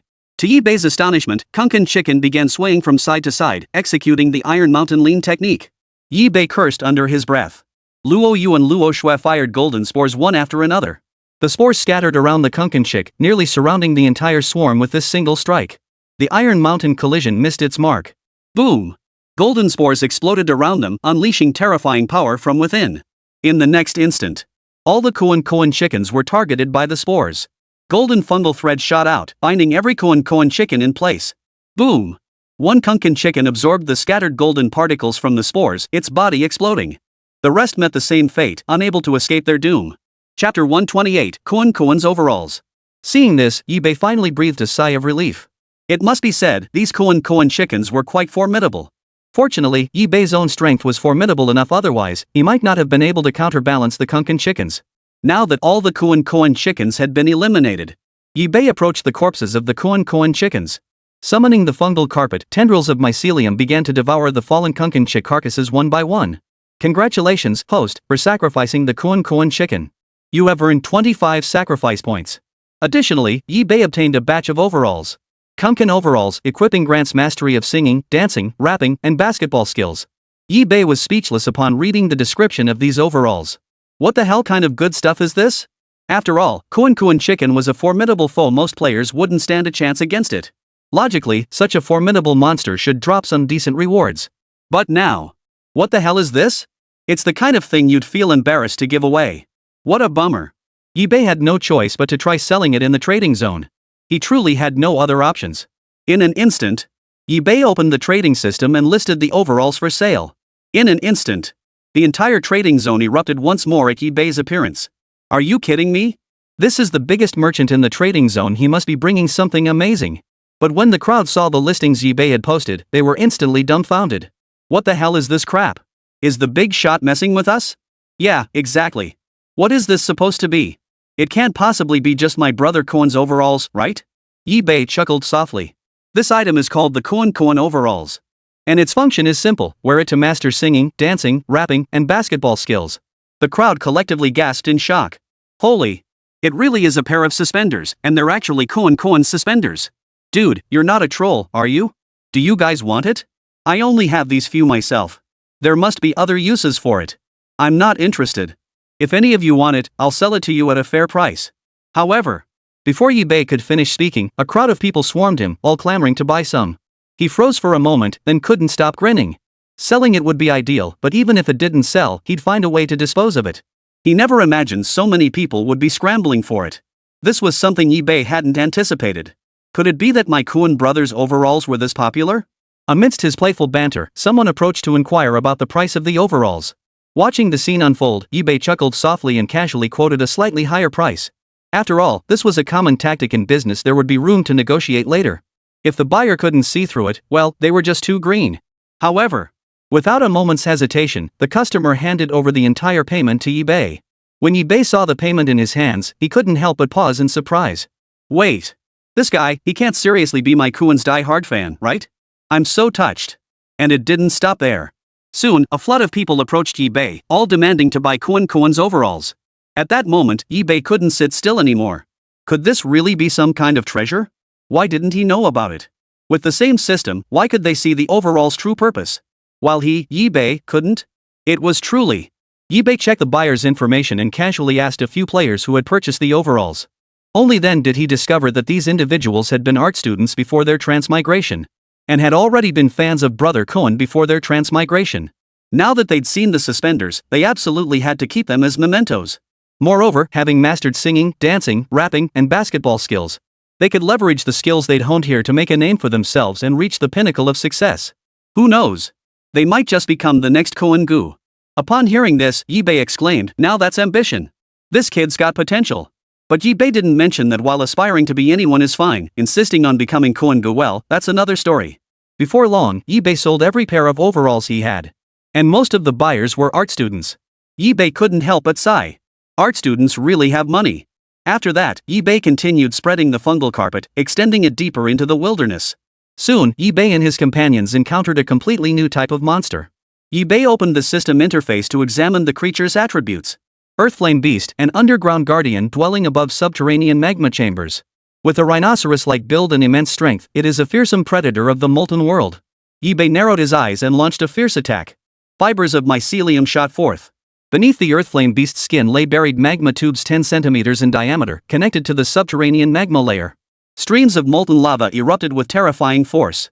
Luo Yu and Luo Shui sprang into action, weaving strands of golden mycelium into a protective net. However, this alone might not be enough to stop it. The Spore Hammer Colossus clasped its hands together and brought down a crushing blow. Boom! Only after repeated blows did the Colossus finally disperse the lava geyser before it. The Geoflame's hooves were formed from heat-resistant rock plates. With each step, they shattered the underlying rock, allowing magma to seep out and heat the ground, forming heat trails to mark their territory. Within the fire beasts marked territory. Its power intensified, unleashing even more terrifying and ferocious attacks. When attacking, the earth flame beast would ram its horns into the ground, triggering small volcanic eruptions with magma columns reaching 10 meters high. Or it sweeps its tail, hurling molten rock chunks at foes, which explode into high-temperature shards upon impact. Had Yibei not deployed the Spore Hammer Colossus, it might have been impossible to handle the earth flame beast. Impressive indeed. One must admit that by this point, many monsters now surpass the combined strength of all previous bosses 10,000-fold. Facing such a formidable earth flame beast, Yibei, building upon the Spore Hammer Colossus, he deployed Sakura Blossom and the Luo sisters, Luo Yu and Luo Shui. After entering the fray, Luo Yu and Luo Shui seemed somewhat disinterested in fighting, leaving the battle entirely to Manhwa. They were more eager to witness Manhwa's true strength. After all, she had only fought 2 opponents so far, and they hadn't witnessed her true potential or limits. Their curiosity was piqued. The moment Manhwa stepped onto the battlefield, she completely captured the earth flame beast's attention. He poured nearly all his mastery into Sakura's training. Yet, it proved utterly ineffective. Sakura's mobility was exceptionally agile. In humanoid form, she could evade attacks with ease. Even when transformed into a car, these earth flame beasts would likely fail to land a hit. Thus, the earth flame beasts found themselves utterly helpless against Sakura for the time being, instead being toyed with. Now, Sakura launched a fierce assault, transforming into a robot and performing an armed transformation. Chapter 129, Earth Flame Beasts. Boom! A terrifying surge of energy began to coalesce in Sakura's hands. Wave after wave of frenzied energy surged toward the earth flame beast. Yet the earth flame beast did not cease its resistance. Instead, it roared with fury, unleashing an even more ferocious and terrifying force from beneath the earth. Gushing columns of magma erupted from the earth, gradually engulfing the area. The two forces collided, gradually intertwining, resisting each other, pulling against each other. Yet Sakura's power proved superior, growing ever more formidable with each collision. At the same time, Sakura transformed into a car, roaring to life as it raced toward the earth flame beast at lightning speed. It slammed into the beast with tremendous force. Having assimilated its body, Sakura's power was no longer to be underestimated. A single collision was enough to send the earth flame beast flying backward. And Sakura herself remained completely unscathed. Seizing the opportunity, Sakura blended into the earth flame beast horde and began a frenzied slaughter. Equipped with the gear forged earlier by Yibei, her combat prowess soared. On the battlefield, she resembled a fearsome female general charging across the sands of war. Her bearing was bold and heroic. Now transformed into human form, Sakura's curvaceous figure, swinging her weapon across the battlefield, slicing through one earth flame beast after another.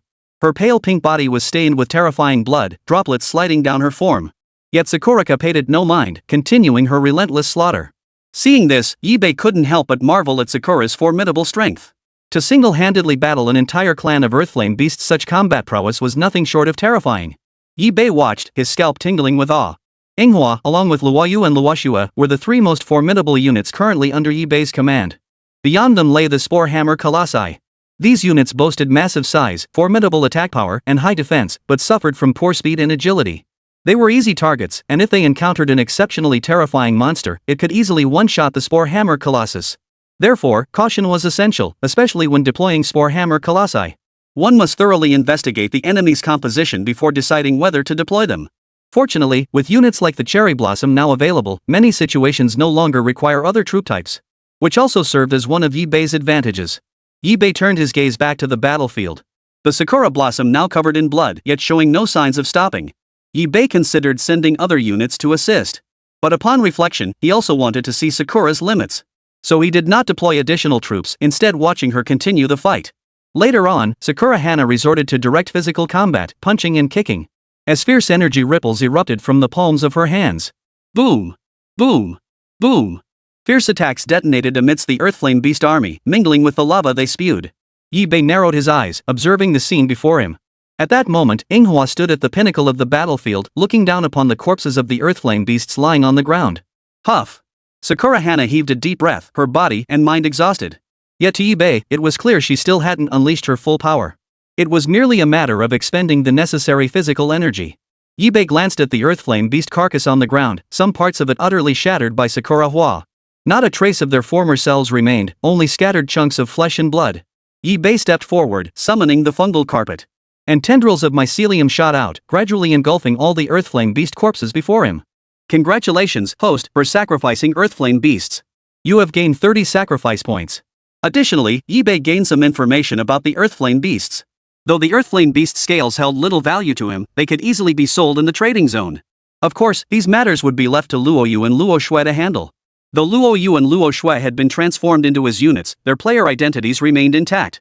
They could still log into the chat group and conduct sales and purchases in the trading zone. Thus, only eBay was aware of their transformation, otherwise, everything remained unchanged. At that moment, eBay opened the system interface to check his attribute panel. eBay. Territory, Mother Fungus. Level, LV13. Sacrifice points, 750. Troop types, 80 Spore Executioners, 20 Martyr Exploders, 18 Spore Sac Projectors, 20 Destroyers, 18 Explosive Mosquitoes, 20 Shadow Mushroom Hunters, 10 Spore Hammer Colossi, 12 Shapers. Modified units, 1 Abyssal Prison Shark, 1 Shadow Weaver Spider, 1 Sakura Blossom Mecha Girl.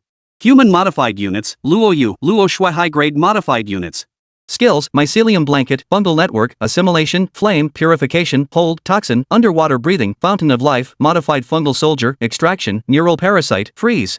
Passive skills, Sovereign's Aura, Infinite Evolution, Poison Resistance, Fire Resistance, Glorious Evolution. Building skills, Mycelium Swamp, Greenhouse. Greenhouse units, Venom Spitter, Landmine Mushroom, Healing Mushroom on lot. Currently redeemable troop types, 7 viewable. Meanwhile, eBay assessed the unit strengths. Sakura Blossom. Level, LV39. HP, 173,757. Quality, Elite. Attack, 878.8. Defense, 774.4. Spirit, 988.9. Skills, Lightning Speed, Mech Transformation. At that very moment, eBay suddenly sensed something amiss with the position of his spreading fungal carpet. Something seemed to be happening. However, due to the distance, eBay couldn't quite make out the details. Yet his mycelium seemed to be emitting agonized screams. After the screams, eBay discovered that a large section of his fungal carpet was missing. It was actually eating his fungal carpet? eBay was too stunned to speak. His fungal carpet contained all sorts of complex elements, toxins, fire poisons, freezing agents. It just ate away, not making a sound. But, after waiting a moment, eBay realized it was still eating his fungal carpet. How is this possible? This was the first time he'd encountered such a thing, and he found it hard to believe at first. Could this be some kind of natural predator? eBay had heard vague rumors before that every species of monster had its natural predator. Such natural enemies couldn't be killed by ordinary means, only through special methods. For instance, dispatching the Luo Yu and Luo Shui sisters to eliminate it, or having Manhwa intervene. In an instant, eBay led his troops to the scene. When the group arrived at the spot where the fungal carpet had been devoured, there stood a ragged man gnawing at his fungal carpet. Chapter 130, Has the fungal carpet been breached? For a moment, eBay thought he must be seeing things. How could a living human possibly resist the toxins of the fungal carpet? He couldn't quite grasp what was happening. Could it be that the figure before him wasn't human at all, but some sort of humanoid monster? eBay opened the system interface and checked. He discovered the other party was indeed a player. Su Hui. It was indeed a human name, and this person was a player. Moreover, eBay discovered something else. The human player before him, Su Hui, had been infected by his mycelium to a significant extent, with strands of mycelium permeating Su Hui's body. In eBay's perception, Su Hui had even become one of his units. In that instant, eBay felt a pang of frustration. Was this an accidental addition to his forces? But he hadn't intended for this to happen at all. eBay scanned his surroundings and finally noticed something amiss. Not far from Su Hui, several monsters lurked. Moreover, not a single unit remained near Su Hui. It suddenly dawned on him Su Hui had been hunted down by monsters, cornered with no escape, forcing him to resort to this. Su Hui, fighting for his life, had discovered eBay's fungal carpet possessed the ability to assimilate, and had taken a desperate gamble by consuming eBay's fungal carpet to undergo assimilation and infection. Perhaps this act seemed like drinking poison to quench thirst in his eyes, but for Su Hui, whose life hung by a thread, it was his lifeline, the key to his survival. After piecing everything together, eBay let out a soft sigh. He didn't know much about this man, and for a moment, he felt at a loss. eBay now felt a strange sense of being the ultimate villain behind the scenes. He glanced at the monsters behind him, ignoring them, then looked back at Su Hui, who was still frantically gnawing away. For a moment, eBay remained frozen in place, hesitating to approach. This was all a misunderstanding to begin with. eBay had never intended to recruit this soldier, though it might become quite powerful later on. But at this moment, eBay didn't know much about this man. Moreover, the abilities gained from devouring the fungal carpet were nowhere near the level of what eBay could achieve through direct assimilation. Therefore, eBay made a decision. He didn't step forward to reveal his identity, nor did he attempt to directly control this individual. Instead, he wanted to see how far this individual could go with such abilities. If they crossed paths again later, and if this individual's strength proved truly impressive, Ibe might just take him under his wing. As for now, if he couldn't even handle the monster behind him, then an early death might be a mercy. At that moment, Suhui devoured the fungal carpet on the ground in huge mouthfuls. The fungal carpet was nearly devoured entirely by Suhui alone. Boom! The fungal carpet had completely transformed Suhui. His power had now reached that of an ordinary elite-level monster. In an instant, Suhui launched a fierce attack, piercing through the monster's body behind him with a single punch. Boom! Fierce blows rained down upon the monsters' bodies, and countless monsters perished under this single strike. Yi Bei witnessed this. There was no need to look behind anymore. The monsters that had once seemed exceptionally ferocious had become mere playthings in Su Hui's eyes. Yi Bei led the shadow mushroom hunters back to the two women. He then recounted the scene he had witnessed to the two women and Manhwa. Whoa! Luo Yu and Luo Shui couldn't help but gasp, their hearts filled with mixed emotions. While they sympathized with Su Hui's plight, this was the dungeon without strength, one couldn't take a single step. It was only through sheer luck that the two girls had encountered someone like Yi Bei, who had transformed them into combat units. That gave them the confidence to survive in the dungeon and even fight enemies. That was what was truly invaluable. Even though he was desperate, he did manage to break into the third layer of the dungeon. He must have some strength and luck. So staying vigilant is wise. We must always be cautious. Right, and he's got monsters chasing him, he must have provoked them. Still, this person is incredibly bold. Without even knowing what it is, he dared to bite down directly. That takes courage and nerve beyond the ordinary. Remember, this is the dungeon, nothing is impossible. Encountering something toxic is perfectly normal. But this person managed to withstand the pressure and wasn't immediately poisoned by the toxins in the fungal carpet. Perhaps this truly is his destiny, a pivotal turning point in his fate. If he truly survives, he might just become a great asset to our benefactor. Luo Yu and Luo Shui murmured in turn, sharing their thoughts. Manhwa, standing nearby, remained unconvinced. Though she had previously appeared as a young girl, her mind had matured significantly after undergoing assimilation. This was one of the remarkable aspects of the mecha maiden. Yi Bei couldn't help but admire it. Manhwa parted her delicate pink lips and spoke slowly. This is perfectly normal for dungeon races. You just haven't seen it much. The weak cling to the strong, and the strong cling to those even stronger. In this vast dungeon, such matters are utterly commonplace. Everyone wants to survive. Wherever there is life, there will be competition and conflict. It cannot be avoided. Luo Yu and Luo Shui furrowed their delicate brows and asked Manhwa, if it were you, would you make the same choice? Manhwa chuckled softly, as if the question itself amused her. Isn't that exactly my situation right now? My current situation is precisely about clinging to the powerful to ensure my own survival. Of course, I'm also more than willing to serve my master. My master gave me new life, so naturally I'll surrender my entire being to him. Luo Yu and Luo Shui froze upon hearing these words. Once they both realized what had happened, they shared a self-deprecating laugh. Strictly speaking, they too were outsiders, relying on Yi Bei for their very survival. For Manhwa, they were no different from that mushroom eater. Forced by circumstance to become Yi Bei's soldiers, serving him by slaying the monsters blocking their path. There was one key difference, however. Luo Yu and Luo Shui had been personally modified by Yi Bei, while the fungus eater was an accident, purely accidental, a special case. For a moment, Yi Bei hadn't fully processed this.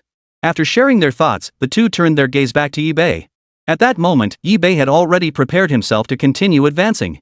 Patches of fungal carpet spread forward, beginning to expand rapidly. Of course, Yi Bei would never head in Su Hui's direction. He deliberately avoided that path. If they were to meet again so soon, that would be rather pointless. Chapter 131, The Blazing Beach Crow. Yi Bei continued to spread the fungal carpet. The exploration capabilities of the fungal carpet, combined with Yi Bei's innate fungal network skills, instantly unfurled a vast net, beginning to probe the surrounding monsters. But what Yi Bei most wanted to find was the staircase leading to the next level. After all, the lava world was structured in layers connected by staircases. With each descent, the terrain grew increasingly vast, teeming with more monsters. Moreover, their strength grew significantly, with each creature's attributes far surpassing those of the second-level boss. Soon, Yi Bei discovered an entirely new type of monster. He opened the system interface to examine the creature's attributes and information. Fiery beach crow, a flying predator of the lava world. Its feathers display flame patterns of dark red and glossy black, which are actually dense heat-resistant scales. Each scale bears the imprint of molten lava that once flowed over it. Yi Bei narrowed his eyes and deployed his troops to attack. The blazing beach crow was a formidable foe, especially as a flying creature. For instance, his shadow mushroom hunters were rendered useless against them. Or, perhaps they could be attacked or ambushed through some other means. The Spore Executioner instantly went berserk, firing streams of crimson fungal filaments. The beak crow's beak was a hollow magma tube, normally storing compressed lava that could be expelled at supersonic speeds during attacks. In an instant, the blazing beak crow unleashed a torrent of compressed magma from its beak. Boom! The molten rock collided with the fungal filaments of the fungal vein thug, piercing straight through them, incinerating the fungal vein thug before it into ashes. Moreover, the fire beak crow possessed exceptional vision, capable of locking onto heat sources 3 kilometers away through volcanic ash clouds. Even though the compressed magma it spewed filled the arena with thick gray mist, it did not hinder the fire beak crow's assault. Its wings glowed a rusty red as it flapped, launching another fierce assault. The flames engulfing its body nearly caused Yi-Bei to hallucinate. Much like the Blaziken's frenzied attacks Yi-Bei had seen in Pokemon before his journey. Its entire body was enveloped in layer upon layer of raging flames. But Yi-Bei wasn't one to back down. Seeing this, Luoyu and Luo Shui stepped forward, unleashing a barrage of golden mycelium interwoven with golden spores. These enhanced attacks struck the Blaziken's burning body. But upon contact with the flames engulfing its back, they instantly withered away. They had absolutely no effect whatsoever. Boom! The Spore Hammer Colossus struck without warning, unleashing terrifying power. Its hands clasped together, it stood before the blazing beak crow. Thud! Thud! Thud! The terrifying force unleashed by the blazing beak crow actually forced the Spore Hammer Colossus back. Moreover, one of the Spore Hammer Colossi was collided with and sent flying by the blazing beak crow, its entire body shattered into pieces. Witnessing this scene, Yi-Bei sucked in a sharp breath. Whoa! This was downright terrifying. After all, this was one of his trump cards, the Spore Hammer Colossus, which hadn't backed down even against the final Moth Emperor on the second floor of the dungeon. Yet now, it was being forced back by a dozen blazing beak crows? Was that even fair? Yi-Bei grew increasingly tense. Had he not already secured Luoyu, Luo Shui, and Manhwa, he might not have been able to hold his ground. In an instant, Yi-Bei sent Sakura Hua into the fray, unleashing fierce laser beams. They charged toward the blazing beak crow. However, Yi-Bei also noticed that after the blazing beak crow exhausted its skill resembling the brave bird's fierce assault, its body had sustained some damage. Had Yi-Bei not known this was a dungeon, he might have truly believed he was in the world of Pokemon. Immediately after, Sakura's agile form came into view, her pink and white body spreading wide. Sharp blades emerged from Sakura's body, slashing repeatedly at the wings of the flame beak crows. Those that failed to dodge in time had their wings severed cleanly. Some let out agonized screeches, gritting their teeth against the agony as they continued their fierce assault on the troops before them. A major battle was inevitable. This time, Yi-Bei would never let Manhwa bear the burden alone. Luoyu and Luo Shui were also slaughtering enemies with abandon, though they expended very little energy. Most of the time, they were admiring Sakura's graceful figure. Yi-Bei's anger flared instantly. Noticing Yi-Bei's expression, the two women finally took things seriously. A massive golden spore materialized on the battlefield. Boom! The deafening explosion shattered the stillness of the place. Invisible golden particles settled onto the body and wings of the flame-beaked crow. The next instant, the blazing beak crow's body exploded violently, its flesh and blood convulsing wildly as if roaring in agony. Boom! Boom! Boom! The echoes of explosions lingered in the air. Looking again, the fiery beaked crow still in flight had lost all signs of life. Yi-Bei stepped forward, summoning the fungal carpet. Tendrils of mycelium abruptly shot forth, devouring the charred crow corpses. Congratulations, host, for sacrificing the fire beak crows. You have gained 35 sacrifice points. Yi-Bei continued his advance. The fungal carpet spread wildly. Soon, Yi-Bei discovered a brand new monster. Beside the monster stood a human player. This person was thin, clad in thin clothing, looking rather pitiful. But when the figure turned around, Yi-Bei instantly furrowed his brow. Even at a glance, the man possessed a face that radiated sharpness and bitterness. Although Yi-Bei didn't judge people by their looks, but the moment Yi-Bei laid eyes on this man, his first thought was that he probably wasn't a good sort. He silently kept his guard up, so at that moment, Chen Chang turned around and spotted Yi-Bei suddenly appearing there. What are you staring at? I spotted this monster first. Ever heard of first come, first served? Fine, since we're both Chinese, I'll let you off this time. I can't handle all these monsters alone. You kill them for me. Of course, all the spoils of victory will naturally belong entirely to me. I know this isn't fair to you, but as the stronger one, shouldn't you look out for the weaker? After all, you wouldn't want to see a fellow countryman get killed by monsters, would you? Yi-Bei frowned. Just as I suspected, not a good bird at all. Upon hearing Chen Cheng's words, Yi-Bei sighed softly. Luoyu and Luo Shui stepped forward. Chen Cheng's gaze remained fixed on the two women. Since arriving in the dungeon, he had never seen such beautiful women. In an instant, the sexual desire he had suppressed for so long was completely ignited. However, the moment Chen Chang's eyes glazed over with lust, Luo Yu and Luo Shui suddenly sprang into action. Golden fungal filaments shot forth, tracing a delicate arc. Chen Chang's head flew off, rolling several times across the ground before coming to a stop. Subsequently, Yi Bei deployed his troops to eliminate all the monsters in the area. After the slaughter, they offered the corpses as sacrifices, earning more sacrifice points. Suddenly, a disturbance arose in the distance. Chapter 132, The Heart-Eating Nether Abyss Ring. Yi Bei looked up, only to see dazzling beams of light erupting from Chen Chang's body. What's going on? Yi Bei frowned, glancing toward the spot where Chen Chang's body had lain. The head had already been severed. How could there be any clues left? The scene before him had completely baffled Yi Bei. He couldn't make heads or tails of it. Suddenly, a ghost strikingly similar to Chen Chang's physical form hovered above the corpse, radiating fury. Yi Bei instantly realized this must be a special type item. At that moment, Yi Bei opened the system interface to examine the opponent's special class item. Heart-Eroding Nether Ring. Yi Bei observed a ring encircling Chen Chang's ring finger. Its surface was covered in spiderweb like dark purple cracks. Faint wisps of black mist seeped from the cracks, resembling dried bloodstains. Engraved on the ring's inner surface was a line of blurred ancient characters. Bound by soul, imprisoned by darkness. Upon activation, the ring offered a chance to cling to life. But the price was eternal confinement at the edge of hell, becoming an emotion-manipulated, half-human, half-ghost living being. What a powerful artifact! Yi Bei couldn't help but exclaim in astonishment. This ring could directly transform a soul into a ghost. Strictly speaking, Chen Chang was indeed dead, yet not completely so, barely clinging to life. Yet he had also become a dungeon monster, prone to emotional breakdowns. The next moment, Chen Chang launched a fierce attack at Yi Bei, baring his teeth as if harboring a deep-seated grudge against him. Yi Bei frowned, watching Chen Chang charge toward him. In his ghostly state, every blow Chen Chang struck targeted the soul directly. The blows he delivered were even more terrifying. Several Spore Executioners, unable to retreat in time, were pierced clean through their bodies. On the surface, they appeared unchanged, but closer inspection revealed their eyes had lost all luster. And Yi Bei had lost control over this particular Spore Executioner, as if the connection had been severed entirely. This alone was deeply unsettling. It indicated the enemy possessed the ability to attack souls directly, not physical damage. Moreover, Yi Bei was also troubled by another possibility. If this were true, did it mean Chen Chang was also immune to physical damage?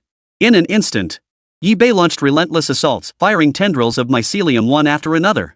Even the shadow mushroom hunters joined the fray. Yet it all proved futile. Every attack passed right through Chen Chang's transparent body. At that moment, Chen Chang wore a chilling grin, seemingly delighted to witness Yi Bei's predicament. Even when Luo Yu and Luo Shui joined the fray, the outcome remained the same. The attacks passed right through Chen Chang's body as if he truly didn't exist in this world. What's going on? Yi Bei froze in shock. For a moment, he couldn't process what was happening.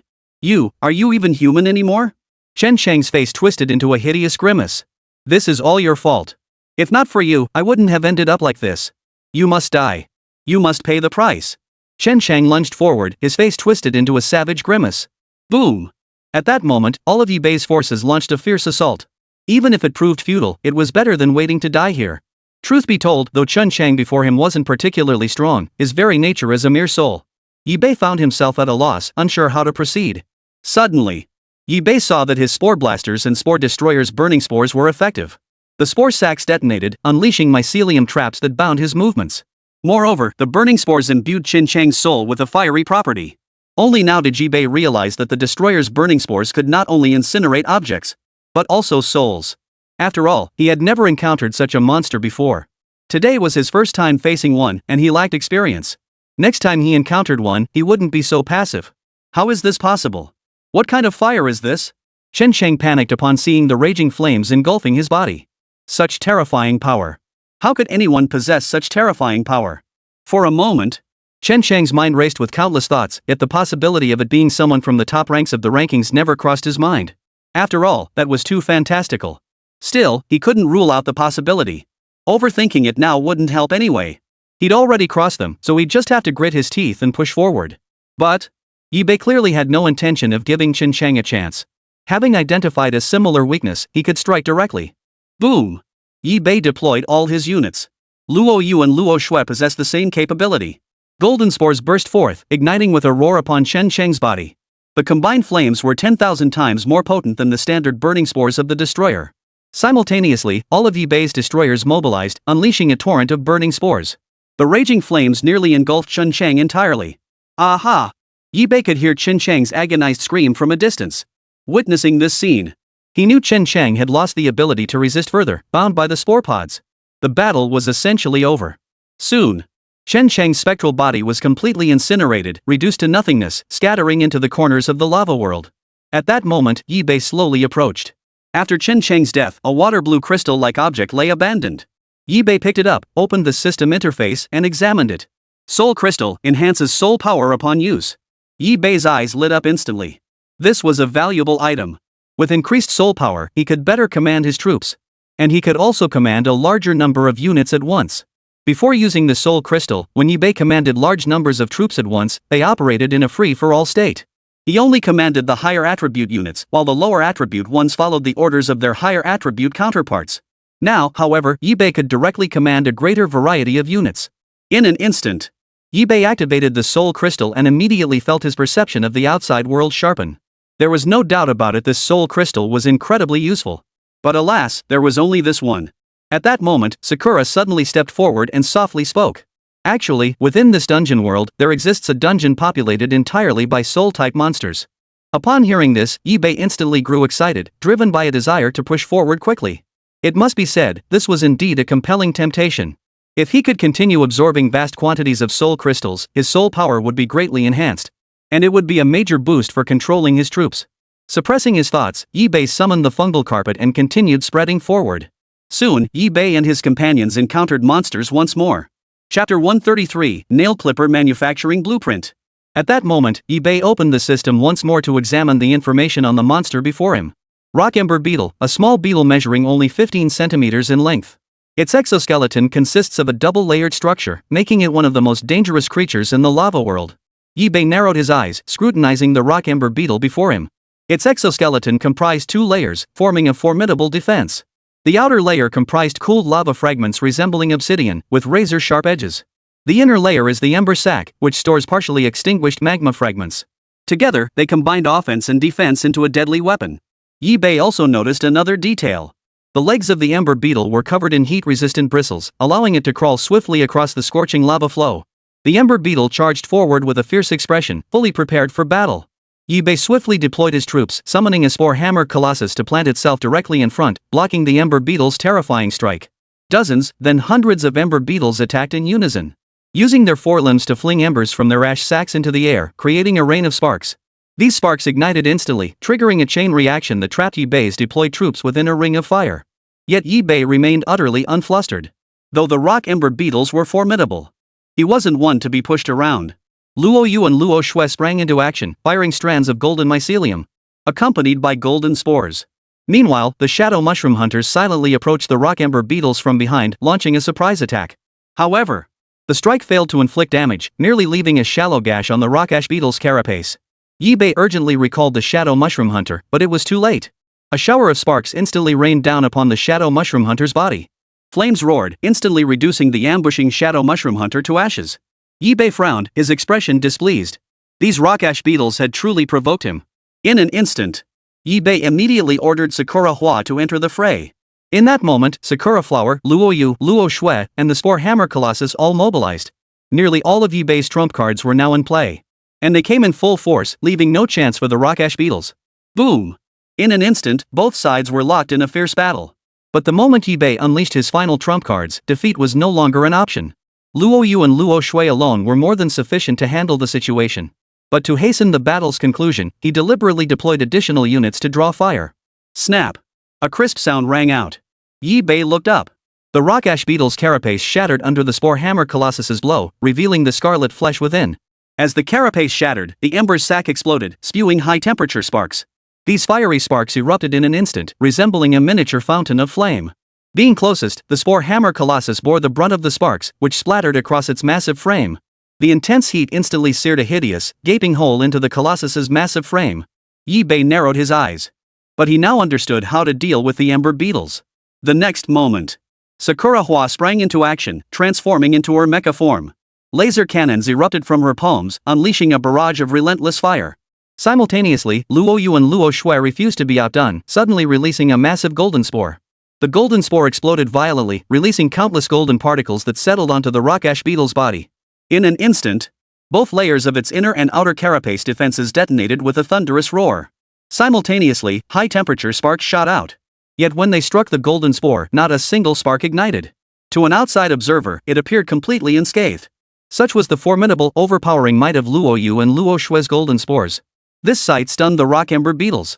But immediately after, the bodies of the rock ash beetles exploded one after another, their remains hurled violently outward.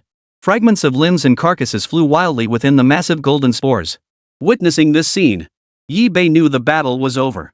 The rock ash beetles had been utterly stripped of their ability to resist. Since there were enough rock ash beetles here, Yi Bei decided to try the gambling cube again. Yi Bei retrieved the gambling cube and sacrificed the corpses of the rock ember beetles lying on the ground. Consume rock ember beetle corpse material. Obtain stinky socks X1.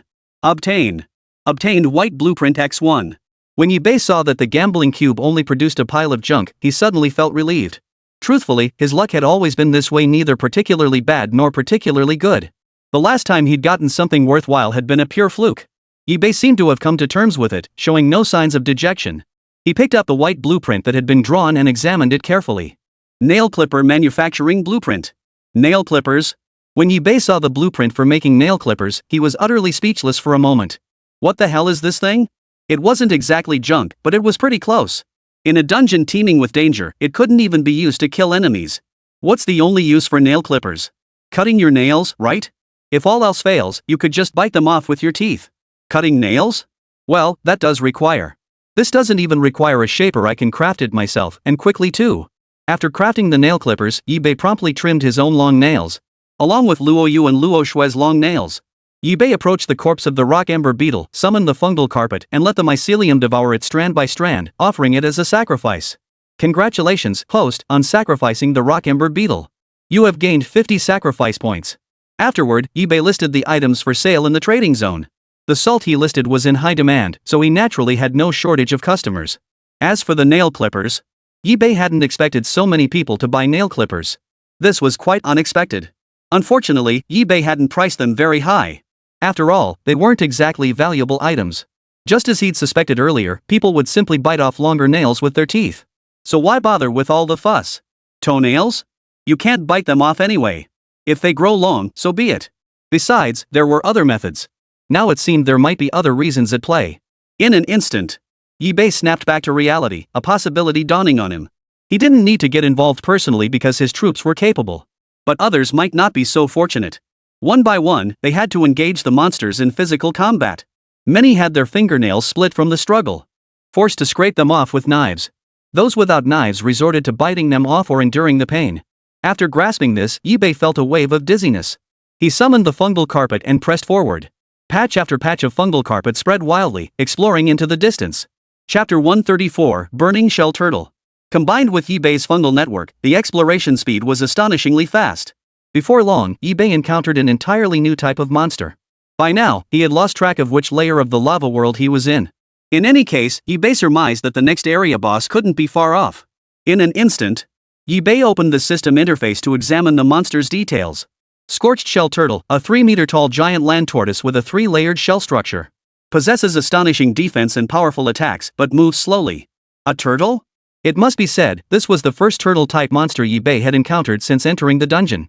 His first impression of the scorched shell tortoise was sheer bulk and sluggishness. What struck him most was its defense. Its shell comprised 3 distinct layers. The outermost layer was the molten shell, solidified magma flows covered in honeycomb-like pores that absorbed heat. The middle layer was the heat barrier layer, a special insulating substance capable of blocking most heat. The innermost layer was the flesh layer, where low-temperature magma flowed beneath the skin to maintain body temperature, a sight that was truly shocking. Just observing this seemingly impenetrable defense made Yi Bei shudder. There was no doubt about it, this was another formidable monster, one with astonishing defensive capabilities. Beyond that, Yi Bei also noticed the scorched shell turtle's limbs. Its limbs were encrusted with thick fragments of molten shell, leaving scorching footprints as it moved. Footprints streaked along the path, rapidly closing in on Yi Bei. Yet to Yi Bei, the burning shell turtle's pace still seemed painfully slow. Yi Bei instantly deployed his troops. First, strands of fungal filaments shot out, launching a tentative attack. For now, he needed to gauge the enemy's strength, otherwise, he couldn't make an accurate assessment based on this alone. The fungal threads struck the scorched shell turtle's thick carapace, producing a crisp sound. Upon being struck, the burning shell turtle violently retracted its limbs and withdrew its head into its shell. Then, from the magma vent at the base of its shell, it erupted with the high-temperature magma stored within. The scorching magma rapidly shot toward Yi-Bei's troops. Some Spore Executioners and other Spore Projectors and Destroyers who failed to evade in time were all killed by this wave of high-temperature magma. Who knew it could do that? The scorched shell turtle's self-defense capabilities were simply too formidable. Even Yi-Bei hadn't anticipated it. This time, Yi-Bei was thoroughly enraged. The Spore Hammer Colossus roared, striding forward with massive steps. It swung its colossal hammer, smashing it down viciously onto the burning shell turtle. The clash of these two colossal beasts unleashed terrifying force. Boom! Boom! Boom! The relentless barrage made Yi-Bei acutely aware of the burning shell turtle's formidable strength. Had Yi-Bei not possessed such a vast array of troop types and numbers, victory would have been far from certain. Nearly all the Spore Hammer Colossi charged forward, surrounding the scorched shell turtle before them. It must be said, the burning shell turtle was powerful enough to be a major boss. Yet in the third layer of the lava world, it was merely a monster with slightly stronger defenses. All the Spore Hammer Colossi struck with brutal force, shattering the burning shell turtle's outer shell. Crack! Crack! Crack! At that moment, the burning shell turtle's armor shattered. The flowing magma gradually formed a lava pool on the ground. The viscous magma adhered to the surrounding Yi-Bei troops, continuously scorching them. A death effect, huh? Yi-Bei rarely encountered monsters with additional effects after death. The burning shell turtle's strength was enough to astonish Yi-Bei, but he still held the upper hand. Nearly 10 Spore Hammer Colossi now surrounded him. Yi-Bei's troops had nearly blocked all defensive routes for the scorched shell turtle, surrounding it from every direction. Yi-Bei then turned his gaze to the scorched turtle's massive carcass, summoning the fungal carpet. Strand by strand, the mycelium slowly consumed it. Congratulations, host, on sacrificing the scorched shell turtle. You have gained 30 sacrifice points. After completing this, Yi-Bei retrieved the gambling cube and continued sacrificing materials. Acquired. Still a bunch of junk. Yi-Bei didn't even bother checking. This gambling cube thing really is all about luck. When luck was on your side, you could truly get something valuable. But when luck deserted you, it was pure misfortune. Afterward, Yi-Bei began selling supplies in the trading zone. Besides salt, Yi-Bei could also sell energy stones. As for his poisonous spore mushrooms and landmine mushrooms, he needed to control the amount circulating in the market to prevent anyone from using them against him later. Therefore, even if he decided to sell them again, he would have to wait a while. Moreover, he must strictly limit the quantity purchased by each buyer. In an instant, Yi-Bei once again listed salt and energy stones for sale in the trading zone. At this stage, many people were already using salt and energy stones. But who would ever complain about having too much of these things? Thus, sales remained brisk for a time, with many buyers flocking to purchase. Still, compared to the initial rush, the fervor had cooled considerably. After all, salt isn't something you'd use up quickly, and some players simply didn't like stockpiling supplies. As for energy stones, they're completely useless to players without mechanical equipment. Naturally, they wouldn't bother. They figured they'd encounter energy stones when they needed them, and if not, they could always buy them later. Soon after selling everything, Yi-Bei exited the trading area and pressed forward once more. The routine of monster hunting resumed, and he encountered entirely new creatures. This time, Yi-Bei aimed for a swift victory. He deployed his strongest units from the start, Luo Yu, Luo Shui, and Ing Hua. The three attacked in unison, unleashing a barrage of fierce assaults upon the opposing monsters. The monsters had barely emerged from their hiding places, not even having the chance to intimidate or threaten the humans they encountered. They were met with a barrage of attacks from the opposing forces. Soon, every last one of them fell to the trio, without even a chance to fight back. They suffered the most damage when facing Sakuraka. Sakura seemed unwilling to concede defeat. When facing Luo Yu and Luo Shui, she even showed signs of wanting to compete. This was Sakura Hana's way of refusing to concede defeat. But Yi-Bei certainly had no interest. Summoning the fungal carpet to devour the monsters before him, he once again produced the gambling cube to perform a sacrifice. Acquired. Obtained random forging blueprint X1. This time, Yi-Bei obtained a brand new and distinct forging blueprint. It was a white blueprint with faint green edges. At first glance, it revealed little. Moreover, the blueprint appeared slightly yellowed and aged, as if it had been dormant for a long time. Only now, discovered and unlocked by Yi-Bei, it reappeared in the public eye. This fact alone astonished Yi-Bei. Chapter 135, Diamond Necklace. Driven by curiosity, Yi-Bei couldn't wait to examine the forging blueprint he had obtained. He opened the system interface to examine the forging blueprint. Diamond Necklace increases the wearer's agility by 1 point. Yi-Bei froze in surprise. What kind of useful item was this? If you called it useful, adding just 1 point of agility was practically the same as adding nothing. But if you say it's useless, this necklace does actually add 1 point of agility. But this tiny stat boost? It's genuinely useless. For a moment, Yi Bei was utterly perplexed, staring at the diamond necklace blueprint in his hand with a troubled expression. At that moment, Luo Yu and Luo Shui gathered around, peering closely at the forging blueprint in Yi Bei's hands. It's actually a necklace. This is a great item, especially for women. It'll definitely be popular. Yi Bei froze, blurting out the question instinctively. Why? It's simple. Remember, this is the dungeon, not that world overflowing with jewelry. And how long have we been in the dungeon? Many women have already lost so much jewelry. Even my sister and I have lost ours. If we suddenly listed diamond necklaces in the trading zone, imagine the uproar it would cause. Yi Bei instantly understood. I see. He had no idea about such things. He'd never worn any jewelry in his life. Naturally, he didn't understand how important jewelry was to a woman. But he felt it probably wasn't that important. After all, it was just an accessory. Nothing compared to a powerful, reliable weapon. Nevertheless, Yi Bei resolved to craft some diamond necklaces. But while crafting them, Yi Bei suddenly realized, since they were diamond necklaces, diamonds were naturally required. But he didn't have any diamonds. Helpless, Yi Bei could only seek diamonds in the trading zone. The moment Yi Bei posted his request in the trading zone, it instantly caused a stir in the chat group. Big shot, what do you need diamonds for? Yeah, diamonds. I've never even seen them in the dungeon. Has anyone here seen them? Honestly, I do have diamonds, but they're practically useless. This isn't like back in the day. Diamonds are forever, symbolizing the crystallization of love. In this dungeon, diamonds aren't even as valuable as a piece of meat. Still, diamonds are hard to come by. I'll ask for a higher price for them. That's not unreasonable, right? How many diamonds are you looking for, boss? Yi Bei scanned the chat group messages, zeroing in on the person claiming to have diamonds. I'll take every single diamond you have. Alright. You're a true big shot, no nonsense. I won't hold back then. Seeing the two exchange so smoothly, the others couldn't help but marvel. The big shot truly lives up to his name, dominant and generous. But are diamonds really useless? The system doesn't mention any other uses. Then they must be pretty ordinary items. Afterward, Yi Bei proceeded to trade with other diamond holders one after another. After completing all this, Yi Bei silently exited the trading area and handed all the materials to the forger. Soon, under the forger's hammer, each piece was meticulously crafted. Brand new diamond necklaces emerged, each radiating an iridescent glow. Looks pretty good. Is this the jewelry you wear?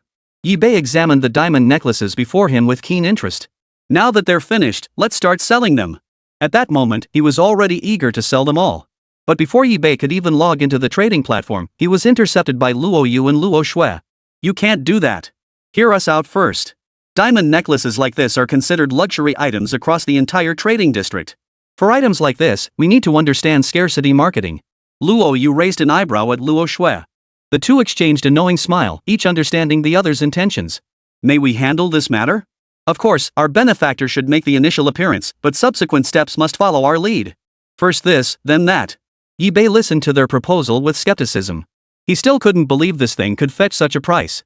The price the two women had set wasn't just expensive, it was astronomical. At the very least, purchasing it would require a massive financial sacrifice.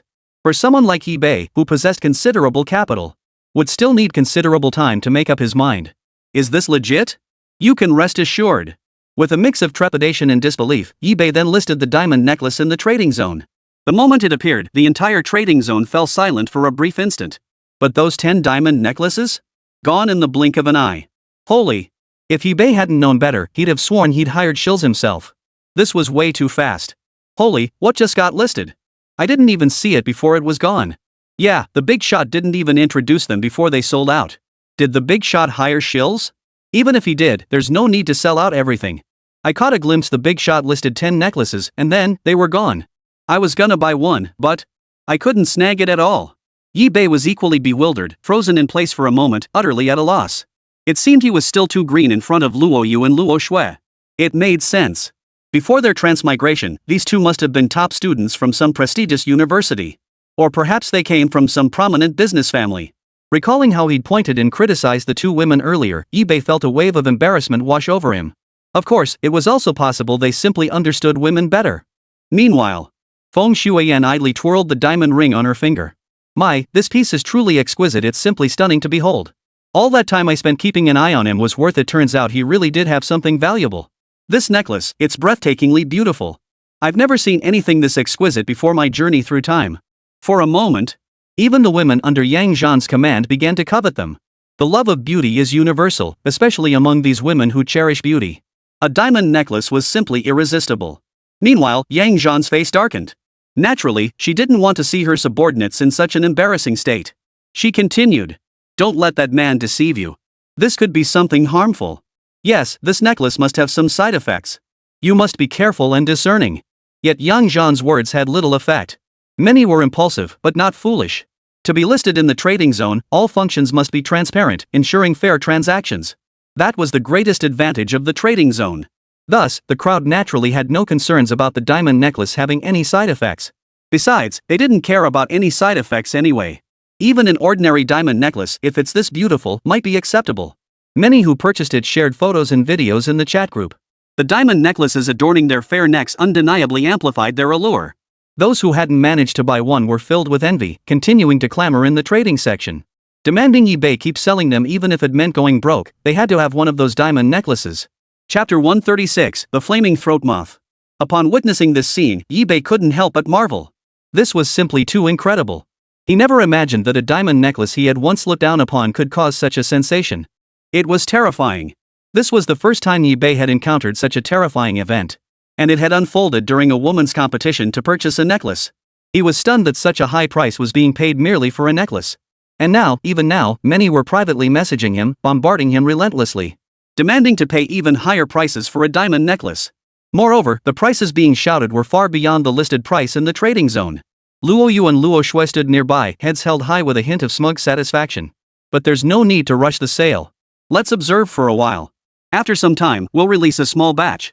This creates the illusion of scarcity while allowing us to control the release quantity. In short, this approach offers numerous advantages. There's absolutely no need to sell everything at once. eBay nodded. In truth, this was indeed the case. While he had some understanding of the matter, he was by no means an expert. He could confidently leave such matters to Luo Yu and Luo Shui. Very well. I'll continue to rely on you both for matters like this in the future. eBay then summoned the fungal carpet and pressed forward. Fungal filaments shot out in all directions, encountering monsters once more. At that moment, eBay opened the system interface to examine the creature's details. Flamethroat giant moth, a colossal flying insect with a 5-meter wingspan. Its wings are composed of translucent magma membranes, making it the aerial predator of the lava world. eBay froze upon reading the description of the flamethroat giant moth. Another giant moth. The last time he encountered a giant moth, eBay obtained an inexhaustible supply of salt. Who knew what new things he'd encounter this time? In that instant, eBay summoned his fungal carpet, which slowly spread out. At the same time, eBay tended to the flamethroat giant moth before him. Particularly its pair of enormous wings, which were exceptionally alluring. The wings reached temperatures of 800 C, their edges ablaze with pale purple flames. During flight, they trailed a 20-meter-long heat plume, a cloud of magma particles mixed with volcanic ash. Thus, the giant flame-throated moth's flight was a spectacle in itself, a visual delight to behold. But eBay had no time to watch a monster put on a show. He swiftly deployed his forces, filaments shot out one after another, spore sacs erupted in bursts, and burning spores were released in waves. Of course, it wasn't just that. Other units were also showcasing their unique charms. Suddenly, the flamethroat moth launched a fierce attack. Its proboscis, the flame tube, measured 30 centimeters in length and was hollow inside. It stored compressed magma gas, which erupted at supersonic speeds as it charged forward, striking at eBay's troops. These compressed magma gases instantly ignited the bodies of eBay's troops. Some Spore Executors who failed to dodge, along with other Spore Cyst projectors, all perished in this compressed wave of magma gas. In the end, not a single intact corpse remained. They were utterly reduced to ashes. Hiss. eBay sucked in a sharp breath, momentarily frozen in shock. What a giant moth. In an instant, eBay ordered his other units to charge the flamethroat giant moth before them. At that moment, Luo Yu, Luo Shui, and Manhwa all sprang into action. Luo Yu unleashed a barrage of golden fungal filaments, which shot straight toward the flamethroat giant moth. The giant moth merely fluttered its wings lightly, slightly hindering the filaments' movement. But even so, they couldn't withstand the combined attacks of Luo Yu and Luo Shui. Seizing the moment, Manhwa channeled a fierce energy surge from her palm. Boom! The ferocious energy surge instantly struck the flamethroat giant moth's body. The wings, already ablaze with flames, dimmed slightly after bearing the brunt of Sakura's strike. Especially the pale purple flames, which flickered and began to fade. The flame-throated giant moth let out an agonized, drawn-out cry. Its blood-red eyes locked onto Sakura Hua, the attacker. At that moment, Sakura's pale pink form abruptly transformed into a mecha state. Fierce energy cannons pounded relentlessly into the giant moth's body. with Luo Yu and Luo Shui providing support from the sidelines. The other units simply observed the battle from the sidelines. Even if they joined the fray, it would be futile. They wouldn't be of any use on the battlefield. Luo Yu and Luo Shui released golden spores one after another. Boom! Terrifying explosions echoed, reverberating around Yi Bei's ears. The body of the flamethrower giant moth was gradually shattered by the three combatants. The compressed magma gas it released had no effect on Luo Yu and the others. Their mobility was arguably the strongest among Yi Bei's group, rendering most attacks ineffective. Soon, the battle came to an end. It must be said that the flamethrower giant moth was indeed formidable, especially as a flying monster. Had Yi Bei not possessed methods specifically designed to counter aerial threats, defeating it so swiftly would have been far from certain. Yi Bei now turned his gaze to the fallen corpse of the flamethrower giant moth. Summoning the fungal carpet, its tendrils began to devour. Congratulations, host, for sacrificing the flamethrower giant moth. You have gained 40 sacrifice points. Next, Yi Bei wanted to check his current attribute panel. He opened the system interface to review. Yi Bei. Territory, Mother Fungus of all things. Level, LV13. Sacrifice points, 860. Troop types, Spore Executioners X100, Martyr Exploders X25, Spore Sac Projectors X25, Destroyers X25, Explosive Mosquitoes X20, Shadow Mushroom Hunters X30, Spore Hammer Colossi X20, Shapers X20. Modified units, 1 Abyssal Prison Demon Shark, 1 Shadow Weaver Spider, 1 Sakura Blossom Mecha Girl. Human modified units, Luo Yu, Luo Shui high-grade modified units. Skills, Mycelium Blanket, Fungal Network, Assimilation, Flame, Purification, Hold, Toxin, Underwater Breathing, Fountain of Life, Modified Fungal Soldier, Extraction, Neural Parasite, Freeze. Passive skills, Sovereign's Aura, Infinite Evolution, Poison Resistance, Fire Resistance, Glorious Evolution. Building skills, Mycelium Swamp, Greenhouse.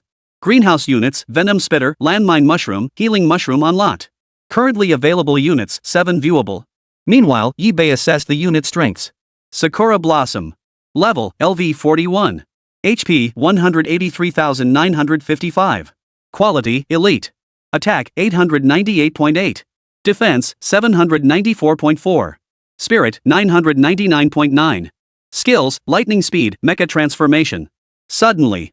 Upon the corpse of the flame throat moth, human remains were present. Could it be that the Hellmouth moth had already devoured a human player earlier? What a savage creature. Good thing I killed it. Chapter 137, Molten Crystal Centipede. After tidying up the area, Yi Bei summoned the fungal carpet once more and pressed onward. But just as he set off, suddenly, he was ambushed by a monster. Unnoticed by Yi Bei, the creature launched its attack. It bizarrely struck several of Yi Bei's units, particularly the Spore Executioners, shattering their bodies outright. Yi Bei whipped his head around to face the creature before him. Then, he opened the system interface to examine the creature's details. Molten Crystal Centipede, a 10-meter-long giant multi-legged creature composed of 200 segmented links. Each segment is covered in diamond-shaped molten crystal formations made of obsidian, with razor-sharp edges. Yi Bei stared at the molten crystal centipede before him, cold sweat instantly breaking out on his brow. Damn it! A 10-meter-long centipede looked downright terrifying. Over 200 twisted segments, writhing and wriggling, made his eyes go blurry.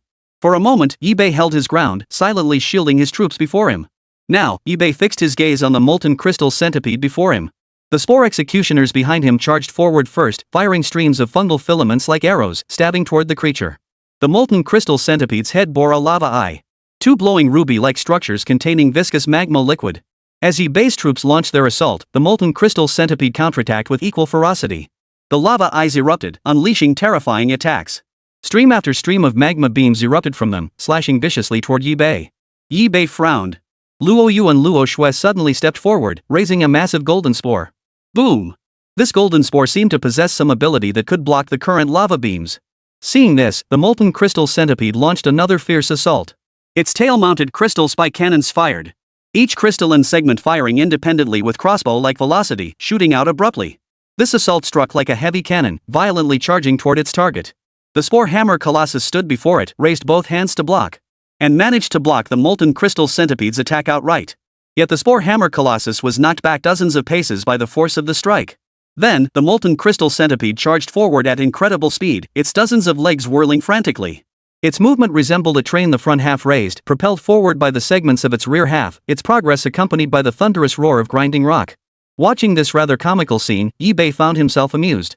Suddenly, Yi Bei discovered a layer of crystalline coating covering the abdomen of the molten crystal centipede. So this is its weak point. However, Yibei also noticed that the molten crystal centipede carefully guarded the crystallized area. It shielded the area with the crystalline armor of its forelimbs, perhaps only exposing it when severely wounded. Seeing this, Yibei finally caught a glimpse of a clue. In an instant, Yibei turned to Luoyu, Luo Shui, and Inghua. The three understood immediately, grasping Yibei's intent. They sprang into action simultaneously. Their target was clear, the silver-white crystals covering the crystal centipede's body. Boom! Luoyu and Luo Shui launched a fierce assault, firing streams of golden mycelium interwoven with bursts of golden spores. Meanwhile, Inghua transformed into a towering mecha, swiftly flying before the molten crystal centipede. At the same time, Yibei discreetly deployed his exploding mosquitoes, launching a surprise attack from the shadows. The exploding mosquitoes did not disappoint Yibei. While other units attacked the molten crystal centipede, the exploding mosquitoes quietly flew onto its crystalline exoskeleton. Boom! The deafening explosion shattered the stillness of the area. Looking again, the molten crystal centipede stared in disbelief, its pupils dilated. Dozens of centipede legs convulsed wildly, as if enduring immense agony. Soon, the molten crystal centipede collapsed onto the ground with a thud. Yibei stepped forward to inspect the creature. After confirming its death, he summoned the fungal carpet, whose tendrils began devouring it strand by strand. Congratulations, host, for sacrificing the molten crystal centipede. You have gained 30 sacrifice points. Yibei then continued spreading the fungal carpet, exploring forward. After completing all this, Yibei set off once more. Before long, Yibei encountered another monster. But this one was different. Yibei opened the creature's information panel to examine its details. Ember Beetle. Before Yibei could read the description below, the Ember Beetle before him began to speak in human language. Who are you? Yibei froze upon hearing this. You can actually speak human language? This was something Yibei hadn't anticipated. Though he had encountered monsters capable of human speech before. But without exception, they were either top-tier bosses or extremely rare creatures. But the Ember Beetle before him didn't seem to fit either category. It looked quite ordinary. Just a run-of-the-mill monster. Just as Yibei was thinking this, the Ember Beetle spoke again, its voice slow and deliberate. I once consumed a damaged biological brain. After that, I gained the ability to speak human languages. Moreover, the damaged creature's brain was unique, very. Yibei was secretly astonished. If a mere fragment of its brain is this formidable, how powerful must the whole creature have been? At the same time, Yibei grew wary. As Yibei delved deeper into the dungeon, especially within this layer's lava-filled world, Yibei had encountered far too many terrifying monsters. Their sheer power was terrifying. So terrifying it felt almost unreal. Had his troops not possessed formidable strength, survival would have been far from certain. At that moment, the Ember Beetle before him spoke again. I have my own tribe. I can help you lure my kin from the tribe over here. Yibei was suddenly curious. Why? Isn't that your tribe, your kin? You betray your own kind? The Ember Beetle chuckled softly. As a human, you should understand that most intelligent species possess no loyalty whatsoever. The unity you humans speak of is nothing more than following instinct. In my view, it's no different. Nothing to be surprised about. Yibei carefully tended to the Ember Beetle before him. This was the first time he'd encountered a creature so intelligent, so ambitious. Or perhaps, the shattered brain this Ember Beetle had consumed had once belonged to some terrifying entity? Yibei nodded to the Ember Beetle in understanding. Then, strands of mycelium shot out, leaving toxins on the Ember Beetle's body. Then he released the Ember Beetle. Feeling the toxins, the Ember Beetle departed with evident delight. As the tingling sensation spread through its body, a wave of delight washed over it, even a hint of addiction at that moment.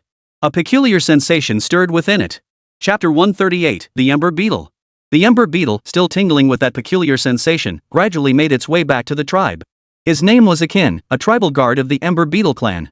As he returned, a swarm of Ember Beetles swarmed toward him. They blocked his path, surrounding him. Halt! You dare return? Speak! Did you desert us? It's because of you that so many of our tribe's guards died. Akin violently shoved away the Ember Beetle's accusing hand. Nonsense! What proof do you have it was me? Don't make accusations without proof. It's clear my own heroic fighting moved the enemy. That's why I ran back to warn you all. And now you dare call me a deserter? Oomph. I see I'm just in the way. I shouldn't have come back at all. The other Ember Beetles flushed crimson upon hearing this. Their previously arrogant demeanor now wilted slightly. Some were so overcome with shame they wished the ground would swallow them whole. It was simply too humiliating. In that moment, the entire Ember Beetle tribe hailed Akin as a hero, a great savior who had rescued their entire kind. But that wasn't all. They even arranged for several female monsters to attend to Akin. This treatment made Akin feel a bit giddy. Naturally, Akin welcomed them all, pulling one of the female monsters close. Monsters knew no shame. And he actually mated with her right there in front of the entire Ember Beetle tribe. The other Ember Beetles watched with envy, some eyes even gleaming with greed. They wished they could take Akin's place in doing these things. After mating, Akin let out a long, satisfied cry, his heart filled with immense fulfillment. His gaze then fell upon the clan flower of the Ember Beetle tribe, standing not far away. Her name was Xiao Hua, the clan's flower. In terms of strength, status, and beauty, she was unmatched. The moment Ajin saw Xiao Hua, his eyes lit up and he charged forward. Miss Xiao Hua, heh, you're still as beautiful as ever today. Look at me now, I'm not the same as before. I'm a great hero of our clan. However, before Akin could finish speaking, Xiao Hua shot him a fierce glare. You're clearly just a deserter, yet you claim to be some great hero of the Ember Beetle tribe. Oomph. Put. With your kind of character, it's a miracle you didn't betray us. Ajin's face turned ashen. He clearly heard the scorn in Xiao Hua's voice and was understandably furious. In that moment, he silently added Xiao Hua to his list of targets to eliminate. When that terrifying human appeared, he would make sure Xiao Hua suffered a death worse than death. Meanwhile, through the message left by Akin, the Ember Beetle gradually discovered a tribe inhabited by Ember Beetles identical to Akin. Without a doubt, this was the Ember Beetle tribe. In an instant, Yibei dispatched his troops without hesitation, launching a fierce assault. Wave after wave of brutal attacks struck the tribe. Boom! A deafening roar echoed through the Ember Beetle tribe. Enemy attack! Enemy attack! Spotting Yibei approaching from afar, Akin quickly hid. Some Ember Beetles watched Akin flee swiftly and were instantly puzzled. Why is the hero running away? Could it be he has some secret he dares not reveal? How dare you! Instantly, a swarm of Ember Beetles swarmed forward, beating the one who had questioned Akin senseless. How dare you question the hero? Looks like you really don't know your place. Ajin must be making preparations. As a hero, he must live up to that title. And you, daring to question the hero? Looks like you've truly grown tired of living. The beaten Ember Beetle was overcome with shame. I deserve to die. How dare I question the hero? Rest assured, I will personally seek out the hero afterward to apologize. At that moment, Yibei manipulated the fungal carpet, spreading it rapidly toward this direction. Some Ember Beetles couldn't dodge in time and were swallowed by the endless fungal carpet. Fungal filaments shot out like arrows, piercing the bodies of the Ember Beetles, absorbing and parasitizing them. It must be said that while these Ember Beetles weren't particularly powerful, they weren't easy to deal with either. Yet now, for some reason, their morale seemed low. Especially after some Ember Beetles caught sight of Yibei's troops, they were so terrified they couldn't utter a word, their legs trembling uncontrollably. Spore Executioners, Spore Sac Projectors, Destroyers, Martyr Exploders, Explosive Mosquitoes, Shadow Mushroom Hunters. Yibei deployed these units one after another. He had even secretly planted landmine mushrooms and poison spray mushrooms throughout the area. Only then did he feel slightly reassured. If this lineup still couldn't secure victory, Yibei would directly deploy the Spore Hammer Colossus alongside Luoyu, Luo Shui, and Sakura Hana. Indeed, just as Yibei had anticipated, the Ember Beetles proved utterly incapable of resistance. Some had their bodies completely shattered, leaving only broken shells and mangled flesh. Others were blown to pieces, flesh and blood scattered everywhere, a sight too gruesome to behold. All of this was thanks to Yibei. Soon, every last Ember Beetle was slaughtered. Only a handful of Ember Beetles remained on the battlefield. Suddenly, the tribal chief of the Ember Beetles appeared, his power far surpassing that of ordinary Ember Beetles. Upon the chieftain's arrival, he grabbed several Spore Executioners and crushed them to death with a single squeeze. Yibei remained unmoved, though a faint trace of displeasure lingered within him. While the Spore Executioners were cheap, they were still his troops, and killing them demanded a price. In that instant, the Spore Hammer Colossus struck. Clasping its hands together, it formed a colossal hammer and brought it down with brutal force. The Ember Beetles continued their raucous cheers as the Spore Hammer Colossus brought down its massive hammer, striking the body of the Ember Beetle chieftain. Boom! With that single blow, the Ember Beetle chieftain before them was utterly crushed. Flesh and hardened carapace flew everywhere. The remaining Ember Beetles, witnessing this scene, scattered in terror. But by now, Yibei wasn't about to let a single monster escape. All his troops had been strategically positioned long ago. One by one, the landmine mushrooms detonated instantly. Some unlucky ones were blown to bits instantly. Xiao Hua, possessing slightly higher intelligence, could evade some dangers while fleeing. Still, most relied on the Ember Beetles clearing the path ahead. But, just as Xiao Hua was about to escape, a Jin suddenly appeared, blocking her path. Why are you stopping me? Akin grinned widely, then shouted.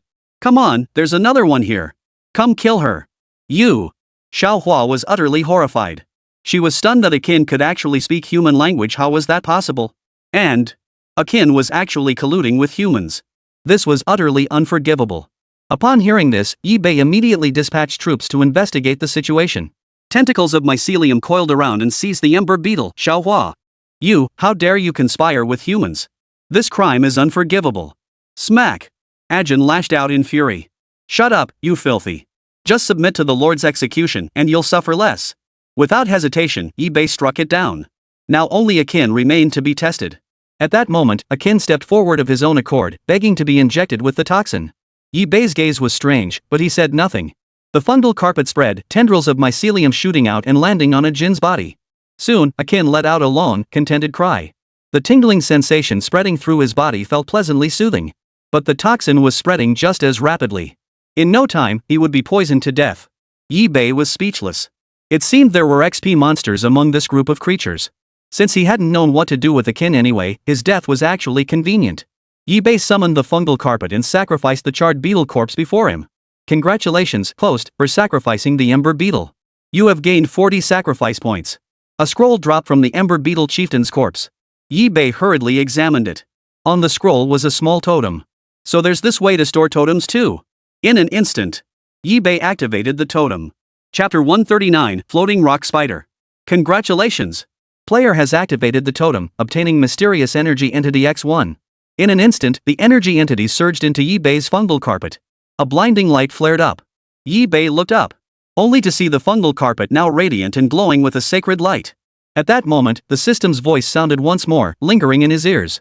Fungal carpet evolved, new skill acquired. Yibei opened the system interface to examine the newly acquired skill. Bone-eroding symbiosis. When fungal soldiers perish, their remains transform into fungal nodules, continuously releasing healing mist. There is a chance they may mutate into explosions capable of inflicting area of effect toxic damage. This is awesome. Yibei was instantly thrilled. With this skill, Yibei could directly feed the remains of fallen fungal soldiers to the fungal carpet for absorption and further utilize them by transforming them into fungal nodules. As for the fungal nodules, they could either release healing mist or become explosive toxins dealing area damage. In short, bone-eating symbiosis was a rare and invaluable skill. At that moment, Yibei opened the system interface to check his attribute panel. Yibei. Territory, Mother Fungus. Level, LV13. Sacrifice points, 800. Troop types, 80 Spore Executioners, 20 Martyr Exploders, 20 Spore Sac Projectors, 25 Destroyers, 20 Explosive Mosquitoes, 30 Shadow Mushroom Hunters, 20 Spore Hammer Colossi, 20 Shapers. Modified units, 1 Abyssal Prison Demon Shark, 1 Shadow Weaver Spider, 1 Sakura Blossom Mecha Girl. Human modified units, Luo Yu, Luo Shui high-grade modified units. Skills, Mycelium Blanket, Fungal Network, Assimilation, Flame, Purification, Hold, Toxin, Underwater Breathing, Fountain of Life, Modified Fungal Soldier, Extraction, Neural Parasite, Freeze. Passive skills, Sovereign's Aura, Infinite Evolution, Poison Resistance, Fire Resistance, Glorious Evolution, Bone Corroding Symbiosis. Building skills, Mycelium Swamp, Greenhouse. Greenhouse units, Venom Spitter, Landmine Mushroom, Healing Mushroom unlocked. Currently available units, 7 viewable. Meanwhile, Yibei assessed the unit's capabilities. Sakura Blossom. Level, LV41. HP, 183,955. Quality, Elite. Attack, 898.8. Defense, 794.4. Spirit, 999.9. Skills, Lightning Speed, Mecha Transformation. Yibei gazed at the ever-growing list of skills and couldn't help but marvel. The Co-Prosperity evolution he had acquired recently was already an excellent skill. Thanks to this skill, he had significantly boosted the combat effectiveness of numerous troop types. Even Luo Yu, Luo Shui, and Yinghua saw substantial increases in their combat capabilities. But at the same time, Yibei had lost many units. And the required sacrifice points amounted to a staggering figure. Therefore, there's no need to rush now. Once more sacrifice points are acquired later, he could make a decisive leap forward. For now, he could only proceed cautiously, one step at a time. Moreover, Yibei now possessed an additional skill that allowed him to better utilize the corpses of fungal soldiers. Yibei continued spreading the fungal carpet forward, tendrils of mycelium shooting out one after another. Soon, a brand new monster materialized before Yibei. Floating Rock Spider, Arboreal Predator. 8 legs covered in lightweight, porous floating rock fragments, enabling it to float on the surface of lava flows. Yibei narrowed his eyes. In an instant, various troop types charged forward fiercely once more. The troops swarmed together, sending a sky-filling swarm of fungal filaments dancing through the air. Suddenly, Yibei saw the floating rock spider's blood-red eyes seeming to fixate on him. Immediately afterward, the floating rock spider secreted floating rock filaments from its abdomen. This substance was a porous fiber formed from cooled magma. Streams of magma filaments shot forth, instantly intertwining with the fungal carpet released by Yi Bei's troops. Yi Bei understood clearly. This was the true power of the floating rock spider. Boom! As the two collided, a terrifying force erupted. Some units that hadn't managed to escape were instantly killed by these strands of molten lava. The next moment, Luo Yu and Luo Shui struck again, firing golden spores one after another. At that moment, the floating rock spider let out a piercing cry. Thick magma flowed from its mouth and abdomen. This lava pooled into a molten crater. When Yi Bei's troops fell into the pool, the floating rock spider severed its rock threads, triggering the magma trap. Boom! Boom! Boom! A relentless barrage of explosions struck the Spore Executioners and other units. But Luo Yu and Luo Shui's attacks did not miss, plunging into the molten pool. Though their attacks neutralized most of the lava's impact, many units still perished in the strike. The next moment, the floating rock spiders launched another fierce assault. Using their forelimbs, they hurled floating rock fragments edges razor sharp enough to slice through lava with a single stroke. Then, from its mouth, the floating rock spider spewed magma acid. Typically, this acid was used to dissolve wounds on prey, preventing escape. But now, it was directed at Yi Bei's attack. Unfortunately for it, despite the floating rock spider's considerable strength, it still proved no match for him. Now that he understood the floating rock spider's attack patterns, the next steps became much simpler.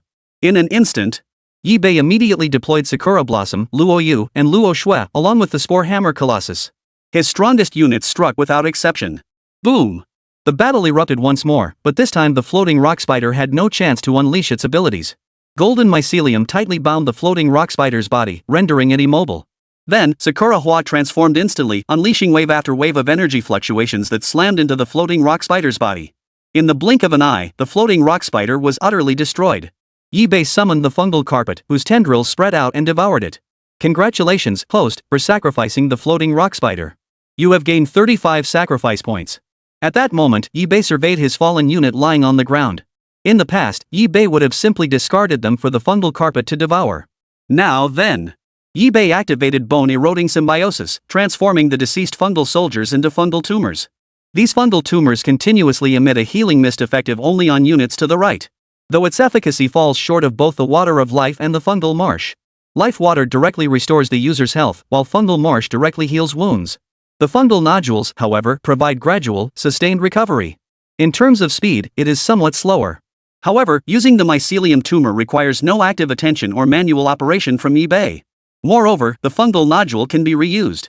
Afterward, Yi Bei continued his advance. Before long, Yi Bei discovered an energy-based, semi-translucent creature. In an instant, Yi Bei examined the creature's information. Ash Spirit Wanderer, an entity existing between elemental and soul-based creatures, exceptionally mysterious. A soul-type monster, of all things. In an instant, Yi Bei deployed his troops and launched a fierce assault. However, this monster wasn't particularly powerful. Under Yi Bei's command, it barely lasted a few exchanges.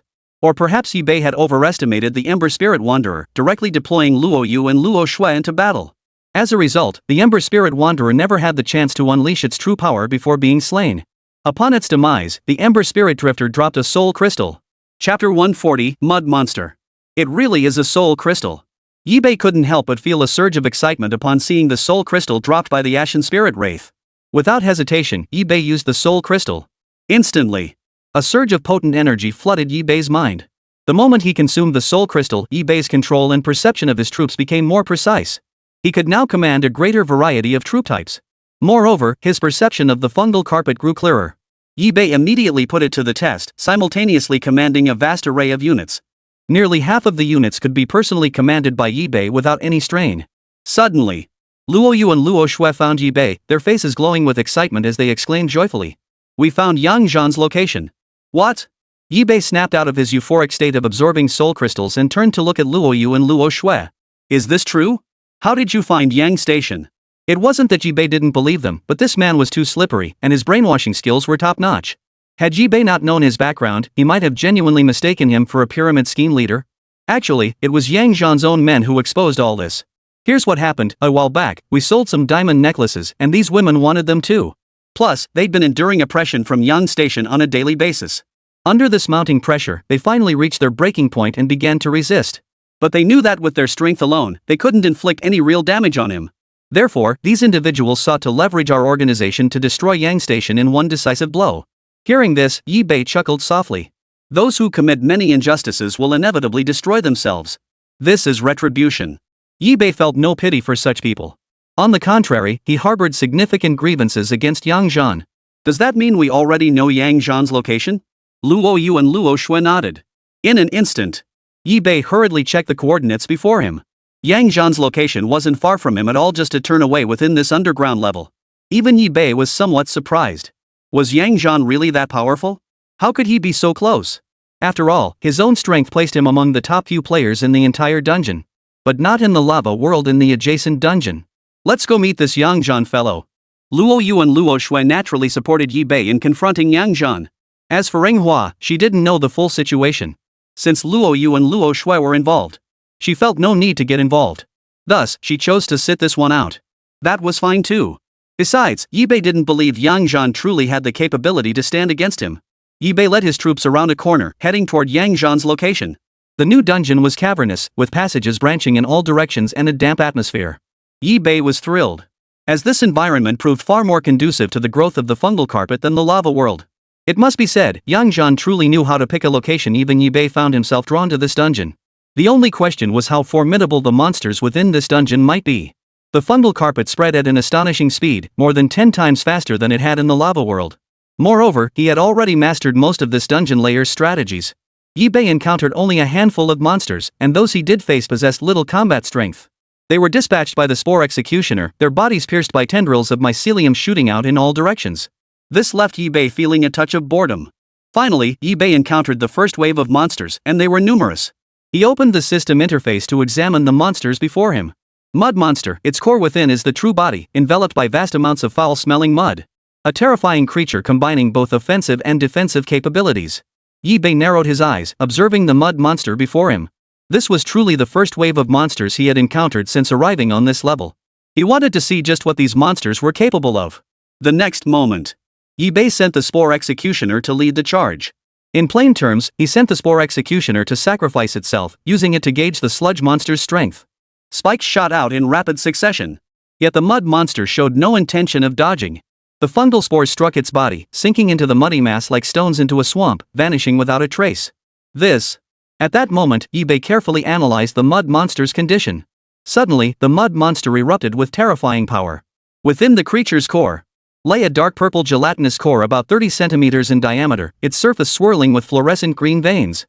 Within it floated countless nanoscale decay crystals, mineralized energy crystals formed from devoured biological tissue. In an instant, these energy crystals erupted violently, charging recklessly toward Yi-Bei. Each crystal sliced through the fungal filaments, some igniting and exploding instantly.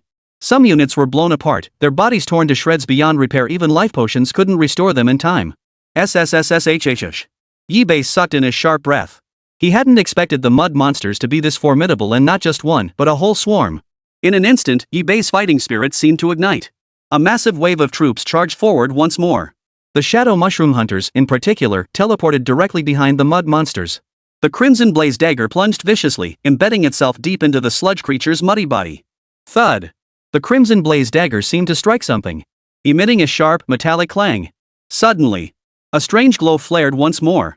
The core of the slime monster was encased in a layer of active slime sac approximately 10 centimeters thick, continuously secreted by the creature's mucus glands. This slime sac served both as a protective shell and an energy conduit. Especially after being attacked by the shadow mushroom hunters, the sludge sac instantly exploded. Pieces of decaying sludge landed on the shadow mushroom hunter's body, bizarrely beginning to corrode its flesh. However, the shadow mushroom hunter's body was composed of mycelium, so it naturally suffered little immediate harm. Yet the corrosion persists. At this moment, Yi-Bei had already deployed fungal swamps across the fungal carpet. And even the fungal nodules he had recently acquired were slowly being restored. Nevertheless, most of the fungal soldiers still relied on the fungal swamp. Impressive. I underestimated you. Yi-Bei frowned. He immediately turned to look at Luo Yu, Luo Shui, and the Spore Hammer Colossus beside him. Sakura also joined the fray. After all, Manhwa had only said she wouldn't participate in Yi-Bei's confrontation with Yang Zhan. She hadn't said she wouldn't help kill monsters. With these additional combatants joining the fray, the situation suddenly became much easier. Especially Sakura, whose power proved most formidable. Her attacks, barely pausing in their energy fluctuations. These relentless assaults swiftly eliminated several mud monsters caught off guard. Chapter 141, Reinforcements arrive. But even so, it wasn't over yet. Numerous slime monsters still stood before him, their numbers nearly matching his own troops. Thus, the pressure of this battle was immense. Moreover, the mud monsters were formidable foes, and Yibei had yet to fully grasp all their abilities. Now, the mud monsters launched another fierce assault. It seemed as though some kind of energy was gathering within the mud monster's mouth. In the next instant, a terrifying purple substance erupted from its maw. Yibei immediately ordered his troops to retreat. This was the corrosive fluid accumulated within the mud monster's body. Any contact would cause immediate corrosion. Of course, several of Yibei's Spore Executioners were caught in the attack. The instant they touched the corrosive liquid, their entire bodies were stained purple. The sight was horrifying, but the horror didn't end there. Even the mycelium released by the Spore Executioners turned purple, appearing as if it too had been corroded. Then, these corroded Spore Executioners collapsed to the ground. A chill wind swept through, instantly scattering the corpses lying on the ground like dust. Should one come into contact with such corrosive fluid? Yibei couldn't even muster the ability to corrode bones and form symbiosis. It was simply too terrifying. However, Yibei gradually deciphered the mud monster's attack patterns. Though the cost was a bit steep. At that moment, the Spore Hammer Colossus roared, clasping its hands together to form a colossal hammer. Slamming it violently into the ground, sending a shower of gravel flying. The debris rained down upon the mud monster's body. Worse still, some fragments jammed directly into the mud monster's mouth. This prevented the corrosive liquid from being successfully expelled. However, Yibei knew this was merely a temporary measure. Before long, the slime monster would find a way to fill its mouth with the corrosive liquid, causing the stones to corrode and disintegrate. Seizing this chance, Yibei had no intention of letting go. The Spore Hammer Colossus swung its massive hammer with terrifying force and speed. The colossal hammer smashed viciously into the mud monster's body. The creature's core and body were shattered by the single blow, emitting a series of crisp cracking sounds. At the same moment, Luoyu and Luo Shui struck simultaneously, turning the tide of battle. Golden fungal filaments shot forth in bursts, interwoven with golden spores. This series of coordinated attacks gradually threw the mud monster into disarray. Golden spores exploded, shattering the core within the mud monster's body. Its entire body collapsed like a pile of rotten mud onto the ground. Yibei knew the mud monster was no longer a threat. He swiftly summoned the fungal carpet, whose tendrils abruptly surged forth, engulfing the sludge monster before him.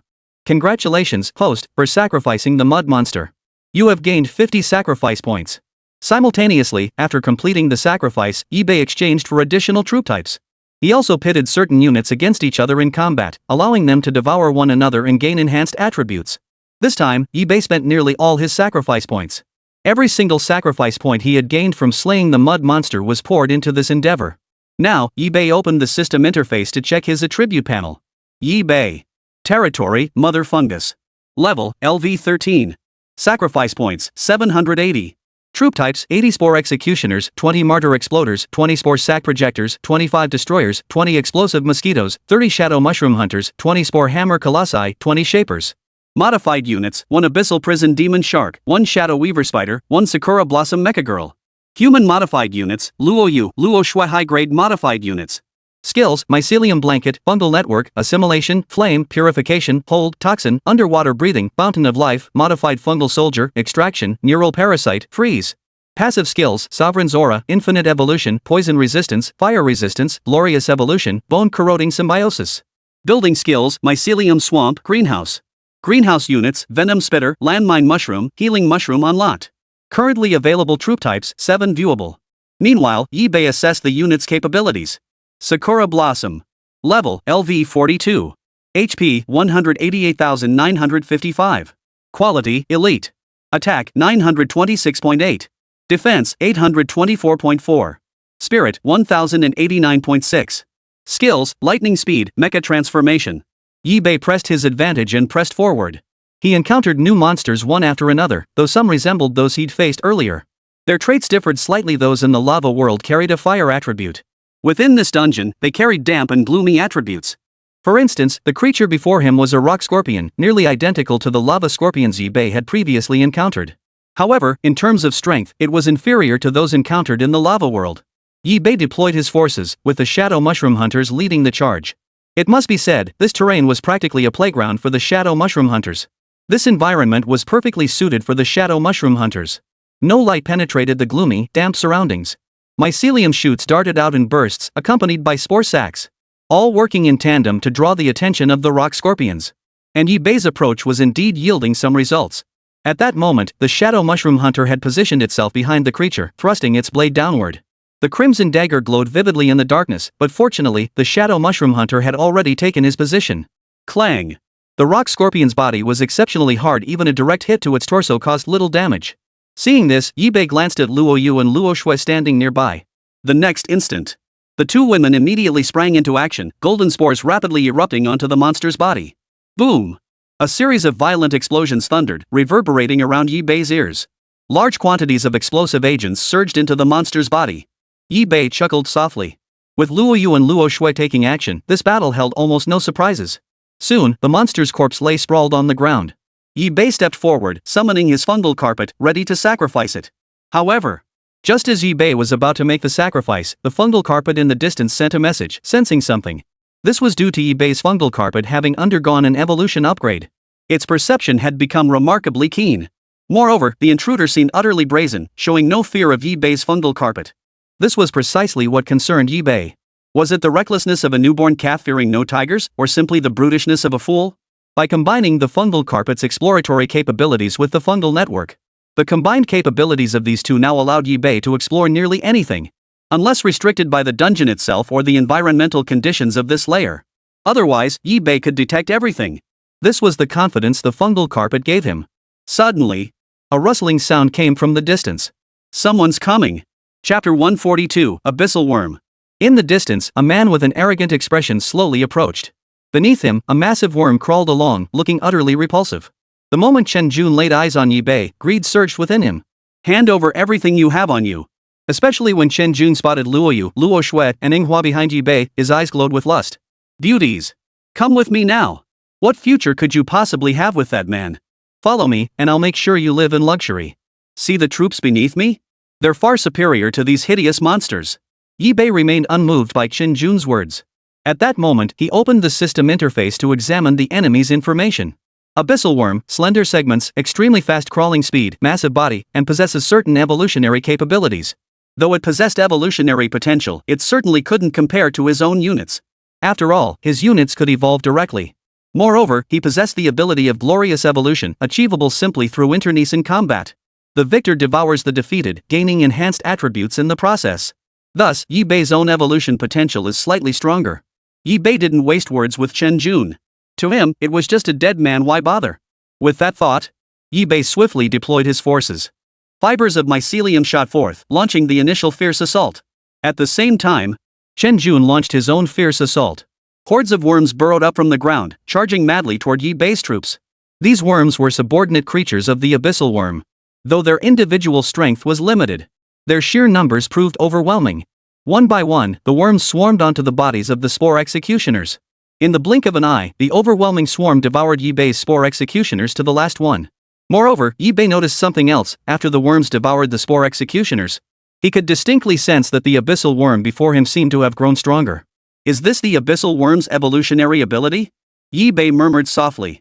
Only now did he truly grasp the abyssal worm's true power. It must be said, this ability to devour and evolve was truly remarkable. Yibei's eyes lit up upon witnessing it. But he showed no sign of backing down. This alone was not enough to make him back down. Yibei pressed forward. The Spore Executioners were merely the weakest unit at his disposal. And the fact that even the worms struggled to consume them indicated a significant gap in strength between them. Yibei wanted to tease Chen Jun. At that moment, Yibei produced his venomous spray mushrooms and landmine mushrooms. But these actions went unseen by Chen Jun. After deploying the Spore Executioners, Yibei ordered the destroyers into action. If ordinary Spore Executioners weren't enough, then it was time for the Berserkers' time to deploy the destroyers. Boom! Fierce streams of burning spores rained down upon their bodies. A large number of worms were instantly killed by this strike. The raging flames seemed to be the worms' natural nemesis, consuming them one by one. Chen Jun watched the scene from afar, letting out a soft chuckle. A boring trick. At that moment, Chen Jun hadn't yet grasped the gravity of the situation, still believing it to be ordinary fire. My abyssal worms possess a trace of fire resistance. Such flames are nothing to them. However, before Chen Jun could finish speaking, countless worms were incinerated by the burning spores. What the hell is going on? For a moment, Chen Jun froze in place, utterly bewildered. At that moment, Yibei unleashed the fungal blanket. Strand after strand of mycelium began disrupting the worm's movements. Once the disruption succeeded, the burning spores sprang into action. The raging flames mercilessly incinerated every last worm. Yibei's units had now undergone a significant upgrade. Having spent so much time in the lava world, he understood clearly. Simply through environmental adaptation, his destroyer's power had become formidable. Not to mention the formidable skill of glorious evolution now at his disposal. Therefore, Yi-Bei was hardly surprised that the destroyer had attained its current might. However, in the past, within the lava world, the destroyer rarely played a significant role. Now, however, Yi-Bei couldn't help but marvel. Indeed, as expected of his own unit, truly formidable. Chen Jun's expression, however, was grim. Fortunately, he still had this colossal abyssal worm beneath his feet, the very foundation of all worms. The Emperor of Worms. The abyssal worm surged forward, its colossal body moving with frenzied urgency. The next moment. Boom! Boom! Boom! The relentless explosions echoed in his ears. It felt like a massive bomb had just detonated right above Chen Jun's head. What the hell is this? Chen Jun froze in place, momentarily unable to react. But then, a cloud of toxic mist swept toward him, filling the air around him. Holy! This looks like the mushrooms being sold in that group chat earlier. Only now did Chen Jun snap out of it, staring at Yi-Bei before him with growing dread. Could it be, this guy is the big shot from the group chat? You're the 4th ranked player on the leaderboard? Yi-Bei sneered coldly. What 3rd or 4th? They're all mine. Let me make your death a little clearer. Actually, both 3rd and 4th were me. It was just a misunderstanding among the group members. But I never planned to explain anything anyway. 3rd or 4th doesn't matter anymore, because you're about to die. Chen Jun's pupils suddenly contracted. He seemed to have uncovered something monumental, yet he wasn't sure if he'd live to tell the tale. Moreover, since Yi-Bei had admitted it himself, it meant he truly held no fear. Or was he using him to lure out everyone who wanted to take him down? Chen Jun couldn't figure it out, but if he didn't find a way out now, he would truly die. Whoosh, whoosh, whoosh. In an instant, a swarm of worms burrowed up from the ground, carrying Chen Jun away. Their movement was so swift it was impossible to discern that such tiny worms were carrying out the action. As for the colossal abyssal worm, it was mercilessly crushed to death. The splattered worm flesh was utterly revolting. Yi-Bei couldn't be bothered to sell it, instead offering it as a sacrifice. When Yi-Bei saw Chen Jun attempting to flee, he immediately dispatched faster units in pursuit. He absolutely could not let Chen Jun escape successfully, lest the words he had spoken be exposed. Though he now feared no mass assault, it would still be a troublesome affair. Better safe than sorry. Yi-Bei swiftly sacrificed the worms ahead, using the gained sacrifice points to replenish his troops in large numbers. Then, leading his remaining troops, Yi-Bei pressed forward as swaths of fungal mats began spreading wildly. Chapter 143, The Dark Abyss Salamander. Yi-Bei pressed forward. Patches of fungal carpet began spreading wildly, covering ever greater distances. Soon, Yi-Bei encountered an entirely new type of monster. Facing this creature, Yi-Bei felt a chill run down his spine. In an instant, Yi-Bei activated the system to examine the creature's details. Dark Abyss Salamander, a variant of the cave salamander. Its skin is lead gray and oozes acidic mucus. Its eyes have degenerated, but its head extends fleshy tentacles that sense vibrations. It dwells in subterranean dark rivers and hunts fallen creatures in packs. Yi-Bei looked at the Dark Abyss Salamander before him, and instantly grew wary. A creature capable of making him feel such bone-chilling cold, this was no ordinary foe. In that instant, Yi-Bei glanced at his troops and immediately shielded them before him. Whoosh, whoosh, whoosh. In the next instant, the Dark Abyss Salamander spat forth a thick stream of acidic mucus. The slime rapidly surged toward Yi-Bei. If he were carelessly splattered by even a drop, the consequence would be immediate corrosion and death. Of course, Yi-Bei had no intention of meeting such an end. All his units launched simultaneously, firing tendrils of mycelium interwoven with spore sacs. Simultaneously, Yi-Bei deployed the Spore Hammer Colossus to block the path ahead, capable of blocking the vast majority of attacks. Boom! Unit after unit launched their attacks, instantly throwing the battlefield into chaos. But Yi-Bei was quite pleased to see this. This was merely a minor skirmish. Yi-Bei had yet to unleash his true power. Luo Yu, Luo Shui, and Manhwa had yet to intervene. Yet even this much was enough to prove that the Dark Abyss Salamanders before him possessed genuine strength. This time, Yi-Bei had no choice but to sharpen his focus and carefully analyze the situation before him. Though the monsters proved troublesome, they posed no real threat to Yi-Bei. These Dark Abyss Salamanders were, at most, slightly stronger than the previous ones, and might pose some difficulty for others. By now, none of these monsters could be easily dispatched. Some casualties were inevitable. By now, Yi-Bei had already lost several fungal soldiers to the Dark Abyss Salamanders. Now, the destroyer made its move, raining burning spores onto the Dark Abyss Salamanders' bodies. Boom! Terrifying forces like raging flames engulfed the Dark Abyss Salamander's body. It must be said that, having left the lava world, the destroyer once again unleashed its true power. However, in the current situation, the destroyer's strength was struggling to keep up. Had he not gained a significant boost earlier, the destroyer would have become cannon fodder. With the destroyer having paved the way, things would be much smoother from here on out. In an instant, Yibei launched another fierce assault. Especially as Luo Yu and Luo Shui now shot out golden fungal filaments in rapid succession, accompanied by golden spores. Suddenly, wave after wave of ferocious attacks swept over once more. The terrifying, viscous acid emitted by the Dark Abyss Salamander erupted once more. But it wasn't over yet. A hideous flesh ball on the Dark Abyss Salamander underwent a grotesque mutation, undergoing a terrifying transformation at that very moment. In the distance, the Spore Executioners' bodies swelled violently. Then, a violent explosion shattered the stillness of the place. Yibei stared wide-eyed, fixated on the scene, momentarily frozen in shock. This was utterly terrifying. A tactic he had never seen or heard of before. In that instant, Yibei could no longer afford to underestimate the Dark Abyss Salamander before him. Suddenly, Yinghua's expression grew solemn as her pale pink palm gently pressed forward. Crack! A transparent thread snapped in midair, emitting a crisp sound. So that's how it is. Through Sakura Hana's series of actions, Yibei understood how the Dark Abyss Salamander achieved this. This transparent thread was a unique ability of the Dark Abyss Salamander, capable of manipulating its target while coating it with viscous acid. In truth, the Dark Abyss Salamander's primary attack method was acid corrosion. Its attack method was singular. Compared to the monsters of the lava world, its strength was actually somewhat lacking. Yet compared to other monsters in this dungeon layer, they were several times stronger. Then, Yibei decided it was time to end the fight. At that moment, Luo Yu and Luo Shui struck with fierce determination. Golden spores detonated with a thunderous roar. One after another, the golden spores instantly detonated beside the Dark Abyss Salamander. And a massive amount of golden explosive particles swirled around the Dark Abyss Salamander. A series of violent explosions erupted, sending all the Dark Abyss Salamanders present flying through the air. Some were instantly killed on the spot. While others barely survived, their bodies torn to shreds, flesh and blood scattered everywhere. Witnessing this scene, Yibei knew victory was nearly assured. The remaining ones posed little threat. He ordered the Shadow Mushroom Hunters to eliminate the rest. The already dying Dark Abyss Salamanders couldn't withstand the relentless barrage of attacks. Only after every last one was slain did Yibei exhale a long breath of relief. Without further hesitation, Yibei summoned the fungal carpet. Tendrils of mycelium shot forth, engulfing the monsters before him. Congratulations, host, for sacrificing the Dark Abyss Salamander. You have gained 30 sacrifice points. Yibei then reopened the system interface to review his attribute panel. Yibei. Territory, Mother Fungus of all things. Level, LV 13. Sacrifice points, 810.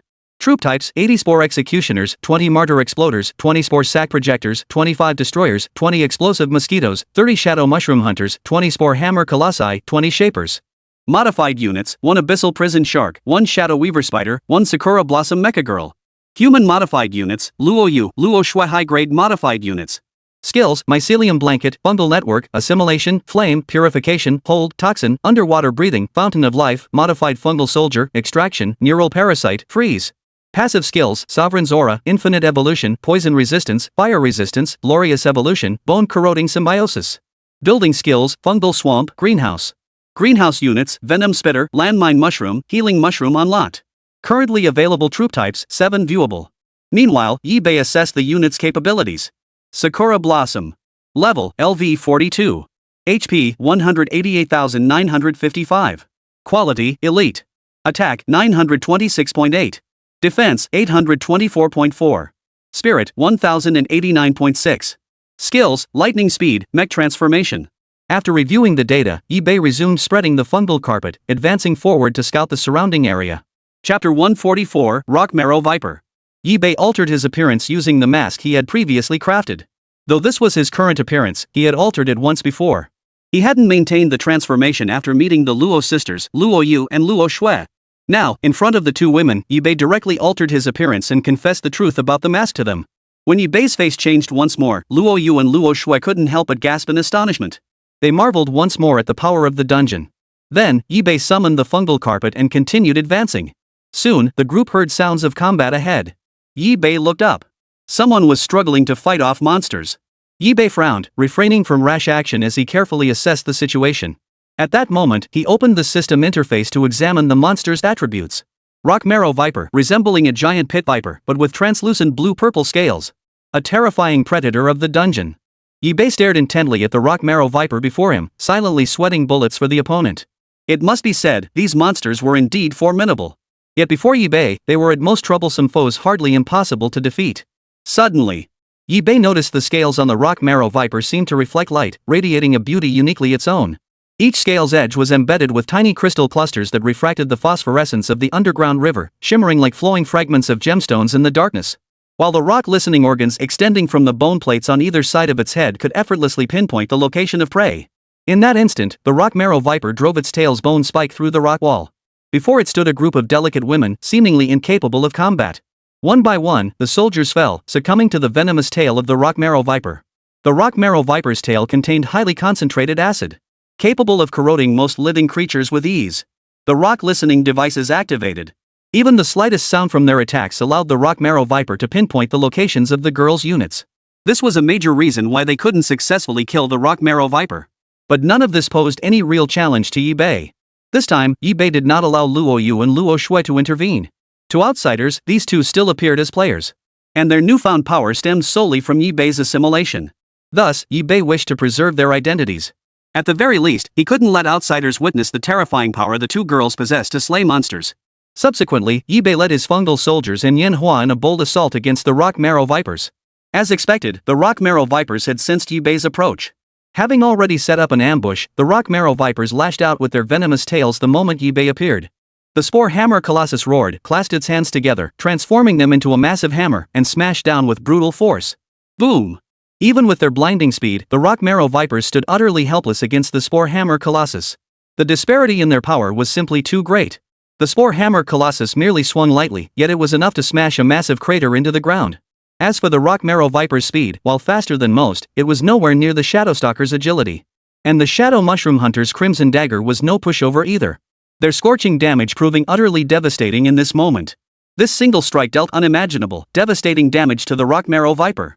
A thunderous crash echoed. Yi-Bei looked up. As the Shadow Mushroom Hunter launched its frenzied pursuit, the Spore Hammer Colossus seized the moment and charged forward with brutal force. Boom! The massive Spore Hammer slammed into the rock marrow viper's body, knocking the rock marrow viper completely off balance. Without hesitation, Yi-Bei unleashed Sakura Blossom to end this farce. Wave after wave of fierce energy surged against the rock marrow viper's body, shattering it piece by piece. Soon, every rock marrow viper present lay dead. Instead of immediately summoning the fungal carpet, Yi-Bei turned his gaze toward the women. As for the sacrifice, he could let the fungal carpet devour it slowly once everyone had departed. At that moment, Yi-Bei looked at the woman before him. Having witnessed Yi-Bei's overwhelming power, the women couldn't help but feel tense. At that moment, Yi-Bei addressed the women in front of him. "Where is Yang standing?" Suddenly, some girls snapped to attention, their faces lighting up with surprise as they asked, "Is your chat group ID a smile can't help it?" Yi-Bei gave a slight nod. Indeed, his name came from the male lead's gaming ID in the novel A Smile is Enough to Captivate the City. After all, since it was just an ID, why couldn't he use it? Besides, the chat group allowed for anonymity. That was why Yi-Bei had chosen this name. The moment the woman saw Yi-Bei nod, a weight lifted from her heart. She immediately shared the news with her companions nearby. Some women saw this as a positive development, a sharp blade to counter Yang Zhan. Of course, others believed such actions were unwise, as Yang Zhan wielded immense power that few could challenge. Therefore, they argued that confronting Yang Zhan now was an irrational move. How dare you? Have you forgotten how Yang Zhan dealt with us before? Those who exploit and oppress us like this deserve no sympathy. Right now, I only want Yang Station dead. In an instant. Those who spoke in Yang Zhan's defense were stabbed by some emotionally charged girls. They showed no mercy whatsoever. Blade after blade pierced their bodies, crimson blood flowing onto the ground. This scene left Yi-Bei staring in stunned silence. What is this? The woman who had contacted Yi-Bei suddenly stepped forward and softly explained. Before I crossed over, my own parents were officials in Hua Nation, and they died because of pyramid schemes.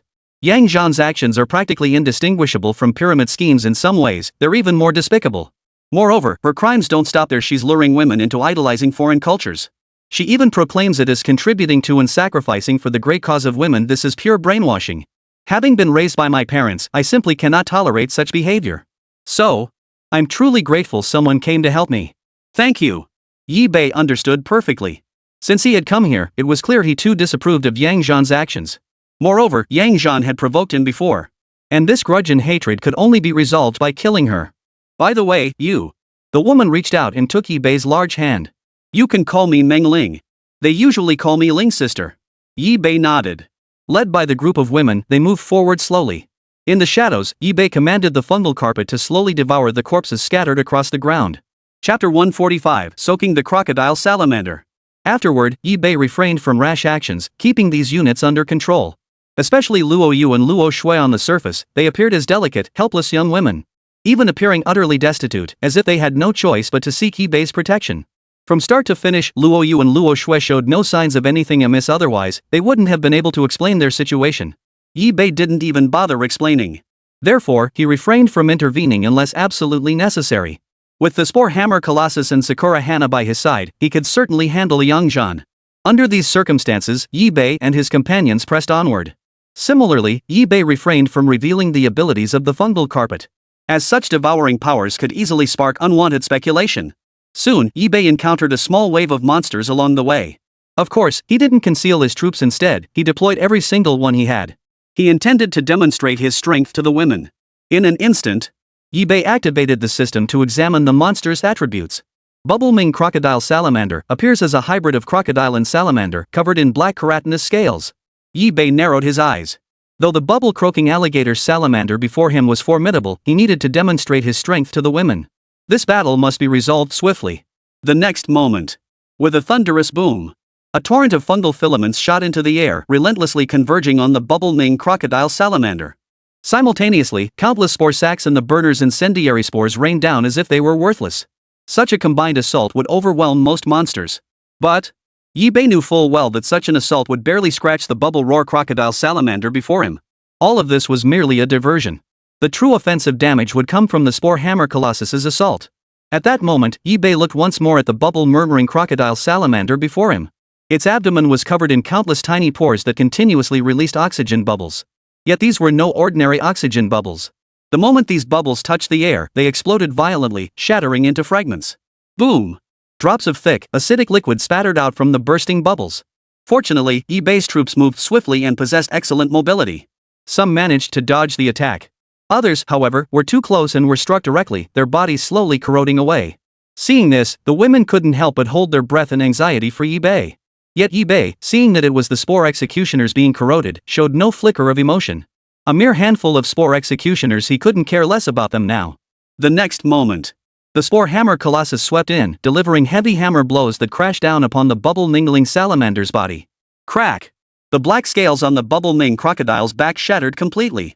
And this was merely the Spore Hammer Colossus's power. The other units hadn't even shown their capabilities yet. But that was fine. Yi Bei didn't want to reveal all his cards just yet. With the Spore Hammer Colossus joining the fray, the battle intensified dramatically, especially under the relentless hammer blows. The Bubble Moss Salamanders couldn't withstand them, and even the corrosive bubbles couldn't harm the Spore Hammer Colossus. Its corrosion resistance was exceptionally strong, only highly potent acids could corrode it. This was precisely why Yi Bei typically positioned the Spore Hammer Colossus as his frontline defense. The battle didn't last long. Soon, the Bubble Murmur Salamanders lay one after another on the ground. At this sight, everyone sucked in a sharp breath. Whoosh! Dude, you're way too good at this. Yeah. We never imagined you'd be this good, it's quite unexpected. This is perfect. With Brother Yi joining us, victory is assured. Hey, girl, you're calling him Brother Yi now. After witnessing Yi Bei's formidable strength, the women were all thoroughly impressed. Some were even discussing strategies to win him over. Yi Bei continued onward.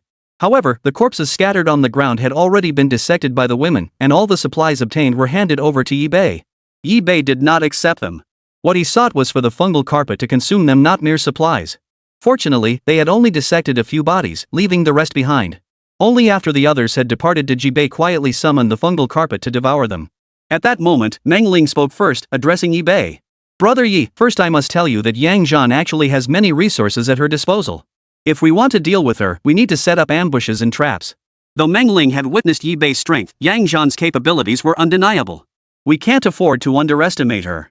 Yi Bei furrowed his brow and inquired. How many people are on the other side? Meng Ling's expression grew grave as she whispered. Nearly a dozen. I didn't count them all, but at least 30 or 40. And then there's their troop composition. Whoa! Yi Bei couldn't suppress his shock. So many people. Since arriving in this dungeon, he hadn't seen such a large gathering. And now, Yang Zhan alone had gathered this many followers. Meng Ling sighed softly at the sight.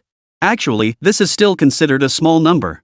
There should have been more, but some defied her and were killed by her own hand. Otherwise, there would be even more people here now. I see. Now that the situation was clear, the task ahead became straightforward. Before long, Yi Bei and the others arrived at Yang Zhan's location and quietly hid nearby. Moreover, since Meng Ling had already mentioned the trap, they might as well turn the tables on her. Yi Bei retrieved the poisonous spore mushrooms and landmine mushrooms he had cultivated earlier from the system's back. These two were perfect for ambushes. He quietly used the fungal carpet to survey the surroundings. Soon, Yi Bei discovered an ideal ambush spot. It was inside a cave they had just passed by. Now, the task was to lure Yang Zhan and the others into this very cave. Meng Ling volunteered. When Meng Ling returned to Yang Zhan, he frowned deeply and asked curiously, "Why are you the only one back? Where are the others?" Meng Ling put on a convincing performance, her face twisted in anguish tinged with a hint of something else. We discovered a diamond grey totem, but it was guarded by powerful monsters, so the others stayed behind to hold the line, sending me back specifically to report." "What? A diamond grey totem? Quick, take me there now." Yang Zhan was overcome with excitement. Seeing his reaction, the others also looked over, their eyes burning with anticipation. Then, Yang Zhan trembled slightly, preparing to lead the way. At this moment, she harbored not a shred of doubt. After all, Meng Ling had earned her trust, and she had no reason to fear any betrayal. Yang Zhan carefully selected her most trusted confidants, leading them and their troops to the designated location. Upon arrival, Yang Zhan hesitated not a moment longer and stepped straight inside. Boom! A series of violent explosions erupted. Some people, still caught up in their excitement, were blown to pieces. Yang Zhan stared at the scene, utterly stunned. Chapter 146, Shadow Swamp Salamander Emperor. But it wasn't over yet. After the landmine mushrooms detonated, the poison spray mushrooms began their assault. A thick, choking fog began to spread wildly, engulfing the entire area. Yang Zhan stared blankly at the scene, unable to process what was happening. He glanced around, finding everything pitch black. Some things had already vanished from sight. For a moment, Yang Zhan felt a surge of anger. This was the first time anyone had dared to directly confront her. She quickly ordered her troops to form a shield in front of her, while she herself retreated step by step, hiding behind their cover. However, Yang Zhan had underestimated Yi Bei's tactics. After enduring one barrage of landmine mushrooms, Yi Bei didn't stop. He kept unleashing them. After all, only the explosive power of the landmine mushrooms could inflict damage on him. Seeing so many of his men fall, Yang Zhan couldn't help but feel the sting of loss. She had lured them here through repeated deception, investing immense time and effort. She never imagined they would perish so easily now. Suddenly, a series of explosions erupted once more. Yang Zhan looked up. One of her units had accidentally stepped on a landmine mushroom. The explosive force instantly hurled her unit into the air. But what puzzled Yi Bei was that Yang Zhan's unit showed almost no injuries. At that moment, Yi Bei opened the system interface to examine the unit attributes of the soldier before him. Shadow Swamp Salamander Emperor, a giant salamander nearly 4 meters in length. Its skin is blackish-purple and semi-transparent, capable of absorbing ambient light, rendering it nearly invisible in the decaying leaf swamp. Yi Bei studied the description carefully. It must be said, Yang Zhan's troops were indeed formidable, though their numbers were scarce, which was good news. In an instant, Yi Bei launched another fierce assault. As for the women accompanying Yang Zhan, their strength was somewhat lacking. Some could even be handled solely by the Spore Executioners. Fibers of mycelium shot forth, binding several women together in a tangled mass. With a thunderous crash, a mass of fungal threads scattered, binding the women tightly, leaving them unable to escape. Of course, Yi Bei focused most of his energy on the Shadow Marsh Salamander Emperor before him. This was the most formidable foe. He hadn't expected Yang Zhan to acquire such a formidable unit. But given his ability to assemble a team of this scale, possessing considerable strength was only natural. Yi Bei stared intently at the Shadow Swamp Salamander Emperor before him. Suddenly, several sensory tentacles extended from its head, capable of detecting biological information within a 50-meter radius. Thus, even if the Shadow Mushroom Hunter crept silently behind it, the Shadow Swamp Salamander Emperor could detect it in time. Whoosh, whoosh, whoosh. Its mouth contained acid glands capable of spewing highly concentrated, potent acid. This viscous acid could instantly corrode a boulder, especially when directed at the Spore Executioner's body. The entire Spore Executioner was instantly corroded to nothingness, dissolving into a pool of viscous liquid. But it wasn't over yet. Just as Yi Bei was still reveling in the impending slaughter of the Shadow Marsh Salamander Emperor, the Shadow Swamp Salamander Emperor's body suddenly swelled, as if something was about to burst forth from within. This development instantly stunned Yi Bei. This was the Shadow Swamp Salamander Emperor's killing move. Parasite Legion. Hundreds of shadow leeches, black blood-sucking parasites, coexisted within the Shadow Swamp Salamander Emperor's body. After the Salamander Emperor tore into its prey, the shadow leeches burrowed into the wounds, releasing anesthetics while feeding on blood, causing the prey to gradually lose consciousness in agony before being swallowed whole by the salamander. Seeing his Spore Executioner fall victim, Yi Bei's forehead broke out in a cold sweat. It must be said that Yang Zhan had earned his position through genuine skill. Now, as the toxic mist cleared from the battlefield, Yang Zhan finally got a clear look at Yi Bei. She was certain she had never met Yi Bei before, nor had she ever crossed him. Who exactly are you? I don't recall ever crossing you. But never mind. Since you've chosen to attack me, prepare to be counterattacked. Veins bulged on Yang Zhan's forehead as a savage expression hardened his face. Beneath his feet, the Shadow Swamp Salamander Emperor launched another ferocious charge. Black blood-sucking insects swarmed out in droves, charging relentlessly toward Yi Bei. However, Yang Zhan had somewhat underestimated Yi Bei's strength. A mere handful of insects. The destroyer fired a barrage of flaming spores, incinerating the swarm of black bloodsuckers hurtling toward him. Simultaneously, the Spore Hammer Colossus delivered a crushing blow. Boom! Fierce blows rained down upon the Shadow Swamp Salamander Emperor's body. Some were crushed instantly. Flesh and blood scattered, landing around them, emitting a thick, putrid stench. Of course, that alone wouldn't have been enough. When Yang Zhan saw Yi Bei, her heart skipped a beat. She couldn't fathom why the man before her was so formidable, nor why he'd chosen to oppose her. Yi Bei's reason for fighting so recklessly was simple. The women had been relocated to other caves by Yi Bei and were not present to witness the battle. Thus, only Yi Bei and the few individuals Yang Zhan had brought remained here. As for Meng Ling, she was hiding nearby, shielded by the toxic mist, and likely couldn't see much of the battlefield. Thus, Yi Bei could fight with such utter abandon. Cough cough cough. Yang Zhan coughed heavily, struggling to rise from the ground. The blow delivered by the Spore Hammer Colossus had been nothing short of lethal. The Shadow Swamp Salamander Emperor's entire body was utterly shattered beyond repair. It simply couldn't survive. In an instant, Yi Bei's vast army surrounded the Shadow Swamp Salamander Emperor. Each soldier delivered a single strike, as mycelium and spores relentlessly pounded its body. At that moment, Yi Bei's gaze fixed on Yang Zhan at his feet. Her Shadow Swamp Salamander Emperor, in particular, had suffered devastating losses, effectively crippled beyond recovery. The same held true for those she had brought alone. It could be said this was Yi Bei's personal slaughter, his solitary triumph. Apart from Yang Zhan, the others were hardly formidable opponents. In fact, Yi Bei had only deployed a few similar units to achieve this outcome. The Spore Executioner reveled in the rare thrill, firing tendrils of mycelium that struck down the human female player before it. Of course, Yi Bei did not exterminate them all. He spared a few survivors, intending to extract information. However, Yi Bei held no interest in Yang Zhan's series of actions. His presence here stemmed solely from their prior grudge. Suddenly, as the Shadow Marsh Salamander Emperor lay dying, it unleashed a terrifying burst of power, swiftly carrying Yang Zhan away. Caught off guard, Yi Bei looked again only to find Yang Zhan already gone. With no choice, Yi Bei turned his attention to the others. Patch after patch of fungal carpet was devoured. After completely eliminating them, however, he found no useful information. Chapter 147, The Fairy's Internal Strife. Yi Bei then turned his attention to Meng Ling, who stood nearby. Initially, Yi Bei had instructed her to hide in the shadows. After luring Yang Zhan and the others over, she quietly concealed herself nearby. This was part of Yi Bei's plan. Fortunately, it had worked. Otherwise, he truly wouldn't have known what to do. As for how much Meng Ling had witnessed, Yi Bei naturally didn't believe she hadn't seen anything. Thus, Yi Bei had no choice but to resort to force. In an instant, Yi Bei summoned his troops to subdue Meng Ling before him. To prevent her escape, he even deliberately stationed several shadow mushroom hunters in the shadows. At that moment, Meng Ling remained immersed in the scene of Yi Bei's overwhelming annihilation of Yang Zhan's troops. That scene had been utterly breathtaking. Even after a considerable amount of time had passed, Meng Ling couldn't forget what she had witnessed today. Stay put here and don't make any rash moves. Ordinary people won't discover this place. If they do, my troops are here, no surprises. Don't try any tricks. You've seen my strength. Let me make it clear this is merely the tip of the iceberg. Meng Ling nodded. She understood Yi Bei's caution to prevent her from revealing his secrets. It was understandable. Moreover, Yi Bei possessed the power to kill her outright, yet he hadn't done so. This suggested he still harbored some goodwill toward her.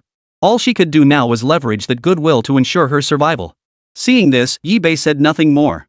He knew Meng Ling was a clever woman who understood what she should and should not do.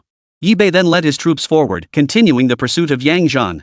The Shadow Swamp Salamander Emperor had suffered heavy losses. Their mobility was inevitably somewhat impaired.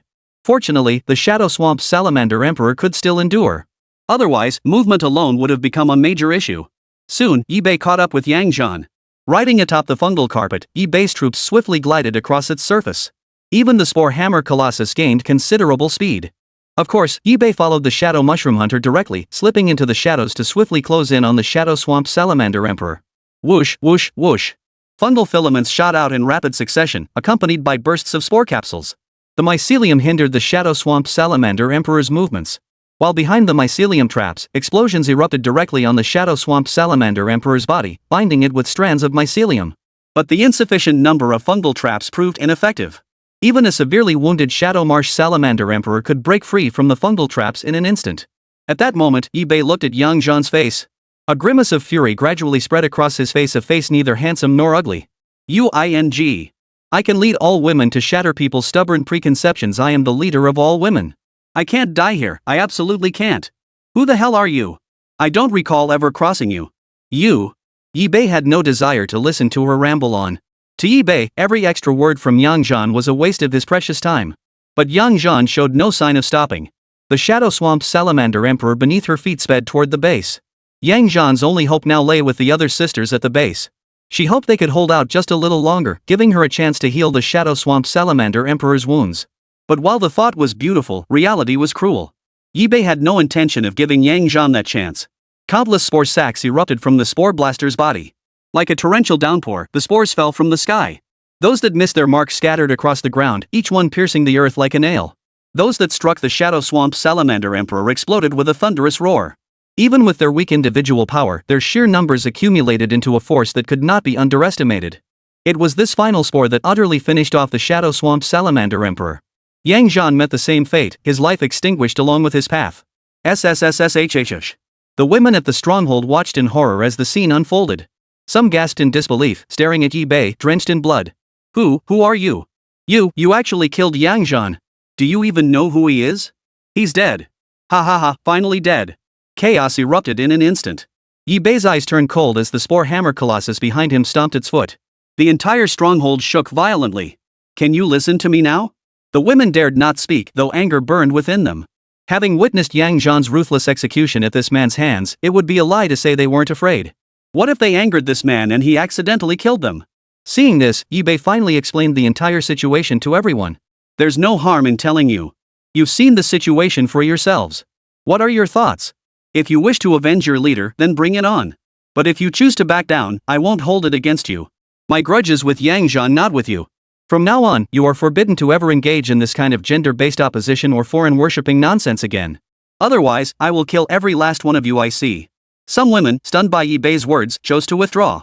Others, still feeling self-righteous, scolded Yi-Bei, relying on their self-proclaimed status as little fairies. Why should we? We haven't done anything wrong. Exactly. And you lot, I warned you from the start not to let them join. I knew they'd betray the organization sooner or later. Well, isn't this just what you wanted? Yi-Bei observed that nearly half agreed, while the other half remained opposed. As Yi-Bei frowned, the dissenters turned to him with displeased expressions, stubbornly insisting. Don't you think this is a bit too much? We're ladies, you know. Shouldn't you be more courteous to us? How about this?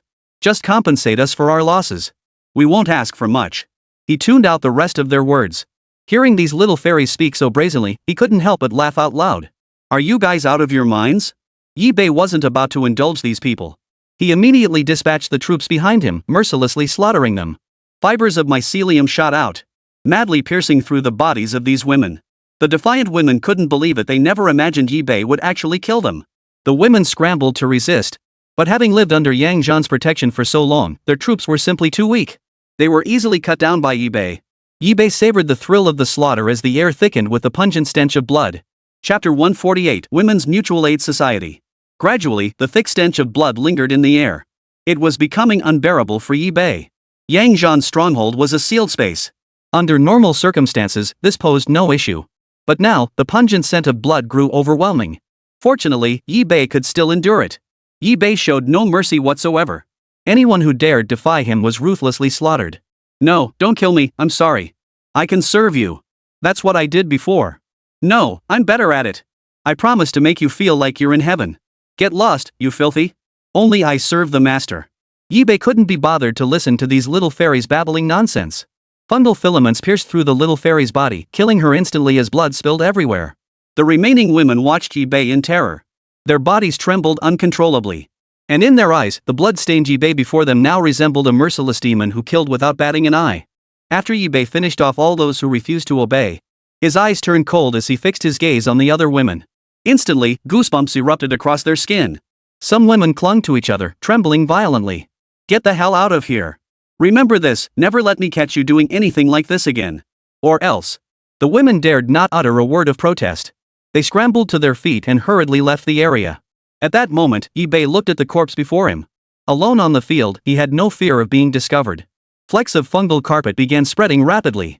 Strands of mycelium shot out, devouring the monster's corpse before him. This time, Ibe gained another 40 sacrifice points.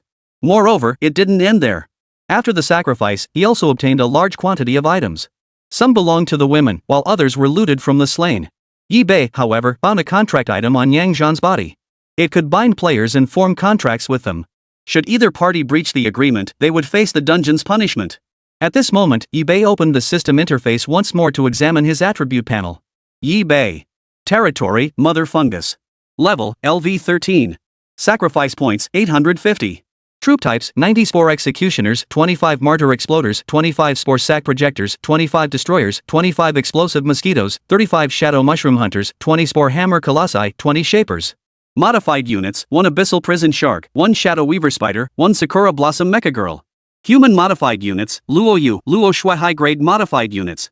Skills, Mycelium Blanket, Fungal Network, Assimilation, Flame, Purification, Hold, Toxin, Underwater Breathing, Fountain of Life, Modified Fungal Soldier, Extraction, Neural Parasite, Freeze. Passive skills, Sovereign's Aura, Infinite Evolution, Poison Resistance, Fire Resistance, Glorious Evolution, Bone Corroding Symbiosis. Building skills, Fungus Swamp, Greenhouse. Greenhouse units, Venom Spitter, Landmine Mushroom, Healing Mushroom on lot. Currently available troop types, 7 viewable. Meanwhile, Ibe reviewed the unit stats. Sakura Blossom. Level, LV 43. HP, 188,986. Quality, Elite. Attack, 956.8. Defense, 844.4. Spirit, 1,199.6. Skills, Lightning Speed, Mecha Transformation. After completing all this, Ibe prepared to return to the location where he had previously fought Yang Zhan. There, Meng Ling was still being held captive and threatened by him. Soon, Ibe encountered Meng Ling once more. Their gazes locked, neither spoke, yet Ibe's intent was unmistakable. Fear and tension gripped Meng Ling, preventing her from speaking immediately. You should know exactly why I'm here.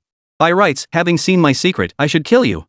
But you're in luck. I hold no grudge against you, and your actions haven't disappointed me. Moreover, I obtained a contract scroll from Yang Zhan, so, if you wish to live, you must sign a contract with me. You already know the answer in your heart, don't you? Meng Ling took a deep breath and nodded in agreement. Alright, I know what to do. I promise I won't tell anyone. Ibe then invoked the contract and formalized the agreement with Meng Ling. After completing these steps, Ibe was certain she wouldn't dare expose his information. Only then did Ibe feel secure enough to leave. Once Ibe was gone, Meng Ling stood frozen in place, feeling somewhat at a loss. Especially as the women Ibe had dismissed earlier slowly began to gather. Now deprived of Yang Zhan's protection, they had no one left to rely on. At that moment, Meng Ling suddenly stepped before the women and barked sternly. Are you all just going to wallow in despair forever? Now that Yang Zhan is dead, shouldn't we unite once more? From this moment on, those willing to stay will unite and support one another. Together, we will storm the underground city and secure supplies. Of course, those unwilling may leave now. In an instant, the women on the field split into 2 groups once more. Some chose to follow Meng Ling, while others refused to follow her. Nearly half of them refused to follow her. Thus, only a dozen or so gathered around Meng Ling. Though few in number, this was actually quite satisfactory for Meng Ling. Of course, none of this mattered to Ibe. He paid them no mind. This expedition had extinguished a deep-seated grudge in one's heart and yielded substantial gains. What was meant to be taken had been taken, and vengeance had been served. As for what became of the rest, where these people ended up, was none of his concern. At that moment, Ibe continued to spread the fungal carpet, sending tendrils of mycelium shooting out. Soon, he encountered monsters once more. However, these creatures all appeared wounded, posing. They posed no threat whatsoever. With just a slight effort, he could dispatch any creature before him. At this stage, Ibe no longer had any reason to remain here. He could easily return to the lava world. After all, that was his true domain. In an instant, Ibe summoned Luo Yu and Luo Shui, instantly slaying the creature. Simultaneously, tendrils of mycelium shot forth, engulfing the monster before him and offering it as a sacrifice. Upon completing the sacrifice, Ibe gained another 30 sacrifice points. Additionally, Ibe obtained some materials from the monster's bodies. However, these materials were of little use, so Ibe did not bother to process them further. Only after completing all this did Ibe continue his advance. Chapter 149, The Owner of the Thunderfire Lizard. At this moment, Ibe felt a bit conflicted. The situation on the field was now crystal clear. He had come to this dungeon specifically to kill Yang Zhan. Since Yang Zhan was already dead, there was no reason for him to linger here any longer. Moreover, Yi Bei had also noticed something else. This level of the dungeon had already been largely conquered. He needed to either complete the dungeon he was heading to or return to the lava world. This was the place Yi Bei kept thinking about. Moreover, the strength of this dungeon level was actually nothing to write home about. But it still shouldn't be underestimated. He roughly estimated that the area boss of this dungeon level should be slightly weaker than those in the lava world. But not by much. Conquering it wouldn't take him much time. Suddenly, just as Yi Bei was pondering, the dungeon stirred with unusual activity. Then came violent tremors. Nearly the entire dungeon seemed to roar in rage. Immediately after, the system announced a worldwide alert. The third layer dungeon has been breached. Yi Bei froze. What he witnessed was this very layer of the dungeon being overrun. As for the third level dungeon mentioned in the system announcement, it seemed each layer contained various elements. For instance, the lava world where Yi Bei was located was also the third layer of the dungeon. Moreover, somehow managed to conquer this dungeon layer before him. It seems there are mysterious powerhouses here as well. In that case, he couldn't afford to take this lightly. At that moment, Yi Bei opened the chat system to see if there was any useful information. Holy, did you guys hear that? Someone actually conquered the third tier dungeon. Got it. No need to repeat yourself. I want to know who the hell they are to possess such power. Yeah, who the hell is this goddamn person? Ha ha ha, you guys wouldn't know, but I saw it with my own eyes. I'm willing to risk offending this big shot just to share this news with you guys. Not long ago, I saw someone with a whole pack of lizards following them. These lizards come in all shapes and sizes, some crawl on all fours, others stand upright wearing human hats, and some even sport human armor. And that's not all. Electric arcs and flames periodically erupt from these lizards' bodies. Even from a distance, I could feel a tingling and burning sensation. Yi Bei felt a bit dazed upon reading this. Suddenly, Yi Bei recalled what Luo Yu and Luo Shui had mentioned earlier about the second-ranked creature on the list. This must be the owner of that Thunderfire lizard. Truly formidable. Yi Bei couldn't help but sigh in admiration. To single-handedly conquer an entire dungeon. And do so in a place where no one noticed. Yi Bei wasn't sure of the strength of this dungeon level's boss. But judging by the monster's strength alone, he could make a rough assessment. In an instant, the group chat erupted in frantic discussion once more. Holy crap, is that the second-ranked badass from the leaderboard? It's a lizard with lightning and fire attributes. It must belong to the owner of that lightning fire lizard. No wonder it's this big shot. But it's weird, I've never seen this big shot show their face. Could it be? What the hell are you imagining? It's perfectly normal for a big shot to keep a low profile, right? But I've never seen the big shot buying or selling supplies either. Even if he were to dump them, he'd dump them on himself. What business is it of yours? Seriously? Dude, you're sucking up way too hard. You actually noticed that? Boss, did you hear that? Shut up already, stop talking. Yi Bei watched the chat group erupt in heated discussion. Then, a sudden idea struck Yi Bei. Taking advantage of the crowd, he quietly listed some of his own supplies. While everyone was still in the midst of heated debate, Yi Bei's sudden listing left them all stunned. This guy is the real deal. Holy crap. Now that's how a true boss rolls. This big shot really cares about us when he is good stuff. Yeah, I won't hold back. Keep chatting, don't stop. Yeah, right. In an instant, everyone rushed to the trading area to scramble for the items. Of course, Yi Bei didn't have much to sell at the moment. Having looted supplies from Yang Zhan and the others earlier, Yi Bei still had a relatively ample stockpile. But these items were naturally insufficient. Moreover, they didn't suit Yi Bei's status. If he were to sell anything, it had to be something unique. Therefore, this time, Yi Bei retrieved some poisonous spray mushrooms and landmine mushrooms from the greenhouse. He had to strictly limit the quantity of these items. What if they were used against him later? When the poison spray mushrooms and landmine mushrooms went up for sale, the entire trading area fell silent for a moment. Then, a terrifying wave of excitement swept through. I've been waiting so long for you. Sweetheart, I've finally waited for you, it's been so hard.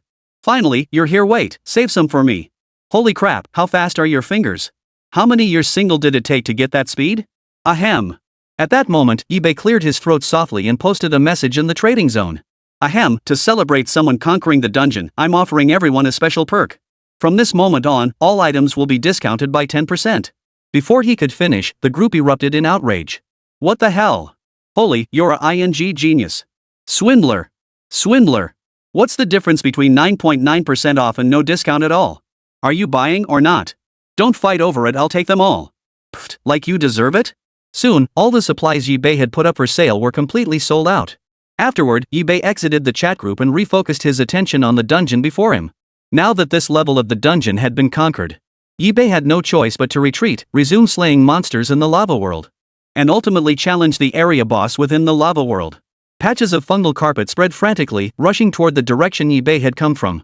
His exploration skills combined with Yibei's fungal network allowed Yibei to pinpoint the location of the lava world more swiftly. Before long, Yibei returned to the lava world once more. Instantly, a searing heat washed over him, starkly different from the damp, gloomy regions he had traversed earlier. In that moment, Yibei found himself oddly nostalgic for his underground lair.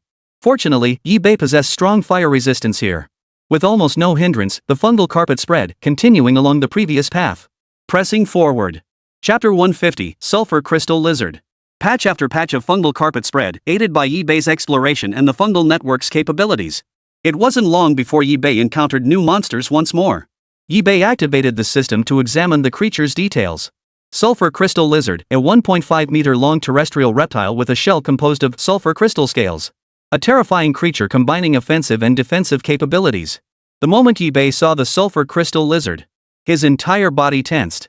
He could sense its immense power. Each shard of sulfur crystals seemed like the sharpest weapon, as if they were the hardest shields. Now, Yibei scrutinized the scales of the sulfur crystal lizard before him. Each scale was a fusion of sulfur crystals and obsidian, possessing extreme hardness capable of withstanding ordinary blade attacks. The attacks unleashed by the troops Yibei had deployed struck the sulfur crystal lizard's body. They produced only a crisp clinking sound, utterly incapable of inflicting any meaningful damage. Such was the sulfur crystal lizard's defense, truly astonishing. Particularly striking was the faint glow emanating from the surface of the scales when Yibei examined them. A layer of magma glaze covered its surface. At this moment, it radiated a unique charm exclusive to the sulfur crystal lizard. But Yibei wasn't fooled by the sulfur crystal lizard's allure. Instead, his vigilance heightened. The next instant, the sulfur crystal lizard sprang into action, appearing in an instant not far away. Its limbs were short and thick yet powerful, with barbed claws at the tips that allowed it to cling to sulfur rock walls. It excelled at navigating sulfur fissures, secreting sulfuric acid to dissolve rock and carve out pathways. This left barren wasteland in its wake, and it moved with astonishing speed. Bang! The troops dispatched by Yibei were utterly helpless against the sulfur crystal lizard's corrosive assault. The potent sulfuric acid directly corroded large numbers of troops. Especially for the Spore Executioners, a single touch was enough to kill them outright, reducing them to a pool of viscous fluid. Yibei narrowed his eyes, carefully tracking the sulfur crystal lizard's movements. Boom! The Spore Hammer Colossus abruptly rose to its feet, clasped its hands together, and transformed into a colossal hammer, smashing it violently into the ground. The impact sent thousands of shards of rock flying into the air. The fragments shot toward the sulfur crystal lizard. Yet for the agile sulfur crystal lizard, they proved utterly useless. In that instant, the sulfur crystal lizard fixed its gaze on Yibei once more. For sulfur crystal lizards, their hunting strategy was ambush. They buried their bodies in sulfur piles, leaving only their eyes exposed. And when prey approached, they lashed out with their sulfur whip, a lash formed from compressed sulfur crystals, stunning it before dragging it into their sulfur caverns, finally dissolving the bones with acid before devouring them. However, given Yibei's overwhelming troop numbers, they can now be killed outright with combo attacks. As for consumption, the sulfur crystal lizard had previously devoured several victims only to discover they were utterly inedible. Therefore, the sulfur crystal lizard now seeks only to exterminate all living beings before it. Seeing this, Yibei couldn't help but feel a hint of difficulty. At this stage, some monsters' attributes had already increased, making them extremely difficult to kill. Yibei estimated that the area boss couldn't be far off. Otherwise, the monsters here wouldn't possess such formidable strength. In an instant, Luo Yu and Luo Shui swiftly launched their attack, sending waves of golden spores into action.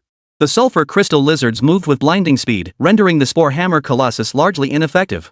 The sulfur crystal lizard swept its tail with tremendous force. The sulfur whip swung down with force, violently flinging several fungal soldiers before it aside. At that very moment, Luo Yu and Luo Shui's attacks struck near the sulfur crystal lizard. Boom! The deafening roar of explosions echoed in their ears. The destructive force unleashed by the golden spores was not to be underestimated. But when the smoke finally cleared and revealed its true form once more, Yibei couldn't help but be moved. The sulfur crystal lizard before him proved to be a formidable foe. Its defensive capabilities were terrifying, the strongest he had encountered thus far. The sulfur crystal lizard unleashed a barrage of attacks toward the two women. Though Luo Yu and Luo Shui were formidable now, he still didn't fully grasp their true capabilities. For a moment, he hesitated, unsure whether to go all out.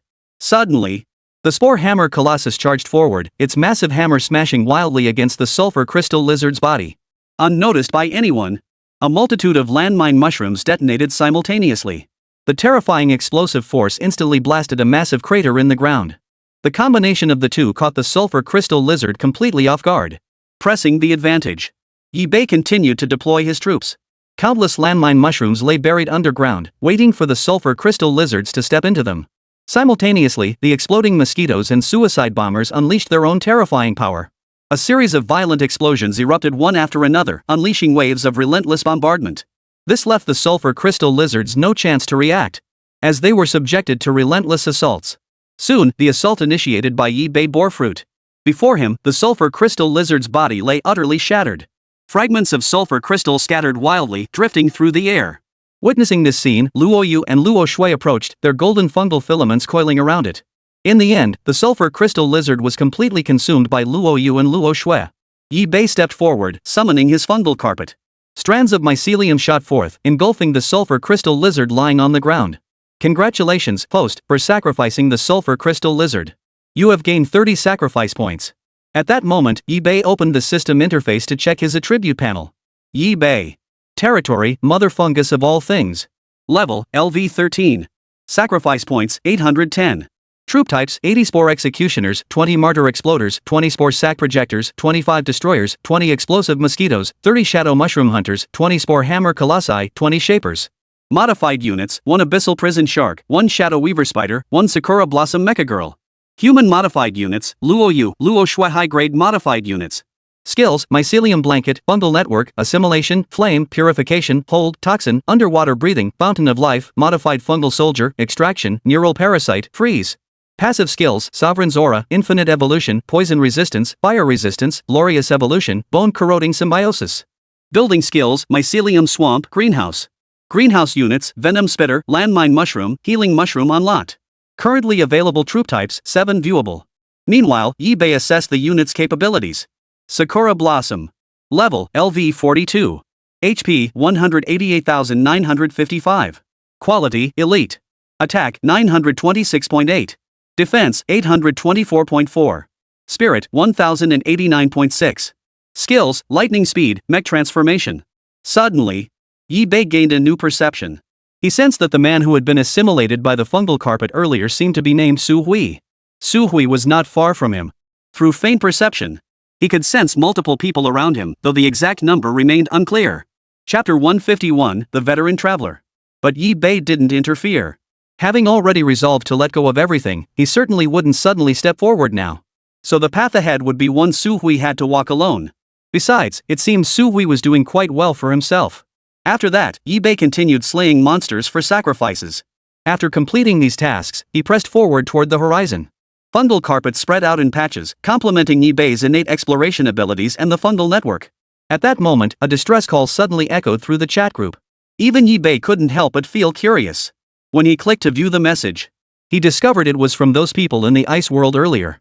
Be careful. We weren't the first players here. There's still. In that moment, the sender revealed a glimmer of confidence. But before they could finish, they died. Their words cut off abruptly, sparking both curiosity and panic among the chatting crowd. What? What's going on here? Who are these people? What on earth are they talking about? I can't make heads or tails of it. If you don't get it, just shut up. Why are you shouting all over the place? Can't you see we're trying to think? Do the big shots even know what's going on? Can someone explain it so we can understand? Now you want to know what's going on. Where were you earlier? Fine, I'll tell you. These people are different from us.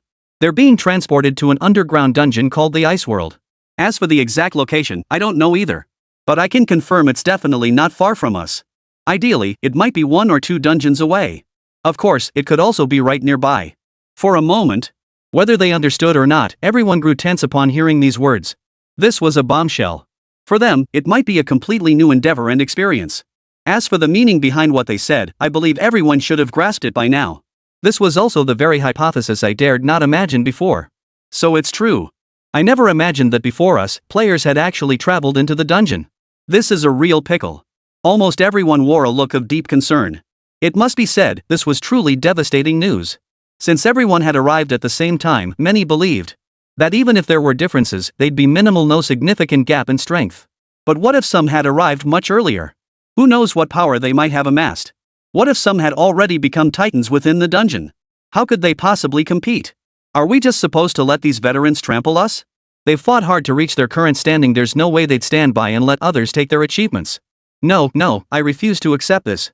What gives them the right? Just because they arrived a few days before us, they can act so brazenly? We worked so hard to get this strong. I won't just stand by and watch. Brothers, this chat group is ours, it's our strength. I have a proposal, let's join forces. Together we'll storm the dungeon and take down those seniors. Well said. Why shouldn't we go and slay them? Count me in. I'm going all out, I'm not just going to sit here and wait for them to kill me. Count me in too. Yi-Bei silently watched the group's conversation unfold. He did not actively join in. With his current strength, he was far from intimidated. If anyone present could stand against the elders, Yi-Bei was among the very few. However, Yi-Bei also grew vigilant. Though he felt no fear, it was still best to avoid a direct confrontation at this moment. If a battle erupted, he would inevitably waste a significant number of troops, a thankless task. Therefore, if avoidance was possible, he would choose it. He had suspected that a few scattered individuals might be teleported into the dungeon. Seeing it with his own eyes still carried a profound impact. Perhaps due to their small numbers, they hadn't caused much of a stir before the incident. There were no records of it in the news. And someone like Yi-Bei, who barely paid attention to the news, was even less aware. Still, while he didn't know exactly when the transfers occurred, the time gap couldn't have been too significant. Perhaps just a month or a few months earlier. With such a slight time gap, Yi-Bei had likely already surpassed them. Therefore, Yi-Bei felt little pressure, almost none at all. Moreover, the most crucial point was that he simply had no access to it now. Even if he dwelled on it, it would be useless. If he couldn't encounter them, it was all just empty talk. Yet the crowd of chatterers showed no sign of stopping, continuing their standoff. They'd even split into several smaller factions, ostensibly formed to challenge the elders. Yi-Bei understood the reality, they were simply trying to build their own factions. Yi-Bei didn't call them out on it. He wanted to see what tricks these people could pull. Moreover, several small groups had already been formed. And they'd begun aggressively purchasing usable weapons and gear in the trading zone. Yi-Bei was naturally pleased to witness this, as it meant he could make a killing. Seizing the moment, he entered the trading area and sold off all the junk he had on hand. What was junk to Yi-Bei was prime gear to others, especially newly formed teams. These were already top-tier weapons and gear. Moreover, the asking prices weren't exorbitant, they fell within an acceptable range. So, in no time, many new groups sought out Yi-Bei, aggressively buying up weapons and gear. Seizing the moment, Yi-Bei sold off additional resources like health potions. He even reluctantly parted with a few more poisonous sponge mushrooms and landmine mushrooms. These were valuable items. Even Yi-Bei was reluctant to part with too many. Naturally, these items commanded a higher price. Players who had previously purchased and tested them understood their effects well. So Yi-Bei had no worries about finding buyers. Moreover, its high price makes it unaffordable for smaller teams. These items naturally ended up in the hands of larger, more influential teams. This also allowed Yi-Bei to make a tidy little fortune. Afterward, Yi-Bei exited the trading area and looked ahead. The fungal carpet stretched out before him as he pressed forward. Suddenly, Yi-Bei sensed that the worm units he had been pursuing had all perished in an instant. His own fungal carpet also halted. He was puzzled by this strange phenomenon. And due to the distance, Yi-Bei couldn't discern the details clearly. And his exploration abilities through the fungal network were limited. Thus Yi-Bei froze in place, momentarily unable to react. Chapter 152, The Squad. For a moment, Yi-Bei froze, momentarily at a loss. The fungal carpet seemed partially disrupted, and the deployed units had perished. At this moment, Yi-Bei could no longer sense the tracking worms he had deployed. Could it be? Yi-Bei furrowed his brow. Could it be that the enemy had some powerful hidden card up their sleeve? At that moment, curiosity gnawed at Yi-Bei, compelling him to investigate. Patches of fungal carpet rapidly spread forward. Soon, Yi-Bei encountered another monster. However, it wasn't particularly strong, so Yi-Bei didn't waste much time on it. Yi-Bei promptly deployed his troops to engage in combat. Simultaneously, Yi-Bei directly deployed venomous spray mushrooms and landmine mushrooms. First, tendrils of mycelium shot forth, embedding themselves into the monsters' bodies. Then, Yi-Bei deployed the spore shooters to spray out spore sacs one after another. The spore sacs exploded, releasing tendrils of fungal traps that bound their opponents. Seizing the moment, Yi-Bei deployed the shadow mushroom hunters to systematically eliminate them one by one. This battle was finally over. Without further hesitation, Yi-Bei summoned the fungal carpet, its tendrils devouring the remains. After the sacrifice, Yi-Bei gained 30 sacrifice points. Using these points, Yi-Bei exchanged for more venomous spray mushrooms and landmine mushrooms to cultivate in the greenhouse. He then continued spreading toward the direction where the troops had perished. Soon, Yi-Bei arrived at the point where the fungal carpet had spread. He looked down at the fungal soldier corpses at his feet. Remnants of various troop types littered the ground, with mycelium strands scattered everywhere. The sight alone was gruesome to behold. Yi Bei sighed. Although he had lost many units again this time, Yi Bei wasn't overly distressed. The only regret was that he lacked the ability to read memories. Otherwise, he could have uncovered exactly what had transpired. Then he could have taken steps to address it. At that moment, Yi Bei summoned the fungal carpet, which spread inch by inch. Suddenly, Yi Bei discovered several relatively intact fungal soldier corpses in this area. He surmised that these fungal soldiers possessed stronger vitality, barely preserving the integrity of their corpses. The question was whether they could be revived. In an instant, Yi Bei decided to deploy fungal marshes, and vast swaths of them appeared atop the fungal carpet. Then, Yi Bei gently placed the critically injured fungal soldier onto the marsh. The only resource he could rely on now was the fungal marsh. The fungal soldier, now placed in the marsh, began to slowly recover. Before long, faint signs of vitality began to appear on its body. Yi Bei watched this scene unfold, momentarily stunned. This meant there was a strong chance of revival. This was an unexpected stroke of luck. Yi Bei had thought all hope was lost, but now it seemed even the heavens were aiding him. Once the fungal soldier recovered, he would finally understand what had happened. But he couldn't recall anything now. And it would take some time for the fungal soldiers to awaken. Seizing this opportunity, Yi Bei pressed forward once more, venturing deeper into exploration. Fungal filaments shot out in bursts, while patches of fungal carpet spread out. Suddenly, Yi Bei suddenly spotted a small group of people, about a dozen of them apparently discussing something. Among them was the individual who had previously consumed Yi Bei's fungal carpet. Since Yi Bei was still sizing up Su Hui, it wasn't wise to provoke conflict at this moment. Therefore, he chose to switch his fungal carpet to spread covertly, along with his fungal soldiers. Otherwise it would alert the others and arouse Su Hui's suspicion. Only after completing these preparations did Yi Bei proceed forward with Manhwa, Luoyu, and Luoxue. Luoyu and Luoxue were players themselves. As long as they didn't act rashly, they wouldn't be detected. As for Manhwa, her strength was formidable, and anyone with discerning eyes could tell. As Yi Bei stepped forward, and all eyes turned to him, filled with ill intent. Some extended goodwill, seeking to invite Yi Bei to join their team. Others slowly advanced, extending their right hands with a faint smile. As the saying goes, you don't bite the hand that feeds you. Since the other party had made such a gesture, Yi Bei felt awkward about turning hostile. But Yi Bei's gaze remained fixed on Su Hui, who was still eating the mushroom carpet.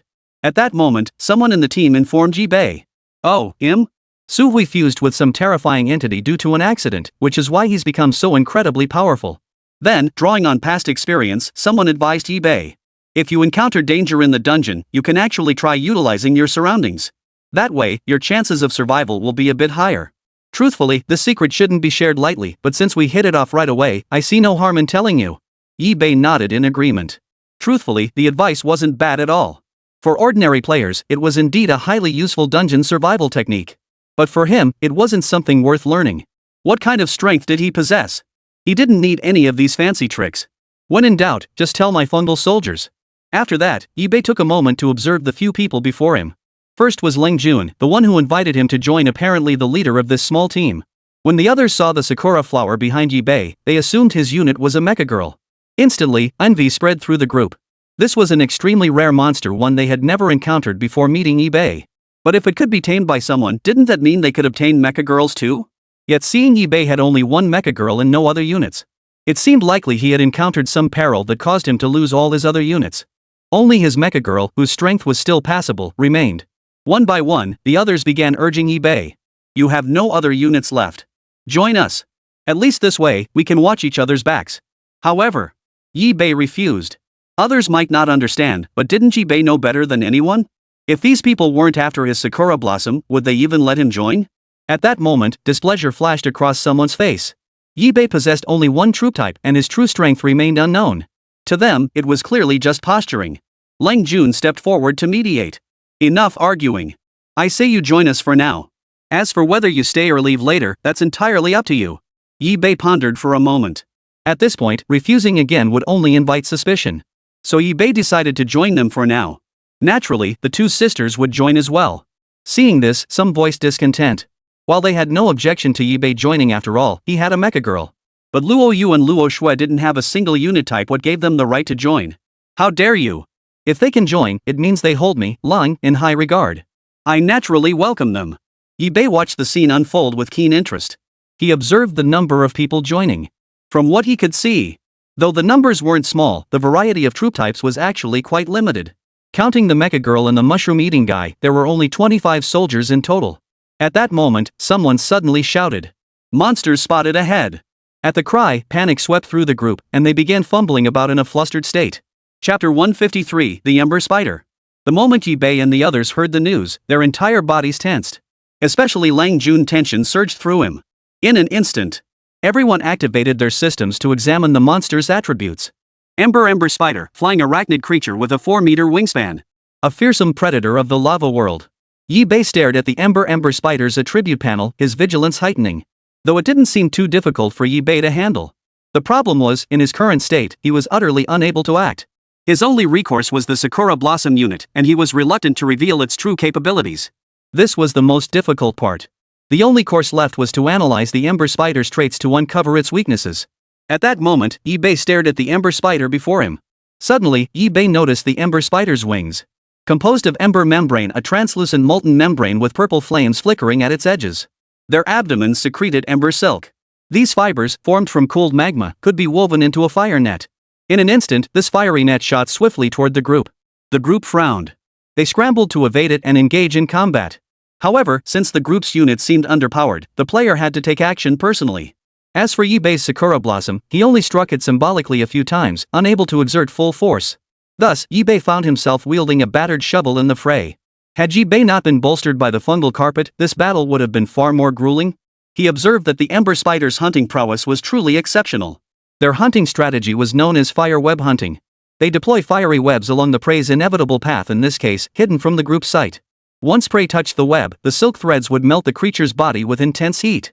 If incineration failed, the Ember Spider would conduct electricity through the silk threads to paralyze the prey, finally injecting magma venom with its chelicery before dragging the prey into its lair. The ultimate fate is being devoured whole by the Ember Spider. At this moment, some players have already fallen victim to the Ember Spider's hunt. Fortunately, these were only a few. Most managed to evade them. Nevertheless, everyone now understood the terrifying power of the Ember Spider before them. Killing it solely with their own strength would prove quite difficult. Of course, Yibei would never reveal his true strength. Truthfully, he wanted to see just how many formidable opponents lurked among them. If not a single strong player existed here, he wouldn't believe it even if you beat him to death. Take the leader, Lang Jun, for instance. This man was no pushover. He undoubtedly concealed some terrifying power and scheme. Suddenly, swifts of wind streaked past. Yibei looked up. There, Su Hui, the one who had devoured his fungal carpet, charged forward like a madman. A terrifying force erupted from Su Hui's hands, especially as strands of fungal filaments shot out. In that instant, Yibei felt a momentary daze. In that moment, Yibei felt as though he were witnessing his own troops unleashing a fungal filament assault. However, Su Hui's assault proved even more ferocious. Those strands of mycelium coiled around his hands, seemingly forming a more razor-sharp, more forceful killing attack. Of course, at this moment, nearly all eyes in the arena were fixed on Su Hui. Soon, under this relentless assault, the Ember Spider was swiftly slain. In an instant, everyone hurriedly raised their weapons and rushed to the corpse of the Ember Spider, beginning to dissect it. When it came to acquiring resources, no one held back, each desperate to claim it all for themselves. Of course, Lang Jun wouldn't agree to that. Therefore, they only took the most crucial supplies. After finishing this, everyone pressed onward. As for the remaining corpses and dissected remains, after the group departed, Yibei quietly summoned the fungal carpet to offer them as sacrifice. Now, even when spreading the fungal carpet, Yibei would do so discreetly from behind. After experiencing this series of events, the group's perception of Su Hui gradually shifted. Some had even begun to cozy up to him, practically clinging to his legs. However, it wasn't long before they encountered monsters again, and this one was exceptionally powerful. Yibei immediately activated the system to examine the creature's details. Pyrocore Beast, the embodiment of the legendary magma soul. Appears as a 5-meter diameter sphere of flowing magma, resembling yet not resembling a living creature. A unique lifeform from the molten world, extremely dangerous. They had encountered yet another new monster. Moreover, the blazing core beast before them was far more powerful than any monster they had encountered before. If Yibei were to take it on, it would take some time. It might even require both Luo Yu and Luo Shui to join the fight, with Yinghua unleashing her full power as well. Of course, these were merely Yibei's preliminary assessments. He still needed to test the blazing core beast's true strength with his troops. At that moment, Yibei stared intently at the blazing core beast before him. Its surface was encased in a swirling membrane of molten magma, constantly absorbing heat from its surroundings. Within its core lay a glowing fire nucleus. Resembling a miniature sun, its temperature could reach 5,000 C. Anything that dared to approach would be incinerated into nothingness by the fire core. Moreover, Yibei noticed that during attacks, the core fire beast underwent morphological changes. It possesses no fixed form, adjusting its size according to its environment. Expanding to 10 meters near magma sources and contracting into a 2-meter sphere when distant from heat. Yet the fire core remains ever present, never vanishing. This was precisely what troubled Yi-Bei. The group attacked in unison, yet their efforts seemed utterly futile against the core flame beast. The very nature of the blazing core beast ensured it could not be easily slain. Fierce, burning fireballs erupted from its body, reigniting the surrounding area. Even approaching the creature made one feel as though they were being scorched anew. Many felt their skin and blood boil, as if being roasted alive. At that moment, Yi-Bei had no choice but to exercise caution. Even Su Hui felt the strain, facing the possibility of meeting his end here. Panic spread through the crowd. At that moment, someone stepped forward and suddenly proposed. Everyone, I have a suggestion. The main problem is we're carrying too much dead weight. We have to protect these burdens while also struggling to kill the monsters. This is exhausting us too. So I suggest we cut loose some useless players and let them fend for themselves. As he spoke, the speaker glanced toward Luo Yu and Luo Shui, who stood not far from Yi-Bei. Then, he pointed his finger directly at Luo Yu and Luo Shui. So, can you two just quit already? Chapter 154, The Blazing Core Beast. Upon hearing these words, some began to waver. Such news, in truth, held benefits for them. Truth be told, by now, Luo Yu and Luo Shui are only passable in looks and figure. Beyond that, they're nothing but dead weight. They possess no strength whatsoever, yet we must expend time and energy to protect them. Though they haven't really put much effort into protecting them. But at the very least, they must feign displeasure on the surface. Yes, you two are nothing but dead weight. Even if you left, so what? We don't welcome weak women who only know how to rely on men around here. For your own good, you should leave sooner rather than later. There's no place for you here anymore. For a moment, the crowd erupted in anger, some openly hostile to Luo Yu and Luo Shui's presence. This was perfect. Yi-Bei's mind raced. He instantly teleported in front of the two women, blocking their path. Since you don't welcome them, I'll leave too. I brought these two here myself, and I have a duty to take responsibility for them. Then, Yi-Bei turned to Luo Yu and Luo Shui before him, gave a slight nod, and said, Let's go. If these people don't welcome us, there's no need for us to stick around and make fools of ourselves. This outcome suited Yi-Bei perfectly. He had been agonizing over whether to intervene, for the Ember Spider before him was formidable. Without deploying his true strength, it would take some effort to take it down. But when the others saw Yi-Bei preparing to leave, they grew anxious and hurriedly pulled him back. After all, Yi-Bei's mecha attributes were quite formidable, with high stats that had been demonstrated in the previous battle. Thus, they naturally wouldn't let Yi-Bei leave so easily. After all, he was a rare combat asset. No, you can't go. You're now one of our team's primary combat assets, so you absolutely can't leave. Yi-Bei chuckled softly upon hearing this. How ridiculous. Why should I listen to you? Since you don't welcome us, is it suddenly our problem if we want to leave? I'll make this clear today, if you still insist on kicking these two girls out, I'm leaving too. The others hurriedly tried to reason with Yi-Bei. No. Your strength is invaluable to us, but these two offer us absolutely no benefit. So on this matter, you should listen to us. Exactly. These women are nothing but pretty faces. Beyond that, they're utterly useless. Keeping them around will only bring trouble upon us. Exactly. This is the dungeon, not the world before we crossed over. Women are like clothes, you have to leave them behind when you need to. Yi-Bei watched the scene unfold with a faint smile. He wanted to gauge everyone's attitude, especially the leader's perspective. If Lung Jun shared the same view, Yi-Bei would take the two women and leave without hesitation. But if... At that moment, Lung Jun's face darkened with gloom. He certainly didn't want to antagonize Yi-Bei. After all, even with just a slight display of her power earlier, Yinghua had proven herself no ordinary opponent. Moreover, others might not see it, but did he not recognize it? During the fight, Yinghua had clearly held back. Probably not even using half her true combat power. Therefore, he absolutely couldn't let Yi-Bei leave like this. In truth, keeping the two women behind wouldn't burden the team at all. No one even noticed them during the fight, everyone was too busy fending for themselves. And no one had the time or energy to look after two fragile women. So these words were nothing but excuses. At the same time, Su Hui, who was also in the thick of battle, stepped forward and said to Yi-Bei with a smile. Stay behind. Even if something happens, I'll be here. I won't let them suffer a single injustice. Yi-Bei regarded the man before him with keen interest, the very one who had once consumed his fungal carpet. In truth, even Su Hui himself didn't understand why. Why his heart instantly calmed whenever he saw Yi-Bei with the sisters Luo Yu and Luo Shui.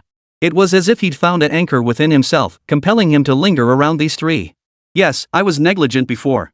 From now on, I'll reflect on my actions. These two will never be driven away without cause. At that moment, Lung Jun also spoke slowly, addressing Yi-Bei.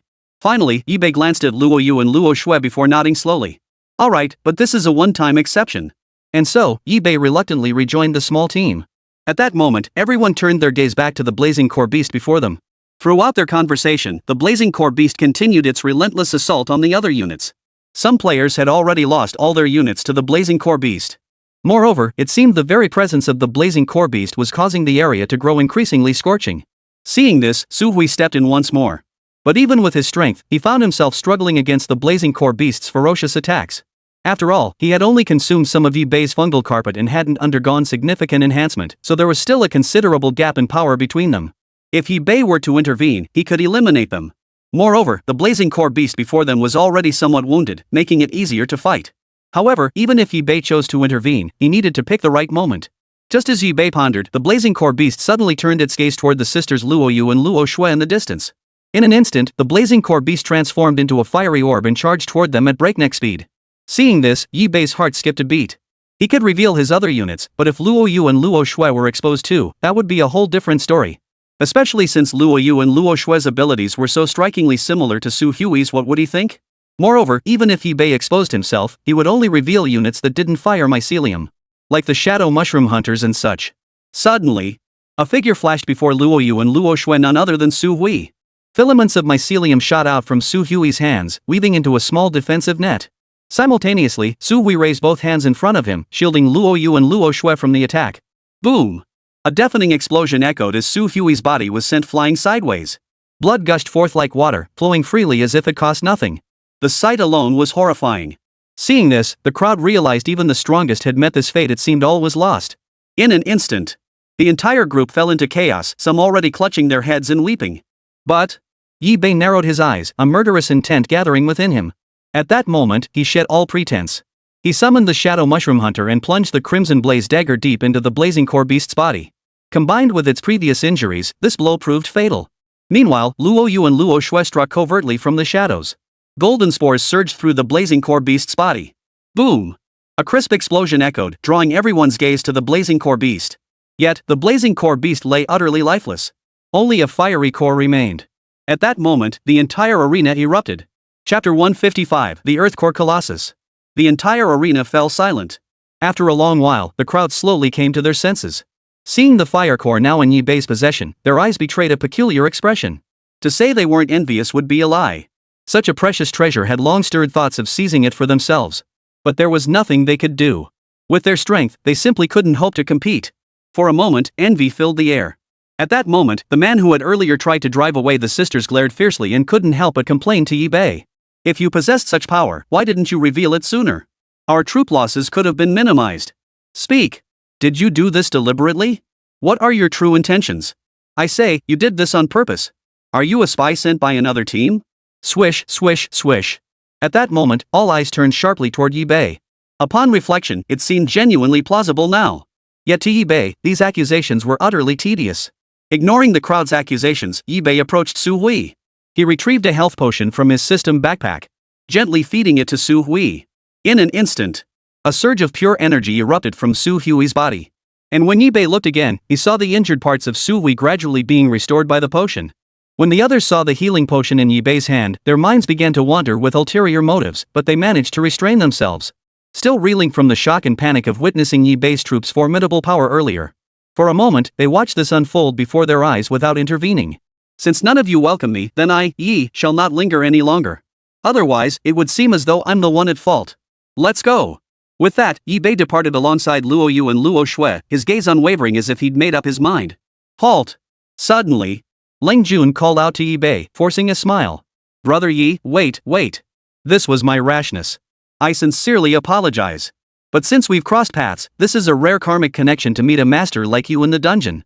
Truth be told, it's this humble servant, Long, who's been honored. The path ahead won't be easy. Having reached this point, it won't be long before we encounter the area boss of this level. Without Brother Ye's assistance, we'd struggle to handle it. Yibei waved his hand dismissively. What does this have to do with me? Besides, this was your idea all along. You were the ones who didn't want me here. I never asked to stay. Brother Lang, the dungeon stretches endlessly. May we meet again someday. Even as Lang Jun insisted on keeping him, Yibei remained determined to depart. Otherwise, his troop composition would be further exposed, putting him at a significant disadvantage. Suddenly, At that very moment, a wave of scorching heat washed over them. Nearly everyone present felt an unbearable heat. Moreover, a terrifying force pressed down upon them, making it hard to breathe. He could confirm that the monster before him was the area boss. Yibei's nerves were on edge as he quickly opened the system interface to check the monster's attributes. Geocore Colossus. Tier, high-level boss. HP, 10 million. Danger level, high. Description, the embodiment of the legendary volcanic heart, appearing as a 20-meter-tall magma giant. Its body is composed of solidified magma flows fused with fragments of the Earth's core. It really is a regional boss. With stats like these and power like this, it truly lives up to being the third-layer area boss, utterly formidable. For a moment, Yibei felt a surge of excitement. Finally, they had reached this point. However, the group also grew equally vigilant. After the terrifying aura released by the Geocore Colossus, the gap in strength between the two sides became painfully clear. Moreover, their forces had already suffered significant losses in the previous battles. Faced with such a formidable Earthcore Colossus, they were at a loss for what to do. At this moment, Yibei carefully analyzed the situation on the battlefield. Core patterns flowed across the Colossus's surface.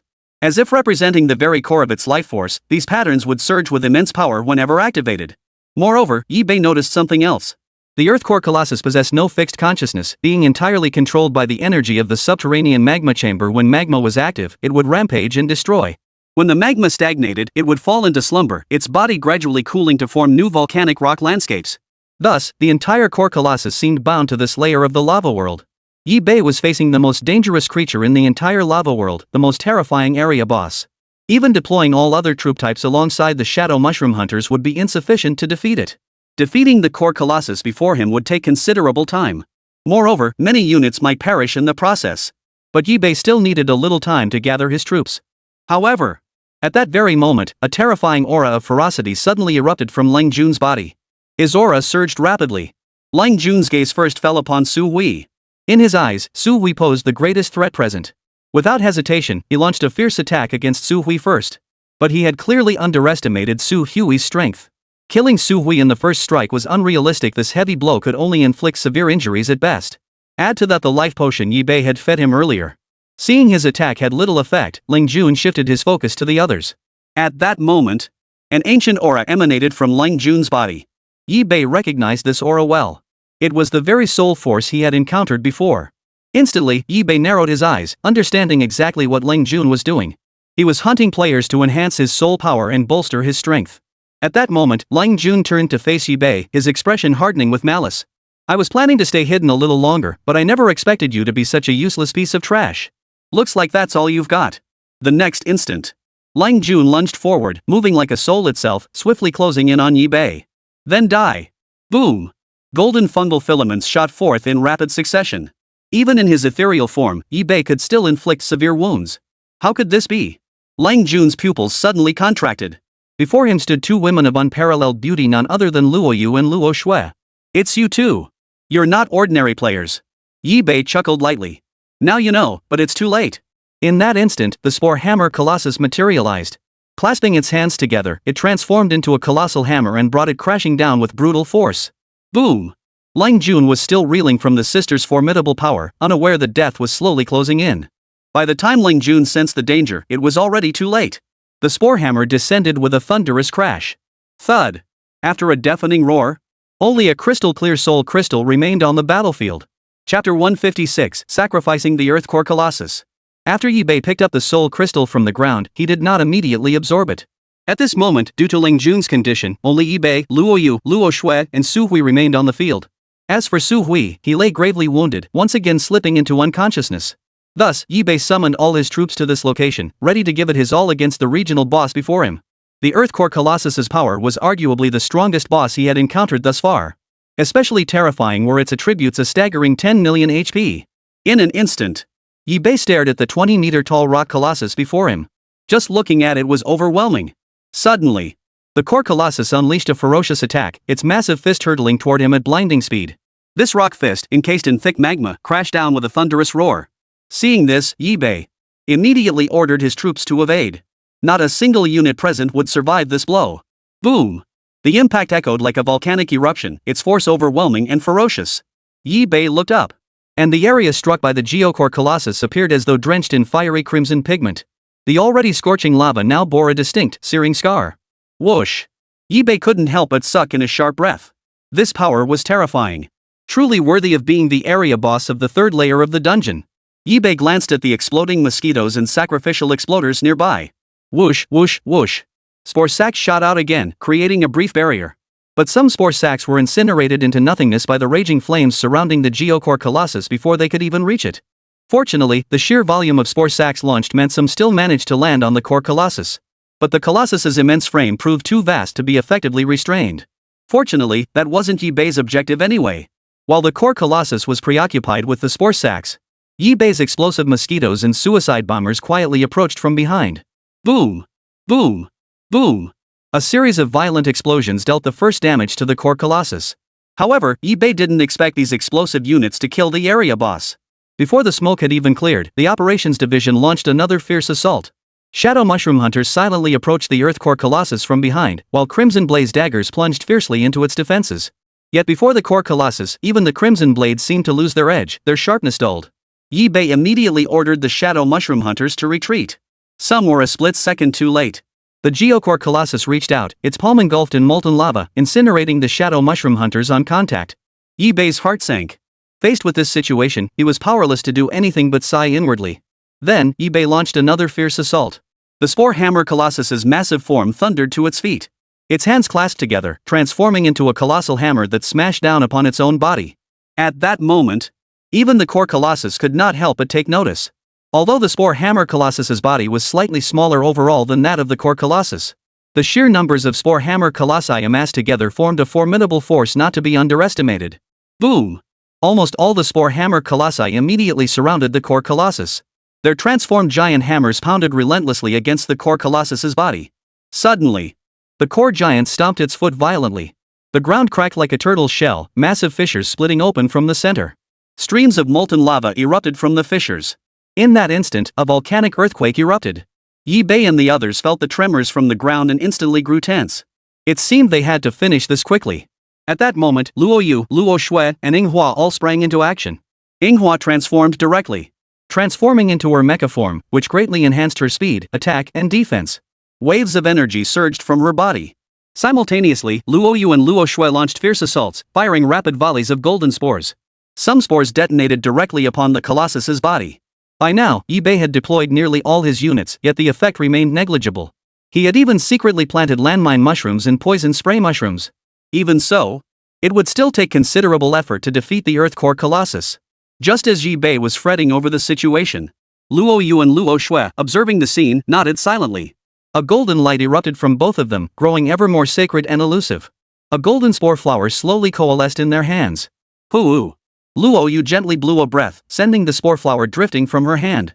Slowly, it floated away. Riding the scorching hot wind, the spore flower quietly settled upon the body of the Earth Core Colossus. But strangely, this spore flower showed no signs of burning. Even pressed against the Colossus's body, it suffered no damage whatsoever. Boom! Suddenly, a sudden transformation occurred. Like a ravenous beast, the spore flower abruptly swelled in size while the Earth Core Colossus was distracted. It actually swallowed a giant standing a full 20 meters tall. Holy! Yibei couldn't help but exclaim in shock. Looking again, the spore flower vanished, leaving only a core crystal in its place. It's dead already? Yibei remained unsettled for a long time. He retrieved the soul crystal and absorbed it, his command over the troops growing ever more formidable. Then, he picked up the Earth Core crystal from the ground. Filaments of mycelium abruptly sprouted, and he sacrificed it. Congratulations, host, on sacrificing the Earth Core Colossus. You have gained 80 sacrifice points. Then, Yibei discovered the totem. In an instant, Yibei activated the totem. Congratulations, player, for successfully activating the totem. You have obtained one mysterious energy entity. This mysterious energy entity surged once more into Yibei's fungal carpet. At this moment, all of Yibei's units advanced once more. Especially his Spore Executioners, Spore Blasters, Destroyers, and Martyr Bombers, whose attributes soared to new heights. Moreover, their tier quality now reached elite grade. At that moment, Yibei opened the system interface to check his stats. Yibei. Territory, Mother Fungus. Level, LV13. Sacrifice points, 980. Troop types, 50 Spore Executioners, 5 Martyr Exploders, 10 Spore Sac Projectors, 10 Destroyers, 9 Explosive Mosquitoes, 20 Shadow Mushroom Hunters, 12 Spore Hammer Colossi, 20 Shapers. Modified units, 1 Abyssal Prison Demon Shark, 1 Shadow Weaver Spider, 1 Sakura Blossom Mecha Maiden. Human modified units, Luoyu, Luo high-grade modified units. Skills, mycelium blanket, fungal network, assimilation, flame, purification, hold, toxin, underwater breathing, fountain of life, modified fungal soldier, extraction, neural parasite, freeze. Passive skills, sovereign's aura, infinite evolution, poison resistance, fire resistance, glorious evolution, bone corroding symbiosis. Building skills, mycelium swamp, greenhouse. Greenhouse units, venom spitter, landmine mushroom, healing mushroom on lot. Currently available troop types, 7 viewable. Meanwhile, eBay assessed the unit's capabilities. Sakura Blossom. Level, LV 45. HP, 208,986. Quality, Elite. Attack, 1038.8. Defense, 889.4. Spirit, 1299.9. Skills, Lightning Speed, Mecha Transformation. Chapter 157, Resurrecting the Assimilation Body. After completing all this, Yibei finally turned his gaze towards Su Hui. Truthfully, the moment Yibei witnessed Su Hui risking his life to save Luoyu and Luo Shui, Yibei had already considered assimilating him completely, turning him into one of his own units. But now, seeing Su Hui still unconscious and gravely wounded, he still wanted to lend a hand. Fine. Consider this your reward. In an instant, Yibei made up his mind. Filament after filament of mycelium abruptly erupted, enveloping Su Hui as he lay on the ground. Some filaments even pierced into Su Hui's body, unleashing terrifying power. Su Hui felt a sharp, throbbing pain, his brow furrowing tightly, yet he still did not awaken. The assimilation process concluded swiftly. At that moment, Su Hui slowly opened his eyes. A beam of light pierced through, illuminating the scene before him. What's going on? Yibei quietly withdrew the fungal threads, deciding not to tell Su Hui about everything that had happened here just yet. You mean here? Have you forgotten everything that happened earlier? You were not unconscious by Ling Jun. The others were killed too. I thought you were dead as well. I never imagined you'd survive. Su Hui clenched his fists, struggling to recall the events that had transpired. I do remember being killed. Even if I hadn't died, I should have been hovering on the brink of death. There's no way I could be bouncing around alive here. This is too strange. Could something truly extraordinary have happened? At that moment, Su Hui slowly recalled the figure he had glimpsed in his dazed state while unconscious. Could it be? Su Hui hurriedly examined his own body. And froze in place, utterly stunned. I've actually been completely transformed. Overwhelmed with excitement, Su Hui completely forgot Yibei was still there. He jumped up and down like an excited child. What's wrong with you? Hearing Yibei's puzzled voice, Su Hui snapped back to reality and steadied himself. He cleared his throat twice. Nothing. Moreover, though he had been completely re-engineered, he still retained his self-awareness in this state. And his abilities had skyrocketed. Such a situation was truly difficult to explain. Could it be? At that moment, an inexplicable thought suddenly arose in Su Hui's mind. Could I truly be the chosen one? Otherwise, there's simply no way to explain this. Su Hui had long suspected that the fungal carpet he had consumed earlier was some kind of terrifying monster. And if he had been infected by a monster, he should have ended up controlled by it. Yet here he was, still in full possession of his senses. Something was clearly off. For the moment, Su Hui couldn't think of any other explanation. Then, Su Hui turned to Yibei and asked, by the way, I have a question. Since Ling Jun broke his vow of non-killing, why weren't you and these two young ladies killed? Yibei chuckled softly. Faced with Su Hui's questioning, he had already prepared his response. To be perfectly honest, just as Ling Jun was about to kill us, an extremely powerful player suddenly appeared. And this player must be a high-level player. They showed no interest whatsoever in the resources we had, nor did they deign to kill us. As for that regional boss? That big shot killed him too. That battle was truly spectacular. It was a real treat to witness. So this is how epic clashes between top players unfold. Yibei spun a tall tale, casually throwing in some self-praise. Su Hui listened to Yibei's story, utterly bewildered. Yet beyond that, there seemed to be no other explanation. This was the only plausible explanation. Though this explanation seemed a bit too coincidental. Su Hui glanced at Luoyu and Luo Shui beside him, and the pink-white cherry blossom petals drifting behind Yibei. It couldn't possibly be that these two girls had killed the area boss. That was just too far-fetched. After a moment's thought, Su Hui suddenly remembered something and asked Yibei. Oh, right. I heard that player Thunderfire Lizard was nearby. Could it be him? If it was him, I have no complaints. With his strength, taking down a zone boss wouldn't be too difficult. I think the dungeon that player conquered is right next to the lava world. Maybe he just got a sudden urge to drop by lava world and happened to save you guys along the way. Looking at it this way, you guys really got lucky. Yibei nodded. He didn't want to dwell on this topic. In truth, he knew little about the Thunderfire Lizard players. Most of what he knew came from hearsay, and he'd never actually seen one in person. So Yibei feared that if he said too much, someone might catch on to his true nature. Fortunately, Suhui didn't dwell on the topic, instead sighing to himself. What a pity, such a pity. I was unconscious at the time and didn't get to witness the master's prowess. Otherwise, I would have taken a photo to cherish the memory. Oh my, you're so lucky. That's the big shot, the second-ranked big shot on the leaderboard. You didn't even recognize him? Do you have any common sense at all? Asking for advice or information could benefit you. The rest of the conversation went in one ear and out the other. Because the truth was far from that. He hadn't even seen the Thunderfire Lizard player, how could he ask for advice? After that, he exchanged a few more words with Suhui. Since the group had dispersed, Suhui chose to go solo again, and Yibei was perfectly fine with that. He couldn't let Suhui know yet that he was his true master. The two parted ways once more.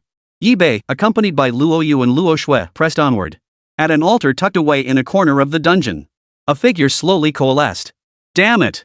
A vicious voice erupted first, followed by the figure solidifying and revealing itself. It was Ling Jun, slain by Yibei. Damn it, damn it, damn it! Damn Yibei, you bastard dared to ruin my plans. Huff, huff, huff. Ling Jun heaved heavy breaths. The shadow of his defeat at Yibei's hands refused to fade, tormenting him relentlessly within his mind. After all, though he hadn't truly died, the agony of being killed had been fully transmitted to him. It could be said he had experienced death itself. Moreover, everything he possessed had been seized by Yibei. Who exactly are they? And that massive shadow that crushed me in the end, what was that all about? Some sudden dungeon boss? That can't be. If it was a dungeon monster, was it acting on orders from the area boss? Or... A grim suspicion began to take root in Ling Jun's mind. Or perhaps a special unit belonging to this person? Chapter 158, Mechanical Hound. After watching Suhui depart, he too began searching for the entrance to the next level of the dungeon. Looking back now, Yibei felt a pang of emotion. This level of the dungeon had been nothing short of agony, pure torment. The initial scorching heat had been unbearable for both him and the fungal carpet, yet now they could endure this atmosphere. It must be said that Yibei had truly made significant progress within this level of the dungeon. After a moment of reflection, Yibei stepped forward, plunging into the fourth layer of the dungeon. Clank, clank, clank. Before Yibei had fully entered the fourth layer, the sounds of gears and engines filled his ears. A cacophony of mechanical noises flooded his ears. Moreover, Yibei detected the pungent smell of engine oil in the surrounding air. Mixed with gasoline, engine oil, and exhaust fumes, the air nearly drove Yibei to despair upon entering. He had thought he could finally leave that torturous place. Instead, he found himself in a new dungeon that tormented him even more, with no idea how long he would have to endure it. Yibei forced himself to endure the discomfort and looked up at this level of the dungeon. It was a colossal mechanical city. Yet its exterior appeared severely damaged, with rust covering many sections. Gazing at the scene before her, Manhwa felt a pang of sadness. Anyone seeing their homeland destroyed like this would feel heartbroken. Just then, several mechanical dogs appeared before Yibei and the others. The mechanical dogs before them, with bloodshot eyes and bared teeth, charged forward without hesitation. Yibei activated the system interface to examine the mechanical dog's attributes. Mechanical Hound, a basic monster found on the fourth layer of the dungeon. Its eyes are blood red, swift and agile in movement. Yibei stared at the mechanical dogs before him. The immediate priority was to resolve the crisis here. And he also wanted to see just how formidable the monsters in this fourth layer of the dungeon truly were. In an instant, Yibei swiftly deployed his troops. Of course, he first tested the waters with his upgraded Spore Executioners. The upgraded Spore Executioners had also seen a significant boost in power.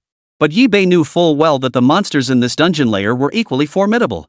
The hyphae fired by the Spore Executioner glowed a deep azure blue. Compared to the colorless filaments before, showing notable improvements in toughness and firing speed. Though the Spore Executioner's power had grown, it still proved no match for the Mechanical Hound. The Mechanical Hound let out a furious growl, charging forward with powerful strides, its mouth bearing vicious fangs. The sharpness of the Mechanical Hound's fangs rivaled that of the monsters from the previous level. In terms of raw attributes alone, the Mechanical Hound even surpassed them. Coupled with its inherent steel body, it boasts substantial enhancements in defense, attack, and speed. Compared to the monsters on the previous level, its power far surpassed them by a significant margin. In terms of base attributes, they were simply not in the same league. This was the gap between the two. Fortunately, for Yibei, it wasn't too difficult. Moreover, his troops had received a significant upgrade after defeating the area boss. Therefore, in his eyes, these were merely slightly stronger monsters. And with the strength of his troops, he could handle it with ease. At that moment, Yibei swiftly deployed his troops. Shadow mushroom hunters silently teleported behind the mechanical hounds, while crimson blades plunged fiercely into their steel frames. Clang, clang, clang. A series of crisp sounds rang out. The flames emanating from the dagger began to slowly consume the mechanical hound. Seeing this, Yi-Bei devised a plan. Since fire posed a significant threat to the mechanical hound, he could simply burn it away. The destroyer in his hand was already itching to unleash its fury. In the third layer of the lava world, the destroyer had been nearly useless, but now, at last, it could be unleashed. In an instant, a vast swarm of burning spores surged forward, gradually encircling the area in a ring of fire. At the center of this fiery enclosure stood the pack of mechanical dogs. The flames roared fiercely, steadily closing in on the mechanical hounds. Then, the Spore Hammer Colossus stomped into the ring of fire, hammering the mechanical dogs to death one by one. Soon, under the Spore Hammer Colossus's relentless blows, the mechanical dogs were crushed to death, their parts scattering everywhere. Every single mechanical dog present was slain by the Spore Hammer Colossus. Yi-Bei approached. I wonder if machines can be sacrificed. Summoning the fungal carpet, strands of mycelium shot forth, sacrificing the mechanical hound before him. At that moment, Yi-Bei discovered the core within. The core was being devoured bit by bit by the fungal threads, its contained energy being voraciously consumed. Congratulations, host, for sacrificing the mechanical dog. You have gained 40 sacrifice points. Additionally, Yi-Bei obtained various mechanical materials from the transformed remains of the mechanical dog. However, Yi-Bei frowned deeply, meticulously examining the materials dropped by the mechanical dog before him. He discovered that all the materials carried several negative states, as if contaminated by some terrifying entity. This must be the mysterious virus Manhwa mentioned.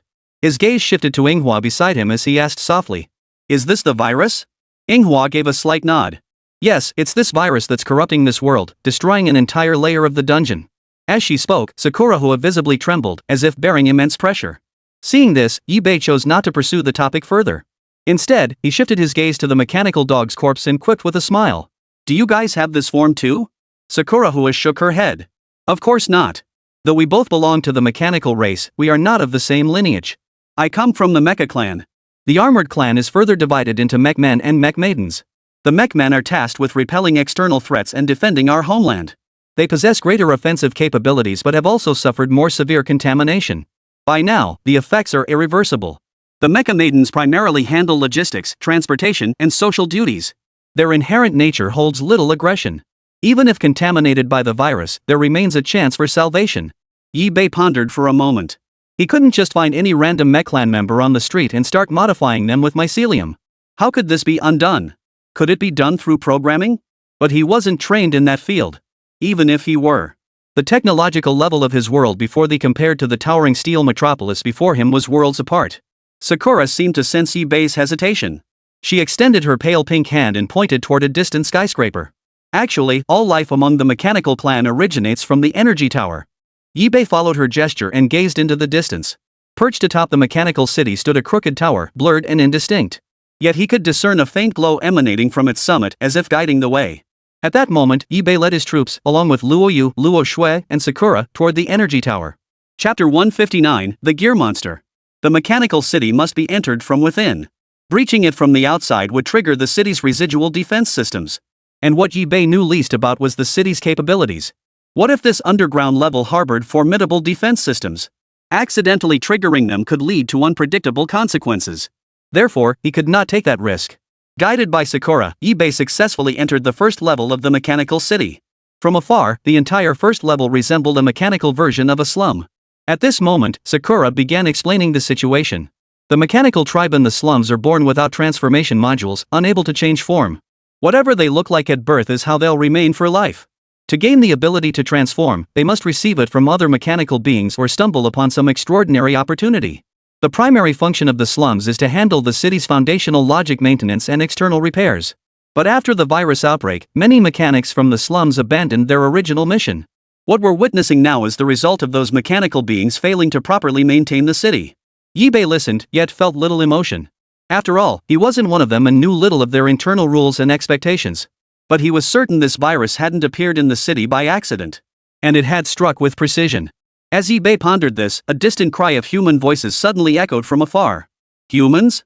Are they players or NPCs from the dungeon? For a moment, Yi-Bei couldn't process it. Logically, he should have been the first player to reach the fourth layer of the dungeon. But now, let's go check it out.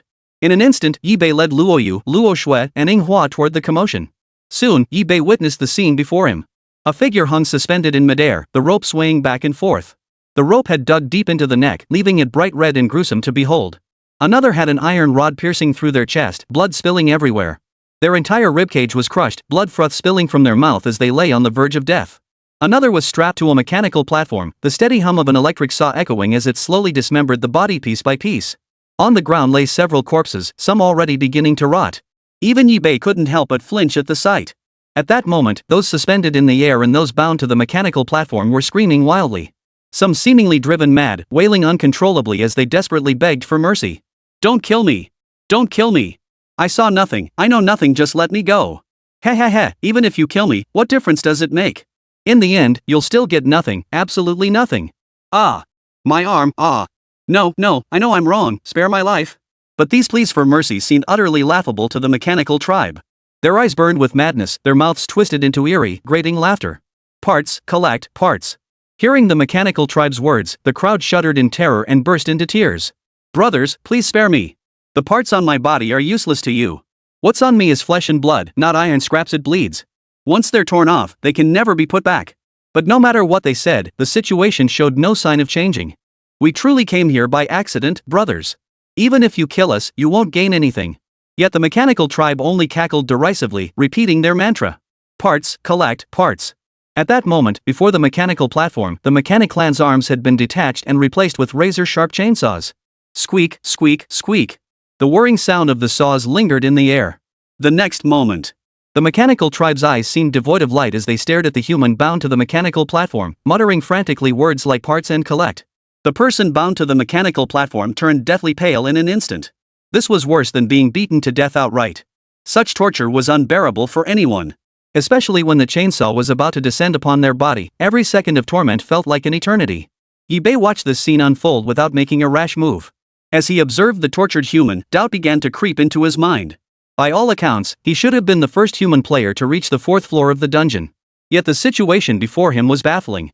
To understand everything now, Yibei had no choice but to save the human before him. In an instant, Yibei opened the system interface to check his attribute panel. Yibei. Territory, Mother Fungus. Level, LV13. Sacrifice points, 850. Troop types, 80 Spore Executioners, 15 Martyr Exploders, 15 Spore Sac Projectors, 20 Destroyers, 10 Explosive Mosquitoes, 25 Shadow Mushroom Hunters, 15 Spore Hammer Colossi, 20 Shapers. Modified units, 1 Abyssal Prison Shark, 1 Shadow Weaver Spider, 1 Sakura Blossom Mecha Girl. Human modified units, Luo Yu, Luo Shui High Grade modified units. Skills, Mycelium Blanket, Fungal Network, Assimilation, Flame, Purification, Hold, Toxin, Underwater Breathing, Fountain of Life, Modified Fungal Soldier, Extraction, Neural Parasite, Freeze. Passive skills, Sovereign's Aura, Infinite Evolution, Poison Resistance, Fire Resistance, Glorious Evolution, Bone Corroding Symbiosis. Building skills, Fungal Swamp, Greenhouse. Greenhouse units, Venom Spitter, Landmine Mushroom, Healing Mushroom on lot. Currently available troop types, 7 viewable. Meanwhile, Yibei assessed the unit's capabilities. Sakura Blossom. Level, LV45. HP, 208,986. Quality, Elite. Attack, 1038.8. Defense, 889.4. Spirit, 1299.9.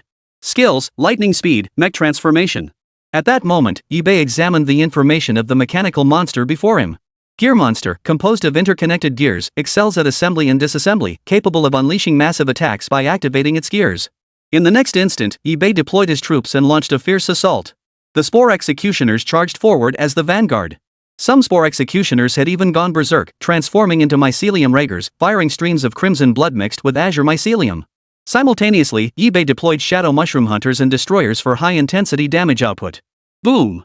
The deafening explosion snapped the gear monsters out of their torment, and they turned their malevolent gaze toward Yibei. Parts, collect, parts. Chapter 160, The Lowest Tier Mechanical Clan. Boom! Boom! Boom! Wave after wave of relentless bombardment shattered the tranquility of the place. Yibei looked up. With the addition of the Destroyer and the Shadow Mushroom Hunter, the pace of dealing with the gear monsters had noticeably accelerated. Of course, while the gear monsters before them possessed decent stats, there was no need for Yibei to deploy powerful units like the Spore Hammer Colossus or Luo Yu and Luo Shui. Raging flames engulfed the gear monsters' bodies, and some had already been burned away by more than half. The sight was truly horrifying. With the addition of landmine mushrooms and poison spray mushrooms, the suicide bombers' attacks and the relentless explosions shattered the gear monsters' components before them. At this point, the battle could practically be considered over. The next moment, In its dying moments, the gear monster unleashed a terrifying burst of power. The gears on its body spun wildly, some even gradually assembling themselves, forming a larger, wider, and sharper gear. These gears spun wildly, unleashing a furious storm of gears that surged toward Yi-Bei. However, to Yi-Bei, this posed not the slightest threat. In an instant, Yi-Bei turned to the Spore Hammer Colossus behind him. Boom! The Spore Hammer Colossus transformed both hands into a colossal hammer, bringing it down with a thunderous strike. Clang! A crisp sound echoed in his ears. The Spore Hammer Colossus single-handedly halted the massive gear in its high-speed motion. Then, with a sudden burst of force, the Spore Hammer Colossus hurled the gear violently into the air. Before the spinning gear could hit the ground, the Spore Hammer Colossus raised its hammer and brought it down with all its might. Crash! In that instant, the massive gear shattered completely. Yi-Bei stepped forward, summoning the fungal carpet. Tendrils of mycelium abruptly shot forth, devouring the gears before him. Congratulations, host, for sacrificing the gear monster. You have earned 35 sacrifice points. After completing this, Yi-Bei turned his gaze toward the tortured crowd. Seeing Yi-Bei decisively slay the gear monster, their eyes lit up instantly. They immediately cried out for help. Big shot! Big shot! Can you save us? We're useful. At the very least, we know this dungeon inside out. Whatever you need to know, we can tell you, boss. Yi-Bei, however, didn't respond immediately. Instead, his attention was drawn to the loot he'd just acquired. Being gear monsters, most of the drops were gear components. Moreover, all the loot bore traces of viral infection. Just like when they'd killed the mechanical dogs earlier. Yi-Bei refused to believe it was useless and tried to see if he could sell it in the trading zone. Unfortunately, no matter how he tried, he couldn't sell them. The only option was to privately message other players and conduct off-market transactions. Otherwise, if Yi-Bei insisted on selling them, he would have to remove the residual virus from the parts before any transaction could occur. This fact gave Yi-Bei a headache. He had no idea how to remove the virus lingering on the parts. The only thing he knew was that he could go to the energy tower to find out more. Yi-Bei sighed. What a hassle. It seemed he'd have to try a private transaction. Later on, he could wait until this instance was fully conquered by the feudal lords before selling these parts and other resources in bulk. As this thought crossed his mind, Yi-Bei had a sudden idea. He wondered if his shaper could directly process and forge these parts. But he had neither the time nor the energy to pursue such matters now. He had other matters to attend to. At that moment, Yi-Bei turned his gaze toward the tortured crowd. As Yi-Bei's gaze fell upon them, they wept bitterly, overcome with gratitude, as if they had glimpsed the hope of survival. Big shot, you finally noticed us. I swear, I'll tell you everything I know. Please save me. Me too. Yi-Bei said nothing, silently ordering the Spore Executioners to step forward and rescue the group. Cough, cough, cough. After being rescued, the first thing everyone did was gasp heavily for breath, their entire bodies seeming to relax. Great kindness needs no thanks. Whatever news my benefactor wishes to know, we shall speak without reservation, leaving nothing unsaid. Yi-Bei nodded. Tell me, what's your situation? By all accounts, I should be the first player to set foot in this underground city. Why are you here? Hearing this, the group sighed and replied. Sir, you see, we were originally in another dungeon. But suddenly, a vortex appeared out of nowhere and sucked us in. When we opened our eyes, we were here. Honestly, if you hadn't come here, we probably wouldn't have made it. Yi-Bei asked again.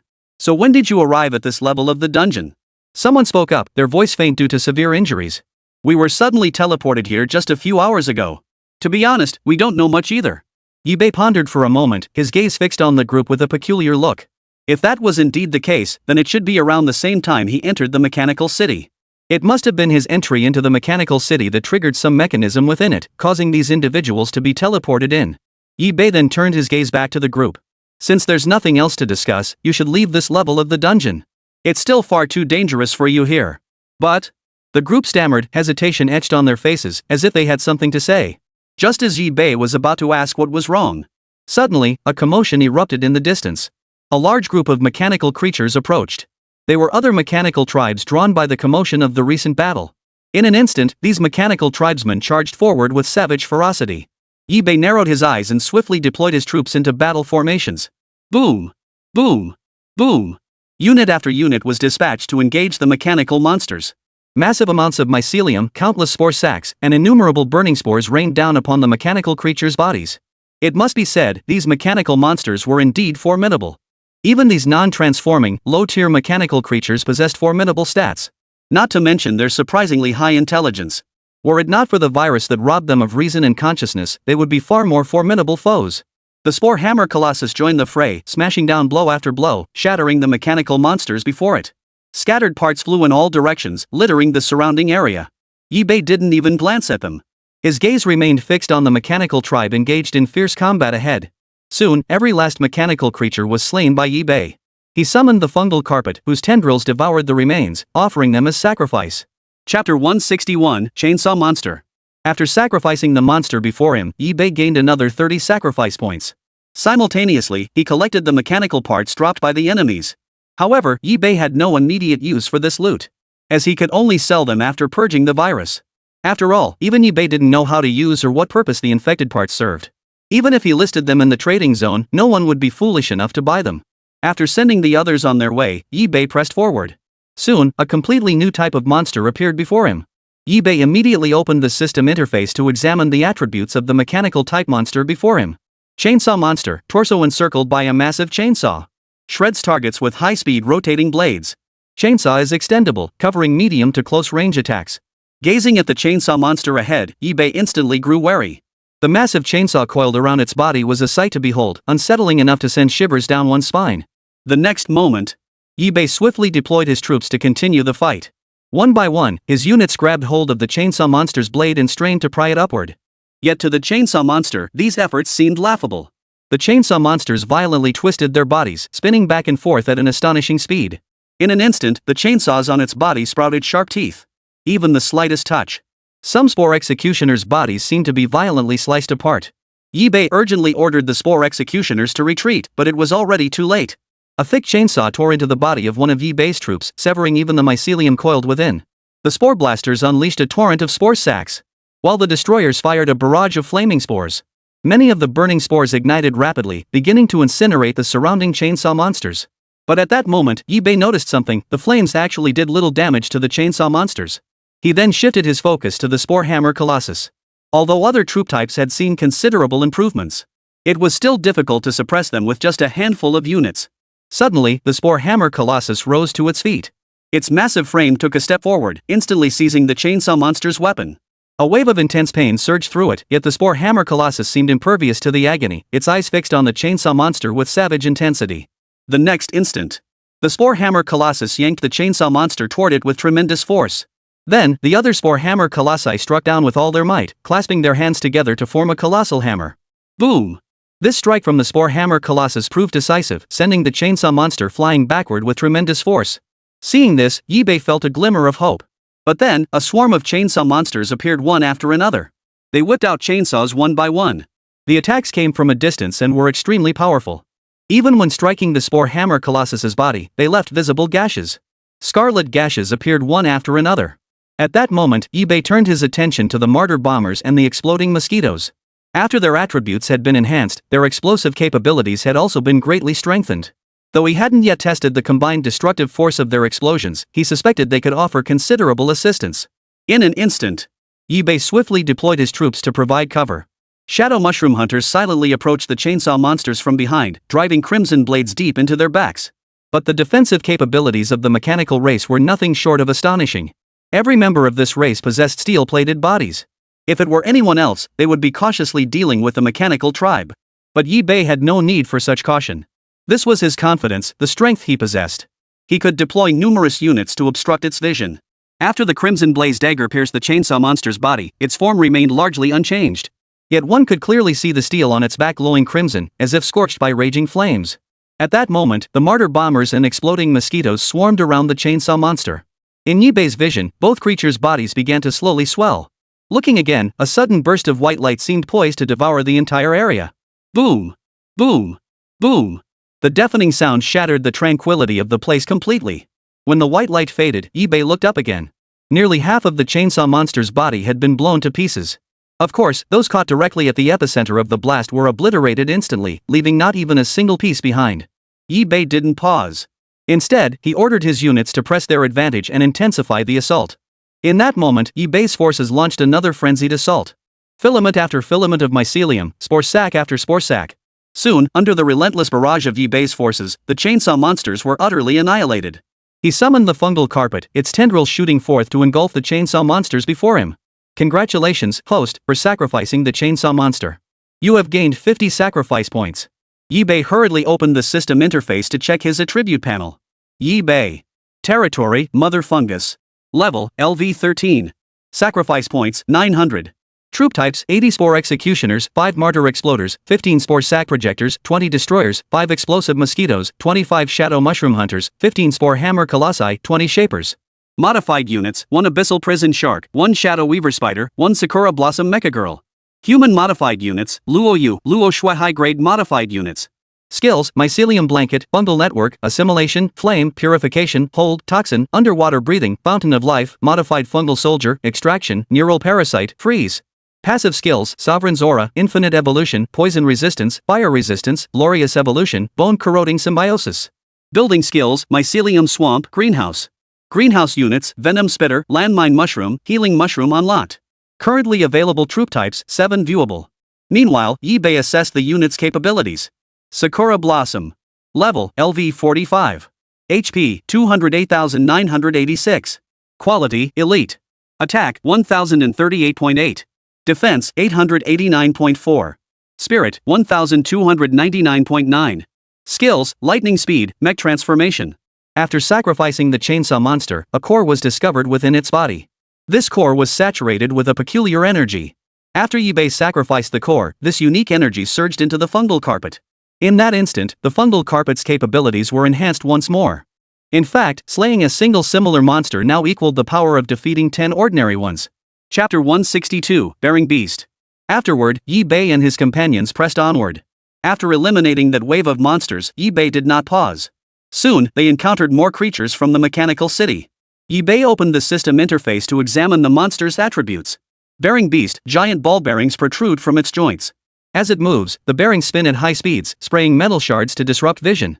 Upon impact, the bearings unleash shockwaves. Yi Bei now turned his attention to the Bearing Beast before him. He first analyzed its specific abilities. Simply reading the description revealed little, only that it was a mechanical creature capable of high-speed spinning projectile attacks. Moreover, its true strength required Yi Bei to personally investigate. In an instant, Yi Bei swiftly deployed his troops into battle. The Spore Executioner transformed into a fungal pulse thug first, firing strands of blood-red fungal filaments tinged with azure. Simultaneously, Yi Bei deployed Spore Sac Blasters to create distractions nearby. However, the metal shards sprayed by the Bearing Beast could both attack and disrupt. The two forces intertwined, colliding into even more ferocious energy fluctuations. Suddenly, the protruding bearings of the Bearing Beast erupted with terrifying shockwaves. In Yi Bei's eyes, powerful shockwaves carrying immense energy rapidly closed in. The Spore Hammer Colossus stomped forward, its massive form standing before Yi Bei. Boom! The shockwave slammed into the Spore Hammer Colossus's body with a thunderous crash.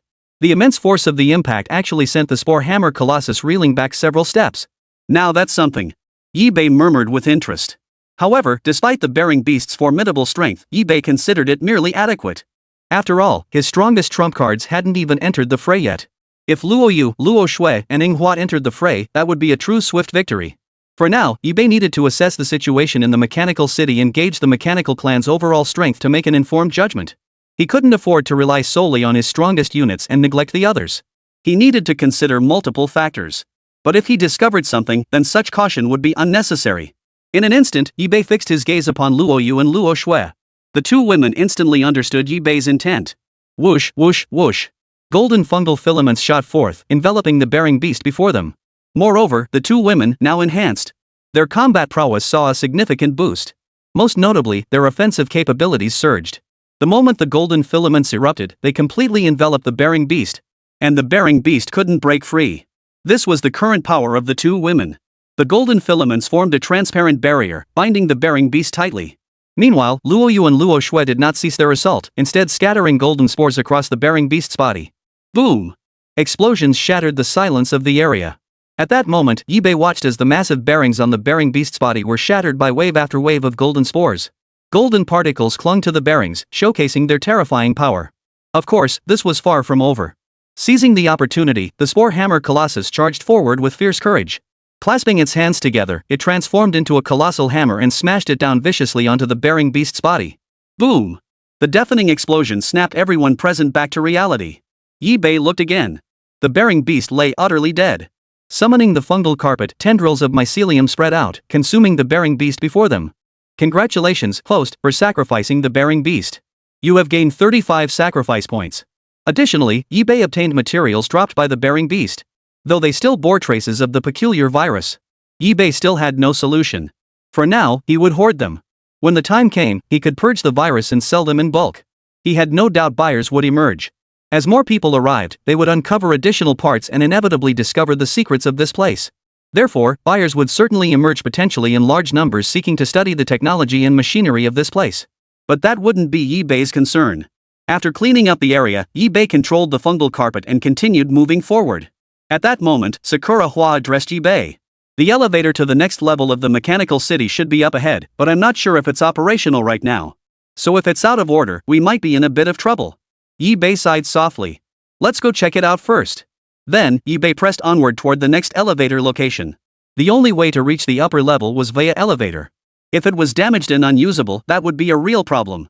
Later, on the way to the elevator, he encountered another wave of monsters. eBay scanned the monsters' information. Hydraulic mantis, limbs powered by hydraulic cylinders. Arms extend and retract like mantis scythe blades. Ruptured hydraulic lines spray high-pressure oil, causing slippage and corrosion. Compared to the monsters encountered earlier, the hydraulic mantis before them was clearly superior. Its attacks and speed were exceptional, but as for defense, it likely couldn't even withstand a single blow from a spore hammer colossus. Boom! The hydraulic mantis lunged suddenly, its arms bending like mantis blades sharp enough to slice through any armor effortlessly. Spore sacs erupted from its body in rapid succession. Yet these spore sacs were effortlessly sliced open by the mantis blades, reaching the Spore Executioner unimpeded. With a single, light downward slash, the Spore Executioner's entire body seemed to be cleaved apart, falling smoothly to the ground. Both the body and the mycelium covering it were neatly severed in two, perfectly symmetrical. The hydraulic mantis launched another fierce assault, swarming toward the spore hammer colossus. Seeing this, eBay merely smiled lightly. If these hydraulic mantises were facing other troop types, he might have let the targeted units dodge. But when facing the spore hammer colossus? Well, good luck to them. The spore hammer colossus clasped its hands together, transforming them into a massive hammer. As the hydraulic mantises charged forward, it swung the hammer with tremendous force. Boom! Huge spore hammers slammed into the hydraulic mantis's body, shattering its hydraulic pipes completely and spilling the hydraulic fluid inside. The pungent stench of the oil made eBay wrinkle his brow. eBay knew this high-pressure oil was corrosive, but before the spore hammer colossus, that corrosion seemed laughable, utterly ineffective. In that instant, eBay swiftly summoned the fungal carpet. Mycelial tendrils assaulted and devoured the hydraulic mantis corpse before him. Congratulations, host, for sacrificing the hydraulic mantis. You have gained 40 sacrifice points. Chapter 163, Damaged Elevator. After the sacrifice, eBay collected the parts from the monster's corpse, cleaned up the battlefield, and pressed forward once more. The fungal carpet spread wildly, advancing toward the elevator's location. Along the way, he encountered no further monsters, proceeding unimpeded. Soon, eBay arrived at the elevator's location. Inspecting the elevator before him, his worst fear had materialized. The elevator was damaged and inoperable. In fact, it wouldn't even start at all. Just as eBay was fretting over this, the system suddenly issued a prompt. Damaged elevator, requires repair module to fix. Once repaired, elevator can be used to access the upper level of the mechanical city. Just as he feared, eBay let out a deep sigh. The elevator's malfunction meant eBay's progress was blocked. If he couldn't fix it, he'd have to waste countless hours aimlessly searching for a new entrance. That was absolutely unacceptable. eBay wouldn't allow it. Suddenly, eBay remembered something and quickly retrieved the gambling cube from his system space. After several previous failures, eBay had rarely used it since, after all, it truly required luck to gamble. However, whenever he acquired useless supplies, eBay would still resort to the gambling cube. During this period, eBay gradually grasped the true function of the gambling cube. In truth, the gambling cube wasn't entirely random, but rather, it was linked to the items used for betting. For instance, the higher the quality of the item, the greater the chance of obtaining a higher quality item. In other words, what you could obtain actually depended on what you used for the gamble. Generally speaking, if you want to unlock something truly valuable, you must use something precious as your stake. If you keep using junk items, you might never get anything valuable in your entire life. This was eBay's understanding, and his experiments confirmed it. However, it's unnecessary to constantly use extremely valuable resources, as the failure rate of the cube is quite high. Most of the time, you won't get anything worthwhile, and betting rare resources could easily lead to losses. Therefore, a balanced approach was best. With that thought, eBay promptly placed some resources into the gambling cube and spun it. Boom! A series of booms echoed. Several flashes of light flickered within the gambling cube. The odds remained surprisingly favorable, though useful items were scarce. Fortunately, it wasn't a complete loss. Through eBay's persistent efforts, he actually managed to unlock 2 repair units. They emitted a mystical glow, radiating an aura of sacred inviolability. It seemed as though the energy within was infinite, never to be exhausted. But Yi Bei knew the repair unit's potential far exceeded mere elevator repairs. He proceeded to install the repair units onto the elevator. Yet the task proved far more complex than anticipated. Yi Bei had only extracted 2 repair units. Yet to fully repair the elevator, 3 repair units were required. You're screwing me over? Where am I supposed to find the remaining repair energy? For a moment, Yi Bei felt utterly at a loss. After all, just these 2 repair units had already drained a significant portion of his supplies. And now he was being asked to gamble again to obtain another repair energy source, a near impossible task. Just as Yi Bei was agonizing over this, Manhwa suddenly spoke up. I'm not entirely sure either, but maybe we'll find parts in the storage room. Who knows, that last repair energy source might be there. Of course, this was Sakura Hana encouraging Yi Bei. She didn't know for certain either, but they couldn't just stand around doing nothing. Yi Bei pondered her words for a moment. The odds weren't bad, considering Yi Bei's discovery. Even after being infected by the virus, the mechanical beings in the slums of the mechanical city still clung to their obsession with collecting parts. Even when he first entered the city, Yi Bei had encountered crazed individuals muttering about collecting parts. So the probability was indeed quite high the storage room should contain a considerable number of parts. With that thought, Yi Bei led his troops swiftly toward the storage room. Along the way, they encountered numerous monsters, many of which were surprisingly powerful. Even he found himself entangled in combat. Now, Yi Bei looked at the monster before him, opened the system interface, and checked its attributes. Piston Golem, multiple piston mechanisms protrude from its back. When attacking, the pistons violently pound the ground, repelling enemies with shockwaves or directly ramming targets with crushing damage. Boom! Yi Bei unleashed a fierce attack without hesitation. In an instant, tendrils of mycelium shot out, violently lashing toward his position. The piston puppet's body resembled a series of pistons, utilizing them for attack, defense, and movement. The explosive force unleashed by the pistons slammed directly into Yi Bei's troop units, each capable of unleashing terrifying attacks. The destroyer struck swiftly, firing rapid bursts of burning spores. Flames slowly enveloped the surrounding area. But Yi Bei demanded a swift resolution, so holding back was out of the question. Luo Yu and Luo Shui quietly stepped forward, golden fungal filaments shooting out in bursts alongside clusters of golden spores. This was the foundation of their abilities. Naturally, after receiving enhancements, their powers had undoubtedly grown stronger. Even before their enhancement, their abilities were not to be underestimated. The only visible change was the heightened potency of the golden filaments and spores. This constituted their foundational abilities. Simultaneously, Yi Bei commanded the Spore Hammer Colossus to assist in the assault, its hammer striking down blow after blow. The sheer force of it seemed poised to shatter everything around them. Sakura Hana wasn't idle either. Transforming, she unleashed one cannon blast after another, instantly obliterating the piston puppets ahead. Fortunately, the piston golems weren't particularly powerful. Under the relentless barrage from the troops, they had virtually no chance of survival. Soon, though the battle wasn't quite over, Yi Bei's troops had slaughtered every piston golem on the field. He then summoned the fungal carpet, whose tendrils shot forth, engulfing the piston golems before him. Congratulations, host, for sacrificing the piston golem. You have gained 40 sacrifice points.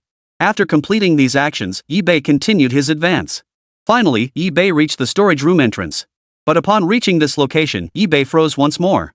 The storage room's door required a key to open. And the keyhole itself was oddly shaped. Yi Bei tried several times but found it impossible to break through. Even when the Spore Hammer Colossus struck it with all its might, it wouldn't shatter. Not even a single mark of impact remained. Seeing this, Yi Bei had no choice but to go find the key. Chapter 164, Ratchet Fiend. Yi Bei searched the immediate vicinity. But such a vast area was hardly something one could find so easily.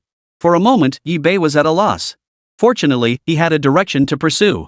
The immediate priority was to locate the key, unlock the storage room, to see if the remaining repair unit was indeed inside. As Yi Bei pondered, he encountered the monsters of this place once more ahead.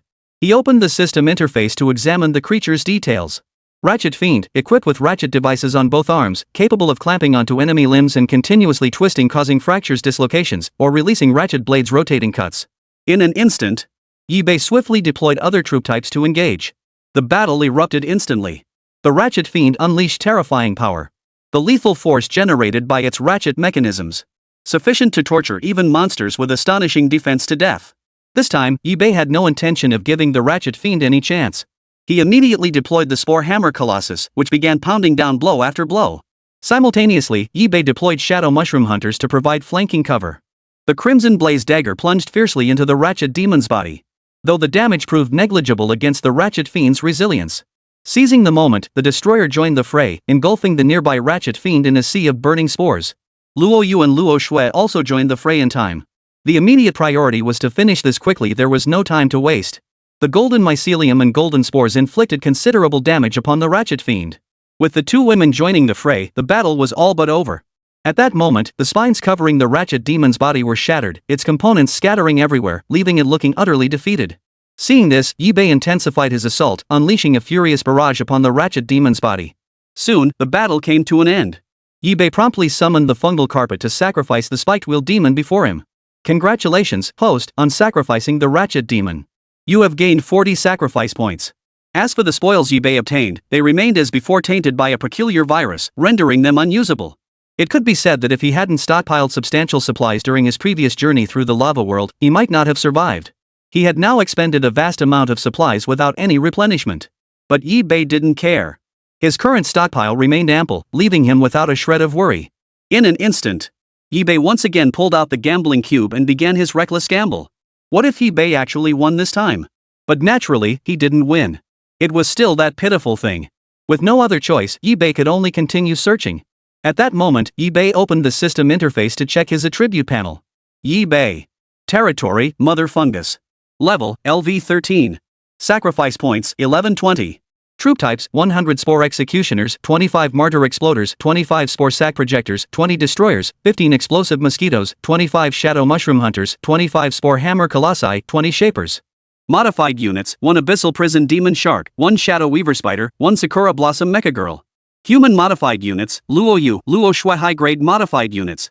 Skills, Mycelium Blanket, Fungal Network, Assimilation, Flame, Purification, Hold, Toxin, Underwater Breathing, Fountain of Life, Modified Fungal Soldier, Extraction, Neural Parasite, Freeze. Passive skills, Sovereign's Aura, Infinite Evolution, Poison Resistance, Fire Resistance, Glorious Evolution, Bone Corroding Symbiosis. Building skills, Fungal Swamp, Greenhouse. Greenhouse units, Venom Spitter, Landmine Mushroom, Healing Mushroom unlocked. Currently available troop types, 7 viewable. Meanwhile, Yibei assessed the unit's capabilities. Sakura Blossom. Level, LV45. HP, 208,986. Quality, Elite. Attack, 1038.8. Defense, 889.4. Spirit, 1299.9. Skills, Lightning Speed, Mech Transformation. Shortly after, Yibei discovered an office. Inside the office stood a mech clan member whose paintwork remained pristine, its frame free of rust and appearing immaculately clean. Yibei grew wary and immediately checked the monster's information. Anvil Giant. Tier, High-level boss. HP, 8 million. Danger level, High.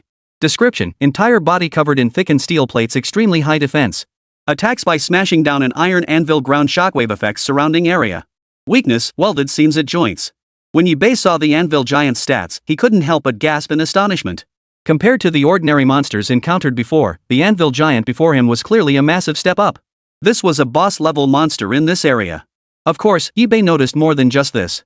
Hanging conspicuously around the Anvil Giant's neck was a distinct piece of machinery. Yibei examined it closely. The part's shape was peculiar, exactly matching the keyhole on the storage room door. So it was here. Yibei murmured softly to himself. Then, he fixed his gaze on the Anvil Giant's neck and nodded slightly. In an instant, a terrifying force surged forth, crashing into the Anvil Giant before him. Boom! The Spore Hammer Colossus struck with brutal force, its hands transformed into massive hammers that mercilessly pounded the Anvil Giant's head. Yet these attacks seemed to have no effect whatsoever on the Anvil Giant, whose defenses were astonishingly strong.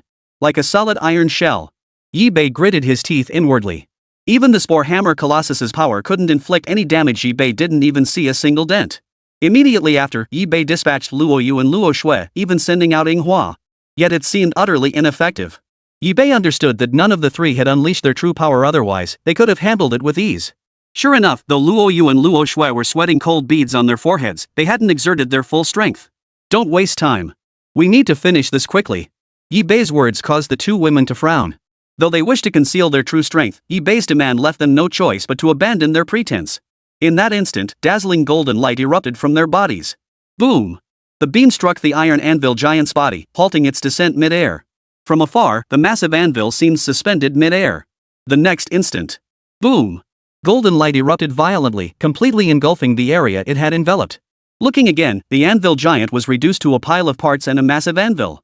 Yi-Bei then glanced at the key lying on the ground, snatched it up, and placed it into his system backpack. Chapter 165, Mechanical Heart. At that moment, Yi-Bei once again retrieved the gambling cube, sacrificing the parts before him. After so many rounds with the gambling cube, he felt somewhat weary. Though its effectiveness depended on the materials sacrificed, it ultimately proved of little use. After all, the gambling cube ultimately depended on luck. And if you were unlucky, you'd still end up with nothing worthwhile. Yi-Bei then summoned the fungal carpet, which began spreading wildly throughout the area. Meanwhile, he surveyed the surroundings. After all, this was a massive office, there had to be some clues or parts lying around. And sure enough, Yi-Bei did discover a sliver of a clue. Beneath an office chair, Yi-Bei discovered a brand new totem. Yi-Bei's eyes lit up as he quickly activated the floating totem before him. Congratulations! Player has successfully activated the totem, obtaining the mechanical heart. Mechanical heart? Staring at the mechanical heart in his hand, Yi-Bei fell silent. What is this thing? Even the fungal carpet can't absorb it. As Yi-Bei pondered, Manhwa suddenly stepped forward, her eyes fixed on the mechanical heart. This is... It's a mechanical heart. It really is a mechanical heart. This thing is useful to me, it's incredibly useful. Can I have the mechanical heart to use? Yi-Bei raised an eyebrow. You know about it? Sakura Hana's face flushed with excitement as she passionately explained to Yi-Bei. Of course. This is the mechanical heart. If our mechanical clan uses it, we can achieve massive upgrades.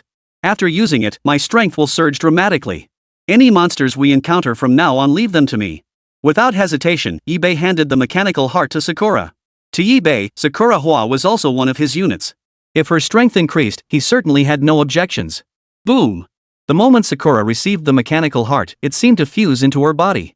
A blinding flash erupted, followed by waves of crimson energy rippling out from her body. Looking again, the crimson glow had faded from Sakura's body as she had completely absorbed the mechanical heart's energy.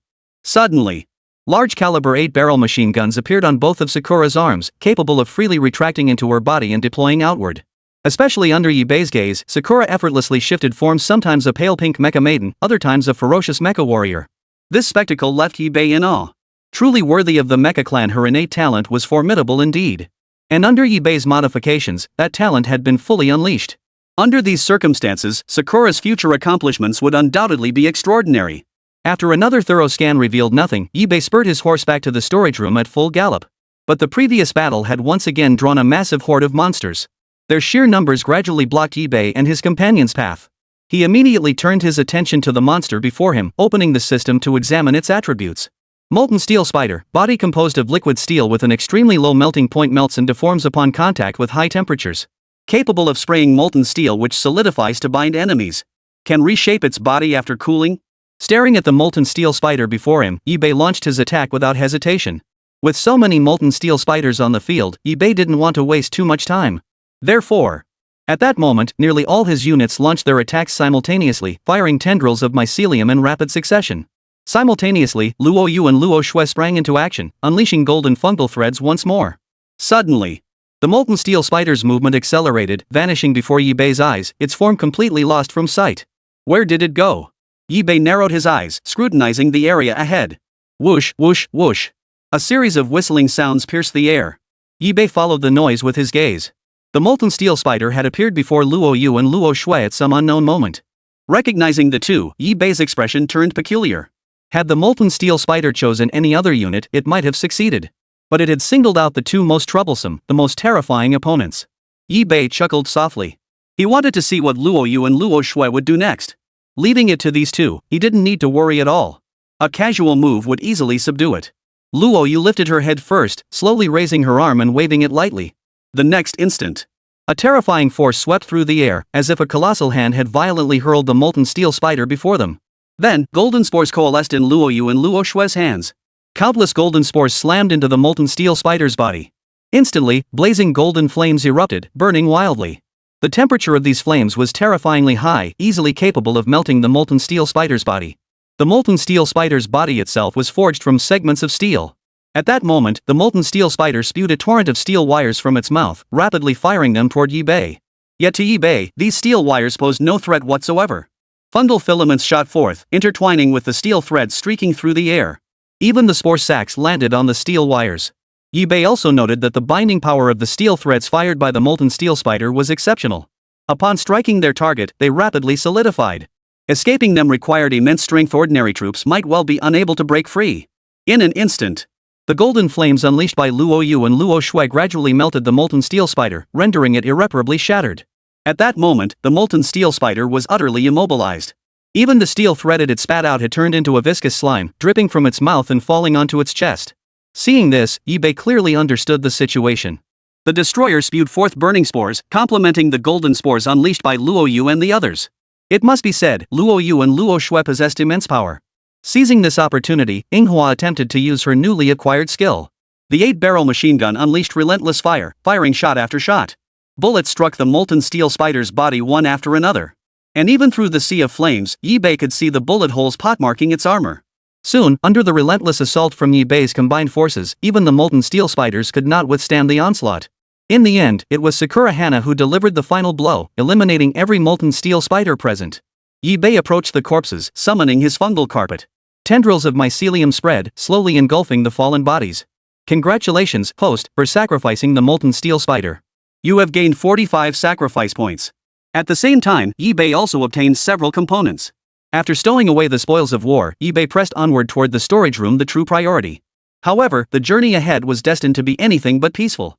The sheer number of monsters in this area meant that engaging in constant combat would only waste too much time. Chapter 166, Crystal Cluster Monsters. But there was no other option now. He had no choice but to proceed this way. Moreover, the monsters Yibei encountered along his path grew increasingly numerous. Even he found them increasingly taxing and troublesome to deal with. Holding the key, Yibei was suddenly overcome with doubt. Could it be the key was the reason? Was the key drawing the surrounding monsters to him? Does this key possess the ability to summon monsters? If that were the case, it would be a real problem. As Yibei continued his relentless journey, the surrounding horde of monsters grew ever larger. By now, the number of monsters around him had multiplied several times over. Yibei stared at the overwhelming horde of monsters surrounding him, momentarily at a loss. His immediate priority was to return to the storage room. He didn't have much time to waste here. At that moment, Yibei activated the system to examine the attribute panel of the monster before him. Crystal Cluster Monster, energy crystals embedded in its joints store electrical power. Attacks release arcs capable of triggering chain lightning. Upon shattering, the crystals self-destruct, causing an area of effect explosion. Upon reading the creature's description, Yibei felt a slight surprise. So this was the kind of monster. Crystal cluster monsters could unleash electric arcs, creating chain lightning-like attacks. This was an electric arc attack, the first time Yibei had ever encountered a monster capable of discharging electricity. But he wouldn't hold back. When it was time to strike, he would give it his all. Especially at this critical moment, there was no time to waste. Yibei swiftly deployed his troops. Spore Executioners shot out tendrils of mycelium, accompanied by bursts of spore capsules. Zzzzzzz. Arcs of electricity shot forth rapidly, far faster than the speed of the fungal threads. Moreover, the damage inflicted by these arcs was immense. The arcs began to rapidly spread across the Spore Executioner's body. Of course, Yibei continued his relentless assault throughout. The destroyer fired a barrage of burning spores, their fierce flames gradually encircling a group of crystal cluster monsters, the fire steadily closing in. However, for the crystal cluster monsters, their surface crystal clusters provided formidable defense. Ordinary flames could not inflict effective damage upon them. Moreover, even if the crystals covering their bodies shattered, it made no difference whatsoever. The Spore Hammer Colossus abruptly stepped forward, clasping its hands together to form a massive hammer, then delivered a brutal smash. Boom! The thunderous impact reverberated in Yibei's ears. Yet, after the Spore Hammer Colossus's strike, a massive cloud of dust billowed up, obscuring the view of the area for a moment. Only when the dust settled could Yibei make out the situation on the field. At that moment, numerous crystal clusters on the crystal cluster monster's body had shattered. Despite the shattered crystals, the crystal cluster monster suddenly let out an eerie laugh. Immediately, a series of explosions boomed, reverberating around its body. Boom! Boom! Boom! In that instant, the entire Spore Hammer Colossus was sent flying by the successive explosions. Its massive frame lurched backward, crashing heavily to the ground. Whoosh! Yibei was utterly stunned by the sight. He hadn't expected the crystal cluster monster to possess such power. This was truly unexpected. Still, it could be dealt with. He just needed to be more cautious. Although Yibei had noticed the crystal cluster monster's description earlier, he hadn't paid much attention to it at first. After all, once the crystal cluster was destroyed, it meant the creature was nearing death, so Yibei hadn't given it much thought. But now, that was no longer an option. In an instant, Luo Yu and Luo Shui struck again, golden spores intertwined with strands of golden mycelium. Had Yibei deployed Luo Yu and Luo Shui earlier, the battle would have ended long ago. Yet he had wanted to observe the combat capabilities of his units. Thus, he had not intervened from the start. Whoosh, whoosh, whoosh. A series of whistling sounds pierced the air, like successive sonic booms that lingered long after. When Yibei finally focused his gaze on the crystal cluster monster, Luo Yu and Luo Shue's attacks had already struck its body. Even the faint sparks of electricity failed to inflict any meaningful damage. For a moment, the crystal cluster creature found itself unable to break free, bound by the golden fungal threads. Simultaneously, Yibei deployed other units to attack from the flanks. Especially while the crystal cluster monster was immobilized, Sakurakawa directly mounted an 8-barrel machine gun, unleashing a furious barrage of fire upon the swarm of crystal cluster monsters before them. Bang bang bang. The relentless gunfire mingled with the crisp-shattering sounds of shattered crystal clusters. Clang, clang, clang, clang. Seeing this, Yibei pressed his advantage, intensifying the assault. Sakura's relentless barrage combined with the spore's impact. Such relentless assault left the area utterly devastated. Yet Yibei knew this battle was nearing its end. Soon, through Yibei's relentless efforts, the battle finally ended. Yibei approached the corpse of the crystal cluster monster and summoned the fungal carpet. Tendrils of mycelium shot forth, devouring the lifeless form before him. Congratulations, host, for sacrificing the crystal cluster monster. You have gained 40 sacrifice points. At that moment, Yibei opened the system interface to check his attribute panel. Yibei. Territory, Mother Fungus of all things. Level, LV13. Sacrifice points, 1240. Troop types, 100 Spore Executioners, 25 Martyr Exploders, 25 Spore Sac Projectors, 20 Destroyers, 15 Explosive Mosquitoes, 25 Shadow Mushroom Hunters, 25 Spore Hammer Colossi, 20 Shapers. Modified units, 1 Abyssal Prison Demon Shark, 1 Shadow Weaver Spider, 1 Sakura Blossom Mecha Maiden. Human modified units, Luo Yu, Luo Shui high-grade modified units. Skills, Mycelium Blanket, Fungal Network, Assimilation, Flame, Purification, Hold, Toxin, Underwater Breathing, Fountain of Life, Modified Fungal Soldier, Extraction, Neural Parasite, Freeze. Passive skills, Sovereign's Aura, Infinite Evolution, Poison Resistance, Fire Resistance, Glorious Evolution, Bone Corroding Symbiosis. Building skills, Fungus Swamp, Greenhouse. Greenhouse units, Venomous Spore, Landmine Spore, Healing Spore unlocked. Currently available troop types, 7 viewable. Meanwhile, Yibei reviewed the unit stats. Sakura Blossom. Level, LV46. HP, 209,986. Quality, Elite. Attack, 1,218.8. Defense, 989.4. Spirit, 1,439.9. Skills, Lightning Speed, Mecha Transformation. After completing all this, Yibei cleared the battlefield and hurried to the storage room. Of course, throughout this time, Yibei never stopped gambling with the Mad Gambling Cube. But the results? Naturally, nothing useful came out. For now, the only option was to see if the storage room held anything usable. If only there was one last repair unit. As these thoughts crossed his mind, Yibei found himself approaching the storeroom door. He took the key in his hand and placed it in the lock of the storage room door. Then he gave it a gentle twist. Chapter 167, The Old School Time Traveler. Click. The door creaked open. When Yibei pushed the door open, the first thing that caught his eye was a man dressed in peculiar attire. Li Tai stared blankly at Yibei as he entered, momentarily forgetting to ask. Yibei, too, was momentarily stunned. For a moment, Yibei thought he had come to the wrong place. Logically speaking, how could anyone else be here? He was the first player to arrive at this location. Just as Yibei was about to speak, Li Tai attacked without hesitation. At that moment, Li Tai attacked without hesitation. His troop strength was formidable, an ordinary player might well have been cut down by him. But the one Li Tai faced was Yibei.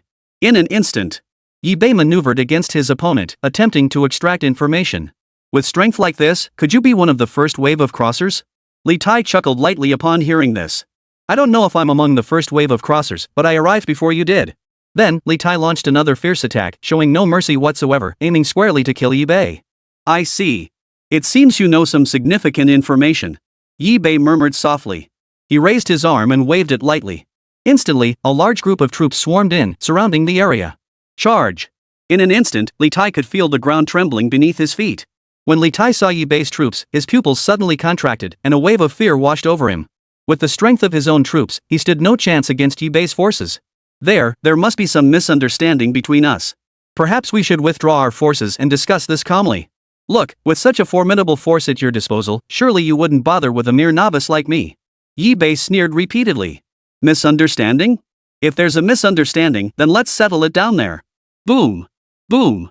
Boom! A vast wave of troops surged forward, instantly surrounding Li Tai before them. The faces of the enraged fungal vein thugs grew increasingly ferocious. Li Tai caught just a glimpse, and his heart skipped a beat. No, please, just hear me out. There really might be a misunderstanding between us. Yet Yi-Bei paid no heed to these words. He didn't believe Li Tai would be so kind as to reveal everything truthfully. To get this intelligence, he'd have to beat Li Tai first. In the blink of an eye, Yi-Bei had slaughtered every last one of Li Tai's troops, leaving almost none remaining. Yi-Bei had never intended to spare Li Tai's troops. Only when faced with a threat to his life would the man willingly reveal the information. Soon, every last one of Li Tai's units lay slain. Even Li Tai himself was bound by the fungal mycelium traps on the spore sacs, unable to escape. Witnessing Yi-Bei's overwhelming power, Li Tai's fear deepened. Now, staring at Yi-Bei's figure, Li Tai's body trembled uncontrollably as he stammered out a question. Who are you? Which batch of teleporters are you? Yi-Bei froze at the question. Which batch? This question was quite intriguing. From the other party's tone, it seemed as though before the Great Crossing there had only been one batch of crossers? So you're saying there were multiple batches of transmigrants? Then tell me how many batches were there in total? Li Tai's expression changed drastically, as if he had grasped something. He clammed up, refusing to budge no matter how Yi-Bei threatened him. Yi-Bei let out a cold laugh. Fine, you won't talk? I have ways to make you open your mouth.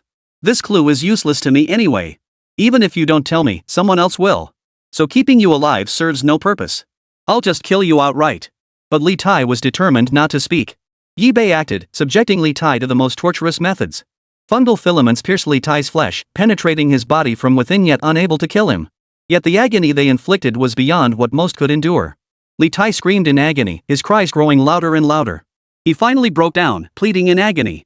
You can't kill me. If you kill me, you'll never get the information. Trust me, you might not find this information from anyone else. Yi-Bei paid no heed. If he didn't teach Li Tai a lesson, he'd keep using this tactic to stall him next time. I'm telling you, I really am. Stop. I'll reveal every piece of information I possess. Upon hearing this, Yi-Bei finally halted his actions and ordered his troops to slowly retreat. Speak. Huff. Li Tai heaved a deep breath, calming himself before speaking slowly. Truthfully, I don't know the exact number, but I can confirm I wasn't the first batch. At least one more batch came before me. Yi-Bei pondered for a moment before asking. Is your chat channel connected to the channel of the recent large-scale crossover wave? Li Tai froze, his face blank with confusion. Ha? What chat channel? How could that be? Yi-Bei was startled. You don't know about the chat channel? This was unexpected. Li Tai smiled. I only knew that other time travelers existed afterward, but I'd never actually encountered one if you hadn't come here to tell me all this yourself. Otherwise, I wouldn't have known a new batch of time travelers had arrived here. So that's how it is. At this point, Yi-Bei saw no need to press further. But he still wanted to uncover other pieces of intelligence. Then why did you appear here? Li Tai gave a wry smile. To be honest, I obtained an item that could teleport me to a supply point. After using it, I ended up here. But the item only works one way, there's no way to return. And I can't open the door either, so I've been stuck here. Then I ran into you. Yi-Bei was speechless. No wonder he'd run into Li Tai in the storage room, he never imagined it was because of this. But since he'd already obtained the intelligence he sought, then. Now that you're done talking, you can die. In an instant. Yi-Bei swiftly deployed his troops. Fungal filaments shot wildly at Li Tai's body. Damn it! I knew you were going to kill me all along. You didn't really think I was begging for mercy, did you? If I'm going down, you're going down with me.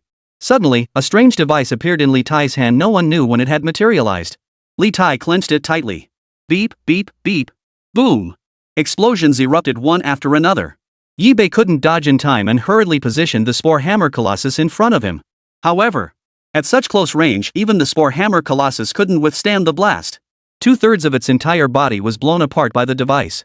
Fortunately, the Spore Hammer Colossus possessed rapid regenerative abilities. Combined with the powers of the fungal swamp and fungal nodules, the wounds healed swiftly. Chapter 168, Broken Blade Mantis. Seeing this, Yi-Bei was secretly alarmed. Had he not reacted swiftly enough, survival would have been far from certain. Fortunately, his Spore Hammer Colossus possessed astonishing defense, surviving the brutal blast impact. What a miscalculation. I never expected the enemy to have such a hidden card up their sleeve. Yi-Bei recalled the item Li Tai had obtained earlier. A mechanical device that was most likely retrieved from this very storage room. In an instant, Yi-Bei hurriedly began inspecting the various equipment components in the area. While the fungal mats continued to spread across the floor, he was already scanning his surroundings with maximum intensity. When Yi-Bei saw the state of the room, his face darkened. Numerous items in the storage room had been blown to smithereens, rendered completely unusable. Many were utterly shattered beyond repair. In that moment, Yi-Bei felt a pang of regret. It was the first time he had ever hated someone so intensely, yet even such hatred was useless, the person was already dead. Yibei's expression was grim, yet he refused to give up, clinging to a sliver of hope. What if there were still intact repair modules? Then he could advance to the second level. The fungal carpet spread wildly, its exploration and fungal network stretched to their absolute limits. The more he searched, the more pain Yibei felt. The storage room undoubtedly held countless treasures, various materials, components, and even rare resources, numbering at least 1,000 types. But now, the vast majority had been obliterated. He could barely find any repair units left. Originally, there were quite a few fragments of repair units scattered across the floor, but now Yibei could only find one. And that single unit was the last remaining one in the entire storage room. Had Yibei not previously obtained 2 from the Mad Dice Cube, he truly would have been trapped here. Fortunately, the outcome was favorable. The journey had been one of constant upheaval and relentless combat. First gambling for repair units in the Mad Gambling Cube, then searching for keys, defeating bosses, and finally eliminating Li Tai. And now he could finally ascend to the next level. This had been far too arduous. Yibei couldn't help but sigh. Fortunately, having gathered all the repair units, he could finally proceed to fix the elevator. At that moment, Yibei felt an overwhelming surge of excitement as he hurried toward the elevator's location. Of course, the journey wasn't exactly peaceful. The earlier explosion had drawn a horde of monsters to the area. To repair the elevator, Yibei would have to confront these creatures. He narrowed his eyes, scanning the distance intently. He opened the system interface to examine the monster's details. Broken Blade Mantis, originally a war machine. Suffered arm damage, now modified with serrated scythe. Drops parts during movement, triggers traps. Attacks exhibit a frenzied madness. Without hesitation, Yibei deployed his units to eliminate the Broken Blade Mantis on the battlefield. Boom! Boom! Boom! Mycelium traps launched in rapid succession, while the fungal carpet beneath the ground surged with power. Having reached a critical juncture, Yibei had little desire to waste time. He had already spent an enormous amount of time on this journey. Now, Yibei was eager to reach another location, to see what the second level of the mechanical city looked like. The Broken Blade Mantis's serrated scythe swept in wildly, slicing through the bodies of Yibei's troops with each stroke.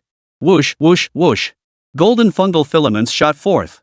As Luo Yu and Luo Shui suddenly struck, accompanied by bursts of golden spores.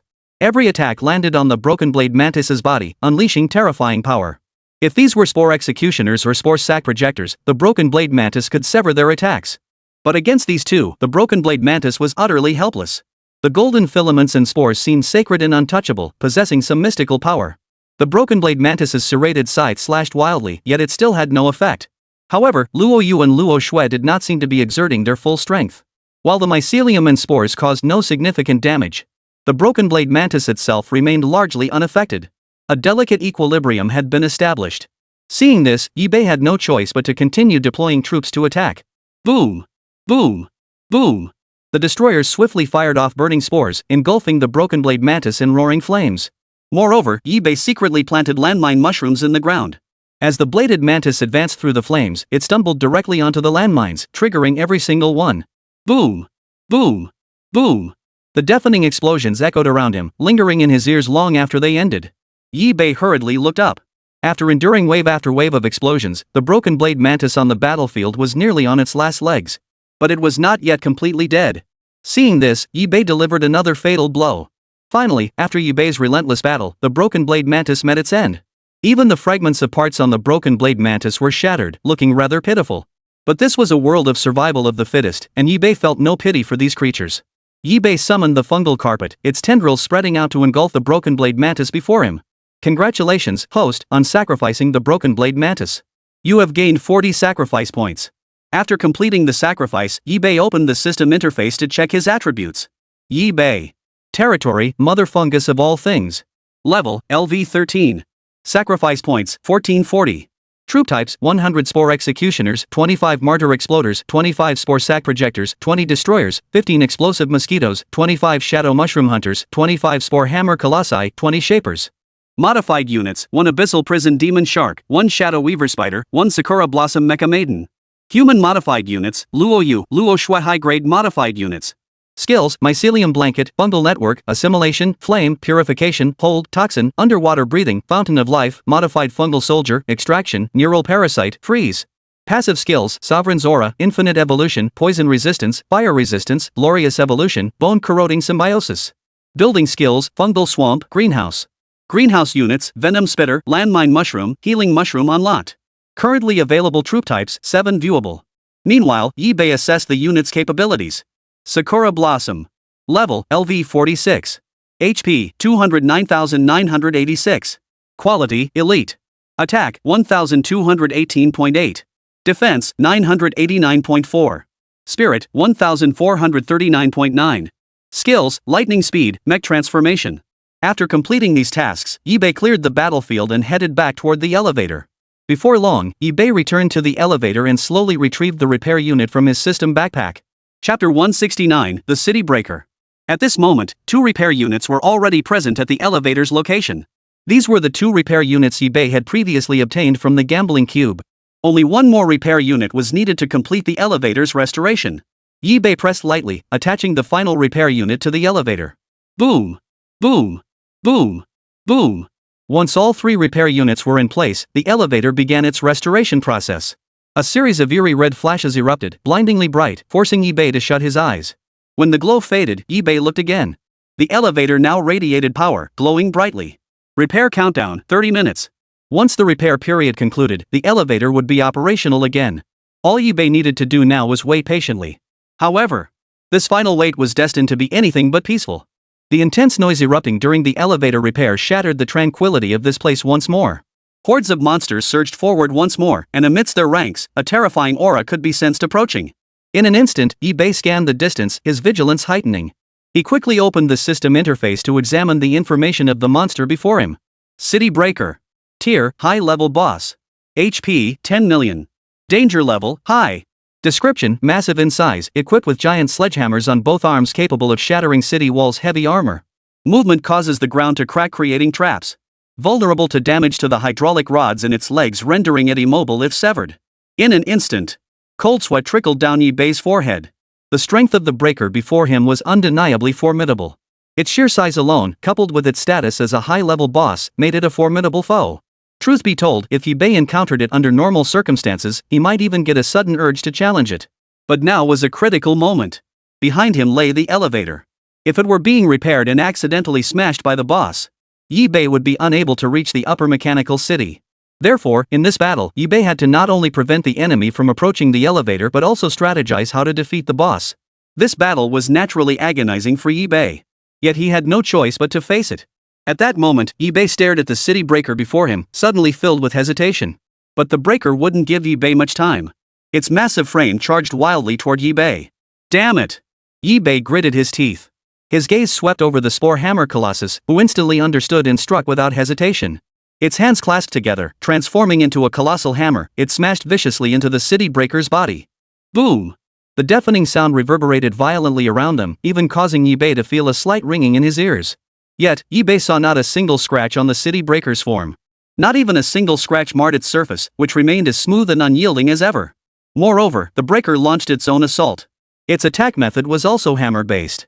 The massive hammers wielded by its arms were forged from an extremely hard material. The sheer power unleashed was terrifying. Merely a light strike against the ground caused faint cracks to appear in the ground. It must be noted that this was a heavily fortified area within the dungeon, where ordinary attacks could scarcely inflict any meaningful damage. Yet the breaker's assault was different. When clashing with the Spore Hammer Colossus, he found his Colossus was not gaining the upper hand. In fact, it was gradually being pushed back. Fortunately, Ibe had a large number of Spore Hammer Colossi, preventing them from being forced into retreat. Yet Ibe remained uneasy. This single breaker was already so formidable, and it hadn't even discovered the elevator yet.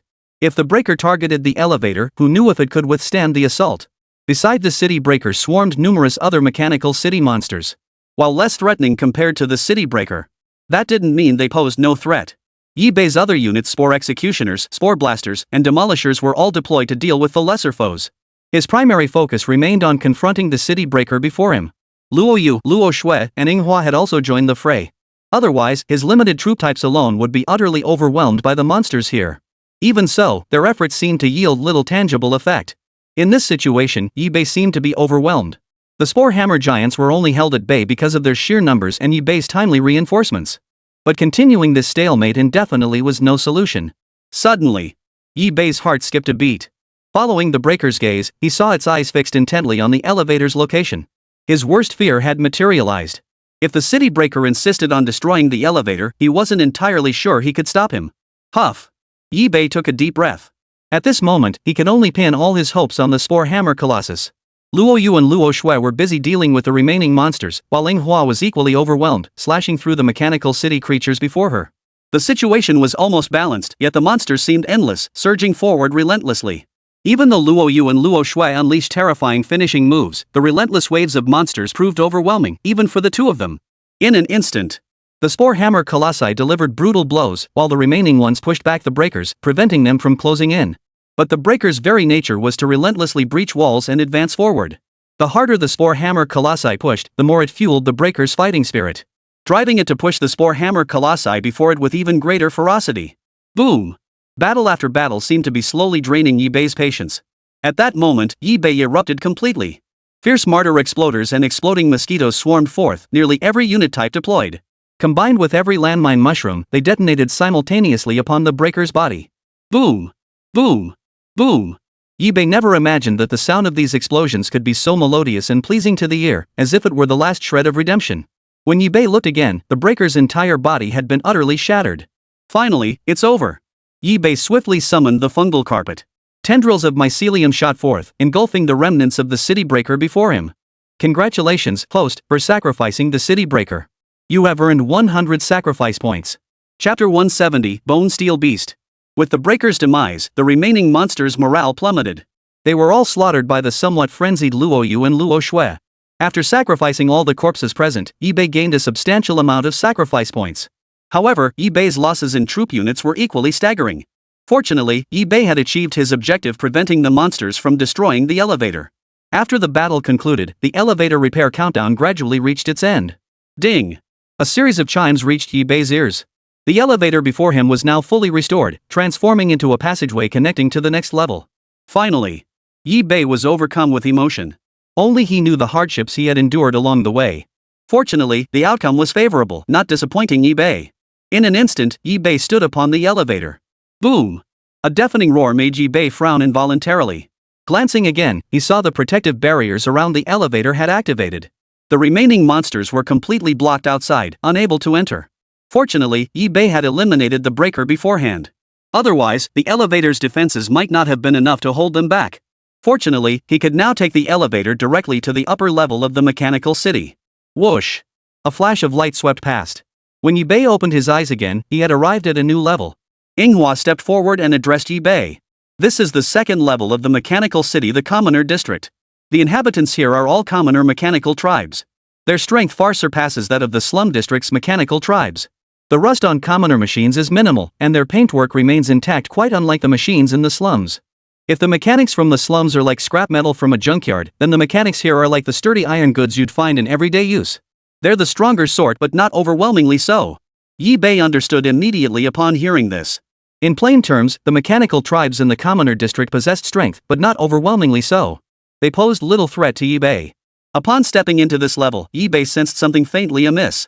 Logically, a dungeon this perilous should be teeming with danger, yet it was unexpectedly quiet. Yibei summoned his fungal carpet, spreading it out inch by inch around him. Sure enough, he detected a subtle hint of something amiss. His brow furrowed as he fixed his gaze on several dozen shadowy figures not far away. Whoosh, whoosh, whoosh. The moment these shadows spotted Yibei, they launched a swift attack. Yibei hurriedly opened the system interface to examine the monster's information. Bone Steel Beast, biological bones grow within a mechanical body where steel and flesh coexist.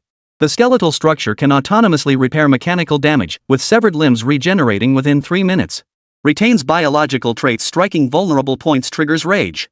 Attack method: Bone Blade Frenzy. Bones pierce through skin and spring out, spinning to slice surrounding targets. Its weakness is neurotoxin, which can paralyze its biological nerves and halt regeneration. Yibei stared at the Bone Steel Beast's description before him, unable to suppress a shudder. He hadn't expected the first monster encountered on the second level to be so formidable and terrifying. But Yibei showed no sign of backing down.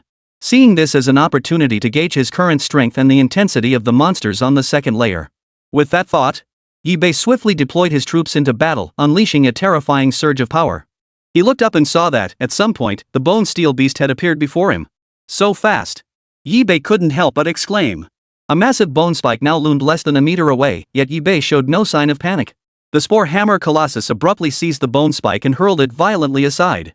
Simultaneously, the Spore Hammer Colossus seized the Bone Steel Beast's body before it, instantly transforming both hands into a colossal hammer and smashing it down with brutal force. Boom! Boom! Boom! The deafening roar echoed in his ears. The colossal hammer of the Spore Hammer Colossus struck the bone spike of the bone steel beast, inflicting immense damage. Naturally, at this moment, eBay launched another fierce assault. He wouldn't let such a golden opportunity slip away. All types of troops launched their attacks here, especially the Spore Executioners joining in, fiercely assaulting the bone steel beast before them. However, only powerful units like Luo Yu and Luo Shui could inflict meaningful damage. Boom! Boom! Boom! Wave after wave of attacks, interwoven with indescribable assaults. Flames, freezing, mycelium assaults, spreading fungal mats, spore sac attacks, mycelium traps all struck the bone steel beast's body. As the bone steel beast sustained immense damage, its entire body seemed bombarded, unleashing terrifying power. At this moment, the bone steel beast activated its berserk form, much like how the Spore Executioner's berserk transformation turned it into a mycelium rogue. However, the bone steel beast seemed slightly stronger, unleashing even more terrifying abilities. Most notably, the sharpness of its bone spine seemed to be drenched in blood, becoming utterly terrifying. Yet when Luo Yu and Luo Shui intervened, the terrifying power unleashed by the golden spores slowly began to consume the bone steel beast. Combined with the Spore Hammer Colossus' relentless hammer blows, even the bone steel beast struggled to withstand the assault. Moreover, eBay had identified the bone steel beast's weakness. The mycelium paralyzed its body, preventing further self-healing. Through eBay's relentless persistence, this battle finally came to an end. At that moment, eBay summoned the fungal carpet and sacrificed the bone steel beast before him. Congratulations, host, on sacrificing the bone steel beast. You have gained 50 sacrifice points. Simultaneously, eBay opened the system interface to review his attributes. eBay. Territory, Mother Fungus. Level, LV13. Sacrifice points, 1200. Troop types, 100 Spore Executioners, 25 Martyr Exploders, 30 Spore Sac Projectors, 20 Destroyers, 30 Explosive Mosquitoes, 25 Shadow Mushroom Hunters, 25 Spore Hammer Colossi, 20 Shapers. Modified units, 1 Abyssal Prison Demon Shark, 1 Shadow Weaver Spider, 1 Sakura Blossom Mecha Maiden. Human modified units, Luo Yu, Luo Shui high-grade modified units. Skills, Mycelium Blanket, Fungal Network, Assimilation, Flame, Purification, Hold, Toxin, Underwater Breathing, Fountain of Life, Modified Fungal Soldier, Extraction, Neural Parasite, Freeze. Passive skills, Sovereign's Aura, Infinite Evolution, Poison Resistance, Fire Resistance, Glorious Evolution, Bone Corroding Symbiosis. Building skills, Fungal Swamp, Greenhouse. Greenhouse units, Venom Spitter, Landmine Mushroom, Healing Mushroom unlocked. Currently available troop types, 7 viewable. Meanwhile, eBay assessed the unit's capabilities. Sakura Blossom. Level, LV46. HP, 209,986. Quality, Elite. Attack, 1,218.8. Defense, 989.4. Spirit, 1,439.9. Skills, Lightning Speed, Mech Transformation. After completing these tasks, eBay soon encountered a peculiar monster. This creature seemed to possess some level of intelligence, akin to a minor boss in this area. eBay summoned his fungal carpet and attempted a sneak attack. After the ambush, eBay vanished, concealing his troops in the darkness. When he realized the enemy wasn't pursuing, eBay pressed the attack, launching a counter-assault. Chapter 171, Ratchet Monster. However, eBay's pursuit of the intelligent monster was far from smooth sailing. Along the way, eBay encountered several monsters one after another. At this moment, eBay opened the system to examine the attributes of the monster before him. Ratchet Monster, equipped with a giant eccentric ratchet on one arm, one side large, one side small. When attacking, the ratchet spins at high speed, generating centrifugal force flinging enemies far away. Or locks onto targets' claws, grip limbs and twist continuously to cause dislocation. Its weak point is the bearing connecting the ratchet to the main shaft, shattering its severs power transmission, causing the ratchet to spin out of control and injure the enemy. Upon seeing the Ratchet Monster's attributes before him, eBay wasted no time and launched a fierce assault. In an instant, the battle erupted instantly. Luo Yu and Luo Shui, exhausted from their previous battles, held back for the moment. Instead, they observed the unfolding battle. Only if the Ratchet Monster proved to be exceptionally powerful and difficult to handle would the two women consider joining the fray. Boom! Fungal filaments shot forth, weaving through the air to form a barrage of vicious attacks. Simultaneously, the Spore Shooters and other units launched their assaults. Burning Spores, Shadow Mushroom Hunters, and Spore Hammer Colossi all responded in kind. Among them, the Spore Hammer Colossus stood out. If any creature on the battlefield could deliver a fatal blow to the Ratchet Monster, its terrifying hammer blows posed a massive threat to any monster. Boom! Boom! Boom! Burning spores blazed fiercely, rapidly engulfing the spikewheel monster in flames. The Ratchet Monster unleashed terrifying power, violently flinging its ratchet spines. Leveraging its inherent advantages, it effortlessly nullified certain attack methods. Of course, these were merely its own methods. The true damage came from the blows it dealt to its opponents. Clearly visible was the gruesome sight of the Spore Executioner and Spore Sac launcher being struck by the ratchet's spines, their entire bodies seemingly shredded to pieces. The sight was truly horrifying. However, Yi-Bei was unaware of the true circumstances and thus couldn't draw any conclusions. Yi-Bei stared intently at the ratchet monster before him, almost unable to believe his eyes. Such a powerful and terrifying monster had crossed his path once again. Fortunately, he wasn't one to back down. In that moment, Yi-Bei deployed his suicide bombers and exploding mosquitoes into battle. Of course, the landmine mushrooms weren't idle either. He seized the opportunity to bury a large number of landmine mushrooms in the ground. Of course, these mine mushrooms were also cultivated in large quantities in the greenhouse, consuming a significant amount of Yi-Bei's sacrifice points. But these sacrifice points were well worth it necessary expenses for the operation. Thus, Yi-Bei felt no particular regret. By now, the battle had grown increasingly fierce, gradually reaching a fever pitch. Yi-Bei seized the moment, striking with brutal force to send the spikewheel monster flying. The suicide bomber detonated first, essentially a bomb mosquito, followed by the landmine mushroom. Boom! Boom! Boom! The successive explosions shattered the tranquility of the area completely. A sudden, blinding white light engulfed the entire area. When Yi-Bei looked up again, the spines on the ratchet monster's body had been shattered beyond recognition. Yet the ratchet monster was far from dead, still writhing and jumping about. Buzz, buzz, buzz. As if enraged, the ratchet beast's body creaked and groaned, yet it paid no heed, charging ferociously toward Yi-Bei. At this moment, Yi-Bei felt a surge of irritation. To survive such an explosion was almost too resilient. But Yi-Bei didn't dwell on it. The stronger the opponent, the more pleased he was. In an instant, Yi-Bei swiftly summoned the Spore Hammer Colossus. To deal with monsters boasting astonishing defense, he still relied on the Spore Hammer. Boom! The Spore Hammer Colossus clasped its hands together, transforming them into a colossal hammer that smashed down fiercely upon the ratchet monster. Buzz, buzz, buzz. A series of dull thuds erupted from the ratchet monster's body. Snap! The Spore Hammer Colossus struck the ratchet monster's connecting shaft with brutal force. This was the ratchet monster's lifeline. Shattering the connecting shaft, the entire body seemed to be controlled, and the ratchet it had been attacking began to retreat. Seeing this, Yi-Bei knew the battle was nearly over. The ratchet monster's sole advantage was about to vanish.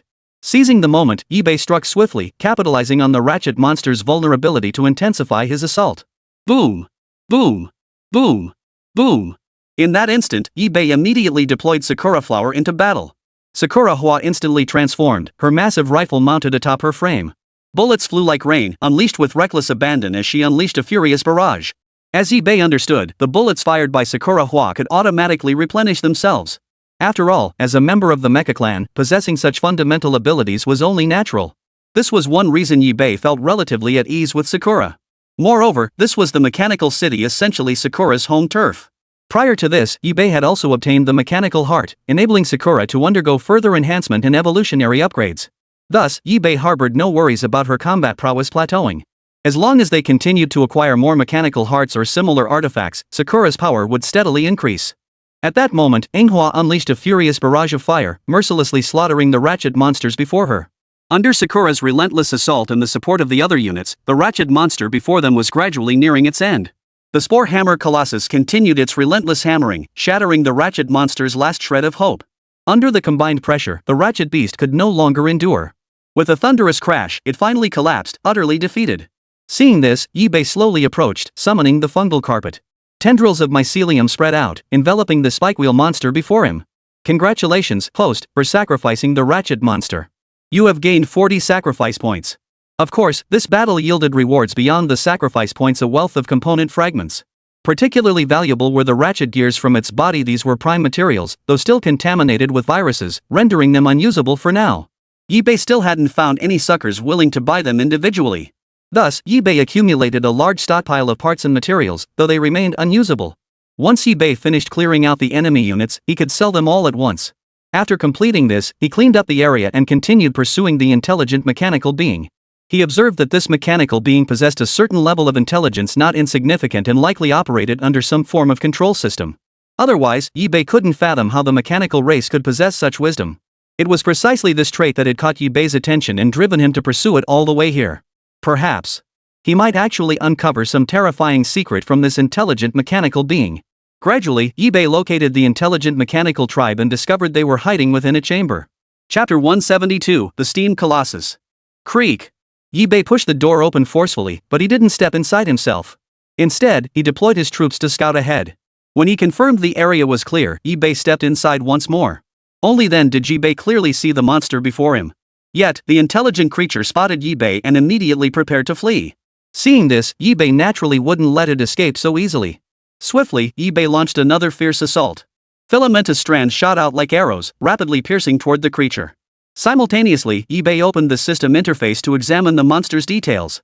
Steam Colossus, equipped with an ultra-high-pressure steam boiler, sprays superheated steam through pipes. Fists encased in steam shields deflects physical attacks. Primary attack is Steam Hammer, condenses steam into a giant iron hammer to smash the ground. Dealing area of effect shockwave damage. Weakness is liquid nitrogen spray, freezes steam pipes, causing overload explosions. Yibei froze. He noticed the system's description seemed slightly different from what he was seeing in reality.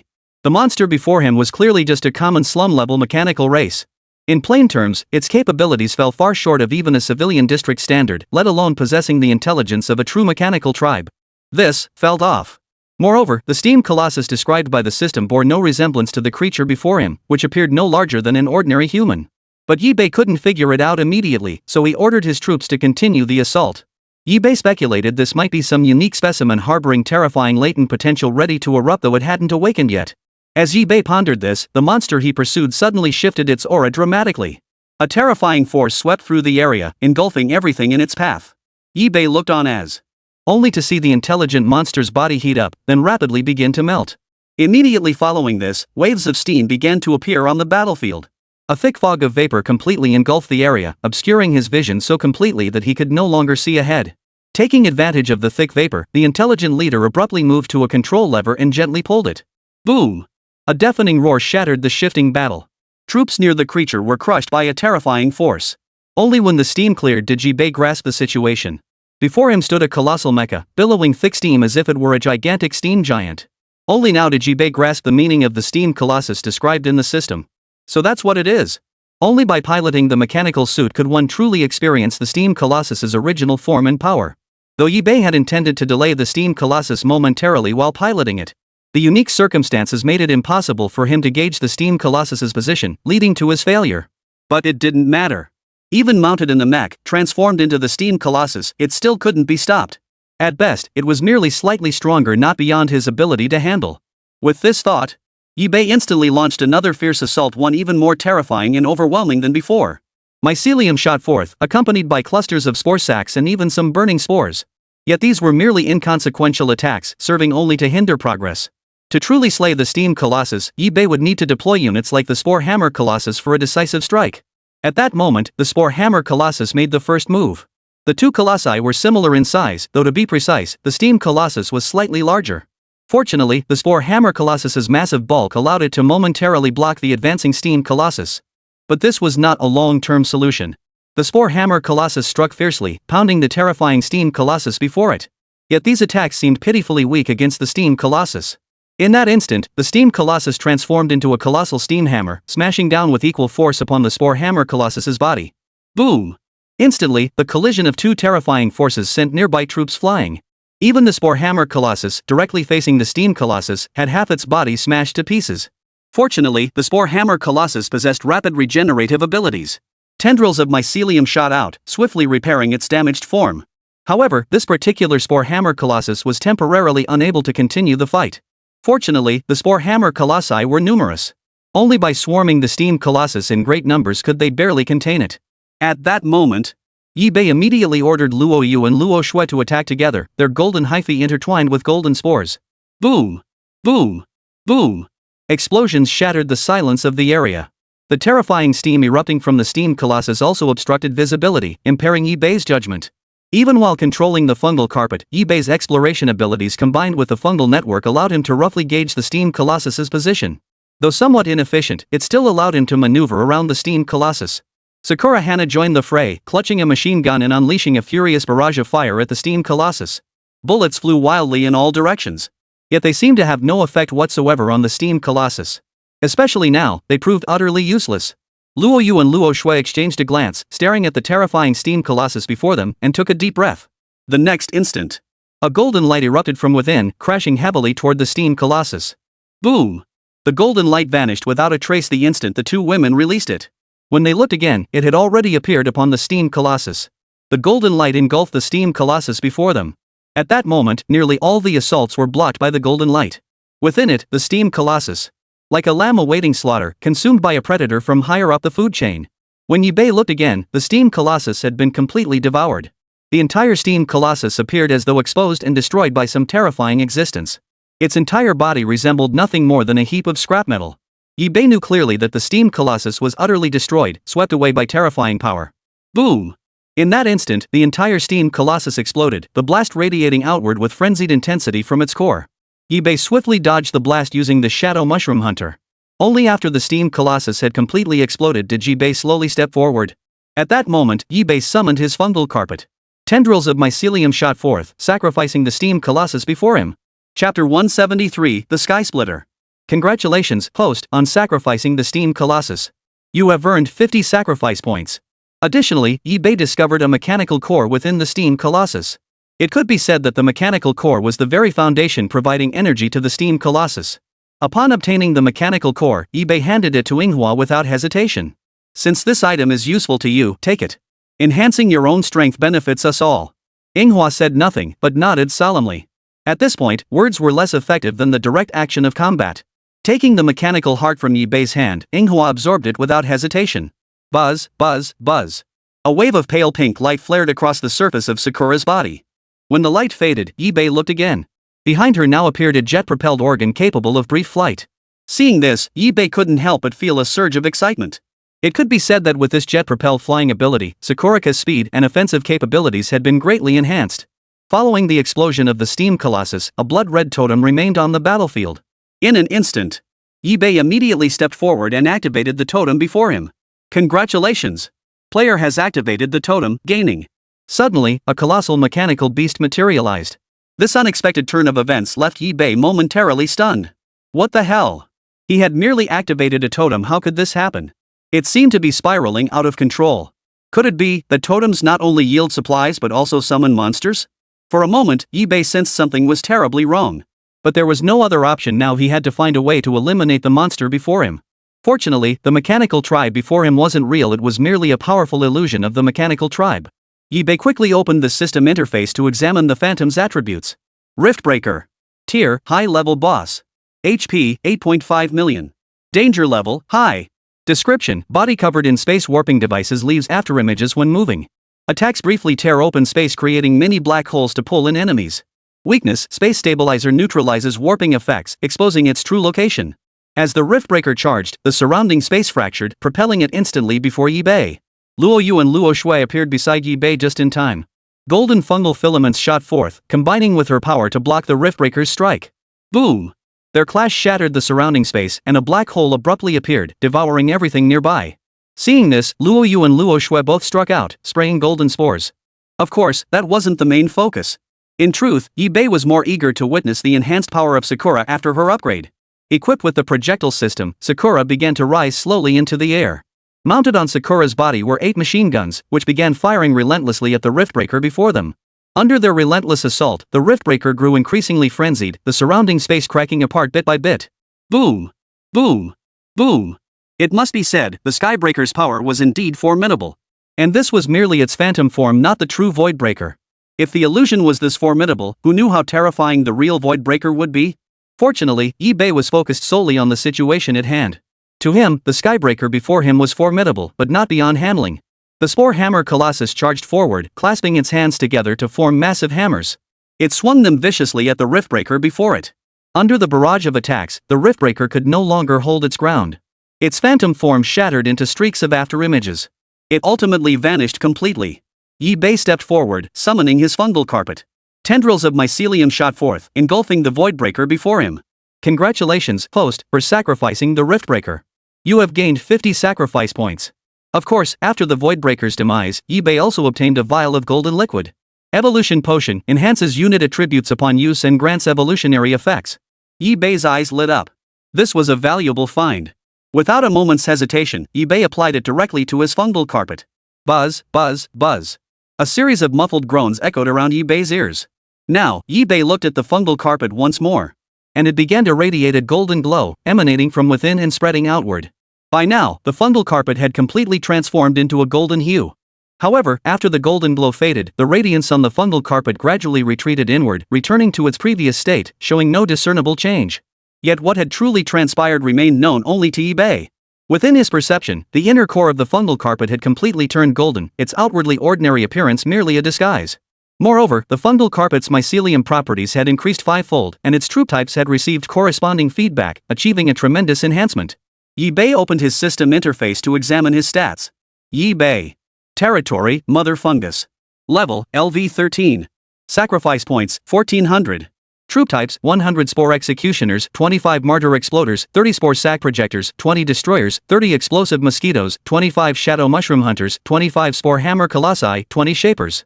Modified units, 1 Abyssal Prison Demon Shark, 1 Shadow Weaver Spider, 1 Sakura Blossom Mecha Girl. Human modified units, Luo Yu, Luo Shui High Grade modified units.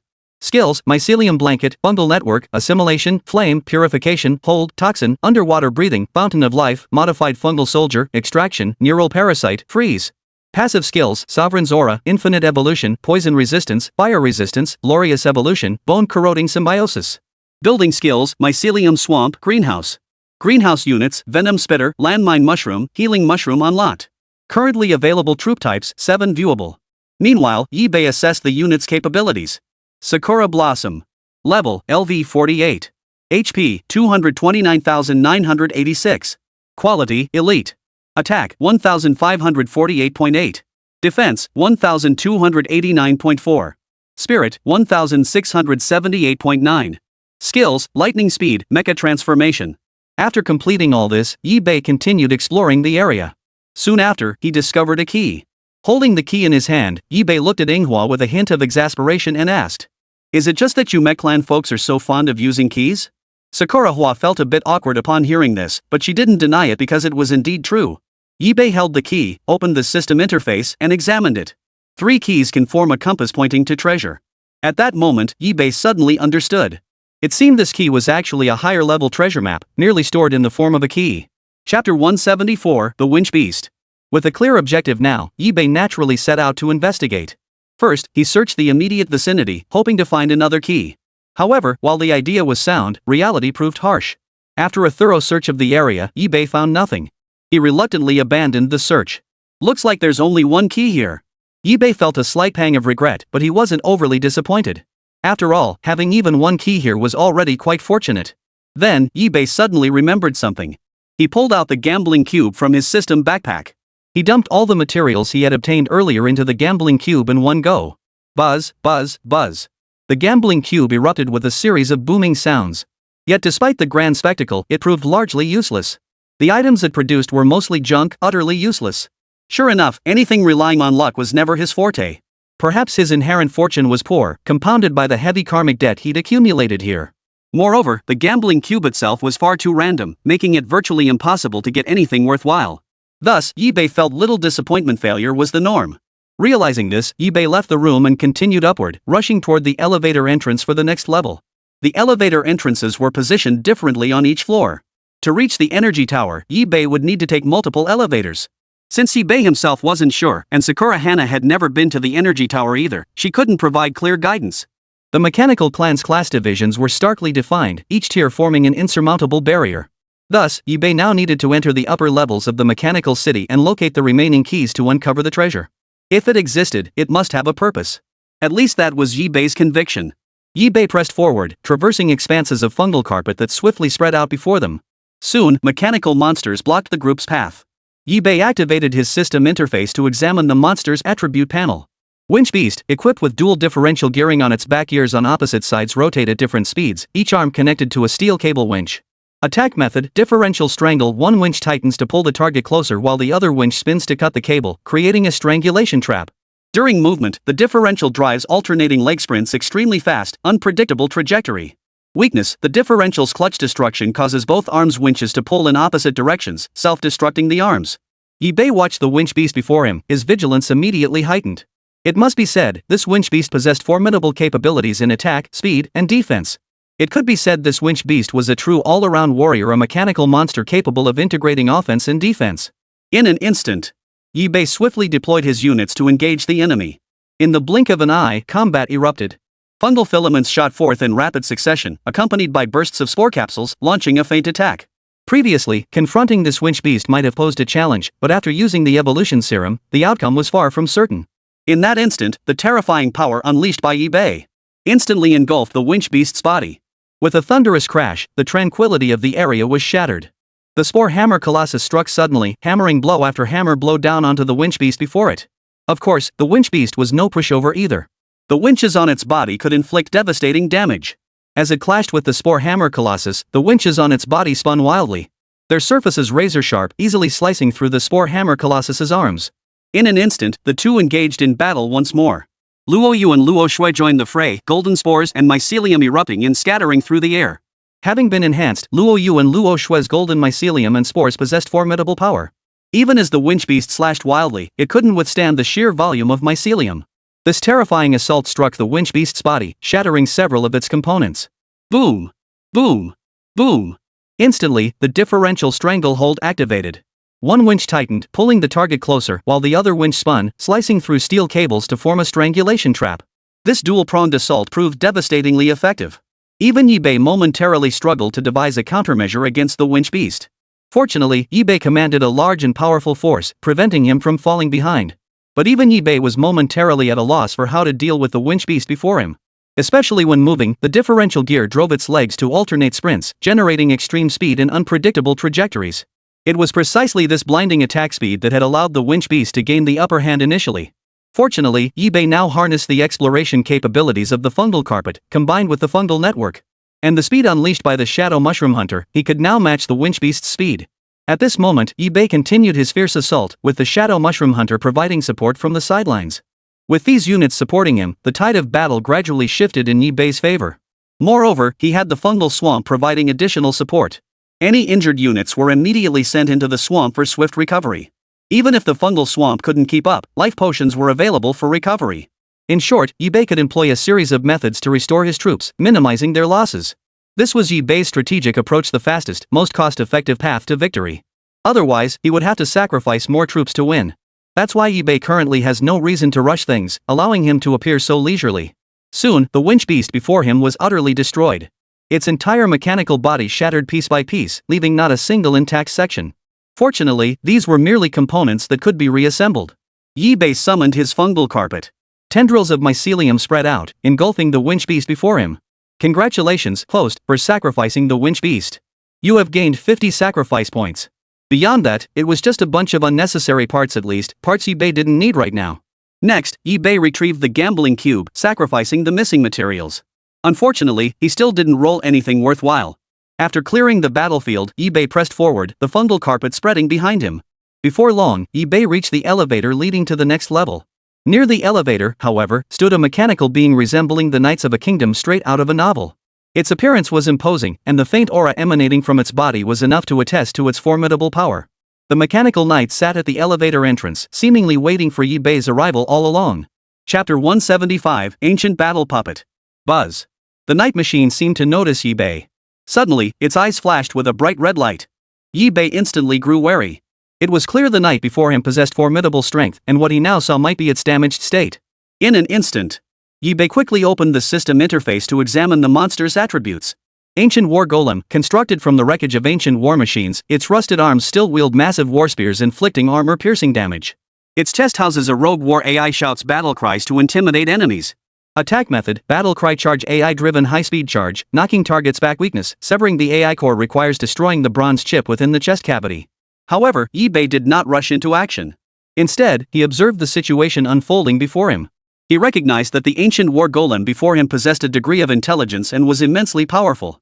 At the very least, eBay was certain he wouldn't want to face the ancient war golem at its peak. Given eBay's current strength, defeating this ancient war golem would undoubtedly require considerable effort. eBay grew vigilant, first attempting to establish communication. If possible, he could bypass combat entirely and advance to the next level of the mechanical city. But if communication proved impossible and combat was inevitable, eBay would have no choice but to fight.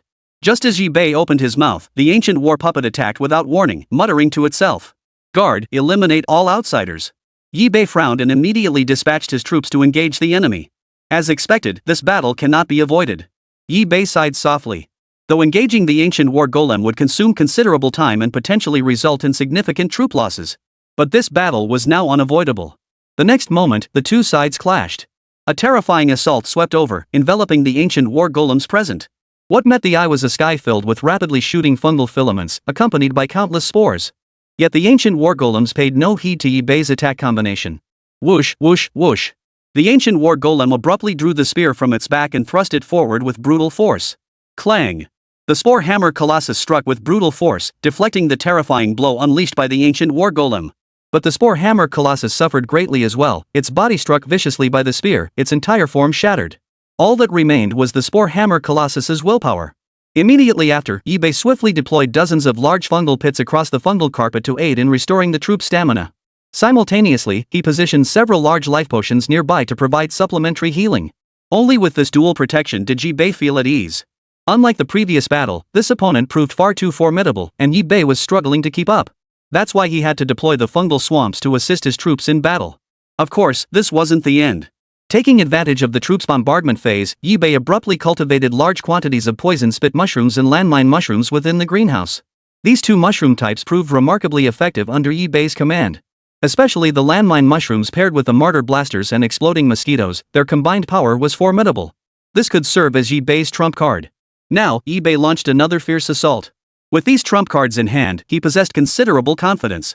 Chaos erupted on the battlefield once more. Luo Yu and Luo Shui attacked simultaneously.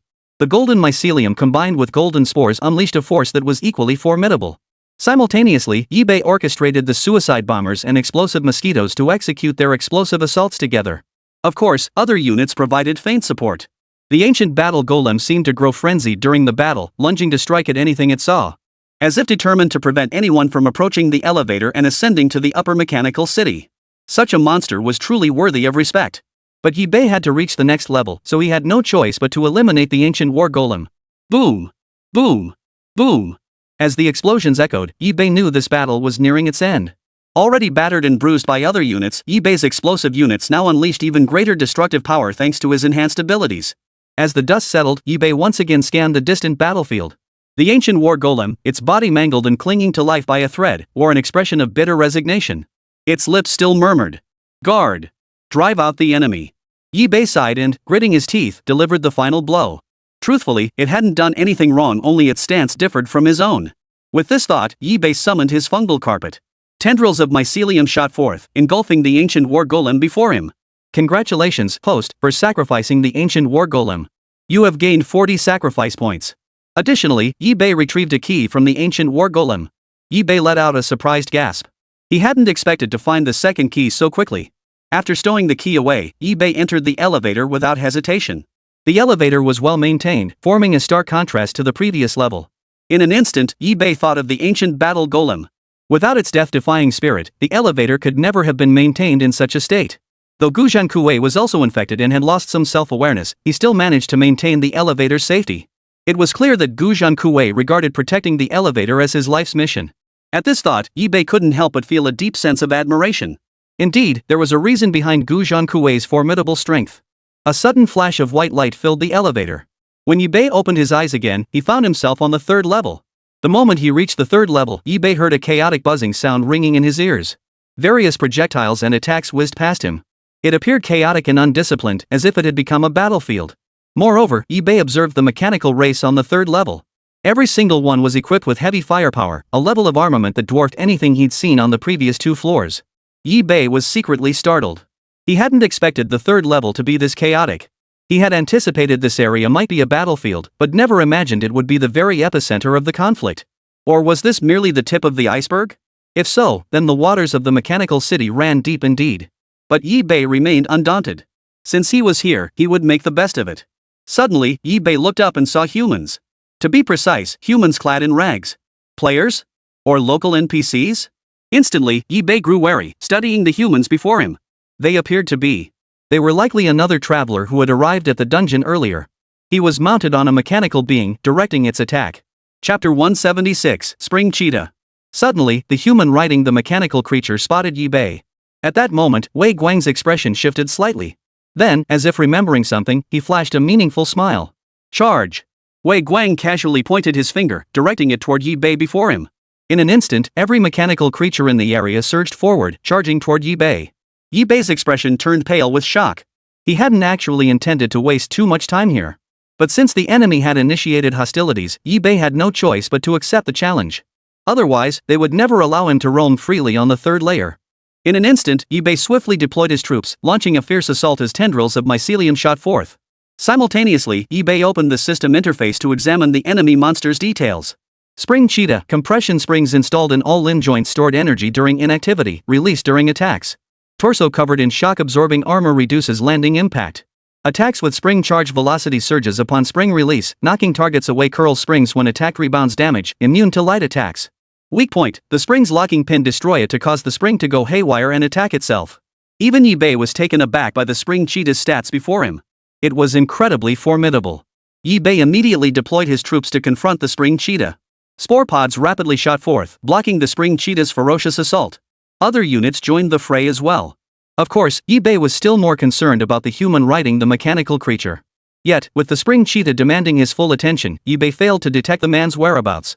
Suddenly, Yibei sprang into action, deploying the Spore Hammer Colossi. One after another, the Spore Hammer Colossi struck ferociously, hammering down blow after blow, driving the terrifying Spring Panthers before them back. The Spring Cheetah moved with blinding speed, leveraging its agility to amplify the force of its attacks. Whoosh, whoosh, whoosh. The spring compressed, propelling it forward with blinding speed to smash into the terrifying Spore Hammer Colossus before it. The Spore Hammer Colossus clasped its hands together, transforming into a massive hammer, and struck with brutal force. Clang! The two collided. It sounded like two incredibly hard objects colliding, producing a crisp, metallic ring. Yibei looked again. The terrifying force unleashed by the Spring Cheetah instantly engulfed the Spore Hammer Colossus's body. And some of the Spore Hammer Colossi's bodies were even completely shattered. Fortunately, Yibei had promptly infused the fungal carpet with a sludge layer, preventing the destruction of these Spore Hammer Colossi. At that moment, the Spring Cheetah launched another assault. But Yibei wouldn't be so easily struck now. Luo Yu and Luo Shui acted, firing golden fungal filaments and golden spores with relentless force. These attacks were practically Luo Yu and Luo Shui's basic moves, yet with the combined support of the others, their combined power was not to be underestimated. In an instant, a hail of bullets erupted. Sakura Hana had joined the fray. Sakura Hana, now utterly enraged as she soared through the air, raised her 8-foot-long spear and unleashed a frenzied barrage of fire. However, the Spring Cheetah's body was incredibly hard. Even a barrage of bullets seemed to cause little damage. In that moment, the Spring Cheetah seemed to lose all reason, charging toward Yibei with reckless abandon. Moreover, its blinding speed made it an exceptionally troublesome foe during combat. Composed entirely of springs, its defense was truly top-tier. No wonder it possessed such formidable resilience. Yibei focused his attention on his suicide bombers and explosive mosquitoes, while the landmine mushrooms remained indispensable. Yibei deployed his explosive units before him. However, due to the Spring Cheetah's extreme speed, Yibei had to be careful not to let it get too close while dealing with it. To deliver a fatal blow to the Spring Cheetah, Yibei needed to consider multiple factors. Golden mycelium danced through the air, accompanied by clusters of golden spores. The terrifying power unleashed by their combined charge was enough to make the Spring Cheetah take notice, forcing it to remain on high alert. Only then would Yibei have the opportunity to unleash his explosive units. Without warning, Yibei's suicide bombers and explosive mosquitoes swarmed forth, closing in on the Spring Cheetah's body. Immediately, the explosive units' bodies swelled, their surface temperatures skyrocketing. A blinding white light engulfed the area, transforming it into broad daylight. Boom! Boom! Boom! Wave after wave of terrifying explosions shattered the tranquility of the place. When Yibei looked again, the scene had become utterly desolate. Yibei abruptly summoned his fungal carpet. Tendrils of mycelium shot forth, engulfing the Spring Cheetah before him. Congratulations, host, for sacrificing the Spring Cheetah. You have gained 40 sacrifice points. When Yibei looked again, the figure had vanished without a trace. That was a quick escape. Yibei then opened the system interface to check his attributes. Yibei. Territory, Mother Fungus. Level, LV13. Sacrifice points, 1390. Troop types, 100 Spore Executioners, 25 Martyr Exploders, 30 Spore Sac Projectors, 20 Destroyers, 30 Explosive Mosquitoes, 25 Shadow Mushroom Hunters, 25 Spore Hammer Colossi, 20 Shapers. Modified units, 1 Abyssal Prison Demon Shark, 1 Shadow Weaver Spider, 1 Sakura Blossom Mecha Girl. Human modified units, Luo Yu, Luo Shui high-grade modified units. Skills, Mycelium Blanket, Fungal Network, Assimilation, Flame, Purification, Hold, Toxin, Underwater Breathing, Fountain of Life, Modified Fungal Soldier, Extraction, Neural Parasite, Freeze. Passive skills, Sovereign's Aura, Infinite Evolution, Poison Resistance, Fire Resistance, Glorious Evolution, Bone Corroding Symbiosis. Building skills, Fungal Swamp, Greenhouse. Greenhouse units, venom spitter, landmine mushroom, healing mushroom unlocked. Currently available troop types, 7 viewable. Meanwhile, eBay assessed the unit's capabilities. Sakura Blossom. Level, LV 48. HP, 229,986. Quality, Elite. Attack, 1,548.8. Defense, 1,289.4. Spirit, 1,678.9. Skills, Lightning Speed, Mech Transformation. At that moment, eBay surveyed the loot he had acquired, most of which was useless. He retrieved the gambling cube and fed the materials into it. A burst of light erupted. When eBay looked again, he had obtained something that could be considered useful, yet also rather useless. In his hand lay a forging blueprint. Damascus Blade Blueprint. It was a valuable item, but for eBay at this moment, it held little practical use. Chapter 177, Damascus Blade. eBay then thought of the chat group's trading section. Since it held no practical use for him, he decided to sell it outright. With that thought, eBay opened the trading section and listed the Damascus Blade blueprint he had obtained. Instantly, the entire chat group erupted with excitement. While the Damascus Blade held no practical value for eBay, it was a rare treasure for other players. Of course, given eBay's current status, he couldn't be bothered with such things. Selling it would allow him to acquire what he truly needed. Whoa, it's actually blueprint stuff? Boss, you've got another goodie. Holy crap, it's a Damascus Blade. Do you guys even know what a Damascus Blade is? Yeah, but is it even useful? Doesn't seem reliable. If it's just an ordinary knife, it won't be much help in the dungeon. How dare you? Do you know who's selling the Damascus Blade? It's the top dog in the trading district, a merchant whose status remains unmatched to this day. What? That impressive? Then I'm definitely buying it. And I'll drive the price through the roof. That's how you show how precious this thing is. With your resources? Do you really think you can afford it? Why couldn't I afford it? Who do you think you are looking down on? Come on then, let's see whose pockets are deeper. Hold on, have you guys lost your minds? This is the trading zone, don't you even look at what the item is? We see it. It's just a crappy knife. Do we care about the knife itself? No, it's the favor from the big shot, the bargaining chip for future deals with him. We're thinking about long-term development, not just a single transaction. Got it? That's exactly why you don't get it. Without some social grace these days, how do you expect to survive? How do you plan to get stronger and richer? Ridiculous. What? Got some brilliant insight to share? Can't say. If I do, I'll just get more competitors. In an instant, the entire chat group erupted into a frenzied scramble for supplies, driving prices skyward. Such tactics naturally weeded out a wave of weaker players. Those still able to bid were all eBay's regular customers. These were the high-level players who had made a name for themselves throughout the entire dungeon. Soon, eBay's Damascus Blade blueprints sold, netting him another substantial haul of resources.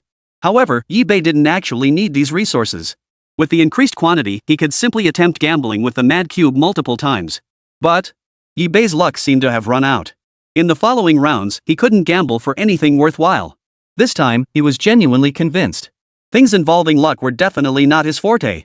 Now, eBay stepped forward once more, sacrificing everything before him to the gambling cube. Still, nothing useful appeared. Only after clearing the battlefield did eBay begin to reflect on the situation. Who exactly was that human riding the mechanical creature? What were their intentions? eBay examined the dropped materials but found no clues. They appeared to be ordinary items. He turned his gaze to Sakura and asked, "Can you tell how that person controlled the mechanical tribe?" Manhwa shook her head.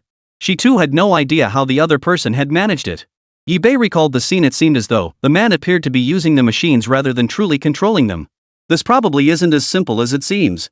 For the moment, eBay couldn't figure it out either.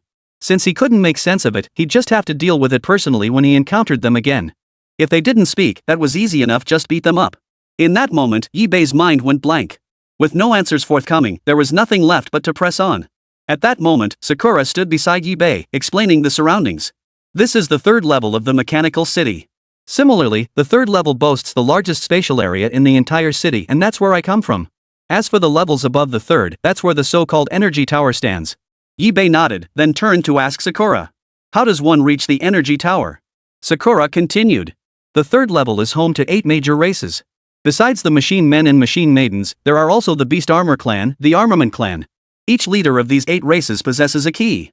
Only when all 8 keys are gathered can the energy tower be unlocked.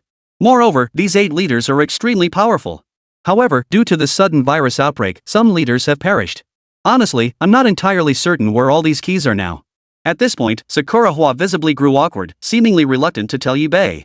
eBay sighed softly. Great, more keys to collect. But Yi-Bei didn't blame Sakura Hua. These matters were something he needed to explore on his own anyway. His immediate task was to gather more keys. Ever since entering the mechanical city, Yi-Bei had been steadily gathering keys. On the first level, he gathered keys from the storeroom. Upon reaching the second level, he had to collect keys for a treasure map. Fortunately, only one more key remained to complete the set. And now, he was being asked to collect keys again, 8 of them at once. What a way to pile on the challenges. Fortunately, Yi-Bei wasn't one to back down. Since he'd already started gathering keys, a few more or less didn't really matter. It was merely a matter of expending a bit more effort versus a bit less. With that thought, Yi-Bei continued to spread forward. The fungal carpet extended, tendrils of mycelium shooting wildly in one direction. Soon, Yi-Bei and his companions arrived at a location. This was the territory of the medical mechanical clan, responsible for the core maintenance of the mechanical city and the cultivation of the mechanical clan. However, the area lay devastated, with only scattered members of the mechanical clan wandering about. Suddenly, Yi-Bei glanced at Manhwa beside him. At that moment, Manhwa stood completely frozen in place, unable to move, as if she had witnessed something utterly unbelievable. What's wrong? Yi-Bei tried to call out to her, but she remained frozen, as if truly immobilized by some unseen force. At that very moment, a horde of mechanical monsters appeared before Yi-Bei and his companions. Each bearing a vicious expression, as if they were itching to kill Yi-Bei on the spot. In an instant, Yi-Bei hurriedly shielded his troops in front of him, protecting them fiercely. Kill! With a thunderous roar, Yi-Bei's troops clashed with the mechanical monsters before them. Fungal filaments shot out in bursts, spore capsules erupted in volleys, and the furious barrage pounded the mechanical monsters before them. Battle erupted in an instant. Chapter 178, The Clockwork Puppet.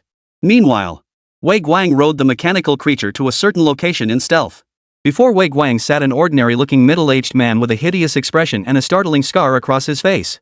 Flanking the scarred man stood about a dozen others. Wei Guang stepped forward and bowed to report.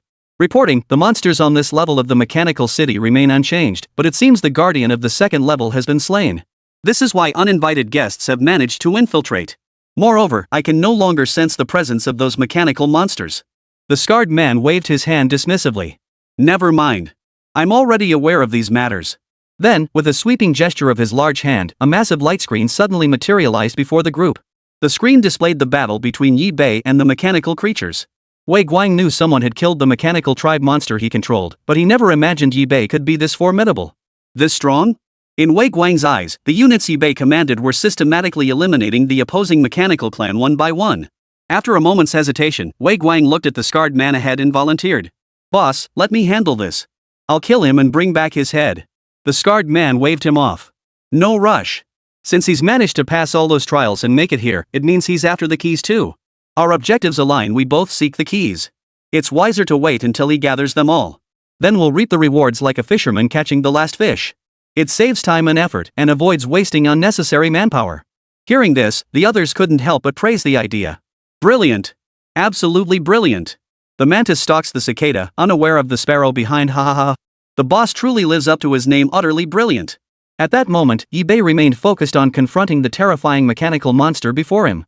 In an instant, Yi-Bei opened the system interface to examine the creature's details. Winding puppet, internal winding mechanism, manually wound to activate limbs, spring-loaded joints enhancing flexibility.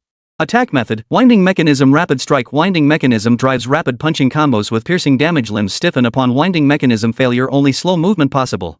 Weak point, the keyhole in the clockwork mechanism. Inserting a special key reverses the winding, loosening the mechanism and causing limb malfunction.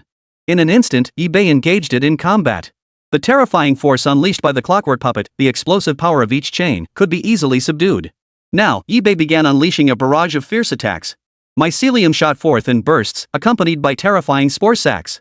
Simultaneously, the spore hammer colossus struck with brutal force, clasping its hands together to form a colossal hammer that smashed viciously into the clockwork puppet's body. Boom! Boom! Boom! The collision between the two beings sparked intense sparks. The clockwork golem wasn't one to be trifled with. It lashed out with its chains, flinging them with brutal force to rain blows upon the terrifying creature before it.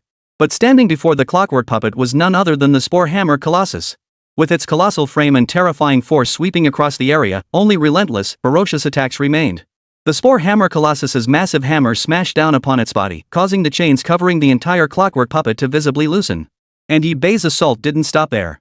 Luo Yu and Luo Shui remained nearby, yet to engage. But the faintly visible golden fungal threads signaled their imminent entry into the fray. Whoosh, whoosh, whoosh. In an instant, a dense mass of fungal filaments shot forth, swiftly striking toward the opposing side. Simultaneously, Sakura Hana joined the fray, unleashing terrifying power. Traces of flame appeared on the clockwork puppet's body. Yet, this alone was utterly insufficient, barely a scratch. When all these units were deployed simultaneously, the power unleashed was terrifying, beyond description. Only when all these attacks combined did the decisive advantage emerge. In an instant, nearly every attack struck the clockwork puppet's body. And soon, the clockwork puppet was utterly destroyed, killed. At that moment, Yi-Bei approached, summoning the fungal carpet. Tendrils of mycelium shot forth, engulfing the clockwork puppet before him. Congratulations, host, for sacrificing the clockwork puppet. You have gained 40 sacrifice points. Subsequently, Yi-Bei retrieved the gambling cube from his system backpack and sacrificed the supplies before him. However, once again, there was no reward. Yi-Bei then opened the system interface to check his attributes. Yi-Bei. Territory, Mother Fungus. Level, LV 13. Sacrifice points, 1390. Troop types, 100 Spore Executioners, 25 Martyr Exploders, 30 Spore Sac Projectors, 20 Destroyers, 30 Explosive Mosquitoes, 25 Shadow Mushroom Hunters, 25 Spore Hammer Colossi, 20 Shapers. Modified units, 1 Abyssal Prison Demon Shark, 1 Shadow Weaver Spider, 1 Sakura Blossom Mecha Maiden. Human modified units, Luo Shui high-grade modified units.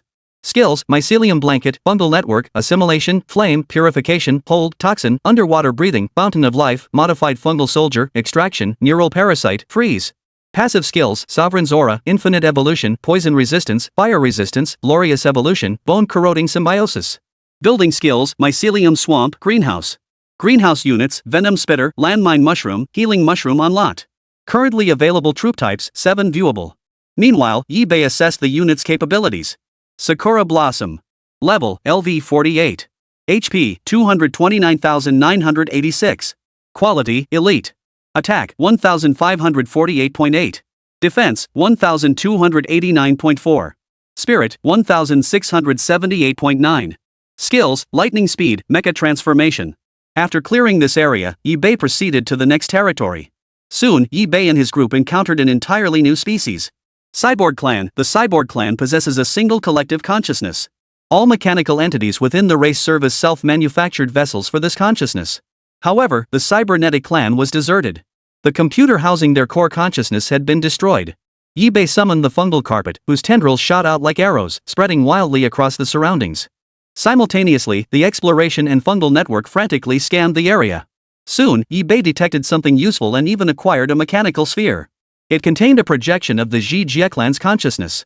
The projected information stated that placing this mechanical sphere within the glow of the energy tower would activate the purification program. Yi-Bei's heart raced with excitement as he took the sphere and headed for the next location. However, along the way, he encountered mechanical monsters. Chapter 179, The Energy Tower. Under Yi-Bei's ferocious troops, the mechanical monsters before him were swiftly vanquished. Summoning the fungal carpet and sacrificing it, Yi-Bei gained more sacrifice points. Of course, the materials obtained from slaying the monsters were also sacrificed using the gambling cube, but the outcome remained the same, nothing to his liking. With no other choice, Yi-Bei pressed forward. In the time that followed, Yi-Bei explored 2 more races, but without exception, they were all wiped out. Night had now fallen. Yi-Bei decided to rest for a while. During this time, Yi-Bei used the fungal carpet to fashion a makeshift mattress and bedding for rest. He also used the fungal carpet's baking ability to roast the food before him. Only after eating his fill did Yi-Bei begin to organize his thoughts. Truthfully, at this point, he didn't need to overthink things. All he had to do was head straight for the energy tower when the time came. The only task at hand was gathering all the keys. However, things took an unexpected turn. It seemed many other players were present here. It was certain that this level was clearly not what he had imagined. It was highly probable that the previous groups of crossers were here, and likely not just one. At that moment, Sakura seemed to notice the conflicted expression on Yi-Bei's face. Hesitating, she voiced the very concern that weighed heaviest on his mind. Could it be, those people have already collected all the keys? If Yi-Bei could think of it, then Luo Shui, and Manhwa could certainly think of it too. Hearing this, Yi-Bei chuckled softly. Absolutely not. If they had gathered all the keys, this energy tower would have been gone long ago. How could such a thing still be possible? Therefore, I can confirm that the mastermind behind this is still silently watching us from the shadows. Manhwa instantly understood. That made sense. If that were the case, the energy tower above would likely have been destroyed long ago. This was the most crucial element in the entire mechanical city. Its continued existence meant the keys hadn't been fully gathered. Otherwise, given human players' greed, they would have seized it long ago and likely unleashed an even more terrifying virus. Suddenly, Yibei lowered his head and addressed Luo Yu, Luo Shui, and Sakura Hua. Have you noticed how much fewer mechanical monsters there seem to be around us? Luo Yu and the others froze at first, then snapped to attention. Could it be? Yibei nodded slightly, acknowledging Luo Yu's suspicion. Exactly. Our position has most likely been exposed. What's more, the monsters around us seem to be deliberately drawing closer without triggering our counterattack. A clever tactic. At first glance, it looks like they're just wandering around casually. But upon closer inspection, you'll realize these mechanical monsters are actually monitoring us. This is a real predicament. They're clearly using us, manipulating us to obtain the key, only to sweep us all away in the end. What a clever move. Truly clever. Hearing this, everyone's faces darkened with fury, wishing they could kill those few with their own hands. How could they be so despicable? They really think we're pushovers. Yibei chuckled softly. You're all too naive. How many good people could possibly exist in this dungeon? Even I wouldn't dare claim to be 100% good person. I too would ruthlessly kill others for resources and power. Those who've survived and made it this far, which one doesn't possess genuine skill? Which one hasn't crawled out of mountains of corpses and seas of blood? So, it's best to stay vigilant at all times. When faced with adversity, do whatever it takes to turn the tables. The others nodded in agreement. Just then, Yibei opened the group chat to check the situation within the chat group. Moreover, Yibei hoped to gather valuable intelligence through the chat group. Holy! Did you guys notice? The player from the Ice and Snow world who was chatting with me earlier has completely gone offline. Yeah, I noticed too. Not only that, but I can't even see any other Ice world players now. Why is this happening? Could something terrifying be unfolding in the Ice world? Creepy, just so creepy. This scene is giving me the chills. Any sisters out there to comfort me? Wait, did you notice earlier? It seems like several Ice world players sent messages right before they went offline. I remember now something about encountering previous crossers. Do you believe that? Personally, I'm skeptical. I haven't encountered any so-called previous travelers yet. Could it be that you lot sabotaged the journey? How amusing. You just haven't been skilled enough to encounter them. Truth be told, I did run into previous crossers, and they were incredibly powerful. If you encountered them alone, you might not live to see tomorrow's sun. If you did encounter them, how did you survive? My unit type is stealth-based, so I can spot them without being spotted. Plus, this chat group is specifically for our batch of time travelers. The previous batches of time travelers never had this kind of perk. Yibei silently observed the group's conversation. Of course, he lost interest in reading further. The information he'd gathered so far indicated that every player in the Ice World chat group had been slaughtered. For a moment, Yibei grew wary. His current predicament was actually quite similar to that of the Ice and Snow World players. Fortunately, his formidable strength commanded a degree of caution from the veteran players. Otherwise, Yibei certainly wouldn't have been used as a pawn by those veteran players.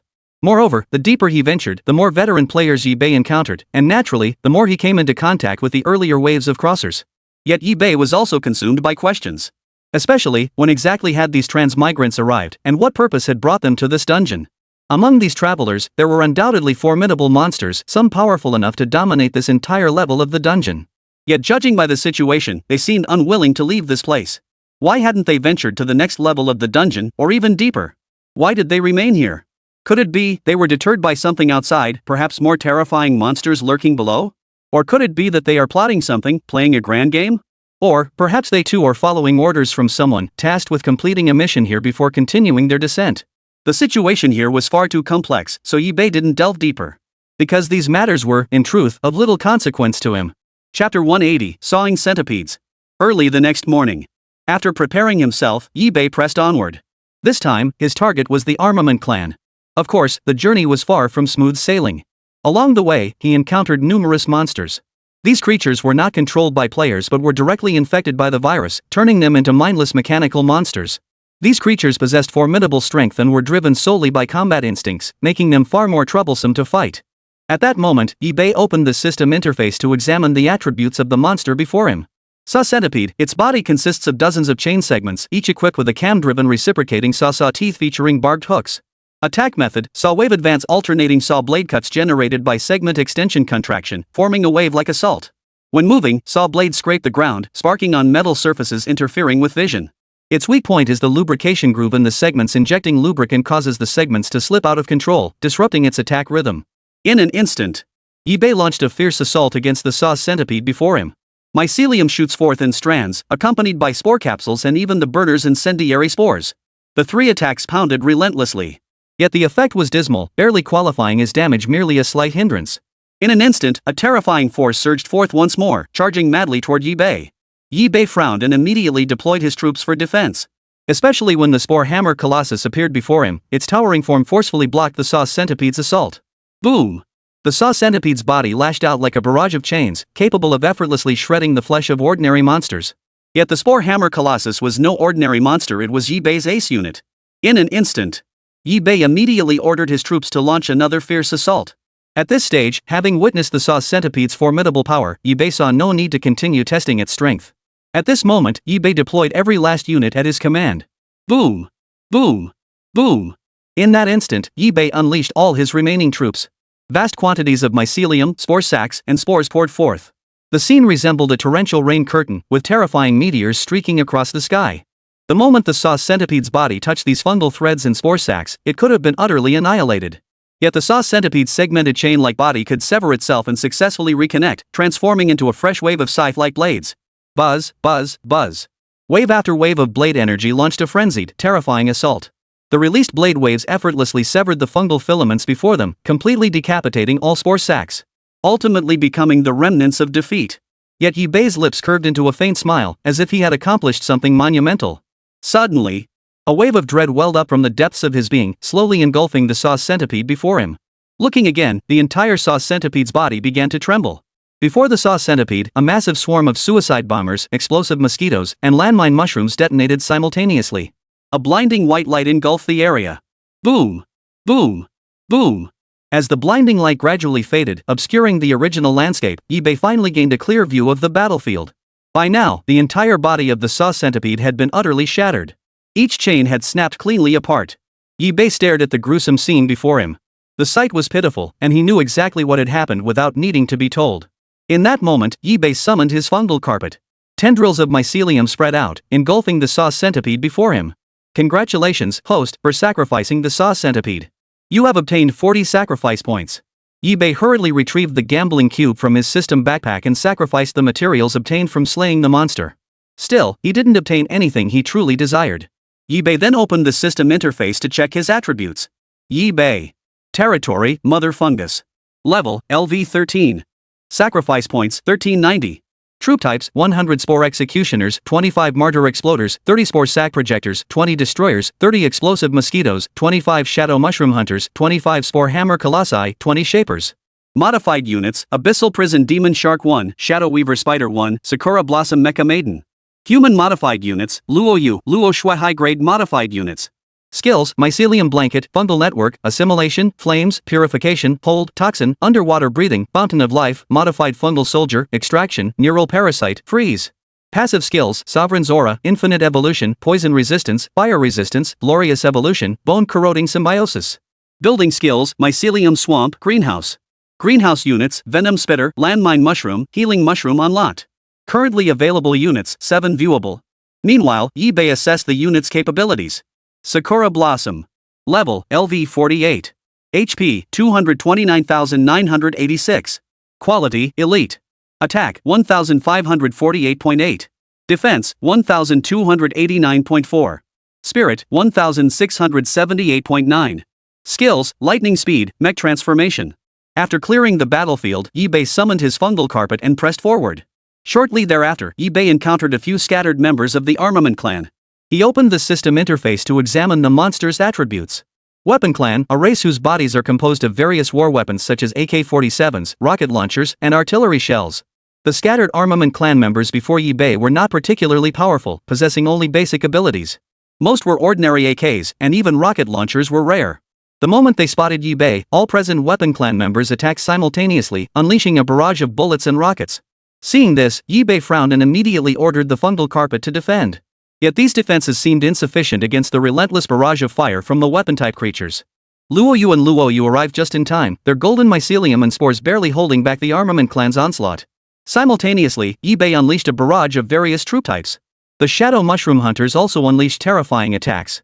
The Crimson Blaze daggers plunged forward with deadly precision, leaving trails of blazing flames in their wake. Boom! At that moment, Yi-Bei intensified his assault, striking the Armament Clan before him with brutal force. Spores clogged the gun barrels, preventing them from firing bullets.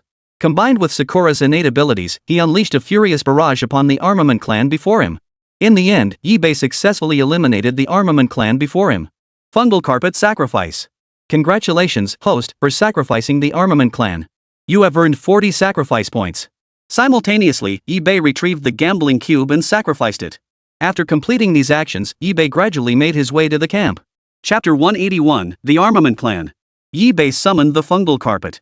Tendrils of mycelium shot out like arrows, frantically covering and spreading across the area. Only now did Ibe carefully survey the camp. It must be said, this was indeed the armament clan's camp. Valuable items were plentiful. Being the armament clan, most of their possessions were military-grade weapons, AKs, rocket launchers, artillery shells, and the like. Their destructive power was undeniably formidable. If they fell into the hands of certain players, they would undoubtedly spell disaster. Fortunately, it was Ibe who discovered them.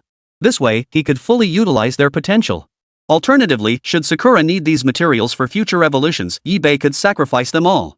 After all, while these weapons were formidable, they couldn't compare to the practical value of upgrading Manhwa. In an instant, Ibe turned his gaze to the group of armament clan members before him and launched a fierce attack. These armament clan members weren't particularly difficult to deal with. The only thing to watch out for was their weapons. Those were the most lethal. As for the weapon clan members themselves, Ibe paid them little mind. Their bodies weren't sturdy, in fact, they were somewhat brittle. This meant Ibe faced little pressure in dealing with them. As long as his troops could close in and land hits on their bodies, Ibe could easily slaughter them. Of course, during this process, Ibe needed his troops to evade the armament clan's artillery and explosive attacks. For a time, the two sides locked in combat. The strength Ibe displayed seemed utterly useless against the armament clan. Earlier, dealing with a few scattered armament clan members had been straightforward. But this time, facing a massive swarm of them, the hail of bullets and shells made even Ibe feel a bit overwhelmed. Fortunately, Ibe had arranged fungal marshes directly on the fungal carpet. And any injured troops were immediately placed into the fungal swamp, where their vitality was swiftly restored. It was precisely because of this decision that Ibe avoided heavy losses among his troops. Otherwise, Ibe would have had to expend a huge number of sacrifice points. The Spore Hammer Colossus struck with brutal force, and a massive wave of troops surged forward, seemingly launching their final assault.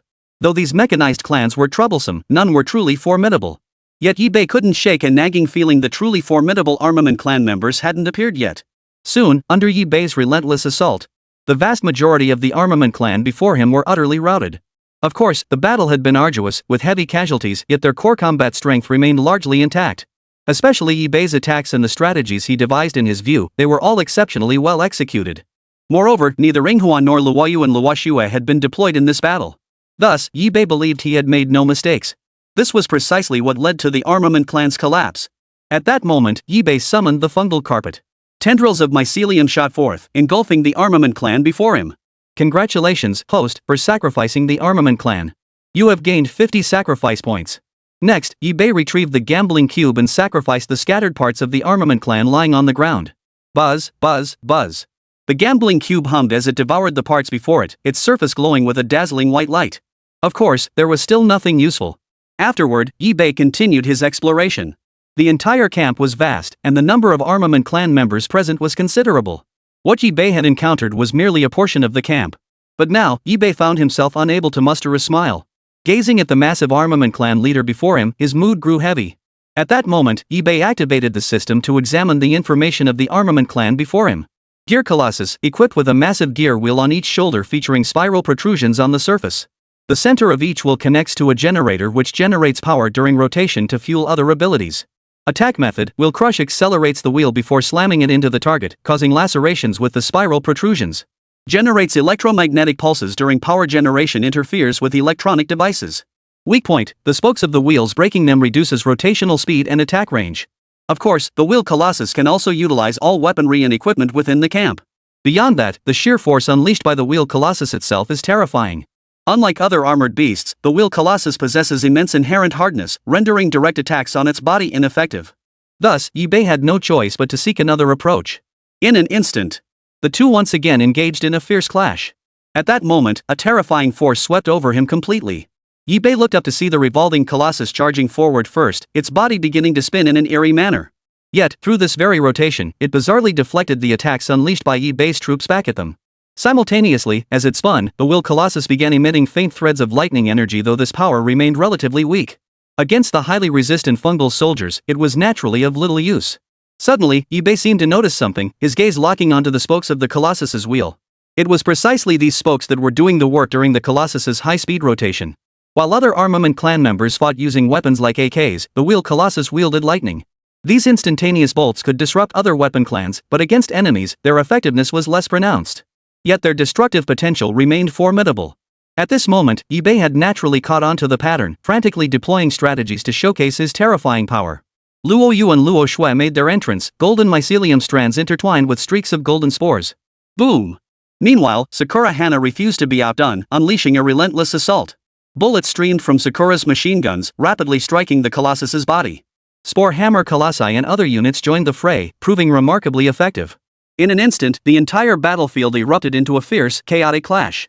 Yi-Bei's units, in particular, fought with brutal ferocity. The moment they encountered the armament clan, they utterly annihilated them. The body of the wheel Colossus was torn apart by Luo Yu and Luo Shui, some sections shattered completely. At that moment, Yi-Bei knew clearly that victory in this battle was all but assured. Finally, Luo Yu and Luo Shui intervened, enveloping it in terrifying bursts of golden light. Under the relentless bombardment of golden light, even the mighty wheel Colossus was forced to submit. Yi-Bei swiftly summoned the fungal carpet.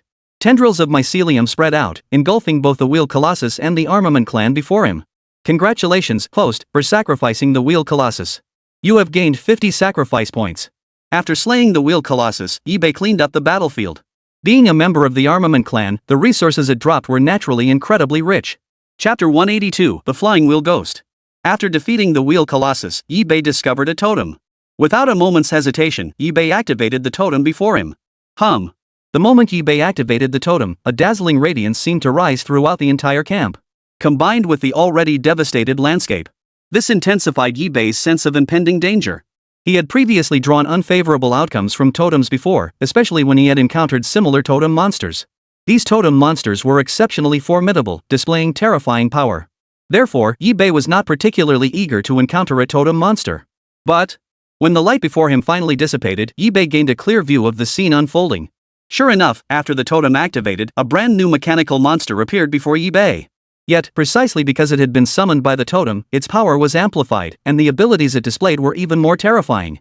At that moment, Yi-Bei opened the system interface to examine the totem monster's attributes. Flying Wheel Phantom, transparent body, only the flying wheel portion is visible. Core consists of a suspended vacuum wheel generating centrifugal force through high-speed rotation. Attacks using wheel/blades extend from the wheel's edge, slicing targets in its path. Movement creates phantom afterimages from the wheel, confusing enemies. Weakness, the flywheel's magnetic suspension device attracting it with an electromagnet causes it to fall, exposing its core. In an instant, Yi-Bei launched a fierce assault against the whirling ghost before him. Boom! The Spore Hammer Colossus struck with brutal force, its massive frame rooted to the spot.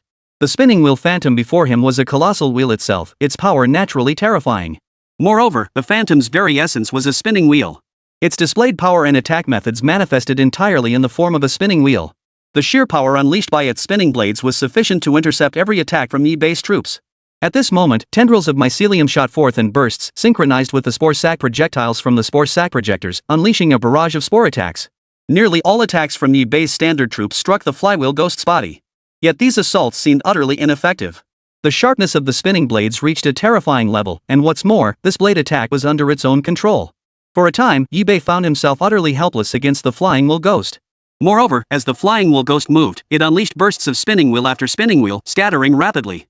This caused attacks targeting the flying wheel ghost to scatter, dispersing the spores and mycelium attacks. Even when hits connected, the damage dealt was remarkably significant. Fortunately, it was merely a wheel one conjured by a totem, unable to unleash its full potential. Even so, its power was not to be underestimated. Yi-Bei found himself struggling immensely just to deal with this single monster. Fortunately, Yi-Bei's attacks were not entirely ineffective. The massive body of the Spore Hammer Colossus could inflict significant damage on the flying wheel specter. Particularly the Spore Hammer Colossus's hammer strikes, each blow crashing down relentlessly, completely shattered the spinning wheel before it. Combined with Luo Yu and Luo Shui's coordinated attacks, golden mycelium and golden spores unleashing their full might proved sufficient to annihilate the wheel ghost before them. In that moment, Yi-Bei completely eliminated the wheel ghost and dismantled its wheel. Subsequently, Yi-Bei summoned the fungal carpet. Tendrils of mycelium spread out, engulfing the wheel ghost before him. Congratulations, host, for sacrificing the flying wheel specter. You have gained 50 sacrifice points. Simultaneously, Yi-Bei retrieved the gambling cube from the system's back and sacrificed the wheel phantom's corpse. Buzz, buzz, buzz. Flashes of light burst forth from the gambling cube. Though it still didn't yield what Jibei desired, the items obtained could be handed over to Luoyu and the others for sale. They would fetch a decent price and secure a fair amount of supplies. After completing these tasks, Jibei summoned the fungal carpet. Its tendrils spread out and he pressed forward. Of course, his most urgent task now was to gather the keys as quickly as possible. Only then could Jibei continue his exploration. He estimated that collecting all 8 keys was nearly impossible. After such a long time, the veteran players had surely gathered quite a few. As for himself, it was uncertain. Perhaps 1 or 2 keys would be the best he could hope for. Additionally, he needed to collect the 3 keys indicated on the treasure map. Fortunately, he had already gathered 2 of them, leaving only the final one remaining. But it was precisely this final one that Jibei had yet to locate. Fortunately, within this military clan camp, Jibei had finally located one of those keys. The key's shape wasn't particularly unusual. In fact, it looked quite simple. After silently collecting the key, Jibei continued his exploration forward. His current mission was to gather all the keys. As for who held the remaining ones, he had a hunch. The immediate priority was to keep searching for the keys. Soon, beneath the spreading fungal carpet, Jibei arrived at the Beast Armor clan's encampment. This Beast Armor clan wasn't composed of beast-like monsters. This was the mechanical city, after all, brimming with military hardware. Even the Beast Armor clan was composed of machinery, each member a mechanical beast-shaped monster. Thus, their power was naturally terrifying. Unlike the Armament clan, the Beast Armor clan possessed terrifying physical bodies, excelling in close combat. Some relied on fangs and claws sharper than wild beasts to slaughter their prey. Others, like other mechanical tribes, harnessed the power of military armaments. Of course, there are also those wielding swords and spears. In short, the Beast Armor clan's overall strength is undeniably formidable, even extremely troublesome. Fortunately, with Jibei's capabilities, they were not beyond his ability to handle. But before engaging them, Jibei needed to prepare a series of measures and tactics. In an instant, Jibei swiftly summoned the fungal carpet. Threads of mycelium spread out, enveloping the area into a vast fungal swamp. Moreover, the swamp was extensive enough to swallow most troop formations. Only then did Jibei feel slightly reassured. But that alone was nowhere near enough. Jibei had cultivated vast quantities of venomous spit mushrooms and landmine mushrooms in the greenhouse. While the venomous spit mushrooms might not pack much punch against the mechanical clan, the landmine mushrooms were another story. Their destructive force was sufficient to deal devastating blows to most monsters, exactly what Jibei needed most. That said, the venomous blast mushrooms weren't useless either. They could release a cloud to obscure vision and halt the Beast Armor clan's charge. With that thought, Jibei turned his gaze to the Beast Armor tribe before him. Mycelium shot forth, launching a fierce assault against them. Chapter 183, Steel-Maned Wolves. Fibers of mycelium lashed wildly toward the Beast Armor clan. It must be said, the Beast Armor clan's strength was truly terrifying. The attacks unleashed by Jibei's troops remained feeble in the face of the Beast Armor clan. Each Beast Armor clan member possessed formidable strength and massive builds, appearing less like machines and more like savage, untamed beasts. At this moment, Jibei had completely turned against them, engaging in battle. At this moment, Jibei unleashed power even more terrifying than before.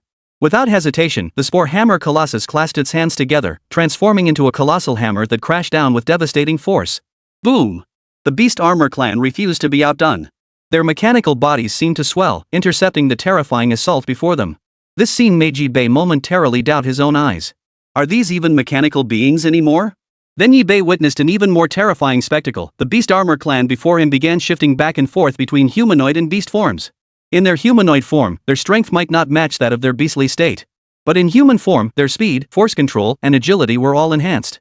Thus, Jibei was genuinely terrified by the abilities the Beast Armor tribe displayed before him.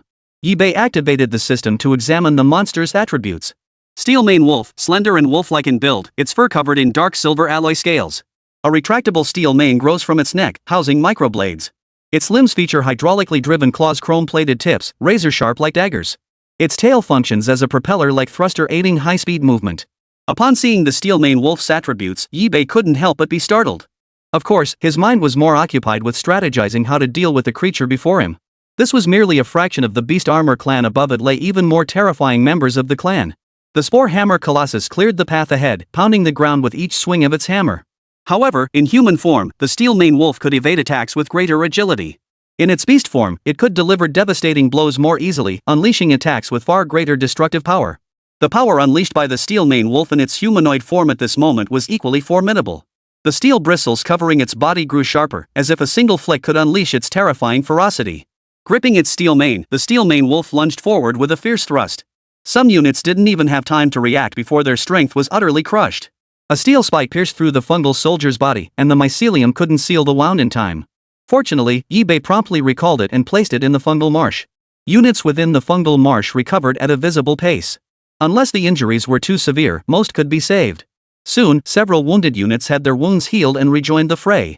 It must be said that the steel bristle wolf's power was truly formidable.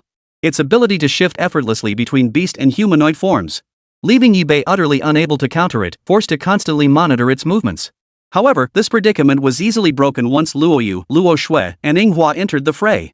Golden leopard-like creatures, intertwined with strands of golden mycelium, effortlessly bound the steel mane wolf. Even the steel bristles covering its body proved no match for the golden filaments wielded by the two women. Especially when the fungal carpet joined the fray. The fusion of the two golden mycelia further enhanced the carpet's properties. Its toughness, hardness, and firing speed all saw significant improvements. Soon, Luoyu and Luo Shui's attacks proved highly effective, combined with Sakura's innate abilities. Each bullet striking the steel-maned wolf inflicted varying degrees of lethal damage. Before long, the vast swath of steel-maned wolves before them lay utterly collapsed on the ground, unconscious and barely clinging to life. Luoyu and Luo Shui delivered the final blows to the steel-maned wolves, ending their lives once and for all. Yi Bei approached, summoning his fungal carpet. Tendrils of mycelium shot forth, engulfing the steel-maned wolf carcasses before him. Congratulations, host, for sacrificing the steel bristle wolf. You have gained 50 sacrifice points. Simultaneously, Yi Bei retrieved the gambling cube once more. After sacrificing the materials before him, he set off again. As for the items obtained, Yi Bei kept those he deemed valuable or useful to himself, while anything deemed useless was handed over entirely to Luoyu and the others. Naturally, all proceeds from sold supplies went directly to him. Subsequently, Yi Bei summoned the fungal carpet, continuing its forward spread. The fact that they encountered the beast armor tribe here already indicated one thing. This area was undoubtedly near the beast armor tribe's camp, otherwise, such a large number of them wouldn't have appeared here. Sure enough, as Yi Bei extended the fungal carpet, he had already discovered it. The beast armor tribe's camp was nearby. Without hesitation, Yi Bei extended the fungal carpet further, swiftly reaching the beast armor tribe's encampment. Yi Bei looked closely. The beast armor tribe's camp was incredibly complex, dazzling to the point of disorientation, making it impossible to discern north from south. Though this place still belonged to the mechanical tribe, the surrounding structures were built to mimic a jungle, fundamentally attempting to replicate the environment of a forest. But how could machinery ever compare to flesh and blood beasts? Moreover, even their imitations were forged from steel, creating a dense, iron jungle. Navigating this steel jungle proved difficult even for marching troops. But this predicament applied to Yi Bei specifically. His troop composition struggled to function effectively within the steel jungle. The mycelium's rapid spread is easily halted by the steel obstructions, and spore capsules and spores alike become rendered useless. The only reliable units were those with high mobility. The shadow mushroom hunters, along with Luoyu, Luo Shui, and Sakura Blossom, all possess decent mobility. But units like the Spore Hammer Colossus were utterly useless. The Spore Hammer Colossus is Yi Bei's primary damage dealer. Losing such a key unit makes facing the terrifying Beast Armor Clan even more challenging. Moreover, the Beast Armor Clan moves swiftly through the iron jungle, completely unaffected by its terrain. They might even exploit the terrain to launch even more ferocious attacks. This allows them to inflict even more devastating blows on their opponents. Compounding the danger, the Beastkin could use the terrain to encircle and assault Yi Bei, making his situation even more precarious. But there was no other option now. He had to grit his teeth and push forward. Yi Bei then resumed his frenzied assault. He first prepared his defenses, promptly dealing with the fungal swamps and landmine mushrooms. Then, the fungal carpet spread out, quietly observing the local conditions and the Beast Armor Clan's movements. Upon encountering the Beast Armor Clan, the fungal filaments shot out, launching a fierce initial assault. Chapter 184, Iron-Armed Giant Ape. After eliminating the several beast armor monsters that approached, Yi Bei hesitated scarcely before sacrificing the fallen beast armor tribe members. He retrieved the gambling cube from the system's back once more. At the start of this battle, Yi Bei hadn't truly ventured deep into the iron jungle yet, so the beast armor tribe hadn't fully exploited the terrain's advantages. But that wouldn't last. He had to venture deeper into the steel jungle, find the leader or something similar, and obtain the key. This single battle alone had already given Yi Bei a clear understanding of the Beast Armor Clan's approximate strength. If mere foot soldiers possessed such prowess, one could only imagine the overwhelming might of their leaders. Moreover, the sheer density of the Beast Armor Tribe's army represented a terrifying force beyond description. Even combining all of Yi Bei's units, their numbers still fell short of the Beast Armor Tribe's. It was merely that Yi Bei hadn't deployed them promptly, otherwise, his troop numbers would have been even greater. As Yi Bei surveyed the Beast Armor Tribe corpses and materials before him, preparing to sacrifice them to the gambling cube, when suddenly, a dense swarm of Beast Armor Clan troops appeared in the distance ahead. The very thing he dreaded most had come to pass. Moreover, the beast armor tribe seemed to be taunting him, relentlessly unleashing sweeping bombardments. Bei decisively abandoned the cube, stowing it back into his system backpack. He would sacrifice it along with the beast armor tribe he was about to eliminate. In an instant, Bei looked at the troops beside him and prepared to engage the enemy. However, constrained by the steel jungle, Bei's troops couldn't fully unleash their potential. Thus, when confronting the beast armor clan before him, Bei had to proceed with extreme caution at the very least. He couldn't let them detect any weakness. Perhaps he could utterly subdue the beast armor clan through sheer overwhelming power. At this moment, Bei deployed the shadow mushroom hunters, wielding the crimson blaze daggers to hack down blow by blow. The wounds inflicted by the flames proved highly effective at scorching the beast armor clan. In an instant, Bei launched another fierce assault. Although Luo Yu and Luo Shue's abilities were somewhat diminished, the impact was negligible. Moreover, both possessed formidable innate talents. Truthfully, the steel jungle's influence was negligible. Moreover, Luo Yu and Luo Shue hadn't yet encountered a situation demanding their full strength. A mere flick of their wrists would be enough to shatter them completely. Their inherent strength made dealing with a few beast armor clan members a mere trifle. With Sakura's addition to the fight, the battle was essentially over. Moreover, while the Spore Hammer Colossus couldn't move freely within the steel jungle, its massive frame alone could directly shatter the structures. The sheer spectacle it created, coupled with the fact they were already under public scrutiny, was why Bei had initially hesitated. But now, Bei no longer carried such burdens. He commanded the Spore Hammer Colossus to smash relentlessly into the steel jungle. Hammer after hammer, the Colossus pounded the entire structure forged from steel. Soon, fueled by the Spore Hammer Colossus's relentless assault, countless beast armor clan members perished. Some were even crushed to death by the collapsing steel jungle. After sacrificing the beast armor clan members present, Bei pressed forward. Soon, Bei encountered the leader of the beast armor tribe along the way. At that moment, Bei activated the system to examine the beast armor tribe's attribute information. Iron-armed giant ape. Tier, high-level boss. HP, 12 million. Danger level, high. Description: modeled after the primal ferocity and brutality of ancient gorillas, its body is reconstructed from high-strength alloy and hydraulic drive systems. It retains the gorilla's signature traits such as thick arms, broad chest, and tusks while achieving destructive power far surpassing that of biological beings through mechanical enhancement. Moreover, Bei noticed that the iron-armed giant ape before him was the leader of the beast armor clan. Suddenly, Bei's eyes lit up as if he'd uncovered something extraordinary. If this iron-armed gorilla was the leader, then surely the key to the beast armor clan lay nearby? At this thought, Bei's gaze toward the iron-armed giant ape grew intense, tinged with a fiery heat. Fibers of mycelium shot out relentlessly, leaving the iron-armed giant ape before him no chance to react. Yet Bei had underestimated the iron-armed giant ape's strength. Its iron arm began sweeping horizontally, instantly generating a violent surge that gradually deflected Bei's attacks. In that moment, Bei hastily deployed the Spore Hammer Colossus to block the front. Filamentous threads shot forth in waves, combined with spore sacs and burning spores. These attacks collided with the iron-armed giant ape's body, only to begin bizarrely rebounding. The iron-armed giant ape's iron arms were the hardest parts of its entire body, capable of blocking most attacks. Moreover, the force unleashed by its own strikes was not to be underestimated. The iron arms swiftly coiled around Bei's troops. Some units didn't even have time to react before being utterly annihilated. Bei watched as entire bodies were shattered, reduced to pools of fungal mycelium. SSS-rank. At that moment, Bei could no longer underestimate the iron-armed giant ape's strength. As the leader of its kind, it possessed formidable skills and prowess. Seeing this, Bei launched another fierce assault. Luo Yu and Luo Shue barely had a moment to rest. Bei had continuously deployed them against the enemy. But if they didn't join the fray, Bei's troop losses would be staggering, a trade-off that simply wasn't worth it. Weighing the pros and cons, the two had no choice but to engage, fighting relentlessly to barely hold their own against the iron-armed giant ape.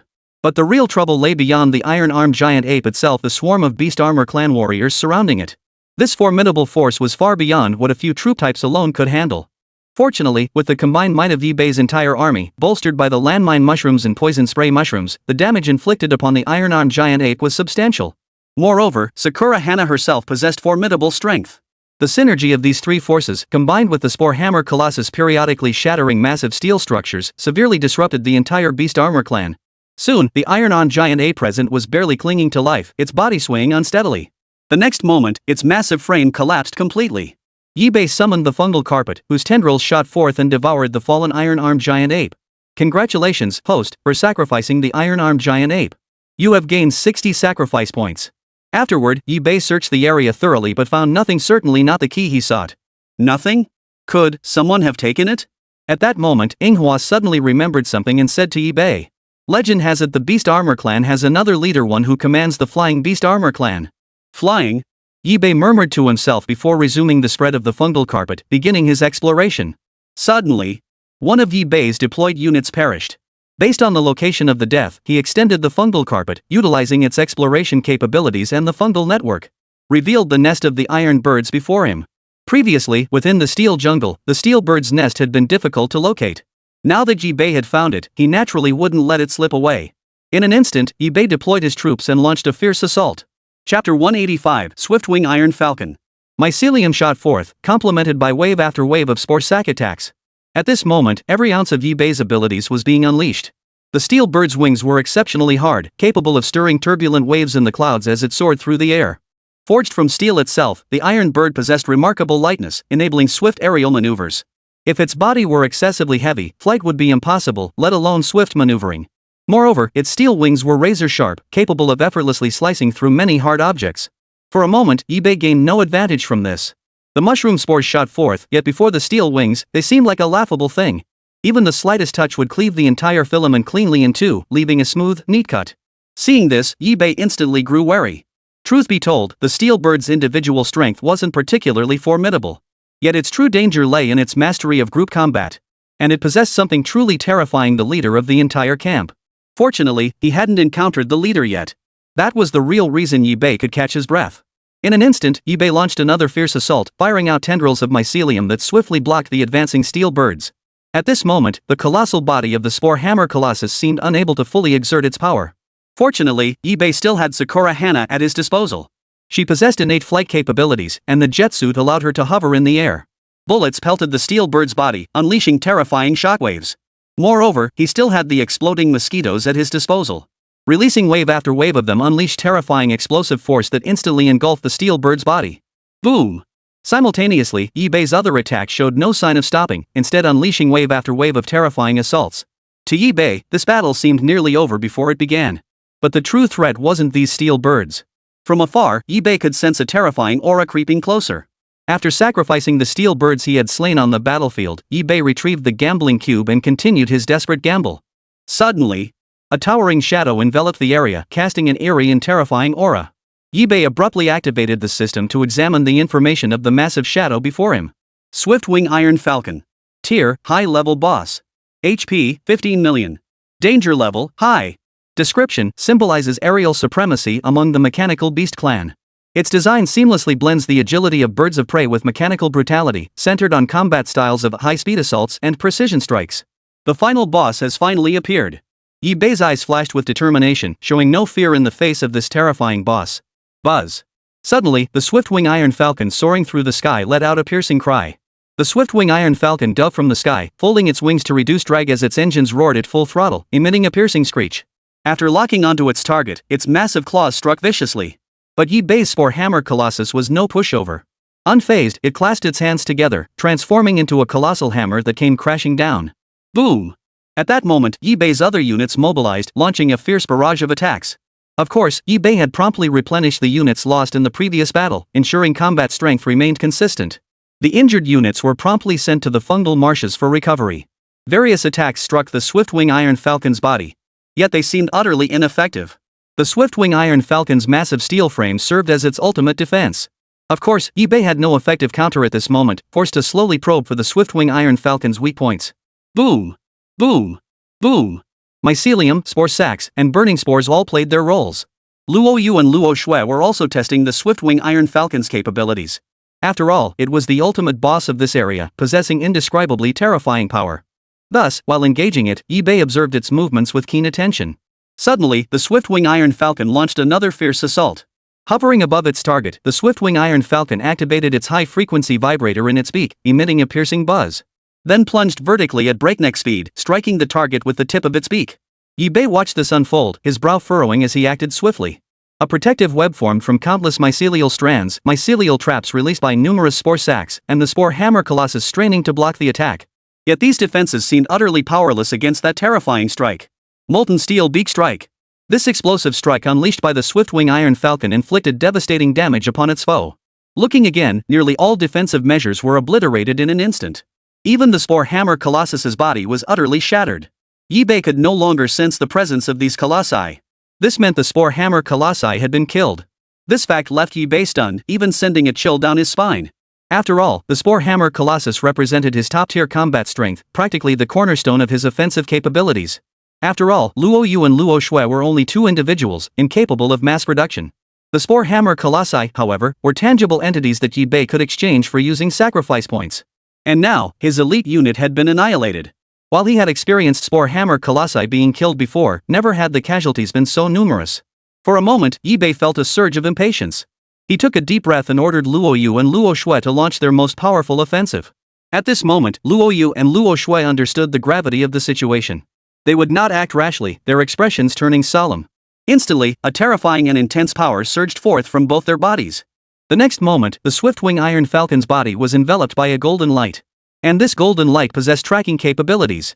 Even if the swift-wing Iron Falcon tried to flee, escape was utterly impossible. Moreover, shrouded by the golden light, it couldn't break free from its grip, held firmly in place. Boom! The golden light violently consumed it, reducing it to nothingness. When the light faded, the swift-wing Iron Falcon lay utterly dead. Yibei summoned his fungal carpet, whose tendrils shot forth, devouring the swift-wing Iron Falcon before him. Congratulations, host, for sacrificing the swift-wing Iron Falcon. You have gained 80 sacrifice points. Next, Yibei retrieved the gambling cube and sacrificed it. Simultaneously, Yibei's fungal carpet spread across the area, quickly locating the key hidden here. Moreover, after slaying the swift-wing Iron Falcon, Yibei discovered a mechanical heart on its body. Of course, such an item was useless to Yibei, so he tossed it directly to Manhwa. Manhwa accepted it without hesitation, cradling the mechanical heart in both hands. A glow emanated from her body, making her already pale pink form appear even more delicate and rosy. When the glow faded, Yibei looked closely. Steel wings had sprouted from Manhwa's back, their color perfectly matching her own, a delicate pinkish white. Chapter 186, The Machine People.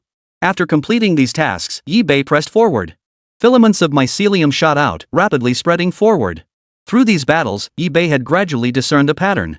The mechanical beings encountered on this level were not of the same caliber as those on previous levels, and their inherent abilities could be fully unleashed. Moreover, the mechanical heart's power could enhance the machine clan's strength. While the original Sakura Blossom possessed flight capabilities, it fell short in speed and agility compared to the feathered wings. Combined, the two complemented each other perfectly, allowing the mechanical tribe to dominate the skies more effectively. Thus, this represented Sakura's evolution. Moreover, the Mecha Maiden's inherent abilities weren't particularly outstanding. She relied more heavily on modifications and enhancements. At that moment, Yibei opened the system interface to review his panel attributes. Yibei. Territory, Mother Fungus. Level, LV13. Sacrifice points, 1580. Troop types, 100 Spore Executioners, 40 Martyr Exploders, 30 Spore Sac Projectors, 40 Destroyers, 30 Explosive Mosquitoes, 40 Shadow Mushroom Hunters, 35 Spore Hammer Colossi, 20 Shapers. Modified units, 1 Abyssal Prison Demon Shark, 1 Shadow Weaver Spider, 1 Sakura Blossom Mecha Girl. Human modified units, Luo Yu, Luo Shui high-grade modified units. Skills, Mycelium Blanket, Fungal Network, Assimilation, Flame, Purification, Hold, Toxin, Underwater Breathing, Fountain of Life, Modified Fungal Soldier, Extraction, Neural Parasite, Freeze. Passive skills, Sovereign's Aura, Infinite Evolution, Poison Resistance, Fire Resistance, Glorious Evolution, Bone Corroding Symbiosis. Building skills, Mycelium Swamp, Greenhouse. Greenhouse units, Venom Spitter, Landmine Mushroom, Healing Mushroom unlocked. Currently available troop types, 7 viewable. Meanwhile, Yibei assessed the unit's capabilities. Sakura Blossom. Level, LV50. HP, 239,986. Quality, Elite. Attack, 1,648.8. Defense, 1,479.4. Spirit, 1898.9. Skills, Lightning Speed, Mecha Transformation, Winged Mecha. As expected, after absorbing several mechanical hearts, Sakura's own strength had been greatly enhanced. Suppressing his thoughts, Yibei continued his forward exploration. At that moment, Yibei gazed ahead, hoping to discern what kind of mechanical race lay before him. At that moment, Sakura suddenly stepped forward and said, "Up ahead are the Machine Men and Machine Maidens. We Machine Maidens and Machine Men are in a cooperative relationship, so our tribes are together." I see. It seemed they had arrived at Sakura's homeland. Yibei stole a glance at Sakura Hua, whose mood had grown somber, seemingly stirred by the familiar surroundings. Yibei said nothing more, continuing to spread the fungal carpet as he advanced toward the Machine Men and Machine Maidens. Every monster encountered along the way was slain by Yibei. Of course, these were merely minor incidents during their advance into the Machine Clan territory. Yibei even suspected they might be deliberate obstacles set by those veteran players. Fortunately, these mechanical monsters weren't particularly powerful and couldn't inflict any significant damage on Yi-Bei. This was precisely why Yi-Bei remained uneasy. With the Spore Hammer Colossus, Luoyu and Luo Shui, plus the upgraded power of Sakura Blossom, these monsters were, at best, mere practice for the upgraded Sakura Blossom. Under Sakura's relentless barrage, the mechanical monsters before them couldn't stand a chance. Soon, under Sakura Blossom's relentless assault, the mechanical monsters before them were utterly overwhelmed. Yi-Bei summoned the fungal carpet, whose tendrils shot forth like arrows, devouring the mechanical creatures before them. Next, Yi-Bei retrieved the gambling cube from his system backpack and sacrificed the materials. After completing all this, Yi-Bei pressed forward, spreading further into the distance. Before long, Yi-Bei and his companions encountered the Machine Clan. Their stature was similar to that of the Sakura clan, more akin to human proportions. The difference lay in the male members of the Machine Clan. Upon seeing the mechanics, Yi-Bei suddenly felt curious. How do you machines mate with the machine maidens? Upon hearing this, Sakura's face flushed crimson and she hastily retorted. The Machine Clan doesn't mate. When both parties connect their core regions to the energy tower simultaneously, the tower merges their cores to create a new Machine Clan member. Yi-Bei instantly grasped the principle. In essence, this process resembled the human IVF procedure Yi-Bei understood. Both partners contribute DNA, which is then hybridized by medical professionals to produce embryos. While different, the fact that the Machine Clan could be endlessly produced through this method still surprised him somewhat. After Yi-Bei voiced his thoughts, Manhwa nodded slightly before her face flushed with embarrassment. She murmured softly. That's how it works between mechanical beings, but combining with humans is an entirely different matter. Yi-Bei froze at her words, momentarily unable to process the implication. Humans can mate with mechanical beings? It wasn't surprising that Yi-Bei was bewildered. Under normal circumstances, one is a flesh and blood human with normal reproductive capabilities, while the other is, frankly speaking, just a hunk of metal. How could these two possibly unite? And it was inherently bizarre. Sakuraka, seemingly noticing Yi-Bei's bewilderment, explained. Actually, only mecha maidens can achieve this. No other mechanical beings can do it. Within our bodies, we possess corresponding human organs, all of them living and functioning, indistinguishable from those of humans themselves. Though we don't understand why, they've existed since our birth. They're usually stored internally, though you'd need to open our external armor to see them. Yi-Bei's interest peaked further upon hearing this, but noticing Sakura Hana's blush, he wisely held back from asking more questions. Then, Yi-Bei's mycelium shot out, initiating battle with the Machine Clan member before him. In an instant, a terrifying force swept toward Yi-Bei, relentlessly closing in. Of course, Yi-Bei wasn't about to back down. Spore Hammer Colossi, Shadow Mushroom Hunters, and other units mobilized in force. The mechanids before him weren't particularly strong, in fact, they seemed somewhat feeble. Compared to the mechanical monsters encountered earlier, these mechanoids seemed almost sickly. It was precisely this situation that made Yi-Bei momentarily think he had wandered into the wrong place. The Spore Hammer Colossus fought with frenzied ferocity, as if venting all the grievances it had endured in one furious outburst. After all, the terror of the iron nest they had faced earlier still lingered. In comparison, the Machine Clan before them seemed like an easy target. Soon, under the Spore Hammer Colossus's relentless bombardment, the other units never even got a chance to engage before the battle ended. Observing the mechanized humanoids before him, Yi-Bei let out a soft chuckle. Summoning the fungal carpet, tendrils of mycelium shot forth, engulfing the mechanized humanoids before him. Chapter 187, Iron Armor Battle Spirit. Sacrificing the Machine Clan before him to the gambling cube. The Mad Gambler cube flashed with brilliant streaks of light. After securing the items obtained, Yi-Bei led his troops deeper into the Machine Clan's encampment. Unlike other mechanical tribes' territories, resembling a camp imbued with humanistic charm, it looked like a place where humans lived. But Yi-Bei knew this was Machine Clan territory, a place fraught with danger. Therefore, Yi-Bei naturally remained vigilant. Meanwhile, Manhwa, upon seeing the Mechanic Clan camp, froze in place. The sight stirred her emotions, leaving her feeling somewhat downcast. The sight before her seemed almost unbearable, deepening her growing concern for her own kind. The mechanized tribe now stood within striking distance of the mechanized maidens, practically sharing the same campground. However, the camp was vast. Even if they wanted to explore it, it would take some time. Not to mention, venturing into the machine people territory meant entering a den of danger. Not only was danger lurking everywhere, but there was also a strong possibility she might encounter her own kin inside. Yet Sakura only paused in silence for a moment before regaining her composure. Now was not the time for despondency. She must help her people overcome their suffering, and assist Yi-Bei in obtaining all the keys to activate the energy tower. That was the paramount task. Seeing this, Yi-Bei felt a surge of relief. She hadn't disappointed his expectations. Soon after, Yi-Bei led his troops in a fierce charge into the Machine Clan's camp. Only upon truly entering the Machine People's camp did Yi-Bei understand, truly grasp why it was said this place resembled human settlements so closely. The The Machine Clan and Machine Maiden Clan encampments closely resembled human towns and settlements, brimming with a rich humanistic atmosphere and advanced technological development. Had Yi Bei not known this was the Mechanical City, part of the Underground City, it would have been nearly indistinguishable from the human civilization he knew. The only difference was the overwhelming technological presence, reminiscent of advancements several centuries into the future. Soon after, Yi Bei led his troops straight into the Machine Clan's camp. Mycelium began spreading wildly, tendrils shooting out in all directions, accompanied by a torrent of spores. All these attacks landed squarely on the bodies of the Machine Clan members. Moreover, Yi Bei's objective wasn't to kill these machine people, but to use them to obtain the key to unlock the energy tower. Thus, Yi Bei's focus remained solely on the energy tower key. Everything else, frankly, held little relevance to him. Even if Manhwa sought to save her own kind, she too would need the key to unlock the energy tower. Thus, there was no conflict between the two. Soon, guided by Manhwa, the group arrived at the location of the Machine Clan leader. Yi Bei's gaze locked onto a small compartment on the leader's chest that could be opened. The key lay within. But suddenly, Yi Bei glanced at Sakura beside him and saw her mood had grown even more despondent. Compared to her earlier emotional response to the surroundings, it seemed as though encountering the person before her had reopened the scars in her heart. "This is my father? Your father?" Yi Bei froze. If his eyes didn't deceive him, the figure before him was the leader of the Machine Clan. Did this mean Sakura was the leader's offspring? For a moment, Yi Bei felt utterly at a loss. He was determined to fight the cyborg leader before him, and he absolutely had to get his hands on the key. But if it was Sakura's father, that would be a whole different story. After all, a significant part of his reason for coming here was because of Sakura.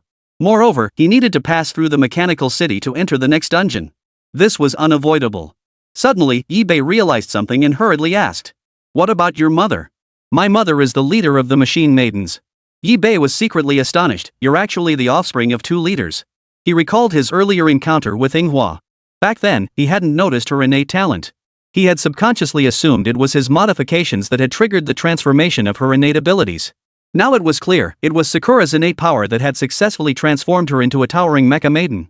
But Yi Bei had never imagined Sakura could be the offspring of two leaders. Killing her was now out of the question. He could only severely wound her and retrieve the key. This would undoubtedly make the fight against Yi Bei extremely difficult. Yet there was no other option. In an instant, Yi Bei unleashed a fierce assault. Countless units poured forth in an instant, mycelium weaving through the air. Spore sacs danced through the air, releasing wave after wave of fungal trap. Burning spores ignited into fiery rings, engulfing those nearby. Countless mechanized troops seemed trapped, unable to escape. Boom! In that instant, the Mech Clan leader launched a fierce counterattack. Yi Bei quickly opened the system interface to examine the Machine Clan leader's information. Iron Armor Battle Soul. Tier, High Level Boss. HP, 11 million. Danger Level, High. Description, Frontline combat unit excelling in frontal assaults and positional defense, retaining the bravery and discipline of human warriors. Boom! In an instant, Yi Bei looked ahead. On the Iron Armor Battle Soul's arm, weapons began rapidly switching. Similar to the Armament Clan encountered earlier, yet the weapon's destructive power seemed to surpass them. Likely due to the Iron Armor Battle Spirit's modifications, which amplified their destructive potential. In the blink of an eye, a barrage of shells struck Yi Bei's troops. Boom! Boom! Boom! Of course, Yi Bei wasn't about to sit idly by and wait for death. If he couldn't kill it, he'd at least cripple it, otherwise, Yi Bei would never get the key.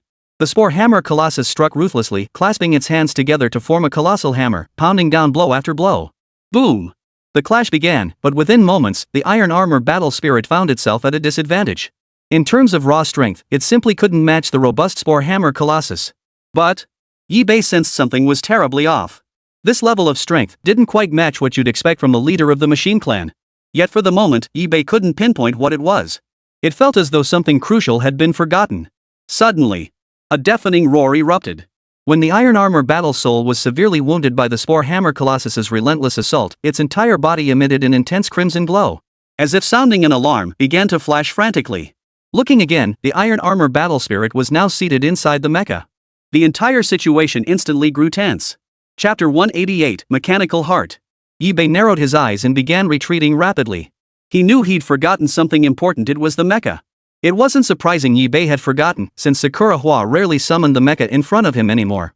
Most of the time, ordinary attacks or even just her normal state were sufficient to eliminate the majority of enemies. Even if they couldn't be killed outright, with Luo Yu and Luo Shui present, there was no need for her to step in. They could handle everything perfectly well. Yi Bei chuckled softly. Now that he remembered, it was time to resume the fight. Yibei swiftly deployed his other units to this location while burying numerous landmine mushrooms and poison spray mushrooms in the ground. Though they might not be very effective, it was better than nothing. Having them was better than not having them at all. What if they actually worked? A vast swarm of fungal filaments descended from the sky, completely blanketing the area. Of course, Yibei's assault didn't stop there. Amidst waves of relentless bombardment, countless spores and spore sacs spread thickly around the mechanized tribe leader. The massive mech's colossal mechanical arm abruptly seized the spore hammer colossus's enormous body. Then, with a crushing squeeze, the entire colossal body of the spore hammer colossus seemed poised to be utterly pulverized. Its mycelium-covered form shattered directly by the mech's crushing grip. SSS-rank. Yibei sucked in a sharp breath. It must be said, the mech clan leader's suit was formidable, crafted from rare and exceptionally hard materials. Moreover, each strike seemed meticulously calculated. The force, speed, and timing of defense were flawless. But it wasn't invincible. In this situation, as long as Yibei's attack speed was fast enough, his opponent couldn't keep up. In an instant, Yibei launched another fierce barrage. Though conflicted within, Sakura Hana had no choice but to steel herself and step forward. After all, if she did not enter the fray, she wouldn't obtain the key, making it impossible to save her father or her people. Bullets flew out one after another, wildly strafing the mecha before them. Simultaneously, Luoyu and Luoxue struck swiftly, golden fungal filaments shooting forth in tandem with golden spores. Moreover, the spore hammer colossi, driven by their earlier ordeal, grew increasingly frenzied. They hammered the mech's massive frame with reckless abandon, as if they had no fear of death. Boom! Bang! Boom! Of course, the mech controlled by the mech clan leader wasn't about to be taken down so easily. Its massive frame held inherent advantages, effortlessly deflecting incoming attacks. Moreover, it exploited its own advantages to mercilessly slaughter the troops blocking its path. Thus, this battle proved extremely arduous. However, this stalemate did not last long. Without needing Yibei's reminder, Manhwa herself understood that if the current situation dragged on, the mech clan would inevitably suffer losses. Thus, Manhwa unleashed her true power, transforming into a mecha. A massive pink-white mecha materialized before them. Controlling the mecha, Sakura Hua instantly shattered the mech clan leader's mecha. It seemed almost like showing off in front of the master. The entire mecha shattered in an instant. Sakura suddenly extended wings from her back and began swiftly maneuvering between the two mechas. Only then did Yibei truly grasp Sakura's power. The terrifying power she unleashed made Yibei look at her with newfound respect. Such power was more than sufficient to inherit the throne here, to become the leader of both the mech clan and the Mecha Maiden clan. However, since Sakura was already his unit, he naturally wouldn't let her go so easily. Yibei looked over. At this moment, Sakura Hana had already snatched the key from the leader of the machine clan, whose chest cavity had been completely crushed. What a ruthless move! Manhwa's actions were entirely justified. After all, the longer the battle dragged on and the larger it grew, benefiting neither side. Manhwa sought survival for her kind, while Yibei desired only the key. Thus, once Yibei obtained it, there would be no need to linger. He could depart immediately.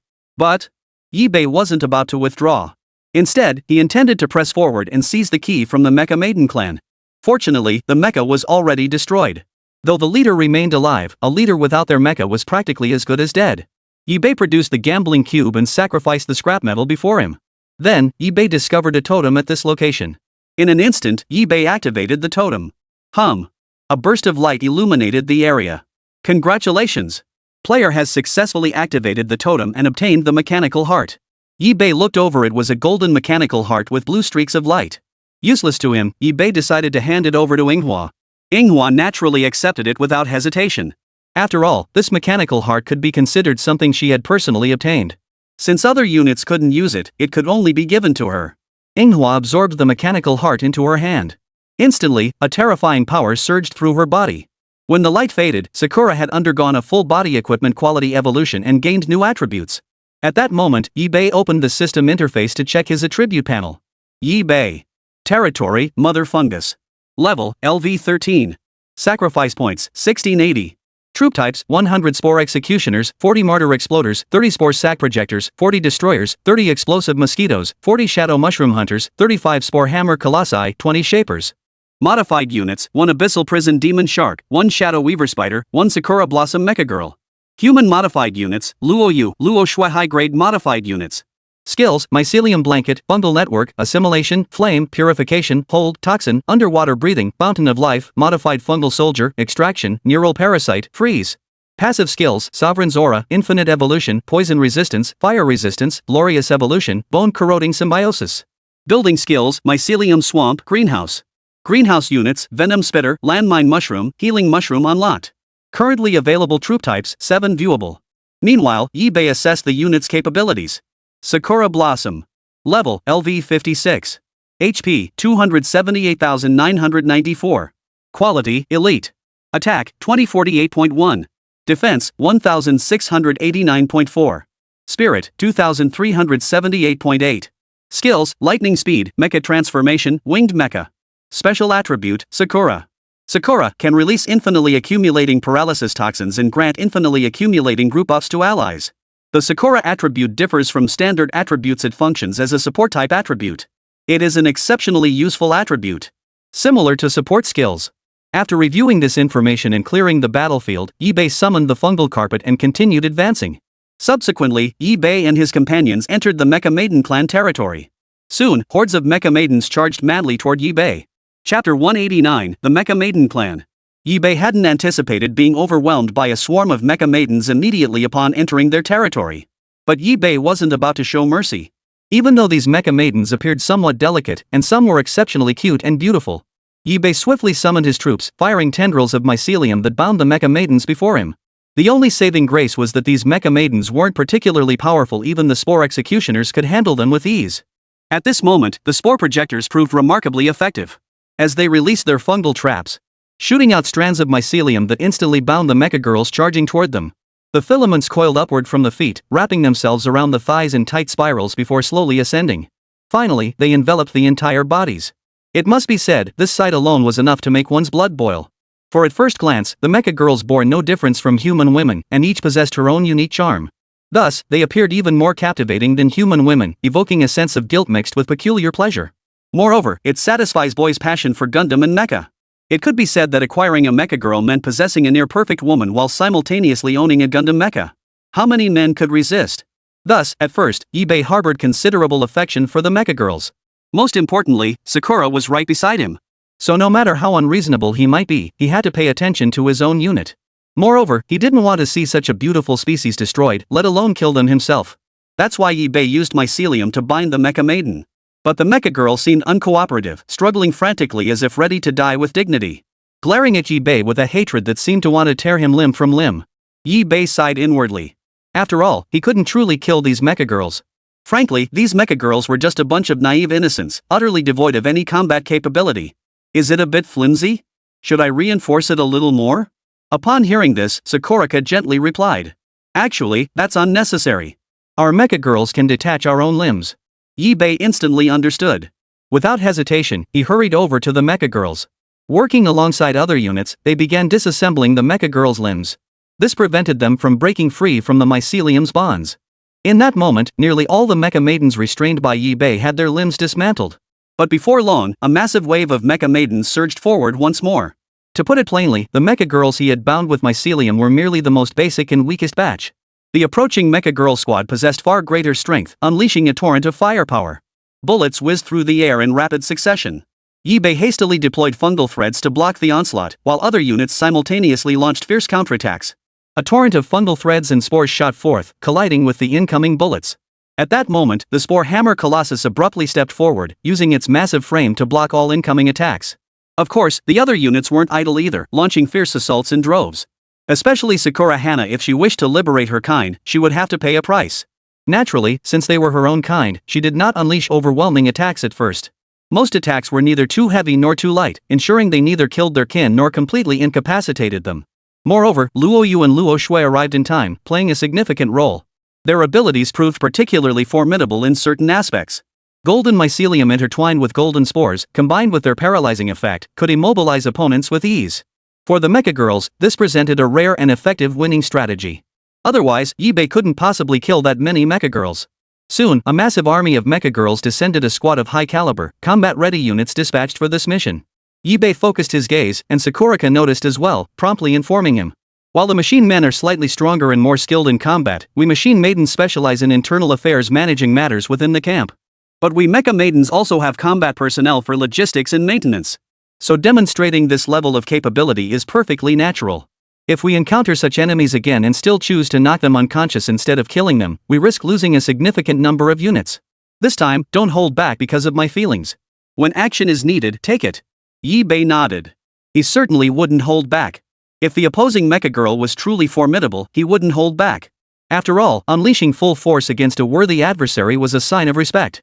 Thus, Yi-Bei immediately struck with lethal force. At that moment, a massive wave of units launched a fierce assault. Countless mycelium tendrils shot out from the air, sweeping across the enemy ranks with relentless fire. The battle erupted instantly. This was Yi-Bei's first true opportunity to eliminate the mecha maiden before him. Of course, these mecha girls weren't pushovers either. The strength they displayed was already on par with the mecha he'd encountered before.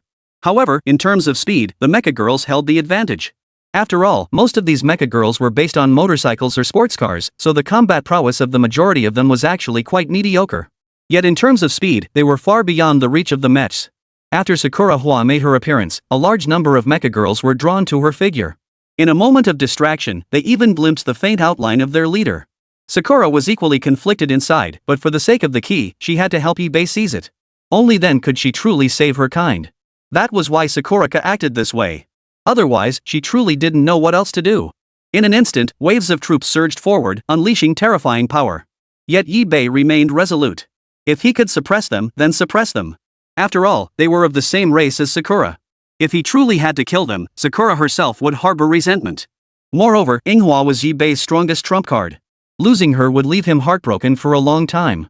With that thought, the Spore Hammer Colossus, Luoyu, Luo Shui, and Sakura Hua all unleashed terrifying power. Yet they also restrained their power, refraining from unleashing force potent enough to annihilate all the mecha maidens. Though the scene appeared chaotic, a closer observation revealed that these forces were more about restraint than outright annihilation. Under this wave of restraining force, vast golden mycelium completely enveloped the area. When Yi-Bei looked again, nearly all the mecha girls were encased, unable to resist any longer. After detaching the mecha girl's limbs, Yi-Bei pressed forward. This time, Yi-Bei intended to strike at the heart of the mecha maiden tribe. Chapter 190, Better Safe Than Sorry. Meanwhile, before the energy tower elevator, the group watched Yi-Bei's actions on the holographic screen and gasped in astonishment. Holy crap! This kid is actually this strong? We really underestimated him. Looks like he might actually help us collect all the keys. So what if he's powerful? To us, he's still just cannon fodder. The boss really had foresight. If he hadn't insisted on letting this guy help us collect the keys, who knows how many units we would have lost. Yeah, that's true. If it weren't for the boss, we'd never have seen his true strength, let alone realized he's this formidable. The scarred man at the top chuckled softly before speaking slowly. No matter how strong he is, he's still just a greenhorn. How powerful could he really be? It's just that we haven't personally tested the strength of these mechanical city monsters yet. Now that we've seen them, they're nothing special. To think they were defeated by a greenhorn who's only been here a short while. Besides, now that he's taken it, we don't have to get our hands dirty. We can just snatch it from him later. At that moment, someone stepped forward and addressed the scarred man. Boss, I request to hunt him down. I'll wait until he has all the keys in his possession, then launch a surprise attack to eliminate him and seize every last one. Besides, this man and I have quite the history. The scarred man waved his hand dismissively. Unwise. Better safe than sorry. I'll wait for him to gather the keys himself and come to us willingly before acting. By then, even if he doesn't want to, he'll have no choice but to kill us to activate the energy tower. After we eliminate him, then, we can conveniently use the energy tower for our own purposes. Meanwhile, Yi-Bei launched an assault on the heartland of the mecha maidens. The vast number of mecha maidens gathered here possessed strength that could not be underestimated. Initially, Yi-Bei hadn't taken them seriously, as the mecha maidens were a race that didn't rely heavily on combat prowess. Thus, Yi-Bei grew careless. When dealing with the machine maidens, he favored restraining them rather than resorting to violent suppression. This led to Yi-Bei's first major mistake upon entering the mechanical city. Before Yi-Bei, nearly every mecha maiden wielded advanced weaponry capable of unleashing terrifying destructive power. The units marching ahead of Yi-Bei were nearly annihilated by the attacks unleashed by the mecha maidens. Their entire bodies were utterly shattered. Some were completely obliterated, leaving only scattered mycelium floating in the air. Yi-Bei was stunned by the sight, momentarily unable to comprehend the situation unfolding before him. Were these monstrously powerful creatures really the mecha girls he knew? Now, as he looked at his fallen troops, he couldn't comprehend it. His units had simply been wiped out like that? An indescribable rage surged through Yi-Bei's chest. He knew why he hadn't struck ruthlessly, mostly because of Sakura Hana. But that didn't mean he truly lacked the courage to kill. The mecha girl before him had completely enraged him. Part of it stemmed from Yi-Bei's ignorance and misunderstanding, subconsciously assuming all mecha girls were weak. That had been Yi-Bei's oversight, the result of his carelessness. But now, Yi-Bei wouldn't make that mistake again. In an instant, Yi-Bei turned to Sakura Hua beside him and asked, Why are the mecha girls here so powerful? Is it due to some other ability, or because of the virus? Against such formidable mecha girls, I might have to unleash my full power. Upon hearing this, Sakura Hana froze in confusion, her mind filled with questions. She couldn't help but speak up. We're deep in enemy territory, isn't it normal to encounter powerful mecha here? Besides, we mecha girls aren't exactly a weak race. Otherwise, how could we have fought our way out of the perilous mechanical city and achieved such remarkable feats? We mecha girls naturally possess extraordinary abilities. Upon hearing Sakura's explanation, Ibe gave an awkward chuckle. Right, he'd fallen into a misconception, subconsciously assuming all mecha maidens were feeble members of the mechanical race. In truth, if the mecha maidens could carve a path through the dense ranks of the machine clan and even possess one of its keys, how could such a formidable race possibly be the delicate, fragile group Ibe had previously imagined? Now it seemed this was merely the standard combat capability of the machine maidens. Moreover, Ibe looked at Manhwa and instantly understood many things. His own Sakura Hana was a mecha maiden, possessing formidable strength. Wasn't that the best proof of all? At that moment, Ibe deployed a massive force of troops to launch a frenzied assault. He also took advantage of this moment to reorganize his forces and launch another charge. Of course, Ibe was also reflecting on his own mindset. He couldn't keep judging the essence of things by their outward appearance alone. Just like now, these seemingly delicate mecha girls proved to be terrifying combatants in battle. Bullets flew wildly, hurtling toward him at breakneck speed. Ibe, sheltered beneath the Spore Hammer Colossus, steadily maintained his defenses. Meanwhile, Ibe also deployed a large number of fungal threads for the assault. However, this time he was more eager to observe Sakura's own attacks. Specifically, Ibe wanted to observe Sakura's innate abilities such as her newly acquired Cherry Blossom attribute. These attributes were embedded within her attack methods, unleashing a torrent of bullets directly from Sakura Hua's own body. These bullets carried a paralyzing effect. Some mecha girls, upon contact with the Cherry attribute bullets, fell into a state of paralysis. Once struck by a Cherry attribute bullet, the mecha instantly fell into paralysis and struggled to regain consciousness. This period was sufficient to completely turn the tide of battle. Moreover, even without the paralysis effect, it can provide area of effect buffs to Ibe's units. In combat, these capabilities prove immensely valuable. Thus, the Sakura attribute obtained by Sakuraka is truly formidable, capable of single-handedly turning the tide of battle.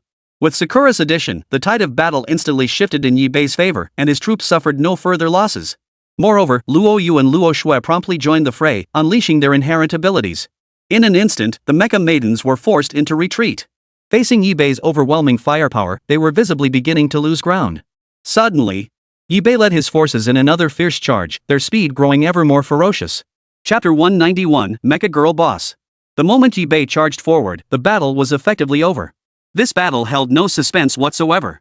With Sakura's addition, the mecha maidens had already lost. After all, the Cherry Blossom attribute's enhancement made them overwhelmingly powerful. Many mecha maidens were instantly paralyzed, allowing the fungal threads to bind them. Of course, Ibe would dismantle the limbs of any bound mecha maiden. Otherwise, once they regained consciousness, they would immediately break free and rejoin the fight. That would leave Ibe facing an endless stream of mecha girls. Ibe's objective wasn't to slaughter countless mecha maidens, but to obtain the key. Moreover, these mecha maidens belonged to Sakura's tribe. Unless absolutely necessary, Ibe would avoid killing these mecha girls whenever possible. Before long, Ibe had restrained every mecha girl present and dismantled all their limbs. Then, Ibe pressed forward. Boom! A deafening explosion shattered the oppressive silence. When Ibe looked up, the leader of the mecha girls appeared before him. Her appearance bore an uncanny resemblance to Sakura, with the same pale pink skin, resembling a 40-year-old version of Sakura. Gone was the youthful innocence, replaced by a mature, alluring aura that was far more captivating and soul-stirring. It must be said that when comparing the two side by side, the mecha maiden leader's charm was undeniably more compelling. Of course, Sakura's own allure was undeniable, enough to stir the hearts of most men. But Ibe wasn't concerned with such things. What mattered to him was the machine maiden leader's strength. The aura emanating from her now clearly demonstrated her formidable power. Hovering around her were nearly 100 electromagnetic cannons and beam cannons, along with over 30 optical camouflage drones. It was this entire array of combined attack capabilities that truly struck fear into Ibe's heart. Initially, Ibe hadn't found it particularly terrifying. With only these elements, he hadn't yet grasped her true strength, leading him to underestimate her. But it was precisely this underestimation that led to heavy losses among Ibe's troops. Ibe launched the initial charge. Wave after wave of troops surged forward, unleashing their attacks.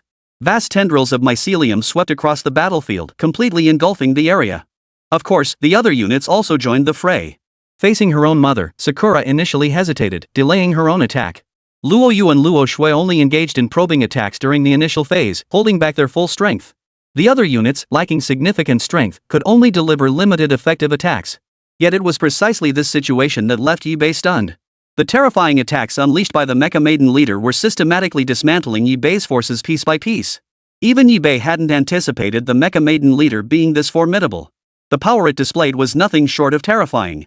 Electromagnetic cannons, beam cannons, and drones all capable of unleashing devastating assaults. These three weapons relentlessly pounded Yibei's forces, inflicting even heavier casualties. Yibei was genuinely struggling to hold his ground. Had Yibei unleashed his full power from the start, stopping her would have been far easier. But now it was too late. Continuing to confront the Mecha Maiden leader would demand considerable effort, not to mention the massive sacrifice points required to replenish his forces. Yibei glanced at his battered troops. Suddenly, he saw that Sakura's body was already disfigured and scarred, with some parts even shattered. The injuries were severe, and only one entity present could have inflicted them: the Mecha Maiden leader, Sakura's own biological mother. Ah! Yibei let out a soft sigh. Such a situation would be unbearable for anyone, let alone Sakura, who had been a child not long ago. Her name was chosen by him, which had triggered her transformation, granting her first evolution an initial attribute boost. Otherwise, she would have remained just a child in need of her mother's care. And now, to have such a child forced to confront her own mother, and worse, to have her mother lash out at her with such ferocity. But suddenly, Yibei seemed to notice something extraordinary. He snapped his head up to stare at the Mecha Maiden leader. The moment the Mecha Maiden leader saw Sakura Hana, her body abruptly halted, and she began to withdraw some of her consciousness. Seizing this opening, Yibei spotted the vulnerability and immediately ordered his troops to attack. Especially Luo Yu and Luo Shui. Their initial slacking had led to the current confusing situation. Now was precisely their moment to shine. In an instant, golden fungal filaments shot forth, instantly combining with golden spores. But Yibei wasn't satisfied with just that. Such an attack posed little threat to the Mecha Maiden leader. Therefore, Yibei directly ordered the two to unleash their most devastating attack. In an instant, beams of golden light erupted from their bodies, blazing onto the Machine Maiden leader's form. In that moment, the leader was enveloped in golden light, absorbing every attack without fail. It could not penetrate the golden light, as if completely cut off from the world. The next instant, a terrifying explosion erupted within the golden light, unleashing a massive wave of golden explosive particles. Boom! When the golden light dissipated, Yibei did not stop. Golden mycelium bound her. Moreover, Yibei proceeded to dismember her limbs. Yet the Mecha Maiden leader continued to struggle relentlessly, as if battling some terrifying presence for control of her consciousness.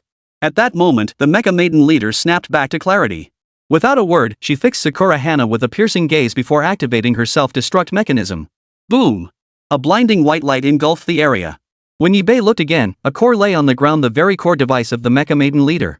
Yibei picked it up and examined it. The core of the Mecha Maiden leader was different, appearing partially destroyed, with something resembling code constantly flowing across its surface.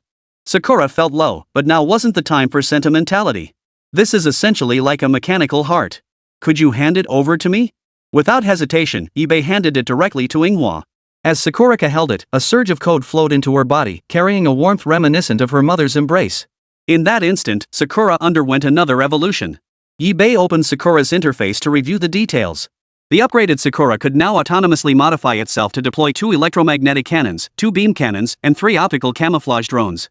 At that moment, Sakura Hua promptly added, "My current power is still weak, but these capabilities will gradually upgrade as my strength grows." Yibei nodded, then spotted a totem nearby. After activating the totem, Yibei once again obtained a mysterious energy orb. As the energy orb surged into the fungal carpet, Yibei knew he was about to undergo another major upgrade. Unlocked new unit, Nightmare Weaver. Chapter 192, Nightmare Weaver. Nightmare Weaver can induce illusions in targets below master rank. While master rank units cannot be drawn into the illusion, their thoughts will be affected to some degree. The skill has an extremely long cooldown, typically usable only once per battle. Yibei was slightly surprised. This was actually a unit capable of trapping opponents within an illusionary realm. Then, as if something clicked, Yibei realized, wasn't hallucinating from poisonous mushrooms a common occurrence? He opened his system interface to check his stats. Yibei. Territory, Mother Fungus. Level, LV13. Sacrifice points, 1300. Troop types, 100 Spore Executioners, 40 Martyr Exploders, 30 Spore Sac Projectors, 40 Destroyers, 30 Explosive Mosquitoes, 40 Shadow Mushroom Hunters, 35 Spore Hammer Colossi, 20 Shapers, 10 Nightmare Weavers. Modified units, 1 Abyssal Prison Shark, 1 Shadow Weaver Spider, 1 Sakura Blossom Mecha Girl. Human modified units, Luo Yu, Luo Shui High Grade modified units. Skills: Mycelium Blanket, Fungal Network, Assimilation, Flame, Purification, Hold, Toxin, Underwater Breathing, Fountain of Life, Modified Fungal Soldier, Extraction, Neural Parasite, Freeze. Passive skills: Sovereign's Aura, Infinite Evolution, Poison Resistance, Fire Resistance, Glorious Evolution, Bone Corroding Symbiosis. Building skills: Fungal Swamp, Greenhouse. Greenhouse units: Venom Spitter, Landmine Mushroom, Healing Mushroom unlocked. Currently available troop types, 8 viewable. Meanwhile, eBay assessed the unit's capabilities. Nightmare Weaver. Level, LV 20. HP, 12,893. Quality, Master Grade. Attack, 1,089.6. Defense, 789.5. Spirit, 4,890.7. Skills: Nightmare, Dream Eater. Holy! When eBay saw the Nightmare Weaver's stats, he couldn't help but be stunned. Such attributes were truly terrifying. The only drawback was its lackluster attack power, though its mental prowess was truly terrifying. For eBay, such attributes were nothing short of a godsend. They represented a terrifying boost to his overall strength. After all, he currently possessed no master tier beings. This acquisition would instantly catapult eBay's overall strength to new heights. Moreover, with combat assets like Luoyu, Luo Shui, Manhwa, and the Spore Hammer Colossus at his disposal, most challenges posed little real threat. Thus, having a support presence was crucial. However, eBay did not immediately create or summon it, lest players secretly observing him discover its existence. Moreover, even without the Nightmare Weaver now, it didn't hinder eBay's continued progress.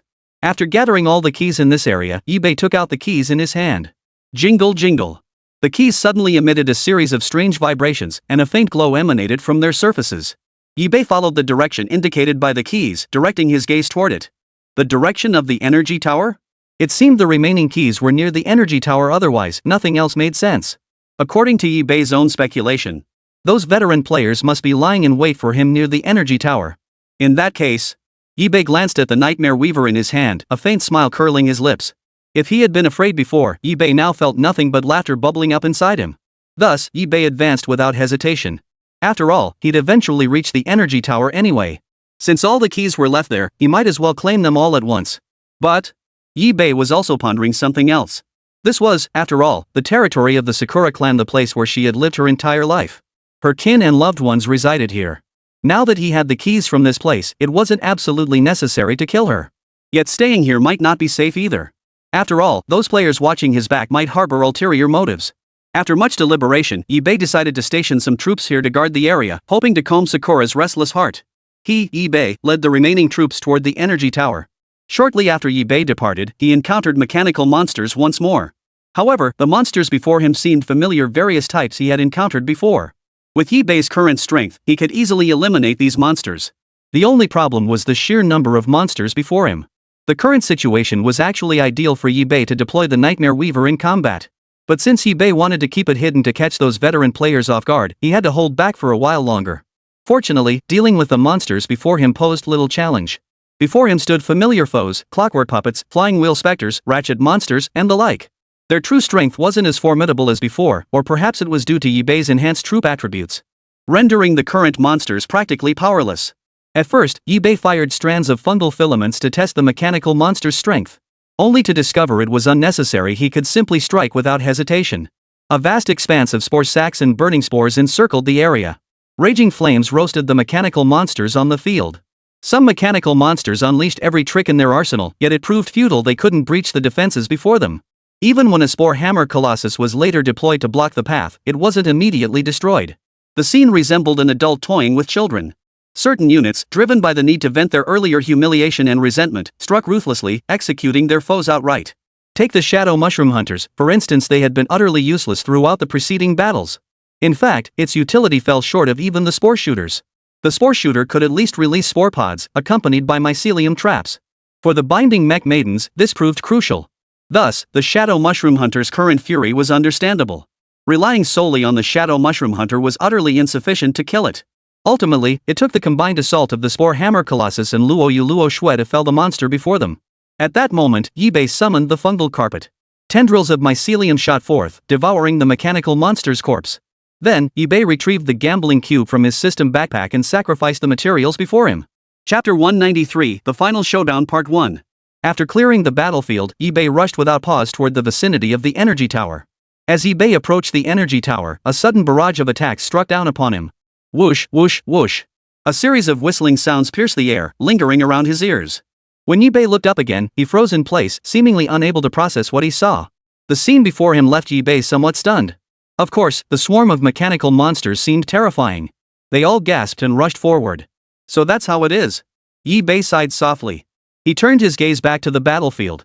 At that moment, a massive horde of mechanical creatures and veteran players appeared before him. Even Wei Guang, the veteran player encountered earlier, was present. Of course, Yi-Bei now realized this man wasn't the one with real authority. The scarred man in front of him was the one who truly held the reins. His every move was what truly controlled the entire situation. At that moment, the scarred man looked at Yi-Bei before him and let out a light chuckle, as if everything had unfolded exactly as he had planned. Even Yi-Bei hadn't anticipated the scarred man's confidence. So you did come. Your strength is quite impressive. Otherwise, I might have simply killed you outright, sparing us the trouble of dealing with you later. Heh, your strength has truly surprised us. Had we not witnessed your abilities firsthand, we might have taken you down for real. For now, hand over every key you possess. The men's faces hardened with ferocity. Should Yi-Bei utter a single refusal, they would turn hostile on the spot. Of course, they never intended to engage in friendly conversation with Yi-Bei from the start. As they spoke, the mechanical beings surrounding them began to stir restlessly. It seemed as though seeing Yi-Bei had energized them, as if something was drawing them in. At this moment, Yi-Bei had no intention of continuing the conversation with this group. Since a fight was inevitable, he might as well get it over with. In an instant, Yi-Bei summoned his troops. Fungal filaments shot forth in rapid succession, launching a fierce assault. Whoosh, whoosh, whoosh. The moment Yi-Bei launched his assault, a peculiar smile flickered across nearly every face present. Compounded by the fact that Yi-Bei's attack was merely probing, the strength he displayed was actually quite weak. Is that all? How disappointing. The crowd sighed and shook their heads in unison. Though they had witnessed Yi-Bei's combat on the light screen before, it was merely a screen display, not first-hand observation. Naturally, doubts lingered. Now, seeing him in person, the reality differed from the projection. Did this mean the opponent wasn't nearly as formidable as they seemed? Or were they deliberately holding back? The crowd could control the infected mechanical race, with several commanding the mechanical forces to clash fiercely against Yi-Bei's troops. Yet Yi-Bei's forces still held the upper hand. After probing, they launched a fierce assault, catching the enemy off guard. Particularly when certain formidable units entered the fray, the strength they displayed proved even greater. Massive mycelium, countless spore sacs, and a sky filled with spores, these were the most fundamental abilities of the fungal troops. At this moment, all these attacks descended upon the mechanical forces.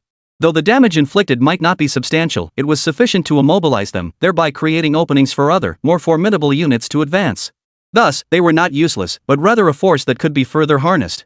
Suddenly, the entire mechanical city trembled. The vibration grew increasingly intense, leaving Yi-Bei teetering unsteadily on his feet. When the tremors finally subsided, Yi-Bei looked up once more. The scene before him had transformed into a terrifying spectacle. Nearly all the mechanical monsters had converged here, as if they had been gathered before. Now, they emerged from the shadows to encircle Yi-Bei and his troops. This was a staggering number, a truly terrifying force. Even Yi-Bei couldn't help but break out in a cold sweat at the sheer number of mechanical monsters before him. Nearly every creature from the mechanical city had converged here. It had to be said, the enemy truly held Yi-Bei in high regard. Staring at the scene before him, Yi-Bei suddenly realized something. His expression changed drastically as he hurriedly turned to the group and demanded, "Could it be, you're the one spreading these viruses?" Hearing Yi-Bei's tense words, the others burst into laughter. "That's right. Looks like you're not too dumb after all. Otherwise, this would be far too boring. But what good does knowing do you now? You're about to be ruthlessly slaughtered by us. When that happens, this answer will go to hell with you." The group sneered repeatedly, seemingly holding Yi-Bei in utter contempt. And indeed, that was precisely the case. Though aware of Yi-Bei's formidable strength, they never imagined he was still testing them. After all, they understood that no matter how formidable Yi-Bei was, he couldn't possibly fight against so many of them. And with countless mechanical monsters at his disposal, the advantage in this battle was undeniably on his side. Rumble. At that moment, playing it safe, the group summoned their mechs. Without hesitation, they climbed inside, taking control of the mechs to survey the entire battlefield from above. Yi-Bei's expression darkened. Dealing with the mechanical creatures before him was already draining his focus, and now he had to contend with the mechs controlled by the others as well. They really knew how to make things difficult for him. In that instant, Yi-Bei felt an overwhelming urge to strangle them all.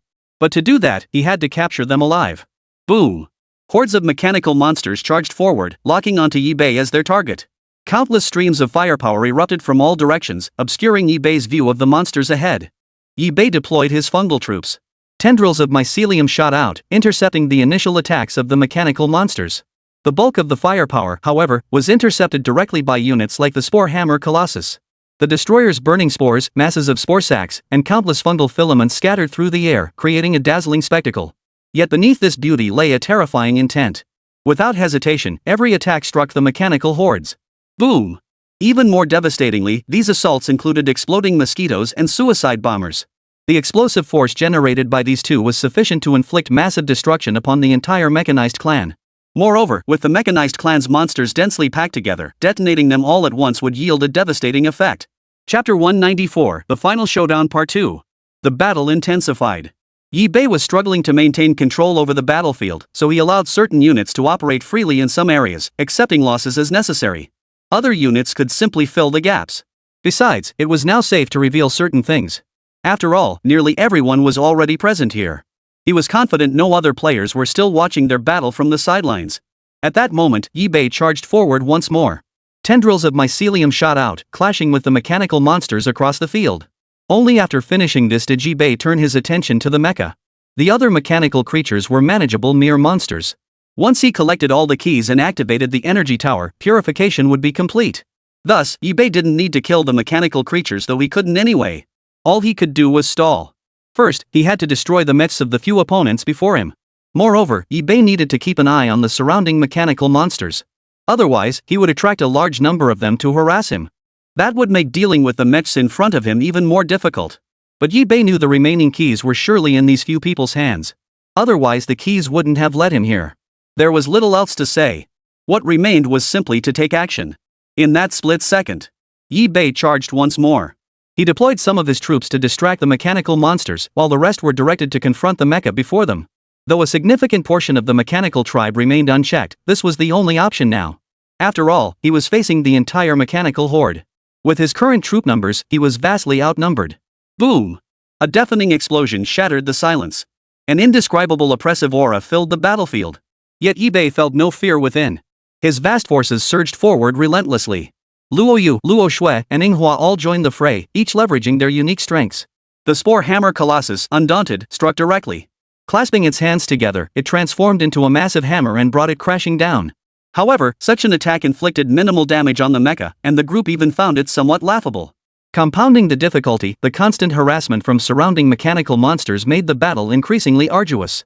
Luo Yu and Luo Shui unleashed streams of golden mycelium, interwoven with bursts of golden spores. Nearly every attack landed on the mecha, yet still yielded nothing. At that moment, Yi Bei launched another fierce assault. Manhwa also unleashed her full power. Victory was within reach. If they could eliminate the enemy before them, obtain the key, and successfully activate the energy tower, her clan could achieve complete liberation and undergo transformation and advancement. Of course, the greatest benefit would be to completely expel those mysterious viruses and restore their health. This was the sole focus of Sakura's thoughts. Thus, in this battle, Sakura held nothing back. She played every card in her hand, mercilessly slaughtering the mechanical race present. But all this was necessary for growth, for victory, for complete liberation. Boom! The battlefield grew fiercer by the moment. Countless units perished, the air thick with the scent of fungal mats and the metallic stench of crushed steel. Had this been any other race, rivers of blood would have flowed here. Instead, the air was thick with the scent of copper rust and iron rust. The air was thick with the pungent stench of metal, and the spilled gasoline and engine oil added a sharp, acrid odor to the mix. This was merely one scene on one battlefield, the others were no different. Yi Bei immediately deployed fungal marshes to swiftly heal the wounded troops, enabling them to rejoin the fray. The situation on the field grew increasingly confusing. Even Yi Bei struggled to discern the situation, now shrouded in uncertainty. Yet the relentless toll on his troops remained an unchanging reality. After probing the enemy, Luo Yu and Luo Shui unleashed their terrifying power in full force. Massive golden mycelium surged forth, intertwining with the golden threads already covering the fungal carpet. Moreover, the golden radiance emitted by Luo Yu and Luo Shui instantly enveloped the mechs. Yet the golden light was not vast, barely sufficient to envelop a single mecha at most. It seemed to have little effect. The golden light exploded, engulfing the mecha within its embrace. When Yi Bei looked again, the golden glow had vanished. Before him lay a heap of scrap metal that appeared battered beyond repair. The entire structure appeared as though it could be reduced to scattered fragments with the slightest touch. But things weren't quite that simple. Though the mech sustained some damage, it remained fully operational and its combat effectiveness remained uncompromised. Yet Yi Bei detected a flaw. Seizing the opportunity, Yi Bei deployed all the poisonous spore mushrooms and landmine mushrooms he had cultivated in large quantities in the greenhouse for this battle. Meanwhile, Yibei continued directing Luo Yu, Luo Shui, and Ing Hua to inflict as much damage as possible on the mech. After all, this was an extremely difficult task for Yibei himself. While the Spore Hammer Colossus could inflict damage on the mech, the sheer number of mechanical creatures swarming around it proved overwhelming. Therefore, Yibei opted for a strategy of taking them down one by one. It was only after observing Luo Yu and Luo Shui's experiments with that particular mech that Yibei conceived this strategy. It must be said, this was also an exceptionally sound strategy. At that moment, Luo Yu and Luo Shui launched another fierce assault. A torrent of golden light descended from the sky, instantly bathing the mech's massive frame. Despite its desperate struggles, it couldn't break free. It seemed as though a mysterious magic within the golden light was blocking the mecha from unleashing its attacks. Soon, wave after wave of golden light descended, shattering the mecha piece by piece. Witnessing this scene, the others were all shocked and alarmed, some even filled with dread. They never imagined Yibei's strength could be so formidable. But Yibei gave them no time to process the shock. He ignited the landmine mushrooms and poison spray mushrooms he had planted earlier. Boom! Boom! Boom! The successive explosions shattered the tranquility of the area completely. When the smoke finally cleared and Yibei turned his gaze back to the battlefield, nearly every single mech was in a state of complete destruction. Several figures, covered in grime and dust, scrambled out of their mechs and began frantically fleeing. But Yibei wasn't about to let them off so easily. Mycelium shoots out in tendrils, releasing a mass of spore capsules, attempting to bind the figures before him. Without the protection of the mechanical monsters or their mechs, these were nothing more than ordinary mortals. In an instant, a torrent of fungal filaments erupted, some already burrowing into the victims' bodies, rapidly absorbing nutrients. Suddenly, slicing attacks descended from the sky, severing every strand of mycelium Yibei had unleashed. Yibei looked up to see countless mechanical blades slowly closing in. Chapter 195, Final Showdown Part 2. Following the trajectory of the mechanical blades, Yibei continued to look upward. There, suspended in midair, was a man clad in full mechanical battle armor, his gaze sweeping over the assembled crowd. A vicious scar ran across his face, striking and unforgettable. After rescuing the group, the scarred man spoke with smug arrogance. "You are indeed formidable. I have witnessed your strength, your extraordinary troops, and your astonishing abilities, things I have never encountered in the dungeons. I must admit, you're quite intriguing. Even I find myself tempted to study you thoroughly. But now, no matter how strong you are, you can't possibly be stronger than me. This ends here. Hand over the remaining keys, and I'll grant you a quick death." At that moment, Yibei stared at the scarred man soaring through the air, saying nothing. Now, it was time to let strength speak for itself. Although previous battles had made Yibei keenly aware of these men's capabilities, this particular individual might very well be their leader. He belonged to the strongest tier, so Yibei couldn't afford to be overly confident just yet. Boom! The battle erupted instantly. Yibei fired his mycelium first. Since his own mycelium had been severed earlier, he wanted to test the effectiveness of Luo Yu and Luo Shui's golden mycelium. If even their golden filaments could be severed, he would have to be extremely cautious. After all, not everyone possessed such power. Clang! Clang! Clang! The mechanical blades whirled at breakneck speed, frantically slicing through the incoming golden filaments. Yet as the blades met the golden filaments before them, they felt a slight strain, though they still managed to sever them. Yibei seized upon this very point, spotting a slight opening in the scarred man's defense. Of course, the opponent remained formidable. Ordinary units simply couldn't handle him. Therefore, Yibei refrained from recklessly deploying other units to intercept him. Such an action would serve no purpose and would only significantly increase unit losses. Apart from the Spore Hammer Colossus, other units could scarcely inflict any meaningful damage on the scarred man before them. Moreover, numerous crazed mechanical tribesmen were attacking wildly all around, some having even lost all sense of friend or foe. They began engaging in large-scale slaughter. Yet without exception, all this only served to highlight the scarred man's formidable strength. The mech housing the scarred man began unleashing terrifying power, capable of instantly sweeping through Yibei's troops. Countless mechanical blades relentlessly sliced through Yibei's forces, with many units being destroyed before they could even engage. This was the essence of his formidable strength. Yibei knew that with his current forces alone, he stood no chance against the scarred man. In an instant, Yibei activated the system to review his attributes. Yibei. Territory, Mother Fungus. Level, LV13. Sacrifice points, 1590. Troop types, 100 Spore Executioners, 40 Martyr Exploders, 30 Spore Sac Projectors, 40 Destroyers, 30 Explosive Mosquitoes, 40 Shadow Mushroom Hunters, 35 Spore Hammer Colossi, 20 Shapers, 10 Nightmare Weavers. Modified units, 1 Abyssal Prison Shark, 1 Shadow Weaver Spider, 1 Sakura Blossom Mecha Girl. Human modified units, Luo Yu, Luo Shui high quality modified units. Skills, Mycelium Blanket, Fungal Network, Assimilation, Flame, Purification, Hold, Toxin, Underwater Breathing, Fountain of Life, Modified Fungal Troops, Extraction, Neural Parasite, Freeze. Passive skills: Sovereign's Aura, Infinite Evolution, Poison Resistance, Fire Resistance, Glorious Evolution, Bone Corroding Symbiosis. Building skills: Mycelium Swamp, Greenhouse. Greenhouse units: Venom Spitter, Landmine Mushroom, Healing Mushroom unlocked. Currently available troop types: 8 viewable. Meanwhile, eBay assessed the unit's capabilities. Nightmare Weaver. Level: LV 30. HP: 22,893. Quality: Master Grade. Attack: 2,903.6. Defense: 1,678.5. Spirit: 5,893.7. Skills: Nightmare, Dream Devourer. Among them, a single Nightmare Weaver costs 30 sacrifice points. eBay exchanged for 10 at once. Only then did he gain the confidence to barely stand against the mech before him, the strength to challenge it. After all, the Nightmare Weaver's abilities were potent enough to turn the entire tide of battle. Suddenly, the Nightmare Weaver materialized before their eyes. The sudden appearance of this entirely new unit left everyone present stunned. They couldn't fathom how eBay had managed it. But eBay had no intention of explaining. He immediately commanded the Nightmare Weaver to release hallucinogenic spores. A massive cloud of hallucinogenic spores filled the air before the mechanical monsters. Simply approaching within 10 meters of the hallucinogenic spores was enough to fall under their influence, triggering uncontrollable hallucinations.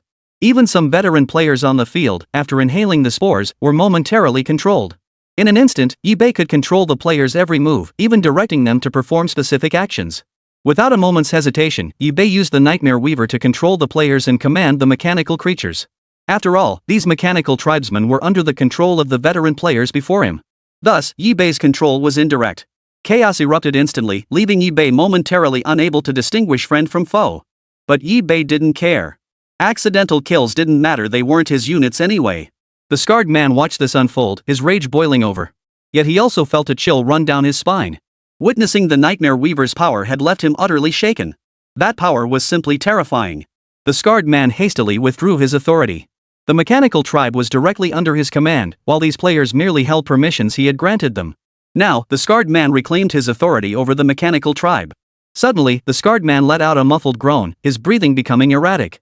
The sudden withdrawal of too many permissions at once caused a shockwave, leaving him frozen in place, unable to move.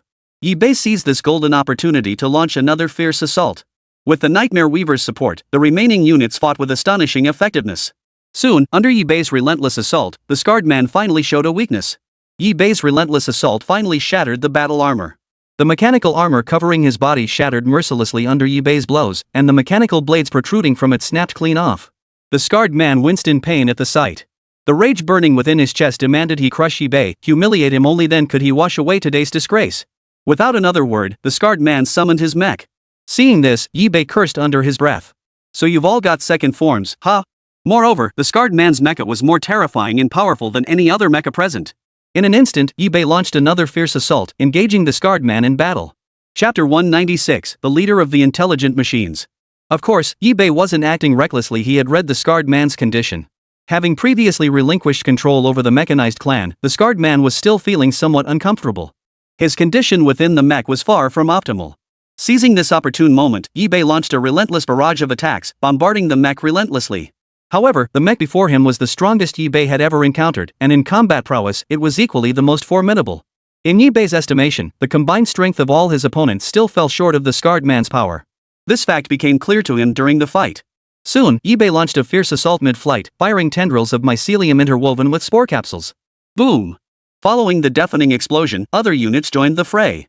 Especially Luo Yu and Luo Shui, they were the primary damage dealers against the mechs. Meanwhile, Manhwa, bolstered by the upgrades to her mechanical heart, had also grown stronger. In the clash, they unleashed terrifying power. The barrage of electromagnetic cannons and drones proved highly effective. Their high attributes and damage output, combined with Sakura's elemental properties, made them formidable enough to intercept the vast majority of the Machine Clan.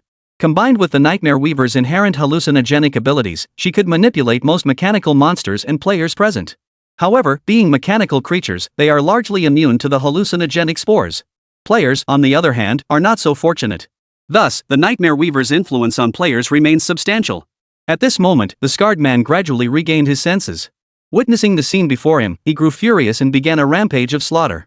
Terrifying bombs flew in one after another, combined with attacks from other machine-type creatures, dealing considerable damage to eBay. The battlefield once again became deadlocked. Yet in reality, eBay still held the upper hand. After all, he commanded a vast array of supporting units, and the Nightmare Weaver controlled the players. This allowed Yi-Bei's units to unleash their full potential. Both the Spore Hammer Colossus and the Shadow Mushroom Hunters unleashed power capable of threatening the mechs. Fortunately, while attacking, Yi-Bei kept a constant eye on the Scarred Man's movements. Moreover, the Scarred Man's second form, it must be said, had seen a significant leap in power, almost incomparable to his previous state. This form resembled a rampaging, destructive mecha. Yet Yi-Bei felt no fear. With Luoyu, Luo Shui, Manhwa, and the Spore Hammer Colossus by his side, he was more than capable of handling the mecha before him. Golden light once again enveloped the Scarred Man's mech. This was precisely how the Scarred Man's subordinate mecha had been defeated earlier, a testament to Luoyu and Luo Shui's formidable power. Now, under the relentless barrage from Yi-Bei's forces, the mech before him finally buckled, utterly crushed. But just as Yi-Bei thought the battle was nearly over, the Scarred Man suddenly snapped back to his senses, gritting his teeth in determination. In that instant, the Scarred Man directly inserted the circuits into his body, merging his flesh with the mech armor to become one with it. Instantly, a towering beam of light erupted, illuminating the entire mechanical city. A third form? Yi-Bei was utterly stunned. This mech was truly astonishing. Not only did it possess 3 distinct forms, but each successive form surpassed the last in power and by more than just a little. Seeing this, Yi-Bei also grew wary. After all, the mecha before him was immensely powerful, stronger than all the others combined, and crucially, all that power was concentrated in a single unit. If it weren't for Yi-Bei needing the keys from these people and access to the energy tower behind them. Otherwise, Yi-Bei genuinely didn't want to encounter these monsters, much less fight these people.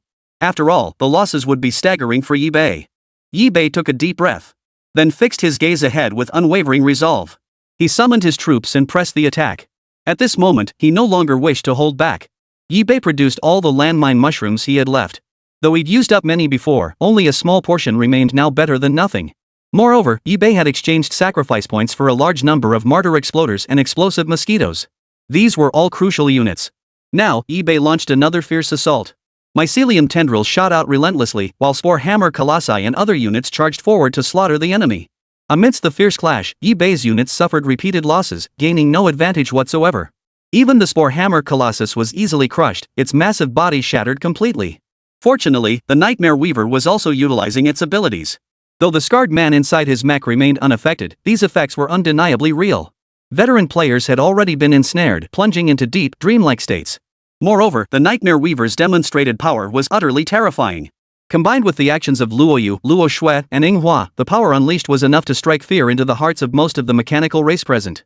Soon, as Luoyu and Luo Shui unleashed their ultimate attacks, Manhwa refused to be outdone, summoning her mecha to join the fray. The barrage of firepower from both sides continued unabated. Yet Yi-Bei's side began to show signs of gaining the upper hand.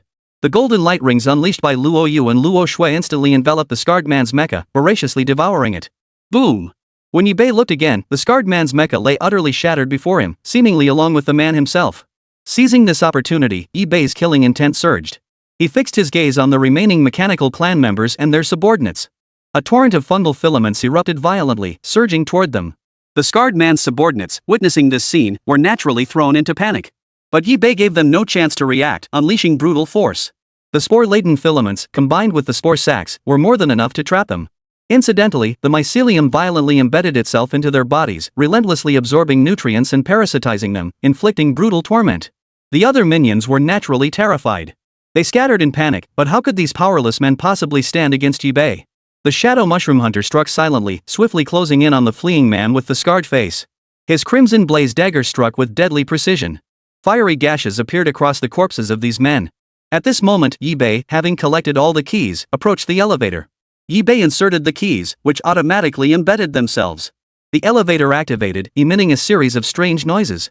Soon, it returned to its previous state, ready to carry passengers. Yi-Bei and the others stepped inside. After the ride, Yi-Bei arrived at an open area. In the open area stood a large light bulb glowing with blue light. Suddenly, his backpack stirred. Yi-Bei retrieved it from his system backpack. It was the mechanical sphere he had obtained from the machines earlier that was stirring. Yi-Bei took out the mechanical sphere. At this moment, the mechanical sphere was still emitting a glow. Immediately, a string of energy codes was input into the blue orb, which responded by emitting a sudden burst of blue light. Then, the mechanical sphere transformed, morphing into a small humanoid figure. Seeing this, Yi-Bei instantly grew wary. The little figure, upon seeing Yi-Bei, bowed deeply and thanked him. "Thank you, benefactor, for saving our mechanical race." Yi-Bei was puzzled, but the little figure continued. "Allow me to introduce myself. I am the leader of the Jie clan, the clan chief." Chapter 197, Subduing the Machine Maiden Clan End. The leader of the mechanical clan then continued. Actually, the mechanical orb in your possession, benefactor, is the contingency plan I left behind. If someone can gather all 8 keys and trust my words, then I can be revived through the energy tower. But if the keys cannot be gathered, then my resurrection holds no meaning. Upon hearing this, Yibei instantly grew wary. Though the leader of the Jie clan made it sound simple, the truth was far more complex. Now that the leader had spoken, Yibei felt even more uncertain. What exactly was the function of this energy tower? Could it truly purify the toxins released by the scarred man? Everything now seemed shrouded in mystery. For a moment, Yibei felt utterly at a loss. The leader of the Jie clan seemed to notice Yibei's hesitation and continued. Though I concealed the fact that it could revive me, I did not lie about its ability to activate the energy tower and perform purification. Moreover, these viruses are harmful to us without any benefit whatsoever. Naturally, I too wish to purify them. At that moment, the glow of the energy tower intensified. Blue energy surged forth, enveloping the entire mechanical city. Yibei could even clearly hear the sounds of reboots, purifications, and virus eradications emanating from the mechanical city beneath the energy tower. The energy tower acted directly upon the machine clan itself, overhauling and refilling various components. Due to Yibei's actions and the scarred man's series of deeds, the entire mechanical city underwent a transformation. Now, the entire city stood on the brink of a new beginning. However, this process did not last long. The purification capabilities released by the energy tower were exceptionally potent. Yibei rested briefly before looking again. The blue energy array emanating from the entire energy tower surged once more, swiftly restoring calm. At that moment, the leader of the machines spoke softly to Yibei. The purification is complete. We cannot repay such a great kindness. On behalf of the entire Jie clan, I express our deepest gratitude. Thank you for saving the mechanical city, saving the mechanical clan, protecting our sanctuary, and safeguarding our homeland. Yibei waved his hand dismissively. After all, his plans weren't conflicting with theirs. Even if he hadn't helped the mechanics, he would still have to pass through this layer to enter the next dungeon. Then, a hint of curiosity stirred within Yibei. He inquired. If the ones infected by the mechanical clan are also humans, why don't you reject me? The leader of the intelligent machines replied matter-of-factly. Humans are different from the mechanics. Each possesses an independent individual consciousness, so I do not reject humans. On the contrary, I feel a particular affinity toward humans and wish to observe and analyze them more closely. Yibei was slightly surprised. It must be said, the leader of the intelligent machines held remarkably advanced ideas, at least for a machine.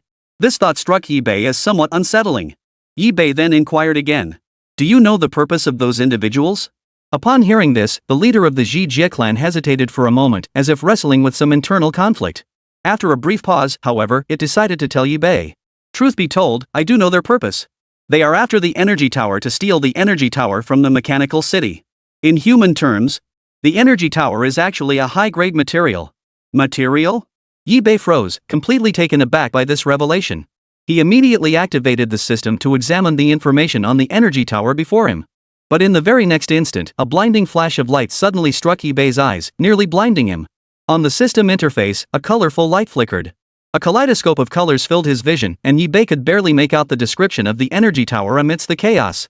Energy tower, the source of life for the mechanical clan, one of the materials enabling ultimate evolution for mechanical life forms. Other uses unknown. Upon reading the description, Yibei felt a surge of envy. But after a moment's thought, he ultimately abandoned the idea. After all, while the item was valuable, he had to consider the consequences. The energy tower before him functioned much like the core of the entire mechanical city. If the core were to vanish, who knew what would happen to the city?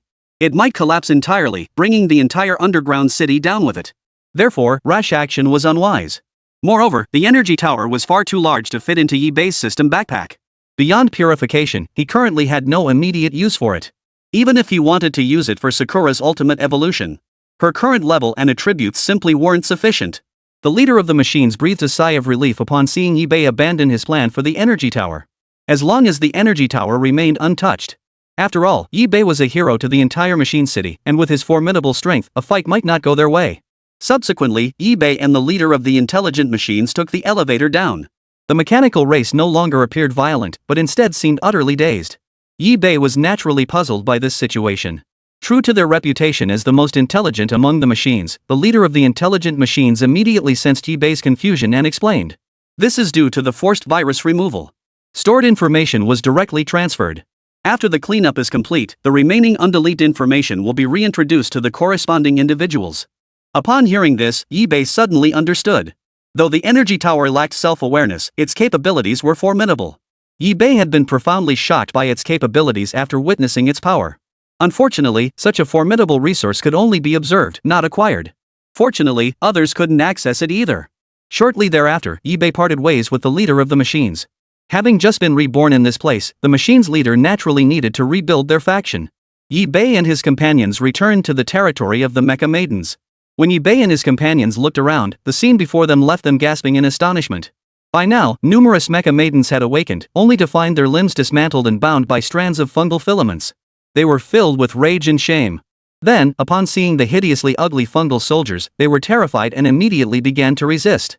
But without limbs and bound by their restraints, the Mecha Maidens couldn't break free, let alone inflict any damage. Moreover, Yi-Bei noticed that since the Mecha Girls retained some basic consciousness, many remained relatively calm. Moreover, since their memory data hadn't been retrieved by the energy tower, though many of them were already beyond repair. Some lucid Mecha Girls addressed Yi-Bei. The energy tower activated a forced virus cleansing program, causing some Mecha Girls to overload and their cores to be scrapped. Yi-Bei nodded. Such losses were within his expectations. He proceeded to take stock of the situation. The Mecha Girls still present possessed attributes far surpassing those of standard units. They were the elite among the elite. Yi-Bei cleared his throat and began, now. Before he could finish, all the Mecha Girls present knelt on one knee in unison. We humbly request your protection, Master. You have no choice but to. Yi-Bei froze in confusion. A crimson-hued Mecha Girl spoke up, our territory has been destroyed, and our kind is nearly extinct. Following you is our best option. Yi-Bei tried to say something else, but felt a faint chill on his palm. It was Sakuraka who had seized his hand. Yi-Bei said nothing more, silently directing the fungal carpet to spread, its mycelium gradually seeping into the bodies of the machine girls, initiating assimilation. Over an hour later, the surviving Mecha Girls were fully assimilated, their limbs reassembled, and one by one, they rose to their feet. Yi-Bei checked the panel.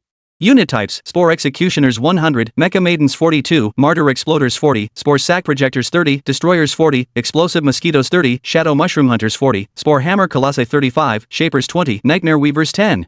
To be precise, there were 43 Mecha Maidens, though Sakuraka was inexplicably not included in the count. After completing all this, an announcement echoed through the chat channel once more. Congratulations to player Yi-Bei for clearing the mechanical city. The mechanical voice echoed incessantly within her mind. Immediately after, a deafening roar shook the sky. A cylindrical structure descended from the heavens and landed, its facing side opening to reveal a teleportation array. Looks like this is the entrance to the next level of the dungeon. Let's go. Time to embark on a new journey. Yi-Bei called out to the group behind him. Yes, sir. The troops behind him bowed in unison. Luo Yu, Luo Shui, and Ing Hua exchanged glances. Each saw a hint of a smile in the other's eyes before they quickened their pace to catch up. The end.